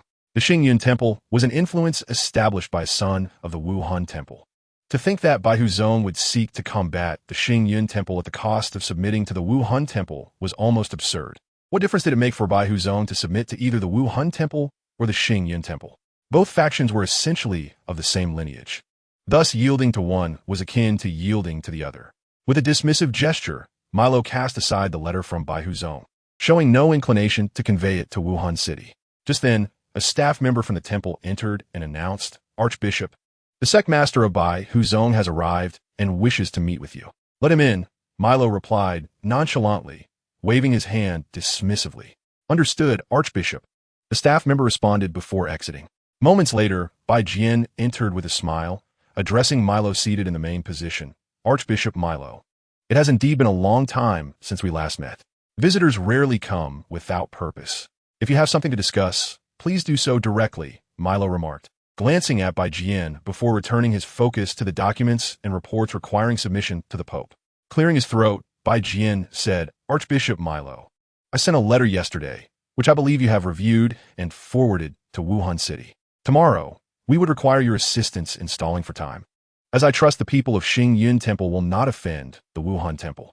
Milo's gaze fell upon the letter he had carelessly set aside, and he nodded. "Tomorrow, I will bring the white-robed bishops of the temple to Bai Huzong." "Thank you, Archbishop Milo. As long as you help us through this ordeal, Bai Huzong will surely reward you generously afterward." Bai Qian's smile grew even brighter. Milo merely cast a neutral glance at Bai Qian, silently reflecting. "Help you? Do not harbor such illusions. My visit is for the sake of the son of the Wuhan Temple. Should any issues arise that require our intervention, we must leave a favorable impression before him." Though he thought this, Milo had no intention of voicing it. He simply waved his hand and said, "Understood, Sect Master Bai. You may take your leave. I have matters to attend to in the temple. Tomorrow morning, I will head to Bai Huzong. Then I shall not impose further." "Archbishop Milo," Bai Qian replied before departing, heading back to his sect. The following morning, Yi Xian and Qian Renshua awoke from their training and, after freshening up, leisurely exited their rooms. Outside, Wu Changkong, Qing Sheng, and Ying Er had been waiting. Qing Sheng looked at Yi Xian and immediately inquired, "Brother, is there anything I can assist you with today?" "I am uncertain. We shall see. Regardless, Bai Huzong is unlikely to stir up much trouble. I doubt there will be anything requiring your help," Yi Xian replied with a light chuckle, taking Qian Renshua's delicate hand as they made their way toward the Bai Huzong hall. Qing Sheng shrugged, dismissing the matter, as his current strength was not formidable enough to provide substantial assistance. Observing the departing figures of the two, Wu Changkong, Qing Sheng, and Ying Er followed suit without hesitation. As they walked through Bai Huzong, the disciples busily attending to various tasks appeared oblivious to any abnormalities. Everything seemed perfectly normal. However, upon entering the hall, Yi Xian and Qian Renshua distinctly sensed a gaze filled with animosity directed towards them. Following the source of the glare, they discovered it belonged to the Grand Elder of Bai Huzong. Yi Xian turned to Qing Sheng and asked, "How did you handle Bai Han?" "My sister mentioned life and death were inconsequential, and I prefer to avoid complications, so I chose the simplest solution. I eliminated Bai Han," Qing Sheng replied, acknowledging the Grand Elder's glare without concern. "That makes sense. It seems the Grand Elder has already learned of Bai Han's demise," Yi Xian remarked, casting a calm glance at the Grand Elder before redirecting his attention forward towards the main seat. What piqued Yi Xian's curiosity was the presence of two identical main seats within the hall, with the sect master and elders seated in the secondary positions. It appeared that someone else would be arriving at Bai Huzong today. Yi Xian and Qian Renshua took their seats at the left main position, while Wu Changkong stood behind them, and Qing Sheng and Ying Er casually selected positions in the secondary seats. Shortly after they settled, Bai Jian announced, Sect Master Yi. Please wait a moment. Once everyone has arrived, we will commence the process of welcoming Bai Fangyu back to the sect. Chapter 190. In explanation, Yi Qian turned his gaze towards Bai Jian seated in the secondary position and nodded gently. No worries, we can wait patiently. At that moment, Bai Fangyu entered the hall, now clad in the attire of a Bai Hu's own disciple, and quietly stood among them. Qian Rinxue glanced at Bai Fangyu and whispered to Yi Qian, Little Qian, who do you think Bai Hu Zong is invited to confront us? It might be the Xing Luo royal family, given that both Bai Hu Zong and the Xing Luo royal family share a common lineage in their martial souls. Of course, it's also possible they have summoned individuals from the Wuhan Temple, as the lower four sects have historically maintained cordial relations with the Wuhan Temple. A fact that is hardly a secret, Yi Qian replied in a hushed tone, barely audible to him and Qian Rinxue. If the individuals Bai Hu Zong has invited are from the Xing Luo royal family, it could be quite troublesome. However, if they are from the Wuhan Temple, then they are truly courting disaster. A mysterious smile graced Qian Rinxue's exquisite face. Who they have invited is of little consequence, for from this day forth, the master of the Bai Hu Zong shall no longer bear the surname Bai. As Yi Qian spoke, he affectionately brushed his fingers across Qian Rinxue's delicate nose. His eyes filled with tenderness. As time passed gradually, Milo entered the grand hall of the Bai Hu Zong, accompanied by the white-robed bishop of the Wuhuan Temple. Upon seeing Milo's entrance, Bai Jian immediately rose to greet him, exclaiming, Bishop Milo, your timing is impeccable. We were just about to commence. Please take a seat. Milo's gaze swept around the hall, noting the prominent seat on the right, while on the left sat a young man and a young woman. Although he had never encountered them before, their extraordinary appearance and opulent attire, coupled with an air of sophistication that surely could not have been cultivated by an ordinary family, led Milo to speculate that the young man was most likely the scion of the Wuhuan Temple, and the young woman, its heiress. He had heard that the young master of the Wuhuan Temple possessed silver hair and silver eyes, while the young lady was characterized by golden hair and golden eyes. The two seated on the left matched this description perfectly. If they were indeed the young master and young lady of the Wuhuan Temple, Milo dared not occupy the main seat. It was understood that only those of equal standing could share the prominent seats, symbolizing their mutual respect. And Milo's status within the Wuhuan Temple was evidently insufficient for such an honor. As Yi Qian and Qian Rinxue observed the arrival of the bishop from the Wuhuan Temple, a hint of mockery flickered in their eyes as they regarded Bai Jian, though neither felt inclined to speak. After a moment, Milo withdrew his gaze from the pair and inquired, I have heard that the master of the Xingyun Hall has arrived at the Bai Hu Zong. May I inquire which one of you is the master? With a smile, Bai Jian introduced Bishop Milo. The one seated on the left is Master Yi of the Xingyun Hall. Your place is at the right. Milo sighed internally. His earlier conjecture confirmed. The individuals on the left were indeed the young master and young lady of the Wuhuan Temple. He cast a sidelong glance at Bai Jian and replied nonchalantly, There is no need for me to sit. I have matters to attend to. It would be prudent for you to resolve your affairs swiftly, so that I may return to the temple and continue with mine. The matter of Fang Yu's return to the sect will require some time. Bishop Milo, please take a seat while we address this at a leisurely pace. The Wuhuan Temple is replete with talent, and even your absence, all affairs will be managed efficiently. Bai Jian remained unfazed by Milo's tone, his smile even more radiant than before. Milo, recognizing that further refusal to sit might arouse suspicion, acquiesced. To refuse would risk disrupting the plans of the young master and young lady, and the consequences could be dire. However, he was resolute that he could not afford to position himself equally with Yi Qian and Qian Rinxue. Thus, as he approached the right seat, he cast a curious glance at Bai Fangyu, standing in the center of the hall, and asked Zhongzhu Bai, She is the third young lady who was once expelled from the Bai Hu Zong, is she not? It is truly unexpected that she has returned. As Milo spoke, he subtly adjusted his position, lowering his seat slightly so that the two originally aligned chairs became uneven with the left seat elevated. The attention of the gathered onlookers shifted to Bai Fangyu, leaving only Yi Qian, Qian Rinxue, and Wu Changkong unperturbed by Milo's discreet maneuver. Ah, Bishop Milo jokes. It is thanks to Master Yi of the Xingyun Hall that the young lady is able to return to the Bai Hu Zong. Without Master Yi's intervention, she may not have known when she could re-enter, Bai Jian replied with a hint of mirth, before returning to his seat. Milo fell silent, taking his place on the right, while the other white-robed bishops stood calmly behind him. Bai Jian surveyed the room and declared, Now that everyone is present, we shall officially commence the proceedings regarding Bai Fangyu's return to the Bai Hu Zong. Bai Jian's words seemed to signal the beginning. As he finished speaking, the Grand Elder abruptly slammed his hand on the table, rising to interject. Zhongzhu, the matter of Bai Fong Yu's return can wait. I have some personal matters to discuss with Master Yi of the Xingyan Hall. Grand Elder, I have already announced the commencement. It would be better to conclude the matter of Fong Yu's return first before you address your personal affairs with Master Yi. Bai Jian insisted through his gaze, indicating that some matters must wait until after Bai Fong Yu's return. However, the Grand Elder disregarded him entirely, directing his attention to Yi Qian, asking, Master Yi, where's my grandson Bai Han now? Is he alive or deceased? If Bai Han has indeed perished, I request an explanation from you. Qing Sheng, hearing the Grand Elder's inquiry, was about to confess his role in Bai Jian's death, but before he could speak, Yi Qian's calm voice resonated in the hall. Bai Han is dead, and I was the one who killed him. Is this explanation sufficient? Hearing this, the Grand Elder's eyes narrowed, an inferno of rage igniting within him as he demanded, the rumors indeed hold true. Master Yi is as arrogant as they say. I wonder, however, how much power lies behind your arrogance. I am aware that I am no match for that titled figure behind you. Yet I would still like to test your abilities. If you fear to engage me directly, I will understand. Yi Qian regarded the Grand Elder with disdain, a smirk playing on his lips as he replied, a challenge, how intriguing.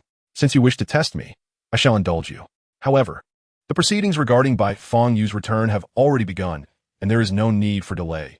It won't take long. Let us step outside and engage in a proper duel. The people of the Bai Hu Zone shall not interfere in our contest. The Grand Elder, incensed by Yi Qian's contemptuous gaze, felt his anger swell. As an 89th level soul Douluo, he was confident that dealing with a mere 16 or 17-year-old boy would pose no challenge, especially after witnessing Yi Qian's soul rings, which numbered only 5, a soul king. Despite his unusual ring configuration, was still merely a soul king. Rest assured, Grand Elder, I require no assistance to deal with you. Let's step outside to duel. While the matter of Bai Fong Yu's return continues within. As Yi Qian finished speaking, he rose and strode toward the hall's exit. The Grand Elder, without hesitation, followed suit. Bai Jian turned to Milo, inquiring, Bishop Milo, do you think we should proceed with the proceedings now, or wait until their duel concludes? Master Yi is correct. Since we have officially commenced, we cannot halt the proceedings. We shall continue with Bai Fong Yu's return, Milo affirmed. As he spoke, he silently instructed the white-robed bishops standing behind him. He is our young master from the Wuhuan Temple. We must ensure that he remains unharmed. Otherwise, should His Holiness the Pope take issue, we could face dire consequences. Upon hearing this, the bishop in white standing behind remained silent. Yet their gazes were all directed towards the entrance of the hall. Qian Renshue cast a glance outside, feeling no apprehension before the emergence of the evil gaze. Xiao Xian had already engaged in close combat with the Liang Dua of the Haoyan sect without falling into disadvantage, ultimately even triumphing over him. Now, facing merely a soul Dalu, there was no cause for concern whatsoever. Outside the hall, Yi Qian and the Grand Elder stood facing each other. The Grand Elder being the first to unleash his martial soul, with 8 soul rings of yellow, purple, and black flashing beneath his feet. Yi Qian also summoned his white tiger martial soul, 5 soul rings of purple, gold, and black gradually shimmering around him. After activating the Xunji secret, he charged towards the Grand Elder. In the Grand Elder's eyes, he perceived a series of afterimages before a pale hand gradually magnified before him. The 5 fingers of the hand curled into claws, adorned with silver soul power and purple lightning. As the Grand Elder witnessed the incoming hand, he had no time for further contemplation. His right hand formed a palm, white soul power enveloping it as he struck directly towards the approaching hand. Yi Qian's palm collided with the Grand Elder's, the essence of the divine beast white tiger coalescing effortlessly at Yi Qian's fingertips, breaking through the Grand Elder's soul power and slicing through his palm. Drops of crimson blood flowed from the Grand Elder's hand, and under the dual suppression of Yi Qian's bloodline and the skill holy King-S pressure from his left arm, the Grand Elder's original full strength was reduced to merely half. Had it not been for the Grand Elder's superior soul power, he would be left with even less than that. A look of disbelief appeared in the Grand Elder's eyes. Though he sensed a significant reduction in his strength due to the 2 mysterious powers, he was still a soul Dalu, with soul power surpassing Yi Qian by over 30 levels. How could such a feat easily breach his defenses and injure him? Yi Qian observed the disbelief in the Grand Elder's eyes and chuckled lightly, remarking, It seems your strength is merely this. It is rather disappointing. Do not be too arrogant. I shall make you understand that a soul king is always a soul king, and I am an 89th level soul Dalu. The gap of over 30 levels in soul power is something you will never bridge. As the Grand Elder's words fell, his 7th soul ring began to flicker rapidly. 7th soul skill, martial soul, true body. Upon unleashing his martial soul true body, the Grand Elder experienced a considerable enhancement in all attributes and charged directly at Qian. Qian regarded the Grand Elder's approaching palm with a disdainful smile. For others, a gap of over 30 levels in soul power would be nearly insurmountable. Yet, Qian had previously triumphed over titled Douluos. How could he not overcome such a disparity? Moreover, the Grand Elder's strength had already been reduced by about 50%. Silver soul power and purple destructive force continuously coalesced in Qian's hand. He executed the Xunji secret directly, engaging in close combat without retreating. The Grand Elder, incensed by Qian's contemptuous smile, could no longer suppress his fury and struck without holding back. However, each of the Grand Elder's attacks was met with Qian's formidable counterattacks. Each collision unleashed destructive force that penetrated the Grand Elder's hand, inflicting immense pain upon him. Even with the activation of his martial soul true body, he could not gain any advantage and was subtly being suppressed by Qian. As time passed, the Grand Elder found himself at a disadvantage in close combat. Meanwhile, the 4th soul ring beneath Qian began to flicker rapidly. A brilliant and piercing silver light rapidly coalesced around Qian, growing increasingly intense, nearly blinding the onlookers. When the silver light reached its zenith, it suddenly erupted, showering countless silver rays like a rain of light towards the Grand Elder. 4th soul skill, holy light 10,000 feet. The Grand Elder's gaze fixated on the incoming deluge of light, and he quickly retreated, hoping to evade the onslaught. However, as he moved, he discovered that the light seemed to possess a consciousness of its own, relentlessly pursuing him. The speed of the light was evidently much swifter than his own, rendering him unable to escape the impending assault. Since I cannot escape, I shall not evade.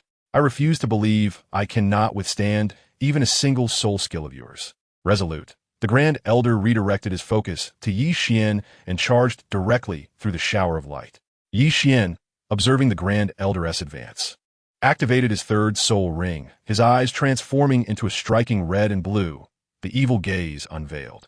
A mental assault infused with the might of thunder struck directly at the advancing Grand Elder.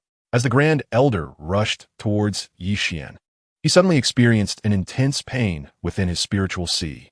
This pain was unlike bodily discomfort, which he could endure. The torment emanating from his spirit was unbearable. The Grand Elder clutched his head, his expression contorted in agony. At that moment, the deluge of light descended, striking directly upon him. The light pierced through the Grand Elder's soul power defenses like arrows, impacting his body. Crimson blood stained the Grand Elder's white attire, and he fell backward, lifeless. I forgot to mention, my 4th soul skill has tracking and defense-ignoring capabilities. You could only attempt to counter it, but now, that is of no use to you. Qian gazed at the Grand Elder's lifeless form, retracting his martial soul and walking back into the hall. His 4th soul skill, while immensely powerful, allowing for tracking and bypassing defenses, could only be used once a day. Since acquiring the 4th soul ring, he had seldom employed it, typically utilizing the million-year soul skill from his 3rd soul ring to swiftly eliminate his foes. Upon returning to the hall, Qian noticed the members of the BibiDong staring at him in disbelief. However, he paid no mind to their gazes, merely smiling as he remarked, "The matter has been resolved. Now, the issue regarding BibiDong's return to BibiDong has yet to be concluded, has it?" As he spoke, his gaze fixed intently on BibiDong, carrying a clear warning. Upon seeing the warning in Qian's eyes, BibiDong involuntarily trembled. The Grand Elder, an 89th level soul Dalu, had been vanquished by Qian, a mere soul king, and Qian remained unscathed. Was this the strength possessed by a soul king? Though BibiDong was also a soul Dalu, his power paled in comparison to that of the Grand Elder. Since Qian could effortlessly eliminate the Grand Elder, he could likewise dispose of BibiDong without a trace. Yet, upon seeing Douluo seated there, a sense of confidence seemed to surge within him. He straightened his posture and spoke with a dignified tone. "Yi Dianzhu, the matter of returning to the sect is nearly concluded. As soon as I inscribe Feng Yu's name, she shall officially become a disciple of the BibiDong. It appears I have returned just in time. Please continue with Fong Yu's return to the sect. There is no need to concern yourselves with me. Qian casually replied before taking his seat. As Qian settled down, Qian Rinxue turned her gaze towards him, scrutinizing him intently. After a moment, she seemingly discovered something, reaching out to touch the tear in Qian's sleeve, saying, "Xiao Qian, your sleeve has been torn. You should change into a fresh outfit when you return." Qian lowered his gaze to his sleeve and noticed the tear, yet he paid it little mind. He nodded and remarked, "It's south likely from the close combat with the Grand Elder of Baihuzong just now. Such things are quite normal in close quarters. After all, it's only a torn garment. Indeed, as long as you are unhurt, that is what matters." Bai Fongyu is about to return to Baihuzong. Qian Rinxue replied, her hand withdrawing from his sleeve, her eyes sparkling with joy. "With him, he thinks he can harm me. Xue, do you overestimate him or underestimate me?"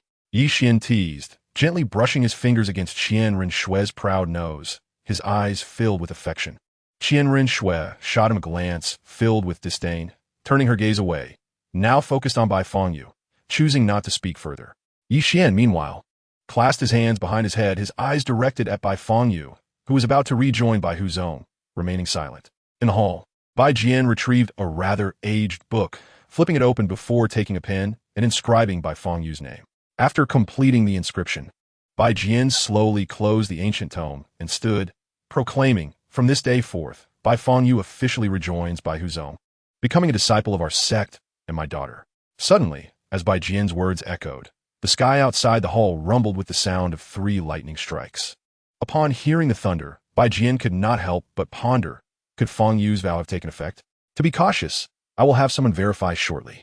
Bai Fongyu, however, paid no heed to the sudden thunder, lost in the joy of her return to Baihuzong, dismissing any other thoughts. Upon hearing the thunder, both Qian and Qian Rinxue shared a smile, though they were uncertain if it signified the activation of the vow. Nevertheless, with Bai Fongyu's return to Baihuzong, it was clear that her vow must have taken effect. Thus, from this moment forth, Baihuzong was no longer merely a surname, for they had acquired a sect that would remain loyal to their lineage for generations. Bai Jian's gaze swept across the room, and upon noticing Mi Luo's calm demeanor, he felt somewhat reassured. With the presence of the high priest of the Soul Hall, there should be no issues installing the people from Xingyundian. Chapter 193. I have connections in the divine realm. Having observed that everything had concluded, Qian, unwilling to waste time, lightly tapped the armrest of his chair and spoke. "Bai Jian, would you prefer to disclose certain matters yourself, or shall your daughter reveal them?" Bai Jian's expression stiffened upon hearing this, yet he did not intend to respond. Instead, he signaled a disciple of Baihuzong with a glance. That disciple, catching Bai Jian's eye, stepped forward and declared, "Who do you think you are, daring to address our sect master by name? Do you truly believe Baihuzong fears Xingyundian? Besides, we currently have High Priest Mi Luo present. Do you dare to act recklessly here? Are you looking to be our enemy, or that of the Soul Hall?" As soon as the disciple finished speaking, a bolt of purple lightning struck down from the sky with astonishing speed. The purple bolt tore through the roof of the hall, landing directly on the disciple. Dust filled the hall, causing everyone to instinctively shut their eyes. The rest of the assembly, apart from Qian and Qian Rinxue, who were prepared, were caught off guard by the sudden turn of events. Qian and Qian Rinxue were prepared because they had connections in the divine realm. Thus the vow issued against them could not possibly take effect. After a while, as the dust began to settle, Qian brushed away the debris before him and remarked, "Bai Jian, it seems you are unwilling to speak, so let your daughter, Bai Fongyu, take the floor." Upon hearing Qian's voice, the crowd snapped back to reality, their eyes drawn to the spot where the lightning had struck. They beheld a large pit where the disciple had once stood, faint purple flashes of lightning still flickering within. The disciple had vanished without a trace, leaving no sign of his existence. No one dared to inquire about the disciple's whereabouts. It was evident that he had been reduced to ashes by the lightning. As Bai Fongyu heard Qian's voice, she patted her chest, still somewhat shaken, and said, "I once vowed before the young master and young miss, using my martial spirit, to remain loyal to their lineage for all eternity, including my future clan and descendants. Thus, now, the entirety of Baihuzong belongs to the young master and young Mississippi." That disciple's fate was likely a consequence of the backlash from the vow. The members of Baihuzong gazed at Bai Fongyu with expressions of disbelief. They remained silent, fixated on her, unable to utter a word. The hall fell into an eerie silence, a stillness so profound it could be likened to death itself. After a lengthy pause, the remaining 3 elders of BibiDong shifted their gaze from Bai Fangyu to Bai Jian, asking, Bai Jian, did you know about this all along? If so, why did you allow Bai Fangyu to rejoin BibiDong? Bai Jian glanced at the 3 elders, then drew his daughter behind him, stating, indeed, I was aware. However, I possess a solution, and Bai Fangyu is my daughter. She will inevitably return to BibiDong. What difference does it make whether it is sooner or later? You have a solution? What could possibly resolve a vow made with a martial spirit? Such vows are unbreakable. If they were to be broken, did you not witness the fate of that disciple? The voice of the elder was laced with barely contained fury. Bai Jian ignored the 3 elders and turned to Luo of the Soul Hall, bowing respectfully. High Priest Luo, as per our agreement, BibiDong is willing to submit to the Soul Hall. We ask for your assistance. Upon hearing these words, Luo raised his eyelids slightly, showing no intention of acknowledging Bai Jian. He directly stood up and approached Yishuan and Qian Runxue, bowing respectfully before inquiring, at the Wuhuan Holy Temple, I, Bai Jian Zhujiao Luo, have the honor to meet you, young master and young lady. The white-clad bishops accompanying Luo, upon witnessing his actions, similarly bowed to Yishuan and Qian Runxue, stating, at the Wuhuan Holy Temple, I am a white-clad bishop, and I have the honor to meet you, young master and young lady. Bai Jian and the 3 elders of the BibiDong were taken aback, their eyes reflecting shock, confusion, disbelief, and incredulity. Bai Jian hastily asked, Luo, what do you mean by that? Luo merely cast a teasing glance at Bai Jian, showing no intention to answer. Yishuan placed his foot on Luo's seat, gently embracing Qian Runxue beside him, and spoke, Bai Jian, allow me to formally introduce our identities. I, Yishuan, am not only the lord of the Xinyan Temple, but I am also a disciple of the Wuhuan Temple, the current pope, and the son-in-law of the pope. As his words fell, Yishuan pointed to Qian Runxue beside him, saying, this is my wife, Qian Runxue, the daughter of the current pope. Hence, the Bai Jian Zhujiao of the Wuhuan Holy Temple addresses us as young master and young lady. In other words, the Wuhuan Temple is akin to our family. Yet you now seek to use our family's influence against us. I must say, your ambition is quite remarkable. A faint smile graced Qian Runxue's face, as she added, if you, Bai Jian, had not sought assistance from the Wuhuan Temple, we might have needed to expend considerable time to resolve this. However, you have indeed aided us. And now we need not waste any time. I now present you with 2 choices. First, to adhere to the vow issued by Bai Fangyu, pledging the BibiDong's loyalty to our lineage for eternity. Second, to forsake the vow and suffer its backlash, ultimately leading to your utter demise. Upon hearing this, Bai Jian's eyes were filled with disbelief. He had never imagined that the Xinyan Temple and the Wuhuan Temple were established by the same family. Initially, he perceived no issue with his intentions. However, the realization that both factions were intertwined rendered his plan to use the Wuhuan Temple against the Xinyan Temple utterly futile. Bai Jian glanced at Bai Fangyu behind him before retracting his gaze and stated, the Wuhuan Temple and the Xinyan Temple represent a significant gambit.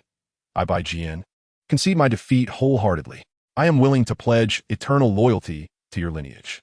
As soon as he spoke, he bowed deeply to Yishuan and Qian Runxue, signifying his submission. Bai Jian was not a fool. The Xinyan Temple had existed for 6 years, and during this time, no one had discovered the familial connection between it and the Wuhuan Temple. Moreover, the outside world had never heard of the Pope having a daughter. While he knew the Pope had a disciple, it was not Yishuan, but rather Hu Liana, renowned as part of the golden generation of the Wuhuan Temple. Thus, in the public's perception, neither of them existed within the Wuhuan Temple. Furthermore, the Xinyan Temple was now a force capable of rivaling the top 3 sects. Yet the world remained oblivious to the relationship between the Xinyan Temple and the Wuhuan Temple. This indicated that the ambitions shared by both factions were undoubtedly grand. Most importantly, Yishuan and Qian Runxue had openly acknowledged their identities, signifying that only those who submitted according to the vow would survive. Those who did not comply would face merciless slaughter. After all, the best keepers of secrets are the deceased. Upon witnessing Bai Jian's willingness to submit, Yishuan lightly tapped the armrest of his chair and remarked, this is indeed the correct choice. By submitting to us and pledging eternal loyalty to our lineage, I assure you that the BibiDong will only grow stronger, and it is not impossible for it to eventually replace the original top 3 sections. Yishuan's tone carried a casual air, yet his seriousness was unmistakable. The remaining 3 elders of the Baihu Zone darkened in countenance upon observing Bai Jian's submission. One elder stepped forward, questioning, Bai Jian, does your proposed solution entail direct submission to the Xingyun Temple? Bai Jian shook his head and replied, those who recognize the times are wise. The Xingyun Temple and the Wuhuan Temple are of one family, and no force on the continent can simultaneously oppose both factions. Neither our lower 4 sects nor the upper 3 can manage it. Furthermore, as the leader of the Baihu Zone, I must prioritize the greater good. Choosing submission is far better than opting for obliteration. I'm not a coward, nor one who fears death. Rather, I have 2 daughters, both of whom possess extraordinary talent for cultivation and bright futures ahead. Would you have them accompany me to death? Bai Jian's voice was firm and resolute, not yielding an inch to the elder's inquiries. He now possessed the strength of a soul Douluo, and barring any fortuitous events, he would never break through to the rank of title Douluo in this lifetime. However, his daughter, Bai Mingqiu, displayed prodigious aptitude for cultivation, and with diligent effort, she could indeed reach the rank of title Douluo. Thus, she had a promising future ahead. His other daughter, Bai Fangyu, had awakened her martial spirit, and although she had missed the optimal age for cultivation, her martial spirit was exceptional. With hard work, attaining the Soul Sage rank was certainly within reach. Moreover, he felt he owed Bai Fangyu much and had allowed her to endure too many hardships. Therefore, even for the sake of his daughters, Bai Jian would choose to submit. Just as this elder was about to voice further objections, 2 voices suddenly resonated nearby. At the Baihu Zone, I, the second elder, pledge eternal loyalty to the young master and young lady. At the Baihu Zone, I, the 4th elder, pledge eternal loyalty to the young master and young lady. The 3rd elder of the Baihu Zone turned to gaze at the 2 who had bowed and inquired, second brother, 4th brother, you 2 have submitted to the Xingyun Temple? Is our Baihu Zone not solely devoted to the Baihu? How can we be loyal to these 2 young individuals? The 2nd elder replied, what the sect master says is true. Whether from the perspective of the sect's greater good or familial ties, choosing submission is indeed the wisest course. We 3 have 1 foot in the grave, and we are indifferent to life and death. But what of our children and grandchildren? They have bright futures ahead, and we should not lead them to their demise alongside us. With a sigh, the 2nd elder's voice bore a hint of resignation. Indeed, we may not have much time left, but our children and grandchildren have promising futures. There is no need to lead them to their deaths. The 3rd elder bowed his head and sighed, shaking it, no longer looking at the 3rd elder. Upon hearing this, the 3rd elder fell silent, refraining from further speech, his eyes reflecting uncertainty. The 1st elder had been slain. The 3 of them combined could not withstand a single super Douluo. Furthermore, they were bound by their vows, leaving them only the path of death if they did not submit. Outside the Grand Hall, the lifeless body of the Grand Elder serves as the most compelling evidence. Moreover, the 3rd elder, having reached an advanced age, has but a few years left to live.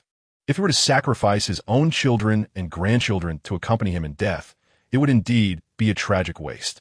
After a long pause, the 3rd elder respectfully bowed to Yi Qian and Qian Renshua, stating, I'm the 3rd elder of the Baihu Zone, and I pledge to be eternally loyal to you.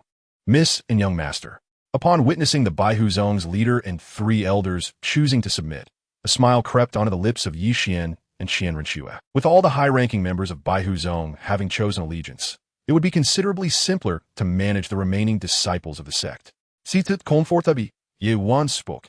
Since you have all chosen to submit, the matter of the Baihu Zone disciples will be entrusted to you. However, you must ensure that these proceedings remain confidential. No one outside the Baihu Zone must be privy to this. Additionally, the relationship between Baihu Zone and Xingyun Hall must remain undisclosed. Otherwise, the consequences of a broken oath will be dire. Upon hearing this, Bai Jian and the 3 elders immediately bowed, affirming, Young master, please rest assured. We understand what must be done. No sooner had they spoken than Bai Jian and the 3 elders prepared to depart the hall. Yet, as they took a few steps, Yi Xian's voice echoed in the chamber. Wait a moment, I have a few more matters to address. Fixing his gaze upon Bai Jian and the 3 elders, Yi Xian continued, Bai Jian, both of your daughters possess remarkable talents. Instead of remaining at Baihu Zone, it would be far more advantageous to send them to my Xingyun Hall for training. Although Xingyun Hall is located in the distant Tindo Empire, the resources available for their cultivation far surpass what Baihu Zone can offer. Furthermore, There are several titled Dalu in Xinyan Hall who will be more than capable of guiding their training. He added, as for the grandsons and granddaughters of the three elders, although I have yet to meet them, I trust their talents will be commendable as well. It will be prudent to send them to Xinyan Hall for focused cultivation. Moreover, during their journey, they will be safeguarded by Super Dalu, so you need not worry about their safety. What are your thoughts on this? A smile graced Yi Xian's lips as he spoke casually, yet his tone bore an undeniable weight of authority. Upon hearing Yi Xian's words, Qian Rinchue's eyes sparkled with understanding, instantly grasping his intent. Although the upper echelons of BibiDong had declared allegiance, their hearts remained unyielding. Should anyone dare reveal their identities, their future plans would be jeopardized. However, if they were to send their daughters or grandchildren to Xinyan Hall, it would instill a sense of caution in them. In essence, they would be treated as hostages. If the plans remained undisclosed, those sent to Xinyan Hall would face no issues. Conversely, if anyone were to betray them, those hostages would certainly not return. The presence of hostages would also serve to keep the four elders vigilant and mutually accountable. After all, it was not just one hostage being sent to Xinyan Hall, and if plans were leaked, the safety of the hostages would be uncertain. Thus, this strategy would significantly mitigate the risk of exposure. Bai Jian and the three elders exchanged glances, comprehending Yi Xian's implications. However, none of them spoke initially, choosing instead to wait silently. After a considerable pause, Bai Jian finally spoke. Indeed, the opportunity to cultivate in Xinyan Hall is far superior to remaining in BibiDong. Therefore, young master and miss, when will you be returning to Xinyan Hall? I will ensure that Bai Mengchu and Bai Fangyu accompany you back. We shall depart BibiDong tomorrow, and you may instruct them to prepare their belongings. We will leave at dawn. As he spoke, Yi Xian closed his eyes momentarily, his fingers tapping the armrest of his chair, producing a rhythmic sound. Very well.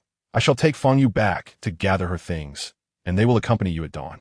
Bai Jian replied, promptly moving towards the hall's exit with no intention of lingering. Bai Fangyu cast a glance at Yi Xian and Qian Rinchue before following closely behind Bai Jian, exiting the hall. The three elders, witnessing Bai Jian's agreement, also expressed no hesitation, stating, young master and miss, we shall ensure they depart with you in the morning for Xinyan Hall to commence their training. The three of us will return to prepare their belongings, as the time for your interaction is limited. Sending them to Xinyan Hall is undoubtedly the wisest choice, as the resources available there will exceed your expectations. Yi Xian gestured for the three to leave, and the remaining elders of BibiDong bowed before departing the hall. Once they exited, Yi Xian rose and retrieved paper and ink from his soul guide, swiftly composing a letter. After finalizing the letter, he turned his attention to Bishop Luo, stating, Luo, there is nothing further for you to attend to here.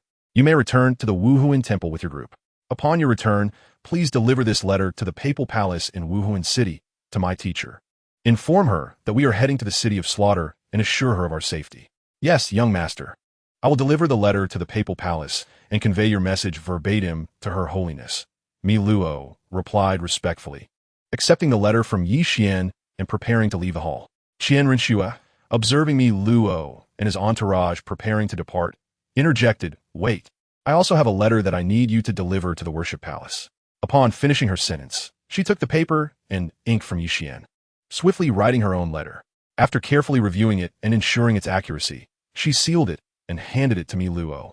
Luo glanced at the letter in his hand, feeling somewhat troubled, and remarked, Miss, given my status, I am not qualified to enter the worship palace. How am I to deliver this letter?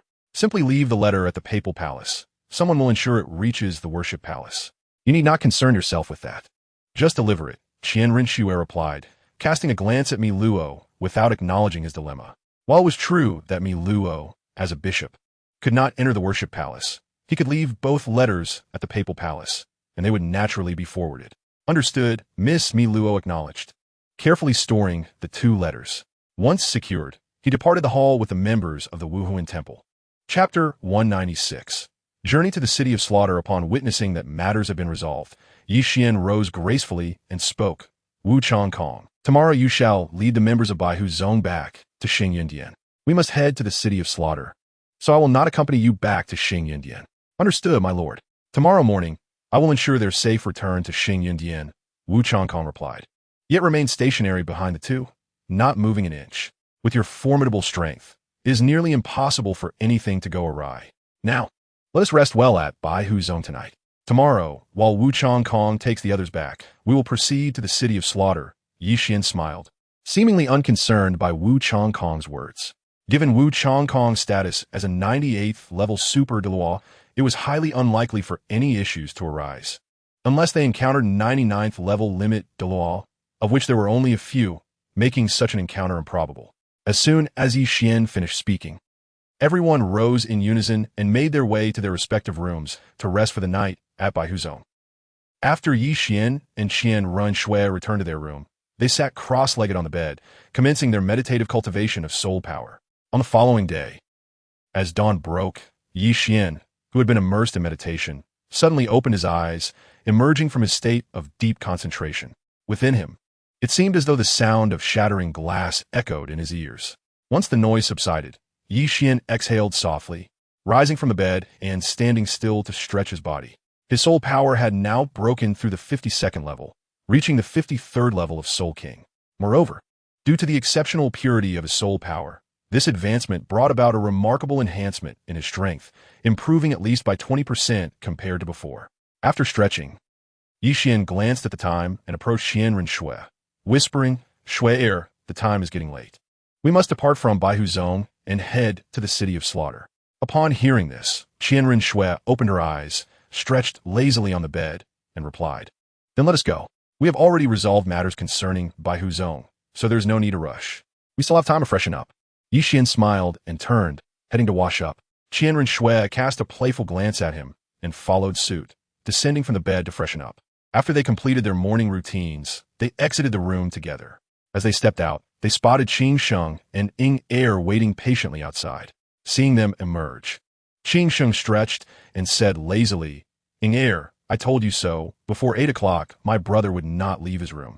Is it a problem that I made you wake up early?" Ying Er's gaze shifted to Qing Sheng, her eyes twinkling with amusement. "No problem at all." Qing Sheng chuckled, his tone casual. Yi Xian looked at Qing Sheng and inquired, "Has Wu Changkong not yet risen?" "My brother. Wu Changkong left with the members of BibiDong an hour ago. They should be on their way back to Xinjiang. There is no way he would still be asleep." Qing Sheng responded with a hint of exasperation in his eyes. "Then let us be on our way. We shall hire a carriage in Xingluo City to proceed to the city of slaughter," Yi Xian said, disregarding Qing Sheng's expression as he took Qian Ren Shui's hand and walked forward.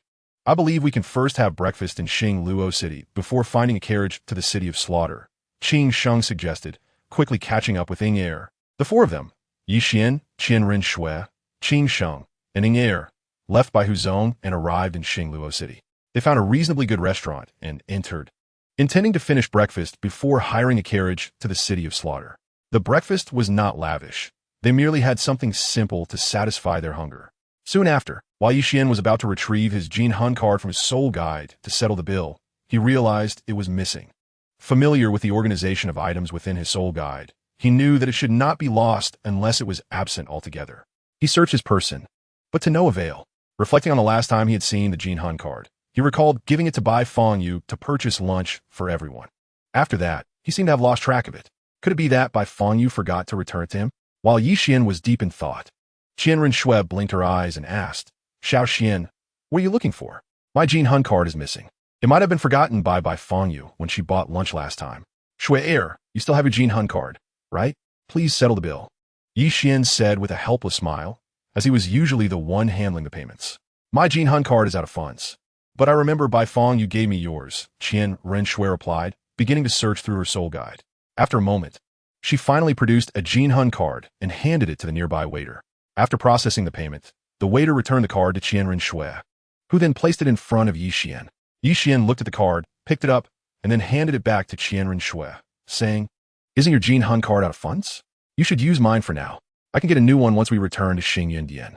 "All right, then I will hold on to your Jin Hun card for now," Qian Ren Shui agreed, tucking Yi Xian's card away. Yi Xian paid little mind to the exchange and stood up, taking her hand as they headed toward the restaurant's exit.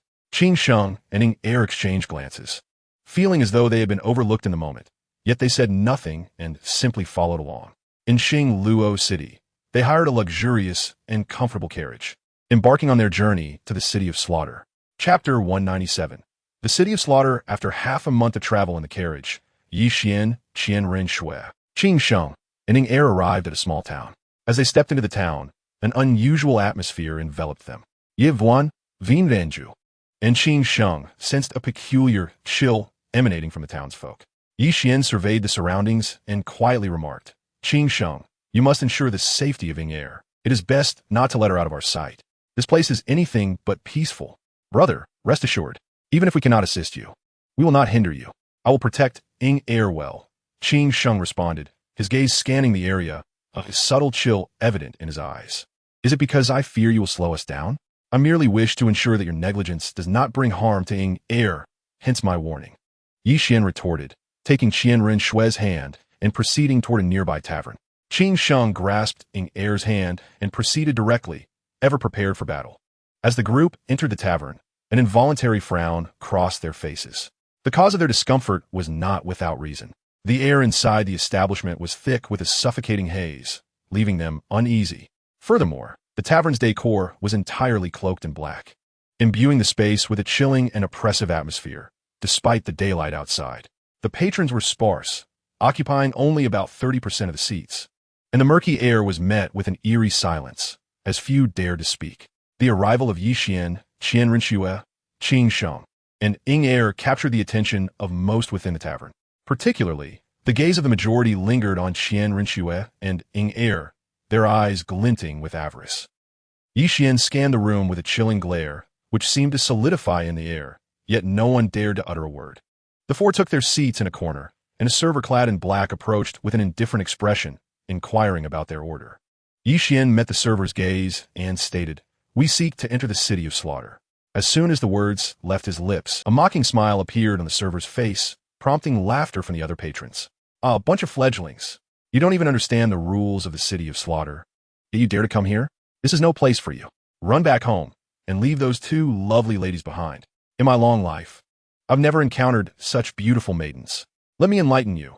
To enter the city of slaughter, you must first order a Bloody Mary. As a token of your initiation, those two ladies should be given to me. As for you two, perhaps you should return home to your mothers for your milk. Profane remarks echoed throughout the tavern, and the patrons seemed to have found a release for their suppressed frustrations, unleashing their derision without restraint. Yi Xian cast a cold glance over the crowd, who showed no intention of speaking. Instead, he retrieved various weapons, daggers, short swords, and tridents from his soul god. Before the patrons could comprehend the situation, Yi Xian unleashed a barrage of weaponry upon them. The projectiles flew with remarkable speed, and approximately 80% of the patrons were felled before they even realized what was happening. A few swift individuals managed to activate their martial spirits to deflect or evade the incoming weapons. However, the response of Yi Xian and Qian Renshue was swifter still. Yi Xian's white tiger martial spirit manifested behind him, adorned with 5 radiant soul rings of purple and black. Without hesitation, he activated the movement technique and charged toward the remaining patrons. Qian Renshue, having anticipated Yi Xian's intentions the moment he drew his weapons, simultaneously activated her martial spirit. The 8-winged angel manifested behind her, its 5 soul rings shimmering in hues of yellow and purple as she too engaged the remaining patrons with a movement technique. When Qin Sheng saw the two spring into action, he unleashed his own azure dragon martial spirit, which bore 4 soul rings of yellow and purple. But by the time it manifested, the battle within the tavern had already reached its conclusion.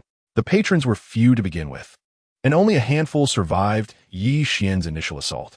With the combined might of Yi Xian and Qian Renshue, along with the speed afforded by their movement techniques, the remaining patrons stood little chance. In mere moments, the conflict was over. Yi Xian and Qian Renshue retracted their martial spirits and approached the server. Ye Vuan, icy in demeanor, inquired, Surely we have now earned the right to enter the city of slaughter? We need not partake in any Bloody Marys. Yi Xian displayed no remorse for those he had just slain. His expression remained unchanged. Those who ventured into this realm were not without their own dark paths, including Yi Xian, Qian Renshue, Qin Sheng, and Ying Er, all of whom harbored their own motives. Had they lacked the strength, the server's earlier taunts would have manifested before their eyes. To show mercy to one's enemies is to be cruel to oneself, and thus, they had already set aside their compassion before arriving at the city of slaughter.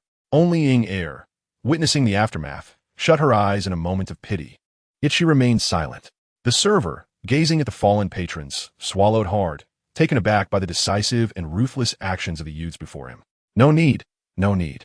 You already possess the qualifications to enter the city of slaughter. There is no requirement to drink a Bloody Mary. I will take you to the city of slaughter now. He stammered, his voice trembling. Chapter 198. Bloody Mary. The server approached the bar, opening it to reveal a hollow opening beneath. Qian turned to Qing Sheng, saying, "What are you waiting for? We must proceed to the city of slaughter." As soon as he finished speaking, he took Qian Rinchua's delicate hand and stepped toward the opening. With Qing Sheng and Ying Er following suit without hesitation, the four peered down into the abyss, feeling the cold wind wafting from the void. Yet they showed no reluctance and leapt into the darkness below, their bodies enveloped instantly. After descending a few meters, they landed firmly on solid ground. Qian surveyed his surroundings. Although shrouded in darkness, his eyes, now transformed into sinister orbs, allowed him to perceive everything clearly. Before them lay a long corridor, sloping downward, from which a chilling atmosphere emanated, hitting them like a wave. Nevertheless, they pressed on without hesitation. A blood-red sword pattern silently appeared above Qian's brow. As they traversed the dark passage, Qian Rinchua suddenly inquired, "Qian, what exactly is this Bloody Mary they mentioned?" In essence, a Bloody Mary is a drink concocted from blood, laced with latent toxins. While in the city of slaughter, we must resolutely avoid consuming it. Ye quanstone comiet utmost seriousness. A beverage made from blood? How revolting! Who would dare to drink such a thing? Qian Rinchua replied, her conviction evident in her glance toward Qian. As long as we refrain from drinking the Bloody Mary, that suffices. Whether it is disgusting or who might partake in it is not our concern. Qian smiled, dismissing the matter entirely since they had no intention of indulging in such a drink. After walking over 1,000 meters, a chilling voice resonated from all directions. "Welcome to the city of slaughter. Here lies the capital of hell, a realm steeped in bloodshed. In this place, one can acquire anything one desires, but the price to pay is one's life." As the cold voice resonated, Qing Sheng scanned his surroundings and spoke, "Brothers, this passage seems rather peculiar. My spiritual force cannot penetrate through it. That is to be expected. This passage is constructed from special materials. Not only you, but even my spirit cannot traverse it," Yeshuan replied, unfazed, continuing onward. Within the dark corridor, Yeshuan perceived not only the inability to penetrate the passage with his spiritual force, but also sensed that someone was observing them. First, they scrutinized their martial souls, followed by their very beings. Qian Rinchua cast a discreet glance around and inscribed the words "spying" in Yeshuan's palm with her finger. Yeshuan felt the change in his palm, turned to Qian Rinchua, and shook his head without uttering a word. Suddenly, a voice echoed in Yeshuan's mind, clear and resonant. "You have finally arrived at the city of slaughter. Your first trial is to achieve 100 victories in the Hell Slaughter arena and obtain the domain of the God of Slaughter. I have left a strand of divine thought within you. Should you have matters to discuss, you can convey them through this thought. Furthermore, I previously mentioned bestowing upon you both a God-given soul ring. If you require an upgrade for your soul rings, you may inform me through divine thought, and I shall grant them to you." Upon hearing the voice in his mind, Yeshuan immediately recognized it as that of the god of Shura. Following this, a notification sound from the system chimed in his mind. Ding! Task released. Task 1. Achieve 100 victories in the Hell Slaughter arena. Completion reward, 50,000 fortune points. Task 2. Integrate the laws of slaughter. Completion reward, innate supreme treasure, shadow of slaughter. After reviewing the system tasks, Yeshuan bowed respectfully towards the front and stated, "Predecessor Shura, I have committed your words to memory." After the bow, Yeshuan and Qian Rinchua strode forward. Qing Sheng and Ying Er, however, were somewhat bewildered, unsure of Yeshuan's intentions. Though the passage was engulfed in darkness, Qing Sheng was certain that there was nothing ahead of them but darkness. The existence of anyone was impossible. Nevertheless, Qing Sheng and Ying Er chose not to inquire, but rather followed closely behind the two, advancing boldly. A contemplative expression appeared in Qian Rinchua's eyes, as she understood that the divine position inherited by Yeshuan was that of the god of Shura, and that the predecessor he referred to was indeed the god of Shura.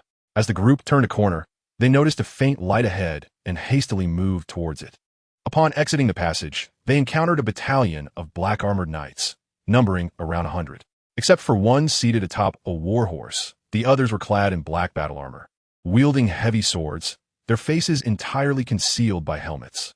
Behind the black-armored knights stood a dark city, with formidable black walls that appeared exceptionally broad, and overhead, a purple moon hung low, merely a few hundred meters away, with an expanse of darkness above it. The black-armored knights addressed the approaching group, stating, "To enter the city of slaughter, please take your identification tokens." As soon as the words were spoken, one of the knights approached with 4 tokens, distributing them to Yeshuan, Qian Ruinxue, Qingsheng, and Ing'er. Yeshuan observed the token in his hand, which bore the image of a skull, along with a number beneath it. His number was 7,200, Qian Ruinxue's was 7,201, Qingsheng's was 7,203, and Ing'er's was 7,204. This is your proof of entry to the city of slaughter. You may now enter. Once inside, someone will guide you at the city gate. The voice of the black-armored knight was cold and devoid of emotion. After securely stowing their tokens, Yeshuan and Qian Ruinxue made their way directly towards the city gate. Chapter 199, City of Slaughter 2. The pitch-black gate exuded an oppressive aura, with the words City of Slaughter prominently displayed above. 2 rows of black-armored knights stood silently at either side of the gate. As Yeshuan, Qian Ruinxue, Qingsheng, and Ing'er approached, the gate of the City of Slaughter swung open, revealing a woman clad in black who stepped forth. Gazing at the approaching 4, the woman said, "Welcome to the City of Slaughter." As she spoke, she stepped aside to allow them passage.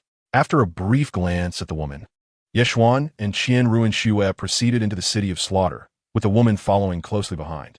Once they entered, the gates began to slowly close behind them. Upon entering the City of Slaughter, the group beheld a realm awash in purple and blue, with illumination fixtures of both colors hanging along the fissures.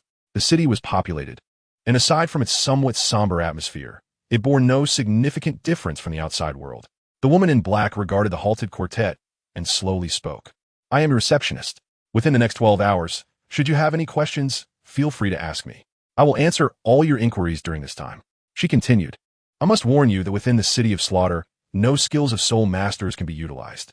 You will have to rely on your physical instincts and strength to survive. However, soul power can serve as the source of your strength. The greatest rule in the City of Slaughter is that there are no rules.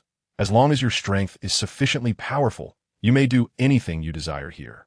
Even a title Douluo from the outside will become weakened due to the loss of their soul skills, and under the guidance of our King of Slaughter, we need not fear them. Furthermore, there is no currency in the City of Slaughter. All food is provided free of charge, though the possibility of poisoning cannot be disregarded. In this realm, the dead are the most valuable, and each person's worth is symbolized by the number of skulls they possess." After glancing at the woman in black, Yeshuan stated, "Very well, we understand. First, take us to the most luxurious and comfortable accommodation, then guide us to the Hell Slaughter Arena." The woman in black paused for a moment and asked, "Are you certain? The best accommodations are within the inner city, occupied by individuals of great power. Moreover, fewer than 1 in 10 who enter the Hell Slaughter Arena emerge alive. You could spend a year in the City of Slaughter, and merely participate in the arena once a year, which would suffice. Just take us there. The rest is not within your purview," Yeshuan replied. Casting a glance at the woman, his tone somewhat indifferent. "In that case, please follow me," the woman stated, turning towards the inner city. Yeshuan, Qian Ruinxue, and the others promptly followed. As they traversed the streets of the City of Slaughter, the gazes of those around Yi Xian and Qian Ruinxue were imbued with a palpable greed, with some even daring to extend their tongues and lick their lips. It seems that newcomers have arrived in the City of Slaughter, and it appears we shall soon have fresh offerings for our sanguine indulgences." Yi Xian and Qian Ruinxue remained unfazed by the stares and whispers, as if they were oblivious to their surroundings. Before long, the group entered the inner city of the City of Slaughter, a realm far more opulent and frenzied than the outer city. Chaos reigned supreme, with a cacophony of sounds echoing throughout. Exultant laughter, anguished cries, and bone-chilling noises filled the air. Directly ahead, a burly man was releasing his fury in the street, surrounded by onlookers who cheered him on. Ing'er, witnessing the scene, instinctively closed her eyes and spoke, "Saint, in the City of Slaughter, please stow away your cheap compassion and refrain from attempting to rescue anyone, for such endeavors are futile and may bring harm to yourself as well." The woman in black turned to gaze at Ing'er, letting out a light laugh. "You shall remain by my side for 12 hours. No one will dare to lay a hand on you, for I am the envoy of the King of Slaughter. Here, none would dare offend his majesty. During these 12 hours, you are under the protection of newcomers, and my presence serves as your best safeguard. However, should you choose to strike first. This protection will be rendered void. Think carefully before taking action. The woman in black then cast a glance at the group before proceeding onward. Qian and his companions had no intention of conversing and followed her to an exceedingly luxurious courtyard, which boasted 3 levels of rooms. This is the most extravagant courtyard in the city of slaughter, inhabited by those who have achieved 50 consecutive victories in the slaughter hell. Are you certain you wish to enter? The woman's tone was somewhat indifferent as she regarded the courtyard. Ye Yuan, Xin Renjue, Xing Xing. And Inker scrutinized the courtyard with keen interest. Qian suddenly inquired, Shuer, what do you think of this courtyard?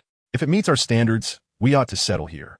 It's acceptable. However, this is indeed the most opulent courtyard in the city of slaughter, and it appears there is no better accommodation. We may as well stay here for now, Qian Renshue replied, blinking her eyes. Though it was the finest in the city of slaughter, it was merely satisfactory in her eyes. Then it settled. After all, there are no rules in the city of slaughter. We can simply seize what we desire. Ye want chocolate, Josuali. Despite being unable to employ skills here, his mastery in marksmanship, swordsmanship, destructive power, and the secret art of the Xingju, Xingzi, were beyond the realm of skills. Moreover, his combat experience, instinctive reflexes, and physical strength were formidable assets. As Qian prepared to step into the courtyard, Qin Sheng raised a hand to halt him, saying, I have no opportunity to act outside. Leave the courtyard matter to me. Are you capable? In the city of slaughter, one cannot utilize any skills. The inhabitants of this courtyard, having achieved 50 consecutive victories in the slaughter hell, must be formidable, Qian remarked skeptically. If skills were permissible, Qin Sheng could contend with the likes of the Soul Emperor or even the Soul Saint, but under the current restrictions, even Qin Sheng's trump cards were unlikely to be of any use. Why not? I haven't even fought yet. How can you presume I would be incapable? Qin Sheng chuckled, seemingly unfazed by Qian's doubts, and strode directly into the courtyard. Qian, Qian Renshue, and Inger exchanged glances, and without hesitation, they followed suit. The woman in black remained at the entrance, not entering the courtyard. Qin Sheng approached the door, lifted his foot, and kicked it open with a resounding crash. The loud noise startled those inside, and a gruff voice bellowed from within. Who dares to intrude upon my domain? Under Qin Sheng's gaze, a towering figure, easily 2 meters tall and bearing numerous scars, emerged from the room. I have taken a liking to this courtyard. Today, I am here to eliminate you and seize your territory, Qin Sheng declared with a light chuckle as he retrieved a pale blue spear from his consciousness. Gazing at the spear, he murmured, Qing Li, you have been by my side for so long, and it is I who have suppressed your brilliance. Worry not, today, I shall offer blood to honor you. As his words fell, the Qing Li spear trembled slightly in his grip as if in response. Without further ado, Qin Sheng lunged at the burly man. The Qing Li spear danced in his hand, unleashing a flurry of dazzling attacks aimed at the man's vital points. Yet, the brute was not slow to react. Wielding a massive iron hammer, he fixed his gaze and swung it toward the spear's tip. The spear shimmered with a chilling light as the enormous hammer bore down with unparalleled force. The collision produced a resounding clang, and both Qin Sheng and the burly man were pushed back by the sheer might of the impact. The brute staggered back 3 steps before regaining his footing, while Qin Sheng was forced to retreat over 10 steps to stabilize himself, feeling a slight numbness in his hand. Shaking off the numbness, Qin Sheng pressed forward, undeterred, while the brute, unwilling to back down, swung his hammer fiercely toward him. However, having learned from his previous misstep, Qin Sheng refrained from engaging in a direct clash. As the hammer descended, he expertly deflected it with the spear's tip, dissipating the force of the blow. The Qing Li spear was far more agile than the heavy hammer, allowing Qin Sheng to unleash a myriad of offensive options without the need for brute force. The brute's attacks were far simpler. He relied solely on his raw strength, striking with the hammer regardless of the spear's angle of approach, devoid of any technique for attack or defense. As such, both warriors found themselves in a challenging duel. Qin Sheng grappled with the brute's overwhelming power, while the brute struggled against Qin Sheng's deft ability to neutralize his strikes, feeling as though he were striking against cotton. Moreover, Qin Sheng's speed was so swift that the brute could do little but defend himself, unable to find an opportunity to counterattack. The courtyard resonated with the sounds of their fierce battle. Qian, Qian Renshue, and Inger stood at the periphery, observing the unfolding conflict. As Qian and Qian Renshue observed the evolving situation in the arena, they swiftly ascertained that Qin Sheng's chances of victory hovered around 60%. Although the duel between Qin Sheng and the Great Han appeared evenly matched at present, each swing of the massive hammer exerted considerable strain on the latter's physical stamina. In contrast, while Qin Sheng wielded his spear with remarkable speed, his exertion of energy was significantly less taxing than that of the Great Han. Should Qin Sheng manage to endure until the very end, his odds of triumph would remain intact at 60%. However, should he falter prematurely, his likelihood of success would diminish considerably. It was noteworthy that Qin Sheng possessed the capability to combat foes beyond his level, despite the current inability to deploy his skills. His physical constitution and strength remained formidable. Yet, even so, it was evident that in terms of raw power, Qin Sheng could not rival the Great Han, indicating that the latter's soul energy vastly exceeded that of Qin Sheng. Inger, observing the battle with concern, anxiously inquired, "Sister Schwer, do you think Qin Sheng will encounter any peril? It seems they are struggling quite a bit." Qian Rinshua, contemplating the situation, reassured her, saying, "There is no cause for alarm. Their current skirmish is one where neither can claim definitive superiority. The worst that could happen is that Qin Sheng may not emerge victorious. Sustaining any injuries is highly improbable." Upon hearing this, Inger seemed to release a weight from her heart, letting out a gentle sigh as her eyes remained fixated on the unfolding conflict. "You must have a bit of faith in your Qin Sheng. His prowess is far from what you might envision as weak. Besides, he is my brother. How could I allow him to be harmed before my eyes without intervening?" Qian chuckled softly, casting a glance at Inger, his expression serene and untroubled. Given the distance between Qin Sheng and the Great Han, Qian could effortlessly assist by employing the Xunji secret, instantly joining the fray and substituting Qin Sheng, thus negating any possibility of injury. As Qin Sheng faced the Great Han, a resolute determination glimmered in his eyes. With a deft spin of his spear, he deflected the Great Han's hammer and transitioned from a nimble defense to an all-out assault, relinquishing his protective stance. Each thrust of his spear targeted the Great Han's vital points, and rather than evading the hammer's descent, Qin Sheng chose to confront the threat head-on, embodying a willingness to achieve mutual destruction. The Great Han's hammer was nearly upon him when Qin Sheng, undeterred, thrust his spear with unwavering intent, seemingly oblivious to the impending strike. Seeing this, the Great Han, momentarily taken aback, drew back his hammer after a failed attempt to deflect the spear, exclaiming, "What madness is this? Do you wish to court death? If I feared for my life, would I have come to the city of slaughter?" Qin Sheng, undeterred, continued his relentless assault. "Truly a lunatic," the Great Han muttered under his breath as he wielded his hammer to parry Qin Sheng's spear. While defending against the relentless thrusts, he remained vigilant, seeking opportunities for counterattack. Having achieved 50 consecutive victories in the arena, the Great Han's battle experience was formidable, enabling him to discern the flaws in Qin Sheng's reckless strategy of trading blows. Should he identify an opening, he could swiftly regain the upper hand at a minimal cost. After a prolonged engagement, the Great Han's eyes suddenly lit up. As Qin Sheng's spear approached, he deftly sidestepped, narrowly avoiding a critical hit, and unleashed his hammer with tremendous force towards Qin Sheng.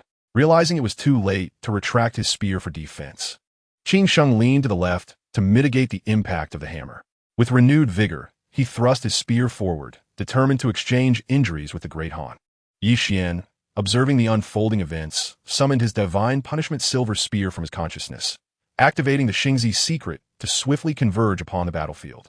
In a mere blink, he appeared amidst the clash, his spear enveloped in an aura of annihilation as it surged towards the Great Han's hammer, poised to strike. With a resounding clash, the divine punishment silver spear met the hammer, and the tremendous force surged through the Great Han's arm, leaving him in a state of disbelief as the weapon slipped from his grasp. The destructive energy coursed through his arm, wreaking havoc upon his veins, and the Great Han was overwhelmed by excruciating pain radiating from within.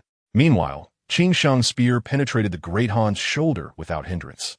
A harrowing scream escaped the Great Han's lips, yet it was short-lived, silenced by the piercing of his heart by the divine punishment silver spear. His body collapsed lifelessly to the ground, blood gushing from the wound and staining his garments. Qian withdrew the spear from the Great Han's chest, wiping the blood clean before returning it to his consciousness. After sheathing his Qingli spear, Qin Sheng turned his gaze towards Qian and remarked, "His strength is commendable. It appears my capabilities in the city of slaughter, while not the strongest, are certainly not feeble." Qian, smiling, responded, Your inherent strength is already substantial. It is merely the limitations of your soul energy that have prolonged this confrontation. Had your soul energy been 10 or even 20 levels higher, this encounter would have been far less arduous. Yi Qian, undeterred by Qing Sheng's words, acknowledged that the inability to utilize any skills in the City of Slaughter imposed a significant restriction not only on Qing Sheng, but also on himself. Nevertheless, he retained absolute confidence in his ability to ensure their safety, knowing he could navigate them in and out of this perilous realm without issue. At that moment, a figure clad in black entered the courtyard, her gaze fixed upon the lifeless body amidst the pool of blood. Due to your proactive engagement, the 12-hour protection period for newcomers has now lapsed. If any of you have inquiries, now is the time to voice them.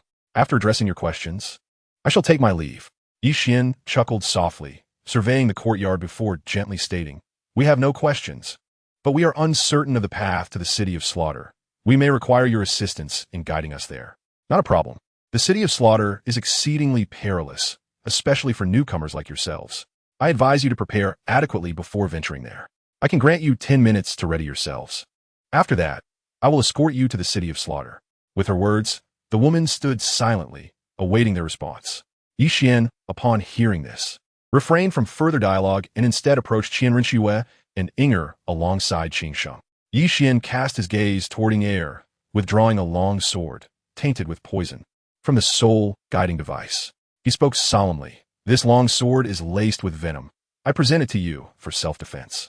Exercise utmost caution while wielding it, for should you suffer even a minor scratch, the poison may take hold, and alas, there may be no one in this continent capable of neutralizing it." Upon hearing his words, Inger gingerly accepted the sword and responded earnestly, "I understand. I shall exercise double caution when using it." Qing Sheng, your primary concern in the killing hell is to safeguard Inger. That alone suffices. As for the rest, you need not involve yourself. Xue, while you deal with any remaining adversaries, ensure to protect yourself. I will handle the clearing of the premises. Yi Qian smiled faintly as he outlined the arrangements for the killing hell. Among the four of them, only Inger, the burden, posed a risk of hindrance. So it was imperative for Qing Sheng to protect her, which was more than adequate. Chapter 202, The Killing Hell, 1. Qian Renshue, listening to Yi Qian's plans, furrowed her brow and inquired, "My strength is rather feeble. I may indeed become a liability, yet I am only tasked with clearing out some stray fish." "Xue, how could your strength be deemed weak?" "This is merely a broad outline. The specifics will necessitate adaptability within the killing hell, requiring adjustments to confront varying circumstances." Yi Qian reached out and lightly brushed his fingers against Qian Renshue's delicate nose, his voice laced with amusement. "Humph, that is more like it." Qian Renshue glanced at Yi Qian with a hint of pride, but refrained from further comment. "Well then, if there are no more questions, let us proceed to the killing hell." Yi Qian's gaze swept over them, and upon confirming their readiness, he took hold of Qian Renshue's soft hand and made his way toward the courtyard's entrance. Qing Sheng and Inger followed closely behind. Upon seeing them approach, the woman in black turned and exited the courtyard, leading them toward the direction of the killing hell. As they traversed the streets of the City of Slaughter, Yi Qian suddenly discerned an intriguing phenomenon. Within the City of Slaughter, his murderous intent surged uncontrollably. To unleash this rising bloodlust, one must resort to killing. Most astonishingly, he felt the desire to utilize the principles of slaughter he had acquired from the divine beast by whose stirring within him, though he remained unaware of the reasons behind this burgeoning urge. However, recalling the mission issued by the system, Yi Qian mused internally. "It appears I may attempt to merge the principles of slaughter." Under the guidance of the woman in black, they arrived at the killing hell, which was predominantly circular, or more accurately, an irregular cone. The area at the base of the killing hell was the most expansive, tapering as it ascended until, at approximately 30 meters above the ground, it maintained a consistent diameter extending upward to a height of 50 meters. Furthermore, the killing hell occupied a vast area, comparable to the Dahan Arena of Tiando City, although upon closer examination, it may indeed be slightly smaller. The group gazed upon the imposing black edifice, immediately overwhelmed by a sense of oppression. The woman in black, observing the structure, began her introduction. "This is the killing hell. There are two methods of participation, individual and team entries. However, I recommend that you opt for the individual method rather than the team entry. In the individual format, At least 10 out of 100 participants are likely to survive, whereas in the team format, your chances are nearly non-existent. In a team entry, 96 out of 100 will be your adversaries, and you must eliminate all 96 to claim victory, whereas they need only vanquish all 4 of you to succeed. Qian nodded at the woman in black, replying, "We appreciate your counsel. Very well, you may observe the killing hell or directly participate in the competition. To watch, one requires a Bloody Mary. It can be your own or someone else's. As long as you do not tire, you may watch indefinitely. The matches in the killing hell proceed continuously. Once 10 participants have registered, the competition can commence." As soon as her words concluded, the woman in black turned and departed in the opposite direction of the killing hell. Qian chuckled softly as he surveyed the killing hell, stating, "Let us proceed to participate in the competition." Indeed, the killing hell appears to possess more intrigue than the Duhan arena of Tiando City, Qian Rinshui remarked, a subtle smile gracing her lips. "I too am eager to experience the killing hell," Qing Sheng said, stretching his limbs with a glimmer of anticipation in his eyes. After stretching, Qing Sheng turned to Ing'er and assured her, "Ing'er, you need not worry. I will protect you within the killing hell. I shall ensure that you suffer not even a scratch. Yes, I trust you will safeguard me, and I shall not be a hindrance when action is required. I will not hold back," Ing'er replied earnestly, nodding her head with a grave expression. The group exchanged no further words, instead proceeding directly into the killing hell. Qian, Qian Rinshui, Qing Sheng, and Ing'er arrived at the registration area within the killing hell, producing their identity tokens to the official in charge of enrollment. Qian addressed the registrar, stating, "We 4 wish to enter the team competition in the killing hell." The registrar, incredulous, rubbed his ears and asked, "What did you just say? You intend to enter the team competition in the killing hell? Have you not fully awakened, seeking death? Whether we are awake or not is of no concern to you. Simply assist us with the registration," Qian replied with a light chuckle, unfazed by the registrar's skepticism. "Very well, I have registered you. Proceed to the arena and await your turn. Once the participants are full, the match will commence. When you emerge alive, return to me to collect your identity tokens." After speaking, the registrar pointed toward their designated competition arena, indicating that they could enter and wait. Without hesitation, Qian and the others turned and made their way toward the arena. The registrar watched their departing figures, murmuring to himself, "What a pity. Those 2 young beauties are foolishly joining them in the team competition of the killing hell. For against 96, are they not merely walking into a death trap? Yet, judging by their demeanor, they must be newcomers to the city of slaughter. In their youth, why would they choose to seek death here?" Chapter 203. The Killing Hell 2. Qian, Qian Rinshui, Qing Sheng, and Ing'er awaited the arrival of their opponents within the arena of the killing hell. In the midst of the arena of slaughter, a sudden voice reverberated, announcing the need for 96 participants for the team competition. Those wishing to register should promptly proceed to the registration desk. Upon hearing this proclamation, the eyes of those within the arena gleamed with excitement. To think that someone would be foolish enough to join the team competition in such a perilous place. Was this not a surefire path to demise? Yet, who cared whether it was a reckless endeavor? Fresh blood was akin to a delightful Bloody Mary, and I had nearly exhausted my supply in the inner city. The unexpected opportunity of such a feast presented itself, and I could hardly let it slip away. My time in the city of slaughter had arrived, and I needed to engage in a battle within the arena to secure a year of residence. With the team competition now available, how could I possibly miss out on this chance for a year of free lodging? Let us hurry to register. There are only 96 spots available, and if we delay, we may lose our opportunity. The crowd hastened towards the registration area, anxious not to miss their chance. Soon, all 96 spots were claimed, and those who secured their places wore triumphant smiles as they made their way to the competition stage. In contrast, those who missed out walked dejectedly towards the spectator stands, preparing to witness what seemed to be a foregone conclusion in the match. After all, with 96 participants against merely 4, victory appeared inevitable. On the competition stage, Qian, Qian Rinshui, and their companions observed as contestants ascended the platform, each drawing their weapons and preparing for battle. As the participant count reached its limit, the contest officially commenced. Qian twirled the divine punishment silver spear in his grasp, its tip aimed at the approaching crowd. A force of annihilation emanated from his hand, enveloping the spear. As he invoked the secret technique, his figure flickered across the arena, launching the first assault against the advancing throng. Without hesitation, Qian Rinshui followed suit, brandishing the Sword of Angels and maintaining a distance neither too far nor too close to Yi Qian. Meanwhile, Qing Sheng and Air lingered at the rear, refraining from joining the fray. Qing Sheng's primary concern was to safeguarding Air, ensuring her safety did not hinder the duo's efforts, while Air focused on her own defense, determined not to become a liability. The remaining contestants in the arena shouted, wielding an array of weapons as they rushed towards Yi Qian and his companions. However, their speed paled in comparison to that of Yi Qian. As he approached, his divine punishment silver spear danced through the air, releasing waves of destructive power that augmented its might manifold. Any opponent or weapon that came into contact with it felt the destructive force permeate their bodies, wreaking havoc upon their meridians, eliciting anguished cries.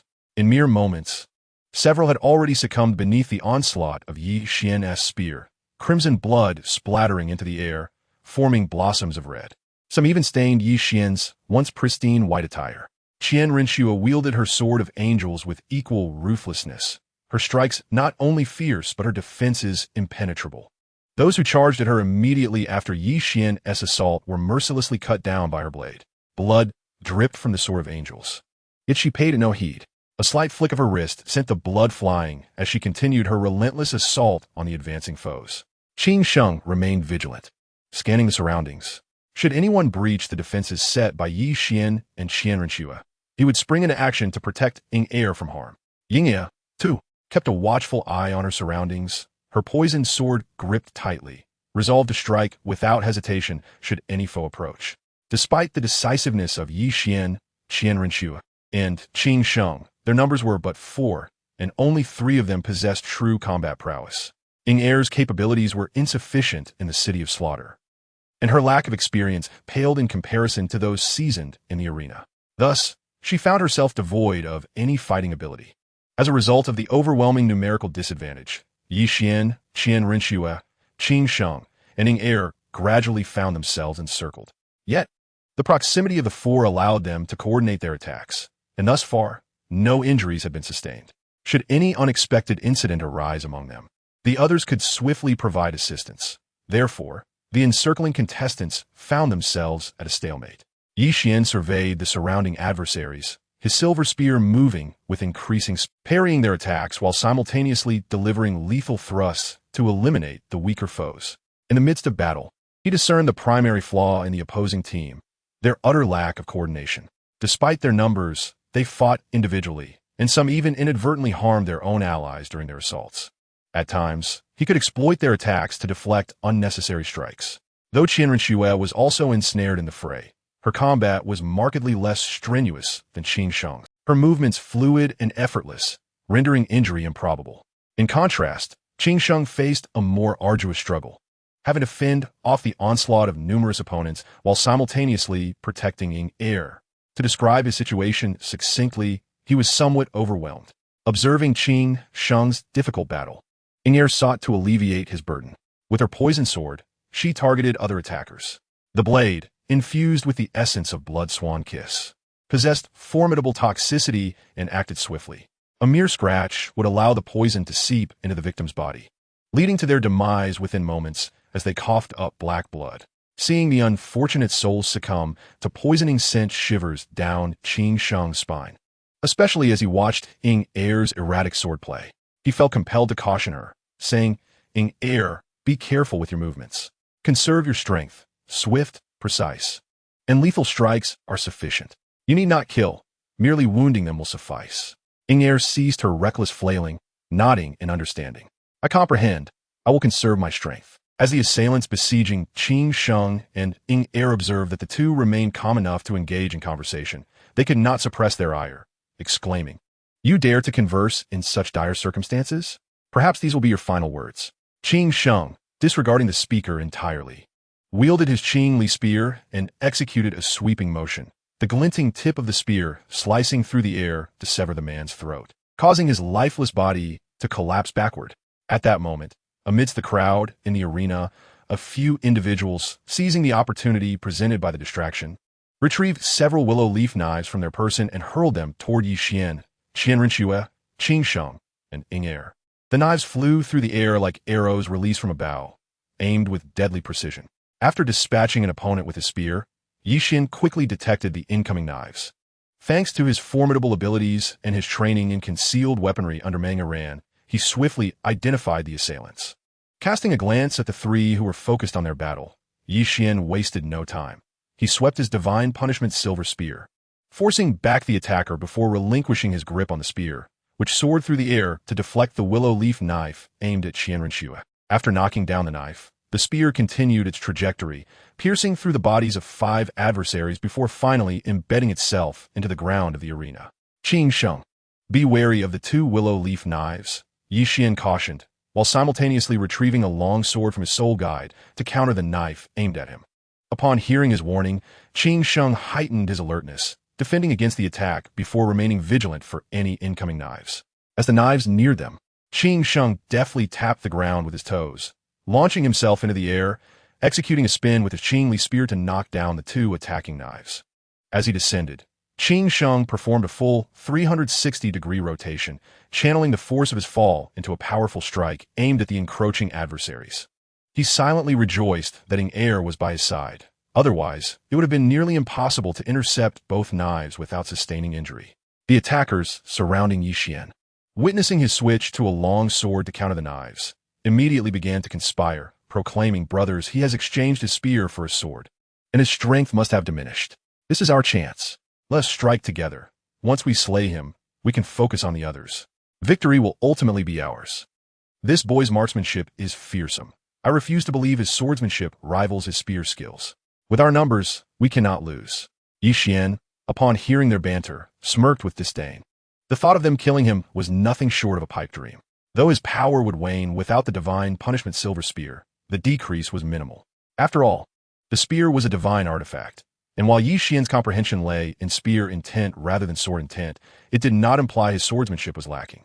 He had secretly learned the sword techniques of the Snow Empress and Qian Renshue, as well as the swordplay from the Sword of Hate, which he could readily employ. Faced with the onslaught before him, Qian invoked the walking secret, wielding his long sword with ruthless precision. Although the sword was crafted from rare metal and lacked the destructive energy to amplify its power, each strike was executed with deadly accuracy, claiming a life with each swing. The sword's shorter length compared to the divine punishment silver spear allowed for greater agility, enabling him to maneuver effortlessly. As time elapsed, the number of combatants in the arena dwindled, and the ferocity of attacks from Qian, Qian Renshue, and Qing Sheng intensified. From an original adversarial force of 96, only a mere 10 remained. Fear etched on their faces. They realized that throughout the battle, Qian and Qian Renshue had sustained no injuries. Although their garments bore traces of blood, it was merely that of their fallen foes. As the remaining adversaries huddled together, their gazes bypassed Qian, Qian Renshue, and Qing Sheng, landing squarely on IKneeled. They recognized that against the other 3, survival was impossible. Only the seemingly weaker IKneeled presented a potential opportunity. Without hesitation, the remaining 10 launched their assault from various directions toward IKneeled. However, Qian and Qian Renshue, faster than their foes, charged directly at them. Qing Sheng, armed with his Qing Li spear, stood protectively beside IKneeled, wielding their long swords like the scythes of death. Qian and Qian Renshue mercilessly reaped the lives of the remaining adversaries. Soon, only one assailant continued to advance toward IKneeled. Yet, before he could reach her, Qing Sheng's Qing Li spear pierced through him, sending his body tumbling backward. Chapter 205. The Arena of Carnage 4. Observing the conclusion of the battle, Qian withdrew his divine punishment silver spear from the ground, stating, "Let us depart. Our conflict here has come to an end, and we can reclaim our identity tokens." After cleansing the blood from his spear, he did not return it to his consciousness, for while the battle in the Arena of Carnage had concluded, the skirmishes beyond its confines were yet to commence. Qian Renshue, Qing Sheng, and IKneeled followed Qian's gaze toward the audience, where numerous eyes fixated upon them, many glinting with coldness and murderous intent. "Xiao Qian, it appears our journey back will not be tranquil," Qian Renshue remarked with a light chuckle, retaining her angel's sword in hand. "My soul power has dwindled to merely 20%. Should we be ambushed, I may become a liability," Qing Sheng expressed, a grave look in his eyes. With only 20% of his soul power remaining, he was now considerably weakened. In the event of a large-scale ambush, he would have to protect both himself and IKneeled, which could deplete his remaining energy. Qian, Unconcerned, replied with a smile. 20% of your soul power is sufficient for our return. After all, they are unaware of our actual strength. As long as we do not reveal our vulnerabilities, few will dare to challenge us. Our recent victory against 96 foes as a quartet is enough to instill fear. If we maintain our composure, there will be no issues. Casting one last glance at the hostile audience, Qian withdrew his gaze, extending his hand to grasp Qian Renchua's, and they made their way toward the exit of the arena. After contemplating Qian's words, Qingsheng and Ing found his reasoning compelling. The four of them faced an astounding 96 opponents, emerging unscathed, a feat that indeed instills considerable intimidation, as long as no one comprehends their current state. The number of individuals daring to launch a surprise attack against them will remain few. After a brief moment, Qingsheng and Ing exchanged glances, their eyes shifting to Qian and Qian Renshua, and they hastily quickened their pace to match the two ahead. Upon exiting the arena, they proceeded directly to the registration area. Qian addressed the registrar, stating, "We have secured victory in the team competition. You may return our identity tokens." The registrar, upon hearing Qian's voice, looked up in disbelief, exclaiming, "It is truly astonishing that you managed to win. However, since you have triumphed, you may reside in the City of Slaughter for a year without the obligation to participate in any further battles in the arena during that time." As he spoke, the registrar extended the identity tokens towards Qian. "We are already aware. There is no need for you to remind us," Qian replied after glancing at him. He then took the tokens and distributed them to Qian Renshua, Qingsheng, and Ing. After securing their tokens, the group had no intention of lingering in the arena. They headed straight for the exit. Watching them depart, the registrar remained silent, redirecting his attention to organizing the identity tokens of those who had perished. Once outside the arena, Qian and his companions remained vigilant, their bodies tensed, ready to retaliate should anyone dare to ambush them. As they traversed the streets of the City of Slaughter, numerous spectators eyed them with predatory gazes. However, sensing their composed demeanor and lack of weakness, no one dared to strike first. As they approached a dimly lit alley, a gaunt figure resembling a skeleton suddenly emerged, brandishing a long knife and lunging at Qian, Qian Renshua, Qingsheng, and Ing. In a swift motion, Qian spun his divine punishment silver spear, thrusting it forward with blinding speed, the gleaming tip piercing the shoulder of the assailant. A piercing cry of agony escaped the assailant's lips. Yet, Qian paid no heed to the wailing, delivering a decisive kick that pinned the attacker beneath his foot. He turned to Ing and said, "You shall execute him yourself." "Me? Kill her?" Ing eyes widened in disbelief, an expression of incredulity etched upon her face. Although she had harmed a few during the arena battles, those injuries had been indirectly lethal due to the poison on her sword. However, the notion of personally taking a life was daunting. "Indeed, it is you. You came to the City of Slaughter to hone your skills, not for leisure. If it is training, then one must embrace the essence of such trials," Qian stated with utmost seriousness, devoid of any jest. In the City of Slaughter, one's murderous intent would continuously escalate, and Ing's performance in the arena indicated that she had yet to fully unleash her killing instinct. Should this instinct remain bottled up, reaching a breaking point could lead to madness. Moreover, if it ever came to that, a mere act of killing one individual would not suffice. Ing glanced towards Qingsheng, her eyes reflecting a hint of inquiry. Noticing her gaze, Qingsheng smiled gently and said, "Ing, she is reluctant to take action. If you find it troublesome to kill him, I shall do it for you." Just as Qingsheng stepped forward to eliminate the assailant, Qian's voice resonated with authority. "What chaos you bring. Stammt Azide. This matter must be handled by Ing herself. In the City of Slaughter, murderous intent can only grow. Given her performance in the arena, do you truly believe she can unleash that intent? If it remains unexpressed and reaches a critical threshold, we need not elaborate on the consequences." Qian shot an exasperated glance at Qingsheng before redirecting his focus to Ing. Upon hearing Qian's words, Qingsheng halted, fully aware of the ramifications should murderous intent reach its zenith. Considering Ing's performance in the arena, it was indeed improbable that she could express her killing intent. The few opponents Ing had slain were negligible, primarily defeated by Qingsheng, while she had only poisoned a handful when they were unprepared. Once they became cautious, Ing had hardly inflicted any further casualties. Qingsheng looked down at the assailant beneath Qian's foot and said, "Ing, observe his current state. Living only brings him suffering. A swift strike from you would liberate him, and he would thank you for it. No, please don't. I am quite content living, not suffering at all. Just let me go, and I promise I shall never cross your paths again, the assailant pleaded, his eyes beseeching IKneeled for mercy. After a moment of hesitation, IKneeled approached the fallen figure, sword in hand, closed her eyes, and without mercy, thrust the blade down. The sword pierced the assailant's heart. The poison swiftly coursing through his veins, blackened blood oozing from the wound, rendering him irrevocably dead. Upon witnessing IKneeld's act of execution, Qian lifted his foot and reached for Qian, leading them toward their previously chosen residence. Qingsheng approached IKneeled and said, "It is over. We can depart now. My brother only wishes what is best for you. Otherwise, he would not have insisted on this course of action. Should murderous intent remain unexpressed, it could lead to significant trouble. I understand.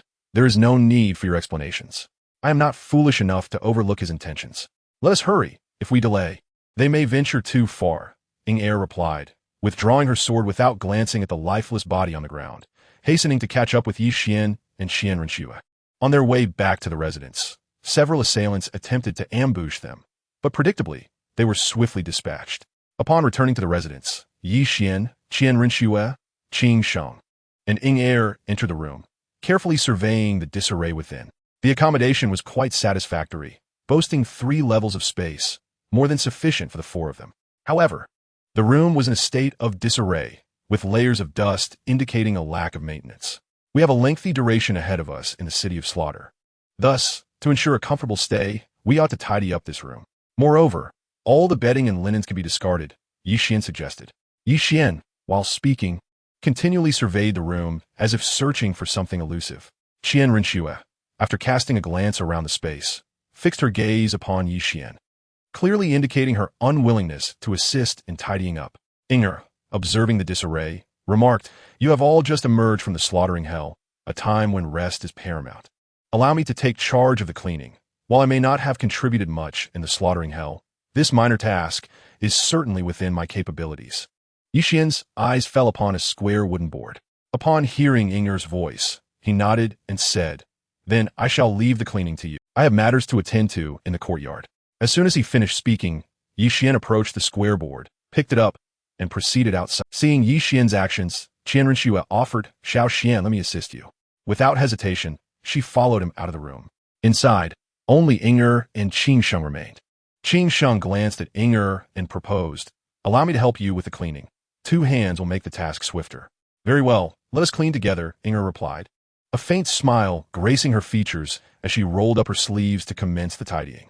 Outside, Qian set the wooden board down, retrieved a long sword from his soul guide, and with a deft flick of his wrist, the blade glided across the surface of the board. Soon, the sword ceased its movement, revealing the inscription, "Intruders shall perish." Pleased with the outcome, Qian sheathed his sword, lifted the board, and walked outside, where he retrieved 2 daggers from his soul guide and affixed the board to the left side of the entrance. Qian, observing Qian's actions, inquired, "Xiao Xian, what purpose does this board serve at the entrance? Do you believe others will be deterred by it?" "There is indeed a purpose," Qian replied with a smile. "As our winning streak in the slaughtering hell increases, the significance of this board will become evident. At the very least, it will provide a sense of ease, allowing our minds to relax." Qian glanced at the board, but chose not to comment further, instead directing her attention to the corpse in the courtyard, saying, "Xiao Xian, I believe it is necessary to dispose of this body. The beauty of the courtyard is marred by its presence. I would have attended to it regardless. This is our dwelling, and we cannot allow a corpse to remain here," Qian replied with a smile, striding towards the body. With a firm grasp, he lifted it and unceremoniously tossed it out of the courtyard, letting it land on the streets of the slaughter city. Once the body was discarded, Qian surveyed the courtyard and felt an immediate sense of comfort.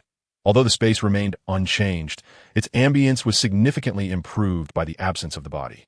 Chapter 207. The Arrival of BibiDong, Part 1. A month later, outside the slaughter city, a carriage came to a halt before a tavern. Yu Guan and Gue Mei descended, bowing respectfully to the carriage as they announced, "Your Holiness, we have arrived at the gates of the slaughter city." The carriage door swung open, revealing BibiDong, clad in a form-fitting black outfit, her long hair elegantly styled atop her head. She gazed at the tavern and instructed, "Yu Guan, Gue Mei, Please wait for me at the exit of the slaughter city. I shall emerge shortly. Yes, your holiness. The two responded before boarding the carriage and steering it towards the exit of the slaughter city.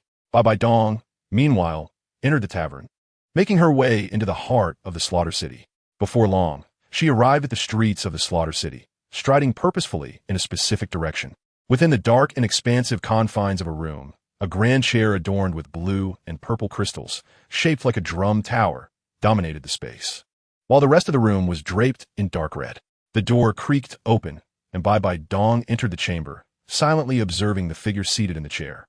A tall, slender man occupied the massive seat, his features shrouded in darkness, though his presence was undeniably imposing.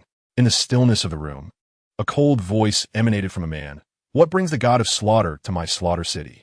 I have come in search of a man and a woman. BibiDong replied, with unwavering conviction. One possesses silver hair and silver eyes, while the other has golden hair and golden eyes. As the king of slaughter, you must know their whereabouts. The king of slaughter tapped rhythmically on the armrest of his chair, seemingly lost in thought. After a moment, he responded, They reside in the most opulent courtyard of the inner city, marked by a wooden sign inscribed with the words, Intruders shall perish. If you seek them, what is your intent? Should they have offended the god of slaughter, I might assist in ensuring their stay in the slaughter city. As he spoke, the king of slaughter's fingers continued to drum against the armrest, the sound echoing ominously in the dark and silent room. Upon hearing his words, BibiDong's eyes glinted with an icy demeanor as she declared, In addition to searching for them, I have another matter to convey. Should either of them fail to exit the slaughter city, I shall unleash a massacre upon the entire city. Her cold gaze remained fixed on the king of slaughter, who met her stare with equal intensity, his voice darkening. Are you attempting to threaten me? If you perceive it as such, you are not mistaken, BibiDong replied, her tone deceptively calm, yet tinged with a chilling undercurrent. Do you truly believe that, with the domain of the god of slaughter at my disposal, I would fear you within the confines of the slaughter city? The king of slaughter's words hung in the air, accompanied by an oppressive aura that began to emanate from him. Do you think I would be intimidated by you? BibiDong retorted, her gaze unwavering as the essence of the god of slaughter radiated from her being, 9 soul rings pulsating with hues of yellow, purple, and black, projecting an equally formidable presence. The invisible forces of their auras clashed in the air, resisting and neutralizing each other. Neither the king of slaughter nor BibiDong willing to relent. After a prolonged standoff, the king of slaughter finally withdrew his aura, conceding, In light of your status as the god of slaughter, as long as they adhere to the rules of the slaughter city, I shall refrain from acting against them. However, should they lack the means to traverse the path of hell, it shall bear no consequence for my slaughter city. Upon hearing this, BibiDong let out a light chuckle and remarked, King of slaughter, you had best follow through on your words. Otherwise, I shall undoubtedly wash your city of slaughter in blood. With that, she turned on her heel and departed, showing no intention of furthering her conversation with the king of slaughter. Once BibiDong had left, the dimly lit room was left with only the king of slaughter's cold, wary gaze. As BibiDong walked along the streets of the city of slaughter, her eyes swept around as if she were searching for something. Soon enough, her gaze settled upon an opulent courtyard, marked by a wooden sign at its entrance that boldly proclaimed, Intruders shall perish. BibiDong halted her steps, focusing her attention on the courtyard where Qian and Qian were situated, and unleashed her mental energy to probe into their domain. Inside the courtyard, Qian and Qian were seated before a chessboard, each holding black and white pieces as they engaged in a game. Due to Qian's relentless battles in the slaughter hell over the past month and the integration of the laws of slaughter, faint red patterns were visible in his silver eyes. As Qian placed a black piece on the board, she spoke, Qian, considering our pace in the slaughter hell, it seems we will need to extend our anticipated timeline. An extension is acceptable. After all, we still have 2 divine soul rings to absorb in the city of slaughter. Once we have done so, leaving the city will not be an issue, Qian replied with a gentle smile, placing a white piece on the board, seemingly unfazed by Qian concern about the delay. During their month in the slaughter hell, although they had only participated in a handful of matches, the 3 of them, Qian, Qian and Qing Sheng, had collectively dispatched over 1,000 foes. Even the weakest among them, Ing Er, had claimed dozens of lives in the city of slaughter. It could be said that through this baptism of blood, their combat experience and skills had seen a marked enhancement. Furthermore, each of the 4 exhibited a clean and decisive combat style, devoid of hesitation. Qian Rinshua, glancing at the chessboard, blinked and remarked, "Once we absorb the 2 divine soul rings and leave the city, that would be ideal. Yet I wonder what the maximum age of a divine soul ring my current physique can withstand." She added, "And I have won this game." With a touch of pride, Qian Rinshua gazed at Yi Xian after placing her black piece on the board. She had meticulously analyzed the current position and concluded that Yi Xian's white pieces had become a dead configuration with no chance of recovery. In theory, as long as one's physique can endure, even a million-year soul ring is possible. The abilities granted by divine soul rings are precisely what one needs. Based on my estimations, your limit should be around 40 to 70,000 years, but we must wait for practical confirmation, Yi Xian replied with a smile, contemplating the pieces before him, but refraining from making a move. Instead, he returned his piece to the box and casually stated, "If you say you have one, then so be it." "What do you mean, so be it? Your pieces are already dead. How can you possibly turn this game around?" Qian Rinshua narrowed her eyes, pointing at the board, and upon reassessing, found no possibility of revitalizing the game. "What if I could bring the game back to life?" Yi Xian's expression held a subtle smile. "Then we shall see," Qian Rinshua replied, her tone dismissive. "Watch closely," Yi Xian said as he picked a white piece from the box and placed it on the board, instantly sacrificing a large number of his own pieces, thereby reviving the previously dead configuration. "See? Has the game not come back to life?" Yi Xian clasped his hands behind his head, his eyes gleaming with delight. Qian Rinshua stared at the chessboard, her eyes widening in disbelief. "What kind of method is this? You've sacrificed so many of your own pieces. Yet even if the game had revived, she insisted, you still cannot win." "I never claimed I could win. I merely stated I could revive the game," Yi Xian replied, turning his gaze towards the entrance. Seeing Yi Xian's sudden alertness, Qian Rinshua became vigilant as well, following his gaze to the door. The two exchanged looks before simultaneously moving towards the entrance. Upon opening the courtyard door, they scanned the bustling streets of the city of slaughter, where throngs of people moved about. Their eyes were drawn to a figure that disappeared around a corner, but due to the crowd, they only caught a fleeting glimpse. Qian Rinshua turned to Yi Xian and inquired, "Did you sense something just now? I felt as though someone was probing us." Yi Xian nodded, responding, "I sensed it too." In the city of slaughter, no one can utilize their abilities, and mental probing falls under that category. The only individuals capable of using mental energy here, aside from the enforcers of the city, are those who possess the domain of the god of slaughter. To my knowledge, there are only 2 such individuals, the deceased Tang Hao and my teacher, who resides in the Hall of the Pope. Are you suggesting that the one probing us could be your teacher? Qian Rinshua's voice held a hint of incredulity. It could be my teacher, or it could be one of the city's enforcers. It's too early to say for certain. Regardless of who it is, their departure indicates they do not wish to meet us. We must remain cautious in the city, Yi Xian advised. What a pity we were a moment too late. Had we detected it sooner, perhaps we could have discerned who was probing us, Qian Rinshua remarked, turning away from the corner as she made her way back into the courtyard. Yi Xian closed the courtyard door and, noticing Qian Rinshua preparing to leave, swiftly wrapped his arms around her waist and said, "Shuer, regarding that game we just played, I believe we need to discuss our next steps in the room." Qian Rinshua shot him a disapproving glance, but refrained from responding. Her eyes conveyed her understanding of Yi Xian's intentions. At the corner of the street, BibiDong emerged, her gaze fixed on the courtyard where Yi Xian and Qian Rinshua were located. She murmured to herself, "Qian, Shuer, your perceptive abilities are indeed remarkable, capable of detecting even my probing." With that, she turned and strode purposefully towards the exit of the city of slaughter. With the presence of the god of slaughter, BibiDong could traverse the slaughter city with ease, entering and exiting at will. Outside the gates of the slaughter city, Yuguan and Gue Mei sat quietly in their carriage, awaiting BibiDong's emergence.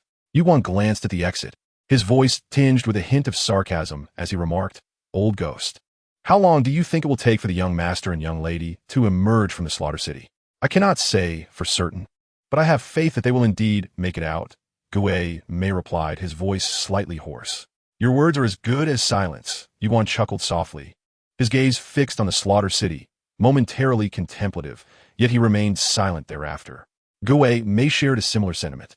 At the exit of the slaughter city, BibiDong stepped out and directly approached the carriage, stating, "Yuguan, Gue Mei, return to the Pope's palace." "Yes, your holiness," they replied in unison, guiding the carriage forward.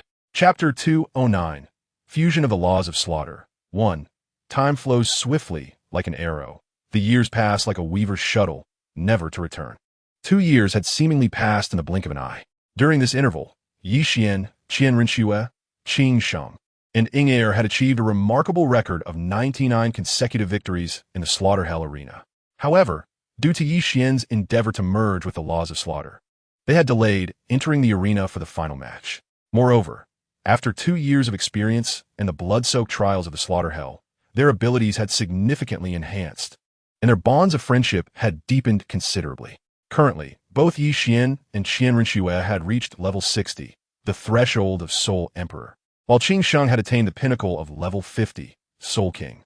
Even IKneeled, the weakest among them, had reached the threshold of level 30, Soul Master. The reason Yi Qian and Qian Renxue had not absorbed the divine soul rings to surpass the Soul Emperor level was twofold. Yi Qian was engaged in merging with the laws of slaughter, and Qian Renxue was continuously honing her physical prowess. Conversely, the lack of soul rings available for absorption in the Slaughter City had hindered Qing Sheng and IKneeled from making any breakthroughs. In a chamber, Yi Qian sat cross-legged on his bed, wholly focused on merging with the laws of slaughter, which had quietly intertwined with him. Within the realm of the laws, he meditated atop a towering peak, beneath which lay a veritable sea of corpses and blood.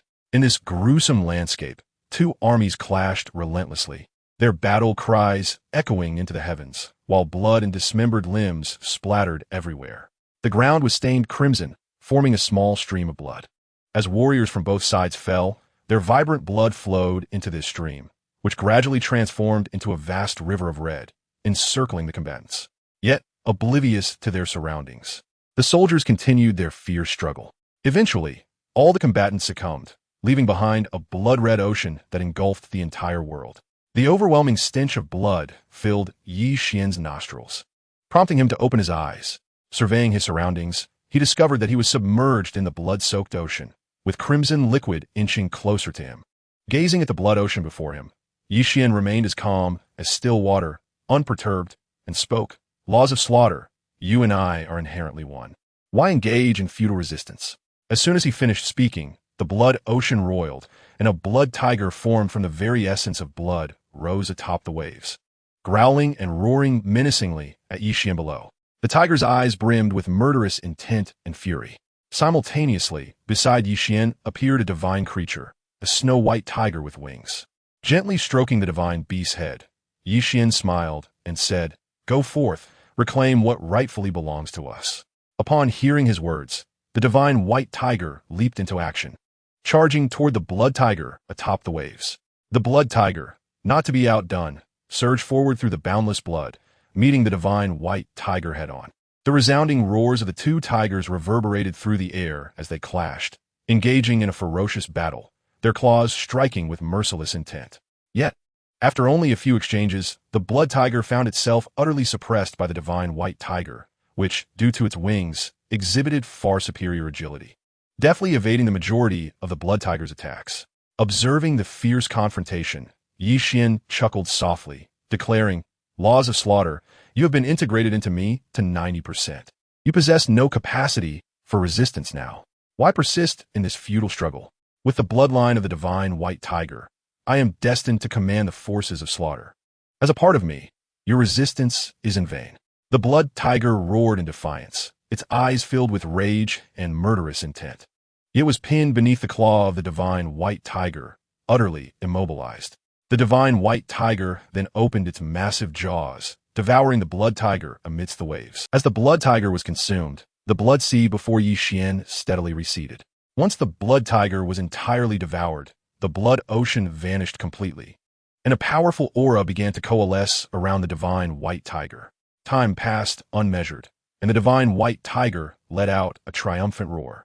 Before Yi Qian, the world shattered like a mirror, fragment by fragment. In the external realm, Yi Qian remained seated on his bed. Yet the laws of slaughter that the divine white tiger had left within him were now marred by cracks that continued to proliferate.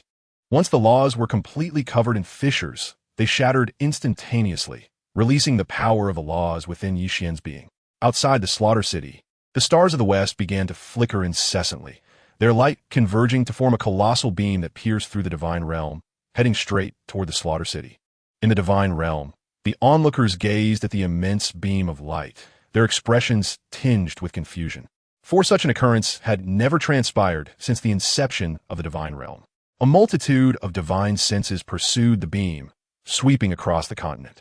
In the forest of life, the life goddess observed the trembling ancient tree of life before her. Without hesitation, she stepped forward, vanishing from her original position. The Shura god, witnessing the beam that pierced through the divine realm, felt an involuntary twitch at the corner of his mouth. His divine sense was fixated on Qian, fully aware of the unfolding events. He had known when Qian commenced the fusion of the laws of slaughter. Initially, he sought to prevent Qian from merging with the law of slaughter, believing that such a concept was far beyond Qian's current capabilities. The Shura god, convinced that Qian could never succeed in this endeavor, chose to disregard the matter. However, he was taken aback when Qian accomplished the fusion successfully, creating a significant upheaval. As the Shura god observed the radiant beam piercing through the divine realm, the figure of the goddess of life approached from a distance. Directly confronting the Shura god, she inquired, "Shura, what has transpired with Xiao Qian in your city of slaughter?" The Shura god withdrew his gaze from the beam, meeting the goddess of life's eyes. He replied, "That young lad has not encountered any issues in the city of slaughter. He merely merged with a certain law, and his success is what has caused such a stir. Unfortunately, we now face complications, for many deities in the divine realm harbor significant animosity towards him. Had it not been for our intervention, he would not have survived to this day. The oppressive force that even we, the 5 great divine kings, dared not confront is still vivid in my memory. Most concerning is the bloodline he possesses. Should he truly grow to surpass the divine kings in power and oppose the divine realm, it would spell disaster for us." The Shura god regarded the goddess of life with a tone imbued with profound significance. "What do you mean by that?" "He was born from my ancient tree of life. He is my son," the goddess of life replied, her gaze turning cold. The Shura god chuckled lightly. "What could I mean? He is also my successor. How could I harbor any ill intentions towards him? If I truly wished him harm, I would not have bestowed upon him a divine position. I merely believe it necessary to inform him to take precautions. Some deities may not act openly, but one can never be sure of their covert actions." At that time, nearly 90% of the deities opposed his presence in the divine realm. Otherwise, you would not have sent him to the continent. Upon hearing this, the goddess of life maintained an expression as placid as water, showing no sign of change. She turned and walked away in the direction from which she had come, her calm voice echoing, "First, I shall address the troubles at the Divine Realm Council before discussing other matters." Seeing this, the Shura god said nothing further and also proceeded towards the Divine Realm Council. In the continent, countless divine thoughts cascaded down the beam, probing Qian's being. However, upon noticing the blood-red sword pattern above Qian's brow, they immediately recognized his identity. After all, Qian's affairs were no secret within the divine realm. Consequently, they withdrew their divine thoughts, ceasing further investigation. As the beam enveloped Qian, he felt an intense warmth coursing through his body, an immensely powerful force enhancing his physique and purging impurities. This sensation was not only pleasant, but also immensely comforting, and the beam's expansive range allowed him to move freely within its embrace. In the room, Qian Ruxue observed Qian, illuminated by the colossal beam, and could not help but ask, "Xiao Qian, what are you doing? What is this beam?" Qian turned his gaze towards Qian Ruxue, but did not respond verbally. Instead, he extended his hand, drawing her into the beam with him. Now, both Qian and Qian Ruxue had reached the age of 18, and during their 2 years in the City of Slaughter, they had both grown considerably taller and more composed. As Qian Ruxue entered the beam, she immediately felt the overwhelming power, enhancing her physique and cleansing her body of impurities. Her eyes widened in disbelief at the astonishing experience. Qian, noticing her expression, gently stroked her golden hair and explained, "This power is condensed from the stars, aiding us in refining our bodies and eliminating impurities without any side effects. The only drawback is its brief duration, merely half an hour. This beam was formed from the western stars, and as the lesser Qian star of the west, Qian was well aware of its effects. Half an hour is already quite generous. You should not be dissatisfied, especially considering there are no side effects," he added. Qian Ruxue glanced at Qian, her voice tinged with delight. Leaning against him, she basked in the beam's warmth, feeling enveloped in comfort, as if every tension in her body had melted away. At that moment, the door to their room was suddenly flung open. Before anyone entered, an anxious voice called out, Brothers, are you all right? I just saw a beam of light descending into your room from the courtyard. As soon as he finished speaking, Qin Sheng hurried into the room, accompanied by Ying Er. How can anything happen to us? Since you are here, you should join us in the beam. It is highly beneficial and carries no side effects. And remember to knock next time. I will let this one slide. Yi Xian said nonchalantly as he continued to stroke Qian Rushue's hair, casting a glance at Qin Sheng and Ying Er. The beam's effects were not diminished by the number of people present, and its size allowed for multiple entrants without issue. Qin Sheng and Ying Er exchanged glances, showing no intention of being polite, and stepped into the beam. As they entered, they immediately felt the benefits and the pleasurable sensations it provided. It's a relief to hear you are all right. When I saw the beam descend into your room, I was startled and feared something unfortunate had occurred, prompting Ying Er and me to come check on you, Qin Sheng remarked, leaning back and closing his eyes to savor the delightful experience. Yi Xian and Qian Rushue merely smiled, choosing not to say much. Living in the city of slaughter, they had not enjoyed such a soothing and relaxing sensation for quite some time. Despite their growing renown in the city of slaughter, there remained many eager to challenge them, which kept their spirits on constant alert. As the four of them, Yi Xian, Qian Rushue, Qin Sheng, and Ying Er, bathed in the beam, reveling in the comfort it provided, chaos erupted throughout the city of slaughter due to the beam. Curiosity led many to rush towards it, eager to discover its true nature. Yet, upon arriving at Yi Xian's residence and seeing the ominous words "intruders shall die" displayed prominently, they all halted in their tracks, none daring to cross the threshold. Over the span of 2 years, many individuals had ventured into the courtyard, yet undeniably, none emerged from it. Gradually, the inhabitants of the city of slaughter ceased to dare enter the courtyard, for it was home to 4 deities of death, who had achieved a remarkable 99 consecutive victories in the hellish arena. Within the dark and expansive chamber of the city of slaughter, the king of slaughter sat upon a grand chair, his gaze fixed upon the beam of light before him, lost in contemplative silence. They had attained 99 victories, yet hesitated to partake in the final match at the arena. Should we send someone to engage with them? It has been quite some time since a true powerhouse joined our ranks, and these 4 individuals are indeed formidable. If they were to complete their final match, their prowess would surely allow them to traverse the path of hell, resulting in the addition of 4 more deities to our city of slaughter. A chilling feminine voice echoed beside the king of slaughter. I believe it is unnecessary to reach out to them. The king's fingers lightly tapped the armrest of his chair, producing a rhythmic sound. Why not? Great king, do you not desire for our city of slaughter to grow stronger? Our pact with the spirit hall is hardly reliable. Who can predict when they might abruptly breach the agreement? We must remain vigilant. Urgency tinged her icy tone. Among them, there are 2 individuals we cannot provoke.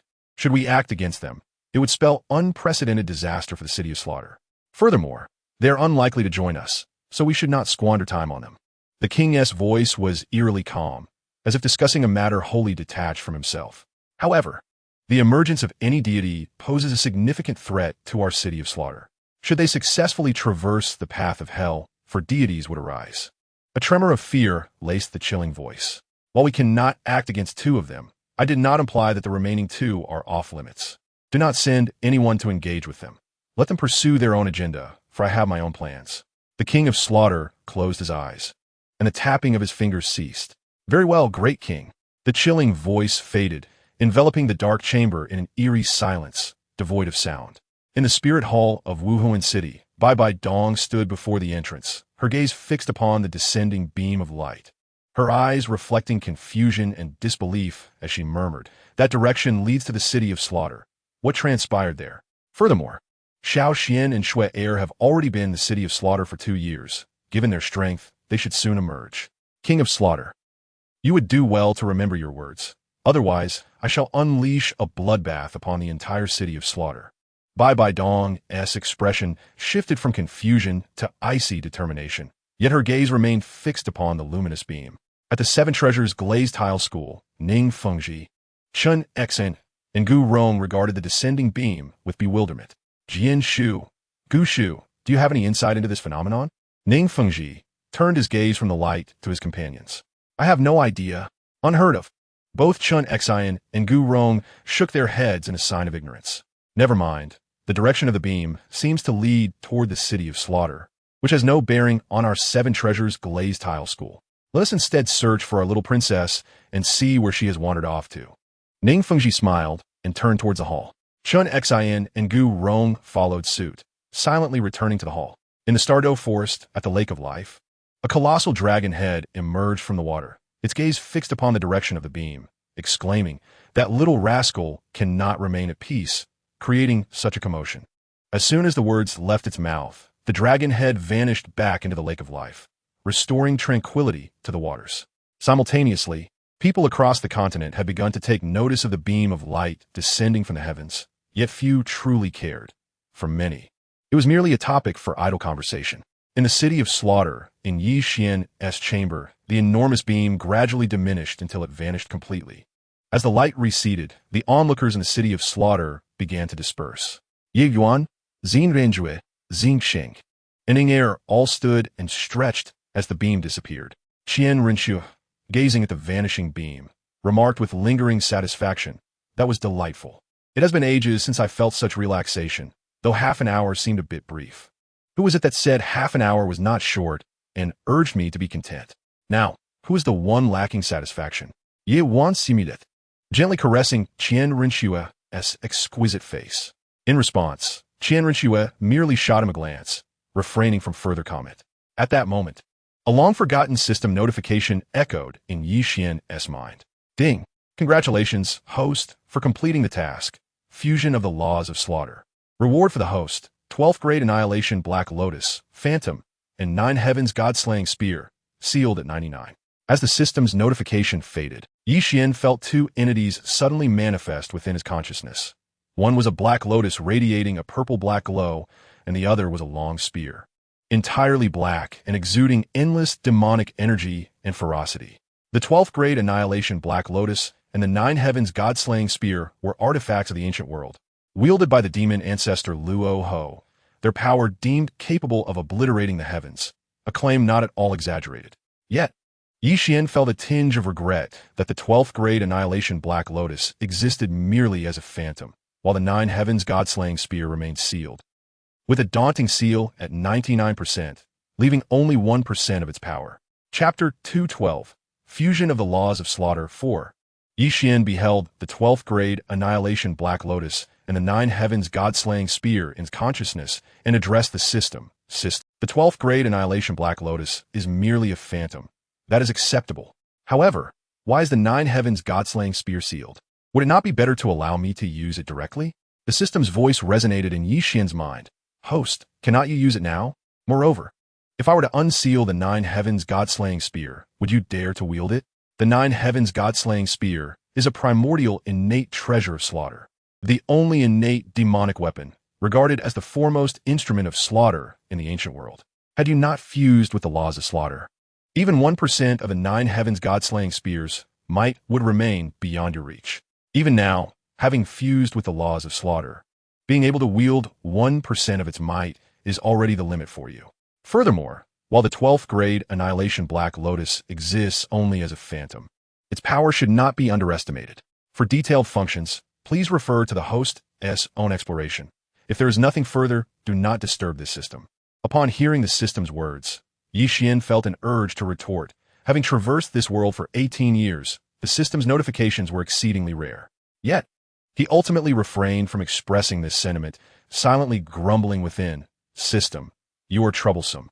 He then turned his attention to examining the 12th grade Annihilation Black Lotus and the 9 Heavens God-Slaying Spear, two treasures of immense significance. Item: Shur Pim Yeshur He Lian, Virtual Shadow, Function 1.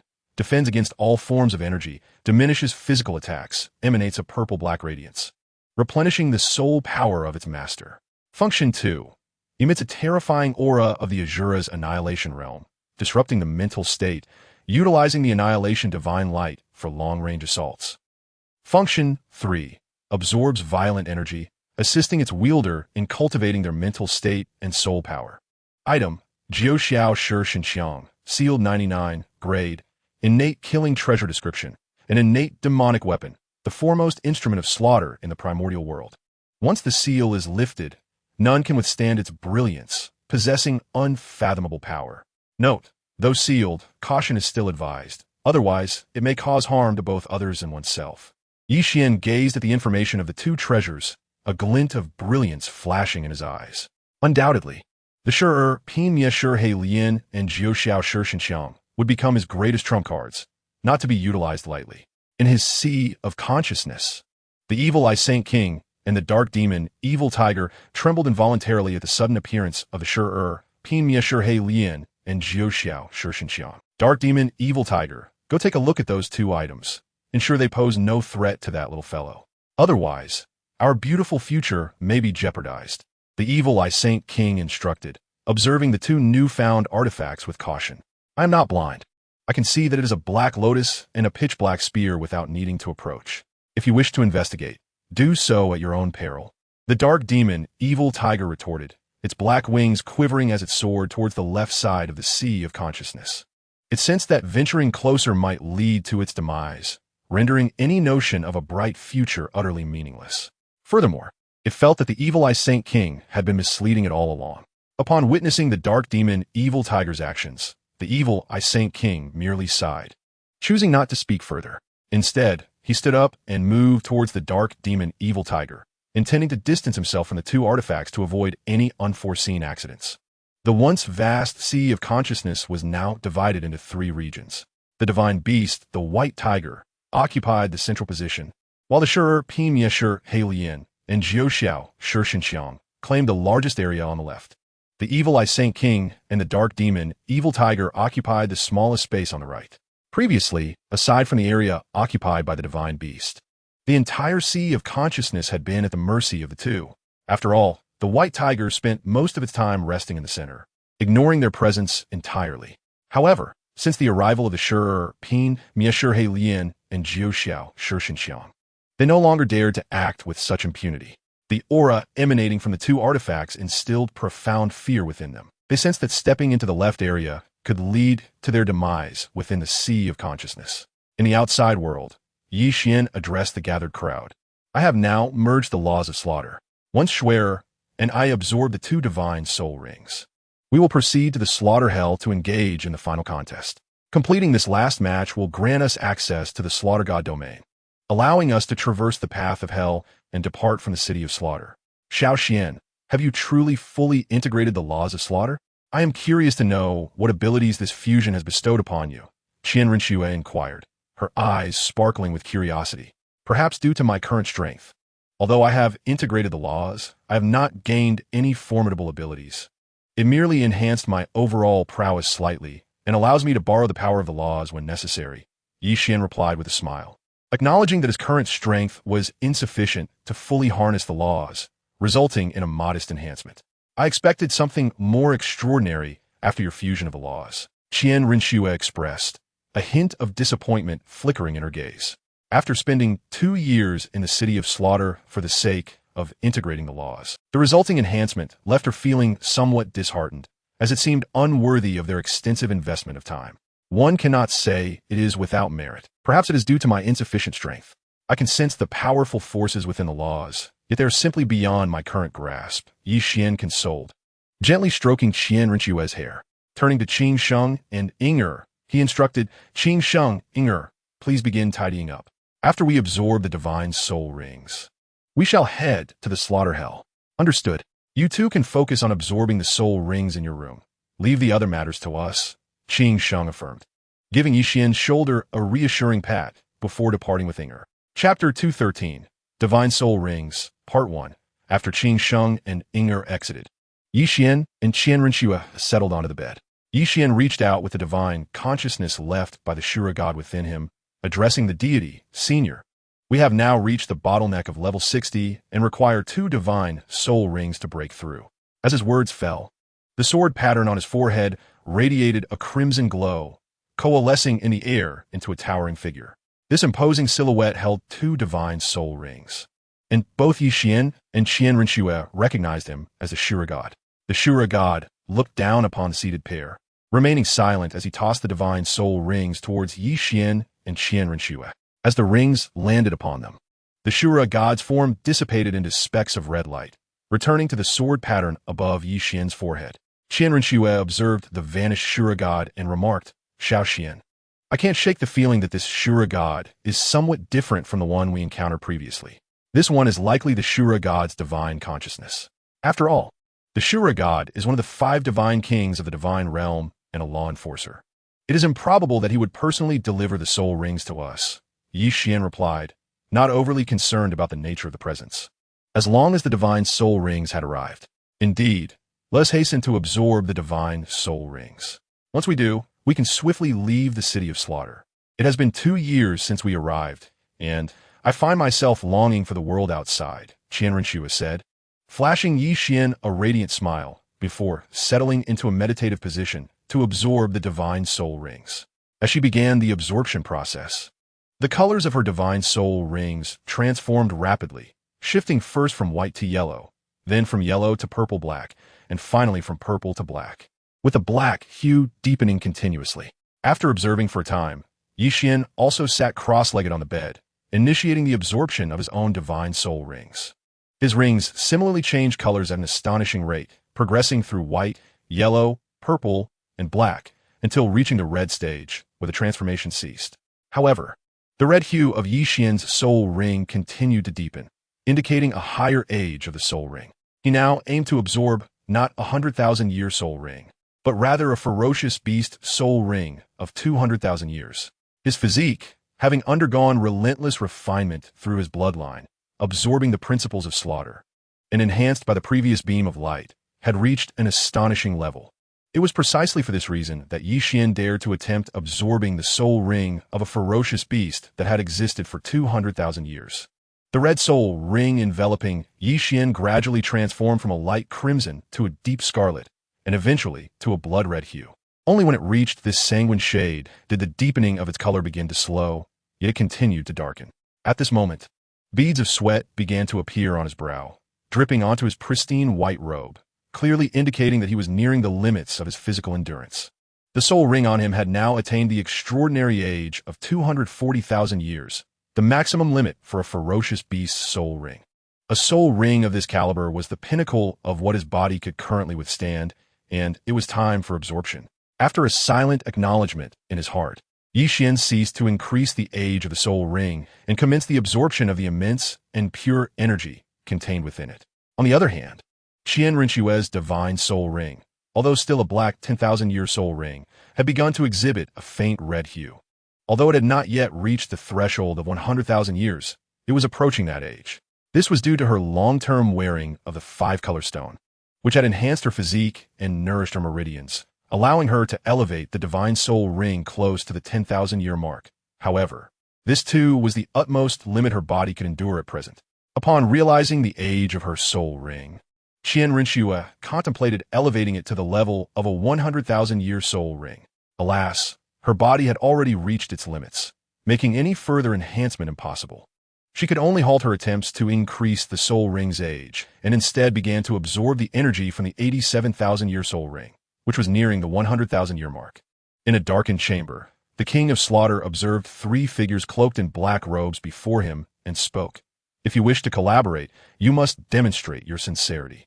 The leader among the black-robed individuals inquired, King of slaughter, what kind of sincerity do you seek for us to work together?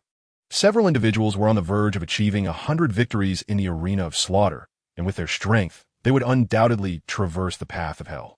I do not wish to witness anyone becoming a god of slaughter only to fall within the city of slaughter.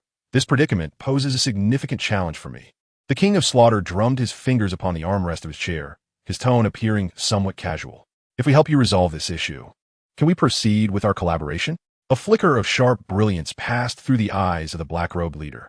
Certainly, if you assist me in overcoming this conundrum, the city of slaughter would be more than willing to cooperate with you. However, our people will not intervene in this matter, the king of slaughter replied, fixing his gaze upon the black-robed figures below. You need not act. As long as you can ensure our safe passage along the path of hell and lift the restrictions within the city of slaughter, we can handle the rest, he continued. The king of slaughter nodded and stated, no problem. You may proceed along the path of hell, and I shall remove your constraints within the city of slaughter. But that is all I can offer. Very well. We shall assist you in resolving this issue, and we hope that the king of slaughter does not forget our collaboration. As the words of the black-robed leader faded, he departed the dark chamber with the other 2 figures. Once the trio had exited, A chilling feminine voice echoed within the now quiet room. Great king, must we truly collaborate with them? Collaborate? Who wishes to partner with them? There is a saying, when the clam and the snipe contend, it is the fisherman who benefits. Once they assist us in solving our predicament, I shall strike, using their corpses to quell the wrath of the god of slaughter. All of this is none of our concern, the king of slaughter sneered. His gaze filled with scorn as he watched the retreating figures of the black-robed individuals. Chapter 214, The Divine Soul Ring, Part 2. A day later, as Qian sat cross-legged in his chamber, absorbing the Divine Soul Ring, he slowly opened his eyes. He had successfully assimilated the Divine Soul Ring. Furthermore, due to his prolonged accumulation at the 60th level threshold, upon absorbing the 6th Soul Ring, the previously amassed soul power erupted forth, causing a significant surge in his soul strength. It was not until he reached the 66th level as a Soul Emperor that his soul power ceased its ascent, resulting in a remarkable increase of 13 levels within the 2 years spent in the City of Slaughter, elevating him from a 53rd level Soul King to a 66th level Soul Emperor. Qian's 6th Soul level boasted 2 skills: Tiger's Roar shattering the heavens and White Tiger Annihilation. The former unleashed a thunderous roar from his martial spirit, instilling terror in the hearts of all enemies, impacting their mental seas, while simultaneously enhancing all his attributes by 30. The latter skill locked onto a target, bypassing any defenses to deliver a dual assault of physical and energy damage, while reducing the target's overall attributes by 10. As Qian opened his eyes, an exquisite visage immediately captured his attention.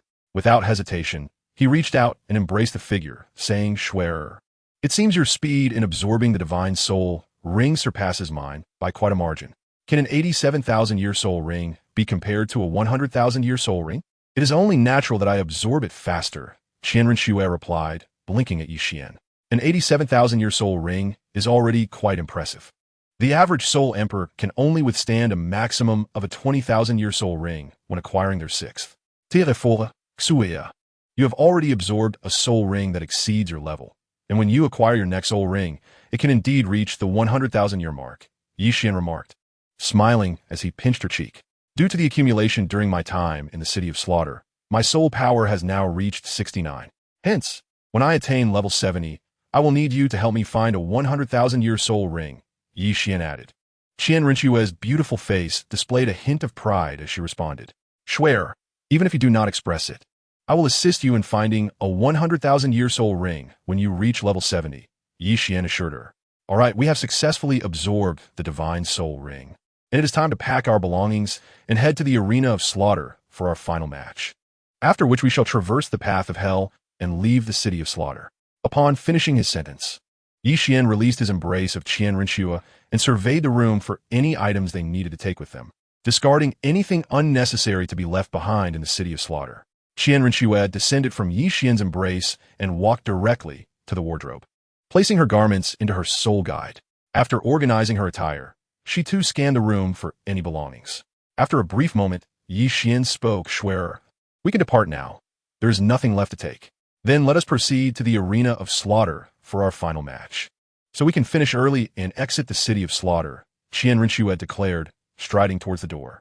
Seeing this, Qian said nothing further and hurriedly followed her. Upon reaching the courtyard, Qing Sheng and Ying Er were already waiting, having stood there for some time in anticipation of their arrival. No one spoke. They simply walked out of the residence they had occupied for 2 years, heading towards the arena of slaughter. Upon arriving at the Slaughter Hell arena, the participants readily registered and soon stepped into the competition grounds. In a short span of time, the arena was filled with competitors. In the eyes of Qian Rinxue, Qing Sheng, and Ying Er, a fleeting crimson glow flickered, emanating a chilling aura of murder. The four drew their weapons, each occupying a designated position. As the match officially commenced, they attacked the others without a moment's hesitation. A one-sided massacre unfolded within the arena, where every strike from Qian Rinxue, Qing Sheng, and Ying Er aimed directly at the enemy's vital points. Their movements were devoid of any flamboyance, executed with precision and efficiency, leaving no room for hesitation. Whether blood splattered upon their garments or their foes collapsed into pools of crimson, they paid no heed, wielding their weapons as if they were scythes of death, mercilessly reaping the lives before them. When the last adversary fell, Qian Rinxue, Qing Sheng, and Inger surveyed the arena with their penetrating gazes. A terrifying and bloody aura radiated from them, released unapologetically. Congratulations, you have achieved 100 victories in the slaughter hell. A deep and sharp voice resonated from all directions. As the voice echoed, the murderous intent radiating from Yi Qian and Qian Renshue was abruptly repressed within. A hint of solemnity appeared in their eyes, while Qing Sheng and Inger's faces paled slightly. In the air above the slaughter hell arena, a blood-red figure descended, revealing a man cloaked in a blood-red cape. Yi Qian and Qian Renshue recognized him as the King of Slaughter, whom they had encountered in the City of Slaughter.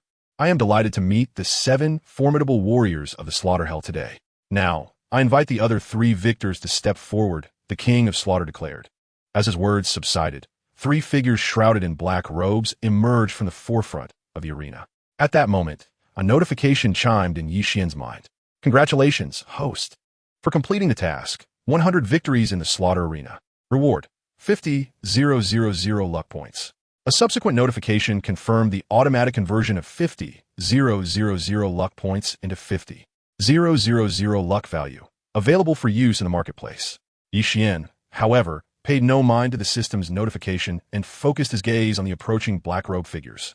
Despite spending 2 years in the slaughter hell, he had never heard of anyone achieving 100 victories like them. It was rare even to hear of anyone achieving a 60-win streak, making the sudden appearance of these 3 victors suspicious.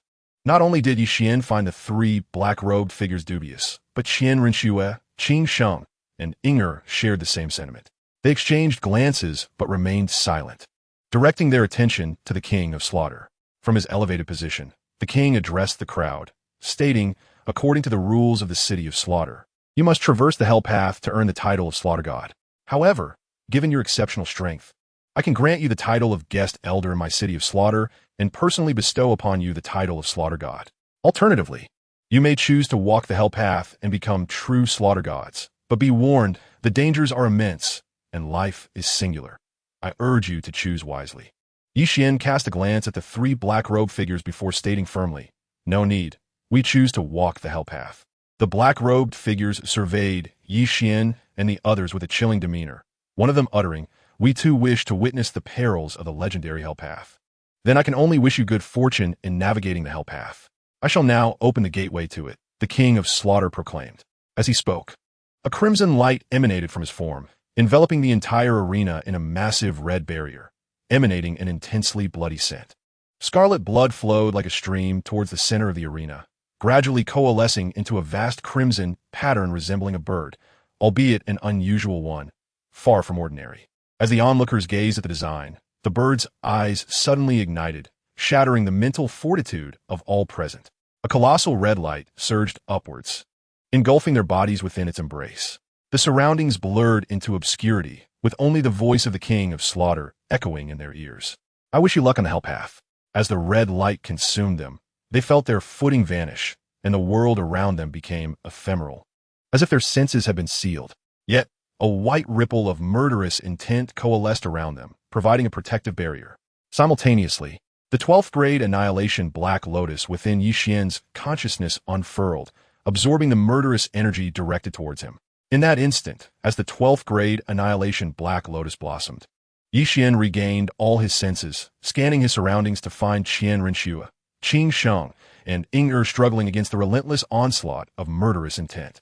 Without hesitation, Yi Qian reached out to embrace Qian Renshue, enveloping her in his arms. With the 12th grade annihilation Black Lotus continually absorbing the incoming murderous energy, Qian Renshue's complexion soon returned to normal, erasing any trace of distress from her visage. However, for Qing Sheng and Inger, Yi Qian could offer no assistance. Although the 12th grade annihilation Black Lotus could absorb murderous energy, it remained merely a phantom and not the true Lotus. Thus, its protective range was limited, unable to accommodate a third individual. Even if Yi Qian wished to assist them, it was beyond his capacity. Moreover, should they become impacted by the murderous energy, the discomfort would be minimal, posing no significant threat. As the saying goes, those who aspire to great deeds must first endure hardship. Thus, this would serve as valuable training for them. Once the murderous energy ceased, Qian Renshue slowly opened her eyes, gazing at Yi Qian, who had lifted her. She extended her fair arms to embrace him. As her gaze wandered around, she noticed a shadowy black lotus spinning around Qian, effectively shielding them from the encroaching murderous energy. Though surprised and curious, she refrained from voicing her questions, suppressing the intense curiosity that arose within her. While repeatedly blinking her eyes, she silently speculated. After all, Qian was the progeny of a divine ruler from the divine realm, and it was quite normal for his uncles and aunts in the divine realm to bestow him with valuable gifts. The five-colored stone on her person and the shadowy black lotus encircling him could very well be bestowed by them. If one cannot articulate their reasons, it is highly likely due to the rules of the divine realm. After all, the divine realm operates under its own set of regulations, and certain matters are prohibited within these confines, thus necessitating clandestine actions. This is precisely why Xiao Qian is unable to disclose his truths. The more Qian Rinxue contemplated, the brighter her eyes became. The more she thought, the more convinced she felt, as if she were lifting a veil of mystery and touching upon the essence of the matter. She leaned closer to Qian, whispering, "Xiao Qian, have uncle and aunt been secretly providing you with favorable gifts?" As she spoke, Qian Rinxue fixed her gaze upon Qian, eager to discern whether her suspicions held any merit. Upon hearing Qian Rinxue's words, a flicker of surprise, astonishment, and contemplation flashed across Qian's face. He was taken aback that Schwerer had connected the dots to the divine realm. The astonishment stemmed from the fact that she had already prepared an explanation for him. The contemplation revolved around whether he should seize this excuse to attribute all the rewards from the system to the divine realm. Observing the three expressions in Qian's eyes, Qian Rinxue swiftly calculated in her mind. Her surprise arose from the unexpected accuracy of her guess, her astonishment from having guessed correctly, and her contemplation from pondering how he would respond. At this thought, an air of pride involuntarily graced Qian Rinxue's features as she whispered to Qian, "Xiao Qian, I've already deduced it, so you need not speak further, lest we inadvertently breach the rules." Qian, noting her proud demeanor and the clarity and joy in her eyes, felt a wave of confusion wash over him. He seemed to have said nothing, so what had Schwerer deduced, and where had her imagination taken her? Unbeknownst to them, time passed, and a violent tremor shook the surroundings, gradually fading the blood-red glow. Qian and Qian Rinxue landed steadily on a circular platform, approximately 5 meters in diameter. Beside them lay the unconscious Qing Sheng and Ing Er, while three figures clad in black robes stood before them. Qian gently set down Qian Rinxue and said, "Schwerer, please awaken Qing Sheng and Ing Er. These three black-robed figures may not have benevolent intentions. All right, I will rouse them and then assist you." Qian Rinxue replied as she cast a glance at the menacing black-robed figures before hastening to awaken Qing Sheng and Ing Er. The leader of the black-robed figures chuckled lightly at their actions and spoke, "I admire your talents, which is why I offer you an opportunity to join our Holy Spirit sect. We can lead you out of the path of hell. Otherwise, you shall become mere bones littering this path. 6 years ago, individuals like you were invited by us in the far north, yet they now lie buried in the icy plains of the extreme north. Today, you three shall meet your end here." Qian regarded the black-robed figures with a chilling intent in his eyes, while Qian Rinxue, upon hearing their words, turned to confront the black-robed leader, her eyes reflecting an unmasked, murderous intent. "What a pity. I had originally intended to leave you a path to survival, but it seems that will no longer be necessary. If we are unable to use any skills in the City of Carnage, we might indeed find ourselves trapped in the path of hell." As soon as the black-robed figure finished speaking, soul rings began to flicker around them. 9 soul rings, colored yellow, purple, and black, shimmered incessantly on the three black-robed figures. Qian felt a grave seriousness wash over him as he observed the flickering soul rings, and a name surfaced in his mind, the King of Carnage. The only entities capable of utilizing skills in the City of Carnage, aside from the god of Slaughter Domain, were the Kings of Carnage themselves. Qian Rinxue's eyes widened in disbelief. Although Qian possessed strength rivaling that of a title Dalu, this was only under conditions where skills could be employed. However, within the path of hell, they were unable to use any skills, placing them at a distinct disadvantage against three-titled Douluos. Qian Rinxue glanced at the unconscious Qing Sheng and Ing Er, deciding against awakening them, instead preparing to face the three-titled Douluos alongside Qian. Before she could rise to join him, Qian's voice resonated throughout the space. "Leave the three of them to me. Once you awaken Qing Sheng and Ing Er, Proceed along the path of hell. Are you attempting to deceive me again, just as you did in the extreme north? Qian Renshue shot an angry glare at Yi Xian. What purpose would I have to deceive you? There are more than just these three capable of utilizing skills here. I can forcibly break the restrictions of the City of Carnage. Yi Xian chuckled lightly, drawing the Nine Heavens God-slaying spear from his sea of consciousness. With a swift motion, he pointed the spear at the three black-robed figures. The power of the law of slaughter surged through Yi Xian's being, while the celestial stars of the west began to flicker. Beams of light shot forth from the stars, racing towards the City of Carnage at an astonishing speed. Upon hearing Yi Xian's words, the black-robed figures displayed no inclination to attack, watching him with keen interest, eager to see what he would conjure. Qian Renshue looked at Yi Xian in confusion, uncertain of the meaning behind his statement. Under the gaze of the onlookers, a fierce red glow emanated from Yi Xian's form, yet appeared to be suppressed by an unseen force, diminishing gradually. Subsequently, countless silver beams of light descended upon him, and with each beam that touched him, his aura grew stronger. Once all the silver light had enveloped him, the red glow intensified immensely. The sound of shattering glass echoed around him as the divine beast, the white tiger, manifested behind him. With the spirit manifesting, 6 soul rings of purple, gold, black, and red shimmered around Yi Xian. As a 6-ring soul emperor, you believe you can stir up any turbulence in our presence, even if you can use skills? The black-robed figure chuckled lightly, seemingly unperturbed. Although Yi Xian's aura startled him somewhat, the soul ring configuration on Yi Xian's body was indeed astonishing. There were still 2 titled Douluos and a super Douluo present, easily capable of dealing with a single soul emperor. Yi Xian had no intention of responding. He was currently harnessing the power of the law of slaughter and the celestial stars, forcibly breaking the limitations of the City of Carnage. Though the power derived from the laws and stars was formidable, borrowed power must ultimately be repaid, and upon its return, he would find himself in a prolonged state of weakness. The borrowed strength would last only for 2 hours, meaning he needed to vanquish the 3 black-robed figures and traverse the path of hell within 4 hours. Otherwise, he risked becoming a permanent resident of the path of hell. As Yi Xian felt the overwhelming surge of power within him, the domain of life expanded outward from his body. The 12th grade Annihilation Black Lotus revolved continuously around his body, while the Jiuxiao Shuriken gun was firmly grasped in his hand, directly advancing towards the 3 figures clad in black robes. From the Jiuxiao Shuriken gun emanated an overwhelming aura of malevolence and slaughter. However, this ominous energy did not infiltrate Yi Xian's body. Instead, it was absorbed by the 12th grade Annihilation Black Lotus, transforming into an extraordinarily pure soul power, replenishing the soul power Yi Xian had expended. This was also the reason behind the sealing of the Jiuxiao Shuriken gun. Otherwise, it would have been impossible for the mere shadow of the 12th grade Annihilation Black Lotus to absorb the fierce and murderous aura emitted by the Jiuxiao Shuriken gun. Approaching one of the black-robed figures, Yi Xian thrust the Shuriken gun, radiating boundless malevolence and slaughter, straight towards his adversary. Upon witnessing this, the 3 black-robed figures immediately sprang into action. One of them summoned a dark soul power in an attempt to block the incoming strike of the Shuriken gun, while the other 2 flanked Yi Xian from either side, preparing to launch a joint assault. Yi Xian, observing their offensive, harbored no intention of defense.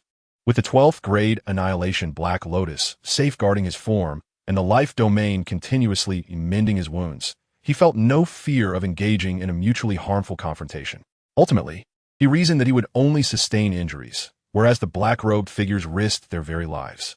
The Shuriken gun effortlessly pierced through the soul power of the black-robed figure before him, penetrating his heart in an instant. Crimson blood gushed from the wound, pooling upon the ground. The black-robed figure barely comprehended his demise. How could a mere soul emperor shatter his soul power and claim his life? Meanwhile, the attacks from the other 2 black-robed figures struck the 12th grade Annihilation Black Lotus, which successfully deflected 70% of their onslaught, allowing only 30% to reach Yi Xian. Despite this, he let out a muffled groan. After all, he had directly endured the combined assault of a super Douluo and a title Douluo, even with 70% of the attacks mitigated by the 12th grade Annihilation Black Lotus. The remaining 30% was sufficient to send his blood surging, inflicting considerable injury. However, with the existence of a life domain, the wounds on Yi Xian's body were healing at an astonishing rate, not hindering his forthcoming battle. with a swift horizontal sweep of the shuriken gun. The two remaining black-robed figures instinctively evaded, recalling the vivid memory of their companion's death at the hands of Qian. Fixating on the remaining adversaries, Qian showed no hesitation in targeting the weaker opponent first, intending to eliminate him before confronting the last super Douluo, the weaker black-robed figure. Upon witnessing the approaching shuriken gun, dared not face its lethal edge. Instead, he hastily retreated, dodging with great urgency. Qian's strikes were fierce and relentless, forsaking all defense. Each thrust aimed directly at the vital points of the black-robed figure. He did not evade their counterattacks, maintaining his focus on the opponent, forcing the black-robed figure to dodge instead. The remaining black-robed figure, seeing this, harbored no intentions of assistance and turned his gaze towards Qian Renshua, Qin Sheng, ending air on the platform, rushing towards them. Upon noticing the advancing black-robed figure, Qian Renshua took a moment to glance at Qian, who was engaged with another black-robed figure, and without hesitation, drew her angel's sword, preparing for battle. Concurrently, she forcefully kicked the unconscious Qin Sheng on the ground. Awakened by the pain, Qin Sheng let out a startled cry, slowly opening his eyes. Hearing the commotion, Qian's focus momentarily faltered, causing his movements to slow as his gaze instinctively shifted towards Qian Renshua and the others. Upon seeing the remaining black-robed figure barreling toward them, Qian instinctively sought to intervene. Yet, before he could act, the black-robed figure before him launched an attack, entangling him and preventing his escape. As Qian advanced with the shuriken gun, the black-robed figure swiftly retreated, evading the attack. Just as Qian attempted to break free, the figure pressed forward again, obstructing his departure. Observing the imminent threat to Qian Renshua and the others, Qian resolved to act without hesitation, spinning the shuriken gun in his grasp and throwing it towards the advancing black-robed figure. Simultaneously, he propelled the 12th grade Annihilation Black Lotus in the same direction. This was a desperate measure, as he was currently entangled by the black-robed figure and could not provide immediate support to Qian Renshua and the others. Furthermore, the assault of a super Douluo was not something they could withstand, especially since they presently lacked the ability to employ any skills. Had it been merely Qin Sheng and Ing Er, Qian might have hesitated. However, with Qian Renshua involved, he felt no reluctance. The black-robed figure, upon witnessing the shuriken gun hurtling towards him, immediately halted and retreated with great speed, while the shuriken gun, deprived of its target, embedded itself in the platform before Qian Renshua. The 12th grade Annihilation Black Lotus also gracefully descended around her, spiraling protectively. "Young man, have you forgotten my presence?" A chilling voice resonated before Qian. The 9th spirit ring of the black-robed figure flashed rapidly as he gathered violet soul power in his hand, launching an attack on Qian before he could react. Upon hearing the voice, Qian turned, but was met with excruciating pain that sent him flying backward. He landed on the platform and, just as he steadied himself, collided with a soft, delicate form, a familiar fragrance flooding his senses. "Xiao Qian, are you all right? Why did you throw that over? Do you not realize that losing focus in battle is a grave mistake? I have told you before, I do not need your protection. I possess the strength to defend myself. Why do you persist in doing this?" Qian Renshua's anxious and concerned voice reached his ears. Upon hearing her words, Qian felt an unusual sensation, as if someone were covertly observing them, making him profoundly uncomfortable. As this feeling arose, he forcefully suppressed the rising blood from his chest. Enduring the pain and adopting a nonchalant demeanor as he replied, "I am perfectly fine. I was merely caught off guard and became somewhat disheveled." Upon hearing Qian's words and observing his seemingly unaffected posture, Qian Renshua's previously heightened concern eased, and she exhaled a long sigh of relief. However, Qian Renshua soon sensed something amiss. Before she could contemplate further, she noticed the leading black-robed figure advancing towards them. The leader clad in black robes regarded the two with an appreciative gaze, stating, "Young man, while I am unaware of the methods you employed to elevate your prowess in such a brief span, I must concede that your strength is formidable, particularly that spear of yours, which even I, a super Douluo at level 97, must cautiously avoid. However, you succumb to the entanglements of emotion. Had you chosen to disregard them, after I vanquished them, your displayed strength could have easily avenged them and allowed you to escape the path of hell, emerging as a true harbinger of death. Regrettably, you allowed sentiment to sway your actions, sealing your fate within this infernal realm. Nevertheless, I am willing to extend you an opportunity. Should you decide to join our holy sect, I can assure you that your talents will be nurtured, possibly even leading to your ascension as a holy son or holy daughter of our sect. What say you? Will you contemplate this proposition? Qian Shui observed the encroaching figure in black, her visage reflecting contemplation, yet her hand discreetly grasped the Jiu, Shao, Shirshan spear embedded in the ground. As the black-robed leader approached, she tightened her grip on the spear and fixed her gaze upon him. With a sudden surge of resolve, she yanked the spear free. Her voice laced with murderous intent as she declared, "You shall meet your demise." Brandishing the Jiu, Shao, Shirshan spear, she unleashed the third technique of the Sea God 13 styles.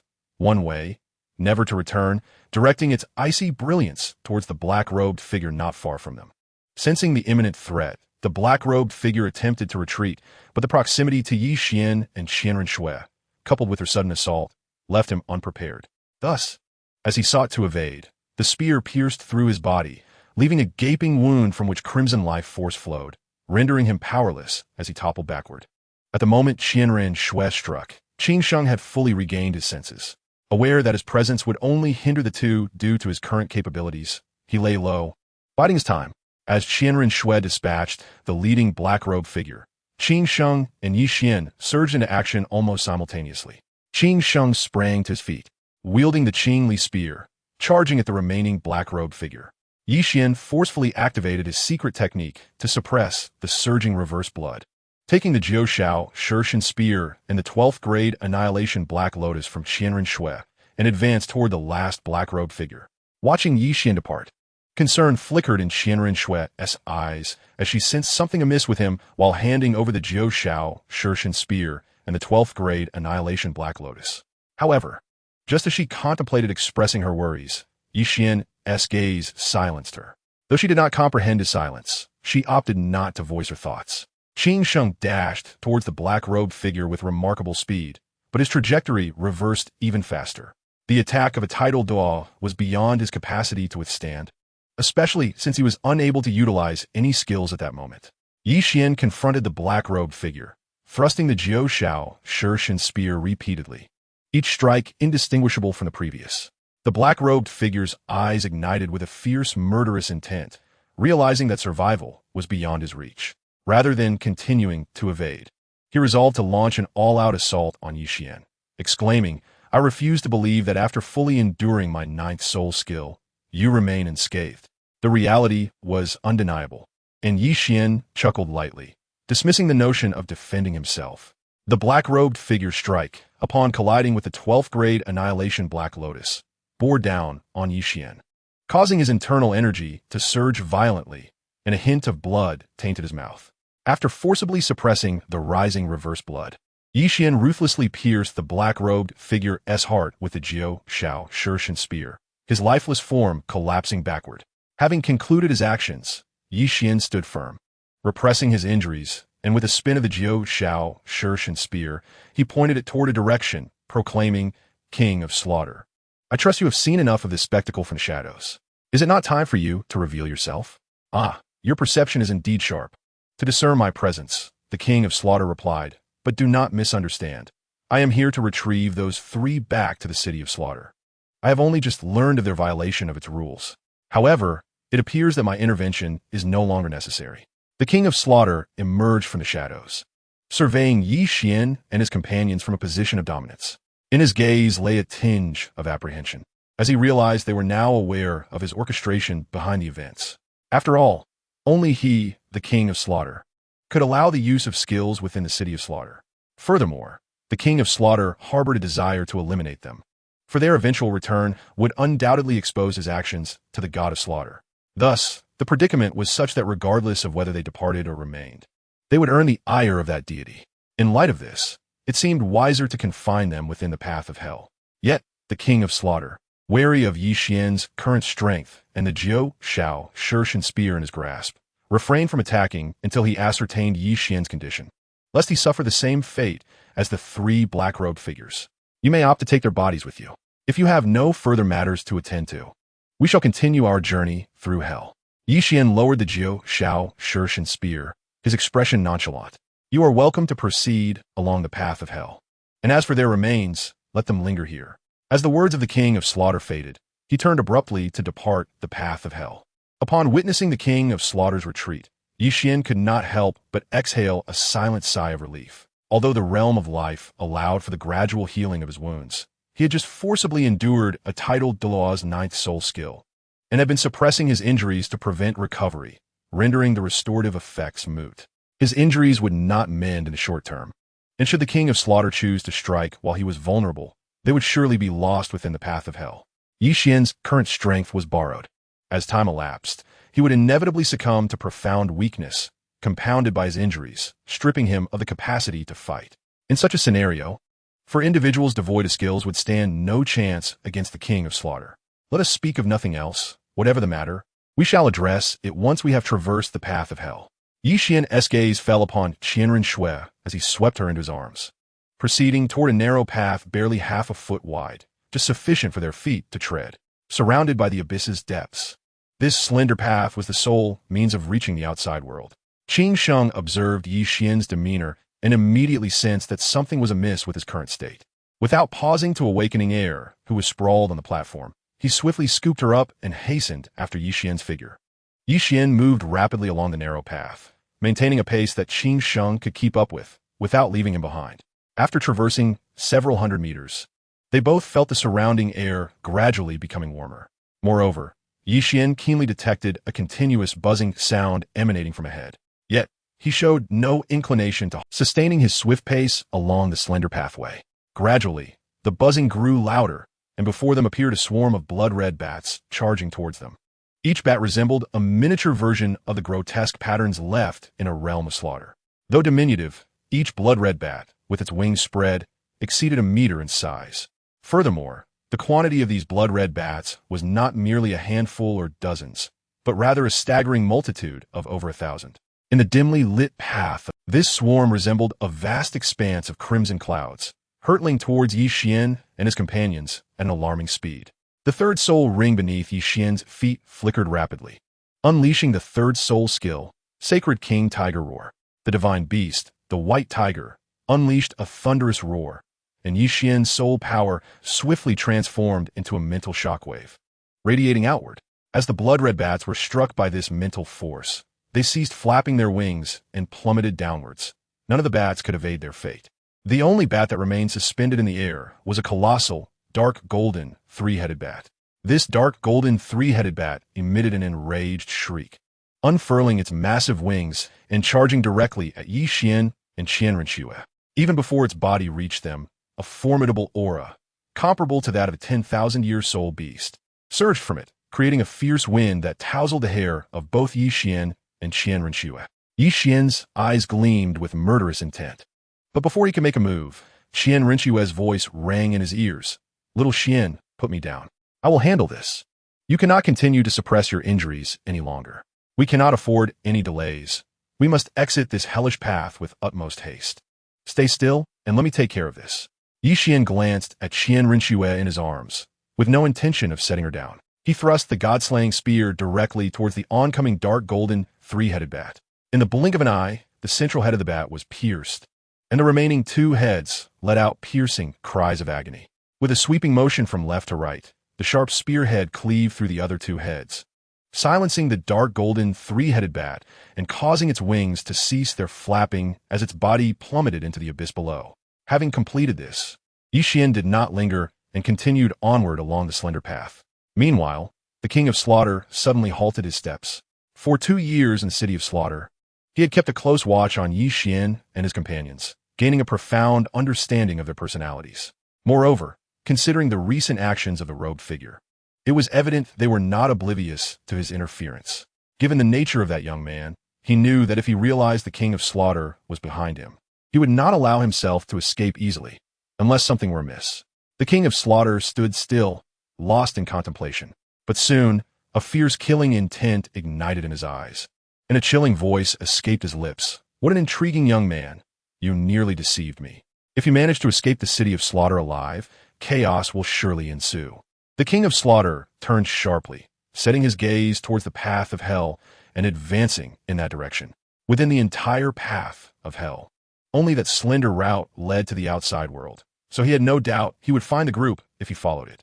Moments later, Yuan, Vin Renjue, and Qin Sheng felt the heat intensifying around them, beads of sweat trickling down their brows. Yet, they had no intention of pausing for rest, continuing to forge ahead at a rapid pace. Due to the overwhelming heat, both Yi Xian and Qin Sheng felt their stamina rapidly depleting. However, Yi Xian could still utilize his skills, thus mitigating his fatigue. Glancing back, Yi Xian inquired, Qin Sheng, do you need me to slow down? No need. Although I may not be of much assistance now, I can still keep pace with you. Qin Sheng replied with a light chuckle, his voice calm and unhurried. Upon hearing Qin Sheng's words, Yi Xian chose not to respond further and continued along the narrow path. Before them, a pair of fiery red eyes emerged, a dark red body coiling along the length of the path. Upon discerning the situation ahead, Yi Xian's eyes involuntarily narrowed. It was a colossal serpent, approximately 10 meters long, adorned with 9 prominent ridges along its head and back, each resembling a blood-red mushroom, as if blood flowed within them. As they beheld the giant serpent, it too noticed them. A forked tongue flicked from its mouth, and its fiery red eyes gleamed with intensity. The mythical beast, 10-headed Liang Shi, known for its unparalleled venom, can exceed 10 meters in length when fully matured, possessing the most potent fire poison among serpents. After a millennium of cultivation, it can form an inner core. If the inner core emerges, the world dims, and possessing it would make one the supreme ruler among serpents. Yi Xian focused intently on the giant serpent, instinctively reciting its attributes. Qian Renshue listened to Yi Xian's words, casting only a fleeting glance at the serpent before redirecting her gaze to Yi Xian. A delicate stream of golden soul power flowed from her hand into Yi Xian's body, continually assessing his injuries. At a distance of 20 meters from the 10-headed Liang Shi, the serpent initiated its attack, unleashing a torrent of crimson flames from its massive maw, permeated with a potent stench, surging towards Yi Xian and the others. The flames swept along the slender ground, scorching the rocks as they rapidly advanced towards the group. The crackling of burning stones resonated along the path, the flames enveloped in layers of faint red mist. There was no need to ponder or inquire. It was clear that the mist was toxic. Yet Yi Xian remained resolute, unwilling to halt his advance. If evasion was impossible, he would charge through. In the realm of life, he was impervious to any negative effects, and thus had no fear of poisoning. With a swift motion, Yi Xian's toes grazed the ground, propelling him into the air as he aimed the god-slaying spear downward, directly targeting the head of the 10-headed Liang Shi. The 10-headed Liang Shi, although considerably more formidable than the dark golden 3-headed bat, was still insufficient when confronted by Yishuan, who wielded the powers of law and celestial forces. As the Liang Shi beheld the approaching god-slaying spear, its massive heads recoiled swiftly in an attempt to evade the lethal strike. However, the spear seemed to possess an uncanny awareness, relentlessly targeting the serpent's heads regardless of its evasive maneuvers. With a sharp sound, the spear pierced through the colossal head of the Liang Shi, crimson blood gushing forth and splattering onto Yishuan and Qian Renshue. Yet both remained unfazed. Yishuan withdrew the spear from the serpent's head and deftly flicked it towards the serpent's back, sending a small, golden red orb soaring into the air. Without needing a word from Yishuan, Qian Renshue, cradled in his arms, instinctively reached out to catch the falling orb. However, she paid no heed to it and casually tossed it into her soul guide, showing no interest in the trinket. With no hesitation, they pressed onward along the narrow path, only to feel the surrounding heat intensify with each step. A peculiar atmosphere enveloped them, a stifling sensation emerging from deep within, causing discomfort to their very souls. The murderous aura exuding from them surged uncontrollably, a raw and unrestrained release. For Yishuan and Qian Renshue, bolstered by the 12th grade Annihilation Black Lotus. The effect was minimal, yet Qin Sheng, trailing behind, found his vision blurring, each breath becoming a struggle as the searing heat seemed to stimulate every cell in his body. Despite feeling utterly unwell, he maintained his composure, forcing himself to keep pace with Yishuan and Qian Renshue. Though the only concern was the unconscious Ing'er in his arms, whose breathing grew increasingly rapid. Before them, a faint crimson mist began to materialize. Yet Yishuan, enhanced by the Wangchuan Xiushui and the modifications of the Xiao Shenwang, discerned the surroundings without difficulty. Upon traversing the mist, they beheld the exit of the Hell's path. an oval-shaped light screen marking the end of their journey. Though the exit loomed ahead, they halted, for no path remained. Only a churning sea of blood stretched before them. A daunting expanse of at least 1,000 meters. Gently placing Qian Renshua down, Yeshuan chuckled lightly and declared, "You all proceed through the Hellas path. I shall confront the approaching king of slaughter." He turned to face the crimson fog, gripping the god-slaying spear tightly. At his words, Qian Renshua and Qing Sheng's pupils constricted in alarm. "No, your injuries cannot be delayed. You must heal quickly. If you suppress them further, it will only worsen." Qian Renshua's voice bore a tone of resolute urgency. "None, but I can withstand the king of slaughter. I can still utilize soul skills. If I choose to flee, the king of slaughter cannot hinder me," Yeshuan replied, his gaze growing grave as he observed the swiftly approaching figure of the king of slaughter. "You shall not escape. Remain within the Hellas path." The king of slaughter's shadow surged through the faint crimson mist, barreling towards Yeshuan and the others. Yeshuan's feet barely touched the ground as he raised the god-slaying spear, meeting the charge of the king of slaughter head-on, successfully blocking the onslaught. Watching Yeshuan confront the king of slaughter, Qian Renshua gritted her teeth and implored, "If we stay here, we will only hinder him. We must first leave the Hellas path. Only then can we obtain the domain of the god of slaughter and return to assist Xiaoxian." Casting a worried glance at Yeshuan, Qian Renshua resolved without further hesitation, activating the Xunji secret and advancing toward the exit of the Hellas path. The 1,000-meter distance posed no challenge for either Qian Renshua or Qing Shi, who swiftly made their way toward the light screen beyond the sea of blood. As Qian Renshua's figure first entered the white light screen, everything around her began to transform. The surroundings morphed into an expanse of pristine void, a world of blinding white. In this ethereal realm, she found herself devoid of any power, only an overwhelming chill enveloping her body, as if endless frost coalesced within her, inflicting profound agony. The purest essence of slaughtering energy gathered within Qian Renshua, gradually forming a domain of malevolence around her.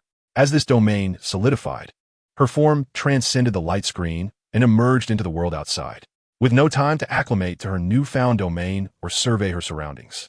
Qian Renshua turned to re-enter the Hellas path. However, just as she was about to pivot, an ancient figure appeared before her, accompanied by a warm voice that resonated in her ears. "Shiwer, why have you emerged alone? Where are Xiaoxian and the others? I have awaited you here for quite some time to bring you back," the elder figure spoke. Surprise lit Qian Renshua's eyes as she recognized her grandfather. "Grandfather, we must hurry to rescue Xiaoxian. The king of slaughter is after us. He has stalled at the exit of the Hellas path." Without further elaboration, she grasped her grandfather's hand and headed towards the Hellas path. Upon hearing her words, Qianoliu's expression darkened. He had come joyfully to retrieve both Shiwer and Xiaoxian, but upon learning that the king of slaughter dared to attack them, a long-buried killing intent surged within him. Moreover, with Qian Renshua now possessing the domain of the god of slaughter, entering the Hell's path would impose no restrictions on him, for within the domain of slaughter, every soul master could regain the use of their soul skills. Within the Hell's path, after thrusting the god-slaying spear, Yeshuan felt an alarming sensation rise within him. The power within him was waning, and his soul rings seemed to be drawn back by an unseen force. The time had come. His strength began to dissipate. Just as this thought surfaced in his mind, the king of slaughter seized the opportunity, delivering a powerful blow to the shaft of the spear, sending Yeshuan hurtling backward, crashing heavily onto the narrow path. Having exhausted his borrowed power, Yeshuan could no longer suppress his injuries, a mouthful of blood spewing forth. Yet, he relied on the god-slaying spear to force himself upright, though his complexion was pale and waves of excruciating pain coursed through his mind. At that moment, the king of slaughter, too, was not unscathed. Blood dripped from his form, a gaping wound in his right shoulder, leaking crimson fluid as if it were unrestrained. Yi Xian wielded the god-slaying spear, inflicting numerous wounds upon the king of slaughter, the most grievous of which was located on his right shoulder. Had that strike not gone awry, perhaps the king of slaughter would have perished on the path to hell. The figure of the king of slaughter fell upon the narrow path, a sharp voice emanating from his lips. "Kid, do you have any last words before your demise? If you do, now is the time to speak them. Rest assured, none of those three can escape. They will join you, but you must depart first." Yi Xian gazed at the king of slaughter before him, tightly gripping the god-slaying spear, his expression fluctuating between hope and despair. However, He refrained from uttering a word. The power of the laws and stars had reached its limit. He was now ensnared in a prolonged state of weakness, compounded by severe injuries. His ability to stand was solely reliant on the god-slaying spear in his grasp. At that moment, 3 voices erupted from the exit of the path to hell. Impudent! Xiao Qian, brother! Upon hearing this, both Yi Qian and the King of Slaughter turned their gazes toward the direction of the exit. In the shimmering light of the portal, 3 figures materialized, unleashing their martial spirits as they rushed forth with great haste. Yi Qian felt no surprise upon seeing Qian Renshua and Qing Sheng, only a bitter smile forming in his heart. However, upon sighting Qian Dalu, a flicker of astonishment crossed his mind, and the bitter smile vanished without a trace. Qian Renshua, Qian Dalu, and Qing Sheng landed directly beside Yi Qian. Qian Renshua reached out to steady Yi Qian, using her soul power to assess his condition. Qian Dalu stood before them, his gaze fixed intently on the King of Slaughter, his 9 soul rings pulsating ominously. Qing Sheng positioned himself behind Yi Qian, his eyes warily observing the King of Slaughter. Due to the narrowness of the path, only one person could stand at a time. With Qian Renshua supporting Yi Qian and Qian Dalu standing at the front, Qing Sheng had no choice but to remain at the rear. After examining Yi Qian's injuries, Qian Renshua's eyes blazed with fury and murderous intent as she turned to Qian Dalu, declaring, "Grandfather, I want him dead. Schwerer, do not worry. He cannot escape." Qian Dalu replied, an overwhelming aura emanating from him, pressing toward the King of Slaughter. "Grandfather, be cautious. He is Tang Chun, merely a host for the blood-red 9-headed Bat King, having become the King of Slaughter. Moreover, he wields the ultimate artifact, the Azura Demon Sword, Ye Wan Sation, sheathing the god-slaying spear and the 12th rank Annihilation Black Lotus." Upon hearing Yi Qian's words, Qian Dalu scrutinized the King of Slaughter before him. He was well acquainted with Tang Chun from the Haoyan school, and upon closer inspection, the King of Slaughter bore a striking resemblance to him. The King of Slaughter remained vigilant, sensing the danger emanating from Qian Dalu, as he was currently injured and trapped within the realm of the God of Slaughter. Engaging in combat would be detrimental to his well-being. Realizing this, the King of Slaughter swiftly turned, seeking to retreat from the confines of the God of Slaughter's domain and return to his city of Slaughter. Chapter 222. The King of Slaughter. End. The King of Slaughter's reaction was swift, but Qian Oliu's response was equally rapid, the moment the king turned. Qian Dalu surged forward toward him. "Regardless of whether you are the King of Slaughter or Tang Chun, you will not escape my grasp." The 6-winged angel martial spirit behind Qian Dalu flapped its wings gently, accelerating toward the King of Slaughter. Sensing the gust of wind approaching from behind, the King of Slaughter hesitated no more and hastily exited the realm of the God of Slaughter, knowing that safety lay beyond its borders. Their figures darted swiftly along the path to hell, with the King of Slaughter evading Qian Oliu's attacks, showing no inclination to engage in combat. Before long, the King of Slaughter had flown beyond the reach of the God of Slaughter, while Qian Dalu halted at its periphery. The King of Slaughter gazed back at Qian Dalu, stating, "There exists a contract between our city of Slaughter and the Spirit Hall. My actions against them were merely a misunderstanding, not as you perceive. I sought only to gauge his strength, and I am the one who has been injured. His wounds are unrelated to me. They were inflicted by a member of the Holy Spirit Cult, an organization comprised of evil soul masters. I believe the Spirit Hall should focus its attention on the Holy Spirit Cult rather than our city of Slaughter. After all, our existence is beneficial to you, and we have a binding agreement. You would not wish to breach it at this juncture. The threat posed by the Holy Spirit Cult far exceeds that of our city of Slaughter."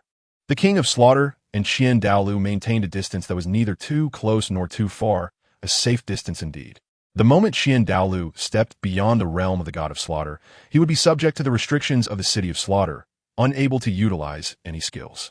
Qian Dalu was well aware of this. Thus he remained at the edge of the God of Slaughter's domain, standing still. As for the King of Slaughter's mention of the Holy Spirit Cult, he had never heard of it. In his understanding, while evil soul masters did exist on the continent, they were too afraid to reveal themselves under the Spirit Hall's oppression. Therefore, he paid little heed to the King of Slaughter's words. After all, the 6-winged angel martial spirit was the nemesis of evil soul masters. Anyone possessing this martial spirit could easily sense the presence of evil soul masters nearby.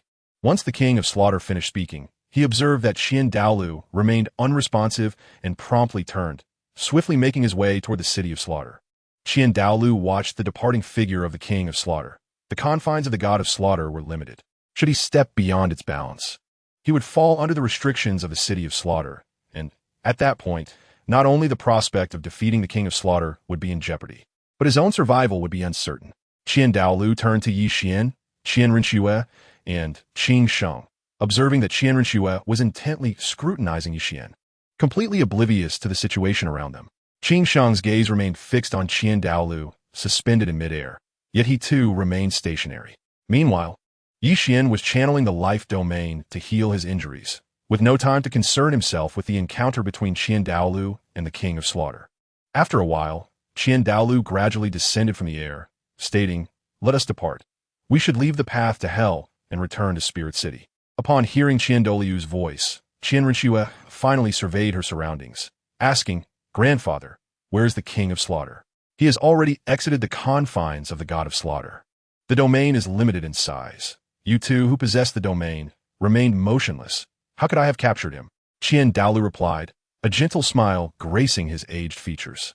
"Grandfather, Xiao Xian has been injured, and I must support him.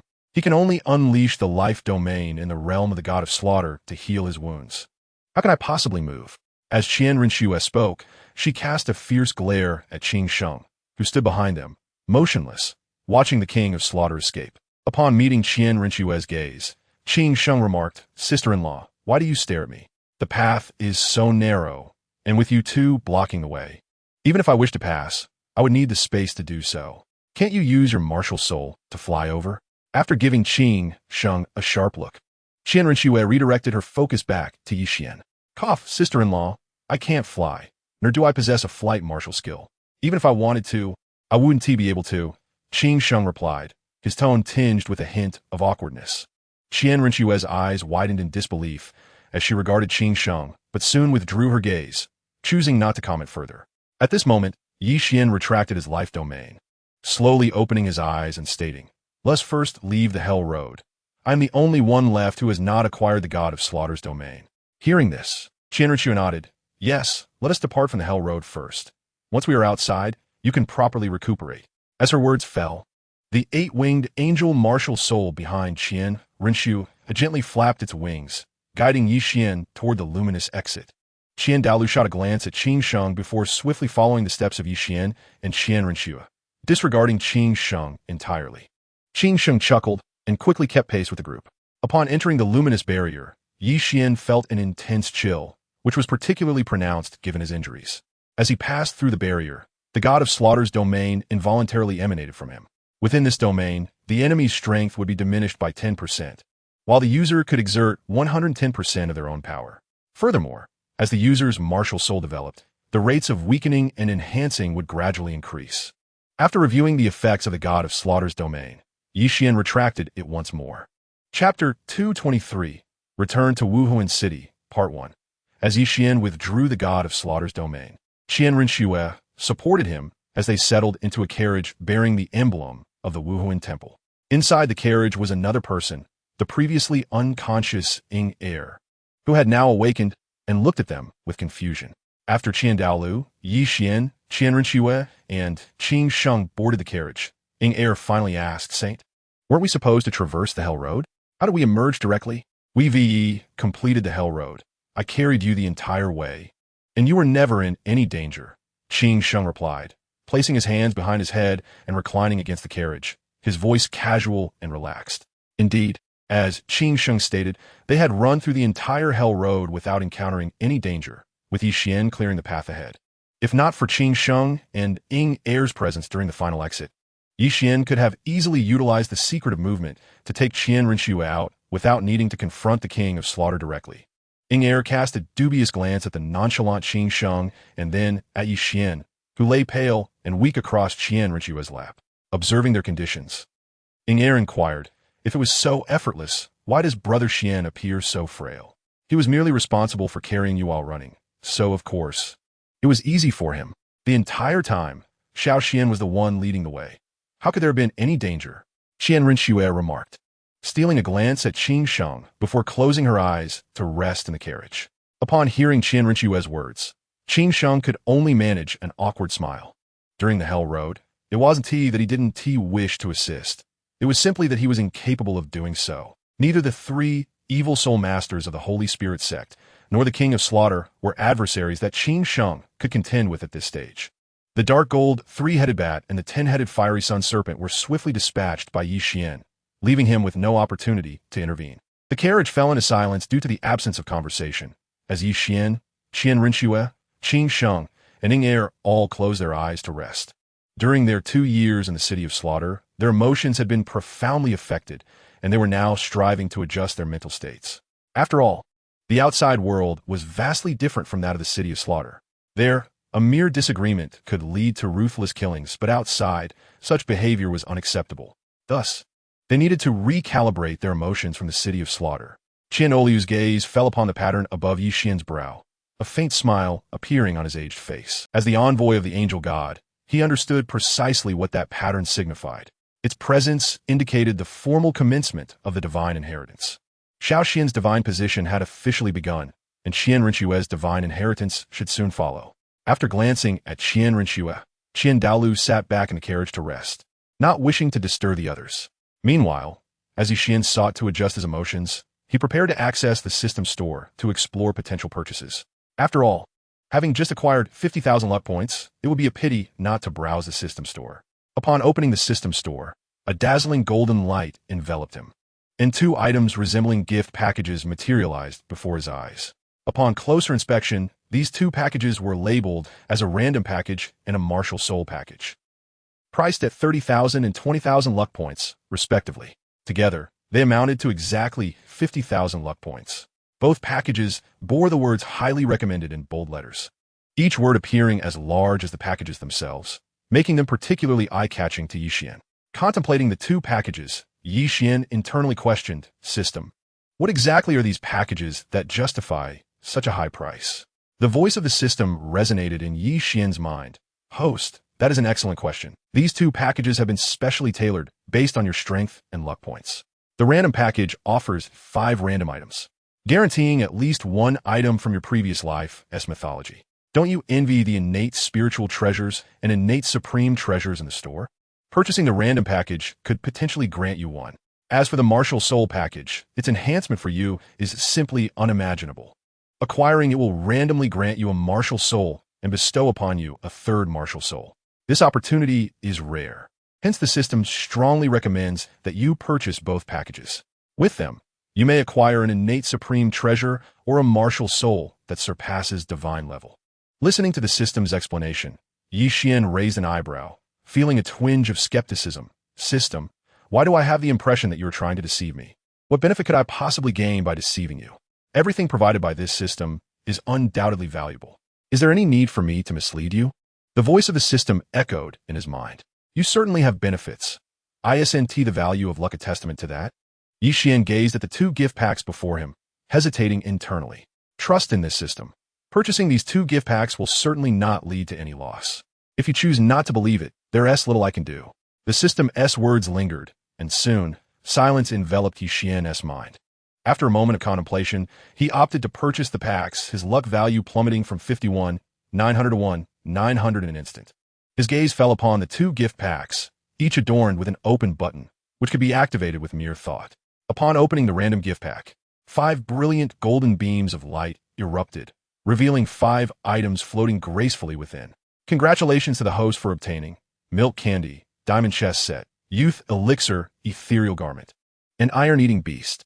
Yi Xian's expression darkened as he surveyed the contents. Having spent 30,000 in luck value, he received merely a piece of candy, a chest set, a bottle of elixir, a garment meant for women, and an iron-eating beast. It was nothing short of a catastrophic loss. Chapter 224, Return to Wuhuan City, Part 2. Yi Xian looked at the items before him and immediately questioned the system. "Is this truly what you meant by not suffering a loss? From my perspective, it feels like a significant deficit." After a lengthy pause, the system's voice resonated once more in Yi Xian's mind. "Host, did you not notice the iron-eating beast? In the ancient legends of your previous life, it was the steed of Qiyu. Moreover, Qiyu's iron-eating beast possessed immense strength in its left arm and the ability to cover the seas with its right. Although this is not Qiyu's beast, it is indeed an iron-eating beast, so there is no question of using it as a mount." Upon hearing this, Yi Xian hesitantly examined the 5th card. Item, Iron-eating beast alternate name. Panda description. In legend, it was the steed of Qiyu. Note, a panda is a bear, not a cat. Yi Xian's brows twitched uncontrollably as he remarked, System, is this the iron-eating beast you described? Possessing the strength of 1,000 Jun in its left arm and the ability to cover the seas in its right? I could overlook a moderately capable spirit beast, but you present me with a panda devoid of any abilities. What is the meaning of this? Host, it is indeed an iron-eating beast, and calling it a panda is not incorrect. You can use it as a mount, and do not underestimate the iron-eating beast. While it may seem powerless at present, you can cultivate it. There must be a reason why Qiyu chose it as his steed. While I cannot ascertain the reasoning behind Qiyu's choice, I now understand he must have lost because of his mount. This panda is better suited as a pet. Using it as a steed is utterly laughable. Yi Xian glanced at the card in his hand and carelessly set it aside. The notion of using an adorably clumsy panda as a mount was entirely out of the question. A mount, regardless of its abilities, must at least possess an imposing presence. Turning his attention to the remaining items, milk candy, chess set, and youth elixir, he knew their purposes without needing to inspect them further. The only item worthy of examination was the ethereal garment. Item, ethereal garment, sealed India 99, grade, innate spiritual treasure description. Forged from the shell of an egg by Nuwa during the chaos, this innate treasure possesses formidable strength, capable of blocking matters entwined with karma and impervious to all laws. It can change colors based on the wearer's intent. Upon reading the description of the ethereal garment, Yi Xian felt that his investment of 30,000 luck value was indeed worthwhile, despite it being unsuitable for him, as it was a garment for women. The style and appearance of the ethereal garment were quite appealing, exuding an air of ancient elegance rather than ostentation. He mused that Snow should appreciate it. After a prolonged moment, he stored the ethereal garment away, intending to present it to Qian Renshue upon returning to Wuhuan City. Yi Xian's gaze shifted to the Wuhuan gift pack, eagerly anticipating what his third Wuhuan might be. With a thought, he opened the Wuhuan gift pack, which emitted a brilliant azure glow, exuding a powerful aura. The blue light enveloped Yi Xian, revealing a blue lotus before his eyes. As the blue lotus gradually unfurled, a purifying force, seemingly capable of cleansing all existence, radiated from it. Once fully blossomed, the lotus spun quietly, embodying the essence of creation, ceaseless and inexhaustible. Ding! Congratulations to the host for obtaining the third Wuhuan, Pure World Blue Lotus. Third Wuhuan, Pure World Blue Lotus attributes: ultimate defense, ultimate purification, ultimate creation power. As the prompt faded, the Pure World Blue Lotus transformed into a beam of azure light and entered Yi Xian's consciousness. Within his mind, the Pure World Blue Lotus hovered, emanating pure, purifying energy that suppressed the divine beast white tiger, the Jiushao Shashan spear, the 12th grade annihilation black lotus, phantom, the evil I holy king, and the dark demon, evil god tiger below. Upon sensing the incoming power, the divine beast white tiger opened its eyes and gazed at the Pure World Blue Lotus floating above. The Jiushao Shashan spear trembled as if it had received a challenge. Meanwhile, the 12th grade annihilation black lotus floated silently, showing no inclination to engage. The evil I holy king and the dark demon evil god tiger exchanged glances, retreating a short distance, clearly uninterested in participating. As the divine beast white tiger rose to its feet, the Jiushao Shashan spear shot forth, swiftly striking the Pure World Blue Lotus, causing it to be expelled. Although the Pure World Blue Lotus was powerful, it was merely a Wuhuan and could not compare to the true might of the Jiushao Shashan spear.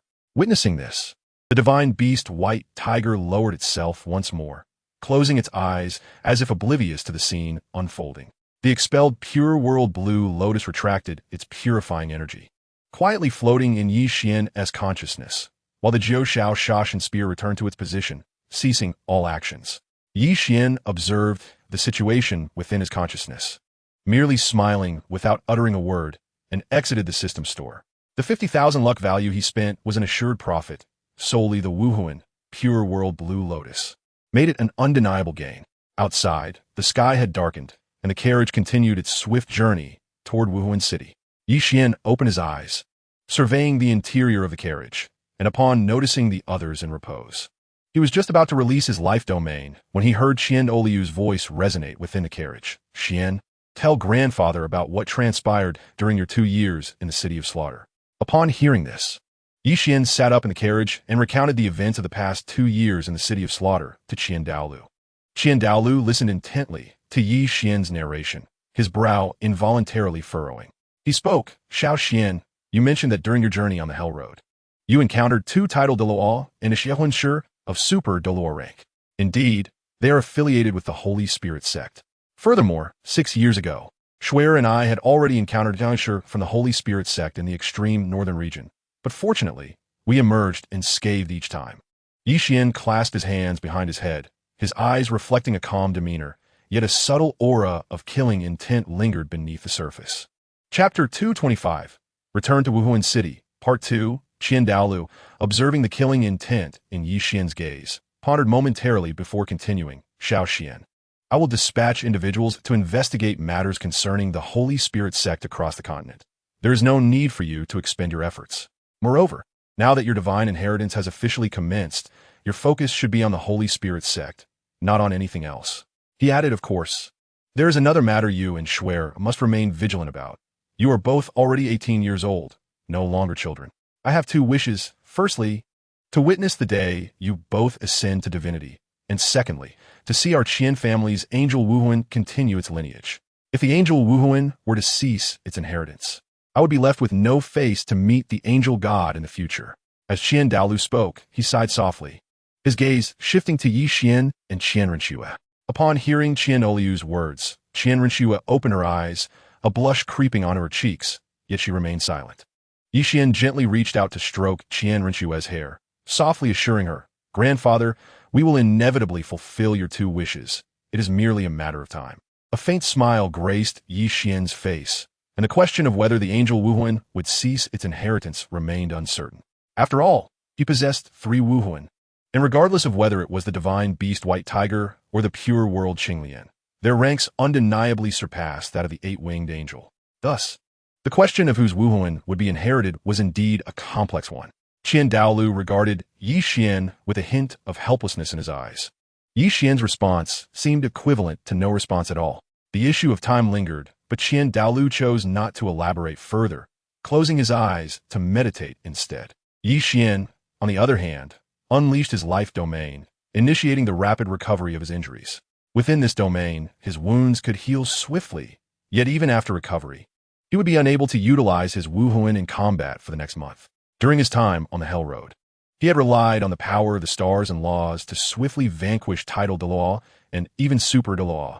However, once that borrowed power dissipated, he would enter a month of weakness, during which he could not wield his Wuhuan in any battle. Aside from the inability to use his Wuhuan, other matters posed no concern for Yi Qian. Given his current strength, even without his Wuhuan, he could easily contend with Soul Kings or Soul Emperors. While recovering from his injuries, Yi Qian also contemplated his Wuhuan and Soul Ring situation. He now possessed 3 Wuhuan, aside from the divine beast White Tiger Wuhuan, which was fully equipped with Soul Rings. Both the Dark Demon Evil God Tiger and the Pure World Qinglian Wuhuan were capable of accommodating additional Soul Rings. The Dark Demon Evil God Tiger currently boasted a 100,000-year Soul Ring, with the potential to add 5 more rings.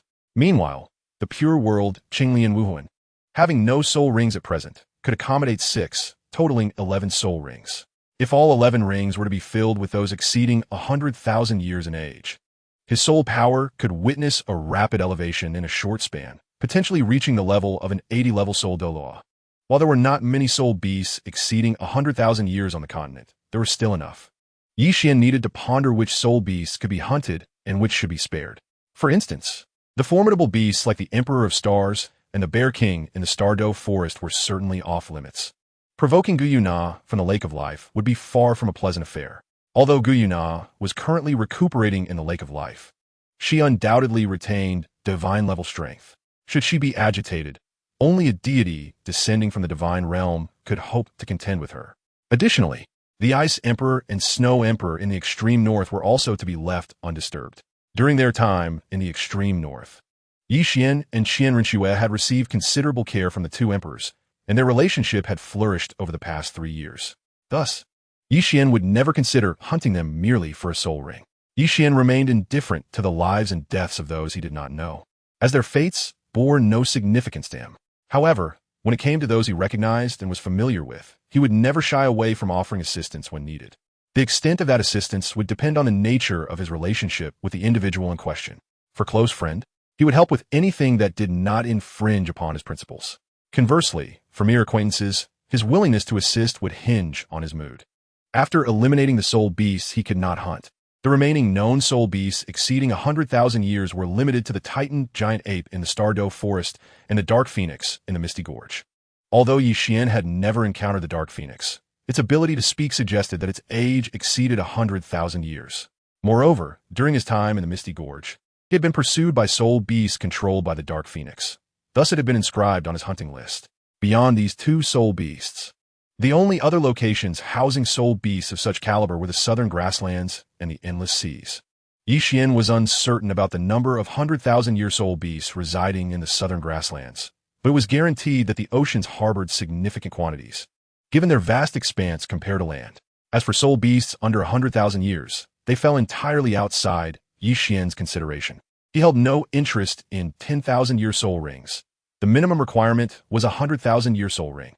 Once Qian had contemplated the matter of soul rings, he withdrew his thoughts and focused intently on the recovery of his injuries. Thanks to the potent restorative effects of the life domain, his wounds were healing at an astonishing pace. With his current rate of recovery, he estimated that within 3 days he would be fully healed, and the effects of the life domain would ensure no lingering aftereffects remained. Qian Renshue observed Qian as he began to recover, extending her hand to check his condition with her soul power. Upon sensing the rapid healing of his injuries, she felt a sense of relief wash over her. Chapter 226. Return to Wuhuan City. Finale. Several days later, Qian and Qian Renshue sat in a carriage, engrossed in a game of chess, while others gathered around to watch. Qian Renshue glanced at her remaining pieces, then at Qian's, picked up her piece, placed it on her knight, and subsequently moved 2 pieces onto Qian's king. Grinning as she declared, "Checkmate, I win." Qian gazed at Qian Renshue's maneuvers, his eyes filled with bewilderment, and could not help but inquire, "Schwerer, how is it that your pawns and horse can move in a straight line and annihilate my general? A pawn riding a horse is, after all, cavalry. Is there any problem with charging straight ahead?" Qian Renshue's gaze was fixed on the chessboard below, her eyes brimming with curiosity. This particular game was unlike anything she had ever encountered, making it all the more intriguing. As she spoke, Qian Renshue rearranged her pieces, clearly indicating her intent to play another round. Qian pondered over Qian Renshue's response for a considerable time, only to find himself at a loss for words. A pawn riding a horse is indeed cavalry, charging straight ahead. Yes, the logic is clear, without any flaws. Qian, too, rearranged his pieces, remaining vigilant against Qian Renshue's cavalry. After a lengthy silence, Qian observed that Qian Renshue had fallen into a position of checkmate and remarked, "Schwerer, you're already in checkmate. What more is there to contemplate? Let's commence a new game." "Who says I am in checkmate? I have clearly won this round," Qian Renshue retorted, glancing at the chessboard. She picked up her chariot and placed it on the horse, then positioned her general atop the chariot, subsequently moving 3 pieces along with the general beyond the confines of the 9-square grid. "Schwerer, your general cannot leave the 9-square grid. Moreover, can you explain what this is?" Qian observed Qian Renshue's actions, his brows involuntarily twitching.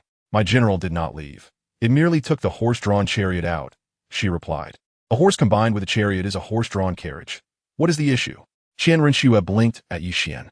"Ye won, returning hergaze," reasoned that a horse combined with a chariot equates to a horse-drawn carriage, and the general did not leave the 9-square grid. It simply exited in the carriage. Yes, the logic is impeccable, leaving no room for rebuttal, without any problems. After a moment, Qian spoke again. "Schwerer, you are indeed remarkable in the realm of chess. I must admit I am outmatched." A faint smile graced his features as he spoke. It was merely a game. Victory or defeat mattered little as long as Schwerer was happy, and how she played was of no consequence. "Humph, as if you need to say that. Naturally, I surpass you in chess." A proud expression adorned Qian Renshue's exquisite visage. Just as Qian was about to speak, a voice echoed in his mind, that of the Shura god. "Very well. You have successfully passed my first trial. Now, I present you with 2 choices, the Shura 9 trials or the Shura 3 trials. Which do you choose?" Upon hearing this, Qian immediately inquired, "Senior, what is the distinction between the 9 trials and the 3 trials?" The individuals within the carriage turned their attention towards Yi Qian, having heard his mutterings, yet they remained silent, simply observing him. In truth, there is no substantial difference. Whichever you choose, as long as you pass the trial, you will receive my inheritance. However, the Shura 9 trials are simpler, albeit more time-consuming, while the Shura 3 trials are exceedingly difficult, yet they require significantly less time, with rewards for each successful completion being more abundant than those of the 9 trials. If you choose the 3 trials, you may select one person to accompany you during the assessment. Moreover, the accompanying individual will receive the same rewards as you upon each successful completion, without affecting you in any way. Listening to the words of the Shura god, Yi Qian's gaze shifted to the Qian Rinxue before him. After a moment of contemplation, he declared, "Senior, I choose to undertake the Shura 3 trials, and my companion for the assessment will be Schwer." Excellent. You have indeed aligned with my expectations by choosing the Shura 3 trials instead of the 9 trials. As the Shura god's words fell, the markings above Yi Qian's brow radiated a crimson glow, enveloping both him and Qian Rinxue within its light. The consciousness of Yi Qian and Qian Rinxue seemed to transcend into an ethereal realm, where they found themselves before the stern visage of the Shura god. The Shura god regarded them and proclaimed, "Do you consent to accompany him in the Shura 3 trials? As long as you participate in the Shura 3 trials. Every time he passes the assessment, you will receive the same rewards. It will not affect him in any manner. The only distinction is that after the final assessment is completed, he will inherit my divine position, while you will only obtain other rewards." Upon hearing this, Qian Rinxue glanced at Yi Qian and then at the Shura god, nodding in affirmation, "I am willing to accompany Xiao Qian in the Shura 3 trials." The Shura god extended his hand, gently touching Qian Rinxue's brow. A red light surged from his fingertips, entering her forehead. Above Qian Rinxue's brow, a blood-red marking appeared momentarily before vanishing without a trace. "My second trial for you is to defeat the King of Slaughter in the City of Slaughter before your soul power reaches the level of Soul Douluo, and to seize the Shura demon sword from him." The Shura god's gaze shifted to Qian Rinxue, and he instructed, "And your task is to accompany him through this trial." Yi Qian listened to the details of his second trial, recognizing the challenge it posed, yet he did not deem it insurmountable. To vanquish the King of Slaughter and seize the Shura demon sword before reaching the rank of Soul, meant he needed to complete the trial while still at the Soul Sage level. After revealing the second trial, the Shura god observed as the surrounding scenery began to fade, and the consciousness of Yi Qian and Qian Rinxue returned to their bodies. Qin Dalu, witnessing the red light dissipate around them, immediately asked, "Xiao Qian, Schwer, did you just see a deity from the divine realm?"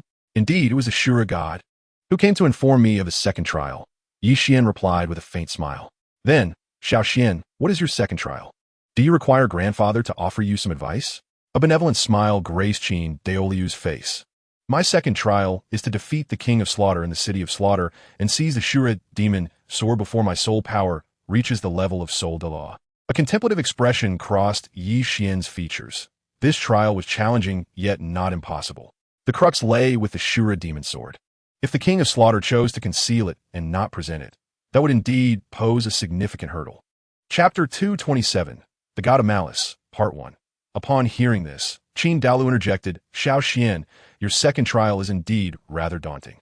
You previously mentioned that the King of Slaughter is Tang Chun from the Haoyan school. I am well acquainted with Tang Chun's strength. He is a level 99 ultimate Douluo. If you intend to defeat him using your Soul Sage level strength and seize the Shura demon sword, the likelihood of success is exceedingly slim. Of course, while Tang Chun is powerful, he is still slightly inferior compared to your grandfather. I only lost to him due to carelessness in the past." Yivwan, listening to his words, chose to disregard the latter part of the statement. A loss is a loss. There is no need for excuses, as they hold no significance. However, he kept his thoughts to himself, as he deemed it necessary to show respect to his elder. "Grandfather, you need not worry about this. He is merely the King of Slaughter.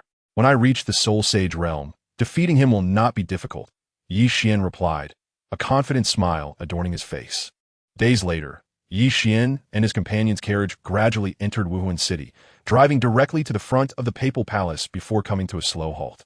Qian Daolu, Yi Qian, Qian Rinxue, Qin Sheng, and Ing Er alighted from the carriage, their gazes fixed upon the imposing papal palace before them, each reflecting a unique expression.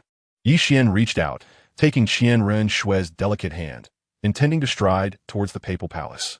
However, he was interrupted by Lu's calm voice, which resonated beside them. Xiao Qian, Shui, and the two of you, do not proceed to the papal palace. Accompany me back to the worship hall. Upon hearing this, confusion flickered in Yi Xian and Qian Shui's eyes. It had been 2 years since their last visit, and they had not encountered BibiDong during that time. Logically and emotionally, they should first visit the pavilion in the lake to see BibiDong.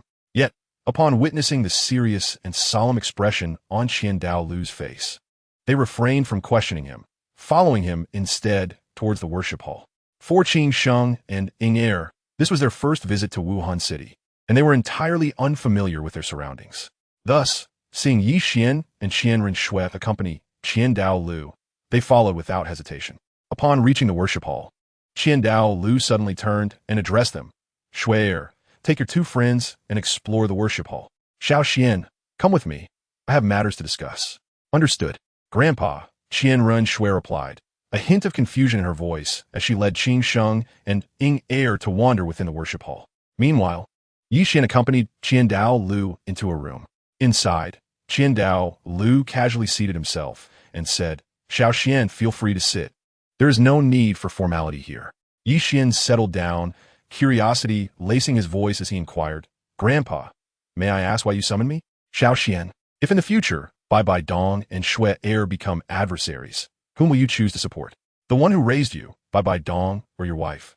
Xue?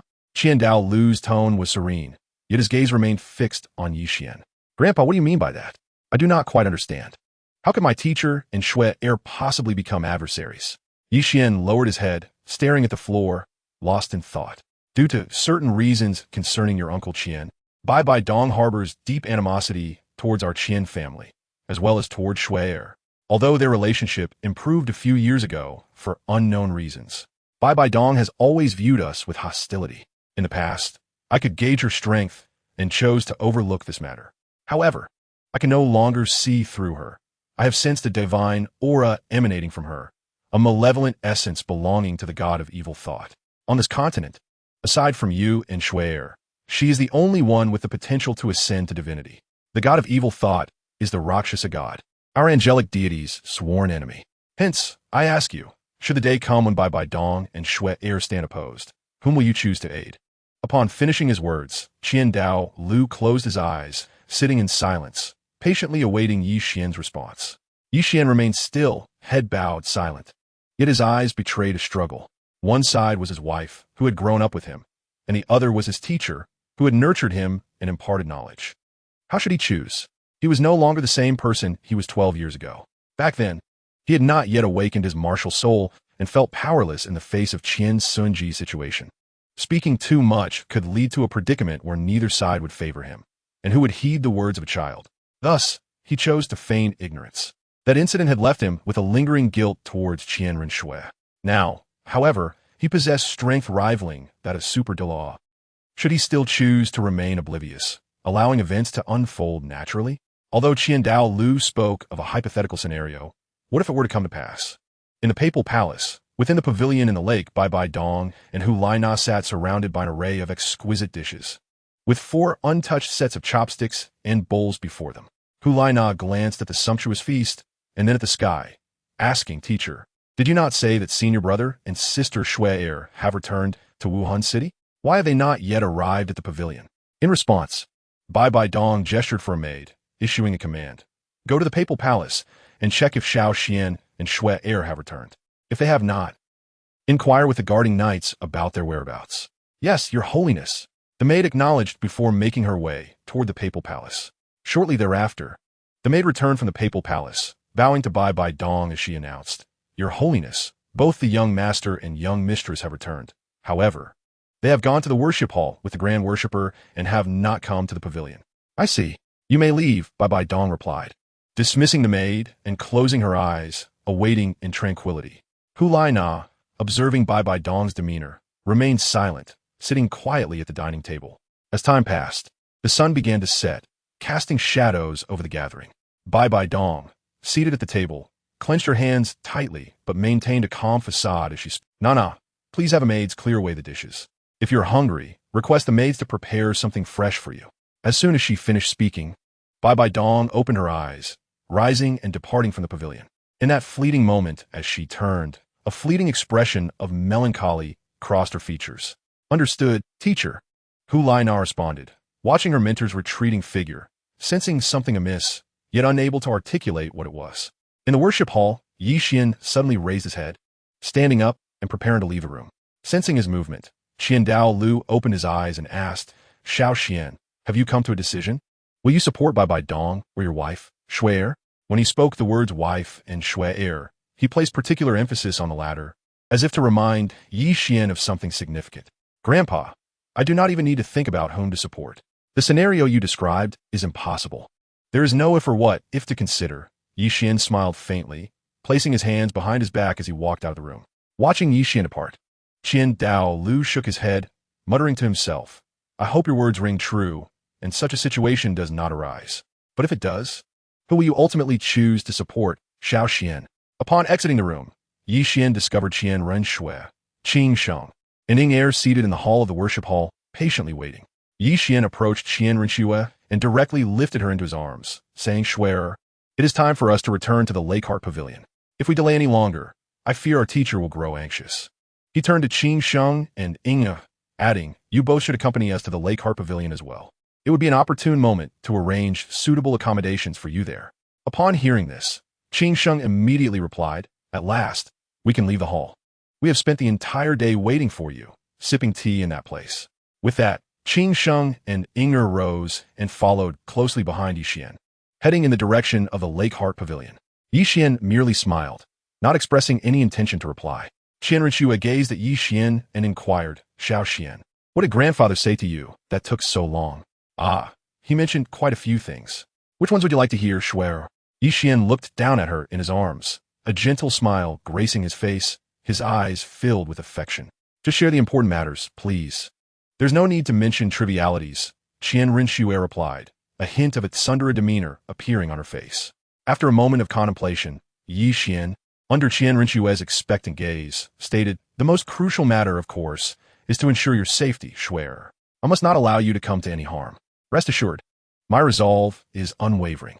As long as I am here, no one shall inflict even the slightest injury upon you. I believe I have been quite competent in this regard. Upon hearing Qian's words, Qian Renshui blinked, retorting, who needs your protection? With my strength, do I truly require your assistance? Moreover, I sense those words are not what grandfather conveyed to you. Though Qian Renshui maintained her haughty demeanor, a subtle smile began to curve at the corners of her lips, revealing her hidden delight. Shui, you are the foremost among the younger generation. In your presence, I must humbly bow my head. How could I possibly need anyone else's protection? If protection is required, it shall be solely from me. Qian replied with a light smile, his tone casual. As long as you are aware of your strength. However, since you are so eager to protect me, I shall reluctantly grant you the opportunity to safeguard me when the need arises, Qian Renshui said, extending her arms to embrace Qian, her eyes sparkling with mirth. All right, you little tsundere. Qian glanced at her and playfully patted her on the rear. Qian Renshui's eyes widened momentarily, but she quickly regained her composure. After shooting a glance at Qian, she chose not to respond further. In no time, Qian, Qian Renshui, Qing Sheng, and Ing arrived at the Lake Heart Pavilion. Once Qian set Qian Renshui down, he instructed, Shui, please assist Qing Sheng and Ing in arranging suitable rooms for them to rest. I will go to see our teacher. All right, Qian, go ahead. I will find you after I have arranged their rooms, Qian Renshui replied, waving at Qing Sheng and Ing as she prepared to assign them a room. Qian then made his way directly to BibiDong's quarters. Upon reaching the door to BibiDong's room, Qian respectfully knocked and called out, Teacher, are you in there? After a lengthy pause, he heard no response from within, despite the light still shining brightly, indicating that BibiDong was indeed present. He knocked again, but after waiting for a considerable time without receiving any reply, he decided against knocking once more and instead pushed the door open, scanning the room's layout. The room was well lit, and everything was neatly arranged, appearing quite normal, yet BibiDong was nowhere to be seen. Qian pondered where she could have gone at this hour. He took a seat in one of the chairs, poured himself a cup of tea, and began to savor it in silence. Suddenly, a peculiar sound echoed through the room, prompting Qian to glance toward the source. He noticed the floor in the center of the room had shifted, revealing a pitch-black entrance. BibiDong emerged from within, her expression showing a hint of surprise upon seeing Qian calmly seated and enjoying his tea. However, the surprise quickly faded, replaced by an unruffled calm. Qian's gaze fell upon a dark, scythe-like pattern that appeared above BibiDong's brow, though it vanished almost instantly, as if it had never existed. Setting his teacup down, Qian stood and bowed respectfully, stating, "Disciple Qian pays his respects to teacher." BibiDong observed his actions and chuckled softly, sitting on the bed and waving her hand. "Enough of the formalities. Just tell me what you wish to say." With her hands crossed, BibiDong scrutinized Qian intently. "Teacher, you are currently undergoing the divine inheritance assessment of the Rakshasa god," Qian declared, meeting her gaze directly. "You learned this from Qian Dalu," BibiDong replied, her tone calm, as if she had anticipated his words. "Yes, and yet not entirely. In truth, I was already aware that you were undergoing the Rakshasa god's assessment," Qian said, resuming his seat and idly swirling his teacup. BibiDong looked at him with mild curiosity, intrigued as to when he had discovered her undertaking the Rakshasa god's inheritance, yet she refrained from asking. Instead, she said, "If I'm not mistaken, Qian Dalu must have shared quite a bit with you. Now, you may express your thoughts." BibiDong's eyes held no emotion, only tranquility. Knowing that Qian Dalu had brought them to the worship hall, she could surmise what he might have said. Having once revealed her divine aura before Qian Dalu, it was impossible for him, as a divine envoy, to remain oblivious to it. Since Qian had come to her, it indicated he had formed his own opinions, and BibiDong was eager to hear them. "Teacher, the divine positions in the realm of gods are numerous. Given your talents, it should not be difficult to find a more suitable one for yourself," Qian stated, setting down his teacup and locking his gaze on BibiDong. And then, BibiDong closed her eyes, her voice remaining exceptionally calm. "Thus, I wish to request that you consider changing to a different divine inheritance. The position of the Rakshasa god does not suit you. I will assist you in seeking a more fitting divine position. In fact, I currently possess the necessary items for the inheritance of the sea god.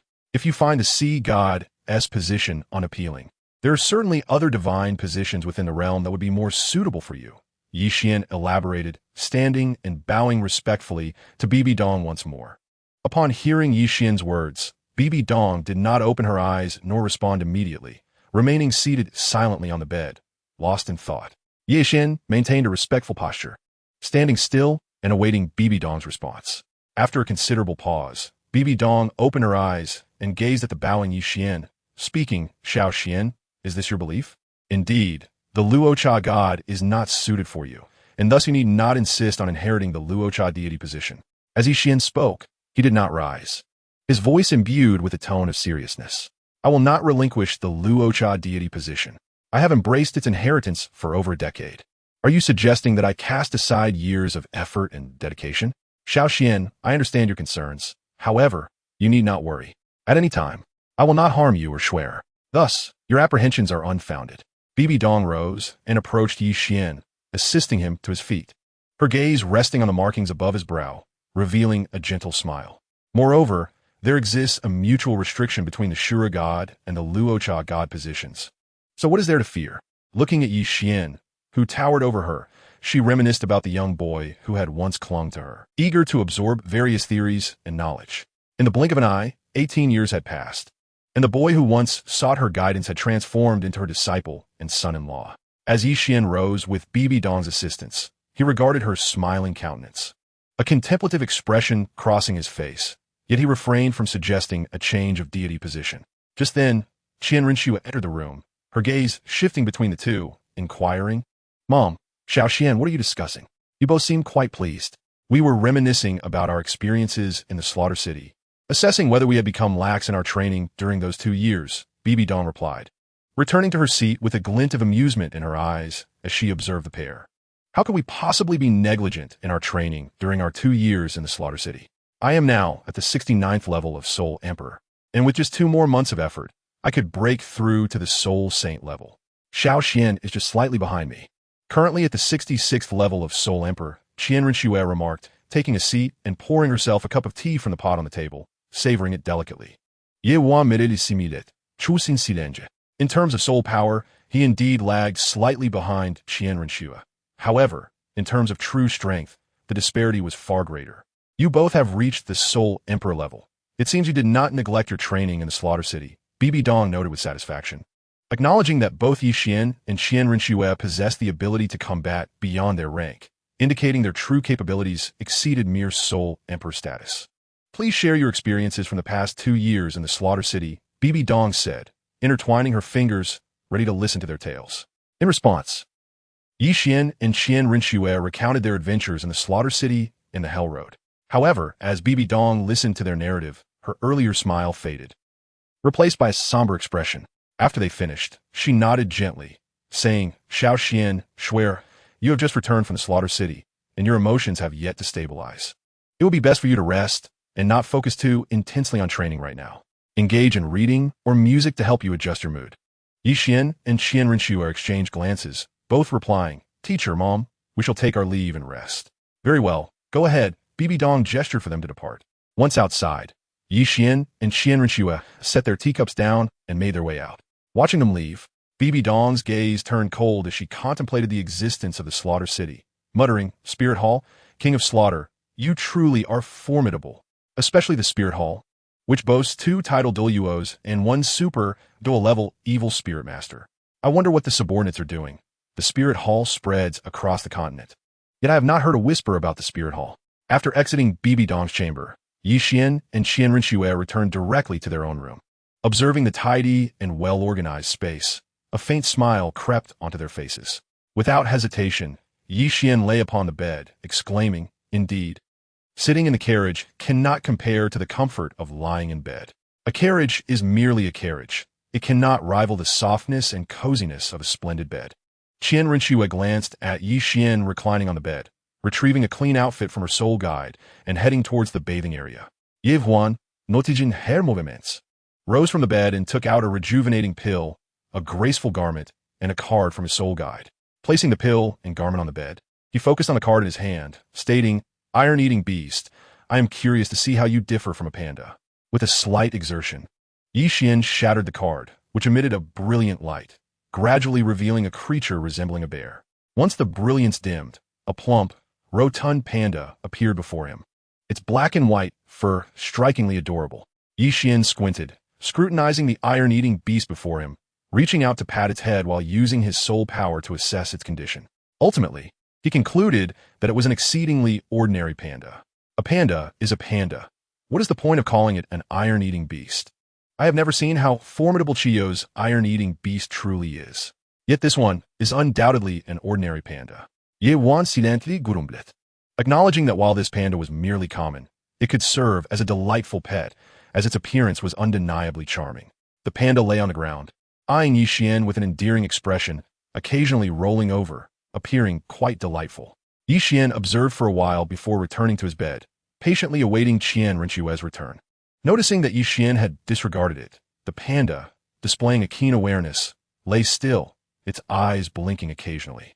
After a while, Qian Rinxue emerged from the bathroom, her hair damp. Upon spotting the panda lounging in their room, she nearly jumped in surprise. However, realizing it lacked any cultivation and was merely an ordinary bear, her earlier wariness dissipated, and she curiously asked, Xiao Xian, where did this bear come from, and why is it in our room?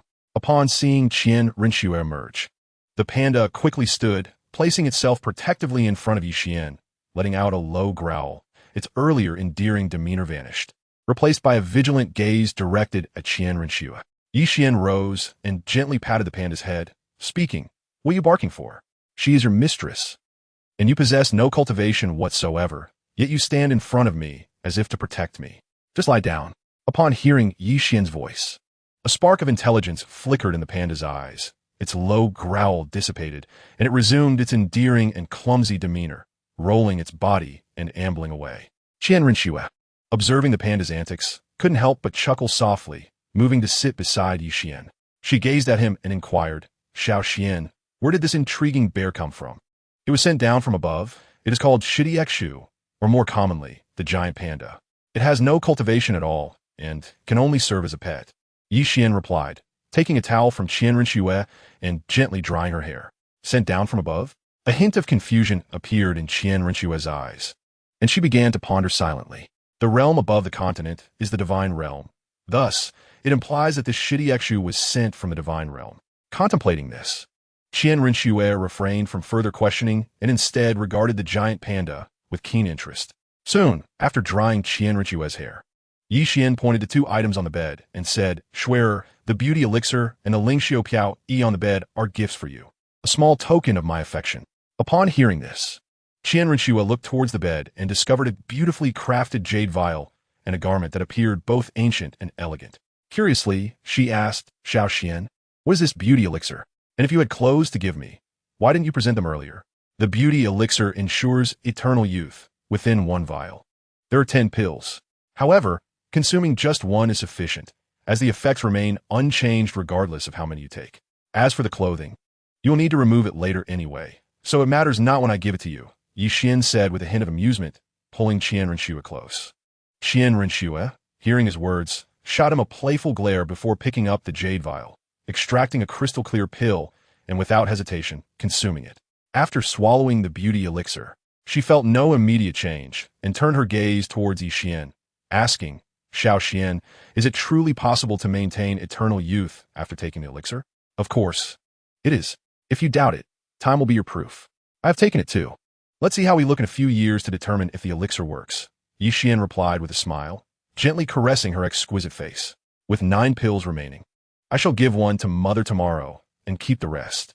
This is indeed a precious treasure for preserving youth." Qian Rinxue capped the vial and placed it on the table. Yi Xian then stood and approached the panda, instructing, "Stay by the door and do not wander off. Be cautious not to be mistaken for a meal. I will not intervene." The panda appeared to understand Yi Xian's words, nodding its head and promptly lying down at the door, remaining utterly still. While Yi Xian found the panda's intelligence somewhat remarkable, he paid it little mind and turned back into the room, closing the door behind him. Once back inside, Yi Xian retrieved a clean set of clothes from his soul guide and headed towards the bathroom, preparing to take a bath and enjoy a moment of respite. Meanwhile, the panda lying outside suddenly opened its eyes, directing its gaze toward a large tree ahead. Perched atop the tree was a dark phoenix, its cultivation having reached approximately 7,000 years due to the abundant resources provided by the Papal Palace. As a super soul beast, despite its relatively young age, the dark phoenix was a formidable opponent, easily overpowering most 10,000-year soul beasts. Additionally, as a pet of the Pope, BibiDong, it was a dominant presence in the Qian Pavilion, rarely challenged by others. Upon noticing the panda, the dark phoenix exhibited disdain, its wings fluttering slightly before it launched itself towards the panda. Seeing the dark phoenix charging towards it, the panda immediately stood up, and as the dark phoenix closed in, raised its paw to strike. The sound of cracking bones resonated from within the dark phoenix, which was sent flying backward at an accelerated speed, crashing into the tree. The tree shook violently before collapsing onto the ground with a thunderous crash. After the commotion, the panda cast a scornful glance at the dark phoenix before closing its eyes, resuming its position at the door as if nothing had happened. The dark phoenix lay on the ground, emitting pitiful cries, blood dripping from its wounds, and several black feathers scattered about. Though not dead, it was evidently gravely injured. The loud noise startled Qian Rinxue in the room. She rose and approached the window. Peering outside, she saw the fallen tree and the dark phoenix lamenting on the ground, while the panda lay at the door, eyes closed as if in slumber. What has happened? Why did the tree fall without reason? Why is the dark phoenix lying there in distress? Confusion clouded Qian Rinxue's features as she struggled to comprehend the unfolding events. It was known that the Qian Pavilion was within the Papal Palace, heavily guarded by the knights of the palace, and there were titled Da, Super Da, and Ultimate Da present. No one could breach the pavilion without consequence. The dark phoenix's condition clearly indicated it had been severely injured by someone, yet aside from the panda, there was no sign of any other presence. Qian Rinxue, perplexed, probed the panda with her spiritual power, only to confirm Yi Xian's earlier findings. The panda possessed no cultivation whatsoever. She meticulously scanned the surroundings, but no traces of any disturbance were detected. Yi Xian emerged from the bathroom, towel in hand, drying his damp hair, and inquired, "Schwerer, what transpired just now? What caused such a loud crash?" "A tree fell, and the dark phoenix appears to have been gravely injured, yet there are no signs of a struggle nearby," Qian Rinxue explained, gesturing towards the fallen tree and the dark phoenix outside. "How could a tree fall for no reason? The dark phoenix is my teacher's pet. Who would dare to attack it in the Qian Pavilion?" Yi Xian expressed his confusion, hastening to Qian Rinchue's side and gazing through the window at the scene outside. Upon witnessing the situation, Yi Xian's perplexity grew. After scanning the area with his spiritual power, he glanced briefly at the panda at the door before quickly averting his gaze. It is merely an ordinary panda. How could it possibly accomplish all this? I shall step outside to investigate and see if I can uncover any clues. Yi Wan, holding a towel in his hand, proceeded towards the room. Xiao Xian, I will accompany you. You cannot wield your martial soul at this moment. It would be safer if we went together, Qian Rinchue said, swiftly following him. Yi Xian smiled at her words but said nothing. After all, there was no conceivable danger in the lakeside pavilion. Did she truly believe that the elders of the papal hall and the offerings in the hall of offerings were merely idle? As Yi Xian and Qian Rinchue opened the door, the panda that had been lying by the entrance opened its eyes and nudged their thighs with its head. However, the two paid no heed to it and instead approached the fallen tree to examine the situation regarding the tree and the dark phoenix. The panda quietly followed behind them, occasionally casting a scornful glance at the dark phoenix. Upon noticing the panda approaching, the dark phoenix's eyes filled with fear and its cries became shrill. The piercing calls of the dark phoenix echoed through the tranquil night at the lakeside pavilion, waking many who had already retired for the evening. Chapter 232, Divine Beast. Iron-Eating Beast, Part 2, BibiDong, Hu Lai Na, Qing Sheng, Ing Air, along with the maids awakened by the commotion, emerged from their rooms, heading towards the source of the dark phoenix's cries, eager to discover what had transpired. Hearing the dark phoenix's distressing cries, Qian Rinchue could not help but exclaim, "Why are you screeching? It's the middle of the night. Shouldn't you be resting? What about others?" The dark phoenix ignored Qian Rinchue's remarks, merely regarding the panda with a fearful gaze. Meanwhile, Yi Xian and Qian Rinchue were meticulously inspecting the fallen tree and did not pay attention to the dark phoenix, nor did they notice its expression of terror. After their careful examination, Yi Xian caressed Qian Rinchue's silky hair and remarked, "Schwerer. This tree must have fallen due to a tremendous impact."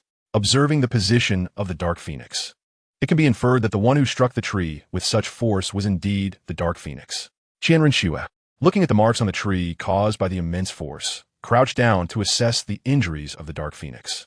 While examining its wounds, she caught sight of the dark phoenix's fearful gaze.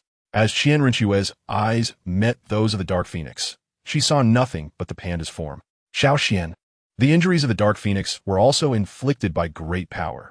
Moreover, since I did not hear any sounds of battle from the room, it suggests that the dark phoenix was likely defeated in a single blow. Yet, the fear in its eyes seems to be directed towards the panda. Qian Rinchue's voice was tinged with disbelief. Yi Xian and Qian Rinchue had both thoroughly inspected the panda. It was merely an ordinary creature. How could it instill fear in a dark phoenix that had cultivated for a millennium? When Yi Xian heard Qian Rinchue's words, a flicker of astonishment appeared in his eyes as he turned to look at the panda behind him. The panda sat on the ground, presenting an exceedingly adorable demeanor. Yi Xian gazed at the panda and inquired, "You can understand what I am saying, correct? If you do, please nod your head."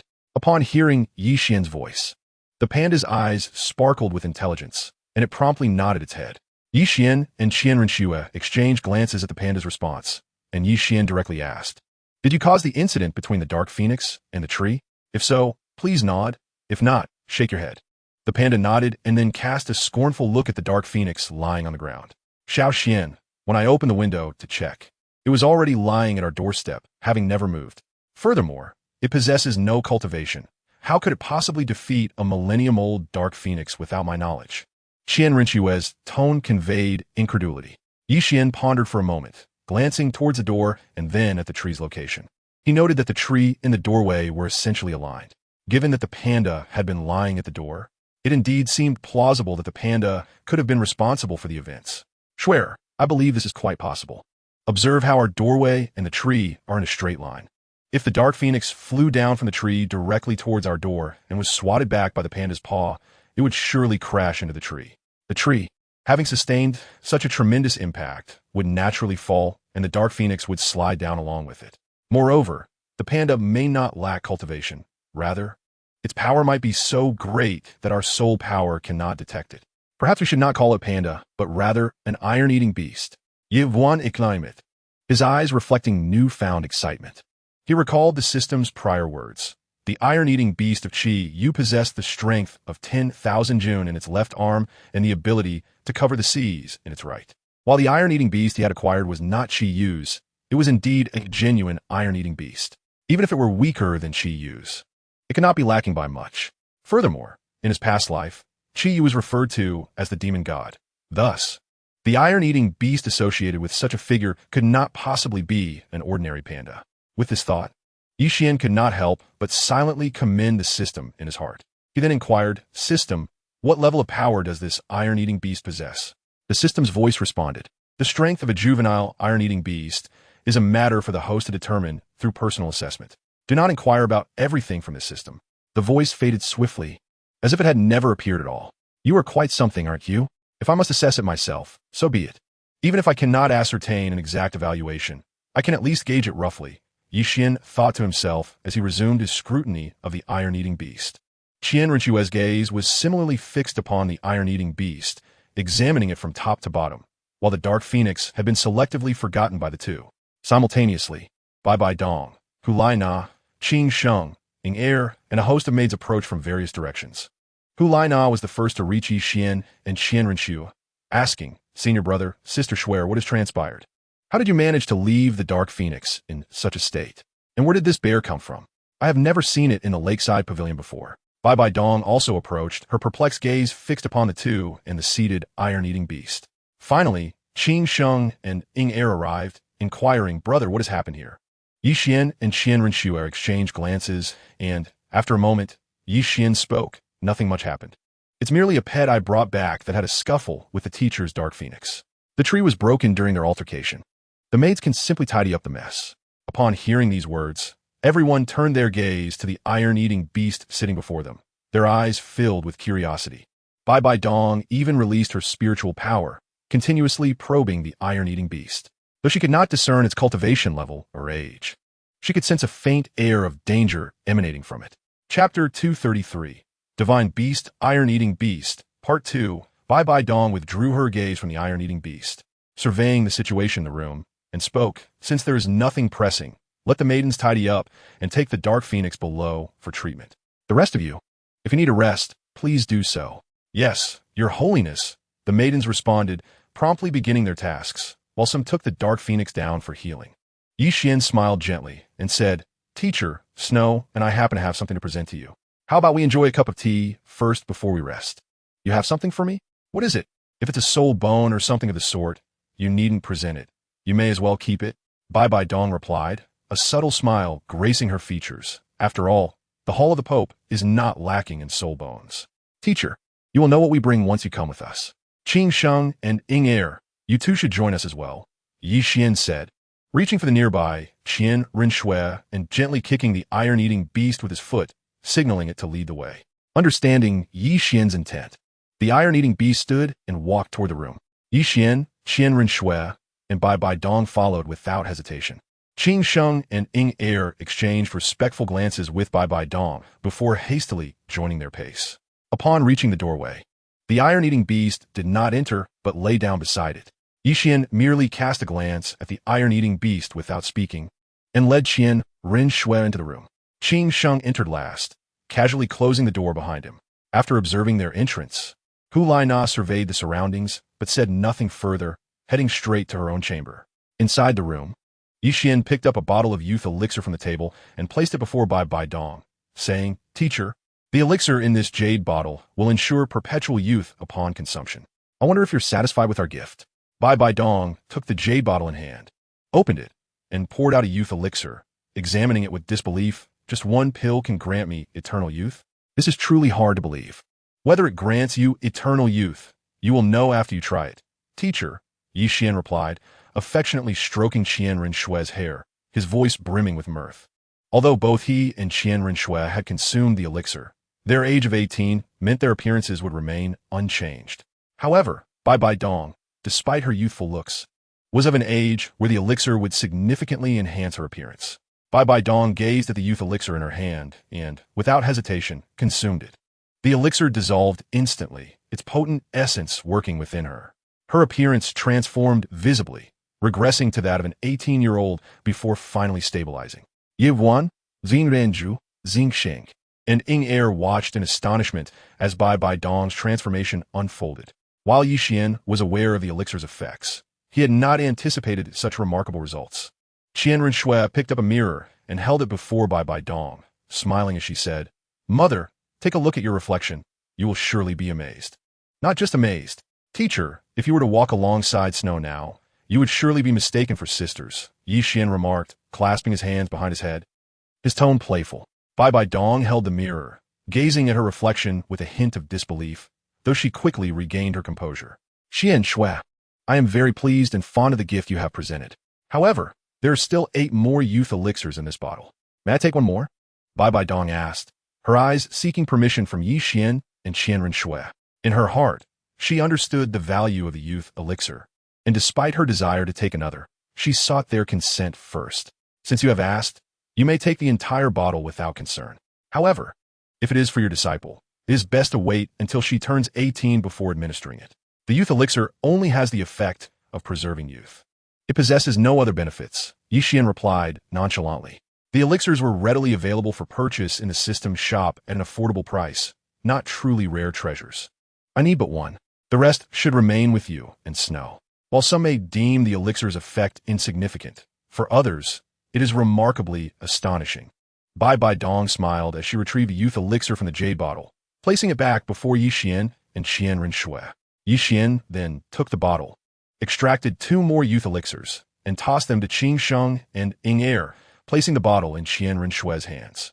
Qingsheng and Air caught the elixirs, exchanging grateful glances but did not voice any words. Noticing their silent acknowledgement, Qian disregarded it and said, "Teacher, I have 2 matters that require your assistance." "Speak freely," BibiDong replied, casting a glance at Qingsheng and Air without inquiring about their identities.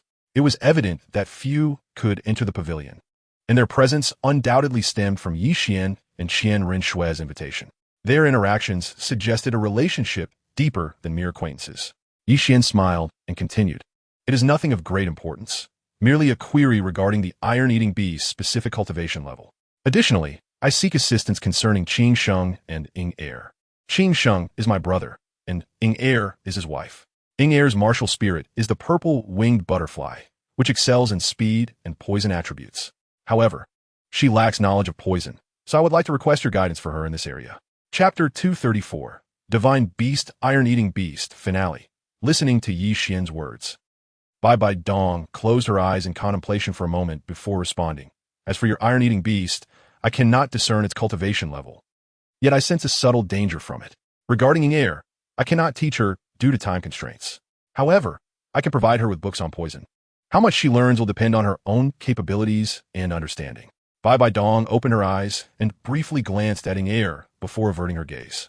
Upon hearing BibiDong's words, Air's eyes sparkled with delight as she exclaimed, "Thank you, Your Holiness. You need not thank me, for I have imparted nothing of significance, merely presenting you with a tome. What you glean from it rests solely upon your own comprehension. Furthermore, Xiaoxian possesses a rather proud disposition. The fact that you two have forged a friendship, even referring to each other as brothers, undoubtedly signifies that both of you possess extraordinary qualities. It is late, and I must return to rest. I shall deliver the book to you tomorrow." BibiDong rose and walked towards the door, believing her presence would create an atmosphere of constraint, thus deeming it better to depart and allow the youth to converse freely. Once BibiDong exited, Qingsheng and Air both exhaled deeply in relief. Qingsheng's gaze followed BibiDong's retreating figure before shifting to Qian, remarking, "Brother, you too are the master of the Xingyan Hall. Yet why does His Holiness the Pope exude an air of authority, while you seem devoid of such gravitas? That is quite ordinary. My Xingyan Hall is entrusted to subordinates for management. I rarely involve myself in its affairs. Moreover, your focus should not be on this, but rather on the book my master will provide to Air tomorrow," Qian replied nonchalantly, pouring himself a cup of tea from the pot on the table. "What merit is there in a book? Literature on toxins is far from rare. One can readily purchase it with wealth." Qingsheng paid little heed, acknowledging that if His Holiness the Pope were to take Air as a disciple, it would indeed be a surprise. Yet he understood that despite Air's considerable talent, she would likely not meet the Pope's expectations.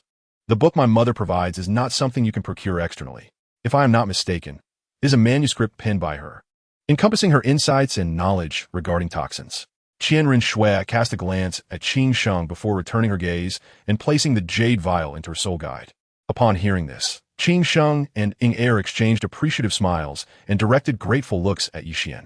Just as they were about to speak, Yi Xian's casual voice resonated in the room.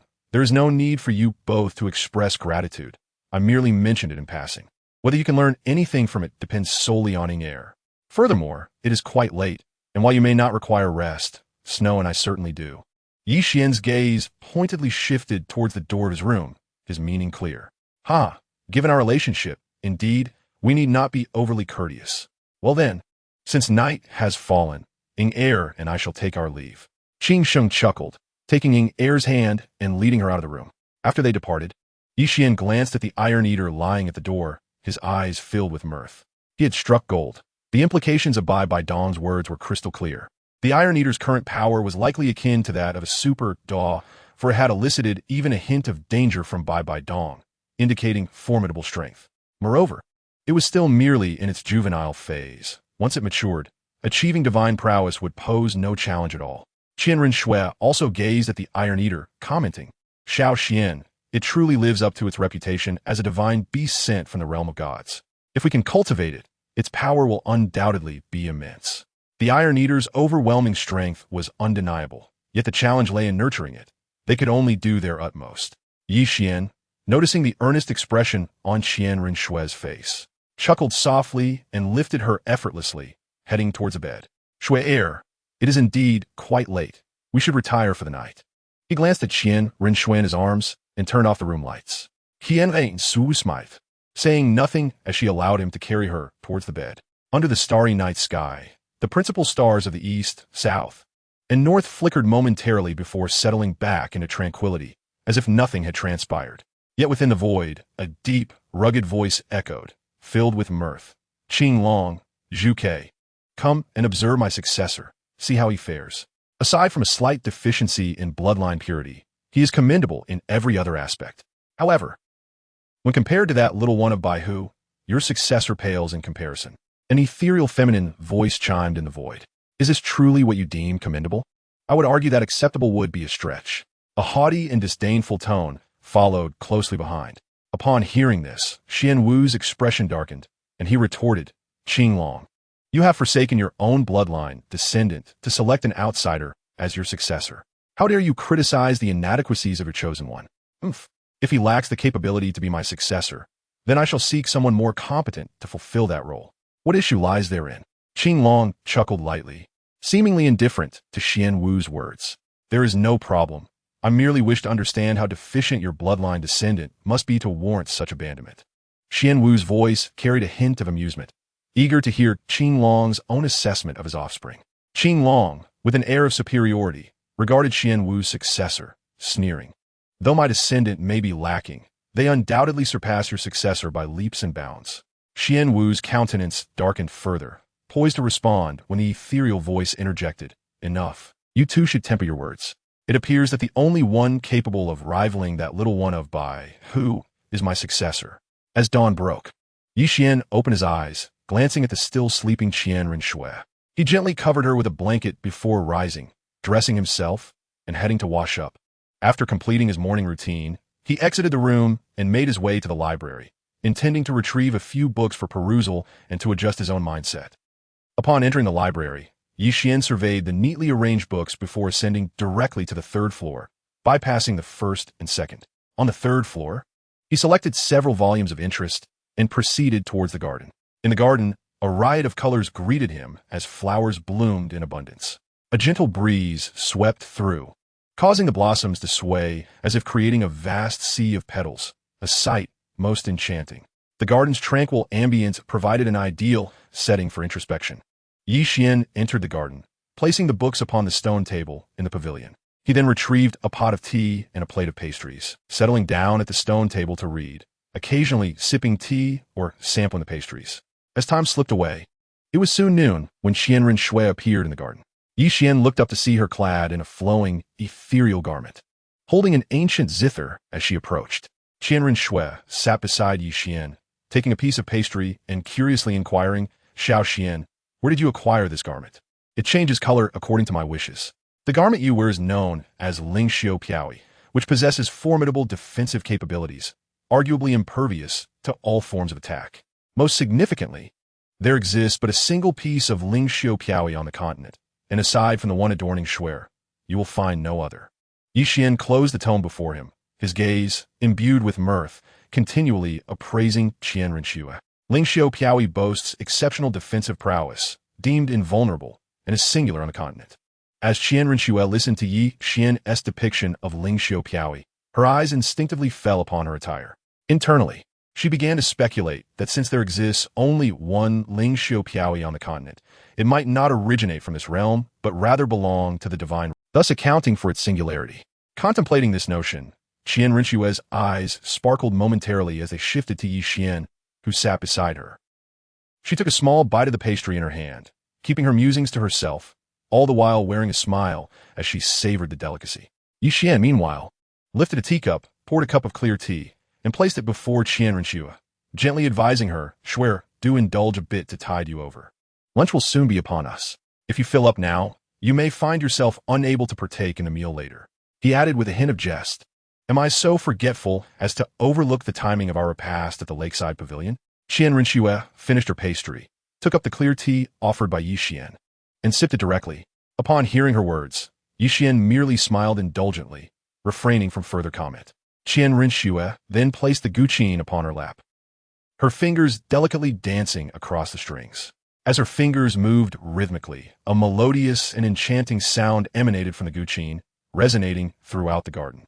Yivwan, entranced by the exquisite music, grasped his cup of tea and savored it, no longer glancing at the tome before him, but instead quietly absorbing the melody.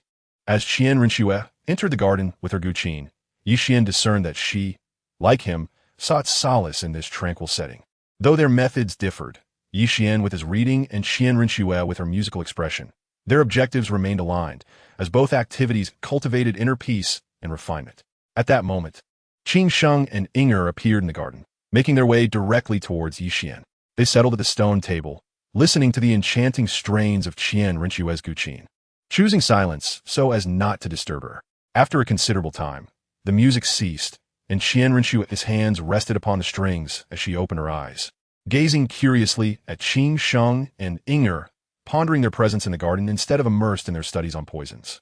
To her surprise, Qing Sheng remarked with a gentle smile, Sister-in-law, you possess an understanding of music. This delightful melody is truly celestial. He placed a tome on poisons before Qian. It is hardly remarkable to comprehend music in grand sects or noble families. How could one not? Moreover, music and etiquette are foundational elements. Qian Renshue nibbled at a piece of pastry, paying little heed to Qing Sheng's inquiry. As she had stated, music and etiquette are fundamental in esteemed lineages. A lack of understanding in these areas would indeed be curious. Qian perused the book Qing Sheng had set before him, searching for any discrepancies. However, after flipping through several pages, he discerned no issues. Each page contained detailed annotations, ensuring comprehension was not an obstacle. Closing the book, he turned his gaze to Qing Sheng and inquired, What is amiss? I perused a few pages and found nothing problematic. The annotation should aid your understanding. Yingya, feeling a bit bashful, replied, Brother Qian, there is no issue with the book. I can grasp the content. The only difficulty lies in the herbs mentioned, which both Qing Sheng and I are largely unfamiliar with. Thus, we sought your guidance to inquire if you have any tomes on herbs. There are several books on herbs in the library, but due to your status, you cannot access them. I can escort you to retrieve them, but the books must remain intact and returned promptly after your review. Qian placed the tome before them and rose, heading towards the library. Chapter 236, Xuanwu and Zhuke. Upon seeing Qian stand and exit the garden, Qing Sheng and Inger followed without hesitation. Qian Renshue, observing their departure, merely blinked, choosing instead to close her eyes and continue playing her guqin, the beautiful music once again filling the garden. Qian, Qing Sheng, and Inger arrived at the library, just as they were about to enter, when both Qian and Qing Sheng suddenly turned their gaze towards the clear sky. In their sight, the main stars from the south and north began to emit a faint glow. Before they could ponder this further, two thunderous roars echoed in their minds. As the roars resounded, both Qian and Qing Sheng felt a disorienting sensation, and their consciousness detached from their bodies, transporting them to a void space. Qian scanned his surroundings, realizing he stood upon a square platform with broad paths leading in all four cardinal directions. At the ends of these paths stood immense, lifelike statues, the azure dragon to the east, the vermilion bird to the south, the white tiger to the west, and the black tortoise to the north. However, Qian and Qing Sheng quickly adopted a defensive stance as three figures materialized upon the platform. They assessed the newcomers, noting the first was a burly youth with a simple smile, followed by a girl clad in red with impeccably arranged fiery hair and delicate features. Qian felt a twinge of surprise upon recognizing the last figure as Tang San. He had not anticipated that Tang San would emerge alive from the Douluo forest and even obtain the Azure Dragon's legacy. Qing Sheng's gaze was similarly fixed on Tang San, scrutinizing him to discern the unique qualities of one who had replaced him as the inheritor. The youth and girl regarded Qing Sheng and Tang San with a hint of peculiarity, sensing the divine beast's bloodline within Qing Sheng, yet noting he bore no divine beast inheritance. Conversely, Tang San possessed the divine beast's inheritance but lacked the bloodline. Tang San fixed an intense, resentful gaze upon Qian, remaining silent yet observing him intently. Upon catching the gaze of Tang San, Yishuan let out a light chuckle and remarked, "Tang San, you truly possess an extraordinary fate, managing to emerge alive from the Douluo forest. Furthermore, there is no need for you to regard me with such hostility. Your gaze cannot harm me, especially since we are but mere fragments of consciousness." Yishuan paid no heed to Tang San's glare. In this ethereal realm, they were merely wisps of awareness, capable of launching attacks against one another, yet incapable of delivering fatal blows. If I, Yishuan, have not perished, how could you, Tang San, possibly meet your end? The vendetta for my father's death is one that cannot be forgiven. Yishuan, I shall ensure that your Starfall Palace pays in blood for its transgressions. Tang San's eyes were filled with hatred and murderous intent as he regarded Yishuan. Blood for blood? What can you, Tang San, accomplish? Or perhaps you think the Hao Tian sect behind you can aid you. I do not regard the entire Hao Tian sect, let alone you, Tang San. If you seek revenge, I offer you an opportunity. The soul ring of the Titan giant ape is quite valuable. In due course, I shall venture into the Douluo forest to hunt the Titan giant ape, and I will await you there. Yishuan glanced at Tang San, his voice laced with a chilling tone. You dare? Tang San clenched his fists, his murderous intent intensifying. What is hunting a soul beast to me? If you possess the skill, attempt to rescue the Titan giant ape from my grasp. Yishuan let out a cold laugh, dismissing Tang San entirely. Were it not for their current state of consciousness, where killing Tang San was impossible, Yishuan would have already acted, and there would have been no need for such lengthy discourse. Qing Sheng, listening to their exchange, swiftly deduced that the two were already acquainted, and their relationship was decidedly antagonistic. The gazes of the youth and maiden rested on the three, scrutinizing them, yet they showed no inclination to speak, maintaining a tranquil silence as they observed. At that moment, the platform trembled slightly, and heavy footsteps echoed upon it. Everyone redirected their attention toward the source of the sound, and at the northern end appeared a massive tortoise adorned with scales, atop which coiled a great serpent with a black body. As they beheld the emerging tortoise and serpent, the name Xuan Wu resonated in their minds. Xuan Wu gazed upon the individuals on the platform with its enormous eyes and spoke, "Very well. It seems you little ones have all gathered, and you're already acquainted. What do you mean by all gathered? There remains one superfluous individual. I have already revoked their qualification for inheritance. Why is their consciousness still drawn here?" The somewhat arrogant voice of Qinglong echoed from the eastern end. The others on the platform subtly shifted their gaze toward Qingsheng, clearly aware of who the extra person mentioned by Qinglong was. A twitch of irritation crossed the corner of Qingsheng's mouth as he silently grumbled, "Do you think I wish to be here? I was forcibly brought in by you all. If you consider me superfluous, why then did you bring me here?" However, Qingsheng kept his thoughts to himself, recognizing that his lineage bore the blood of divine beasts, making his presence justifiable. Although he had been denied the qualifications of an inheritor, the blood of Qinglong still flowed within him. The ethereal voice of Zhu Chue resonated from the southern end. Yishuan turned his gaze towards the south, where a majestic figure engulfed in flames appeared, standing tall and robust, its fiery red body adorned with sharp, eagle-like eyes and a pointed beak. Zhu Chue. As for the western end, Yixuan did not bother to look for the remnants of the divine beast by who had long since dissipated in the extreme north, making it impossible for it to manifest in this void. Now, Xuanwu, Qinglong, and Zhu Que were merely remnants of souls. Chapter 237. A wisp of a soul observing the individuals on the platform. Qinglong began, surrounding you are four paths, each corresponding to your own bloodlines and inheritances. You may venture into your respective places of inheritance for a glimpse. However, due to your current lack of strength, you are merely permitted a preview. Indeed, our intent in summoning your consciousness here was to facilitate an early meeting. I had hoped it would be a pleasant introduction, yet some of you have disappointed me greatly. As Qinglong spoke, his gaze settled on Yixuan, an invisible pressure emanating from him, directed squarely at Yixuan on the platform. Upon sensing this oppressive force, Yixuan narrowed his eyes as the blood of the Bai who surged within him. A thunderous roar akin to a tiger's echoed from behind him as the Bai Hu martial soul materialized. Both Yixuan and his martial soul focused their attention on the eastern Qinglong, a formidable aura rising around Yixuan, clashing with the invisible pressure released by Qinglong in the air.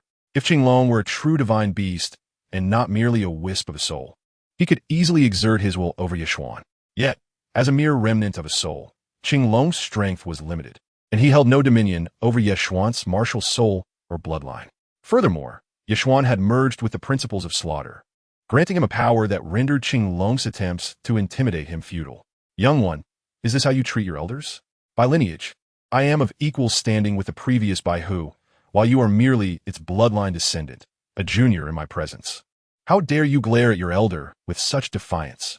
Do you truly believe I cannot deal with you? Qinglong's haughty gaze bore down on Yixuan. Elder, you come forth and directly exert pressure upon me, and you expect me to remain passive?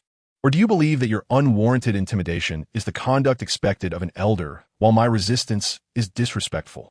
Yixuan chuckled lightly, regarding Qinglong with a mocking glance. Ah, you little rascal, have you committed a transgression that I, as your elder, cannot address? A flicker of anger appeared in Qinglong's proud eyes. What transgression have I committed? If you cannot articulate your reasoning, I shall engage you in a proper debate. Yixuan held his ground, his aura unwavering. Qinglong's dragon eyes narrowed as he spoke. In the place of inheritance, you openly threaten my inheritor. This is your first mistake. Disrespecting your elders, disregarding teachings, and contradicting them is your second error. To openly challenge your elder is your third transgression. Now, with these three mistakes laid bare, do you acknowledge them or not? Qinglong's gaze was fixed on Yixuan, a formidable pressure beginning to envelop him. In response, Yixuan merely chuckled. I do not acknowledge any of your three accusations. You claim I threatened Tong San. I wish to know if his first words about seeking revenge on me and my Starfall Palace count as a threat. Moreover, I merely stated my intention to hunt soul beasts in the Stardow Forest to advance my soul ring. Is that not permissible? As for the second accusation of disrespect, I refute it entirely. My bloodline is the sole Bai Hu in existence, while you are but a remnant of the Qinglong. I extend you the courtesy of addressing you as senior solely because I grant you this privilege. Were I to withhold my respect, your true nature would remain unknown to all. As for your mention of a third error, you no longer hold the status of a senior in my eyes. What would it matter to engage in conflict with you? Were it not for the fact that you are merely a lingering spirit, I would have considered eliminating you to forge a spirit ring, to bestow one's legacy upon an outsider rather than one's own bloodline. Should I commend your selflessness or lament your lack of discernment? Choosing to favor a person of a Lan, Yin Huang bloodline over one's own Qinglong heritage is indeed perplexing. Nevertheless, I suggest that you seek a new heir, for it is uncertain when your current successor may meet their demise. Thus, it is imperative for you to appoint a fresh inheritor. Qian gazed fearlessly at the Qinglong before him, his expression a blend of scorn and coldness. He was certain that the residual power of the Qinglong spirit was not formidable. Otherwise, there would have been no need for him to engage in idle discourse. It could easily suppress him with sheer strength. Moreover, this ethereal realm was not solely the domain of the Qinglong. It was equally his, Qian's territory. With the last bearer of the Bai Hu bloodline being Qian himself, he could manipulate the power of the Western stars at will. Although Qian had yet to inherit the position of the primary star, the Qinglong was but a remnant spirit, making the outcome of a confrontation uncertain. Most importantly, in this space, no one could perish. Even if Qian were to lose, the Qinglong could not extinguish his life. Thus, Yi Xian remained unperturbed, indifferent to the Qing Long's presence. Upon hearing Yi Xian's words, the Qing Long's eyes ignited with boundless fury. A voice, laced with coldness, emerged from its mouth. "What a silver-tongued fellow! Do you truly believe I cannot contend with you?" With a mighty roar, a dragon's cry erupted from the Qing Long, its body radiating a brilliant azure luminescence, exuding an overwhelming power that gradually enveloped the platform and pressed upon the gathered crowd. All except Tang San felt the weight of this immense force, furrowing their brows in response. A sharp cry pierced the air as the red-clad maiden summoned her Zhu Ke martial spirit, which manifested behind her to shield her from the encroaching pressure. The burly youth stepped forward, revealing his Xian Wu spirit to protect him. Yi Xian extended his hand to draw Qing Sheng behind him, as his Baihu martial spirit emitted a resounding roar, absorbing the impending force and safeguarding both Yi Xian and Qing Sheng. Despite being shielded by Yi Xian, Qing Sheng, whose martial spirit and bloodline were of the Qing Long, still felt profoundly uncomfortable under the dual pressure.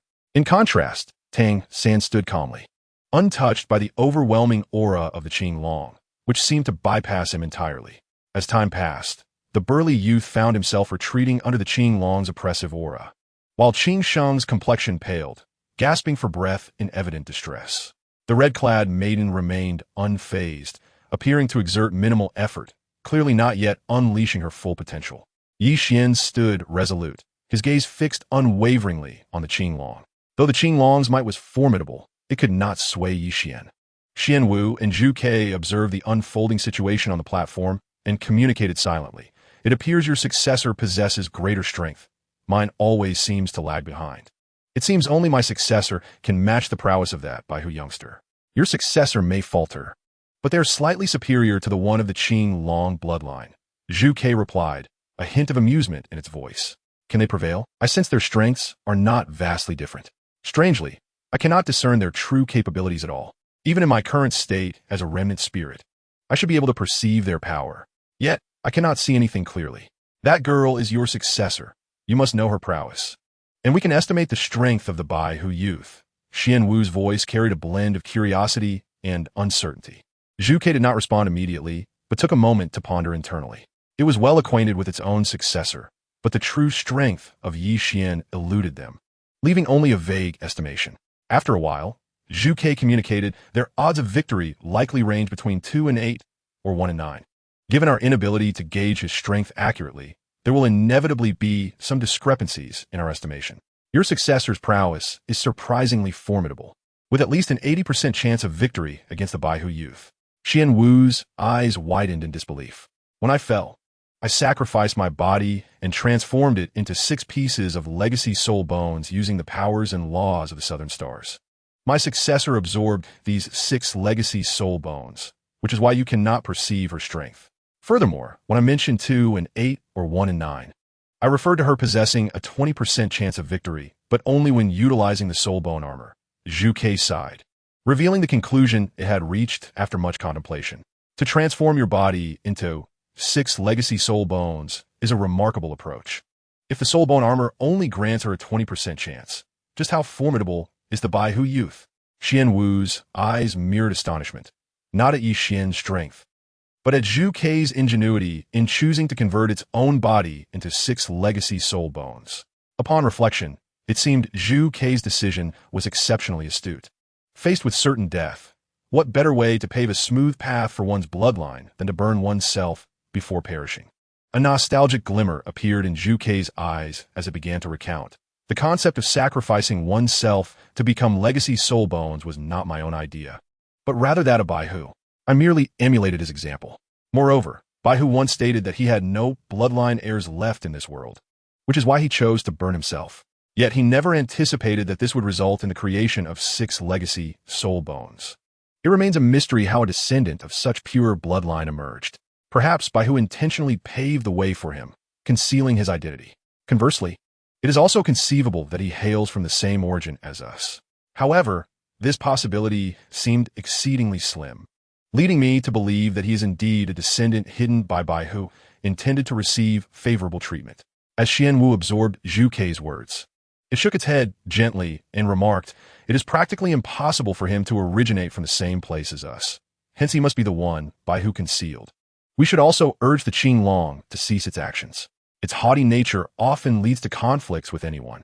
Zhu Ke sighed softly in response, stating, the Qinglong is excessively proud, arrogant, and concerned with its reputation. Without a gentle nudge, it will not relent. You are well aware of this.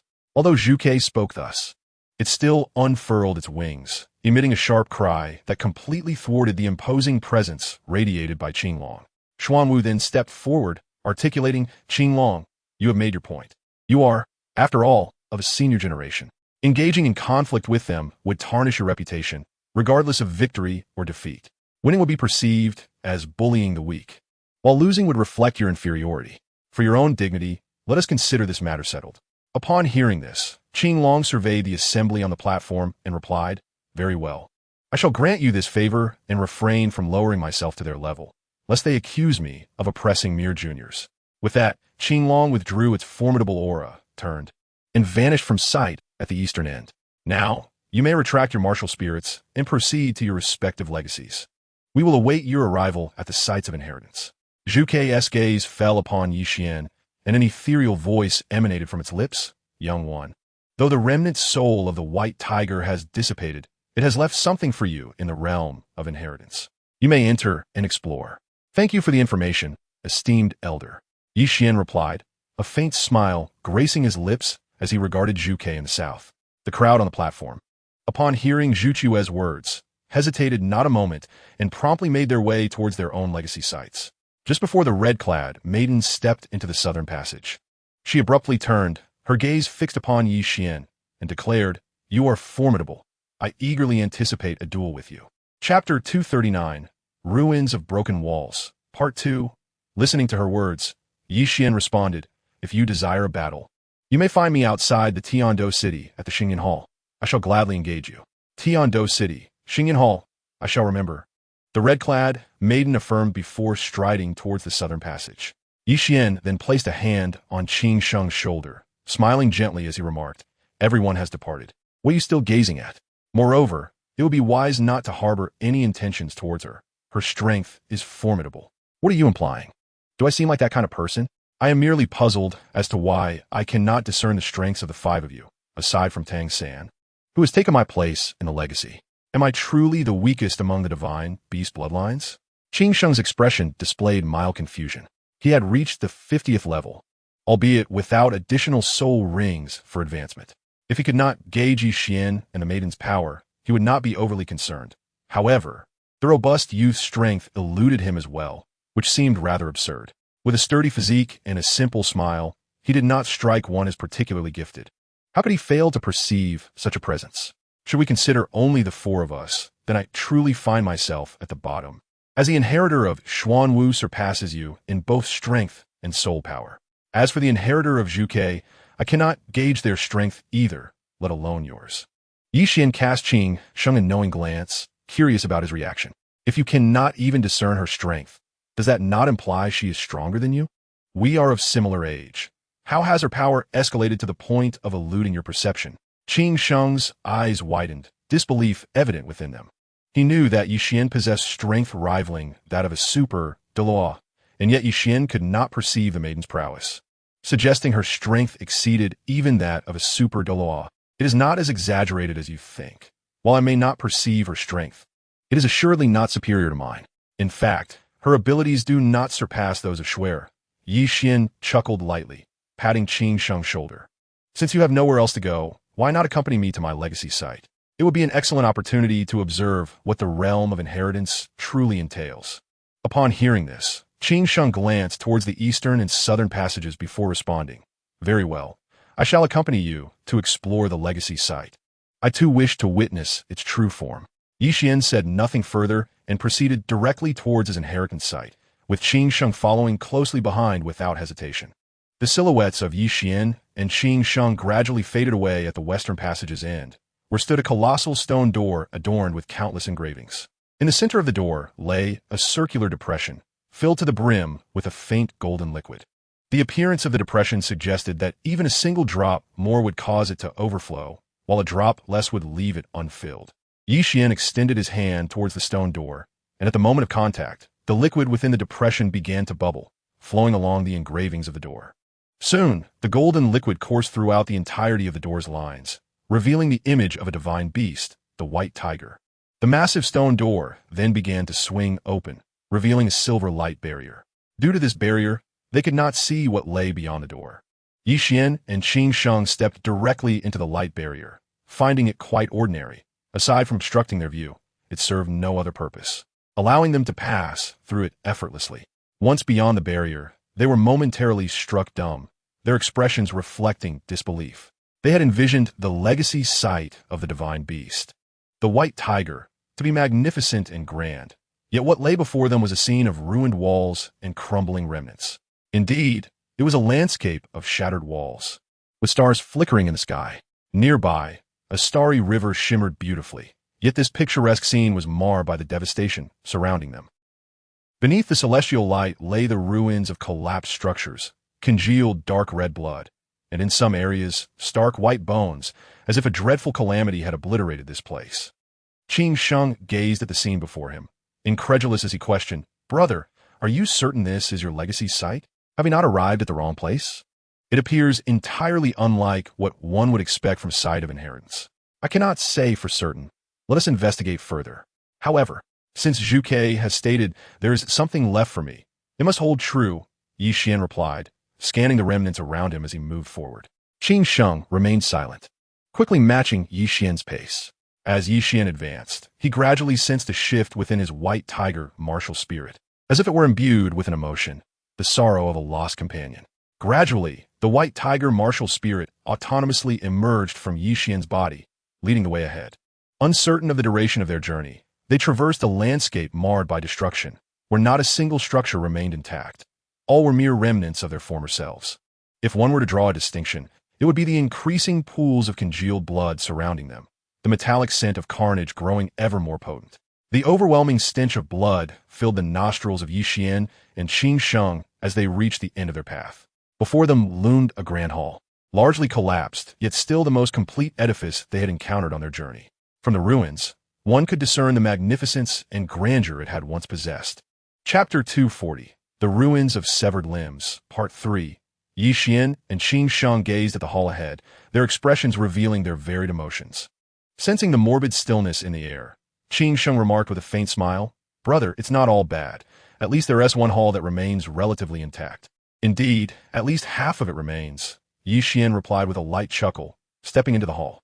Without hesitation, Sheng followed closely behind. Inside, the remnants of stone lay scattered, all covered in a thick layer of dust. Yet, the most striking feature of the hall was a single stone pillar at its center, upon which lay the corpse of a young girl, ensnared by unknown vines.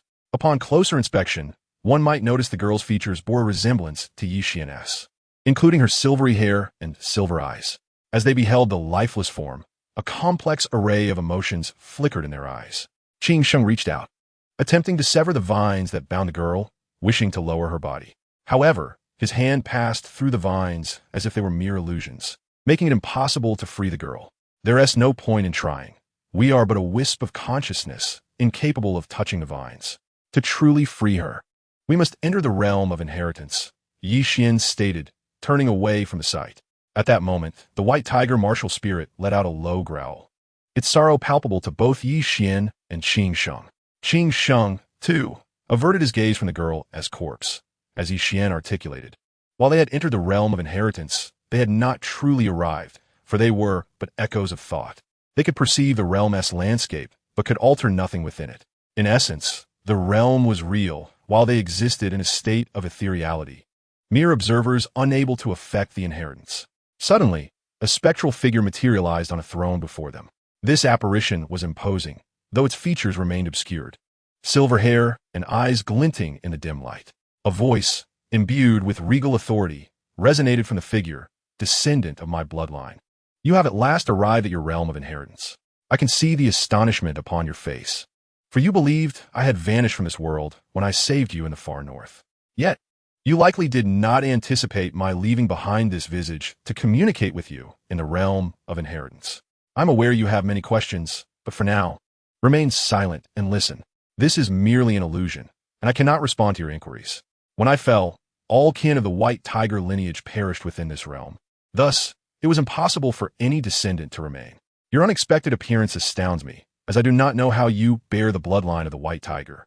But I surmise we may share origins. I have resolved to pave a path for you.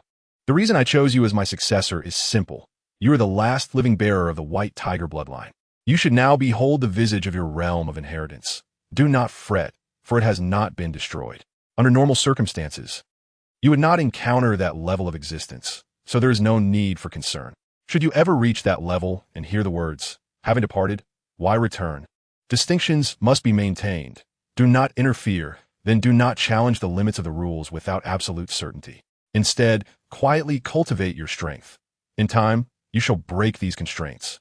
What I have left for you lies within the stone pillar at the center of the hall. When you genuinely enter the realm of inheritance, return to open the pillar and retrieve what is inside. I have conveyed all I wish to say. You may depart now, or linger in the realm of inheritance, though it has become a desolate ruin, devoid of anything of interest. Yi Qian and Qing Sheng's gazes remained fixed upon the towering figure, which began to fade gradually. In mere moments, it vanished entirely, as though it had never existed. Both Yi Qian and Qing Sheng exhaled deeply, their expressions reflecting their inner thoughts. Qing Sheng, somewhat perplexed, inquired, "Brother, what did the towering apparition mean? I found it rather difficult to comprehend. I am uncertain as well. Let us exit the realm of inheritance. As mere wisps of consciousness, we can do nothing here. Remaining only allows us to witness this wasteland," Yi Qian replied, shaking his head and turning resolutely towards the exit. Qing Sheng glanced at the direction Yi Qian had taken and then at the desolate realm of inheritance. Without further contemplation, he followed Yi Qian towards the exit. As they passed through the barrier, they noticed that the others had also emerged from the realm of inheritance, their expressions reflecting contemplation or introspection. The only constant was Tang San, whose eyes remained filled with a murderous intent and a chilling demeanor. Yet, Yi Qian chose to disregard Tang San's gaze, focusing instead on a lingering thought. From the words of the apparition, it seemed the four divine beasts, Qing Long, Baihu, Zhu Ke, and Xian Wu, may not have originally belonged to this world. Rather, they might hail from another realm entirely. Otherwise, the apparition would not have suggested a shared origin. Yet, this remained merely a conjecture. Perhaps they were not of the same world, but rather of the same place. The truth of their origins, whether from another world or elsewhere, was likely known only to the four divine beasts themselves. Chapter 241. The Return of Consciousness. Qing Long, Zhu Ke, and Xian Wu surveyed the gathered individuals on the platform. Zhu Ke spoke, "You have learned all that you need to know. There is no further need for discussion. It is time to return you." No sooner had Zhu Ke's words concluded than a sharp cry pierced the air. The consciousness of the gathered individuals gradually departed from the void.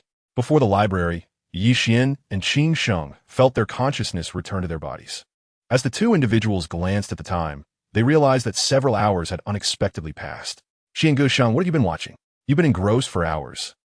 And when I called you, it was as if you didn't hear me at all," Ying Er remarked, her eyes reflecting confusion towards the duo. "It's nothing. Just got a bit lost in thought. Let us first head to the Zhongshugu to retrieve the books you need," Yi Qian replied, shaking his head and striding towards the library. "I too was quite absorbed." Qing Sheng smiled gently, taking Ying Er's hand and following closely behind. The trio, having gathered their books from the Zhongshugu, departed and made their way towards the garden. Upon entering, melodious and enchanting sounds reached Yi Qian's ears. He walked directly into a pavilion, seated himself at a stone table, and picked up the clear tea before him, savoring the beautiful strains of music. Soon, the music ceased, and Qian Rinshui opened her eyes, directing her gaze at Yi Qian. "Xiao Qian, what were you doing? You've even missed lunchtime." "I was observing the celestial phenomena before the library, and I momentarily lost track of time," Yi Qian said, taking a sip of his tea, a hint of amusement in his tone. "Stargazing during the day and getting lost in it? Quite peculiar." Qian Rinshui blinked, feeling a bit odd, but refraining from further inquiries. Yi Qian chuckled softly and remarked, "It's quite normal. I can perceive celestial phenomena that others cannot. Moreover, we should first align our thoughts. Once we have done that, we must return to the Xingyan Dian to prepare for hunting soul beasts." "Hunting soul beasts? Xiao Qian, are you planning to attach a soul ring to your second martial soul?" "A martial soul over 10,000 years old has yet to be seen on the continent," Qian Rinshui inquired, her eyes widening. The existence of twin martial souls was exceedingly rare, particularly those composed entirely of soul rings over 10,000 years old. Listening to Qian Renshue's words, Yi Xian raised a finger, shaking it gently in front of her. If I intend to hunt a soul beast over 10,000 years, I wouldn't need to return to the Xingyun Dian for preparation. Besides, I have no interest in a 10,000-year soul ring. I seek to hunt a soul beast over 100,000 years old. Returning to the Xingyun Dian is merely to prepare for our journey to the southern grasslands and the endless seas. Certainly, there were numerous soul beasts over 100,000 years old in the continent, especially in the vast oceans, which far exceeded the expanse of land. Yi Xian's primary target was undoubtedly the Titan giant ape in the Star Do Great Forest, while he held some trepidation towards Guyu Na in the Lake of Life. The Titan giant ape was merely a guardian. As long as they did not provoke the ferocious beasts, Guyu Na would likely remain at bay. Famous soul beasts are indeed quite few, and although we cannot dismiss the possibility of encountering a 100,000-year soul beast in the southern grasslands or the endless seas, we have heard no reports of their existence. Searching aimlessly would be a considerable waste of time, especially in the boundless ocean, the scale of which remains unknown to anyone. If we were to search by boat, it would be akin to finding a needle in a haystack. Soul beasts can move freely in the sea, and we can only navigate by boat, Qian Renshue remarked, picking up a pastry from the stone table and taking a bite while gazing at Yi Xian. The ocean is indeed vast, and searching for a 100,000-year soul beast by boat would be nearly impossible. After all, such soul beasts are not foolish enough to remain stationary for us to find, especially in the endless sea. Thus, our priority should be the Star Do Great Forest, followed by the Panlong Great Forest, the Southern Grasslands, and the Mijuang Grand Canyon. If I still lack a soul ring after that, we can venture into the ocean and test our luck. If we cannot find anything, we shall simply enjoy the scenic views of the sea. Yi Xian replied with a smile, not overly concerned with Qian Renshue's queries. Should they fail to find anything in the ocean, they could consider it a mere excursion, with no real loss incurred. Enjoying the scenery, is it? That sounds delightful. We can finally see what the endless ocean is truly like. A radiant smile illuminated Qian Renshue's face. Perhaps we could also visit the Sea God Island to partake in the Sea Goddess trials. Yi Xian pondered inwardly, contemplating the feasibility of this idea. Ultimately, he concluded that it seemed quite plausible. Although he was the inheritor of the Shura God's legacy, there was no harm in undergoing the Sea Goddess trials, as he had no intention of inheriting the Sea Goddess position. He merely sought the rewards from the trials. As long as the Sea God bestows the trials, I would be able to benefit from the rewards. If he does not, I can simply leave without any repercussions. Xiao Xian, don't you possess the legacy of a divine position? Why then consider going to Sea God Island to take the Sea Goddess trials? Qian Renshue questioned, her eyes filled with confusion. Yi Xian shared his thoughts with her, and he noticed her eyes growing increasingly bright as she quickly calculated the feasibility in her mind. Ultimately, she realized that it indeed seemed quite attainable. Moreover, Yi Xian mused that if he were to defeat the deep-sea demon whale king and seize the whale pearl, how furious would the sea god be?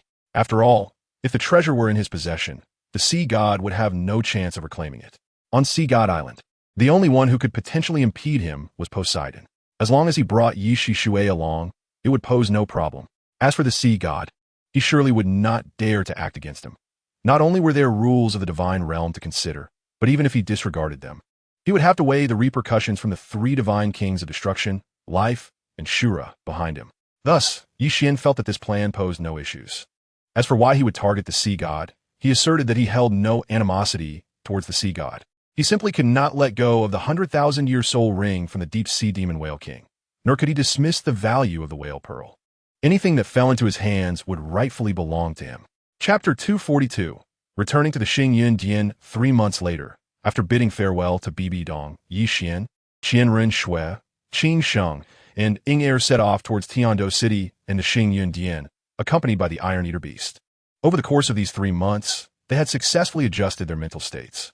Additionally, Qian Renshue's soul power had risen from level 69 to the threshold of level 70, with the addition of a soul ring. She would ascend to the rank of soul saint. Upon exiting the Wuhuan city, Yi Xian assessed his own soul power along with the distance from Wuhuan city to the Xingyun Dian. After a rough calculation, a purple-black glow flickered on his left leg, creating a spatial rift before him. Grasping Qian Renshue's hand, he stepped in the rift, with the Iron Eater beast quietly following behind.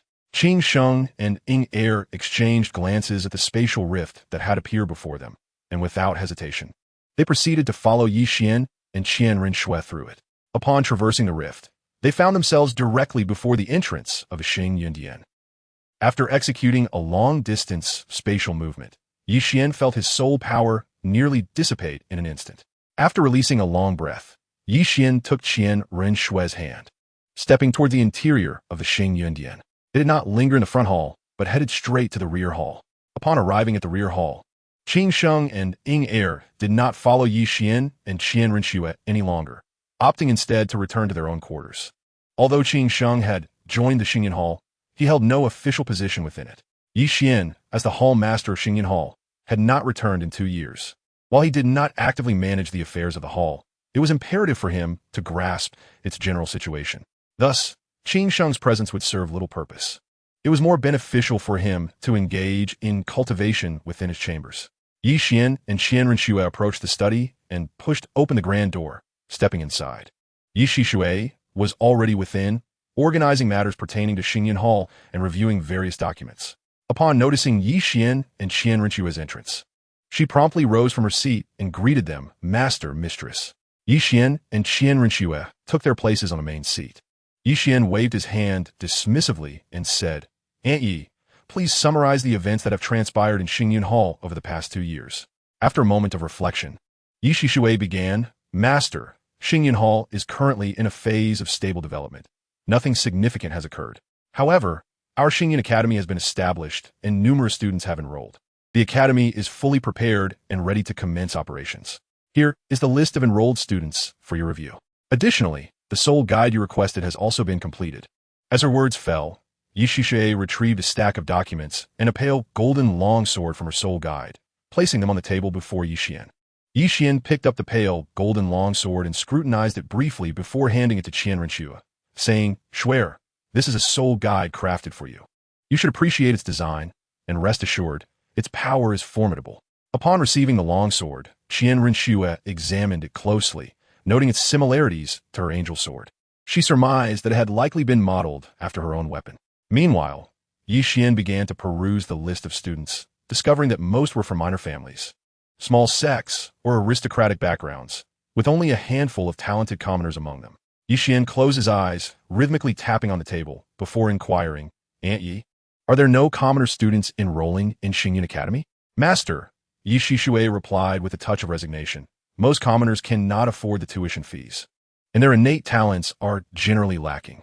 Consequently, apart from a few gifted individuals, the majority do not appear on our admission list. Yi Qian remained silent, continuing to contemplate while tapping the table. After a lengthy pause, he finally stated, revise the admission criteria. No students from prominent families, sects, or aristocrats shall be accepted, regardless of their talents. Xingyan Academy will exclusively enroll commoners, even those with a mere half-step innate soul power. Furthermore, we shall also accept commoners who have just awakened their martial souls, providing education from the basics up to advanced levels. Only those who graduate from the basic curriculum and are over 17 years old may directly enter Xingyan Hall. Those who graduate the intermediate level before the age of May 17th also join Xingyan Hall as attendants. Individuals under 25 who graduate from advanced studies can assume positions, while those over May 25th enter Xingyan Hall and be assigned roles based on their abilities. Tuition for commoners will be halved, and the remaining fees can be earned through work-study programs within the academy. Of course, if they choose not to join Xingyan Hall after graduation, they shall not be compelled to do so. It will be entirely at their discretion. Listening to Yi Qian's directives, Yi Shixue internally calculated the graduation timelines based on age, recognizing their accuracy. After all, the graduation standard for basic studies was reaching the rank of a 2-ring grandmaster. If a student graduated at 17, their talent would be self-evident, and even if they entered Xingyan Hall, they would likely only be a regular disciple. Conversely, if they graduated from advanced studies before 25, their talent would undoubtedly be exceptional, making them worthy of cultivation within the hall. The halved tuition and work-study opportunities essentially meant transferring money from one pocket to the other. Students would earn money through work, which they would then use to pay their tuition and for meals, resulting in minimal financial burden. Yi Qian opened his eyes and addressed Yi Shixue, Aunt Yi, gather all soul emperors and above within Xingyan Hall. Tomorrow morning, We shall proceed to the Star Do Great Forest.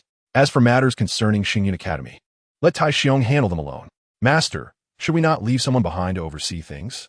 The Blue Lightning Tyrant Dragon Clan and the Hao Qian sect do not hold a friendly stance towards us. If we leave without anyone to guard, what if someone disrupts Xinyan Hall? Yi Shishui's voice carried a note of caution. Given Yi Xian's past actions against the Blue Lightning Tyrant Dragon Clan and the death of Tang Hao, their animosity was palpable. However, Yi Shishui's presence had deterred any minor disturbances. There is no need for a watch. The Blue Lightning Tyrant Dragon Clan and the Hao Qian sect are insignificant. Should anyone dare to cause trouble, I would not hesitate to eliminate them first, Yi Xian replied decisively. The strength of the top 3 sects was inconsequential in the face of Xinyan Hall or the Spirit Hall. They could easily suppress them if they chose to. Understood, Master. I shall proceed to gather all Soul Emperors and above, Yi Shishui acknowledged before swiftly exiting the study to summon personnel. Once Yi Shishui had departed, Qian Rinxue turned to Yi Xian and remarked, Xiao Xian, I believe we must exercise caution in the Star Do Great Forest. After all, Aunt Yu was injured there previously. We will not be venturing into the heart of the Star Do Great Forest. We are merely hunting a Titan Great Ape. There should be no issues, Yi Xian said, placing his hands behind his head. Despite his nonchalant tone, a contemplative glint shone in his eyes. The gathering of all Soul Emperors and above in Xinyan Hall for the expedition was not solely for the purpose of hunting the Titan Great Ape. The primary objective was to lure Tang San out using the Titan Great Ape as bait. While the beast could remain unharmed, Tang San must perish. Certainly, if Tang San did not come to rescue the Titan Giant Ape, then Yi Xian would have nothing to say. He would have no choice but to hunt down the Titan Giant Ape and then proceed to other locations to continue slaying soul beasts. As for whether other ferocious beasts in the Xingdo Great Forest would emerge, Yi Xian expressed uncertainty, suggesting they would address it when the time came. Upon hearing this, Qian Rinxue merely blinked her eyes, sheathed her sword, and did not respond further. What she could think of, Yi Xian would undoubtedly also contemplate. Thus there was no need for further discussion. Yi Xian then playfully brushed his hand across Qian Rinxue's elegant nose and said with a gentle smile, Shuer, your soul power has now reached the 70th level of Soul Sage. Have you considered what kind of 100,000-year soul ring you desire? Any 100,000-year soul ring will suffice. I believe either the Titan Giant Ape or that rabbit from years ago would be splendid. Of course, if we happen to encounter a 100,000-year soul beast that aligns with my martial soulless attributes, that would be even better. Qian Rinxue, leaning casually against her chair, gazed at Yi Xian before her. A 100,000-year soul ring is indeed a rare existence. Having just one would be sufficient, without the need to be choosy. She thought the rabbit was of no use. Lacking both offensive and defensive capabilities, it served no purpose. The soul ring from the Titan Giant Ape, however, seemed quite promising, at least far superior to that of the rabbit. They could assess the situation in the Xingdo Great Forest, should there be no other 100,000-year soul beasts. Then absorbing the Titan Giant Ape soul ring would be the plan. Yi Xian chuckled, showing indifference towards the Titan Giant Ape's 100,000-year soul ring. Xiao Xian, a 100,000-year soul ring is the coveted dream of every soul master. How can you express disdain for a 100,000-year soul beast? If other soul masters were to hear this, they would surely be infuriated. After all, it is something they yearn for, yet you dismiss it so lightly. Although Qian Rinxue expressed this sentiment, a faint smile graced her features. What do I care if they are upset? I do not know them. Yi Xian waved dismissively. He truly held no interest in Xiao Wu's 100,000-year soul ring. Apart from the formidable, invincible body soul skill, which was somewhat impressive, it was comparable to the void effect of his right leg soul bone. Very well, let us return and rest for a day. I need to replenish my soul power. Tomorrow morning, we shall head to the Xingdo Great Forest to hunt 100,000-year soul beasts. A gentle smile appeared on Yi Xian's face as he silently thought, Tang San, you must go to the Xingdo Great Forest. Otherwise, my preparations for you will have been in vain. Qian Rinxue nodded lightly and said, Then let us return to our rooms and rest well for the day before heading to the Xingdo Great Forest tomorrow. Yi Xian and Qian Rinxue then rose and exited the study, making their way back to their respective chambers. Meanwhile, within the Starfall Hall, soul masters above the Soul Emperor rank sprang into action upon receiving Yi Shishui's orders. The overall strength of the Starfall Hall had significantly improved compared to 2 years prior, boasting a high-end combat force that included 1 limit Daw, 1 super Daw, 1 title Daw, 3 soul Daw, 25 soul sages, and over 50 soul emperors. Over the course of 2 years, Yi Shishui had absorbed numerous minor families and sects, as well as free soul masters, into the Starfall Hall. Coupled with the resources provided discreetly by the Tiando Empire, the development of the Starfall Hall had progressed smoothly with minimal hindrances. Even minor obstacles posed no significant challenge for Yi Shishui, as she possessed not only strength but also cunning, often employing unconventional strategies. On the following morning, a lavish carriage was stationed at the entrance of the Starfall Hall, its sides open, allowing clear visibility of the outside scenery from within. Surrounding the carriage stood the high-end combat forces of the Starfall Hall, composed of soul emperors and above. Ye Yuan, Xin Renjue, Xin Xing, and Inger emerged from the Starfall Hall and entered the carriage. Wu Changkong and Lai Yin stood at the front of the carriage, while Yi Shishui joined Yi Qian and the others inside. Given Yi Shishui's strength and credentials, her presence in the carriage was entirely fitting. Furthermore, the carriage was spacious enough to comfortably accommodate 5 individuals without feeling cramped. With the sound of the neighing of the scale horse, the carriage set forth toward the direction of the Xingdou Great Forest. In order to draw out Tang San using the Titan giant ape, Yi Qian opted not to traverse through a spatial rift, but rather to make a grand entrance into the Xingdou Great Forest. Days later, Yi Qian and his companions entered the Xingdou Great Forest in grand procession, heading directly toward the core area. However, they did not venture into the core itself, but instead halted not far from it. Yi Qian surveyed the crowd and commanded, "You all should conceal yourselves around the area. Once the Titan giant ape emerges, trap it here. No one is permitted to engage the Titan giant ape without my command." "Yes, Hall Master." The members of the Starfall Hall replied in unison before dispersing to hide their figures. Yi Qian then took out the Hanhai Qianquan shield from his soul guide, concealing the carriage, and turned his gaze towards Qin Sheng, saying, "Qin Sheng, I need your assistance to lure the Titan giant ape out from the core area, specifically from the Lake of Life." "No problem, but how do I lure the Titan giant ape out?"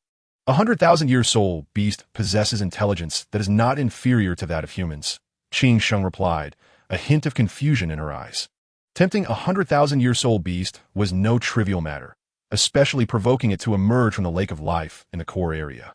It's quite simple. Just inform it that Xiao Wu is in our possession. If it wishes to ensure her survival, it must come to you. If it does not care for her life, we'll offer it a piece of 100,000-year rabbit meat to sample. Yi Qian's tone was calm, as if he did not regard the matter as significant. Qin Sheng blinked and inquired, "Is it really that simple?" "Indeed, it is that simple. The Titan giant ape will certainly come out," Yi Qian asserted with confidence, believing wholeheartedly that based on past events and the original narrative, he could guarantee that the Titan giant ape would respond to those words, regardless of their truth. "All right, I will give it a try. You all wait here for my return with good news." Qin Sheng replied affirmatively and promptly descended the carriage, heading towards the core area. Inger, watching Qin Sheng leave the carriage, cast a somewhat reproachful glance at Yi Qian and said, "Brother Qian, that is 100,000-year soul beast. What if Sheng encounters danger inside?" "Do not worry. Your Qin Sheng will be perfectly safe in the core area. No one will pose a threat to her." Ye Wan chucked it softly. While he could not assure the safety of others venturing into the core of a Xingdou Great Forest, he was confident that Qin Sheng would encounter no danger there. Whether it be Guyuna or Di Tian residing in the core area, neither would dare to harm Qin Sheng. After all, she too possessed dragon blood, particularly that of the Azure Dragon lineage among divine beasts. Given the current state of the dragon race, which was fraught with turmoil, Guyuna would certainly not strike against her. In fact, she might even protect Qin Sheng if necessary. After all, those with pure dragon blood had become exceedingly rare. As for why Yi Qian did not venture out himself, the reasoning is remarkably simple. He currently inherits the divine position of the god of Azura. Should he dare to enter the core region of the Xingdou de Sunlin, it is abundantly clear that he might not return. After all, the dragon god was once cleaved in half by the god of Azura from the divine realm. As his successor, venturing into the core area would undoubtedly lead to a disastrous fate, one from which he would not be able to escape. Although he possesses the ability to traverse through spatial rifts, Guyuna can manipulate the elements, making a child's play for her to capture him.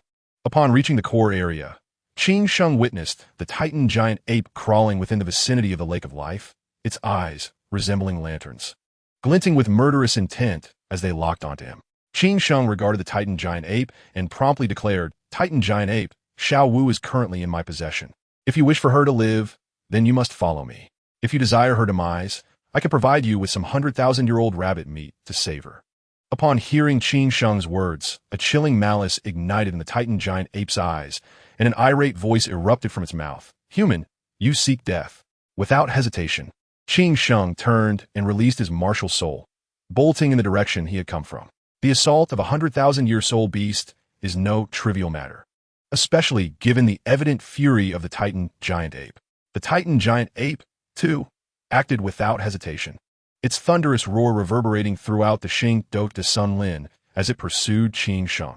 Meanwhile, within the Lake of Life, the Silver Dragon King Gu Yuna suddenly opened her eyes, transmitting a message. "Tian, protect him from the shadows and bring him to me at the opportune moment." Tian emerged from the depths of the Lake of Life and inquired, "My lord, what shall we do about the Titan giant ape?" "The law of the jungle prevails. Life and death are fated." "Understood, my lord," Tian acknowledged before vanishing from sight. Once Qin Sheng emerged from the core area, he did not pause, but continued to run forward. The Titan giant ape, however, followed closely behind at a leisurely pace. With its superior strength and speed, it could easily have overtaken Qin Sheng, but it chose to allow him to lead the way rather than capture him outright. At this moment, Qin Sheng remained oblivious to the identity of Xiao Wu and why a mere mention of her could incite such wrath from the Titan giant ape. Inside the carriage, Yi Xian observed the Titan giant ape's arrival without immediate action, waiting for it to step into the encirclement. Thanks to the Han Hai Qian Kuanjiao, he could clearly see the external situation from within the carriage, while those outside remained unaware of its presence. The moment the Titan giant ape entered the center of the encirclement, Yi Xian quietly instructed, "Engage, temporarily contain the Titan giant ape within the encirclement or incapacitate it." Upon hearing Yi Xian's command, Yi Shui, Wu Changkong, and Lai Yin surged forth from the carriage, unleashing their martial souls as they charged towards the Titan giant ape. Those lurking in the shadows, witnessing the trio's decisive actions, also rushed out without hesitation, heading towards the Titan giant ape. The Titan giant ape, upon seeing the approaching figures, instinctively sought to retreat. It recognized Yi Shui as the one who had once brought about the demise of the Tianqing Yomeng. However, it was evidently too late for the Titan giant ape to escape. Yi Shui hovered in midair, blocking the Titan giant ape's path, while Wu Changkong and Lai Yin, alongside the members of the Xingyan Hall, surrounded the Titan giant ape and relentlessly launched their attacks. Though Yi Shui refrained from striking, the Titan giant ape was soon besieged by a formidable super Dalu of level 98, a tidal Dalu of level 92, and an array of soul saints and soul emperors. Visible wounds rapidly began to mar its body. The Titan giant ape's furious roars echoed throughout the Xing Dot de Sun Lin, causing nearby soul beasts to hastily vacate the area. However, as per Yi Xian's orders, no lethal blows were struck. Gradually, several members of the Xingyun Hall began to sustain injuries, while Wu Changkong served as the primary force restraining the Titan giant ape. Those at the Soul Saint and Soul Emperor levels were also at risk of serious injuries from unguarded attacks by the Titan giant ape. Indeed, while confining the Titan giant ape within the encirclement was not an insurmountable challenge, it was far from simple. Yi Xian and Qian Rinshui retracted their Han Hai Qian Kuanjiao, their gazes fixed upon the ongoing battle against the Titan giant ape. Upon witnessing the injuries sustained by their comrades, they summoned their respective domains, the life domain to heal injuries and restore soul power while siphoning vitality from the Titan giant ape, and the angel domain to enhance their strength while limiting the Titan giant ape's mobility. At that moment, Qin Sheng returned to the carriage, stating, "Brother, you were indeed correct. The moment I uttered those words, the Titan giant ape followed me out. If it were of no consequence, would I have sent you to speak to the Titan giant ape?" Yi Xian chuckled softly, his gaze calm as he observed the Titan giant ape under siege. Everything was now in place. They simply needed to hold the Titan giant ape until Tang San arrived. Of course, they would not remain indefinitely, as there was a time constraint. If Tang San did not appear within 7 days, they would be free to slay the Titan giant ape and claim its soul, ring, and bones. As time progressed, the Titan giant ape's wounds multiplied, blood dripping onto the ground as Yi Xian closed his eyes to recuperate. Qian Rinshui observed the Titan giant ape's condition, uncertain of Yi Xian's intent in restraining rather than killing. Yet she refrained from questioning him, knowing he had his reasons. Time passed, though its passage was indeterminate. Suddenly, Qian, Qianren Shui, Yishi Shui, and Wu Changkong turned their gazes skyward. Almost simultaneously, Yishi Shui and Wu Changkong dashed towards the carriage. The Titan giant ape, already gravely injured and having lost a significant amount of vitality to the life domain, could no longer muster any significant resistance. However, as Yishi Shui and Wu Changkong were still some distance from the carriage, before they could reach it, a massive Haotian hammer descended from above, aimed directly at the carriage. In an instant, Yixian unleashed his white tiger martial soul, his 6 soul rings, purple, gold, black, and red, flashing vibrantly. The divine punishment silver spear materialized in his hand as he soared from the carriage to meet the descending Haotian hammer head-on. The clash between the divine punishment silver spear and the Haotian hammer produced a resounding crack, the shockwaves of energy radiating outward. Yixian swiftly descended to the ground, sliding several meters before regaining his footing. Yishi Shui and Wu Changkong joined him, their gazes fixed upon the sky. Qian Su, Qingxing, and Ing'er also emerged from the carriage, standing beside Yixian, their eyes similarly trained on the heavens. Yixian gazed into the sky and spoke. Tang Xiao, do you intend for your Haotian sect to oppose us, the Xingyin Palace? I, Tang Xiao, have already severed ties with the Haotian sect. Everything I do today has no connection to them. Tang Xiao's figure materialized from the air, his gaze fixed upon the crowd below. At that moment, a voice echoed from a distance. Ming, we have arrived. Upon hearing the voice, the Titan giant ape turned its gaze in that direction and immediately called out, Sister Xiao Wu, hurry up. Yixian followed the sound, noticing a considerable number of arrivals, including Tang San, Xiao Wu, Dai Mubai, Zhu Zhuqing, Ma Hongjun, Ning Rongrong, and Oscar. The entire Shrek 7 monsters had gathered. In front of them stood Zhao Wujia Flender, and an unfamiliar woman. Yixian's gaze landed on Ning Rongrong, and with keen interest he inquired, Ning Rongrong, have you come to represent the 7 Treasure Glazed Tile School in opposition to us, the Xingyin Palace? I am not here on behalf of the 7 Treasure Glazed Tile School. They are my friends, and I hope you can spare them for the sake of our friendship. Ning Rongrong surveyed the situation, and, upon realizing that the high-ranking members of the Xingyin Palace were mostly present, a sense of foreboding rose within her. Indeed, you may take your friends and leave, for we are merely hunting soul beasts. It seems you have chosen to step forward voluntarily. Yet now you ask me to spare them. I find it rather perplexing. Yixian chuckled softly, surveying each person present. When I speak of friends, I include the Titan giant ape. Might you consider sparing it for the sake of the 7 Treasure Glazed Tile School? Ning Rongrong glanced at Xiao Wu and the Titan giant ape, her eyes filled with a glimmer of hope. Spare the Titan giant ape? Do you take me for Soul Ring? The 7 Treasure Glazed Tile School holds no sway here. However, out of respect for Qian, I might allow you to leave. Otherwise, you shall remain here with them. Yixian's gaze was cold yet filled with an unsettling kindness. Had it not been for Qian Xian's assistance in his comprehension of gun intent, he would have had no qualms about leaving them all behind. Chapter 246. The mantis stalks the cicada. Ning Rongrong was momentarily taken aback by Yixian's words and quickly responded. Yixian, have you forgotten who helped you establish the Xingyin Palace? Had it not been for the 7 Treasure Glazed Tile School, there would be no current Xingyin Palace. You're showing no regard for us at all. I do not even regard your father, Ning Fengji. What more for you, Ning Rongrong? Out of respect for Qian, I can let you leave. Should you choose to stay, you will be trapped here with them. Attack!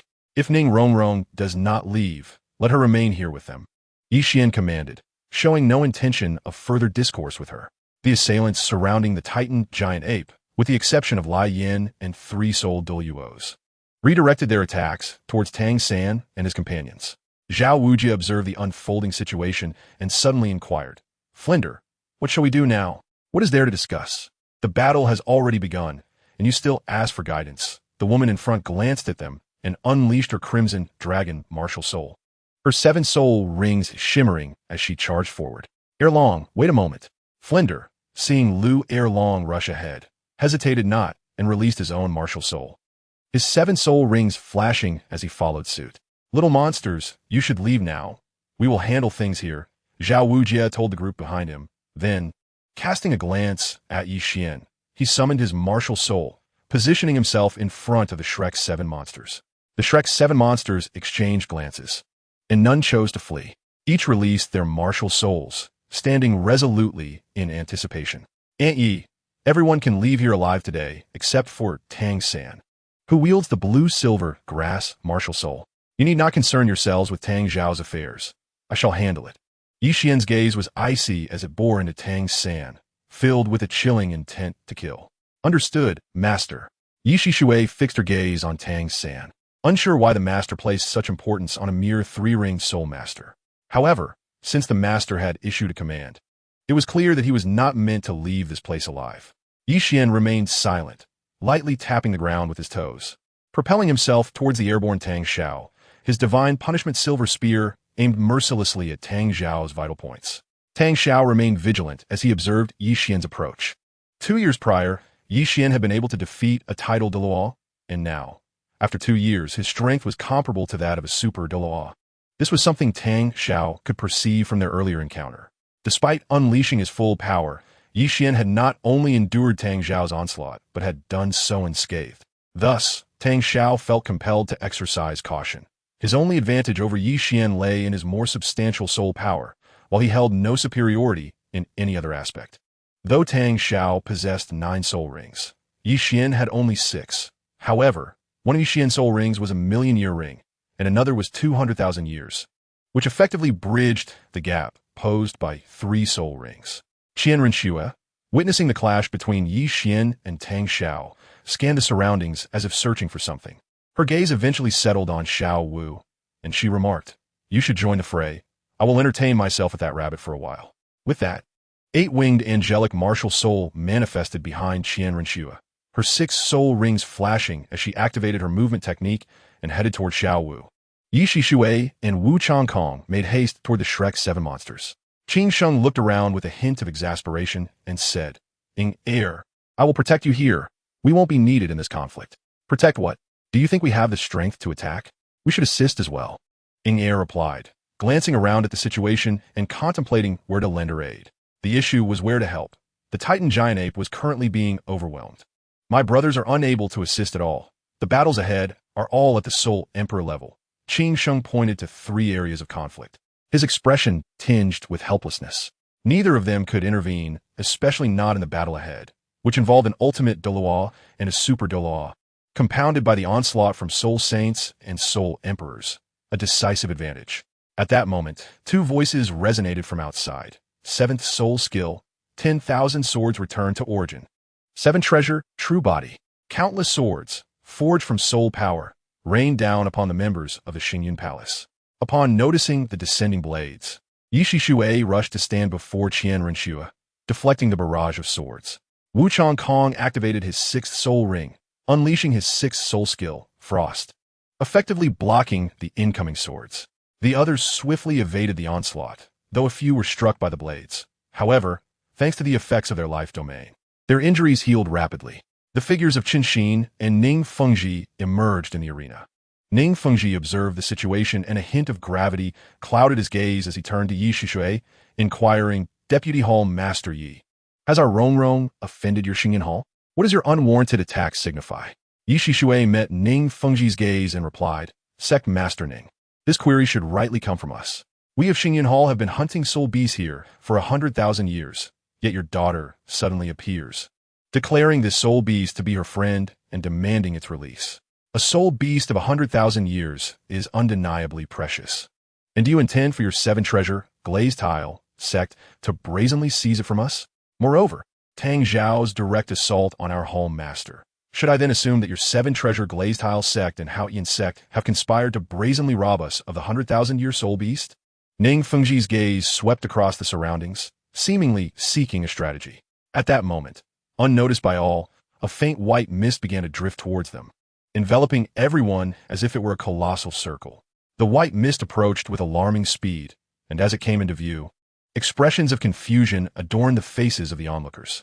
Some even released their spiritual power to probe the nature of the mist, but the moment their spiritual energy touched it, they were rebuffed, unable to discern anything within. Yi Xian and Tang Xiao descended from the air, their eyes fixated on the encroaching white mist, sensing an ominous, foreboding rise within them. "Aunt Yi, can you ascertain what lies within the white mist? Is there something concealed within it?" Yi Xian whispered his inquiry. "Subordinates cannot probe it, But as a precaution, the master should gather all members of Xingyun Hall together and remain vigilant for any potential occurrences. Yi Shui responded with a hint of solemnity. Despite her unparalleled strength on the continent, she could glean nothing from the mist, indicating its abnormality. Yi Xian immediately declared, "All members of Xingyun Hall shall rally together, staying alert for any potential developments, and refrain from hasty actions."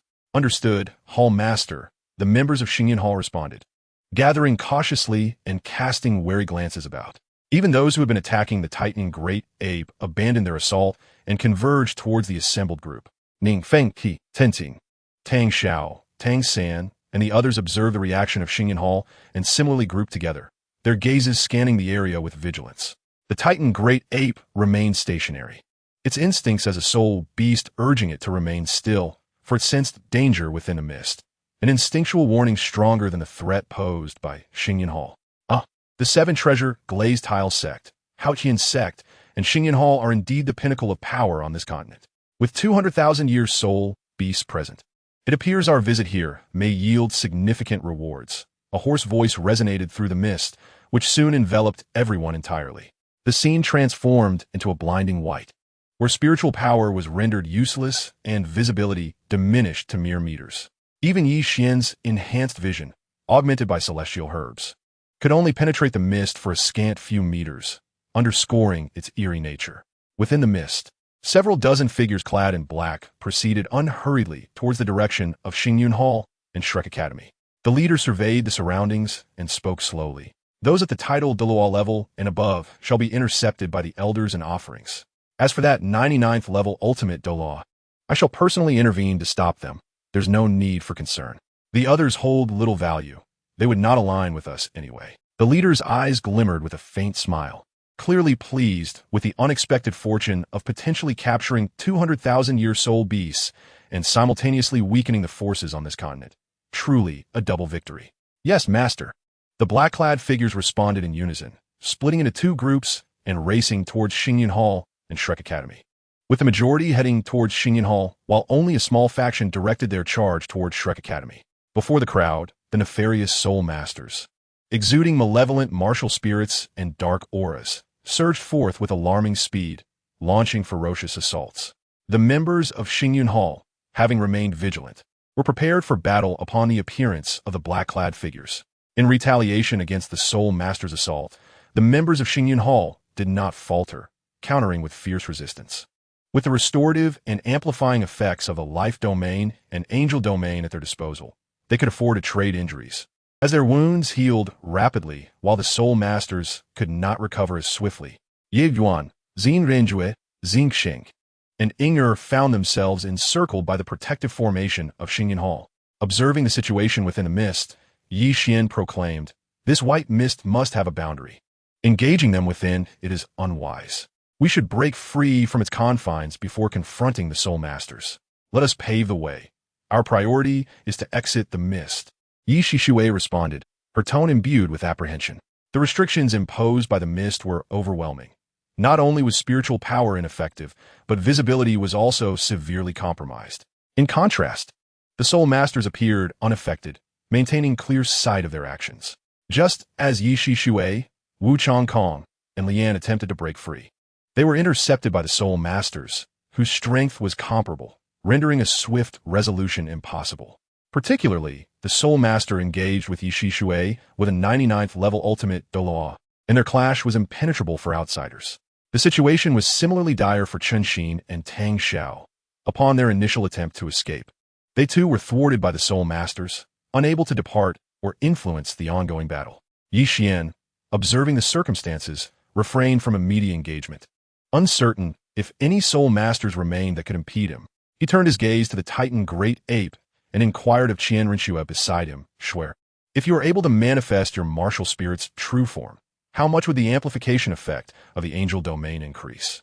After a moment of contemplation, Qian Renshua replied, "Should I be able to manifest my martial spirit's true form, the amplification effect of the angel domain would rise by at least 30%, an increase of 20% over the current effect.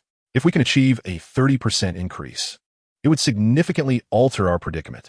We must defeat the Titan Great Ape to claim it as your 7th spirit ring," Yi Xian declared. extending his hand to grasp Qian Renshue's, and they surged towards the Titan Great Ape, which was already heavily injured. Even in its prime, it would not be Yi Qian's match, making the prospect of dispatching the wounded Titan Great Ape exceedingly feasible. Chapter 248. The Titans sacrifice Yi Qian and Qian Renshue stood before the Titan Great Ape, which did not acknowledge their presence. Instead, its gaze was filled with concern as it looked toward Xiao Wu, seemingly wishing to assist her, but hindered by its own injuries. As Yi Qian raised the divine punishment silver spear, poised to strike, he heard the voice of the Titan Great Ape resonating before him. Human, I perceive the gravity of the situation. My life is at its end. Therefore, I propose a trade. The Titan Great Ape shifted its focus from Xiao Wu to Yi Qian. A trade? What merit do you possess to negotiate with me? Yi Qian disregarded the Titan's words, thrusting the divine punishment silver spear directly at the Titan Great Ape. My offer entails my soul ring and soul bone. Should you refuse, I shall destroy them rather than surrender them to you. The Titan's tone was remarkably calm. It understood the current predicament, regardless of which side emerged victorious. Its fate was sealed, and even if it managed to withdraw, its time was limited. What manner of trade do you propose? Speak freely. I might consider your terms. Yi Qian surveyed the battlefield. The evil soul masters were inherently capable of battling beyond their ranks. Even with the enhancements of the life domain and angel domain, the Starfall Hall's forces had been severely compromised. Moreover, the elite combatants of Starfall Hall were currently preoccupied, unable to provide assistance in this dire conflict. Within the white mist, Yi Qian could not ascertain whether there were hidden title Douluos or even super Douluos among the evil soul masters. He was uncertain of Shrek's situation, but suspected it was not much better than their own. This truly was a case of the mantis stalking the cicada while the oriole lay in wait. I can offer myself as a sacrifice, but you must swear by your martial soul to aid in rescuing sister Xiao Wu and vow never to harm her again. Otherwise, I would rather destroy my soul ring and soul bone than entrust them to you. The Titan Great Ape's gaze was fixed on Yi Qian and Qian Renshue, filled with hatred and murderous intent, which eventually transformed into resignation. You threaten me. Do you believe we cannot break this deadlock without your soul ring and soul bone? Yi Qian raised the divine punishment silver spear once more, its glimmering tip aimed at the Titan Great Ape. Very well, I cannot survive much longer anyway. If you do not swear by your martial soul, I shall destroy my soul ring and soul bone. I still possess the ability to do so. After uttering this, the Titan Great Ape turned its gaze back to Xiao Wu, ready to annihilate its own soul ring and soul bone at any moment. Yi Qian and Qian Renshue exchanged contemplative glances. The higher-ups of Starfall Hall were present, and every casualty would result in a significant loss for them. Should their losses be severe, Starfall Hall would suffer greatly, a scenario Yi Qian wished to avoid. At that moment, Long Gong Mengshu and Shi Pichao Tianxiang were scanning their surroundings, standing together within Starfall Hall. Before them stood a Soul Douluo and 7 evil soul masters at the Soul Sage level, all eyeing them with predatory intent. Mengshu assessed the situation and spoke. The Visal Master and others have been detained. We must rely on ourselves. I never imagined the evil soul masters would be so audacious, thinking us mere soft persimmons to be trampled upon at will. She snorted coldly, her eyes radiating chilling resolve. In unison, Mengshu and Chao Tianxiang declared, Long Zhang. Shiren, martial soul fusion, dragon snake assault. Their soul rings and bodies merged into a colossal greenish-blue dragon, attacking the surrounding evil soul masters. In an astonishing display, they held their ground against a Soul Douluo and 7 Soul Sage-level evil soul masters. Meanwhile, in various locations, members of either Starfall Hall or the evil soul masters continued to fall. The air was filled with cries of battle, and energy attacks soared in every direction. Qing Sheng wielded the Qingli spear, protecting Ing Air as he dispatched an evil soul master, his gaze sweeping the area. 3 evil soul masters charged towards Qing Sheng and Ing Air. Qing Sheng's attire was stained with blood. Some belonged to the evil soul masters, while some was his own. Ing Air clutched her injured arm, blood streaming from her wounds, clearly indicating her injuries. As the 3 evil soul masters neared, a figure clad in black suddenly appeared before Qing Sheng, commanding, "Get away." The figure swiftly struck, sending the 3 assailants hurtling back, vanishing from Qing Sheng's sight. The master wishes to see you. Come with me. And this little girl, who seems to be with you, should accompany us as well, for it is unsafe for her to remain here. Without allowing them a chance to respond, the figure reached out, guiding Qin Sheng and Ying Er towards the heart of the Star Do Great Forest. In the midst of contemplation, Yi Xian suddenly turned and proclaimed, "I swear by my martial soul that should the Titan Great Ape willingly sacrifice itself, I shall do my utmost to assist in rescuing Xiao Wu and ensure that she does not provoke me in the future. Titan Great Ape, this is my final concession. If you refuse, then destroy your own soul ring and soul bone." While speaking, Yi Xian did not glance at the Titan Great Ape, but instead focused ahead, his body entering a battle-ready stance. "Very well. Remember your vow to aid in rescuing sister Xiao Wu and never to harm her again." The Titan Great Ape cast a final glance toward Xiao Wu before turning its gaze to Qian Renshua. A brilliant light erupted from the Titan Great Ape, forming a domain around it, as a formidable power radiated from its being, enveloping Qian Renshua. As the sacrifice commenced, an evil soul master appeared before Yi Xian, adorned with a myriad of flashing soul rings, 9 in total, shimmering with hues of yellow, purple, and black. Yi Xian tightened his grip on the silver spear, glancing at the sacrificial scene before launching himself at the evil soul master. Once the sacrifice began, it could not be interrupted, and no one could approach the formed domain, allowing Yi Xian to focus without concern for Qian Renshua's safety. Chapter 249. The true form of the angel of the battle within the white mist raged on, yet the scales of victory increasingly tipped in favor of the evil soul masters.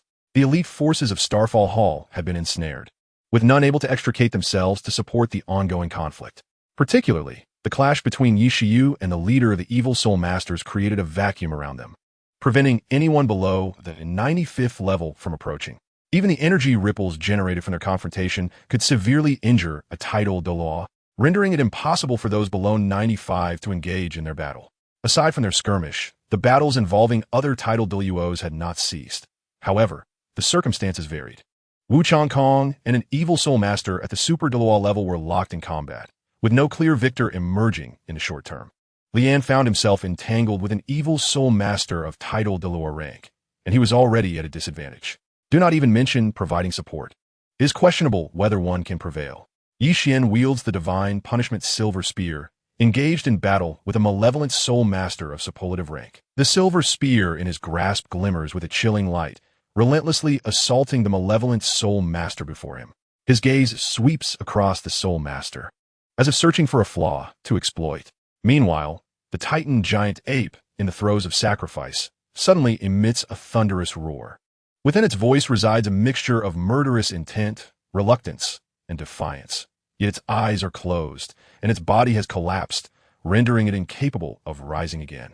On Qian Rushua's form, 7 soul rings of yellow, purple, black, and red pulsate with a radiant glow, her 7th soul ring beginning to flicker rapidly. The 8-winged angel spirit behind her radiates a brilliant golden light, dazzling and resplendent.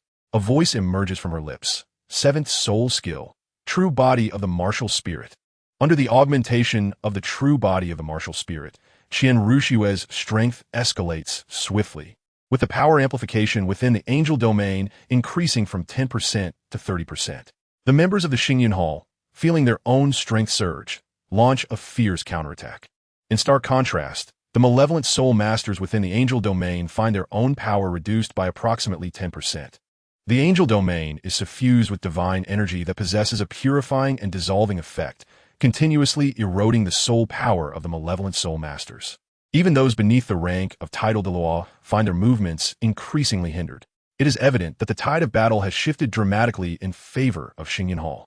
Those who were initially at a disadvantage are now, in an instant, reclaiming the upper hand and even beginning to dominate. Qian Rushue continues to scan the battlefield. Bolstered by the true body of the martial spirit and the angel domain, her strength has ascended to the level of title Douluo, and her senses are heightened, allowing her to perceive the entirety of the misty situation.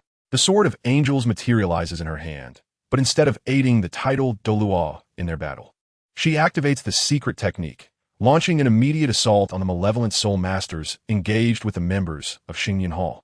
Each swing of the Sword of Angels brings down a malevolent soul master of Soul Sage or Soul Emperor rank, showing no signs of mercy. The distance and the scales of victory begin to tilt unmistakably towards Xingyun Hall. The malevolent soul masters find themselves entirely suppressed, having lost the advantage they once held over Xingyun Hall's elite fighters. The leader of the malevolent soul masters, witnessing this turn of events, decisively commands, allow the members of the Seven Treasures Glazed Tile School and the Qian School to retreat. Focus on eliminating that little girl. You dare to divide your attention while battling me? Do you truly believe I am insignificant? Yi Shishui's cold voice echoes before him. Without hesitation, she strikes with a palm imbued with soul power, sending the leader of the malevolent soul masters hurtling backward until he crashes against a towering ancient tree, stabilizing his form only then. With your strength, why settle for being beneath others?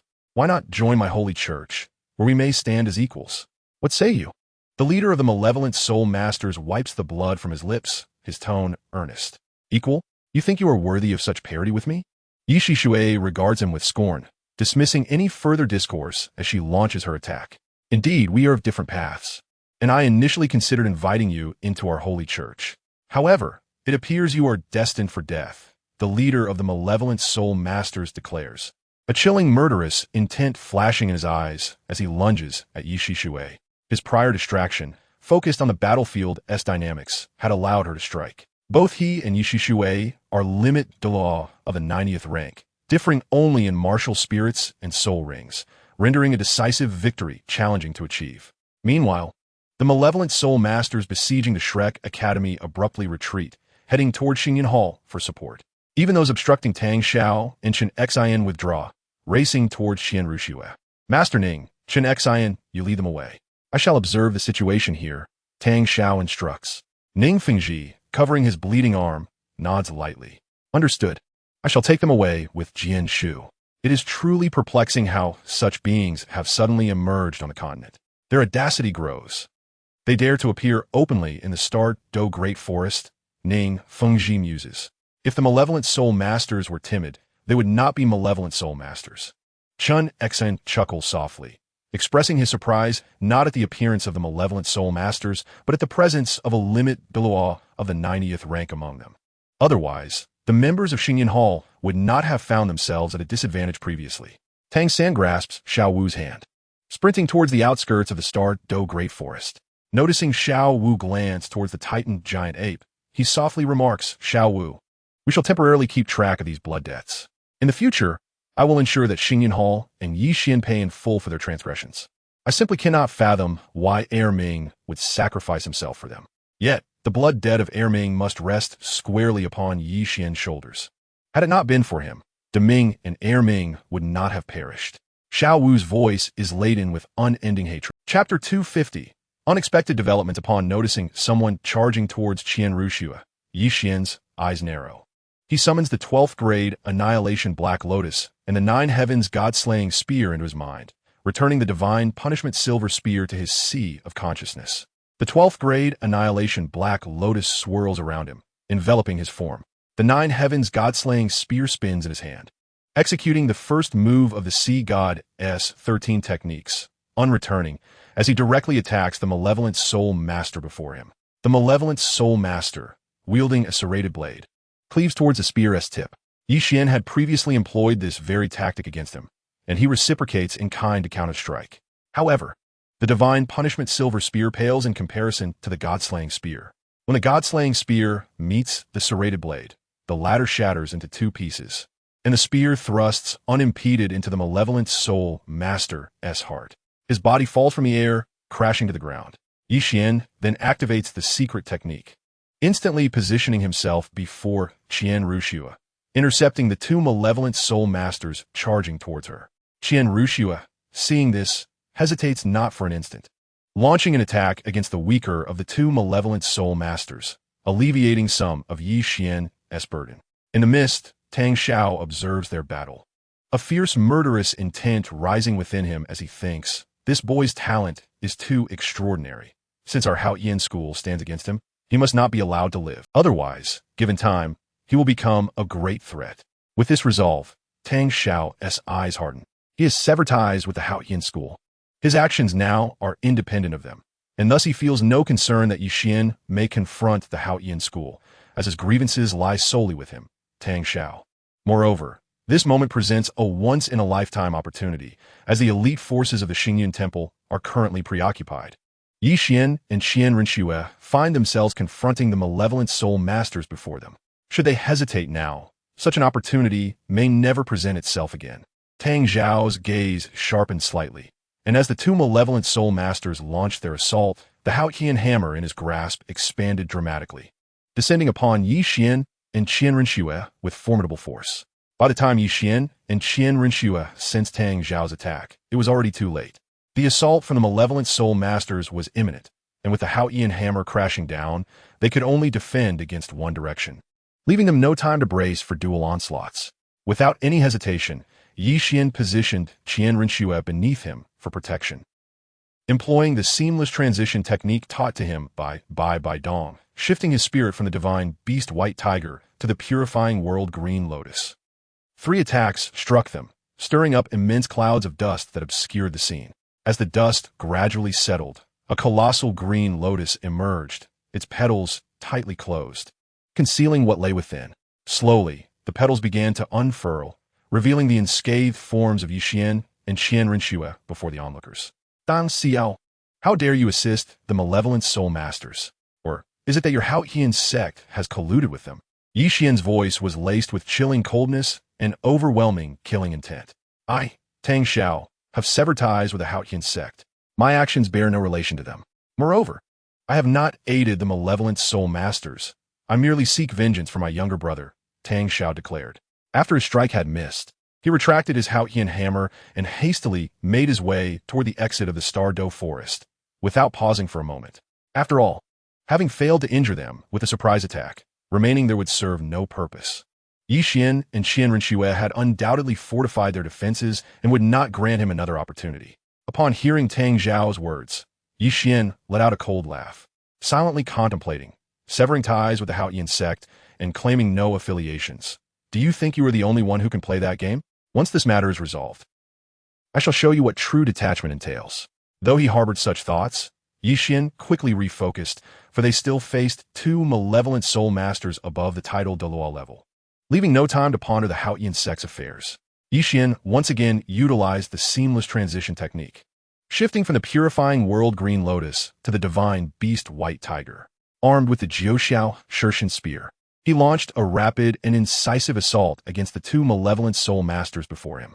Each thrust aimed directly at their vital points, devoid of any flamboyant or superfluous movements. Though the techniques were not ostentatious, they were lethal indeed.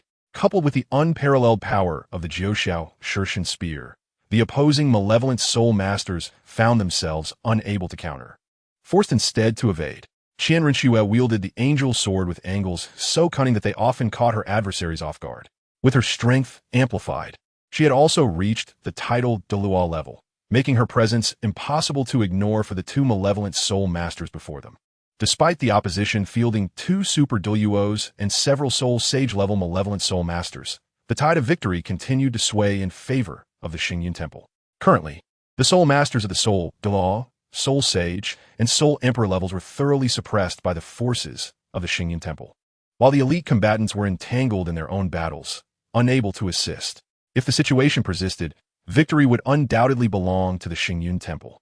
Should matters drag on, it was conceivable that the malevolent soul masters above the title Dalu level might escape, but those below that rank had little hope of fleeing.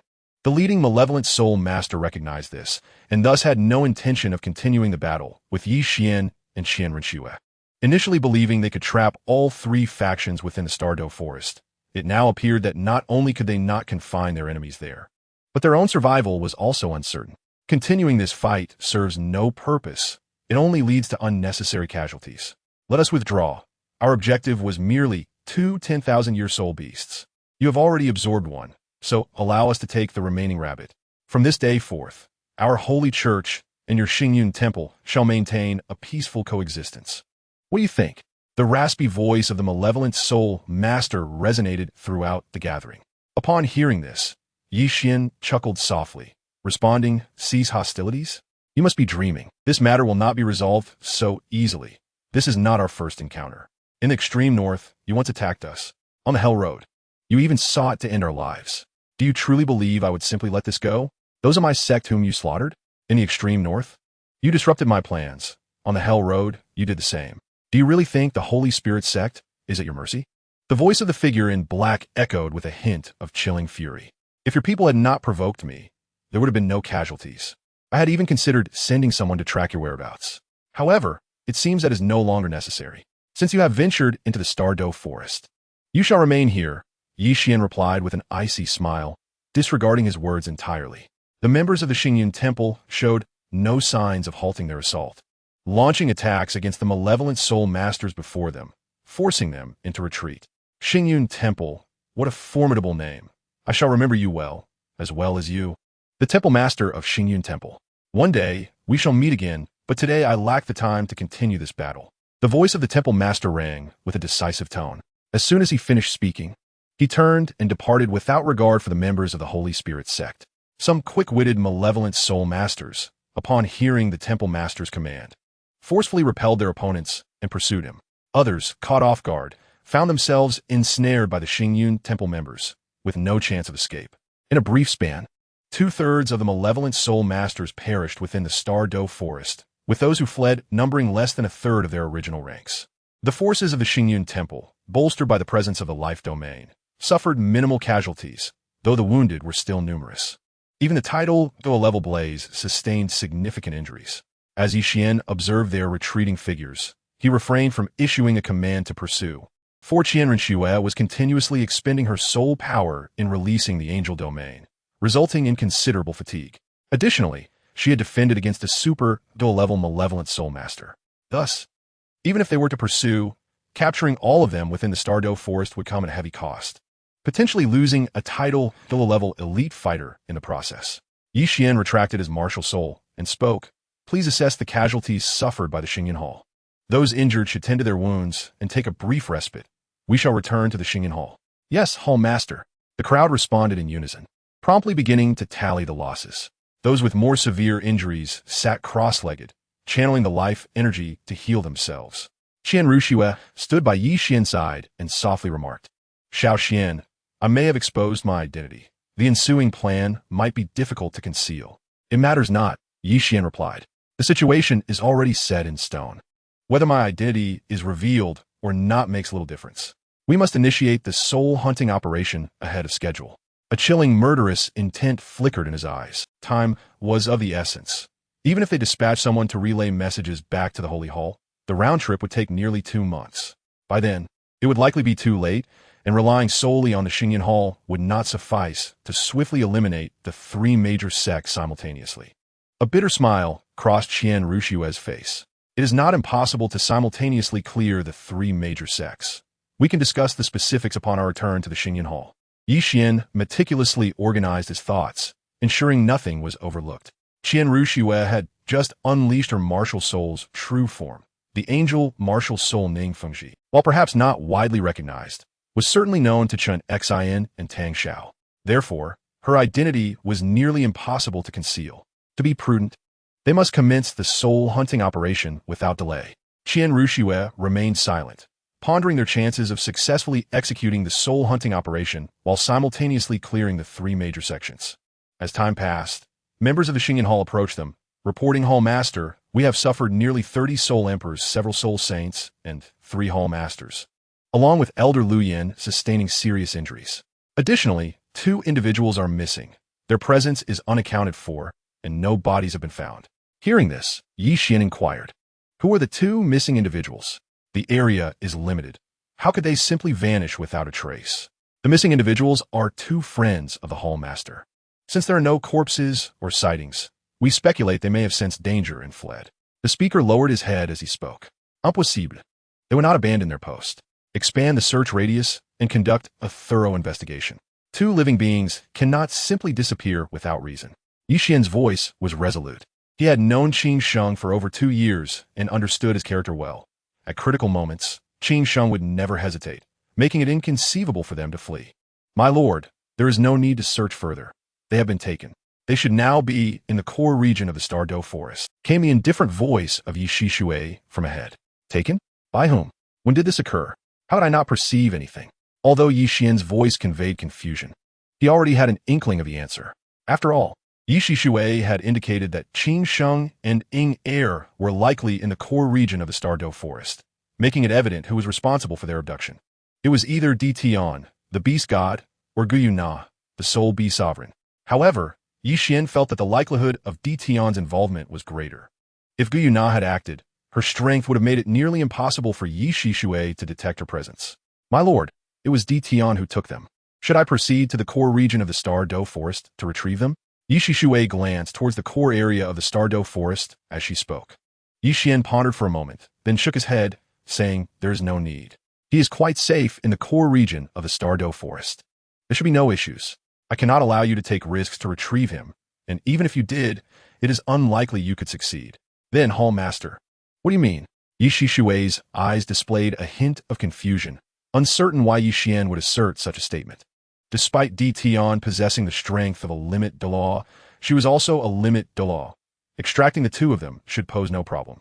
After all, she had previously clashed with Tian and understood his strength. For now, we shall not concern ourselves with Qin Sheng.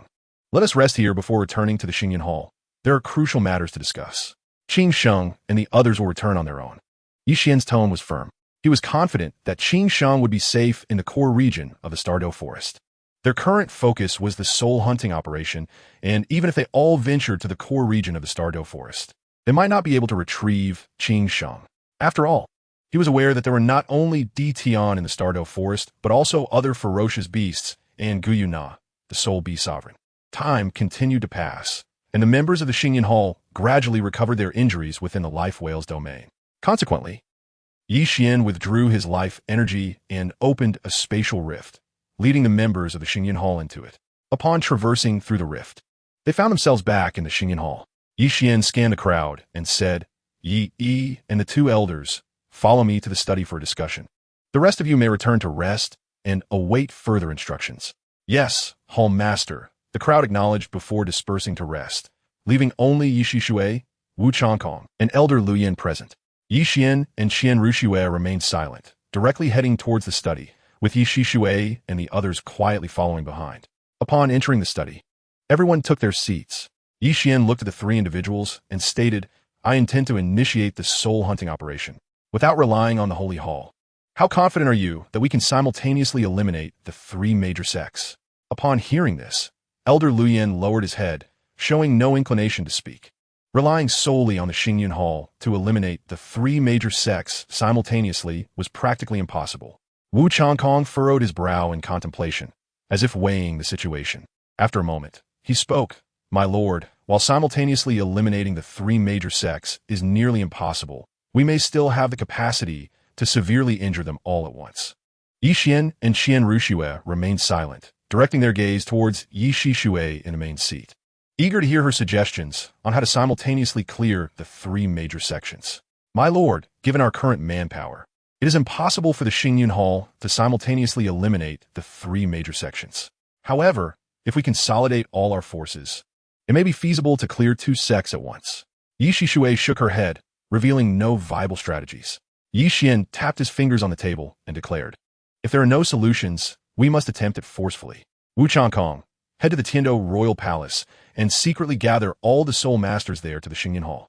Elder Luyan, you shall proceed to the Spirit Hall and request that Salus assemble all the soul masters from the hall in secrecy for unified mobilization.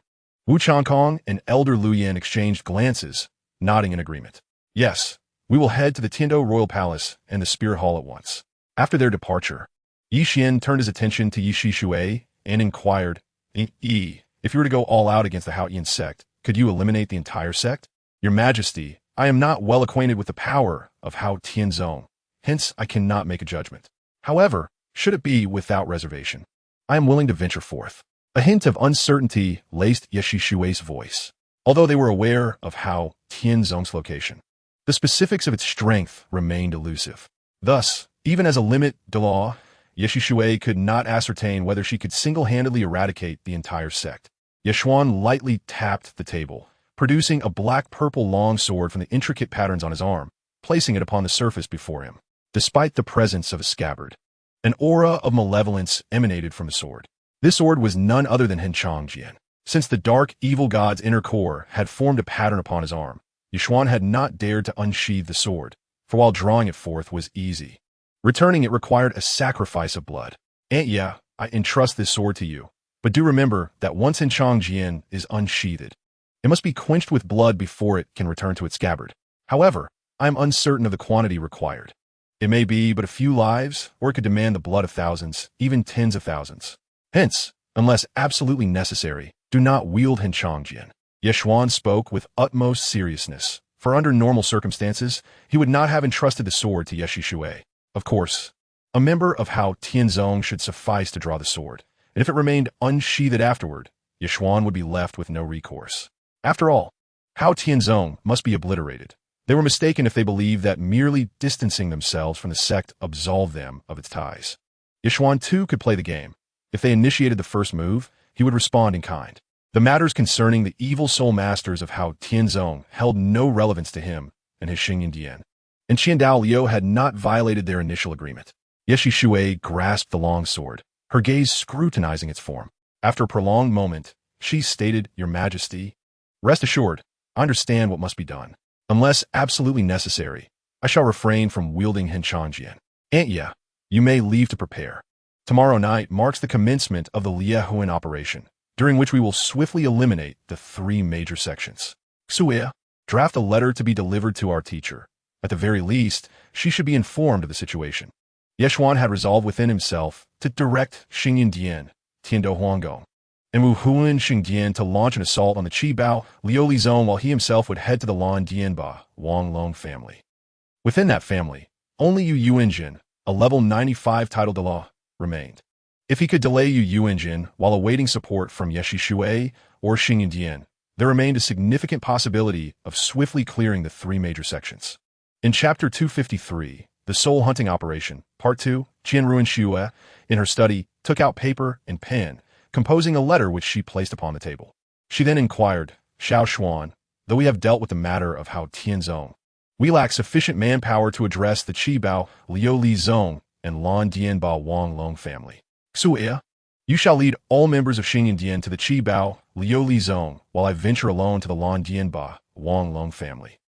Once we have eliminated the Qibao Liuli zone, we will join forces to eradicate the Lan Dianba Wang Long family, and, subsequently, we shall rename the Tiando Empire to the Wuhuan Empire, mobilizing all the Empire's forces to guard Tiando City until our teacher arrives."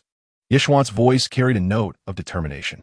"It is too perilous for you to go alone to the Lan Dianba Wang Long family. Although Yu Yuanjin is the only titled Douluo there, the disciples are numerous. Should they unite against you, how would you withstand their assault?" Qian Ruinxue gently shook her head, concern evident in her eyes. "Fear not. Should I wish to depart, even the Lan Dianba Wang Long family cannot detain me. Moreover, I approach them boldly to issue a challenge. They possess no justification to act against me, provided you can swiftly eliminate the Qibao Liuli zone. We stand a strong chance of simultaneously clearing the 3 major sections." Ye Xuan chuckled lightly, playfully pinching Qian Ruinxue's cheek. "A bold challenge. Yet whom do you intend to confront? Is there anyone among the younger generation of the Lan Dianba Wang Long family worthy of your challenge?" Qian Ruinxue queried, though she already harbored an answer in her heart, albeit with uncertainty. "Why, it is Yu Yuanjin, of course. Among the younger generation across the continent, only 2 can match my prowess. One is Yu Shui, and the other is a friend from the south." Ye Xuan replied with an easy laugh. Among the younger elite of the continent, Ye Xuan firmly believed himself to be the foremost, and even amongst the older generation, his strength ranked highly. Excepting Qian Liu and Boisai Shi, the 2 limit Douluo, he could not be defeated, nor could he ever truly be vanquished. At this juncture, there remained no alternative but to proceed thus, praying that no further complications arose, allowing for the swift eradication of the 3 major sections. As Qian Ruinxue spoke, a trace of uncertainty colored her tone. Even when the combined forces of Xingyan Dian, Tiando Huanggong, and Wuhuan Xingdian were amassed, they could not rival a major sect in numbers. To expect them to swiftly eliminate the 3 major sects with such limited manpower, while not entirely implausible, was nevertheless a dim hope. Ye Xuan seized the letter from the table, choosing not to voice further words, instead leading Qian Ruinxue out of the study toward the front hall. Upon reaching the front hall, Ye Xuan handed the letter to a soul master present, saying, "Deliver this letter to Wuhuan City with utmost haste, ensuring it reaches the current pope." "Yes, Palace Master. I shall ensure the letter is delivered promptly to His Holiness." The soul master accepted the letter and promptly exited Xingyan Dian. Once the individual had departed, Yishuan summoned another soul master within the hall, stating, "Compose a challenge letter for me to send to the Lan Dianba Wang Long family, scheduling the duel for tomorrow night at their location, with Yu Yuanjin as my opponent." "Understood, Palace Master. I will write the challenge letter and deliver it to the Lan Dianba Wang Long family at once." The Soul Master immediately began drafting the letter. Simultaneously, Soul Masters from Tiando Huanggong and Wuhuan Xingdian secretly convened at Xingdian. Yet, within Xingdian, an air of tranquility prevailed, reminiscent of the calm before a storm. As time passed, a day swiftly elapsed. The sky gradually dimmed, and within the front hall of Xingdian, over 1,000 Soul Masters stood in organized formation, comprising those from Wuhuan Xingdian, Tiando Huanggong, and Xingdian. Before the assembled Soul Masters stood 6 individuals, standing quietly at the forefront, with Chan Kong, Li Yin, Tia Xiong, Shimao, Xishua, and Ling Gui, the 6th title Douluo. Meanwhile, Yeshi Shui had departed for Hao Tianzong alone the previous day. Yeshuan and Qian Ruinshua emerged from the rear hall, gazing at the multitude gathered in the front hall. He announced, "We are about to launch an assault on Qibao Liu Li Zong, with the operation led by Xue Air. You must act according to her commands. Do you all understand?" "Rest assured, Palace Master, we comprehend fully," the crowd responded in unison. Observing their resolve, Yeshuan nodded gently. "Xue, the Qibao Liu Li Zong is entrusted to your care. I must proceed to the Lan Jianba Wang Long family to issue my challenge. Be careful. Once we resolve the Qibao Liu Li Zong, we will assist you against the Lan Dianba Wang Long family." Qian Rinshua earnestly cautioned with a serious expression on her face. "Rest assured, I will encounter no issues on my end, but you must exercise caution. Tang Xiao may be present within the Qibao Liu Li Zong or possibly at the Shrek Academy. Even if he is within the Qibao Liu Li Zong, there is nothing to fear. We have 5 title Douluo and 1 super Douluo on our side, granting us a decisive advantage in terms of top-tier combat power. Our only disadvantage lies in numbers." Although Qian Rinshua's voice conveyed a semblance of indifference, her mind was rapidly devising the subsequent plans for their actions. "Very well. I shall first proceed to the Blue Lightning Tyrant Dragon Clan," Yi Xian stated, gently caressing Qian Rinshua's visage before turning to exit the Starfall Palace and make his way toward the Blue Lightning Tyrant Dragon Clan. Observing the current state of the sky, Qian Rinshua promptly declared, "Let us set forth toward the Qibao Liu Li Zong. After today, the 3 sects and the Tiando Empire shall no longer exist." With that, Qian Rinshua led the individuals within the Starfall Palace directly toward the direction of the Qibao Liu Li Zong. As Yi Xian traversed the path toward the Blue Lightning Tyrant Dragon Clan, he gazed at the moonlit night and murmured to himself, "On a dark night with a strong wind, a time for bloodshed and chaos. After tonight, the 3 sects shall vanish. I hope no remnants linger. Otherwise, it may become rather troublesome to deal with." Upon arriving at the Blue Lightning Tyrant Dragon Clan, Yi Xian discovered the gates wide open, revealing a rudimentary arena constructed outside. Entering through the gates, he found Yu Yuanjin along with the clan's elders and disciples seated within, awaiting his arrival. As Yi Xian stepped inside, all eyes turned toward him, yet not a single word was uttered. It was only when Yu Yuanjin spoke that the silence was broken. "Master Yi, you truly possess remarkable courage to dare come alone to our Blue Lightning Tyrant Dragon Clan. Are you not afraid of being unable to leave through our gates? If I wish to depart, the Blue Lightning Tyrant Dragon Clan cannot retain me. Even if Yu Yuanjin, were to act against me, you would be equally incapable of stopping me," Yi Xian replied, his gaze fixed on Yu Yuanjin, who appeared markedly changed. Gone was the previous vigor, his hair grayed, presenting the image of an ordinary elder, devoid of the aura befitting a leader of a top-tier clan. "It has been 8 years since your last challenge against our clan. Yet, you remain as arrogant as ever. 8 years ago, you had the confidence to be so among the younger generation. I wonder if you still possess the strength to maintain such arrogance before me now." Yu Yuanjin rose and strode directly toward the arena. With each step, a formidable aura emanated from him, and the Blue Lightning Tyrant Dragon martial spirit manifested, displaying its 9 soul rings of gold, purple, and black. "My arrogance is innate and unchangeable, yet Yu Yuanjin, have changed drastically. In just 8 years, the vigor I once saw in you has vanished," Yi Xian remarked, leisurely making his way to the arena, intent on stalling for time rather than rushing to engage Yu Yuanjin. "Words are futile. Let us settle this through action. I shall show no mercy.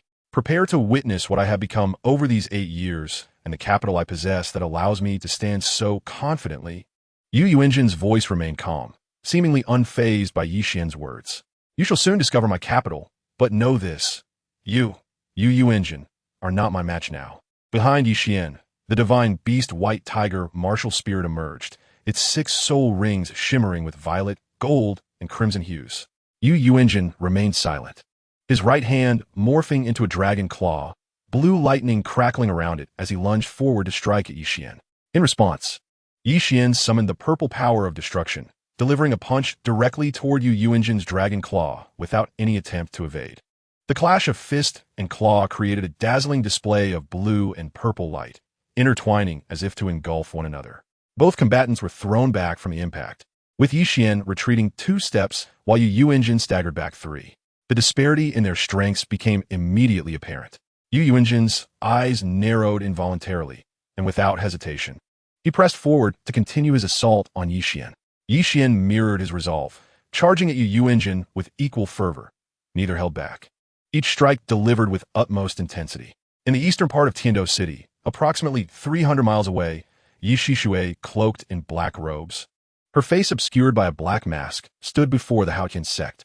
Behind her, the blood soul demon puppet martial spirit arose, its 9 soul rings pulsating beneath her feet as she stepped into the Haotian sect. 2 disciples at the sect's entrance, spotting the approaching figure, opened their mouths to speak, but were abruptly met by 2 streaks of bloodlight shooting toward them. The disciples were caught completely off guard, their bodies collapsing lifelessly to the ground. Crimson blood flowed from their forms, yet seemed drawn by an unseen force toward Yi Shishui's blood soul demon puppet, which absorbed entirely. Yi Shishui proceeded into the Haotian sect as if unimpeded, her blood soul demon puppet radiating a fierce crimson glow as countless vengeful spirits surged forth from it, their anguished wails echoing throughout the sect, bringing an ominous chill to the air. Who dares to act recklessly within the Haotian sect? A furious bellow resounded from the main hall, and 5 figures emerged. Yi Shishui turned her gaze toward the source of the voice, a smile curving beneath her mask. 5 titled Douluo, their strength is formidable indeed. It is only fitting that they stand as the foremost sect in the realm. The 5 individuals, however, quickly shifted their attention to the unperturbed Yi Shishui, their expressions growing grave. The malevolent aura surrounding her and the evident absorption of their disciples' blood by her martial spirit made it clear she was an evil soul master. Furthermore, the pressure emanating from her soul rings revealed that she was beyond their ability to confront. Yi Xian cast a glance at them, extending his hand to grasp the air, capturing 5 vengeful spirits which he hurled toward the 5 figures in the hall. The spirits flew with blinding speed, leaving no time for reaction. And in the blink of an eye, they reached the 5, detonating upon contact. The overwhelming energy sent the 5 titled Douluo flying, with the weaker among them coughing up blood, clearly sustaining severe injuries, while the stronger ones fared little better, also suffering significant wounds. She is beyond our capacity to contend with. Quickly, instruct the disciples within the sect to withdraw.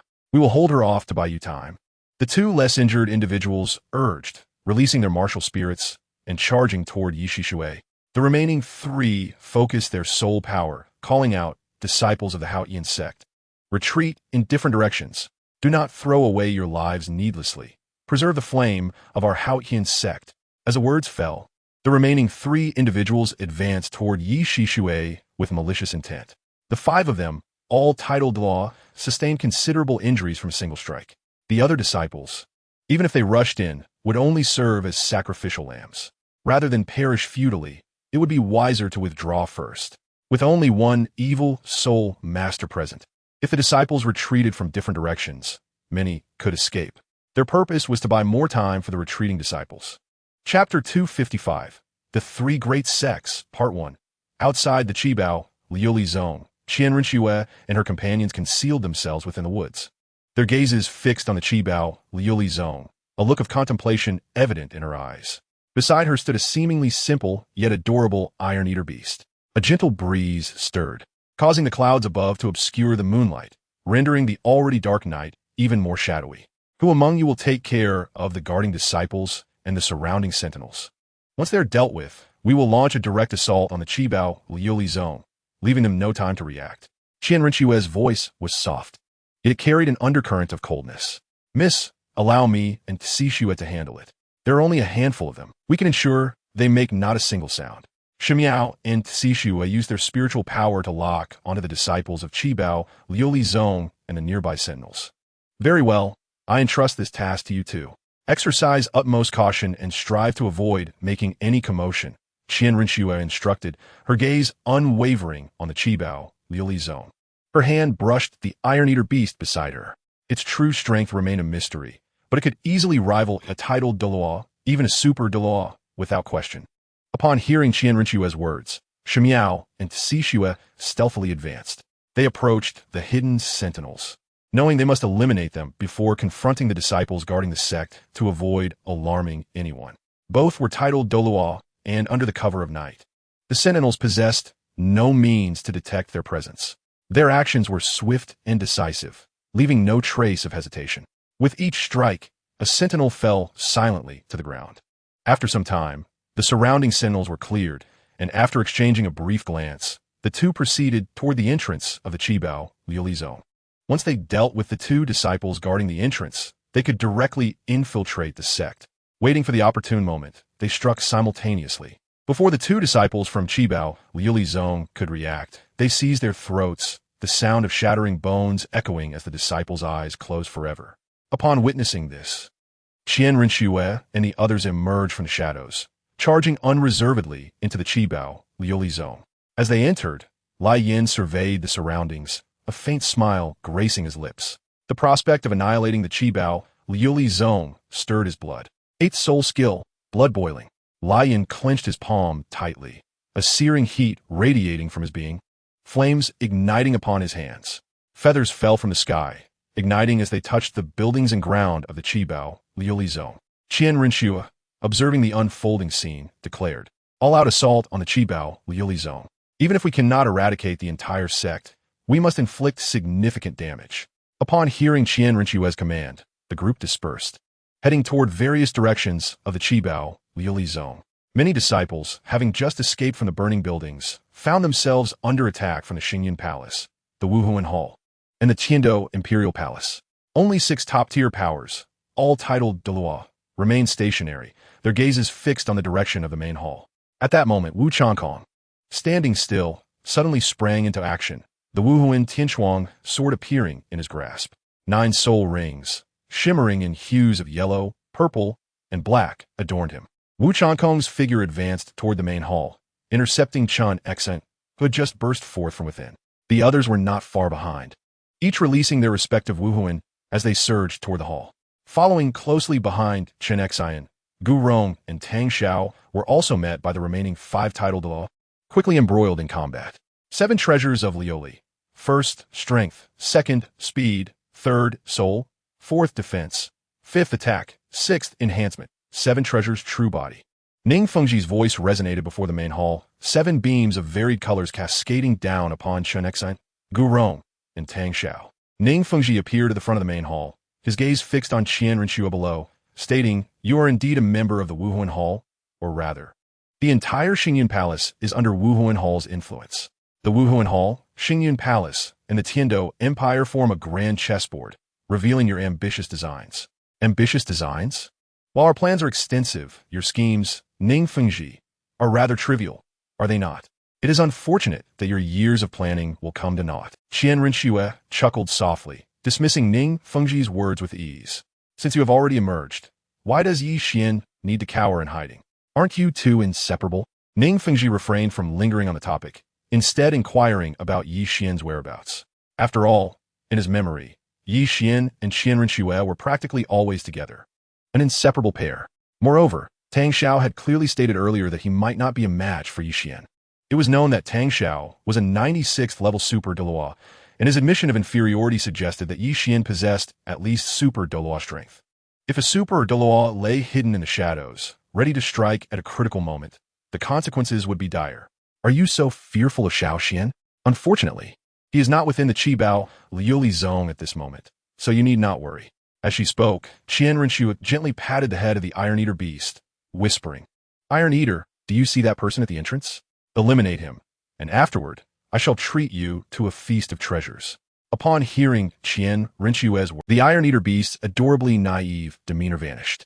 With a swift motion of its claw, it charged toward Ning Fengji, letting out a ferocious roar. It sent the Qibao Liulizong disciples standing in its path flying, as if the area were devoid of obstacles, heading straight for Ning Fengji before the main hall. Chapter 256. The Three Great Sects, Part 2. Observing the Iron Eater beast rushing toward Ning Fengji, Gu Rong immediately abandoned his opponent and directed his attention to Ning Fengji. The two, Shimiao and Xixue, who sought to entangle Gu Rong, were intercepted by Tang Xiao wielding the Haotian hammer. Though Shimiao, Xixue, Taixiong, Lingue, and Lai Yin were all titled Law and numerous in number, Tang Xiao's soul power surpassed theirs, bolstered by the aid of the Qibao Liuli Tower. Thus, they struggled to defeat Tang Xiao quickly and found themselves increasingly ensnared by him. Gu Rong's figure appeared before Ning Fengji, delivering a powerful punch toward the charging Iron Eater beast. The Iron-Eating beast, equally unyielding, swung a claw to meet Gu Rong's fist. Upon impact, Gu Rong's body involuntarily staggered backward, while the Iron-Eating beast merely swayed slightly before continuing its charge towards Ning Fengji. A look of incredulity appeared in Ning Fengji's eyes. After all, Gu Rong was a level 95 titled Law, yet against this bear, he found himself at a disadvantage after just a single strike. How astonishing was this turn of events! With the 9th soul skill, Bone Transformation Dragon, Gu Rong unleashed a powerful attack. The 9th soul ring beneath his feet began to flicker rapidly. A colossal phantom of a bone dragon manifested before him, directly assaulting the Iron-Eating beast. The Iron-Eating beast let out a furious roar, emanating a formidable aura as its speed surged, charging headlong into the bone dragon without evasion. The collision of the bone dragon and the Iron-Eating beast unleashed a torrent of energy, creating ripples that spread outward. The Iron-Eating beast burst forth from the bone dragon's phantom, striking Gu Rong with a claw. The force of the blow sent Gu Rong hurtling backward until he crashed against the wall of the Great Hall, finally stabilizing himself. Meanwhile, the Iron-Eating beast, as if enraged by the encounter, became furious and frenzied. "Grandfather Gu, are you all right?" Ning Rong rushed out of the hall, helping the fallen Gu Rong to his feet, her cold, murderous gaze directed at Qian Renshua below. However, her stare was completely disregarded by Qian Renshua, who showed no intention of acknowledging her presence. "I'm Fina. This old bone of mine is still sturdy enough. To think a mere bear could harm me is sheer folly." Gu Rong replied, his eyes now fixated on the Iron-Eating beast, a serious expression etched on his face. The members of Shrek also emerged from the hall, standing behind Ning Fengji, their expressions grave as they observed Qian Renshua and the ongoing battle. As time progressed, more disciples from the 7 Treasure Glazed Tile School fell to the ground, blood spilling freely across the floor, bodies strewn about. Wu Changkong seized upon a flaw in Chun Xian's defense, mercilessly striking down with his Tianchuang sword. Chun Xian, quick to react, parried with his Qisha sword. Although he blocked Wu Changkong's attack, the latter's soul power surpassed his own, leaving a long, thin gash on Chun Xian's arm. Chun Xian retreated to Ning Fengji's side, scanning the surroundings warily. Tang Xiao also fell back to the front of the Great Hall, his gaze heavy with concern for the individuals before him. Wu Changkong, Shi Spear, Ci Shui, Tai Xiong, Ling Gue, and Lai Yin regrouped by Qian Renjue's side, while the Iron-Eating beast continued its relentless charge at Ning Fengji. Attack together. Give them no respite. Today we must eradicate the 7 Treasure Glazed Tile School. As Qian Renshua spoke, she unleashed her angel domain, which rapidly expanded around her. Ning Fengji, witnessing his disciples fall one after another, felt his eyes redden, a heaviness settling in his chest. This feeling intensified as he observed more members from the Starfall Hall rushing in from various directions. Ning Fengji coughed up a mouthful of blood, realizing that each direction from which they approached signified the near annihilation of the 7 Treasure Glazed Tile School's disciples. Though their numbers were substantial, most were auxiliary soul masters, drastically outmatched in comparison to battle soul masters. Indeed, the members of Starfall Hall were fighting with ease, as they found engaging auxiliary soul masters to be a simple affair. Ning Fengji glared at Qian Renshua, enunciating each word with fervor. "If my 7 Treasure Glazed Tile School survives today, we will wage war against your spirit hall, unyielding until death." "What a pity," Qian Renshua replied with a cold smirk. "The 7 Treasure Glazed Tile School is destined for obliteration today, with no chance of survival." The disciples of the 7 Treasure Glazed Tile School were suffering grievously. Once Ning Fengji, Chun Xian, and Gu Rong were slain, the school would pose no threat. Even if a few survived, they would be incapable of stirring any significant resistance. At that moment, Chen Xen, Gu Rong, and Tang Xiao exchanged glances, and without hesitation, Gu Rong and Tang Xiao charged forward to intercept the oncoming members of the Starfall Hall. Chen Xian's aura began to rise steadily. As his soul power reached level 97, his ninth soul ring began to flash rapidly. Ninth soul skill, dual slashes of gods and demons. Chen Xian's Qisha sword gathered intense soul power. When the power coalesced to its apex, he swiftly slashed with the Qisha sword. Seeing the sword energy conjured by Chen Xian's soul power, Gu Rong and Tang Xiao quickly retreated to evade the massive wave of energy. Wu Changkong, Shi Spear, Ci Shui, Tai Xiong, Ling Gue, and Lai Yin also withdrew upon witnessing the sword energy, seeking to avoid Chen Xian's attack. Chen Xian and his allies, observing their retreat, hesitated not a moment and led Ning Fengji and the Shrek members towards the exit of the Seven Treasure Glazed Tile School. Chen Xian transformed into a beam of sword light, vanishing from sight in the blink of an eye. Shi Spear turned to the direction they had fled, inquiring, "Miss, should we pursue them and eliminate them?" "No need. Sweep through the Seven Treasure Glazed Tile School and check for any remaining stragglers. If any are found, ensure they remain permanently within the Seven Treasure Glazed Tile School. If none are left, we shall promptly proceed to the Blue Lightning Tyrant Dragon family to assist Xiao Qian in obliterating the entire clan." Qian Rinchue's voice held a calmness, as if entirely unconcerned with the escape of the few individuals. In the Blue Lightning Tyrant Dragon family, Yi Xian, engaged in battle with Yu Yuanjin, suddenly heard a system prompt resound in his mind. Ding! The Haotian sect has been eradicated, rewarding the host with 10,000 fortune points. Ding! The Seven Treasure Glazed Tile School has been destroyed, rewarding the host with 10,000 fortune points. Upon hearing the system prompts, a fleeting joy crossed Yi Xian's eyes. The notifications indicated that both Yi Shishue and Qian Rinchue's missions had succeeded, although he was unaware of the specific circumstances of the battle. The fact that success had been achieved was undoubtedly a positive outcome. Additionally, the reward of 20,000 fortune points was a timely boon, ensuring that the Blue Lightning Tyrant Dragon family could be thoroughly cleansed. Yi Xian instructed the system, purchase 2 limit Douluo cards for me and apply them immediately. Ding! The host has purchased 2 limit Douluo cards, totaling 20,000 fortune points. Ding! Applying limit Douluo cards. Congratulations, host, you have obtained Long Xiaoyao, Yunming. Character, Long Xiaoyao Martial Soul, Dark Sacred Dragon Strength. Level 99 limit Douluo character, Yunming Martial Soul, Sky Raising Spear Strength. Level 99 limit Douluo, Quasi-Deity. Upon hearing the name, Yunming, Yi Xian's expression nearly betrayed his excitement. For Yunming was not merely a limit Douluo, he was a quasi-deity. Furthermore, Yunming was recognized as the continent's strongest individual within the 3rd generation of Douluo, capable of overwhelming the beast god Dtion. The spear in his hand, the sky-raising spear, was renowned for its ability to touch the heavens above and delve into the depths below. If the divine realm had vanished during the era of Douluo San, Yunming would have ascended to godhood long ago. One could assert that the disparity between Yunming and the protagonist is merely the absence of a protagonist's halo. Yi Xian gazed at the esteemed Yu Yuanjin before him and suddenly spoke. "Elder Yu, I hold you in high regard and can discern the gradual decline of the Blue Electric Tyrannosaurus Rex clan. I can offer you a chance to restore your family's former glory. With this opportunity, are you suggesting that the Xingyan Hall should join our Blue Electric Tyrannosaurus Rex clan? If so, I, Yu Yuanjin, would wholeheartedly welcome your inclusion. If not, Yi Xian, it will be better for you to remain silent."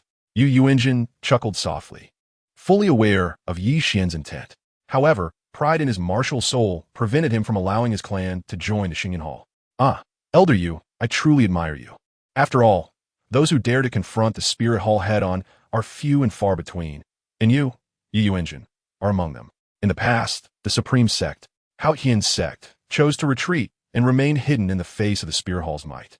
Yet you, Yu Yuanjin, dare to stand against them directly." Yi Xian's voice carried a hint of emotion. He genuinely wished to offer Yu Yuanjin a way out, but he could see that the Blue Electric Tyrannosaurus Rex clan would never agree to join the Xingyan Hall. Words were futile.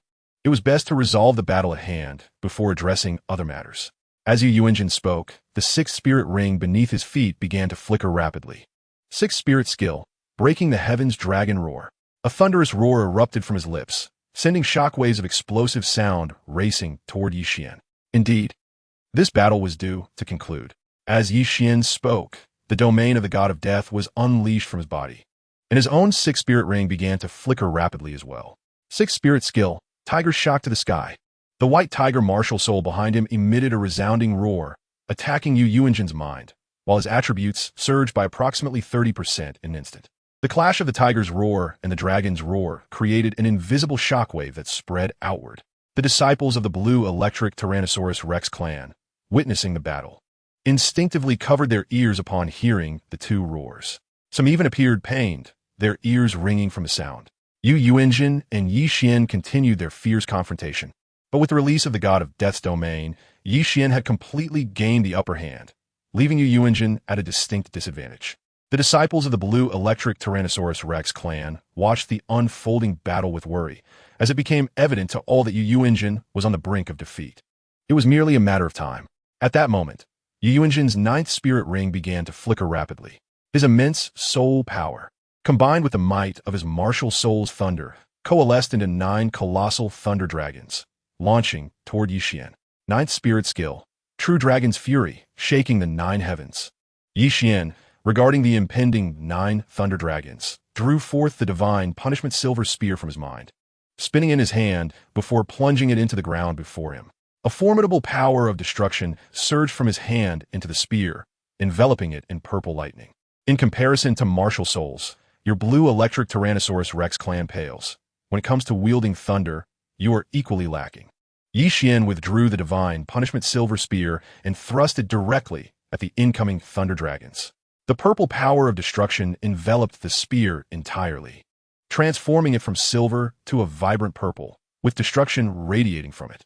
As the spear collided with the thunder dragons, they were obliterated by the spear's destructive force and vanished. Qian swiftly thrust the spear 9 times, and all 9 thunder dragons ceased to exist.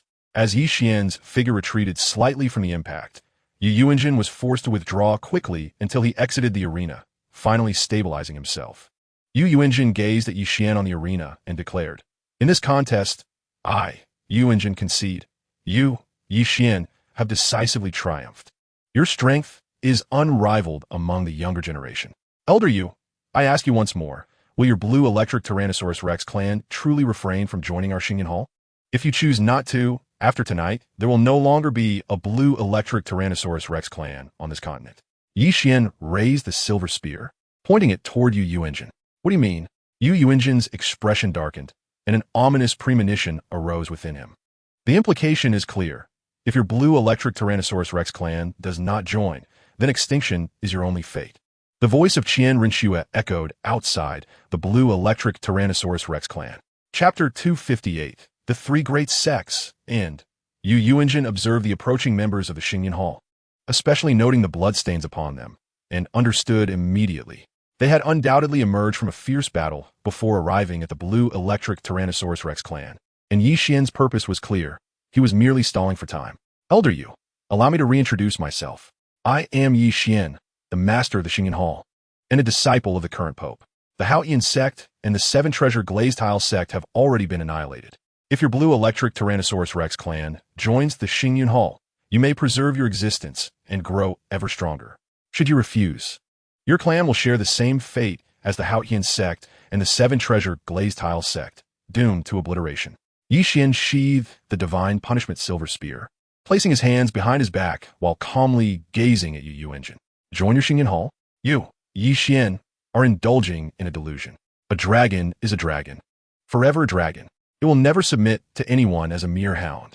If you wish to annihilate our blue electric Tyrannosaurus Rex clan, be prepared to pay with your life." Yuanjin chuckled lightly, unleashing a formidable aura from his being without reservation. The other disciples of the blue electric Tyrannosaurus Rex clan rose to stand beside Yuanjin, releasing their martial souls and spirit rings, confronting the members of the Xinyan Hall. "Long Xiaoyao, Yin Ming, you may reveal yourselves. There is no need to remain hidden." Qian's calm voice resonated throughout the arena. "Yes, my lord," came the replies from above the blue electric Tyrannosaurus Rex clan. Accompanying the voices were 2 figures standing in midair. emanating an overwhelming pressure that bore down upon the disciples of the blue electric Tyrannosaurus Rex clan. The crowd looked up to see an elderly man and a middle-aged man standing in the air. The elder was tall, his silver hair meticulously arranged, with a complexion as rosy as that of an infant, long eyebrows cascading down the sides of his face, with his hands clasped behind him. His martial soul, the dark holy dragon, materialized behind him, adorned with 9 flashing spirit rings. Yellow, yellow, purple, purple, black, black, black, red, red. The middle-aged man was strikingly handsome, exuding an elegant aura, his gaze gentle, resembling an ordinary man. Yet in his hand, he wielded the martial soul, the sky-raising spear with 9 flashing spirit rings, black, black, black, black, red, red, red, gold. The pressure he emitted surpassed that of the elder beside him. To limit Douluos, your Xingyan Hall and the Spirit Hall have truly concealed yourselves well. Yu Yuanjin's tone remained nonchalant. Unafraid of death, he had no reason to fear to limit Douluos. Long Xiaoyao and Yun Ming shall take charge of the matters concerning the Londian Ba Wanglong clan. Surrendering will spare you from death. After Yi Xian uttered these words with an air of indifference, he turned and descended from the arena, approaching Qian Renqiu, taking her delicate hand and making his way toward the outskirts of the Londian Ba Wanglong clan. Yes, my lord, responded Long Xiaoyao and Yun Ming, casting a glance at the members of the Xingyuan Hall before retracting their sights. Surrendering to avoid death? Is there anyone among the Londian Ba Wanglong clan willing to capitulate? If so, feel free to speak up. I shall not hold it against you. Yu Yuanjin's gaze swept over his kin, his expression devoid of joy or sorrow. However, none of the disciples of the Londian Ba Wanglong clan dared to utter a word, their eyes fixed resolutely on the members of the Xingyuan Hall ahead. There is no need for further words. We can commence the attack. The sooner we conclude, the sooner we can report back to our lord. Long Xiaoyao's gaze was directed toward Yu Yuanjin as he took a step forward, charging straight at him. The Shimao Douluo raised his serpent spear and proclaimed, "Commence the attack. Surrendering will spare you from death." No sooner had his words echoed than the members of the Xingyuan Hall surged forward, launching an unrelenting assault on the individuals of the Londian Ba Wanglong clan. Yun Ming remained poised in midair, demonstrating no intention of intervening. With 1 extreme Douluo, 1 super Douluo, and 5 tidal Douluos, the pressure upon the Londian Ba Wanglong clan was overwhelming, necessitating no effort on his part.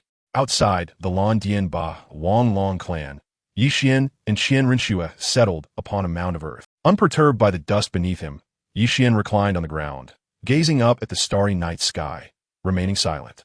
Xin Renqiu, observing Yi Yuan, inquired with a hint of confusion, "Qian, since you possess 2 hidden extreme Douluo subordinates, why did you not send one with me to the Qi Bao Liuli sect? Had you done so, Ning Fengji and the others would surely have no chance of escape. I was unaware of their existence until I arrived at the Londian Ba Wanglong clan. They only joined me afterward. Had I known sooner, we could have swiftly dealt with the 3 major sects without such trouble." Yi Xian chuckled softly, pulling Qian Renqiu into his embrace, his eyes brimming with mirth. Qian Renqiu blinked in realization, as if a light bulb had illuminated in her mind. Yet, she withheld her thoughts and instead remarked, "With the addition of 2 extreme Douluos, the strength of your Xingyuan Hall will surpass that of the Offering Hall and the Pope Hall." Yi Yuan, bemused by Qian Renqiu's conclusion, chuckled lightly, choosing not to elaborate further. He then retrieved a token from his soul guide and placed it before Qian Renqiu. "This token of a Hall Master is now yours. Henceforth, you shall be the Hall Master of Xingyuan Hall. What say you?" A gentle smile graced Yi Xian's face. "You may keep the Hall Master token. I do not desire it. After all, what is yours is mine. It matters not whether I possess this token," Qian Renqiu replied, glancing at the token with no intention of accepting it.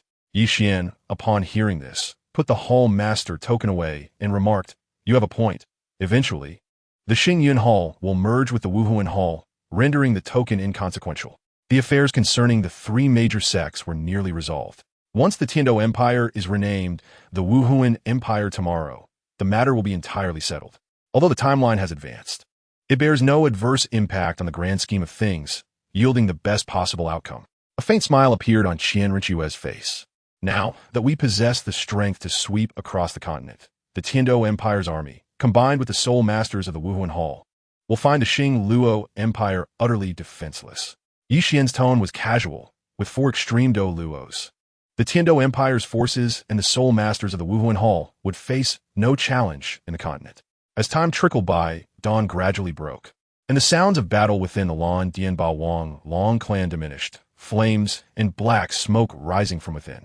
After a considerable while, Long Xiaoyao and Yun Ming, accompanied by the members of Xingyun Hall, emerged from the Lan Dianba Wang Long clan, heading straight toward Yi Qian and Qian Renxue. My lord, the matters concerning the Lan Dianba Wang Long clan have been resolved. Aside from Yu Luomian, none surrendered. Yi Qian rose from the ground, his gaze fixed upon Yu Luomian, pondering contemplatively. Upon hearing Yi Qian's inquiry, Wu Changkong promptly responded, My lord, we have lost nearly 2/3 of our high-ranking combatants. Among the 3 hall masters, only Meng Shu remains alive, while the others have perished, and the survivors are injured to varying extents. The losses are indeed grievous. Inform everyone that the families of those who fell in this operation may receive 10,000 gold soul coins from my Xingyun Hall if they are ordinary citizens, ensuring their livelihood.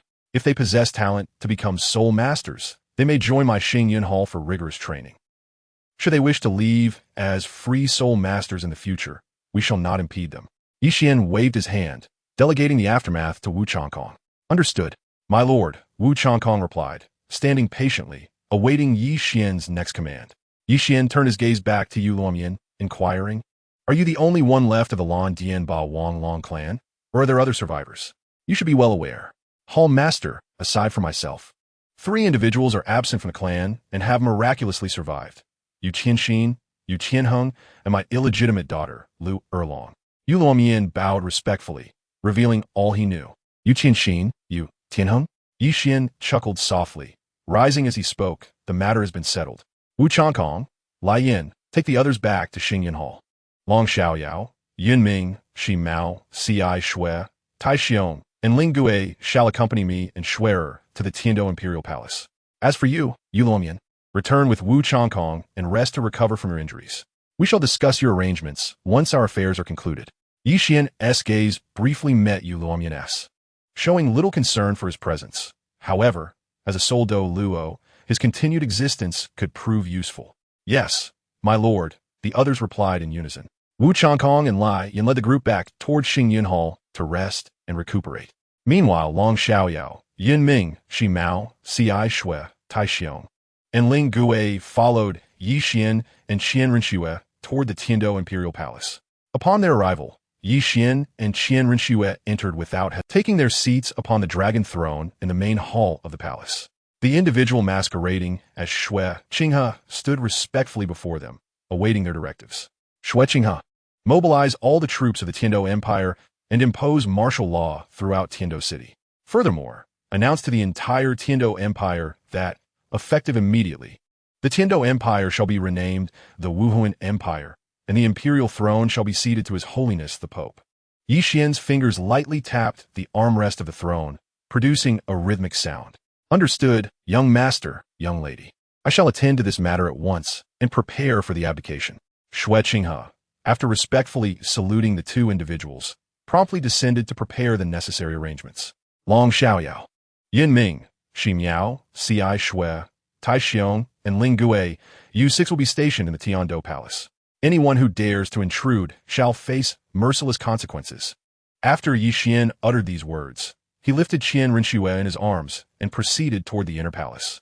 Long Xiaoyao and Yun Ming took their respective posts throughout the Tiando Palace, ensuring they would receive immediate news should anyone dare breach its defenses. The entire Tiando Empire's military also mobilized, enforcing a state of emergency throughout Tiando City, with soldiers frequently patrolling the streets.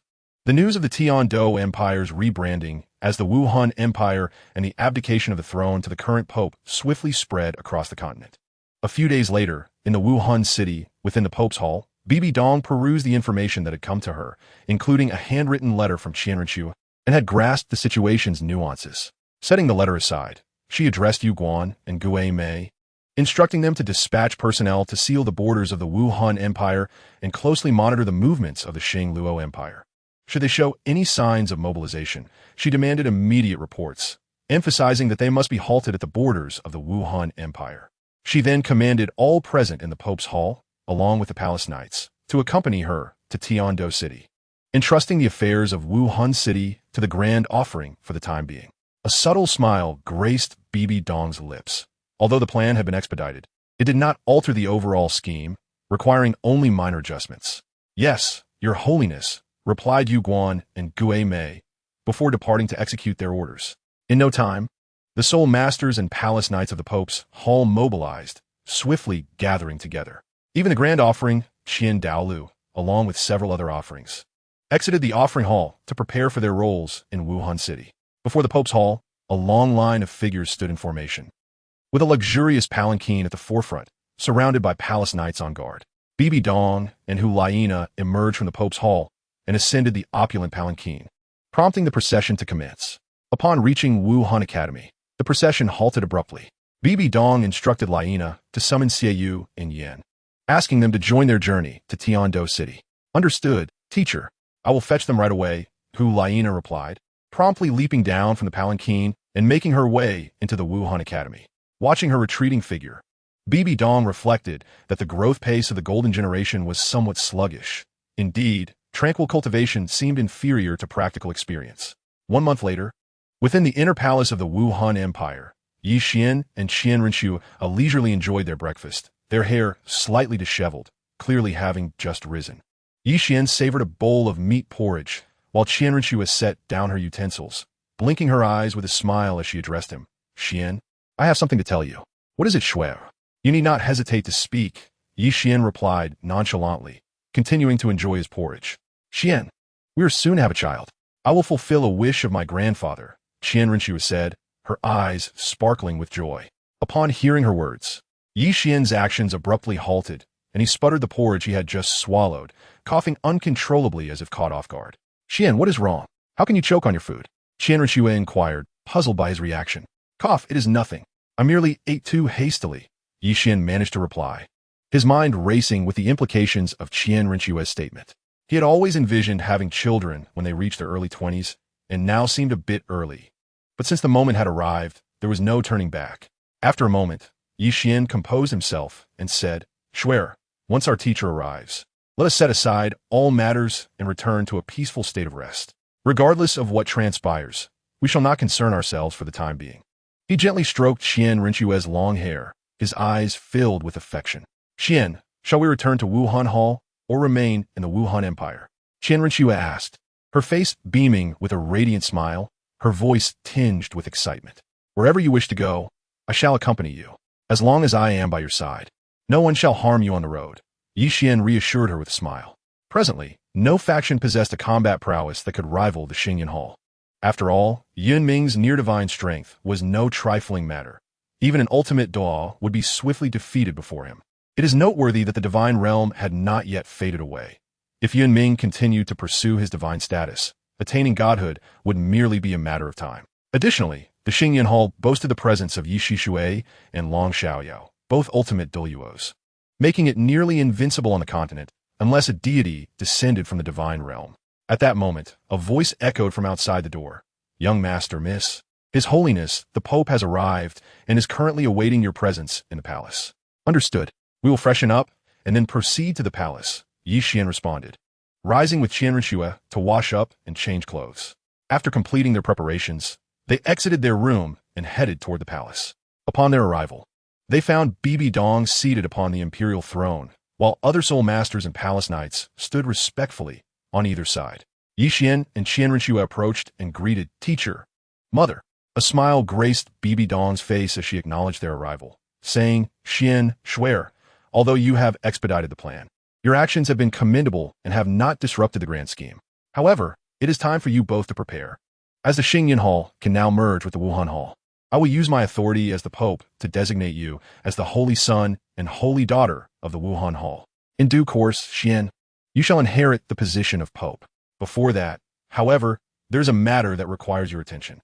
The upper 3 sects have been eradicated, and the White Tiger sect among the lower 4 sects has fallen under your command. There are still 3 sects remaining among the lower 4. I need you to address their affairs while I attend to the matters of the Wuhan Empire, for I am rather occupied." BibiDong's expression softened into a gentle smile. With the Wuhan Empire newly established, countless tasks awaited her attention. and she felt assured in trusting the lower four sects to Yi Qian and Qian Renshue.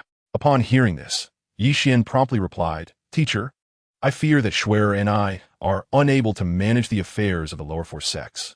Moreover, the position of Pope does not suit me. Perhaps it would be better to pass that role to Shuer." As BibiDong listened to Yi Qian's words, a hint of confusion flickered in her eyes. She spoke, "I will consider the matter of the Pope's position. However, the affairs of the four great sects must be managed solely by you, for me to feel at ease. Should there be matters you cannot handle, I can appoint others to intervene. Teacher, Shuer is currently with child, and during this period, we wish to refrain from handling any affairs. I trust you will not dismiss our wishes, will you?" Yi Qian gently wrapped his arm around Qian Renshue, a faint smile gracing his countenance.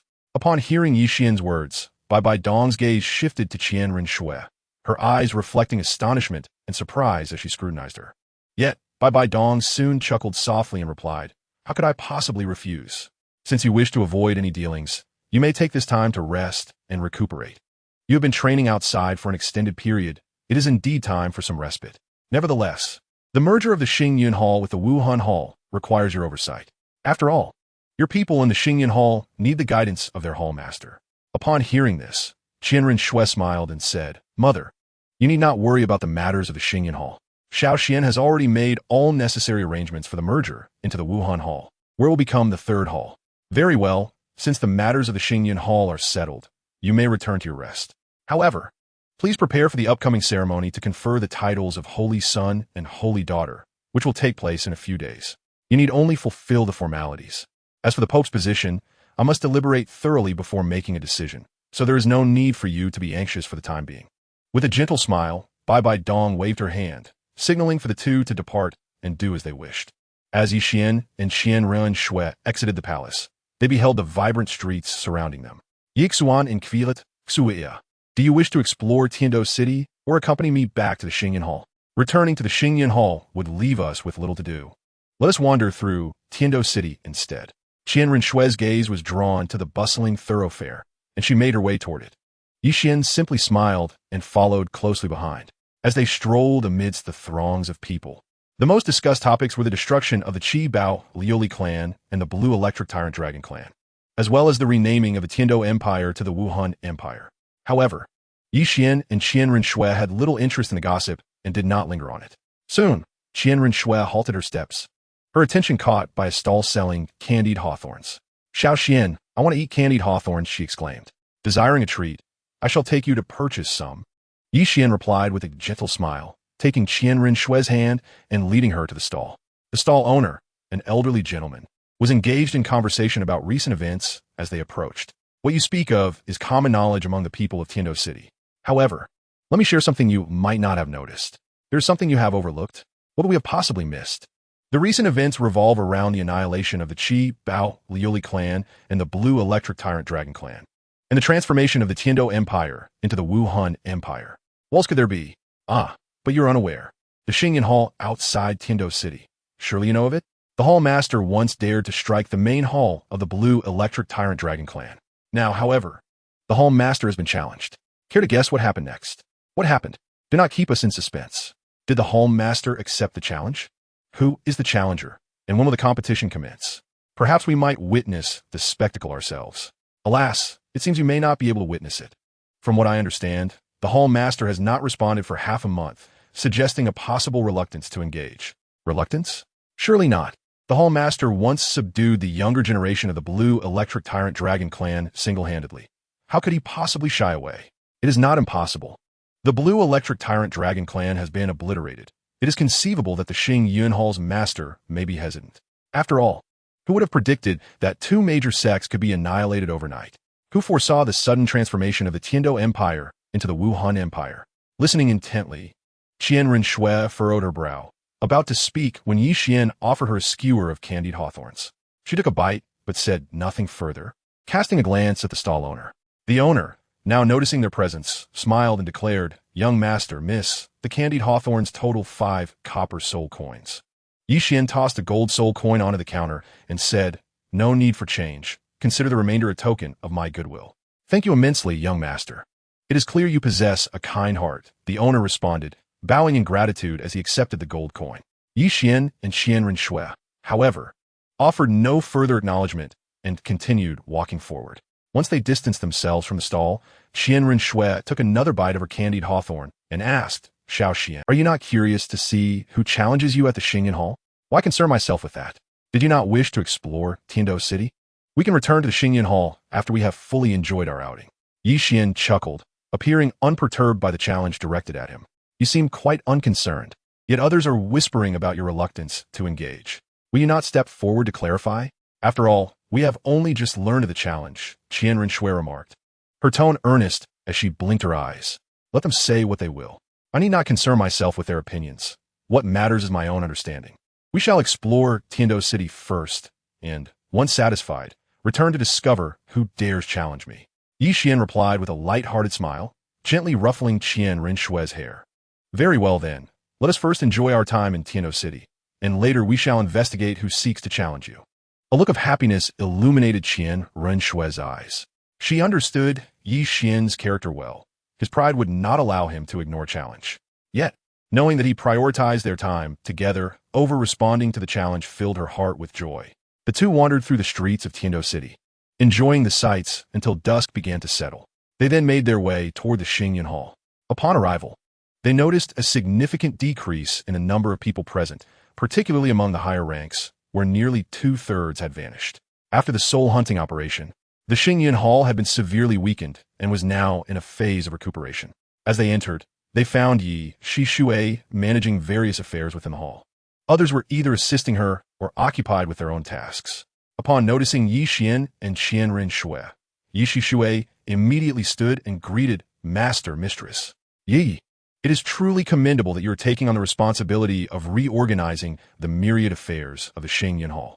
In Yi Qian's eyes lingered a hint of apology.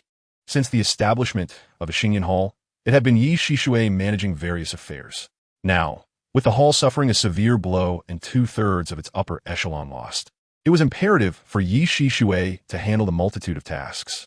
My lord, it is not that the work is particularly arduous, but our losses are indeed quite profound.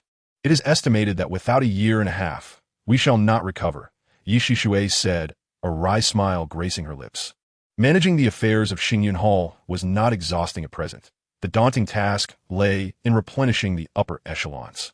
After all, among the free spirit masters, those who could cultivate to the ranks of Soul Sage and Soul Duo were exceedingly rare.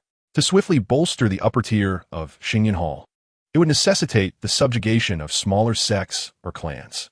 Chapter 262, The Martial Soul Empire, and there was no need to rush the matter of replenishing the upper echelons of Xingyan Hall. We could take our time. Furthermore, we now possess ample time to recuperate without the need for haste. Once Xingyan Hall merges with the Wuhuan Hall, we shall have the opportunity to rest and recover for a period. Yu Luomian, being a Soul Dalu, could be invited to assume a high-ranking position within our hall. However, he is not entirely trustworthy. He may hold a high rank, but we must not confer upon him high authority. By the way, has anyone come to our Xingyan Hall recently to challenge me? Yi Qian chuckled, indicating to Yi Shishui not to be overly anxious. My lord, I believe it would be prudent to appoint Yu Luomian as the Hall Master, albeit with limited powers. Indeed, there have been recent challenges to the Hall Master. However, since the Hall Master was in the Imperial Palace at the time, I chose to suppress the matter, Yi Shishui replied with a calm demeanor, regarding it as a trivial issue not worthy of concern. Yi, relay that I accept the challenge. I shall await him at Xingyan Hall tomorrow. I am curious to see which young talent from a sect dares to confront me. I hope it will provide some delight in battle. Yi Qian remarked casually before departing Xingyan Hall with Qian Renshui, heading toward the Imperial Palace, as it was likely that BibiDong had concluded her affairs there by now. By the way, Yi, you need not handle everything personally. Sometimes, you should allow yourself to relax. Why not accompany us to the Imperial Palace? You may encounter unexpected surprises. Yi Qian turned to Yi Shishui, a gentle smile adorning his face. My lord, there are still matters at Xingyan Hall that require attention. If I go to the palace, who will manage these affairs? Yi Shishui inquired, a hint of confusion evident in her eyes regarding the tasks at hand. Fear not. Let Lai Yin and Wu Chongkong handle the matters of Xingyan Hall. You should come with us to the palace, Yi Qian stated, proceeding to exit Xingyan Hall alongside Qian Renshui. Seeing this, Yi Shishui said nothing further and followed behind them toward the imperial palace. Upon reaching the palace, Yi Qian and Qian Renshui made their way directly to the rear palace, with Yi Shishui quietly trailing behind. In the palace garden, BibiDong and Hulaina sat calmly at the dining table, seemingly awaiting the arrival of someone. Yi Qian and Qian Renshui halted in the rear palace. Whereupon Yi Qian spoke, "Long Xiaoyao, Yi has arrived. You need not conceal yourself within the palace any longer." "Yes, my lord." Long Xiaoyao's figure emerged from a corner of the palace, his gaze fixed upon Yi Shishui. Upon hearing Yi Qian's words, Yi Shishui turned her attention to Long Xiaoyao. She had sensed a familiar gaze upon her since entering the palace, yet had chosen to disregard it. Yi, Long Lao, enjoy your conversation. Qian Renshui and I shall dine in the garden. You may relax and need not concern yourselves with any matters. Yi Qian smiled, leading Qian Renshui away, thereby granting them privacy. After their departure, Yin Ming's figure emerged from the shadows, remarking, "The scenery to the west of the palace is quite pleasant, ideal for a leisurely stroll and heart-to-heart conversation." With that, Yin Ming proceeded toward the eastern side of the palace. Long Xiaoyao and Yi Shishui exchanged glances, remaining silent for a time, only sharing faint smiles. Even Yi Shishui, typically indifferent, bore a subtle smile at this moment. They walked toward the western side of the palace, occasionally engaging in conversation. In the garden, BibiDong and Hulaina continued to sit at the dining table, where neatly arranged dishes and 4 sets of chopsticks awaited, as though they were anticipating someone's arrival. After entering the garden, Yi Qian and Qian Renshui took their seats at the dining table, picking up the utensils to savor the delightful dishes before them. Upon seeing their arrival, BibiDong smiled gently, picking up her utensils as well, stating, "Xiao Xian, Snow, this is a critical time for you. You must take good care of Snow, understood?" Though BibiDong's tone was calm, her gaze remained fixed upon Yi Qian and Qian Renshui. "Teacher, do you not trust my capabilities? When have I ever allowed Snow to come to harm? As long as I am present, none shall harm her," Yi Qian replied, discreetly placing a dish before Qian Renshui as he spoke. "I trust you to handle matters, but I merely wish to remind you. After all, Snow is currently in a delicate situation." BibiDong smiled, seemingly unfazed by Yi An's satellections. "By the way, I have brought the golden generation with me. Their growth has been somewhat slow. Since you have some free time, Xiao Xian, perhaps you could guide them in their training." BibiDong glanced at Hulaina, noting that while the golden generation's growth was not slow, it paled in comparison to Yi Qian and Qian Renshui's progress. Yi Qian paused his meal, turning to Hulaina, and suggested, "Teacher, I believe it will be beneficial for them to venture to the slaughter city and experience the baptism of blood. Once they emerge from there, they will lack nothing. Indeed, that is a sound idea. They should certainly undergo training in the slaughter city. However, their current strength is somewhat insufficient for such an endeavor. Let's wait a few years, then you can lead them to the slaughter city for training." BibiDong smiled at Yi Qian, casually entrusting the matter to him. Yi Qian, having grown up under her guidance and learned much from her teachings, understood her intentions well. Sighing, he rubbed his temples and conceded, "Very well, I will take the time to guide Xiaoyu, Yin, and my junior sister in their training." He realized he could not evade the matters concerning the golden generation, so he reluctantly agreed. Chapter 263. Strengthening the body. The meal concluded swiftly as Yi Qian rose, taking Qian Renshui by the hand, and said, "Junior sister, summon Xiaoyu and Yin. Let us head to Xingyan Hall. I will find time to guide your training." "Understood. Senior brother, I will go fetch my brother and Yin now," Hulaina replied, rising to head toward a direction within the palace. Yi Qian stood quietly in place, awaiting the others, while Qian Renshui engaged in cheerful conversation with BibiDong. Soon, Hulaina arrived with Xiaoyu and Yin. The two greeted BibiDong with a respectful bow, saying, "We meet you, your holiness." "Arise," BibiDong replied, gesturing for them to follow Yi Qian to the Xingyan Hall for training. "If you have any questions regarding your cultivation, do not hesitate to ask Yi Qian. He will guide you." Yi Qian observed the trio and effortlessly discerned their current strength. Xiaoyu and Yin had both attained the rank of 40-level Soul Master, while Hulaina lagged slightly behind, on the verge of breaking through, but not yet at that level. "Brother Qian, it has been quite some time. I have missed you dearly." Yin greeted Yi Qian with a gentle smile. "Enough with the pleasantries. Follow me to the Xingyan Hall. I will devise a training plan for you," Yi Qian replied, pulling Qian Renshui close and opening a spatial rift before them. "Teacher, mother, we are heading back to the Xingyan Hall now," Yi Qian said, greeting BibiDong before stepping into the rift with Qian Renshue. I will join them in the Xingyan Hall, Hulaina stated before following suit. Only after bowing to BibiDong did Xiaoyu and Yin step into the spatial rift as well. BibiDong smiled as she watched them depart, saying nothing further. After exiting the rift, Yi Qian, Qian Renshue, Hulaina, and the others found themselves in the garden of the Xingyan Hall. Yi Qian took a moment to glance at Qian Renshue, then lifted her into his arms and seated himself on a bench in the garden. He turned his attention to Hulaina, Xiaoyu, and Yin, instructing them, "You three shall begin by running a lap around the Xingyan Hall at your fastest pace, and I will record your time."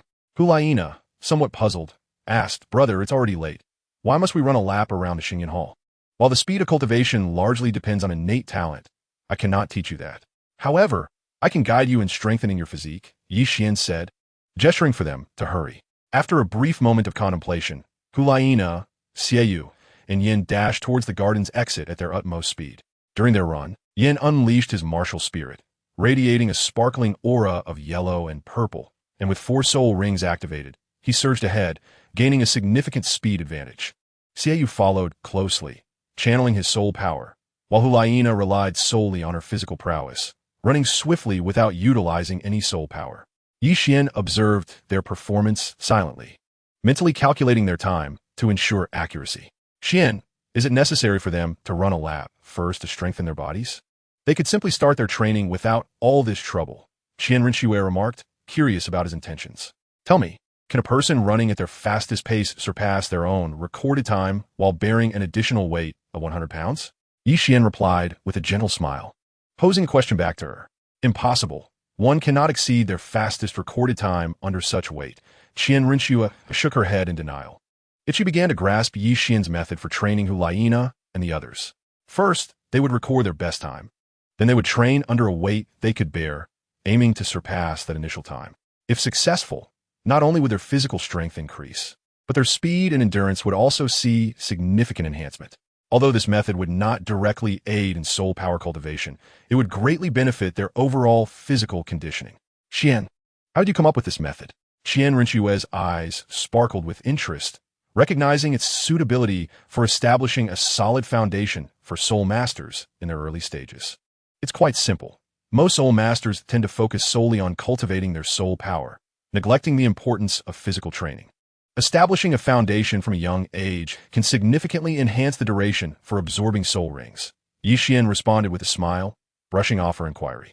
At that moment, Lai Yan's figure appeared in the garden, striding directly towards Yi Qian and Qian Renshue. Upon reaching them, he spoke, "Master, there's a matter that requires your decision." "What is it, Elder Lai Yan?"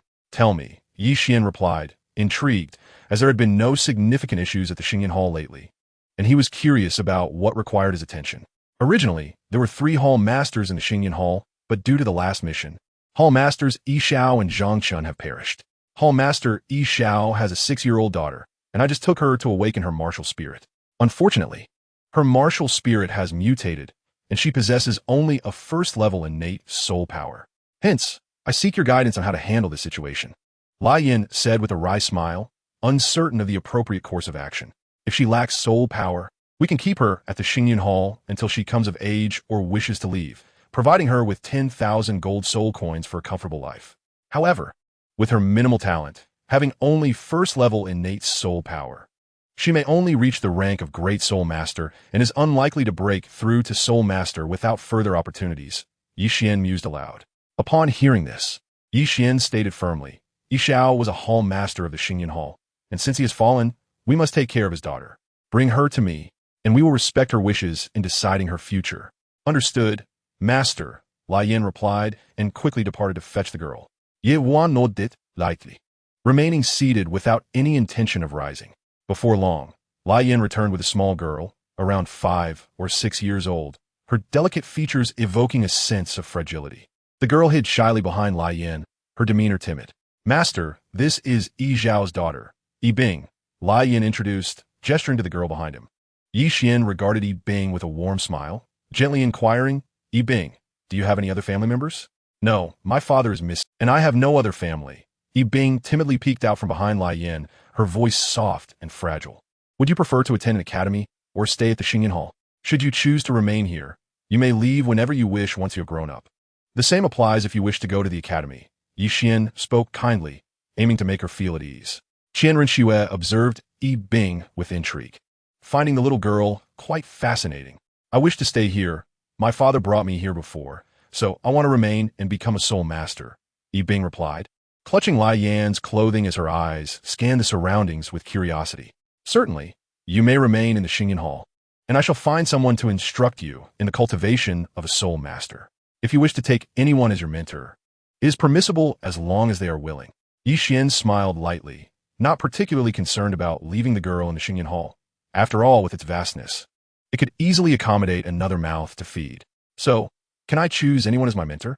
Bing blinked her eyes and stepped out from behind Lai Yan, her gaze fixed intently on Qian. Qian chuckled softly and replied, "Of course, you may choose anyone as your mentor, but it must be someone who agrees to take you under their wing. The matter of mentorship should be mutually desired. I cannot impose my will upon it." Upon hearing this, Bing's eyes darted between Qian Renxue, and Lai Yan, as if deep in thought. Eventually, she focused her gaze on Qian and asked brightly, "May I take you as my mentor?" Qian was taken aback. This was the first time he had met the little girl, and he could not fathom why she would choose him as her mentor. Given her apparent closeness to Lai Yan, it seemed more natural for her to seek mentorship from her. Puzzled, Ye Wan inquired, "Why do you wish to take me as your mentor?" My father often spoke of the hall master of Xingyan Hall as the foremost among the younger generation, unmatched by anyone else. Furthermore, Aunt Lai Yan just referred to you as hall master. You are undoubtedly formidable, which is why I want to take you as my mentor. Bing replied, her eyes sparkling with sincerity. I must inform you that strength does not necessarily equate to teaching ability. Moreover, in this realm, one can typically only choose a single mentor. Are you certain you wish to take me as your teacher? Qian tightened his embrace around Qian Renxue, his expression calm and devoid of any discernible emotion. I am certain. My father said you are the foremost among the younger generation, so it must be true. Bing replied, hesitating only slightly before resuming her unwavering gaze at Qian. Qian remained silent, seemingly lost in contemplation. Given her innate soul power of merely level 1, Bing's potential was hardly within the bounds of those he would consider accepting as a disciple. Furthermore, he had never intended to take on a student. However, her father, Xiao, had been unwaveringly loyal to the Xingyan Hall and had made significant contributions before ultimately perishing in its service. Without such a backstory, Bing would not have been left an orphan. Qian Renxue watched Bing closely, skeptical about her desire to take Qian as a mentor. After all, Bing's talent was quite lacking. Possessing only level 1 innate soul power, her future cultivation speed would be exceedingly slow, unless she encountered extraordinary opportunities or fortuitous events. Her achievements would be severely limited. After a lengthy pause, Qian finally spoke, Bing, release your martial soul. I wish to see its current state and how it has mutated. Without hesitation, Bing unleashed her martial soul, a form resembling a dragon, yet akin to a snake, adorned with a greenish hue, manifested behind her. It appeared dragon-like due to the 2 pairs of horns atop its head, yet retained the serpentine body of a snake, which typically lacks horns, rendering it somewhat peculiar. Xiaoxian, what kind of martial soul is this? I have never seen anything like it, Qian Renxue remarked, her eyes filled with confusion. Although she was not well versed in the theories surrounding martial souls, she recognized most of them and could name them. However, Bing's martial soul seemed utterly unique. Zhao's martial soul was the Qingxiao snake, and it seemed that Bing's had mutated towards a dragon form. However, due to her insufficient innate soul power, her martial soul's transformation had faltered, resulting in its current state of being neither wholly dragon nor entirely snake. As for her martial soul's abilities and strengths, that remained uncertain. After all, with its partial mutation, it was unclear what powers had vanished and which ones had persisted. Qian lightly tapped the surface of the table, his voice laced with contemplation. Meanwhile, Bing gazed at him with a mix of nervousness and anticipation. Though she had not fully grasped the intricacies of his previous remarks, she sensed his prowess and was impressed by his insightful inquiries. Your innate talent and the state of your martial soul are not within the realm of those I would typically accept as disciples. Furthermore, I currently have no intention of taking on students. However, in light of your father Zhao's unwavering loyalty to our Xingyan Hall, I am willing to make an exception and accept you as my disciple. Yet, how much you can learn and what heights you may ultimately reach depends solely on your own efforts. Of course, Should you change your mind and decide against taking me as your mentor, that too is entirely your choice, Yi Qian stated, his tone calm and composed. Had it not been for Yin Zhao's steadfast loyalty and considerable contributions to the Xingyan Hall, he would never have entertained the notion of accepting her as a student. Chapter 265. The arrival of the challenger. Upon hearing this, Yin Bing looked resolutely at Yi Qian, bowed respectfully, and declared, Disciple Yin Bing, I pay my respects to my teacher. Enough of that. Here, we have no need for such formalities. Since you have chosen me as your mentor, begin by running a lap around the entire Xingyan Hall at your fastest speed. I will time you, Yi Qian instructed, gesturing for her to commence her task. Yes, teacher, Yin Bing responded, immediately setting off toward the exterior of the Xingyan Hall. Though the distance around the hall was not overly vast, it was still considerable, posing a notable challenge for a 6-year-old child. Watching her depart, Yi Qian commanded, Lai Yin, follow Yin Bing discreetly, but do not offer her any assistance. Let her complete the run on her own, and then report back to me on her performance. Understood, Hall Master, Lai Yin replied, promptly making her way toward the garden's exit. With her title as a Douluo, tailing a child would be an effortless task. Once they had left, Qian Renxue spoke up. Xiao Qian, how do you intend to cultivate her? With her innate level 1 soul power, even with the resources of the Xingyan Hall, Yin Bing's future achievements will be severely limited. How to cultivate her will depend on her perseverance. While her talent may be lacking, her martial soul is not without merit. I still possess several strains of celestial herbs, as well as the inner cores of the 10-headed blazing serpents we defeated in the City of Slaughter. The inner core of the 10-headed blazing serpent is a rare treasure. It not only possesses the most potent fire poison, but also neutralizes all other snake poisons, effectively countering all serpentine creatures. Given that Yin Bing's martial soul is currently in a state resembling both dragon and snake, there is a possibility that it could undergo a transformation into a true dragon if the attributes align. Therefore, I must first assess her determination and the attributes of her martial soul before making a decision. Is it truly possible for the inner core of the 10-headed blazing serpent to assist Yin Bing's martial soul in transforming into a dragon? Qian Renxue mused, glancing at the soul guide device in her possession, where the inner core was currently housed. The inner core of the 10-headed blazing serpent is indeed a remarkable treasure. The 10-headed blazing serpent is revered among serpents, possessing unparalleled fire poison and the ability to nullify all other snake toxins.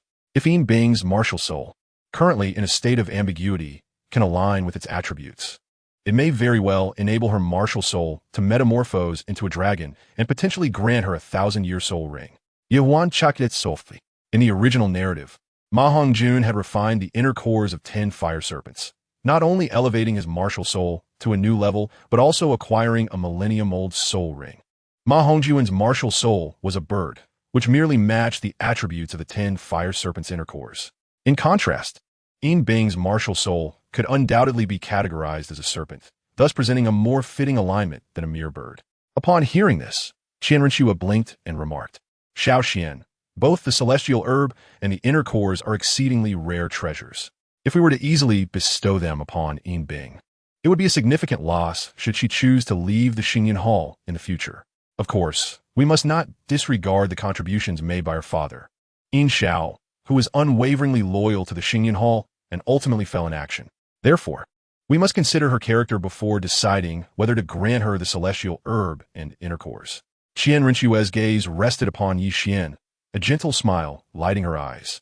It was not that she was unwilling to offer these treasures to Yin Bing. Rather, both the celestial herb and the inner cores of the 10 fire serpents were precious items that warranted careful consideration. We must first assess Yin Bing's character and resolve before making any decisions. Suat, y comprende your thoughts. Although she is now my disciple, we must evaluate her determination and character to decide on her training approach. Moreover, the celestial herb I possess may not even align with her martial soul's attributes. So I must further investigate her martial soul. Yi Qian reached out and affectionately brushed his fingers against Qian Renxue's delicate nose. I merely offer a suggestion. It's for your understanding, Qian Renxue responded casually as she poured herself a cup of tea from the table. Yi Qian tightened his embrace around Qian Renxue, choosing silence as he closed his eyes, awaiting the return of others. Time slipped away unnoticed until Yin was the first to return, exclaiming, Brother Qian, how was my speed? Was it satisfactory? Not bad. Have a seat and wait for the others to return, Qian replied without opening his eyes, allowing Yin to find a place to rest. Following closely behind, Yin was Xieyu. Although he utilized soul power, his martial soul was a weapon type, which did not enhance his physical capabilities, resulting in a slightly slower return than Yan's. Just as Xieyu opened his mouth to speak, he noticed Qian gesturing for him to find a place to rest. After observing Qian's signal, Xieyu scanned the surroundings before sitting beside Yin. Helena returned last, having neither utilized soul power nor unleashed her martial soul, thus making her return the slowest. Once the three had gathered, Qian opened his eyes and stated, "Very well." Yin returned in 15 minutes, Xieyu in 17, and Helena in 25. Your speeds are commendable. Starting tomorrow, you will rise at 6 in the morning to engage in physical training until you surpass your personal bests. Tomorrow, I will have special items prepared for you. Remember, do not utilize any soul power or unleash your martial souls. Within a month, should any of you fail to exceed your recorded times, I shall accompany you for practical combat training, and I will show no mercy. As his words fell, silver soul power manifested at Qian's fingertips, lightly tapping the table before him. Cracks began to form across the stone surface, rapidly spreading until the entire table was riddled with fractures. In a resounding crash, the stone table collapsed onto the ground, producing a thunderous noise. Helena, Xieyu, and Yin swallowed hard, nodding in acknowledgement of the gravity of the situation. Qian Renxue simply smiled, recognizing that Qian had employed a technique to create such a startling effect. As time trickled by, Bing's figure appeared in the garden, breathless. As she approached Qian, saying, "Teacher, your disciple has completed a lap." Sweat dripped down her forehead as she spoke. "Very well, take a seat and rest. Allow me to introduce you to those present." Qian gently nodded, encouraging Bing to sit. "Bing, this is your Shermu, Qian Renxue. The girl seated on the left is my junior sister, Helena. By virtue of seniority, you should address her as she. Do you understand?" Qian gestured towards Helena, his tone composed. Upon hearing Qian's words, Bing immediately stood, bowing respectfully to both Qian Renxue and Helena, addressing them, "Shermu, she." "Rise," as Xiao Xian stated. "There is no need for formalities before us," Qian Renxue replied, giving Qian a playful glance before motioning to Bing to stand. Helena, Xieyu, and Yin looked on with astonished expressions. Helena, in disbelief, asked, "Senior brother, she is your disciple?" "Indeed, she has just been accepted as a disciple. Is there an issue?" Qian glanced at Helena, seemingly unfazed by her inquiry. "No issue. I simply did not expect you to take on a disciple," Helena replied, shaking her head as she scrutinized Bing. Qian surveyed the surroundings and remarked, "There is nothing to be astonished about. Tomorrow morning, Bing will join you for physical training. It is getting late, so you may return to rest or practice. The back hall of Xingyan Hall has numerous vacant rooms for you to select from." "Understood, brother." "Xiangu, we shall go select our rooms," Helena, Xieyu, and Yin each expressed before rising to leave the garden. Qian then lifted Qian Renxue, saying, "Bing, come with us. I will arrange a room for you and teach you how to meditate." "Yes, teacher," Bing replied and followed closely behind them as they exited the garden. Qian arrived at an empty room, gently setting Qian Renxue down before pushing open the door and saying, "Bing, this will be your room from now on. If you have any needs, you may seek the maid or come and find me." "Understood, teacher," Bing affirmed, stepping into the room and surveying her surroundings. The room was spacious, immaculate, and well-appointed, lacking nothing essential. "Now, I will teach you how to meditate. Sit cross-legged on the bed, close your eyes, cultivate calmness, and absorb the surrounding energy." Qian explained the basics of meditation, a fundamental skill for soul masters, devoid of difficulty. Following Qian's instructions, Bing sat cross-legged on the bed, closed her eyes, and began to sense the energy around her. Qian and Qian Renxue stood at the door, observing quietly. However, it was not long before they heard soft snoring emanate from within. Qian's lips twitched upon hearing the snores. He had simply instructed Bing to meditate, yet she had fallen asleep. Qian Renxue chuckled softly and remarked, "Xiao Xian, Bing is only 6 years old and has just exerted herself. Given the late hour, it is only natural that she would fall asleep. Let her rest well. We can commence formal training tomorrow," Qian concluded. Ye Wan chuckled softly, stepping forward to cover Bing with a blanket before exiting the room alongside Qian Renxue. As they emerged, Lian appeared from the shadows, reporting, "Master." Bing did not take a single break during her run. Even when utterly exhausted, she persevered. I see, Yi Xian replied. Lie in, you should return to rest. It is getting late. He glanced back at the sleeping Yin Bing, nodding in satisfaction, then took Qian Rinxue by the hand and proceeded towards his chamber. Lai Yin, without further comment, departed the back hall, heading to his own quarters. The following morning, outside the Xingyun Hall, a young man and woman approached at a leisurely pace. The young man was tall and robust, his face adorned with a subtle smile, while the young woman wore a flowing red gown, her eyes gleaming with anticipation. Sister Li Shang, did we come all this way just to challenge him? The young man inquired, turning to the girl. He is formidable, and I look forward to battling him. You must have witnessed the scene back then. We should unite, she replied with a melodious voice. Sister Li Shang, what about the inheritor of the Qinglong? Should we seek him out and challenge him as well? The young man scratched his head, a hint of confusion in his tone. His strength is too feeble. There is no need for a contest. Besides, he lacks even a bloodline. Is he truly an inheritor? The young woman chuckled lightly, dismissing his question without concern. Soon, they arrived at the entrance of Xingyun Hall, where a guarding soul master stopped them, saying, You too, this is the Xingyun Hall. You cannot trespass. Is there something you need? If not, please leave. I am here to challenge your hall master, who agreed to my challenge yesterday. May we enter now? The young woman met the guard's gaze, her tone confident yet respectful. Please wait a moment. I must report this matter before allowing you in. Very well, go ahead. We shall wait outside, she responded, standing still with her eyes closed. The guard then turned and entered the hall to relay the message. Inside the back hall, Yi Xian and Qian Rinxue were having breakfast when Wu Chongkong entered abruptly, stating, Master, the challengers have arrived and are currently waiting at the entrance of Xingyun Hall. Please invite them in and entertain them in the front hall. We shall join them after finishing our meal. Let them wait a while longer, Yi Xian replied calmly, showing no signs of urgency. Understood, Master, Wu Chongkong acknowledged before descending. After their meal, Yi Xian and Qian Rinxue made their way to the front hall, eager to discover the identity of the challengers. Upon entering, Yi Xian's eyes lit up with a faint smile as he recognized the pair seated before him. They were the inheritors of Xuanwu and Zhuke. Xiao Xian, do you know them? Qian Rinxue asked, noticing the smile in his eyes. Yes, they're acquaintances of mine. Among the few who can truly engage me in combat, Yi Xian replied, casting a brief glance at the young man before focusing on the young woman. Intrigued by her concealed strength, it is truly a challenge to meet you and spar. It has been a month since we sent our challenge letter, awaiting your response. The young woman said, placing her teacup down and looking at Yi Xian with anticipation.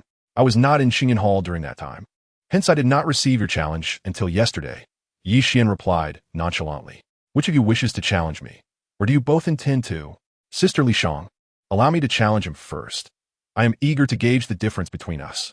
The young man stood, addressing the young woman before fixing an intense gaze on Yi Xian. You are not ready. The gap between us is too vast for a contest to be necessary. However, should you insist, I do not mind, Yi Xian remarked, shaking his head to indicate the young man's inadequacy. Whether I am ready or not can only be determined through battle. And frankly, you seem a bit overly confident, the young man retorted, irritation creeping into his voice. Although he was aware of his limitations compared to Yi Xian, hearing it stated outright stung his pride. Do as you wish, if you wish to spar. Let us do so outside the hall. The treasures of Xingyun Hall are quite precious, and damaging them will be troublesome, Yi Xian said with a nonchalant smile, stepping outside. The young man quickly followed, believing himself to be among the elite of the younger generation. Aside from a defeat at the hands of Li Shang, he had never lost, and was confident that the disparity between him and Yi Xian was not significant. Qian Rinxue exchanged glances with the young woman, neither feeling the need to speak. Both prepared to witness the unfolding excitement. Just as Qian Rinxue was about to step forward, she heard the young woman's voice by her side. You are quite strong. If possible, I would also like to have a match with you. The young woman's tone was calm, yet her heart burned with a fierce competitive spirit. Not bad. I am merely slightly stronger than you. If you wish to spar, I would not mind, Qian Rinxue smiled, stepping towards the entrance. The young woman paused momentarily, then quickened her pace to follow. Outside Xingyun Hall, Yi Xian and the young man stood facing each other, silently assessing one another. The young man summoned his martial soul. 5 soul rings of yellow, purple, and black shimmering around him. Xian Kuei, martial soul. Xuanwu, level 55, battle soul king. He proclaimed. Yi Xian, martial soul. White tiger. Level 69, soul emperor. During this time, Yi Qian had utilized the 12th rank Extinguishing Black Lotus to absorb the ferocity from the Jiuxiao Shixiqiang, elevating his soul power by 3 levels, from a level 66 Soul Emperor to a level 69 Soul Emperor. Seeing that Yi Qian had made no move to summon his martial soul, Qian Kuei queried, "Where is your martial soul? Why do you not release it?" "There is no need to. The disparity between us is too great. Releasing my martial soul would be akin to bullying," Yi Qian replied with casual indifference, as if stating a mere fact. "I'm uncertain whether to call you arrogant or presumptuous for not even releasing your martial soul," Qian Kuei remarked, his eyes narrowing with rising displeasure. Yi Qian waved his hand dismissively, saying, "Say what you will. Let us proceed with the contest quickly. Afterward, I must take my disciple to Tiando City to procure some items." Qian Kuei's expression darkened, and he fell silent, gathering his soul power before launching an attack at Yi Qian. Yi Qian gazed at the approaching Qian Kuei, channeling the Xunji secret technique, as the force of annihilation surged within him, manifesting as violet lightning enveloping his body. With a single step, his figure instantly multiplied into numerous afterimages. Quan Kui, observing Yi Qian's sudden appearance, hesitated not for a moment, launching a powerful punch. However, the anticipated impact never materialized. Qian Kuei's fist merely passed through Yi Qian's form, which gradually began to fade from view. This was but an afterimage. As the realization dawned upon Qian Kuei, he surveyed his surroundings with heightened vigilance. There stood Yi Qian not far away, quietly observing him, a cup of tea inexplicably appearing in his hand.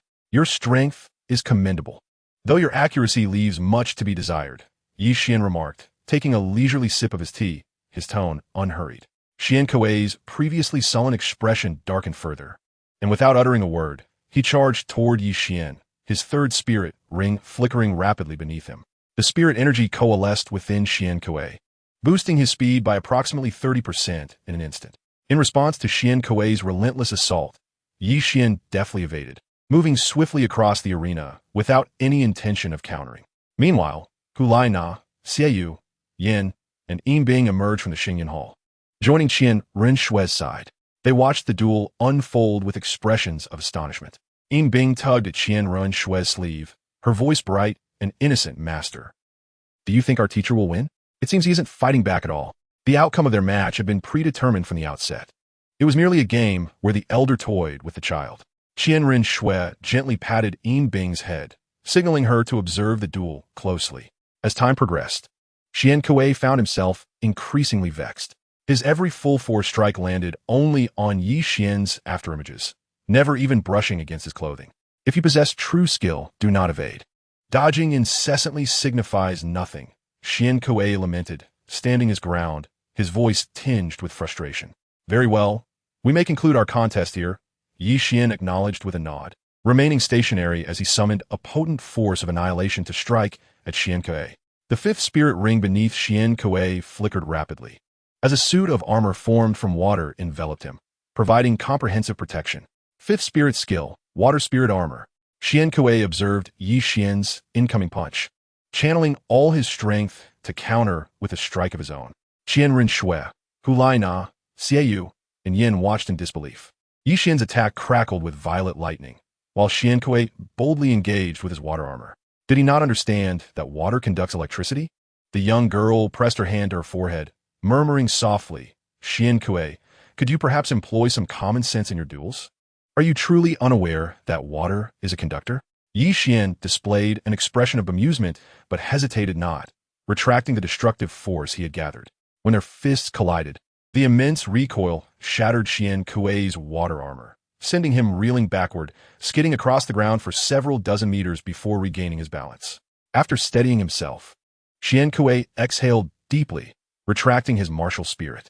He looked toward Yi Qian and said, "You are indeed formidable. I concede with respect. To defeat me without your martial spirit is no small feat. You are the 2nd individual to accomplish this after Sister Li Shang. It is only natural. The disparity in our strengths is considerable, and your soul power is inherently inferior to mine. Thus, this is to be expected," Yi Qian replied in a tone of indifference, seemingly unperturbed by Qian Kuei's words. The 14-level difference in soul power between them was significant, even with Qian Kuei's advantage in martial spirit. Yi Qian too could contend at higher levels, and thus the gap remained unchanged despite Yi Xian's lack of a martial spirit. Your arrogance is quite irksome. Even if you can defeat me without your martial spirit, you ought to at least make a show of it.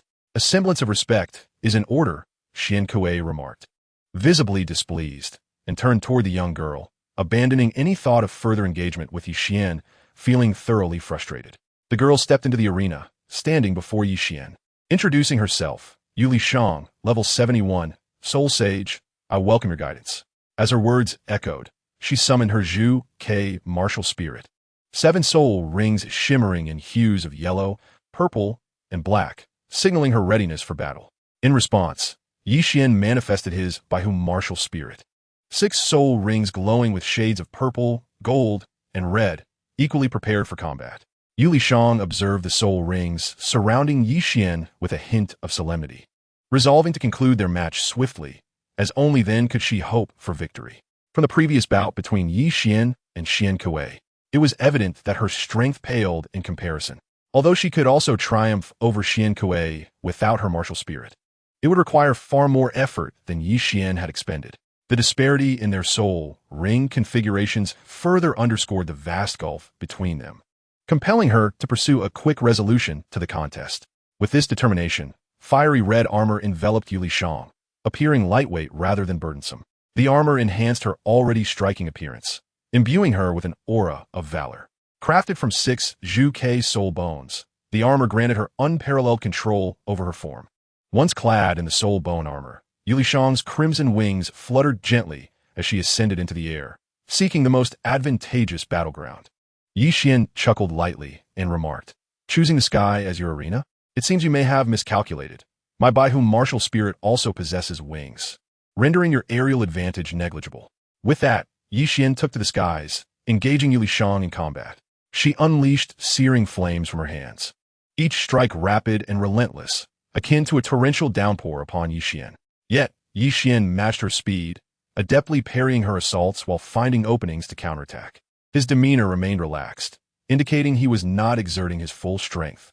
As Yu Lishang's 5th soul ring began to flicker, intense flames coalesced around her. When the flames reached their zenith, they erupted skyward, transforming into a fiery meteor shower. 5th soul skill, Meteor Fire Rain. The heavens above Yi Xian turned crimson, as fiery projectiles and meteors rained down upon him. Yu Lishang's offensive continued unabated. In response, Yi Xian wasted no time, activating his 1st and 3rd soul rings. 1st soul skill, Baihu Meteor Annihilation. 3rd soul skill, Holy Light Barrier. Yi Xian directed a punch towards the heavens, unleashing a myriad of radiant beams from his hand to meet the descending flames and meteors. Surrounding his form was a barrier woven from light. In the sky above, flames and meteors continued to rain down, as the silhouettes of Yi Xian and Yu Lishang engaged in fierce combat amidst the chaos. Notably, Yi Xian maintained a look of ease, while Yu Lishang's expression was one of profound gravity, unparalleled in its seriousness. Qian Rinxue observed the fiery onslaught and meteors falling from the sky, pulling Yin Bing behind her, channeling her soul power to shield them from the impending threat. Yin Bing clutched the hem of Qian Rinxue's garment, her eyes fixated on the aerial duel. In Chapter 269, the contest persisted, with Yi Xian and Yu Lishang exchanging blows while flames and meteors fell incessantly around them. This is the ultimate strike. If you can withstand it, victory will be yours. If not, simply evade, Yu Lishang said, retreating swiftly, a crimson fan materializing in her grasp. Xia Wan regarded Yu Lishang. The carefree expression vanished from his face, replaced by intense focus. He sensed a threat of danger emanating from the fan she wielded. With a flourish, Yu Lishang waved the fan, halting the descent of flames, which began to swirl around Yi Xian, intensifying in hue and temperature. The flames multiplied, ultimately forming a fiery dome that enveloped Yi Xian. The heat emanating from the flames was astonishing. Even those below, including Qian Renxue, could feel the scorching waves wash over them. Yin, did you not claim to be a master of fire? Why not challenge Yu Lishang? Xiaoyu suggested as the heat waves approached. Both Yin and Xiaoyu summoned their soul power to withstand the onslaught. Yan's martial spirit, Flame Sovereign, boasted dual attributes of fire and earth. In the face of the approaching inferno, he felt as if his fire was merely a flickering spark, while Yu Lishang's flames were a raging inferno, leaving no room for comparison. Despite their efforts, beads of sweat dripped from Hulai Na, Xieyu, Yin, and Yin Bing, with Yin Bing feeling her garments grow uncomfortably warm. However, as she grasped Qian Renshue's attire, she found it pleasantly cool, prompting her to hide behind Qian Renshue, peeking out to observe the ongoing battle. Inside the fiery dome, Yi Xian experienced the temperature acutely, as it seemed to rise endlessly while the dome constricted around him. His clothing and hair ignited intermittently under the searing heat. Yet each flicker of flame was swiftly extinguished by his soul power.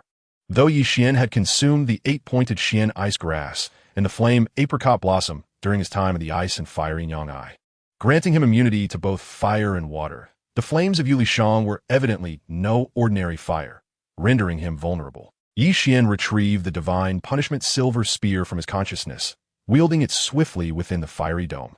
The spear's tip shimmered with silver soul power, each swing generating a howling wind that disturbed the fiery dome. Noticing the dome quivering erratically, Yulishang furrowed her brow, channeling her crimson soul power into the fan to regain control. The disparity in their soul power was minimal, and both were proud individuals unwilling to change tactics, leading to a stalemate in their aerial contest as they vied for supremacy. The outcome hinged on the quantity and quality of their soul power. The one with less or inferior power would falter, while the one with greater and superior power would claim victory. Yin Bing, watching the battle from below, tugged at Qian Renshue's sleeve, inquiring, "Mistress, do you believe our teacher will triumph? He seems completely enveloped in flames. Do you think the title of the strongest among the younger generation is given lightly? They're merely testing their soul power. Rest assured, your teacher has not yet revealed his true strength.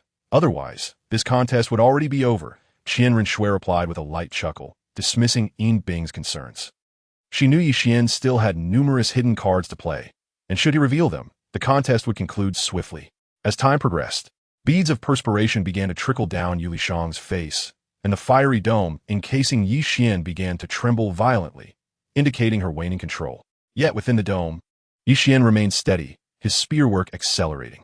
Though he appeared somewhat disheveled, he had not sustained any significant damage. His garments were merely singed, and strands of his silver hair were slightly charred. Gradually, the fiery dome began to rotate in tandem with the spear's movements. Although Yulishang endeavored to regain control, it was evident that her grip was slipping. "Open for me," Yi Xian commanded, swinging the silver spear with increasing speed, causing the fiery dome to morph into a serpentine flame following the spear's tip. As the dome fell beyond her control, Yulishang was involuntarily drawn downward, sweat cascading from her brow, her breaths becoming labored, and her martial spirit retracting within her. Yi Xian thrust the silver spear toward the open ground below, the fiery serpent trailing behind, and with a resounding crash, the earth fractured beneath them, flames surging skyward as waves of heat radiated outward.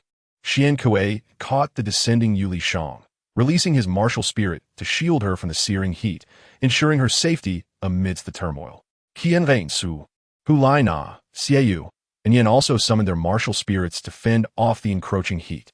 Yin Bing withdrew her head, completely hiding behind Qian Renshue. As the flames dissipated and the heat subsided, the arena regained its refreshing ambience, a gentle breeze sweeping through, offering a sense of relief. Yi Xian emerged before the onlookers, his somewhat disheveled appearance eliciting astonished expressions from Hulai Na, Xieyu, and Yin. Xieyu, unable to contain herself, laughed aloud. "Nana, Yin, have you ever seen Brother Qian in such a disheveled state? This is a historic first, truly a moment to remember."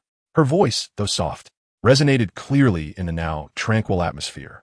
In Chapter 270, upon hearing Xieyu's remark, Yi Xian sheathed the divine punishment silver spear, approaching with a smile as he quipped, "I believe the first strike of the founding of the martial soul empire is also a moment of great significance.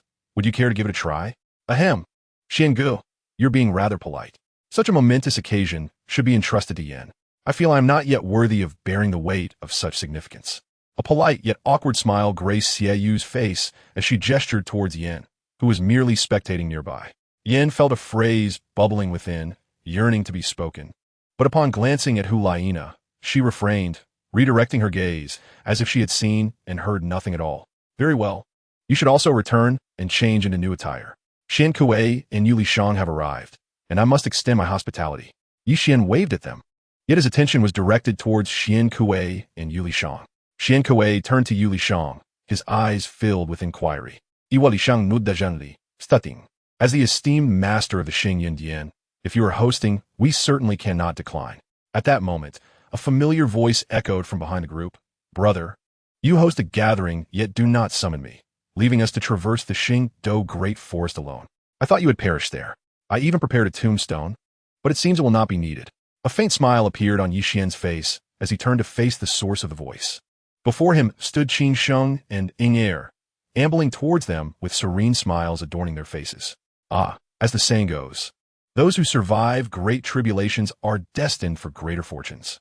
Not only did I survive the Xingdo Great Forest, but I also acquired an additional soul ring with Ying Er. Our adventures there were beyond your wildest imagination. However, what is this transformation? It has only been a short while since we last met, and you appear in such disarray. If I were not familiar with you, I would scarcely believe you to be my brother.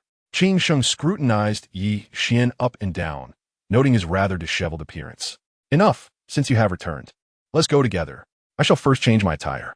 Yi Xian waved his hand nonchalantly, leading Qian Rinxue and Yin Bing towards the rear hall. After they left, Qin Sheng turned his gaze back to Qian Kuei and Yu Lishang, studying them intently. Qian Kuei and Yu Lishang, too, were observing Qin Sheng. Qian Kuei stroked his chin thoughtfully and remarked, I once believed I was the weakest among us, yet it seems you are the one at the bottom. Who truly holds the lowest position is debatable. According to attributes, wood counters water, so be cautious with your words. Qin Sheng's lips twitched. Had it been before, he might have indeed struggled against Qian Kuei, but now the tables had turned. While he could not discern Qian Kuei's true strength, he sensed they were evenly matched. As for Yu Lishang, Qin Sheng acknowledged that he could not compete with her. After all, Yi Xian's disheveled state clearly indicated he had been scorched by fire, and in their midst, it seemed only Yu Lishang possessed the ability to bring him such distress. Ultimately, we shall discover who truly ranks lowest when we engage in a contest. However, the time for that is not now. I have expended considerable soul power from our earlier spar, so we must choose a more opportune moment for our duel. Qian Kuei's voice was imbued with a fervor for battle, his eyes sparkling with anticipation. Not a problem. I am available for a contest whenever you wish. I too desire to ascertain who among us embodies the role of the underdog. Qin Sheng nodded in agreement with Qian Kuei's challenge. Yu Lishang merely observed their exchange with a light chuckle, choosing not to interject. In the chamber, Yi Xian donned a new outfit and gazed at his singed hair with a wry smile, saying, Had I known, I would not have competed with Yu Lishang in soul power. Now my hair is scorched. Who told you not to tie your hair back? Now you must cut off the burnt portions. Qian Rinxue chuckled as she produced a pair of scissors to trim the singed strands of Yi Xian's hair. My burnt hair seems unrelated to whether it was tied back or not. Even if it had been, it would still have been singed under such intense heat. Yi Xian turned a glance at Qian Rinxue, his eyes filled with mirth. Sit still and do not fidget. Vin Renju Genti Tapit Yiquan Shoulder, signaling him to remain still. Before long, the burnt sections of hair were removed.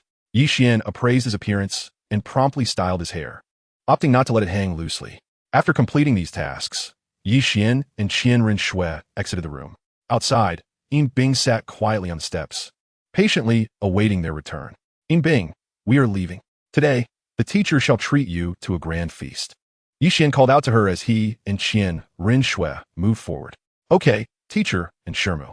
Yin Bing replied cheerfully, bouncing along behind them as they made their way out of the Xingyin Dian. As they emerged from the hall, Hulaina, Xieyu, and Yin were already dressed and waiting for Yi Xian and Qian Renshue's arrival. Yi Xian opened a spatial rift, glanced at the group, and announced, Let us depart. We are heading to Tiando City for a meal, a gesture to welcome Qian Kuei and Yu Lishang and to extend my hospitality. Then we shall not hold back, for if we do not indulge properly, it would be a disservice to our long journey to challenge you. Huan Gui Laoket. Fixing his gaze on Yi Xian. Do as you wish, eat however you like, as long as you are pleased. Yi Xian waved his hand dismissively and stepped through the spatial rift with Qian Rinxue. The others, seeing this, hesitated not and followed suit, entering the rift behind them.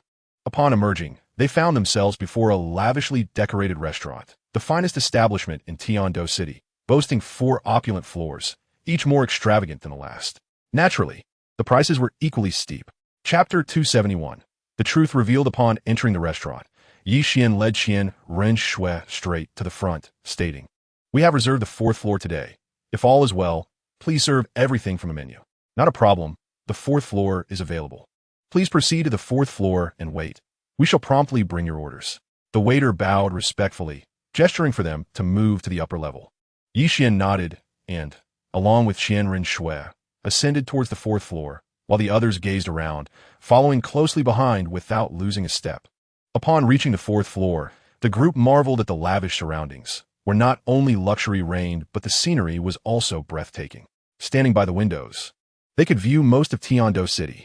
In addition to the opulence and beauty, there were dedicated female attendants, with a transparent dining table at the center, seemingly carved from crystal, leading to a series of private dining rooms.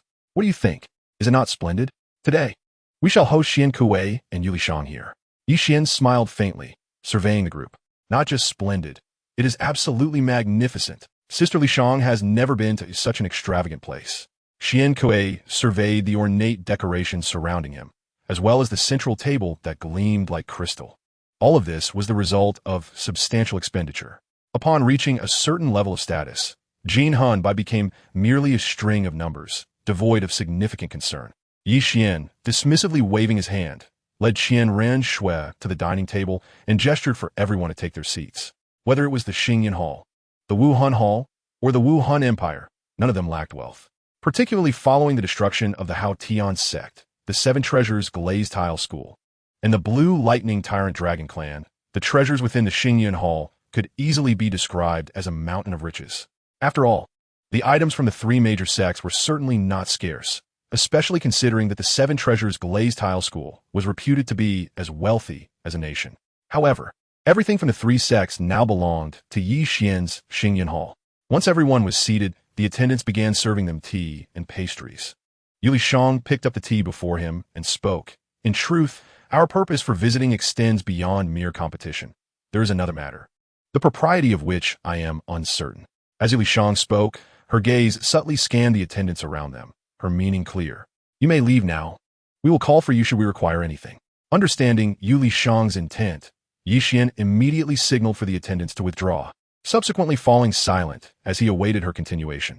Once the attendants had departed, Yulishang took a deep breath and began, Qian Kuei and I are currently being pursued, and we wish to seek refuge within your Xingyan Hall.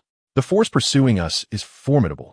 If you do not consent, we will bear no grievances and leave after today. What force pursues you and why?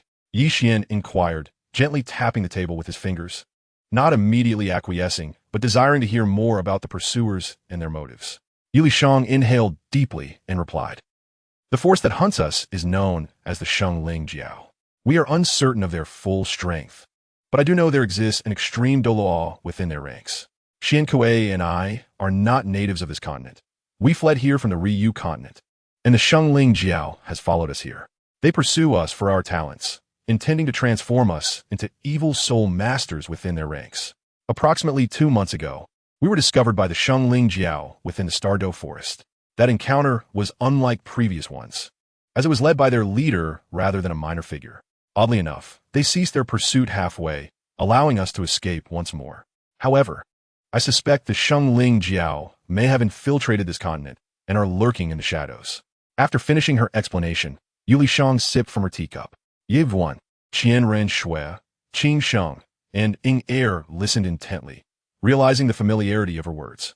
Reflecting on the timeline, they recalled their last encounter with the Shengling Jiao's evil soul masters occurred around 2 months prior while hunting the Titan Great Ape in the Stardo Forest. During your escape in the Stardo Forest, were you near the core area? Qian Shui asked, casually picking up a pastry. How do you know we were near the core area during our escape? Yulishang's eyes widened slightly in confusion, as she had not disclosed their escape route. Yi Xian, Qian Shui, Qing Sheng, and Ing Er exchanged knowing glances, affirming their suspicion that the Shengling Jiao had indeed been pursuing Yulishang and Qian Kuei. The reason they had managed to flee was due to the conflict between the Xingyan Hall and the Shengling Jiao. I wonder why you two managed to escape so easily. Did the Shengling Jiao not pursue you? Qing Sheng leaned back, adopting a nonchalant demeanor. Why? Do you know something?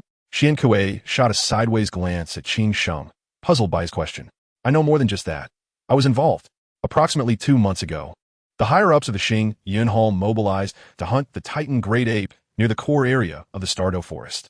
However, they were ambushed by the evil soul masters of the Shengling Jiao, leading to a fierce battle, which allowed you two to escape with ease. Qing Sheng replied, casting a sidelong glance at Qian Kuei, harboring a trace of resentment regarding that incident, as he felt that without Di Tian's intervention, he would have struggled to protect Air and could have even perished in the Stardow Forest. Chapter 272. Revelry. Hearing this, Yu Lishang and Qian Kuei exchanged incredulous glances, contemplating the possibility of this revelation, especially since they had indeed heard the Titan Great Ape's furious roars at that time. Yi Xian furrowed his brow and spoke, I shall assist you with your predicament, but I require the exact location of the Ryu continent and the Shengling Jiao. And you cannot seek refuge in my Xing Yun Hall without reciprocation. Yi Xian harbored a notion that after the Wuhan Hall unified Douluo continent, they would aim to conquer the Ryu continent, and the Shengling Jiao must be eradicated. Both Yi Xian and Qian Rinxue shared this sentiment, knowing that Yu Lishang and Qian Kuei, hailing from the Ryu continent, would possess knowledge of its whereabouts. Furthermore, they were certain that after receiving this information, BibiDong would likely consider plans to invade the Ryu continent. Certainly, we know the precise locations of both the Ryu continent and the Shengling Jiao, and we would not seek refuge in the Xingyun Hall without contributing in return. We are willing to join your Xingyun Hall, as our intention in coming here was to align ourselves with you, especially since we are both descendants of divine beasts, Yu Lishang said, a subtle smile gracing her features. Yi Xian's agreement indicated that the Xingyun Hall possessed the strength to contend with the Shengling Jiao, allowing Yu Lishang and Qian Kuei to refrain from hiding on the road. Your joining the Xingyun Hall would be most welcome. As we are currently in need of higher-ranking personnel, I will reassess the hierarchy within the hall, Yi Xian replied, equally smiling. Recognizing that their shared enmity with the Shengling Jiao had fortuitously led to Yu Lishang and Qian Kuei's allegiance to the Xingyun Hall, representing no loss for him. At that moment, attendants continuously brought forth a variety of delectable dishes and colorful beverages to the dining table. Enough of business for today. Let's simply enjoy ourselves. Do not hesitate to indulge in the culinary delights before you, and should the drinks run low, feel free to summon the attendants. There are also rooms available for your rest, Yi Xian concluded, pouring a fruit beverage for himself, Qian Rinxue, and Air. The others displayed no reluctance, eagerly pouring themselves drinks from the table. Aside from Yi Xian, Qian Rinxue, and Bing, the others were indulging in alcoholic beverages, while only the three of them were consuming fruit juice. Qing Sheng, after savoring a cup of wine, expressed his sentiments. The liquor worth over 100,000 gold soul coins is undeniably different from the ordinary drinks outside. However, at such a moment, how can you, my brother, be drinking juice with your sister-in-law? Isn't that a tad disappointing? Indeed, it is somewhat disheartening to see the four descendants of divine beasts gathered together, yet one of them drinking juice. Qian Kuei also took a sip of his drink, echoing the sentiment. Although Yu Lishang did not voice his thoughts, he subtly shook his wine glass, his intentions unmistakable. Brother Qian, his abstinence from alcohol surely has its reasons. Though this is our first meeting, we share a good rapport with him. It should be acceptable for us to drink in his stead, right? Xiaoyu and Yin raised their glasses, looking towards Yu Lishang and the others. Yu Lishang and Qian Kuei exchanged glances filled with inquiry towards Yi Xian. They had no objections to drinking, yet they wished to know the identities of those present. Seeing this, Yi Xian smiled lightly and introduced, beside me is my wife, Qian Rinxue, who is currently with child and cannot partake in alcohol. I hope you understand. To my right is my newly accepted disciple, Bing. To my left are my junior sister, Hulaina, and my two friends, Xiaoyu and Yan. As for Qing Sheng, I believe he requires no introduction. And beside him is his wife. After presenting everyone, Yi Xian proceeded to serve Qian Rinxue with her favorite delicacies, placing them in her bowl. Upon hearing this, Yu Lishang and Qian Kuei ceased their attempts to persuade Yi Xian to drink and instead introduced themselves. I am Yu Lishang, and this is Qian Kuei. We hope for your kind guidance in the future. Now that we are all acquainted, let us put aside formalities and relish the fine wines and exquisite dishes before us. Qing Sheng declared, raising his glass and casting a challenging glance at Qian Kuei, clearly eager to engage in a drinking contest. Yu Lishang, Hulaina, and Inger engaged in lively conversation with their glasses in hand, occasionally toasting one another. Xiaoyu and Yin scanned the dining table, observing Qing Sheng and Qian Kuei competing in drinking, feeling somewhat excluded from the contest. Given that Yu Lishang, Hulaina, and Inger were all women, it would be inappropriate for them to join in. The attitudes of Yi Qian and Qian Renshua indicated clearly that they would not be drinking, leading the two to disregard them. After eliminating their targets, Xiaoyu and Yin realized that only Yin Bing remained. But it would be quite absurd for two adults to drink alongside a 6-year-old girl. Thus, they resorted to toasting each other instead. Yin Bing, completely unconcerned with the others, was fiercely battling with a plate of delicacies in front of her. Perhaps in her haste, she found herself choking momentarily. Slow down. There's no one competing with you for food. Why the rush? Yi Qian observed Yin Bing's struggle and poured her a glass of fruit juice, placing it before her. Yin Bing picked up the juice, took a sip, and patted her chest, feeling much better before saying, "Thank you, teacher. There is no need for such formalities. Focus on your cultivation, and let your future accomplishments prove my teaching abilities." "I certainly do not wish to be remembered as a misguided mentor," Yi Qian replied nonchalantly, resuming his enjoyment of the delicacies before him. Yin Bing blinked her eyes and solemnly assured, "Teacher, rest assured, I will diligently cultivate and not bring shame upon you." Diligence in cultivation is essential, but one must not become overly fixated. A suitable degree of relaxation will aid your progress. As long as it is not like last night, where you meditated instead of sleeping, you are free to rest. Qian Renshua recalled last night's events and couldn't help but chuckle, lightly tapping Yin Bing's head. After hearing this, Yin Bing's face turned slightly red, and she promptly vowed, "Teacher, that was an accident. I will certainly not fall asleep while cultivating again. All right, let us enjoy our meal. Afterward, I would like to study your martial soul to see if we can address your innate shortcomings," Yi Qian stated and turned his attention away from Yin Bing. Yin Bing, understanding the cue, quietly continued eating her meal without further words. Laughter and chatter filled the dining table as the attendants occasionally brought bottles of wine for their enjoyment. After Yi Qian, Qian Renshua, and Yin Bing finished their meal, they did not disturb the others and instead retreated to a nearby room. The remaining guests continued to drink and share laughter, the merriment echoing around the table. In the room, Yi Qian signaled for Yin Bing to release her martial soul before he began his examination, occasionally channeling soul power into her body to assess her martial soul's condition. After a while, Yi Qian furrowed his brow, sitting silently on the bed, lost in thought. Qian Renshua noticed Yin Bing's nervous demeanor and inquired, "Qian, how does Yin Bing's martial soul fare? What attributes exist and which have vanished?" "Her martial soul has no attributes. Possibly due to a mutation, the original attributes of the Qin Shao snake martial soul have disappeared. Now, her martial soul resembles a blank slate, devoid of any attributes aside from the enhancement it provides to her." Yi Qian's voice carried a hint of contemplation.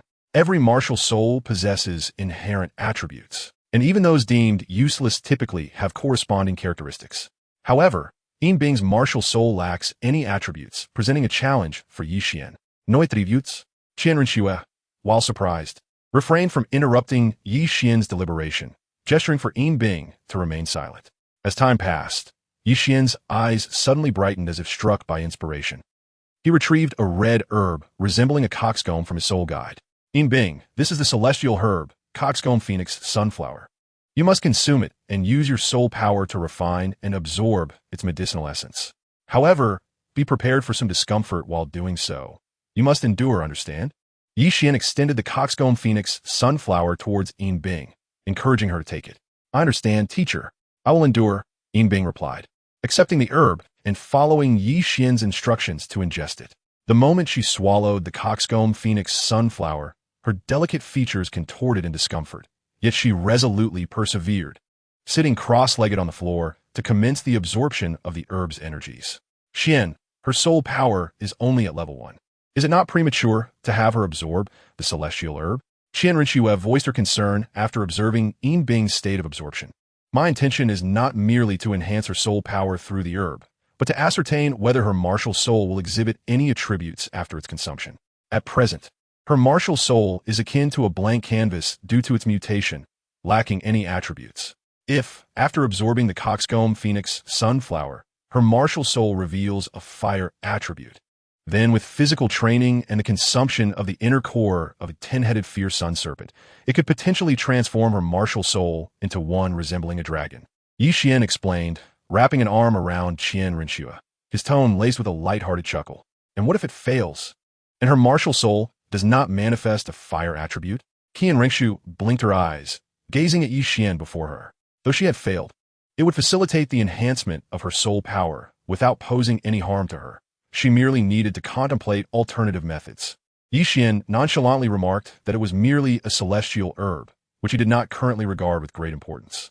You are quite generous, such a precious celestial herb, and you use it for experimentation. For those in need, the herb could hold immeasurable value, Qian Rengshu retorted, though she remained silent thereafter. The worth of a celestial herb does not solely lie in its rarity, but rather in its value. If utilized appropriately, it becomes invaluable. If left unused, it loses its inherent worth. Moreover, since IKneeled has chosen me as her master, I must fulfill my responsibilities as a teacher. If I fail to instruct her diligently, that reflects poorly on me. Should I impart knowledge, and she neglects her studies, that becomes her own issue. Qian tenderly caressed Qian Rengshu's hair, his voice soft yet earnest. You know, how could I not be aware? Qian Rengshu shot a glance at Qian before shifting her focus to IKneeled, pondering what gift she should present as a token of their first meeting. According to the customs of the continent, a disciple is expected to offer a gift upon becoming an apprentice, and the celestial herb Qian provided could be deemed such a gift. Furthermore, since IKneeled referred to her as Shermu, she felt compelled to offer a suitable token in return. Xuya, please keep an eye on IKneeled for me while I check on those two friends. After all, they are guests from afar, and I must attend to them, Qian stated before releasing Qian Rengshu and stepping towards the door. All right, go ahead. I can watch over IKneeled. Qian Rengshu waved her hand, casting a glance at Qian before resuming her contemplation of suitable gifts. Upon exiting the room, Qian noticed that the guests at the dining table had nearly finished their drinks, and the sky was gradually darkening. The only ones still relatively sober were Qing Sheng, Xieyu, and Yin, while the others were either dozing off at the table or sprawled on the floor in deep slumber. Given that the drinking had reached its peak, it was best to assist them to their rooms for a proper rest. Qian approached the table, helped Xian Kuei to his feet, and guided him toward the room. Qing Sheng picked up an air and headed towards an empty room. Xieyu supported Hulaina, placing her gently onto a bed before exiting and proceeding to another vacant room to rest properly. Just as Yin intended to assist Yuli's Hang, he noticed her vigilantly lifting her head from the table. Upon assessing her surroundings, she softly expressed her gratitude. Thank you. Before rising unsteadily and making her way towards an empty room. Yin wiped the sweat from his brow, having genuinely felt the sudden surge of soul power emanating from Yuli's Hang, realizing its formidable strength. After leaving Xian Kuei's room, Qian found Yin waiting at the door, seemingly uncertain about something. However, Qian paid him little heed and directly approached the dining table. Upon arriving, he poured himself a glass of juice and began to drink leisurely, while Yin silently followed behind him, not uttering a word. If you have something to discuss, just say it. There is no need to hover behind me, Qian remarked, perplexed by Yan's behavior. Cough, Brother Qian, I have something to ask you, Yin said, pulling a chair to sit in front of Qian, his expression turning earnest. Qian raised his hand, signaling him to speak directly and avoid any circumlocution. Yin glanced around furtively, ensuring no one else was present before confiding, Brother Qian, the matter is this. I have feelings for Nana, but I'm unsure how to express them or what steps to take. You possess considerable experience in such matters, so I sought your guidance. Qian appraised Yin thoughtfully before nodding gently. The simplest approach is to be direct and sincere. After all, there is a saying, sincerity can move even the hardest stones. And what a more complicated methods? Yin inquired, stroking his chin, deep in thought, explaining that would be rather complex. You simply need to understand her character and interests and leave a lasting impression, progressing gradually, Qian replied while continuing to sip his juice. Cough, Brother Qian. I didn't quite grasp that. Can you share how you approached it back then? Yin coughed lightly, adopting an eager demeanor. Do you see my face? If you resemble me, you're already halfway there. Though I must say, there is little hope for you, as my looks are among the finest on the continent. Qian said, resting his hands behind his head, his silver eyes half closed. Yan's lips twitched involuntarily. Qian's response had taken him by surprise. He had anticipated an elaborate discourse, only to receive such a casual remark. Enough. Just remember that sincerity can move even the hardest stones. The hour grows late. You should return to rest, Qian declared, picking up an unopened bottle of juice and heading back to his room. But if sincerity fails to yield results, what then? Yin pondered, stroking his chin, suddenly finding the phrase rather profound. As the door closed, Qian entered his room, leaving Yin alone at the dining table, deep in thought. Inside the room, Qian placed the juice on the table, his gaze fixed on Bing, who was still absorbing the celestial herb. He settled onto the bed and inquired, "How is it? Has Bing encountered any unforeseen issues during the absorption of the celestial herb?" "No problems at all, but her soul power is only at the first level, so the absorption rate is rather slow," Qian replied, leaning against Qian with a hint of laziness in her voice. "A slower absorption is not a concern. After all, we are never short on time. Xue, will you be resting tonight or preparing for meditative training?" Qian gently embraced Qian, smiling as he posed the question. "I think I will meditate. After all, one cannot neglect their cultivation," Qian replied, her eyes sparkling with mirth as she looked at Qian. Qian nodded softly, choosing not to speak further. He retrieved the Jiuxiao Shirshin gun and the 12th grade Annihilation Black Lotus from his consciousness and placed them before him. He released the fierce energy contained within the Jiuxiao Shirshin gun, utilizing the 12th grade Annihilation Black Lotus to absorb and transform this ferocity. The violent energy, once absorbed and converted by the 12th grade Annihilation Black Lotus, transformed into an incredibly pure force, swirling around Qian and Qian. They sat cross-legged on the bed, commencing their meditation and training, absorbing the remarkably pure energy surrounding them. This method of cultivation proved to be at least 10 times more efficient than their usual practices. Moreover, regardless of how much they absorbed, the fierce energy from the Jiuxiao Shirshin gun showed no sign of diminishing. The technique of absorbing energy from a Jiuxiao Shirshin gun was a discovery Qian made by chance. Initially, he intended to harness the violent energy within the Jiuxiao Shirshin gun for his own use. However, upon engaging in absorption, he realized that the ferocity contained within far surpassed the destructive power he had previously encountered. Had it not been for the presence of the 12th grade Annihilation Black Lotus, he would indeed have found himself in grave danger. However, due to this very reason, Qian not only discovered the method for rapid cultivation, but also comprehended an essential truth. He realized that not all forms of energy can be absorbed into one's body. Otherwise, one could easily meet their demise. As for the occasion when he absorbed the energy of destruction, that was merely a stroke of luck, a fortunate success that was otherwise unattainable. Time passed gradually until noon of the following day when Qian and Qian finally opened their eyes from cultivation. Their gazes fixed upon Bing. They observed that Bing's martial soul was undergoing a transformation, with her claws resembling eagle talons sprouting from its form, while the horns atop her martial soul were slowly vanishing. Qian retracted the Jiuxiao Shigid spear and the 12th grade Annihilation Black Lotus, carefully watching Bing to prevent any unforeseen mishaps during her martial soul's evolution. "Xiao Qian, are you certain her martial soul is evolving into a dragon? It doesn't seem dragon-like to me," Qian remarked, gazing at the changes in Bing's martial soul with curiosity. She had encountered numerous dragon-type martial souls before, all of which possessed horns, yet the horns on Bing's martial soul were disappearing. "It is indeed a dragon, but her martial soul is not a purebred dragon. It is a Jiao dragon.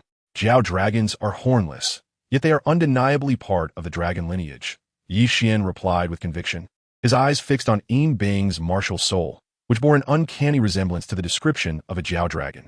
As for the disappearance of the dragon horn, Qian speculated that it was due to Bing absorbing the immortal herb, the coxcomb phoenix sunflower, which provided sufficient energy for evolution. However, during this transformation, a new attribute emerged within her martial soul, causing a mismatch with the properties of the coxcomb phoenix sunflower, resulting in the loss of the originally expected dragon horn. Chapter 275. A minor interlude. Are there indeed such dragons as Jiao dragons? Qian pondered, her mind somewhat perplexed but refraining from voicing her queries. In a world filled with countless martial souls, it was only natural to encounter the unknown. Approximately half an hour later, Bing slowly opened her eyes. Despite having stayed awake all night, she appeared invigorated, even wearing a joyful expression. Bing sprang to her feet and approached Qian, exclaiming with delight, "Teacher, my martial soul has changed. It's different from before, and my soul power has increased by 9 levels. I now possess a soul power level of 10 and can add a soul ring. Hold still. Let me assess your martial soul for any deficiencies," Qian instructed, extending a finger to press against Bing's forehead, utilizing his soul power to examine her condition and the status of her soul ring. Gradually, Qian's expression shifted to one of peculiarity, for Bing's martial soul remained incomplete. Although it had undergone a transformation and exhibited water attributes, he could sense that it was still not whole. "What is the matter, Xiao Qian? Is there an issue?" Qian Renshue inquired, observing the strange look on Yi Xian's face. To her, Bing's martial soul appeared no different from any ordinary martial soul, suggesting that there should be no problems. "There are no issues. Bing's body and martial soul are both normal and present no other concerns. At least she can cultivate without hindrance," Yi Xian assured, shaking his head and giving Bing a gentle pat on the head, signaling that she could retract her martial soul. Qian Renshue, glancing at Bing and then at Yi Xian's contemplative demeanor, understood that some issues still lingered regarding Bing's martial soul. It was merely unsuitable to voice such concerns in front of her. "Bing, now that your soul power has reached level 10, I will arrange for someone to take you hunting for soul beasts to acquire a soul ring," Yi Xian declared, rising from his seat and striding towards the door. Bing followed closely behind Yi Xian, her steps light and buoyant. After they exited the room, Qian Renshue too got up and followed suit. Upon stepping out, they discovered that others had risen earlier and were already seated at the dining table. Yi Xian approached Yen, who was sitting at the table, and said, "Yen, go inform the staff to prepare some exquisite dishes and purchase a weapon for Bing in Tiando City. Afterwards, you and the Golden Generation will take Bing to the Sunset Forest to obtain a soul ring." "Acquire a soul ring? Brother Qian, how many years of soul ring does she require?" Yen turned to Bing, uncertain of how long of a soul ring Brother Qian intended for her. "Simply follow the optimal configuration for her soul ring acquisition. There are still plenty of 100-year soul beasts in the Sunset Forest," Yi Xian replied with a yawn, his tone nonchalant. Given that Bing's physique was not particularly robust, adhering to the optimal soul ring configuration would suffice. Higher year limits could easily lead to catastrophic consequences. "Understood, Brother Qian," Yen affirmed before heading downstairs to ensure the staff prepared the dishes and procured a weapon. Meanwhile, Yi Xian, Qian Renshue, and Bing settled at the dining table, awaiting their meal. Perhaps due to having indulged a bit too much the previous day, Hu Lina, Xieyu, Qing Sheng, Er, Yu Li Sang, and Xian Kuei had not yet emerged from their rooms. As time passed, the staff began to bring out plates of delectable dishes, setting them on the dining table, while others gradually joined the gathering. When Qing Sheng and Er finally stepped out, they found nearly all the seats at the table occupied. They approached the table and took their seats, inquiring, "You all have risen quite early, and breakfast is already prepared?" "It is nearly 1 in the afternoon. We did not rise early. You simply woke up too late. Moreover, the soundproofing in this room seems inadequate. Kindly keep it down next time," Xian Kuei remarked, casting a knowing glance at Qing Sheng and Er before returning to his meal. Qing Sheng's mouth twitched slightly, and Er lowered her head, a blush appearing on her cheeks. The others feigned ignorance, continuing to enjoy their meals. Just then, Yen returned from downstairs and approached Yi Xian, saying, "Brother Qian, I have purchased the weapon for Bing. She will surely be pleased." "Yes, just give her the weapon. Let's eat first. After the meal, you will take her to hunt soul beasts and add a soul ring," Yi Xian replied dismissively, waving his hand. "It was merely a weapon, after all." "All right, Brother Qian," Yen replied, producing a pink little axe from his soul guide and placing it before Bing. Bing stared in astonishment, momentarily forgetting to swallow her food, while others were momentarily taken aback before bursting into laughter. Yi Xian looked at the pink axe and felt speechless, envisioning a delicate little girl wielding a small axe, chasing after soul beasts. Such an image was simply too delightful. "Yen, consider that Bing is still just a little girl. Did you take her feelings into account when purchasing the weapon?" Yi Xian asked, rubbing his temples in exasperation. "I did consider it. I even had the blacksmith recolor it. Doesn't it look quite nice?" Yen pointed to the axe's color, asserting that he had indeed put thought into it. Bing blinked in confusion, her mind clearly struggling to process the situation. "Nana, I have long said that Yen lacks nothing but a bit of emotional intelligence." Xieyu suppressed his laughter and nudged Hulina beside him. "It is time to dine. After your meal, please escort Bing to the blacksmith shop, where you may each select a weapon. As for this weapon, it symbolizes Yen's heartfelt intention, so Bing, kindly accept it for the time being." Yishuan chuckled softly, choosing not to elaborate further. "Teacher, if I accept it, how shall I carry it?" Bing blinked her wide eyes at the small axe on the ground, knowing she could not wander around holding a mere axe. "Let Yen hold it for you. Your teacher did not say you must carry it at all times," Qian Renshue replied, suppressing her amusement, gesturing towards the standing yin. This was merely a trivial interlude, and none of the group paid it much mind. After satisfying their hunger, Hu Liana, Xie Yue, and Yin led Yinbing to the sunset forest, while Yeshuan and Qian Renshue returned directly to the Xingyun Dian after settling the bill. Chapter 276. The merging of two halls. Upon their return to the Xingyun Dian, Yeshuan and Qian Renshue discovered that Yeshi Shui, Long Xiao Yao, and Yun Ming, who were previously in the palace, had returned to the hall. Furthermore, all the high-ranking members present were quietly standing in the grand hall. Yeshuan and Qian Renshue took their seats at the main table, and Yeshuan inquired, Yaani, is there significant news to announce in the Xingyun Dian? Why have all the high-ranking members been summoned? Master, I am here to announce the merger of the Xingyun Dian with the Wuhuan Dian, forming the third hall within the Wuhuan Dian. Moreover, His Holiness, the Pope, has reinstated the position of Pontiff, which will now be part of our Xingyun Dian. Given the current shortage of high-ranking members, I intend to redistribute all positions within the hall. Here is the list of all positions for your review, Master and Mistress. Yeshi Shui said, presenting a document to Yeshuan before resuming her quiet stance behind them. As Yeshuan took the list, he and Qian Renshue began to examine it. The detailed list of positions was organized as follows: Hall Master, Vice Hall Master, Pontiff, Offering, Elder, Guardian, Hall Leader, Hall Envoy, Steward, and Member. Yeshuan pondered over the list, lightly tapping the armrest with his fingers, and remarked, Indeed, there is quite a shortage of high-ranking members in the Xingyun Dian. It is time to appoint capable individuals to these positions. I shall now proceed to redistribute all positions within the hall. The Vice Hall Masters will be Long Xiao Yao and Yunming. The Pontiff will be Yeshi Shui. The Offering will be Wuchang Kong. The Elder will be Li Yin. The Guardians will be Ming Shu and Yu Luomian. The Hall Leader will be Yu Li Shang. The Hall Envoys will include Qing Sheng, Xuan Kuei, Zhao Tianxiang, and others. Notably, Qing Sheng and Xuan Kuei may temporarily exercise the authority of Hall Leaders until they attain the rank of Soul Sage. Hall Envoys will be comprised of those at the Soul King level, while Stewards will be those at the Soul Sect level.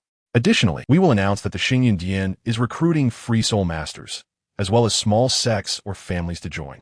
Those who join our Xingyun Dian will be assigned positions according to their abilities. Super Douluo can directly become offerings. Title Douluo will serve as elders.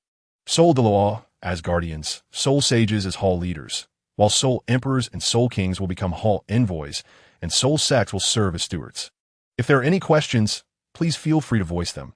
I welcome your suggestions.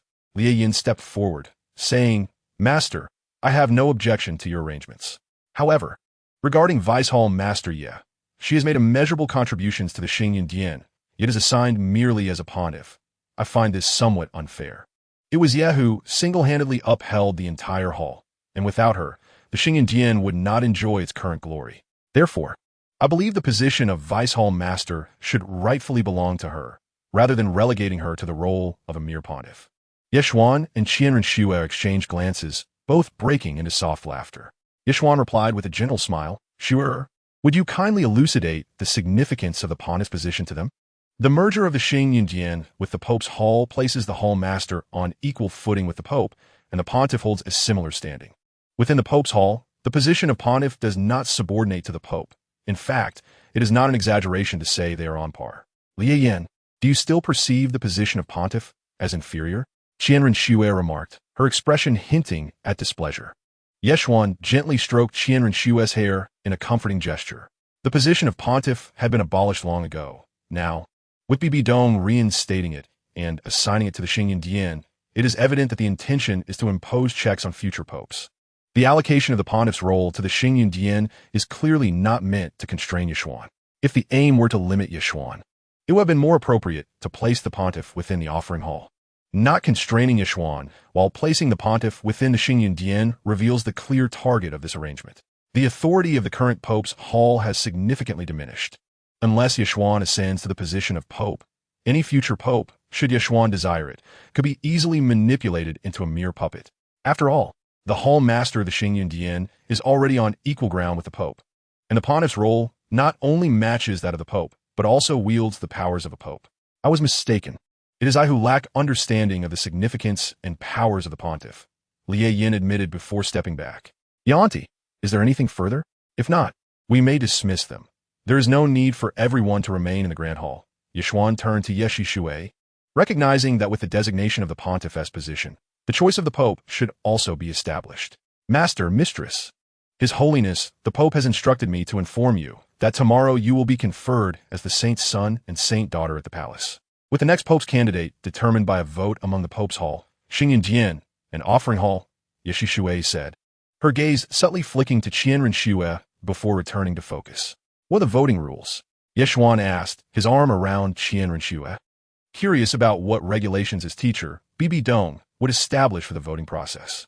Only those in the elder and offering positions or higher are permitted to participate in the vote, Yeshi Shui replied in a calm tone, though her eyes occasionally glanced at Qian Renshue. Understood. Tomorrow, those at the elder level and above in the Xinyan will cast their votes for Shu'er. If there are no further matters, you may all retire and attend to your own affairs, Yeshuan said, rubbing his temples, sensing the complexities ahead. After all, in a voting scenario, the Pope possesses the right to cast 3 votes, and his teacher, BibiDong's title Dalu, are numerous. If they truly desired to push someone into power, the numbers from Xinyan and Offering Hall may not suffice against the Pope's Hall.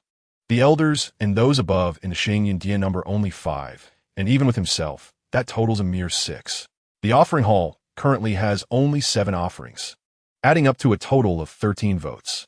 Meanwhile, a single Pope wields 3 votes, and considering the unseen elders, it is evident that the Pope's Hall will far exceed 13 votes. Chapter 277. The arrival of the Golden Crocodile as the high-ranking members of Xinyan gradually exited the Grand Hall. Only Yeshuan, Qian Renshue, Qingsheng, Yue Lishang, and Xuan Kuei remained. After a moment of silence, Yeshuan let out a wry smile and said, you need not stand in the Grand Hall. You are not my subordinates. Yu Lishang, Xian Kuei, it appears that you have yet to find a place to reside. The scenery in the rear hall of my Xinyan is rather splendid. You may take up residence there.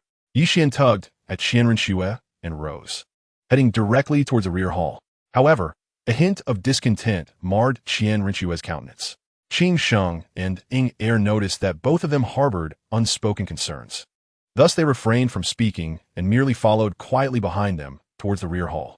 Upon their arrival, Yu Lishang and Xian Kuei surveyed the serene environment of the rear hall, feeling a profound sense of tranquility and relaxation. What do you think of the ambience here in my rear hall? Is it not quite agreeable? Yi Xian inquired with a gentle smile, observing the expressions of Yu Lishang and Xian Kuei.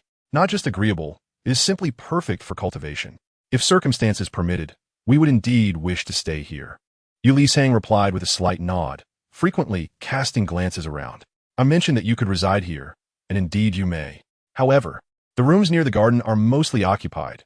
Presently, only the rooms on the east side remain vacant. You may select freely from the east side rooms. Yi Xian and Qian Renshue settled in the garden and gestured for Yu Lishang and Xian Kuei to feel free to choose a room on the east side. Very well. Let's go inspect the rooms on the east side, Yu Lishang responded, taking Xian Kuei by the hand as they departed the garden. Qing Sheng and Ing Er also found an excuse to leave the garden, as the demeanor of Yi Xian and Qian Renshue clearly indicated their preoccupation with unspoken matters, prompting them to refrain from lingering.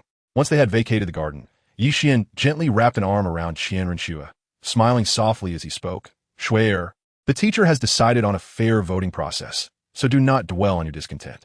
What concerns me is not the position of the Pope, but her attitude. Do you truly believe this voting will be fair? Qian Renshue pouted, indicating that BibiDong was intent on forcefully placing someone in power, and had even prepared contingencies in case her attempt failed. What difference does it make? My possessions are your possessions, regardless of who occupies the position of Pope. It is essentially the same, and ultimately we are all destined to ascend to godhood. In the end, all positions will inevitably rest upon her. If his teacher intended to impose someone upon them, there was nothing anyone could do. After all, BibiDong remained the current Pope and had effectively seized control of the entire Wuhuan temple, with only the 7 offerings in the worship hall remaining independent. I understand, but I'm simply discontent with her stance this time. I have done nothing wrong. Why has she chosen to make such a decision?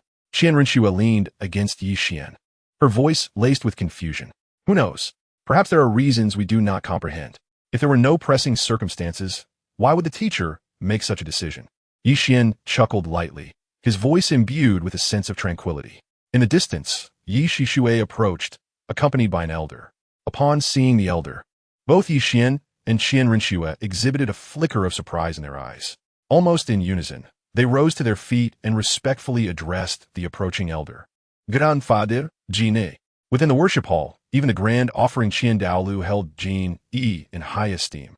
Thus Yi Qian and Qian Renshue's demeanor towards Jin Yi was marked by profound respect. Ha, Shui Xiao Qian, you two have indeed accomplished great feats. Managing to single-handedly dismantle the Qi Baolu Li sect and the blue electric Tyrannosaurus Rex clan. Jin Yi laughed heartily as he settled before them. Grandfather, Jin Yi, what brings you to my Xingyundian? Had we known of your visit, we would have certainly come out to greet you. Yi Qian smiled faintly, pouring a cup of tea for Jin Yi and placing it before him. Isn't there a vote to select the Pope? My elder brother has sent me to represent the worship hall in this voting process. I find the imperial palace rather uncomfortable. So I chose to come to your Xingyundian and visit you two little ones, Jin Yi replied, taking a sip from the teacup before him. I had no idea that upon my arrival, I would be so astonished.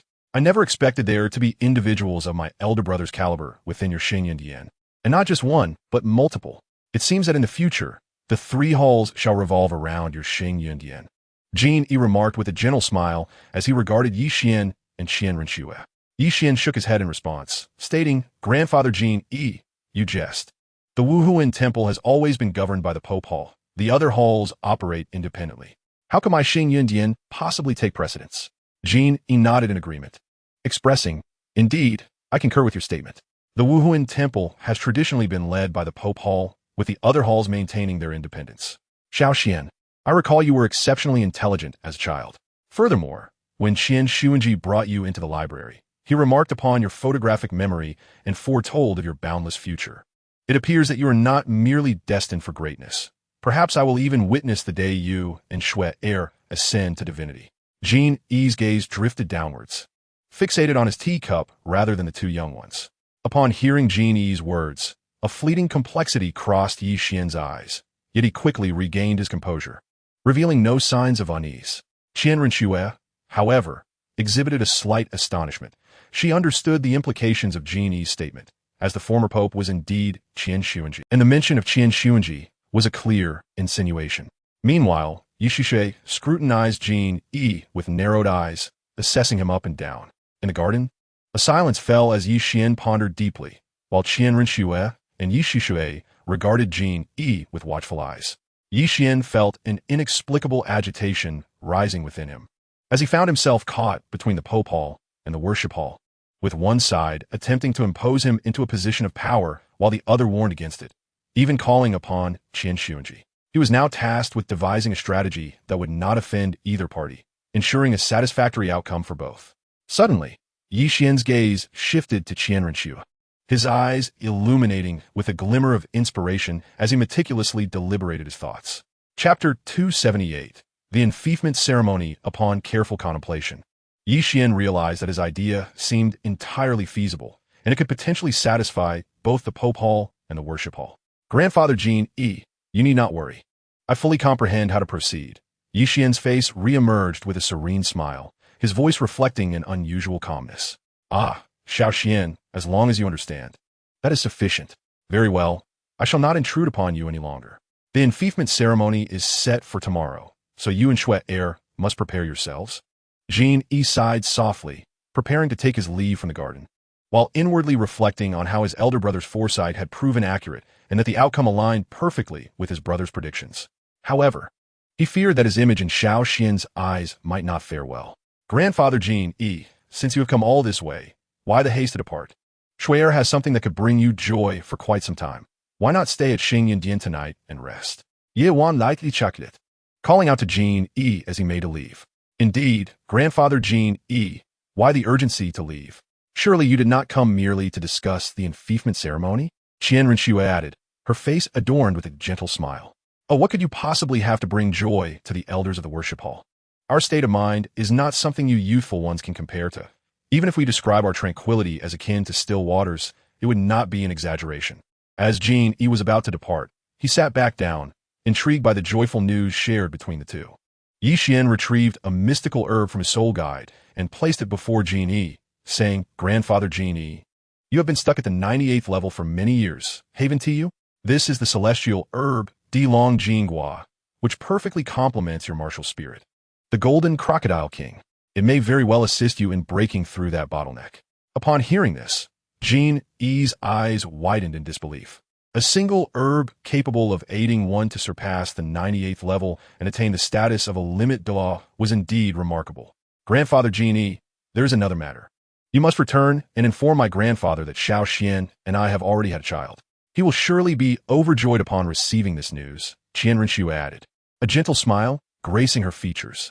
Jin Yi scrutinized Qian Renshue with a contemplative gaze, momentarily at a loss for words. Swear, upon hearing this news, not only will my elder brother be elated for a long time, but he might even indulge in an extra bowl of rice. However, you two should have mentioned this sooner. Had you done so, my elder brother would not have been so angered over the matters concerning the Haotian sect. A smile broke through Jin Yi's aged visage, his eyes twinkling with mirth as he discreetly stowed away the Dilong Jinghua. Why would he be angered over the Haotian sect? Has something occurred there? Qian Renshue inquired innocently, fluttering her eyelashes in feigned ignorance.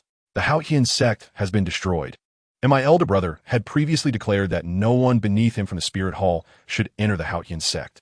Now that it has been annihilated, who else could possess the power to do so, if not the Spirit Hall? My elder brother suspects that was BibiDong, although he currently lacks evidence. As Genie spoke, he sensed a shift. It seemed that the Starfall Palace could also hold the capability to obliterate the Haotian sect.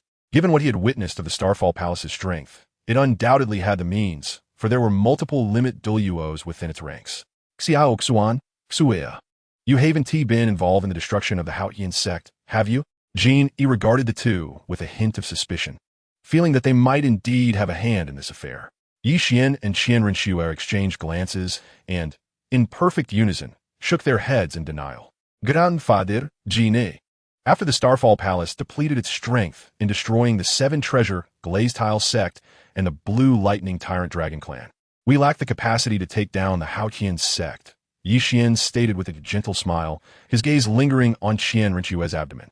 Indeed, Grandfather Jin Yi. Moreover, before we confronted the Seven Treasure Glazed Tile sect and the Blue Lightning Tyrant Dragon clan, we encountered an organization comprised of evil soul masters, among whom were also limit Douluos. The Starfall Palace suffered significant injuries during the battle against those evil soul masters, and our strength was drastically diminished. Even if we wished to, we would not possess the ability to destroy the Haotian sect, Qian Renshue explained earnestly, aiming to alleviate Jin Yi's doubts. Listening to the words of the Lord and the Lady, the subordinate interjected. It is quite likely that the destruction of the Haotian sect was indeed the work of the evil soul masters, whose intention was to frame the Starfall Palace or the Spear Hall. Yi Shui calmly added before closing her eyes, standing quietly behind the two.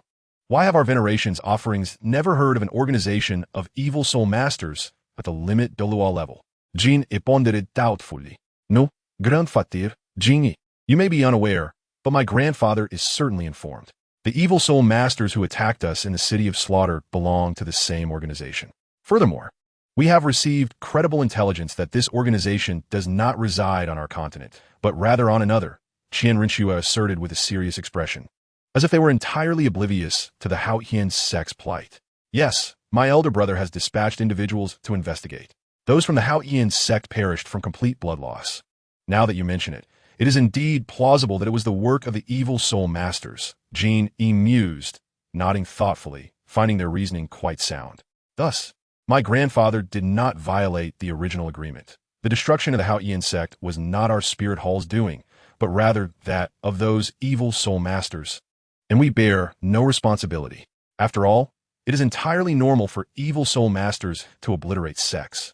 One can only blame the Haotian sect for their misfortune in being targeted by those evil soul masters, Qian Renshue remarked with a sigh.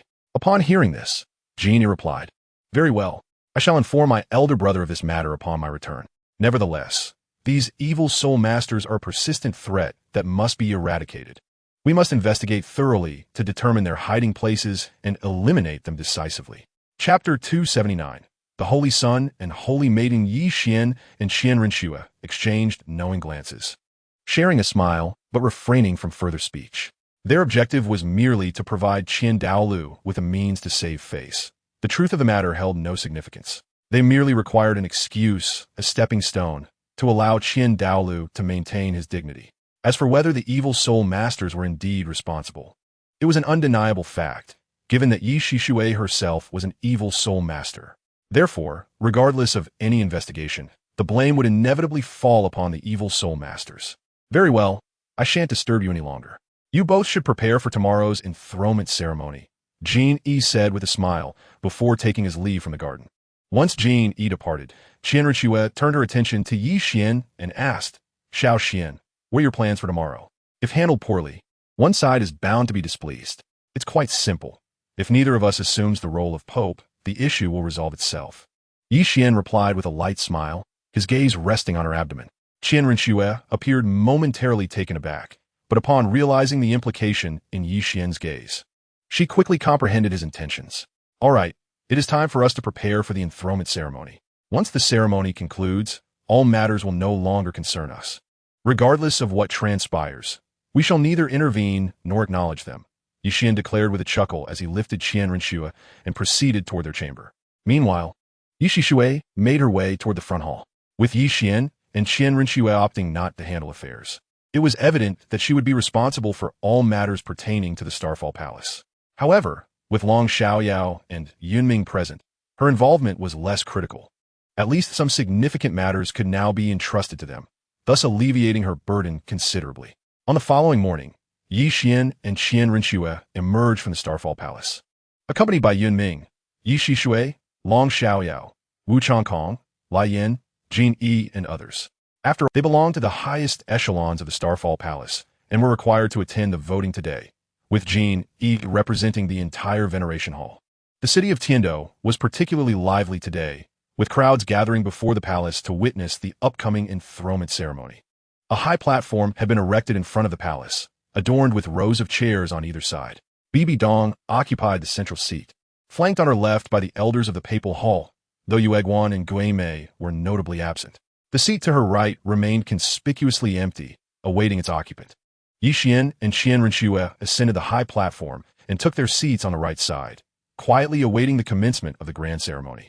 BibiDong, standing at the forefront, spoke, Today marks an extraordinary occasion, and I have 4 announcements to make.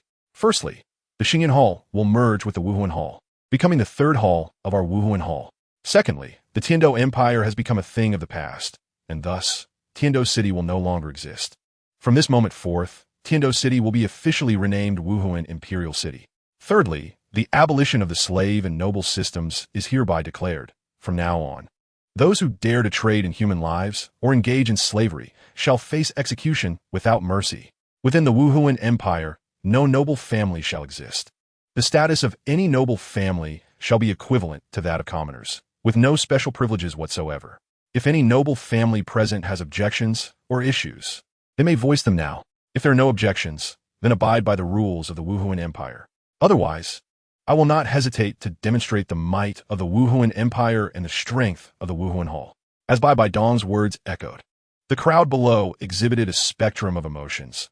The commoners rejoiced while the noble families appeared troubled. The commoners erupted into raucous cheers, while the nobles bowed their heads in silent contemplation. None among the noble families dared to rise in dissent. They were not foolish enough to oppose at such a moment. BibiDong, raising her hand to quell the noise, declared, Since no one has objections, I shall announce the commencement of the coronation ceremony. The cheers subsided, and all eyes turned to the high platform. Yi Xian and Qian Renshue stood up and positioned themselves behind BibiDong, waiting in silence. I hereby confer the titles of Holy Son and Holy Daughter of the Wuhuan Hall upon Yi Xian and Qian Renshue, respectively. Furthermore, we will hold a vote to select the next pope from among them. As BibiDong concluded her statement, attendants approached with 2 garments of pale gold. Yi Xian and Qian Renshue followed the attendants down the platform to change into the ceremonial attire within the palace. Meanwhile, the voting among the elders and worshippers commenced, each casting their vote for the next pope, which BibiDong would tally to determine the outcome. As time passed, BibiDong observed the votes, a subtle smile gracing her features. Currently, Yi Xian and Qian Renshue were tied, each with 12 votes. However, the votes that would have belonged to the absent Guimei and Yuguan were now in BibiDong's hands. Given her position as pope, she held the right to cast 3 votes, effectively giving her 5 votes, more than sufficient to ensure a candidate's ascension. Having changed into their ceremonial garb, Qian and Qian Renshua emerged from the palace and took their places on the high platform, patiently awaiting the announcement of the voting results. The candidates for Holy Son and Holy Daughter have been established, and I shall now announce the results of the voting. The Holy Daughter has received 12 votes, while the Holy Son has garnered 17 votes, a clear consensus. Therefore, the next pope will be Holy Son Qian. Does anyone object? BibiDong's gaze swept across the assembly, finally resting on Qian. Aside from her own followers, only those from the Xingyan Hall and the worship hall were present, with the Xingyan Hall being established by Qian, rendering any dissent unlikely. The only potential objection came from Qian, who upon meeting BibiDong's gaze, remained seated, showing no sign of opposition, as if the matter were entirely within his control. BibiDong, noticing Qian's demeanor, chuckled softly and discreetly glanced at Qian. Qian surveyed the surroundings, realizing that no one intended to speak, and thus bowed respectfully to BibiDong, stating, "Teacher, I have matters to address. I shall return to my place and discuss them after the ceremony." BibiDong interrupted him before he could finish, asserting, "Teacher, I will return. I have matters to address, but all discussions must wait until the ceremony concludes, since the elders and worshippers have voiced no objections. The Holy Son shall succeed to the papal throne, and this coronation ceremony is hereby concluded." BibiDong provided no opportunity for anyone to speak further and descended from the high platform. Qian and Qian Renshua exchanged bewildered glances, both recalling that the process of ascending to the papal position was typically intricate. They were astonished by the swiftness of the proceedings, which unfolded in mere moments, leaving them no chance to voice their thoughts. Qian, equally perplexed, noted that Qian had clearly intended to say something, yet was cut off by BibiDong, who offered no opportunity for discourse and decisively concluded the matter. As Qian observed BibiDong's retreating figure, he rose and called out, "Your Holiness, wait." Just as Qian began to speak, the elders from the papal hall simultaneously rose and knelt on one knee, addressing Qian. "We pay our respects to your Holiness." Qian's associates from the Xingyan Hall, including Yi Shishui, Long Xiaoyao, and Yun Ming, exchanged glances before kneeling as well, proclaiming, "We pay our respects to your Holiness." With the elders of the papal hall leading the way, the assembly echoed in unison, "We pay our respects to your Holiness."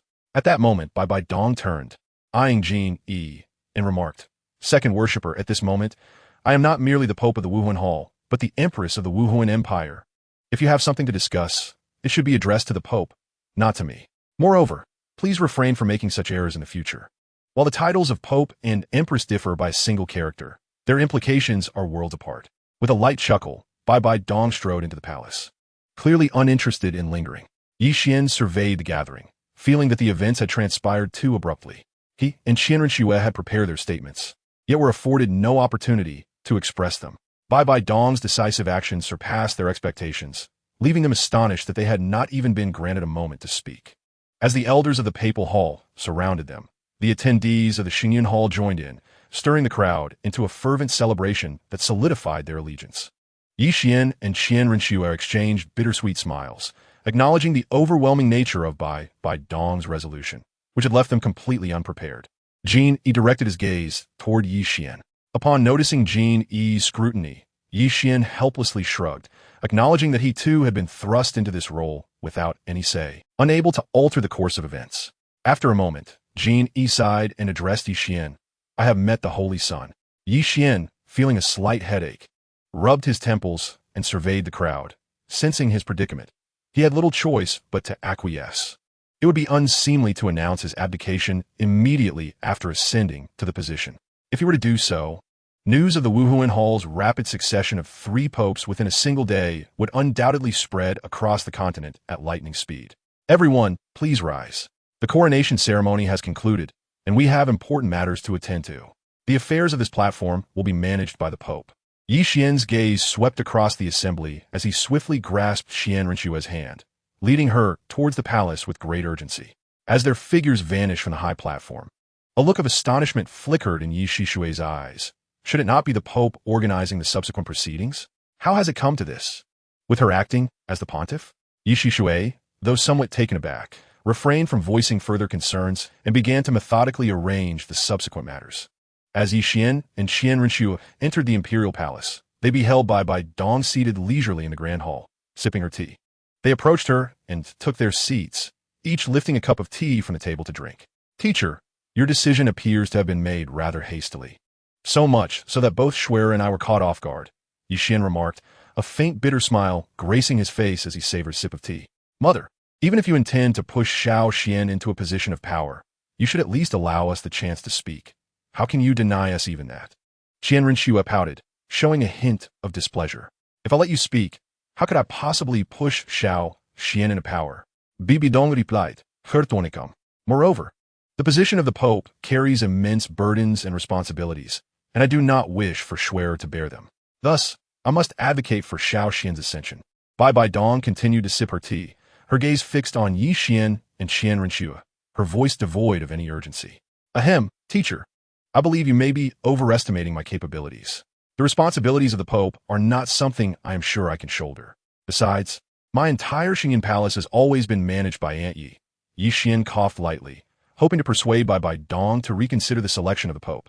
Having witnessed the overwhelming governmental affairs that accompany such a role, whether you wish to bear them or are incapable of doing so, I am quite aware. And you are too. If you do not wish to take on these burdens, you could allow Schwer to do so. Currently, you are the Pope, not I. However, considering Schwer is with child, do you truly wish for her to handle such affairs and bear such immense responsibilities? BibiDong glanced at Qian, a hint of amusement in her voice. Qian looked at Qian beside him and felt a sense of inevitability regarding this position. He placed his teacup down on the table before him and said, Very well, I shall accept this role. It appears that the position of Pope is rather fitting for me after all. However, as I am also the Lord of Xunji Palace, would it not be somewhat inappropriate for me to hold two positions simultaneously? Although Xunji Palace has merged with Wuhuan Palace, the two were fundamentally independent, and Qian felt it might be improper for a single individual to govern both. There is nothing inappropriate about it. After all, it will eventually all belong to you. Even if you manage both palaces, no one will object. BibiDong waved her hand dismissively, seemingly unconcerned by Qian's apprehensions. Chapter 281. Aristocratic families. BibiDong regarded Qian and Qian before softly stating, All right, you two should arrange matters concerning Xunji Palace, and then return to Wuhuan City. After all, Qian, you are now the Pope of Wuhuan Palace, and must return to attend to the affairs of the Papal Hall. Teacher, may I bring the personnel from the Papal Hall back to Wuhuan City? Otherwise, managing an empty Wuhuan Palace will be quite challenging, Qian responded, fully aware that BibiDong had brought all the Papal Hall members with her. If he were to return with only Qian, he would indeed find himself in a rather unfortunate predicament, being the Pope without any subordinates. The Papal Hall requires personnel, and so does the Wuhuan Empire. You may bring 500 Guardian Knights back to Wuhuan City, while Gue Mei and Yu Guan will remain in the Papal Hall. As for the rest, they will belong to the Wuhuan Empire. BibiDong continued, Qian, if you could create such a magnificent Xunji palace from nothing, then I believe with a solid foundation, managing a Papal Hall should be no trouble for you. Moreover, there is a saying, a new emperor brings new ministers. With a change in the Pope, the personnel below must also be adjusted. BibiDong's gaze was calm, her voice devoid of any fluctuations, as if she were merely stating a fact. However, Qian could not remain composed. The personnel of the Papal Hall were vast. 500 Guardian Knights, while appearing numerous, were primarily tasked with safeguarding the Pope and the Papal Hall security. It would be nearly impossible for them to manage the affairs of the Papal Hall. Aside from the 500 Guardian Knights, only Gue Mei and Yu Guan remained, but they were currently stationed at the borders of the Wuhuan Empire, monitoring the situation in the Luo Empire, and were unable to assist. Thus, when all was calculated, the Papal Hall would consist solely of Qian and Qian.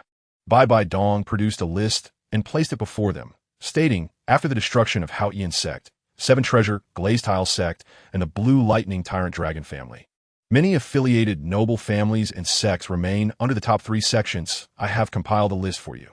If you manage to subdue these families and sects, along with the lower 4 sects, it will be sufficient to replenish the personnel of the Papal Hall and even fill the vacancies in your Xunji Palace.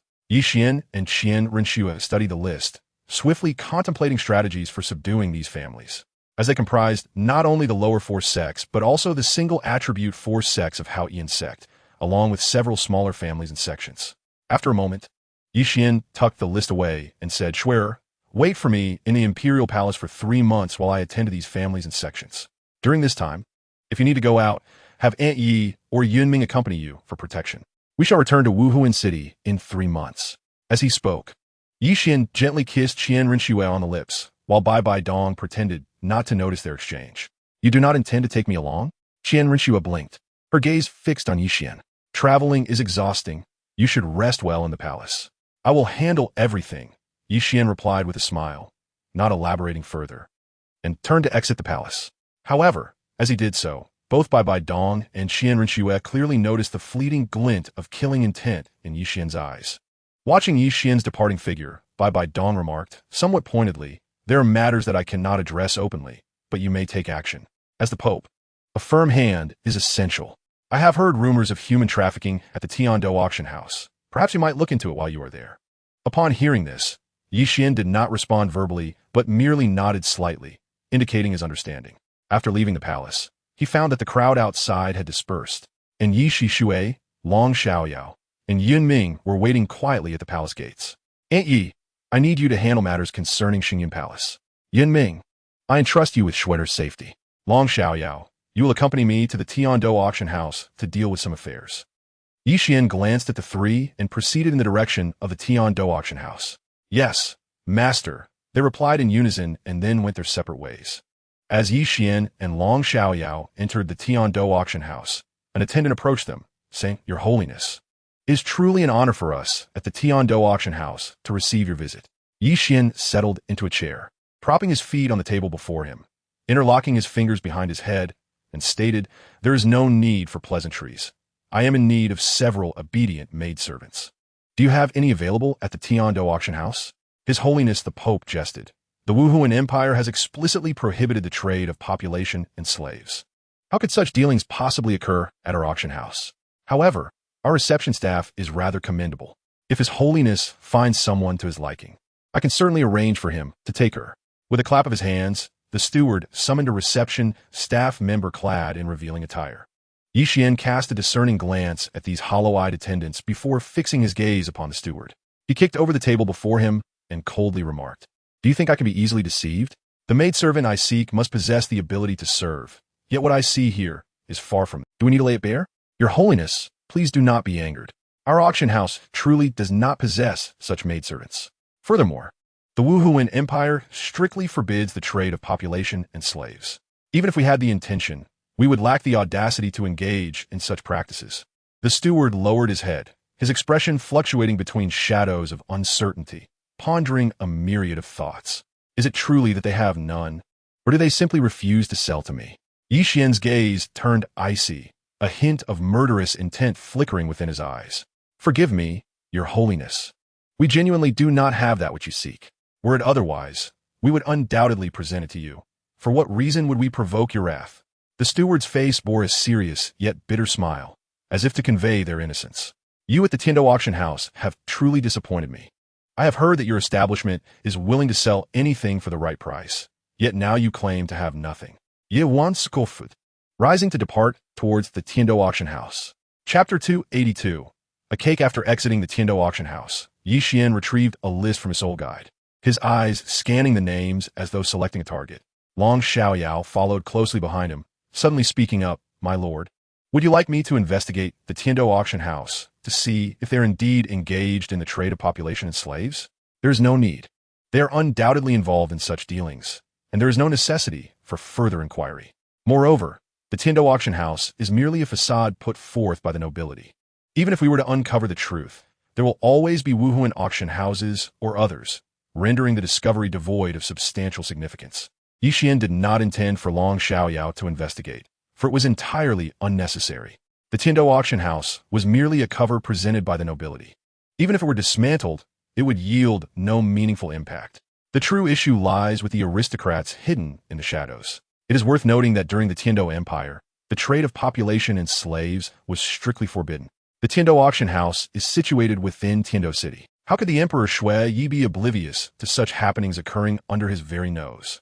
It is not that Emperor Shui Yi is unaware, rather, he is powerless to intervene, thus allowing it to continue unchecked. A single noble may possess limited strength, But what if the entire aristocracy of the empire participates in partaking from this vast pie? While it cannot be denied that a few virtuous nobles may abstain, they are but a rare minority. Therefore, the power backing the Tindo auction house may not be overwhelmingly strong, yet certainly cannot be disregarded. Yi Xian's gaze settled upon a particular name, a contemplative expression gracing his features as if he were pondering a matter of significance. After a moment, he proceeded in a certain direction, with Long Xiaoyao silently following in his wake. After a considerable time, the two arrived before a duke's residence. However, instead of entering, they seated themselves in a tea house opposite the duke's estate, quietly savoring their tea. Even as night deepened, they remained in the tea house, seemingly awaiting someone's arrival. Meanwhile, within the duke's residence, someone opened a door slightly, peering in the direction of Yi Xian before swiftly closing it again. What news? Is His Holiness still across the way? A voice, refined yet tinged with concern, echoed within the residence. My lord, His Holiness is still seated in the tea house across the way, enjoying his tea, replied a figure resembling a maid, hastily relaying the information. It is said that fortune and misfortune are intertwined. Prepare a banquet and invite His Holiness into our midst. The refined voice sighed, a hint of resignation evident. Yes, my lord, the maid responded, preparing to open the door to invite Yi Xian and Long Xiaoyao inside. Never mind.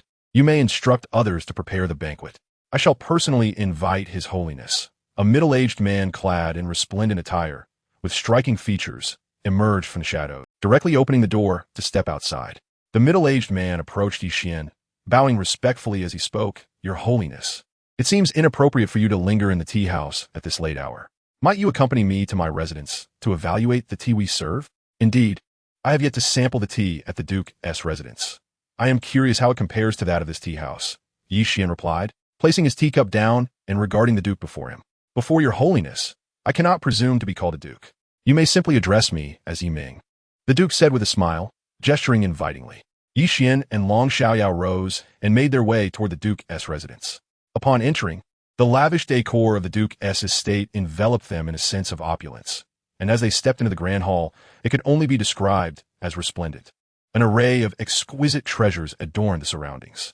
Seated in the hall, Yi Xian smiled lightly and inquired, Duke Yi Ming, may I pose a question? Would you permit me to do so? Your Holiness, please feel free to ask anything.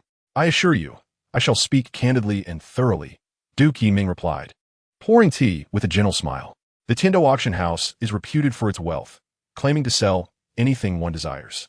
Yet, I sought to purchase a few maidservants, only to be told they have none. Do you believe this is a failing of the Tindo auction house? Or rather, that of the figures orchestrating it from behind the scenes? Yi Xian closed his eyes, his fingers tapping rhythmically on the armrest, his voice carrying a blend of amusement and coldness.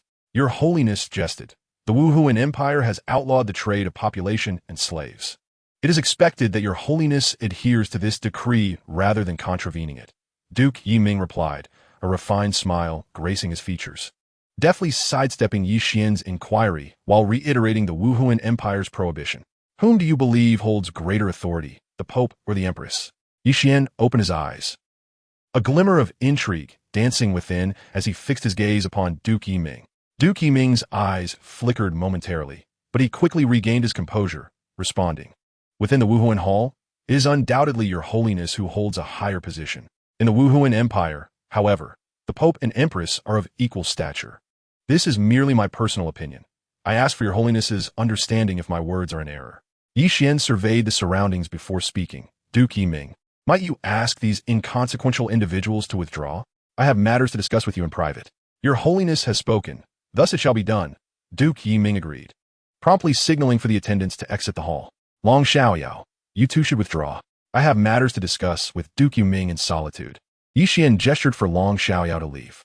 Understood, my lord, Long Xiaoyao replied, stepping out and standing quietly at the door. In the grand hall, only Yi Xian and Yi Ming remained. Yi Ming approached, holding a cup of tea, and with a gentle smile, stated, Your Holiness, if there is anything you wish to discuss, please feel free to express it. Should you require any assistance, the Duke's manor is always at your service. I do have a matter that requires your help, but I fear it may not be to your liking, Yi Xian replied, swirling the teacup in his hand. Your Holiness is jesting. As long as you speak, we at the Duke's manor will spare no effort to assist you. Of course, if we fail to meet your expectations, please do not hold it against us. Yi Ming looked at Yi Qian, contemplating the true purpose of his visit. Chapter 286 Noble collaboratin Yevwan observit Yiming. Lightly tapping his fingers on the armrest, producing a rhythmic sound, before slowly speaking, I am quite interested in the emperor's position and would like to collaborate with the nobility. You have witnessed the empress's stance. It is evident that she seeks to suppress the nobility while supporting the commoners. This is merely the first step. In the future, it is likely that the noble class will cease to exist in the Wuhan Empire. By collaborating with me, you nobles can attain everything you desire, and even the possibility of sharing the Wuhan Empire equally is not beyond reach. What say you, Duke Yiming? Upon hearing this, Yiming's expression shifted between uncertainty and resolve.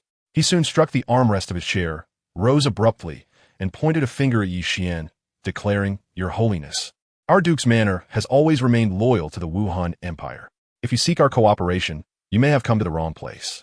A round of applause erupted as Yi Qian stood, clapping his hands, and calmly stated, I initially thought Duke Yiming to be a wise man, but it seems I was mistaken. Since you are unwilling to collaborate, the Duke's manor may no longer need to exist. In an instant, the white tiger Wu Hun manifested behind Yi Qian, enveloping him. 6 soul rings of purple, gold, black, and red shimmered around him. Yi Qian seized Duke Yiming by the throat, lifting him off the ground, his eyes ablaze with lethal intent. Duke Yiming, I grant you a chance for your final words.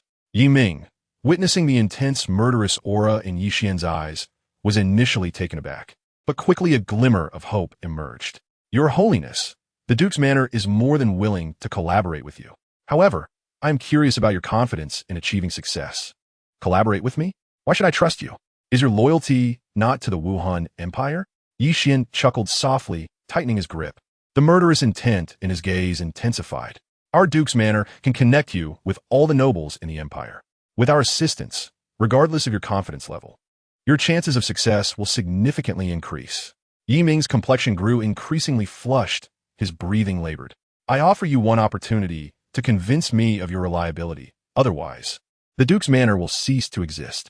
After all, should this information leak, it would spell death for many. Yi Qian's grip tightened further, yet his murderous intent remained unwavering. Your Holiness, I can immediately send someone to contact all the nobles in the empire, inviting them to the Duke's manor to discuss your matters. Moreover, you have a subordinate who can accompany my envoy, while I shall remain in the Duke's manor as your hostage. As Yiming felt his head spinning, speaking became increasingly arduous, yet joy flickered in his eyes. Find a suitable place in the Duke's manor for our private discussion, and do not play tricks. Otherwise, I may not perish, but your Duke's manor will surely vanish. Yi Qian released his Wu Hun and loosened his grip on Yiming, who collapsed to the ground, gasping for breath. Yet, excitement danced in his eyes, for the nobility was pondering how to respond to the policies of the Wuhan Empire. To his astonishment, the one seeking to overturn the Wuhan Empire was none other than the newly crowned pope. Having tested the waters, Yiming was now convinced of the pope's seriousness. This was not a mere test. If it had been, there would have been no need for such caution and suspicion. Everything could be feigned, but the murderous intent in Yi Qian's eyes was undeniably real. After catching his breath, Yiming stood and approached the door, opening it to summon a guard. Go and invite all the nobles of Wuhan Imperial City to the Duke's manor for a discussion. Yes, my lord, the guard replied, promptly heading out. Long Xiaoyao, accompany him. I want to know every detail of his communications. Yi Qian's calm voice resonated in the hall. Understood, my lord. Long Xiaoyao wasted no time and followed suit. Once the two had departed, Yi Qian slowly exited the hall, casting a gaze filled with intent at Yiming. You just mentioned all the nobles in the empire. Why are only those from Wuhan Imperial City present now? Your Holiness, please remain patient. Gathering all the nobles will take time. Moreover, those lesser nobles look to us for guidance. Once we finalize our plans, they will be eager to execute them. Let us first find a place suitable for our discreet discussion and await in peace. Yiming gestured for Yi Qian to follow as he led the way. Yi Qian followed quietly, refraining from further conversation as they wound through the Duke's manor until they arrived at a very secluded room. The room's decor was not lavish. Rather, it was quite simple, containing only a long table and neatly arranged chairs, with nothing superfluous. Yi Qian took a seat at the head of the table, resting his feet on the surface, hands clasped behind his head, and closed his eyes in silent anticipation. Yiming sat beside him, a smile gracing his face as he said, "Your Holiness, I mentioned needing a maid. I have a daughter who is somewhat presentable. Would you consider her as a maid?" "Rest assured, Your Holiness, my daughter is nothing like the receptionist at the auction house. She is quite untainted. Bring her here for me to see. If I'm satisfied, I may consent," Qian replied, slightly raising an eyelid and dismissively waving his hand. Ming approached the door, signaling a maid. "Fetch the third miss and ensure she changes into a suitable outfit, making her presentable before bringing her here." "Yes, my lord," the maid acknowledged. After issuing his instructions, Ming returned to his seat beside Qian. The duke's manor had strict decorum. Even a simple change of clothing for the third miss required specific instructions from Duke Ming. Ming, seemingly unfazed, remarked, "Your Holiness, you may not be aware, but she lacks the talent to become a soul master and will forever remain an ordinary person. Even if she were to wed into another noble family, her qualifications would still fall short." Chapter 284. Almost believed Qian merely chuckled softly, not inclined to speak further, settling into silence as he awaited the arrival of the maid. As time passed gradually, the door to the room was pushed open, revealing a young girl clad in a pale blue dress. Her complexion appeared somewhat sickly, yet her features were exquisitely delicate. She carried a tray laden with pastries and a teapot, slowly entering the room. Approaching Qian, she set down the pastries and tea, pulling out a teacup to pour the fragrant brew. Unbeknownst to whether it was intentional or accidental, her hand trembled slightly while pouring, causing the teacup to topple onto the table, scalding hot water splashing onto Qian. Seeing this, Ming slammed his palm onto the table, rising to reprimand her. "How can you be so careless? You cannot even manage such a simple task as pouring tea. What use are you?" The girl remained silent, quickly lowering her head, retrieving another teacup and pouring a fresh cup of tea, which she placed before Ming. However, in that fleeting moment of lowering her gaze, a flicker of hatred flashed in her eyes. "Forget it. Such a trivial matter is inconsequential," Qian dismissed with a wave of his hand, turning his attention to the girl before him. Truth be told, she was indeed strikingly beautiful, her pallor lending her an air of fragility that evoked a sense of pity. Yet, this alone did not pique Qian's interest. He closed his eyes to meditate, ignoring the tea and pastries set before him. "Why are you still here? If you cannot even manage this small task, you should leave." Ming cast a glance at her, gesturing toward the door, indicating she should depart at once. The girl met Ming's gaze, lowered her head in silence, and walked towards the exit. "Come back. You are my maid now, and until I permit you to leave, no one has the right to dismiss you." Qian's calm voice resonated in the room. Upon hearing his words, the girl hesitated for a moment.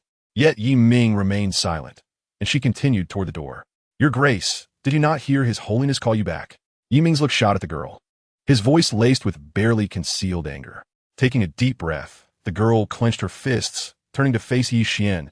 She inquired, "Your Holiness, if I am your maid, do I belong to the Duke's household or to you?" "Mind your words. You are not mine, but a member of the Wu Hun Temple," Qian replied, casting a sidelong glance at her. "Playing word games with me. You are still rather naive." The girl seemed taken aback, but quickly regained her composure, responding, "Then will I have any further ties to the Duke's household? That depends on your own intentions. If you say there are ties, then there are. If you claim there are none, then so be it." Qian's tone conveyed indifference, as the Duke's household would soon be no more. As for the girl's survival, that would depend on whether the Duke's spies remained vigilant. Lacking the talent to become a soul master, a mere five-ringed soul king, claiming to lack the aptitude for the soul master path, if not for his formidable spiritual power revealing her true strength, he might have believed her. "Then I, Ying, will have no further ties to the Duke's household. I am merely the maid of your Holiness." As she spoke, Ying cast a look of hatred towards Ming. "Unbridled, you possess no talent to become a soul master. The Duke's household raised you, and this is how you repay us." Ming struck the table forcefully, his soul power surging, a clear display of his anger. "Huh, raised me? You merely regarded me as a tool." Ying's eyes darkened with deep-seated hatred, akin to that of sworn enemies. Observing the escalating tension between them, Qian drew a short sword, placing it upon the table, and said with a faint smile, "Your expression suggests a desire for a fight to the death. I detest internal strife. Thus, I shall grant you both an opportunity for a fair duel. Before you lies a short sword. You may take it to slay one another. But Ming, you are not permitted to use soul power. Should you do so, I will not hesitate to eliminate you. You may commence now." Let us see whether it is a daughter who slays her father, or a father who devours his child." Yi Xian gestured for them to begin their performance. Yi Ming and Yi Ying exchanged stunned glances, the room descending into silence. Yi Ying blinked repeatedly, as though seeking guidance on what to do. After a moment, Yi Ming slammed his palm on the table, coldly stating, "You are now the maid of His Holiness, so I shall spare your life out of respect for him. However, if you ever dare to step foot in the Duke's household again, not even His Holiness will be able to protect you. Out of gratitude for having raised you, I shall refrain from attacking. Henceforth, we shall have no further dealings." Yi Ying withdrew the short sword from the table, offering it back to Yi Xian. Upon receiving it, Yi Ming returned to his seat, his face a mask of fury, while Yi Ying moved behind Yi Xian, massaging his shoulders in a dutiful manner. Yi Xian closed his eyes, resuming his meditation, seemingly indifferent to their actions. After approximately 2 hours, the door to the room was once again pushed open, and elegantly dressed individuals entered. Upon spotting Yi Xian seated at the head of the table, varying expressions flickered across their faces, yet they all tacitly refrained from asking questions. Finding their places to sit, Yi Xian surveyed the gathered assembly, noting that a considerable number of nobility had arrived, at least most of those listed. He tapped on the table, signaling Yi Ming to articulate the purpose of their meeting. Understanding the cue, Yi Ming rose and addressed the assembly. "Ladies and gentlemen, you have undoubtedly noticed the Empress's stance, which clearly seeks to suppress our nobility while favoring the commoners. His Holiness, intrigued by the imperial throne, seeks to collaborate with us nobility. In turn, whatever we desire, His Holiness shall provide. Those wishing to join, please speak freely." Upon hearing this, the assembled nobles exchanged glances, ultimately directing their attention to Yi Ming, who nodded in response. "Our family shall not partake in this endeavor. We bid you farewell." A middle-aged man surveyed the room before rising to exit. Chapter 285. An informant watching the departing figure, Yi Xian scanned the room, softly commanding, "Long Xiao Yao." "See him off." "Yes, master," Long Xiao Yao replied, following the middle-aged man out of the room. "Anyone wishing to leave may do so without hindrance. I shall not impede your departure." Yi Xian smiled lightly, his gaze laced with menace as he pointed towards the door. The guests exchanged glances, none rising to leave, having clearly discerned the implications of Yi Xian's previous remark. After a moment, someone spoke up, "Your Holiness, we would like to know your confidence in the success of this endeavor. If the odds are not favorable, we must strategize carefully, as this matter bears significant weight. We must exercise caution, and more caution. The 7 Treasures Glazed Tile School and the Blue Lightning Tyrant Dragon Clan have both been annihilated by me. I currently possess a 50% assurance of success. However, the ultimate outcome will depend on the strength you nobles can muster." Yi Xian's fingers lightly tapped the table, his gaze keenly scrutinizing the gathered nobility, genuinely intrigued by the strength they could offer. The multitude in the room began to engage in fervent discussion upon hearing the remarks. Yi Xian remained silent, listening intently to their deliberations, eager to discern the outcome of their discourse. As time passed, the nobles arrived at a consensus. Duke Yi Ming stood and addressed the assembly. "Your Holiness, among our nobility, we can muster 2 titled 10 soul dozens of soul saints, alongside a contingent of soul masters and troops to assist you. However, we require 3 days for preparation. Might I inquire when your Holiness intends to strike?" A hint of amusement laced Duke Yi Ming's voice, for he believed that if their plan succeeded, the predicament of the nobility could be resolved. Should it fail, the blame would rest squarely upon the shoulders of the Pope. "Let it be on the night of the 3rd day. Should any among you fail to attend, I shall personally annihilate all the nobles within Wuhuan Imperial City. Do not presume I would hesitate. I am well acquainted with each of you. If anyone among you believes they can withstand 3-limit Douluo, they are welcome to abstain," Yi Xian replied with a chilling smile, his gaze piercing through the assembly of nobles. "Your Holiness, rest assured, we are all bound by a shared fate. We rise and fall together, and we shall not disappoint you. However, we nobles hope to negotiate a division of Wuhuan Empire after the event. After all, your Holiness must continue to oversee the Wuhuan Temple, and our nobility can assist you in managing the empire, thereby alleviating some of your burdens." Duke Yi Ming's tone was laced with optimism, as if envisioning a bright future. "Whether or not you may partake in such a division will depend on your contributions. Should you prove unhelpful, you shall be the first I eradicate from the empire," Yi Xian coldly retorted, bemused by their audacity to consider sharing the Wuhuan Empire. "On the 3rd day, Our nobility shall take the lead, while your holiness's forces need only provide support. Duke Yi Ming proclaimed, his face alight with sincerity. Very well. I shall await your nobility to take the forefront, Yi Qian declared before rising and striding towards the exit. Knight Ying followed closely behind him. And just before she exited the door, Duke Yi Ming rapped thrice on the table, as if to signal something. As Yi Qian departed the duke's estate, Long Xiaoyao emerged from the shadows, saying, My lord, I have attended to your instructions. Where shall we go now? Nowhere in particular. We shall return to the Xingyun Palace. The nobility has begun their preparations, and we at the Xingyun Palace must not lag behind. We need to commence our own preparations promptly, Yi Qian replied nonchalantly, casting a discreet glance at Knight Ying. The nobility had seemingly fallen into the trap. Whether they could be led into the abyss would depend on this informant. Upon their return to Xingyun Palace, Yi Qian announced the developments in the presence of Knight Ying, instructing the high-ranking officials of Xingyun Palace to make the necessary preparations. Once he had conveyed his directives, he led Knight Ying back to the study in the rear hall. In the study, Yi Qian examined a blueprint of the palace with meticulous attention and inquired, Knight Ying, from whence did you acquire this blueprint? I do not possess any palace schematics. Yet you seem to have one. I obtained it from the duke's estate. When the maid informed me it belonged to your holiness, I seized the opportunity to take this blueprint, hoping it would aid you. Knight Ying replied, her voice tinged with a hint of allure. Indeed, quite remarkable. I had no inkling that the duke's estate harbored such a document. If my suspicions are correct, this blueprint was drawn during the reign of the Snowy Night Emperor. Crafted by the duke's estate, Yi Qian observed, casting a sidelong glance at Knight Ying, a surge of murderous intent rising within him. This blueprint has been preserved in our duke's estate for many years.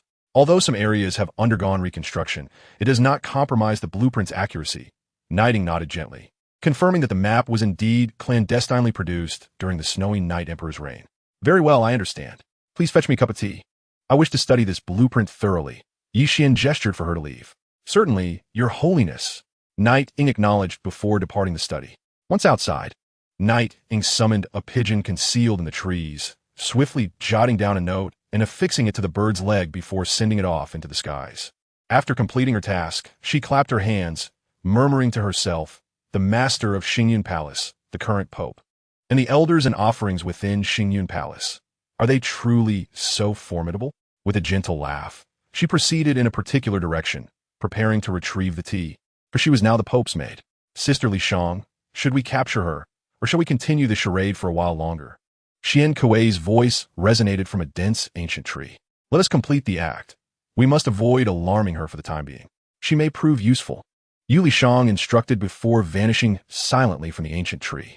3 days later, Wuhuan Imperial City lay in an eerie quietude as the nobles emerged from their homes, concealed in the shadows of the palace, awaiting the unfolding events.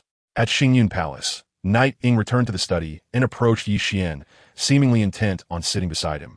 I appreciate your efforts over these past 3 days. You have conveyed the message for quite some time, Yi Qian remarked, rising to meet Knight Ying's gaze. Your holiness, what are you saying? I am afraid I do not comprehend. I lack the talent to become a soul master. How could I possibly relay messages beneath your watchful eye? Knight Ying smiled, subtly retreating towards the door. Understanding is irrelevant. I offer you a chance. If you can escape from Xingyun Palace, you may continue to live. Should you fail to flee, it appears you shall remain here indefinitely. Yi Qian leaned against the wall, signaling for her to make her move. Knight Ying hesitated not a moment, turning swiftly and sprinting towards the exit. As she ran, she unleashed her martial spirit, the 5 soul rings of yellow, purple, and black flashing around her, her speed increasing. Yet, just as she gained momentum, a pale hand seized her, and the voice of Yu Li Shang echoed in her ear. Where do you think you're going? You want to escape from here. No sooner had the words left her lips than Yu Li Shang's grip tightened, and Knight Ying was forcefully thrown to the ground. The impact cracked the surface beneath her, eliciting a pained gasp from her lips, with blood trickling from the corner of her mouth. Careful now, Li Shang. Be gentler. Repairing the floor in a rear hall is rather costly, and as you are a lady, a touch of gentleness would be expected. Qing Shang's light-hearted voice drifted from a nearby ancient tree. Speak again, and I shall include you in this. Yu Li Shang shot a glance at Qing Shang, raising Knight Ying once more before slamming her down with even greater force, sending shards of stone flying into the air. Qing Shang's lips twitched slightly, yet he refrained from uttering a word. He had the opportunity to spar with Yuli Shang, resulting in an utterly decisive defeat, especially as Yuli Shang conjured flames that seemed to lack any temperature limit, perpetually intensifying, a truly uncanny phenomenon. Yuli Shang gazed at the nearly lifeless Ying and remarked, "Should she be kept alive, or should we resolve this directly?" Upon hearing this, Qin Sheng simply shook his head and replied, "Sister, you decide as you please. I'm merely an observer, so no need to consult me." Yuli Shang's phoenix-like eyes widened, and flames flickered faintly in her hands as she directed her gaze towards Qin Sheng, who was seated atop an ancient tree. "Ahem, Li Shang, let's keep our discourse civil. We have matters to attend to. As for her, you may decide her fate. If you wish for her survival, she shall live. If you desire her demise, she will certainly perish." Qin Sheng wiped non-existent cold sweat from his brow, genuinely fearful of Yuli Shang, whether in a contest or an actual confrontation. She would not hold back. "Enough of this. Both of you must behave. We have other matters to address. Yi Ying will be entrusted to the nobles. At least some of them are still obedient." Yi Qian emerged from the study, clad in white, his voice remarkably calm. Upon hearing his voice, Yuli Shang released her grip on Yi Ying. A middle-aged man then stepped out from the shadows, wiping away non-existent sweat as he approached Yi Ying.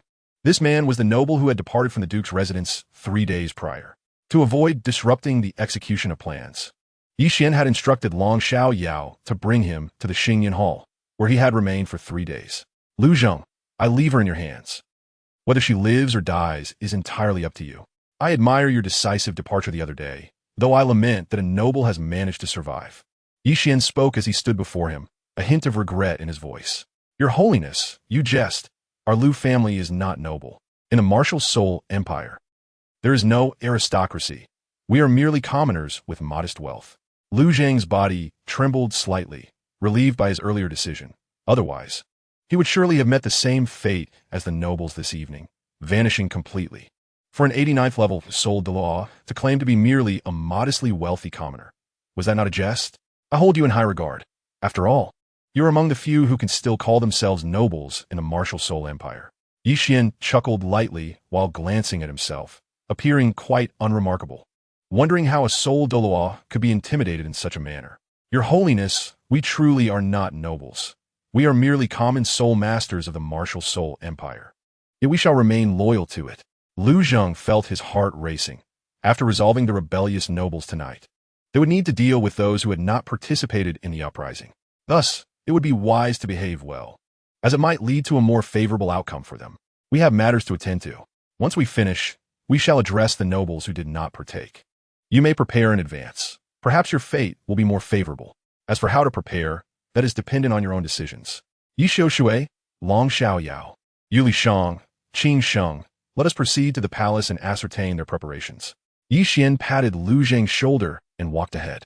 Yi Xiu Shui and Long Xiao Yao emerged from the shadows, quietly following in Yi Qian's wake. As Yuli Shang passed by Lu Zheng, flames flickered in her palm, a warning for him to remain compliant and refrain from any treachery.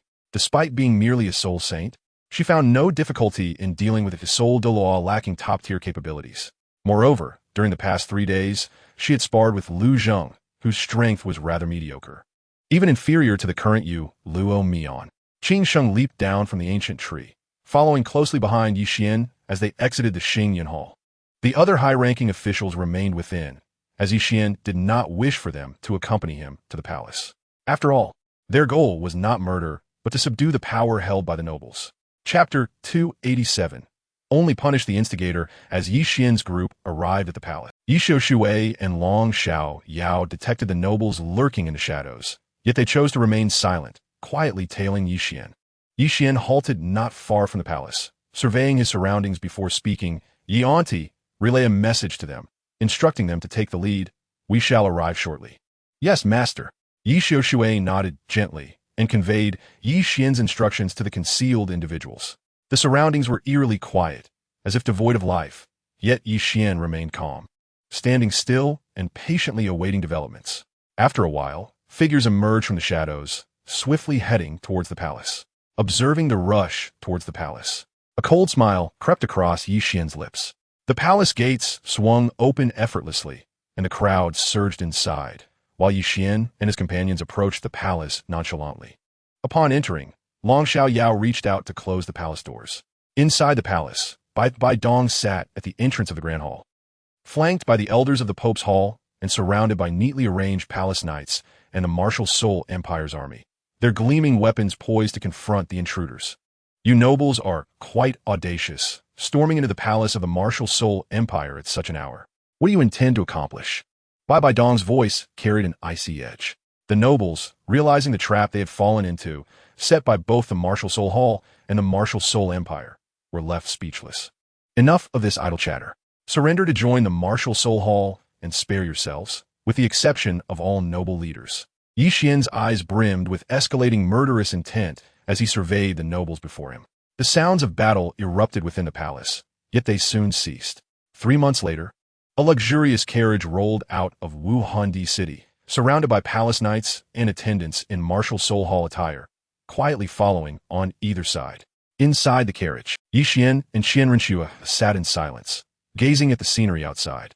Qian, our return to Wuhan City will likely keep us occupied for some time before we can emerge again. It seems we will not be involved in the affairs of the Luo Empire. Qian Renshua blinked, her gaze drifting out the window, a hint of boredom in her eyes. What does it matter? Even if we do not participate, the fate of the Luo Empire will remain unchanged. Let us return to Wuhan City and focus on our cultivation and rest, Yi Xian replied nonchalantly, planning to devote time to his training. He aimed to fully equip his 3 martial souls with soul rings before confronting the second trial in the Slaughter City. This is a rare opportunity. It would be a pity to miss out. Qian Renshua pouted. Given the current strength of the martial Soul Empire, destroying the Luo Empire was hardly a daunting task. Even a trivial one. Enough of this overthinking. It is merely the Luo Empire, not worth excessive concern. Let us concentrate on our training. With the Jiuxiao Shirshin Gun and the 12th grade Annihilation Black Lotus, a year of focused cultivation equates to a decade of progress. Moreover, there are numerous matters within Wuhan City that require my attention. We shall concentrate our energies on Wuhan City and our cultivation, leaving other matters aside. Yi Xian extended his hand to gently caress Qian Renshua's head, his eyes filled with affectionate tenderness. Indeed, it is you who must handle these affairs, not I, for you are the Pope of the Wuhan Hall, while I am not. A faint smile graced Qian Renshua's face as she leaned against Yi Xian, gazing at the scenery outside the carriage. Days later, upon returning to the Pope's palace, Yi Xian utilized the personnel he had brought back to fill the vacancies within the palace, thereby restoring its functionality. After attending to the affairs of the Pope's palace, Yi Xian and Qian Renshua proceeded to the offering hall to visit Dalu. Upon seeing their return, Dalu's aged visage broke into a smile as he spoke. Little Qian, sure, you two still remember to return to the Wuhan Hall. Jean, he has already informed me of the situation. I initially thought you would return soon. Yet it has been over 3 months since your departure. By the way, Schwer, has this lad been bullying you during this time? If he has, do inform your grandfather, for I would have no qualms about teaching him a lesson. Dalu's gaze fell upon Qian Renshua's slightly protruding abdomen, his eyes narrowing as he glanced at Yi Xian standing nearby. Yi Xian felt a twitch of unease in his brow. He recalled that Dalu's attitude towards him had not always been so amiable. Why did it feel as though the circumstances had shifted upon his return? Grandfather, how could he dare bully me? If there's any bullying to be had, it would only be me teasing him, Qian Renshua replied, her eyes crescent-shaped with joy. Dalu nodded in agreement, pouring a glass of water for Qian Renshua and placing it before her while discreetly observing Yi Xian. Little Qian, you are now the Pope of the Pope's palace. Surely there are matters requiring your attention? The Pope's palace is functioning normally now, and at the moment, there is nothing that necessitates my intervention. I have delegated all administrative affairs to the subordinates for their approval. Only when they encounter matters beyond their capacity will they bring them to me, which allows me to remain quite leisurely, Yi Xian responded as he settled into a nearby seat, choosing to disregard Dalu's demeanor. After all, it was only natural for Dalu's attitude to be somewhat unusual given Qian Renshua's pregnancy. You neglect to review the palace's affairs and leave them to your subordinates. If there arises any significant issue and they fail to report it to you, wouldn't you be left in the dark? Dalu's voice held a hint of reproach. If every matter requires my personal attention, what purpose do my subordinates serve? As for failing to report, that is simply not feasible. The personnel of the Pope's palace are divided into 3 segments. The left handles the review of various affairs. The right oversees the approval of these matters. and the middle serves merely to supervise. It suffices to ensure that the number of reviews and approvals aligns. Besides, in the face of strength, any petty maneuvers would be utterly futile. Ye want chocolate dismissive. Although his methodology may not have been entirely correct, as long as his power remained formidable, his subordinates would dare not engage in any subterfuge. 7 months later, Qian found himself at the pinnacle of the 70th level, merely awaiting the addition of soul rings. His soul power continued to grow unabated, yet its manifestation was temporarily concealed. Indeed, as long as one possesses sufficient strength, subordinates would think twice before making any moves. However, it remains prudent to periodically verify their actions, for over time, their intentions may waver. I understand. My reluctance to engage in trivial matters does not imply ignorance of their actions, Qian replied with a smile. He simply wished to avoid dealing with minor issues. Yet he would remain diligent in addressing significant concerns. Very well, since you are aware, I need not elaborate further. During this time, ensure you take good care of Schwerer, Qian Dalu said with a chuckle, refraining from further comment. Rest assured, I will care for Schwerer, especially within the confines of Wuhan City, where no issues are likely to arise. Grandfather Jean E. Has he managed to break through to the 99th level limit Douluo after absorbing the celestial herb? Qian inquired with a smile, recalling Jean E's potential to reach the 98th level. With the aid of the celestial herb, breaking through to the 99th level should pose no challenge. Indeed, Jean E has long since transcended to the 99th level limit Douluo. However, I have sent him to the borders of the Wuhan Empire, as I have heard that the army of the Luo Empire has amassed at the border. With Jean E stationed there, I feel somewhat reassured, Qian Dalu replied with a smile, seemingly pleased with Jean E's accomplishment. Yiv one, Xin Vanjue. And Qian Dalu conversed within the offering hall until twilight descended, at which point Qian and Qian Renshue returned to their quarters. Time flowed relentlessly, and in the blink of an eye, 7 months had passed. During this span, the most significant event was the obliteration of the Luo Empire by the Wuhan Empire, resulting in the annexation of all its territories. Qian lamented that Xunji and others had managed to escape just before the Luo Empire's demise. Based on his analysis, they could only have sought refuge on Sea God Island. Following the fall of the Luo Empire, BibiDong returned to Wuhan City with the Golden Generation and Qian's disciple, Bing. Throughout these 7 months, Qian and Qian Renshue either cultivated within the Pope's palace or explored Wuhan City, their soul powers rapidly increasing thanks to the presence of the Jiu Shao shirts and gun and the 12th Grey Destruction Black Lotus.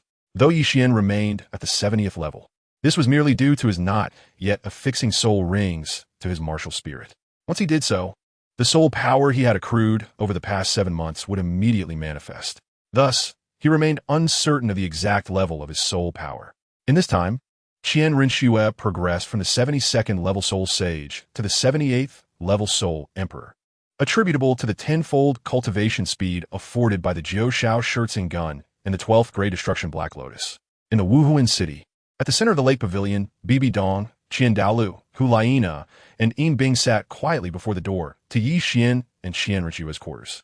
Before them, Qian paced anxiously, his silver hair tousled from his restless hands, his face etched with worry, losing the tranquility and composure he once possessed.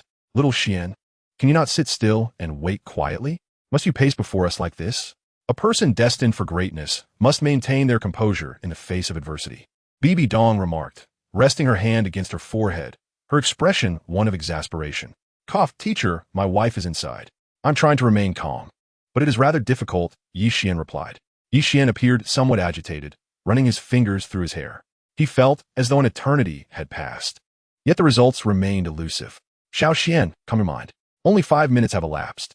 Schwerer is giving birth, not merely drinking water. Sit down and wait patiently. Do not pace about incessantly. Qian Dalu, sipping a cup of tea, occasionally glanced at Qian, his voice exuding tranquility. Ahem, senior brother. It truly has only been 5 minutes. There is no need for you to wander restlessly. It is making my eyes dizzy, Hulaina interjected. Bing, holding a glass of juice, blinked her large eyes, quietly sipping her drink. Has it really only been 5 minutes? Why does it feel like such a long time? Qian queried as he settled onto a chair, a hint of confusion in his gaze. To be precise, it has been 5 minutes and 20 seconds. So, you can rest assured and wait here. All those inside are exceptionally skilled. Moreover, Schwer is a soul saint, and there will be no issues. BibiDong chuckled softly, her fingers lightly tapping the armrest of her chair as she mentally calculated the time. Qian found this hard to believe. Previously, 5 minutes would pass swiftly, yet now, it felt more like 5 hours. At that moment, Xiaoyu and Yin approached slowly from a distance, walking directly to Qian and offering him a glass of juice. Xiangu, it seems we merely went to fetch a drink. Why do you appear somewhat restless? Qian accepted the juice and took a sip, replying, Am I truly restless? How could I be unaware of that? And you too, why did it take so long just to get a drink? Look at how much time has passed. Xiaoyu and Yin exchanged glances and then checked the time, realizing that only about 7 minutes had indeed passed. Their journey from the pavilion to the papal hall and back seemed entirely reasonable within that time frame. Ahem, Xiangu, it seems only 7 minutes had gone by. Yin remarked after clearing his throat. Qian cast a glance at Yin, but chose not to comment further. Just as he intended to rise, he felt hands on both shoulders, gently pressing him back down. You should sit and wait patiently for a while. BibiDong and Qian Dao Lu's voices resonated in his ears. Qian, feeling resigned, settled back down. As time trickled by, the door to the room swung open, and a woman emerged, cradling an infant. Before she could speak, she felt a figure brush past her. BibiDong and Qian Dao Lu exchanged looks, realizing that Qian had vanished from his spot, simultaneously shaking their heads with a smile. BibiDong stood first and took the infant from the woman's arms. Studying the child closely, she discovered that the baby was a girl with fair skin and silver eyes. In the room, Qian sat before Qian Shui, scanning her figure intently. Qian Shui sat up and inquired, Xiao Xian, where is our child? She should be with the teacher or grandpa. Qian replied, blinking, his voice tinged with uncertainty as he recalled his earlier anxiety that had led to a lapse in memory. Qian Shui's tone carried a slight reproach as she expressed her confusion. Just then, BibiDong entered, placing the infant before Qian Shui. This little one resembles both of you. You two ought to consider a name for her. BibiDong's voice held a hint of mirth. Yizin, let that be her name, Qian casually suggested after glancing at the baby. Is that your final decision? It feels rather hasty, although the name is quite nice. It seems a bit too casual, BibiDong chuckled, noting Qian's rapid choice. Forget it. Let us call her Qian. Yi Wan Gudinut. Cradling Qian in his arms, his expression filled with joy. Qian is indeed a lovely name, quite melodious and easy to pronounce, Qian Shui smiled, leaning closer to admire their child, her face alight with gentle happiness. 3 years later, in the city of slaughter, Qian gazed at the Shura demon sword in his hand, a faint smile gracing his lips, communicating with the Shura god in the divine realm through his spiritual consciousness. He stated, Predecessor Shura, I have successfully passed the second assessment. The figure of the Shura god appeared before Qian, surveying him with a nod. Your soul power is deliberately capped at level 80, without any additional soul rings. Is that so? Sort of, though I'm uncertain of my exact soul power level. Over the past 3 years, I have hunted numerous soul beasts across the continent, and all 3 of my martial souls now possess 7 soul rings. However, I have yet to find suitable soul rings, which is why I have not continued to add them, not to mention the reason for the second assessment. Yiwan Ripliet Kadmni. 2 years prior, Qian Shui had begun her formal assessment by the angel god. He had departed from the spirit hall, spending 2 years searching for soul beasts both on land and at sea to add a soul ring to each of his martial souls. This is the reward for your second assessment: 6 divine soul rings and a 5-level increase in soul power. The third assessment requires your soul power to reach the 99th level, the pinnacle of Douluo. However, I believe we can wait until you absorb the soul rings before granting you the third assessment's rewards and divinity, the Shura god stated quietly, observing Qian as he absorbed the soul rings. Once Qian absorbed the 6 soul rings, the suppressed soul power combined with the assessment rewards propelled him to the peak level of 99. The reward for the third assessment is to elevate all your soul rings by 100,000 years and to bestow upon you my divine position. After you ascend to godhood, you may remain on the continent for a century. After that, you must enter the divine realm, lest you face the divine realm council's sanctions. However, it seems there is no issue if you choose not to ascend, as the council is dictated by your family, the Shura god chuckled, transferring his divine position to Qian. Upon receiving the Shura god's divinity, Qian turned his gaze towards the direction of Sea God Island and took a step forward. Vanishing from the city of slaughter, when he reappeared, he found himself sitting atop the sea god statue, looking down at Tang San and swiftly striking him down on Sea God Island. He then vanished from Sea God Island, returning to the spirit hall to find Qian Rinshui, who was in the process of receiving her divine position. Xue, how many assessments remain for you to attain level 100 and become a god? 2 assessments left. Mama still needs to complete 4 more to inherit her divine position. Why? Xiao Qian, have you already inherited your divinity? Qian Rinshui inquired, a hint of amusement in her eyes. Yes, I have officially received the inheritance of divinity and achieved level 100. Moreover, I possess a method for you to ascend more swiftly to godhood, Yi Xian replied, a subtle smile gracing his features. What method is that which allows us to ascend more swiftly? Qian Rinshui asked, her tone betraying her surprise. Hand me your necklace, and you shall find out. Yi Xian smiled gently, producing the Jiu Shao Shirshin gun and the 12th grade Annihilation Black Lotus, gesturing towards the multicolored stone adorning Qian Rinshui's neck. Qian Rinshu took the multicolored stone and handed it to Yi Xian, eager to see if he possessed a method to expedite their ascension to divinity. Upon receiving the stone, Yi Xian shattered it with the Jiu Shao Shirshin spear, releasing a torrent of formidable energy. With the 12th grade Annihilation Black Lotus, he transformed the surging energy and created a barrier with the Jiuxiao Shirshin spear to seal the converted energy within. Schwerer, you should absorb the energy within the barrier first, while I fetch Qianer and the teacher, Yi Xian said with a smile, gently patting Qian Ringshu's head. Let us not forget my grandfather, Qian Ringshu reminded, settling into the barrier to absorb the immense energy. In a few swift flashes, Yi Xian made his way to the papal hall and the offering hall to inform BibiDong and Qian Dalu, and in the garden he found Yi Qian, who he carried into the barrier. Daddy, what is this white mist? It feels so pleasant as it enters my body, Yi Qian remarked, her face lighting up with delight at the surrounding mist. This is power, unparalleled power. Focus on absorbing it while seated in the barrier. Once your mother and the others ascend to divinity, this mist will belong to you. Together, we shall journey to the divine realm, Yi Xian replied, embracing Yi Qian as they sat in the barrier, his expression softening into a gentle smile as he observed those absorbing the energy. When they had all finished absorbing, it would be time for them to ascend to the divine realm together. Introduction. Arriving in the Douluo continent, awakening a martial soul at the age of 6, slaying the divine beast white tiger, and unlocking the white tiger bloodline. Initially desiring a life of leisure, but strength does not permit such idleness. Is there sorrow in Guanyin? Today, even the Tathagata himself would be of no use. The white tiger descends, wreaking havoc upon the world, its might unstoppable, compelling the gods to yield and the Buddhas to retreat.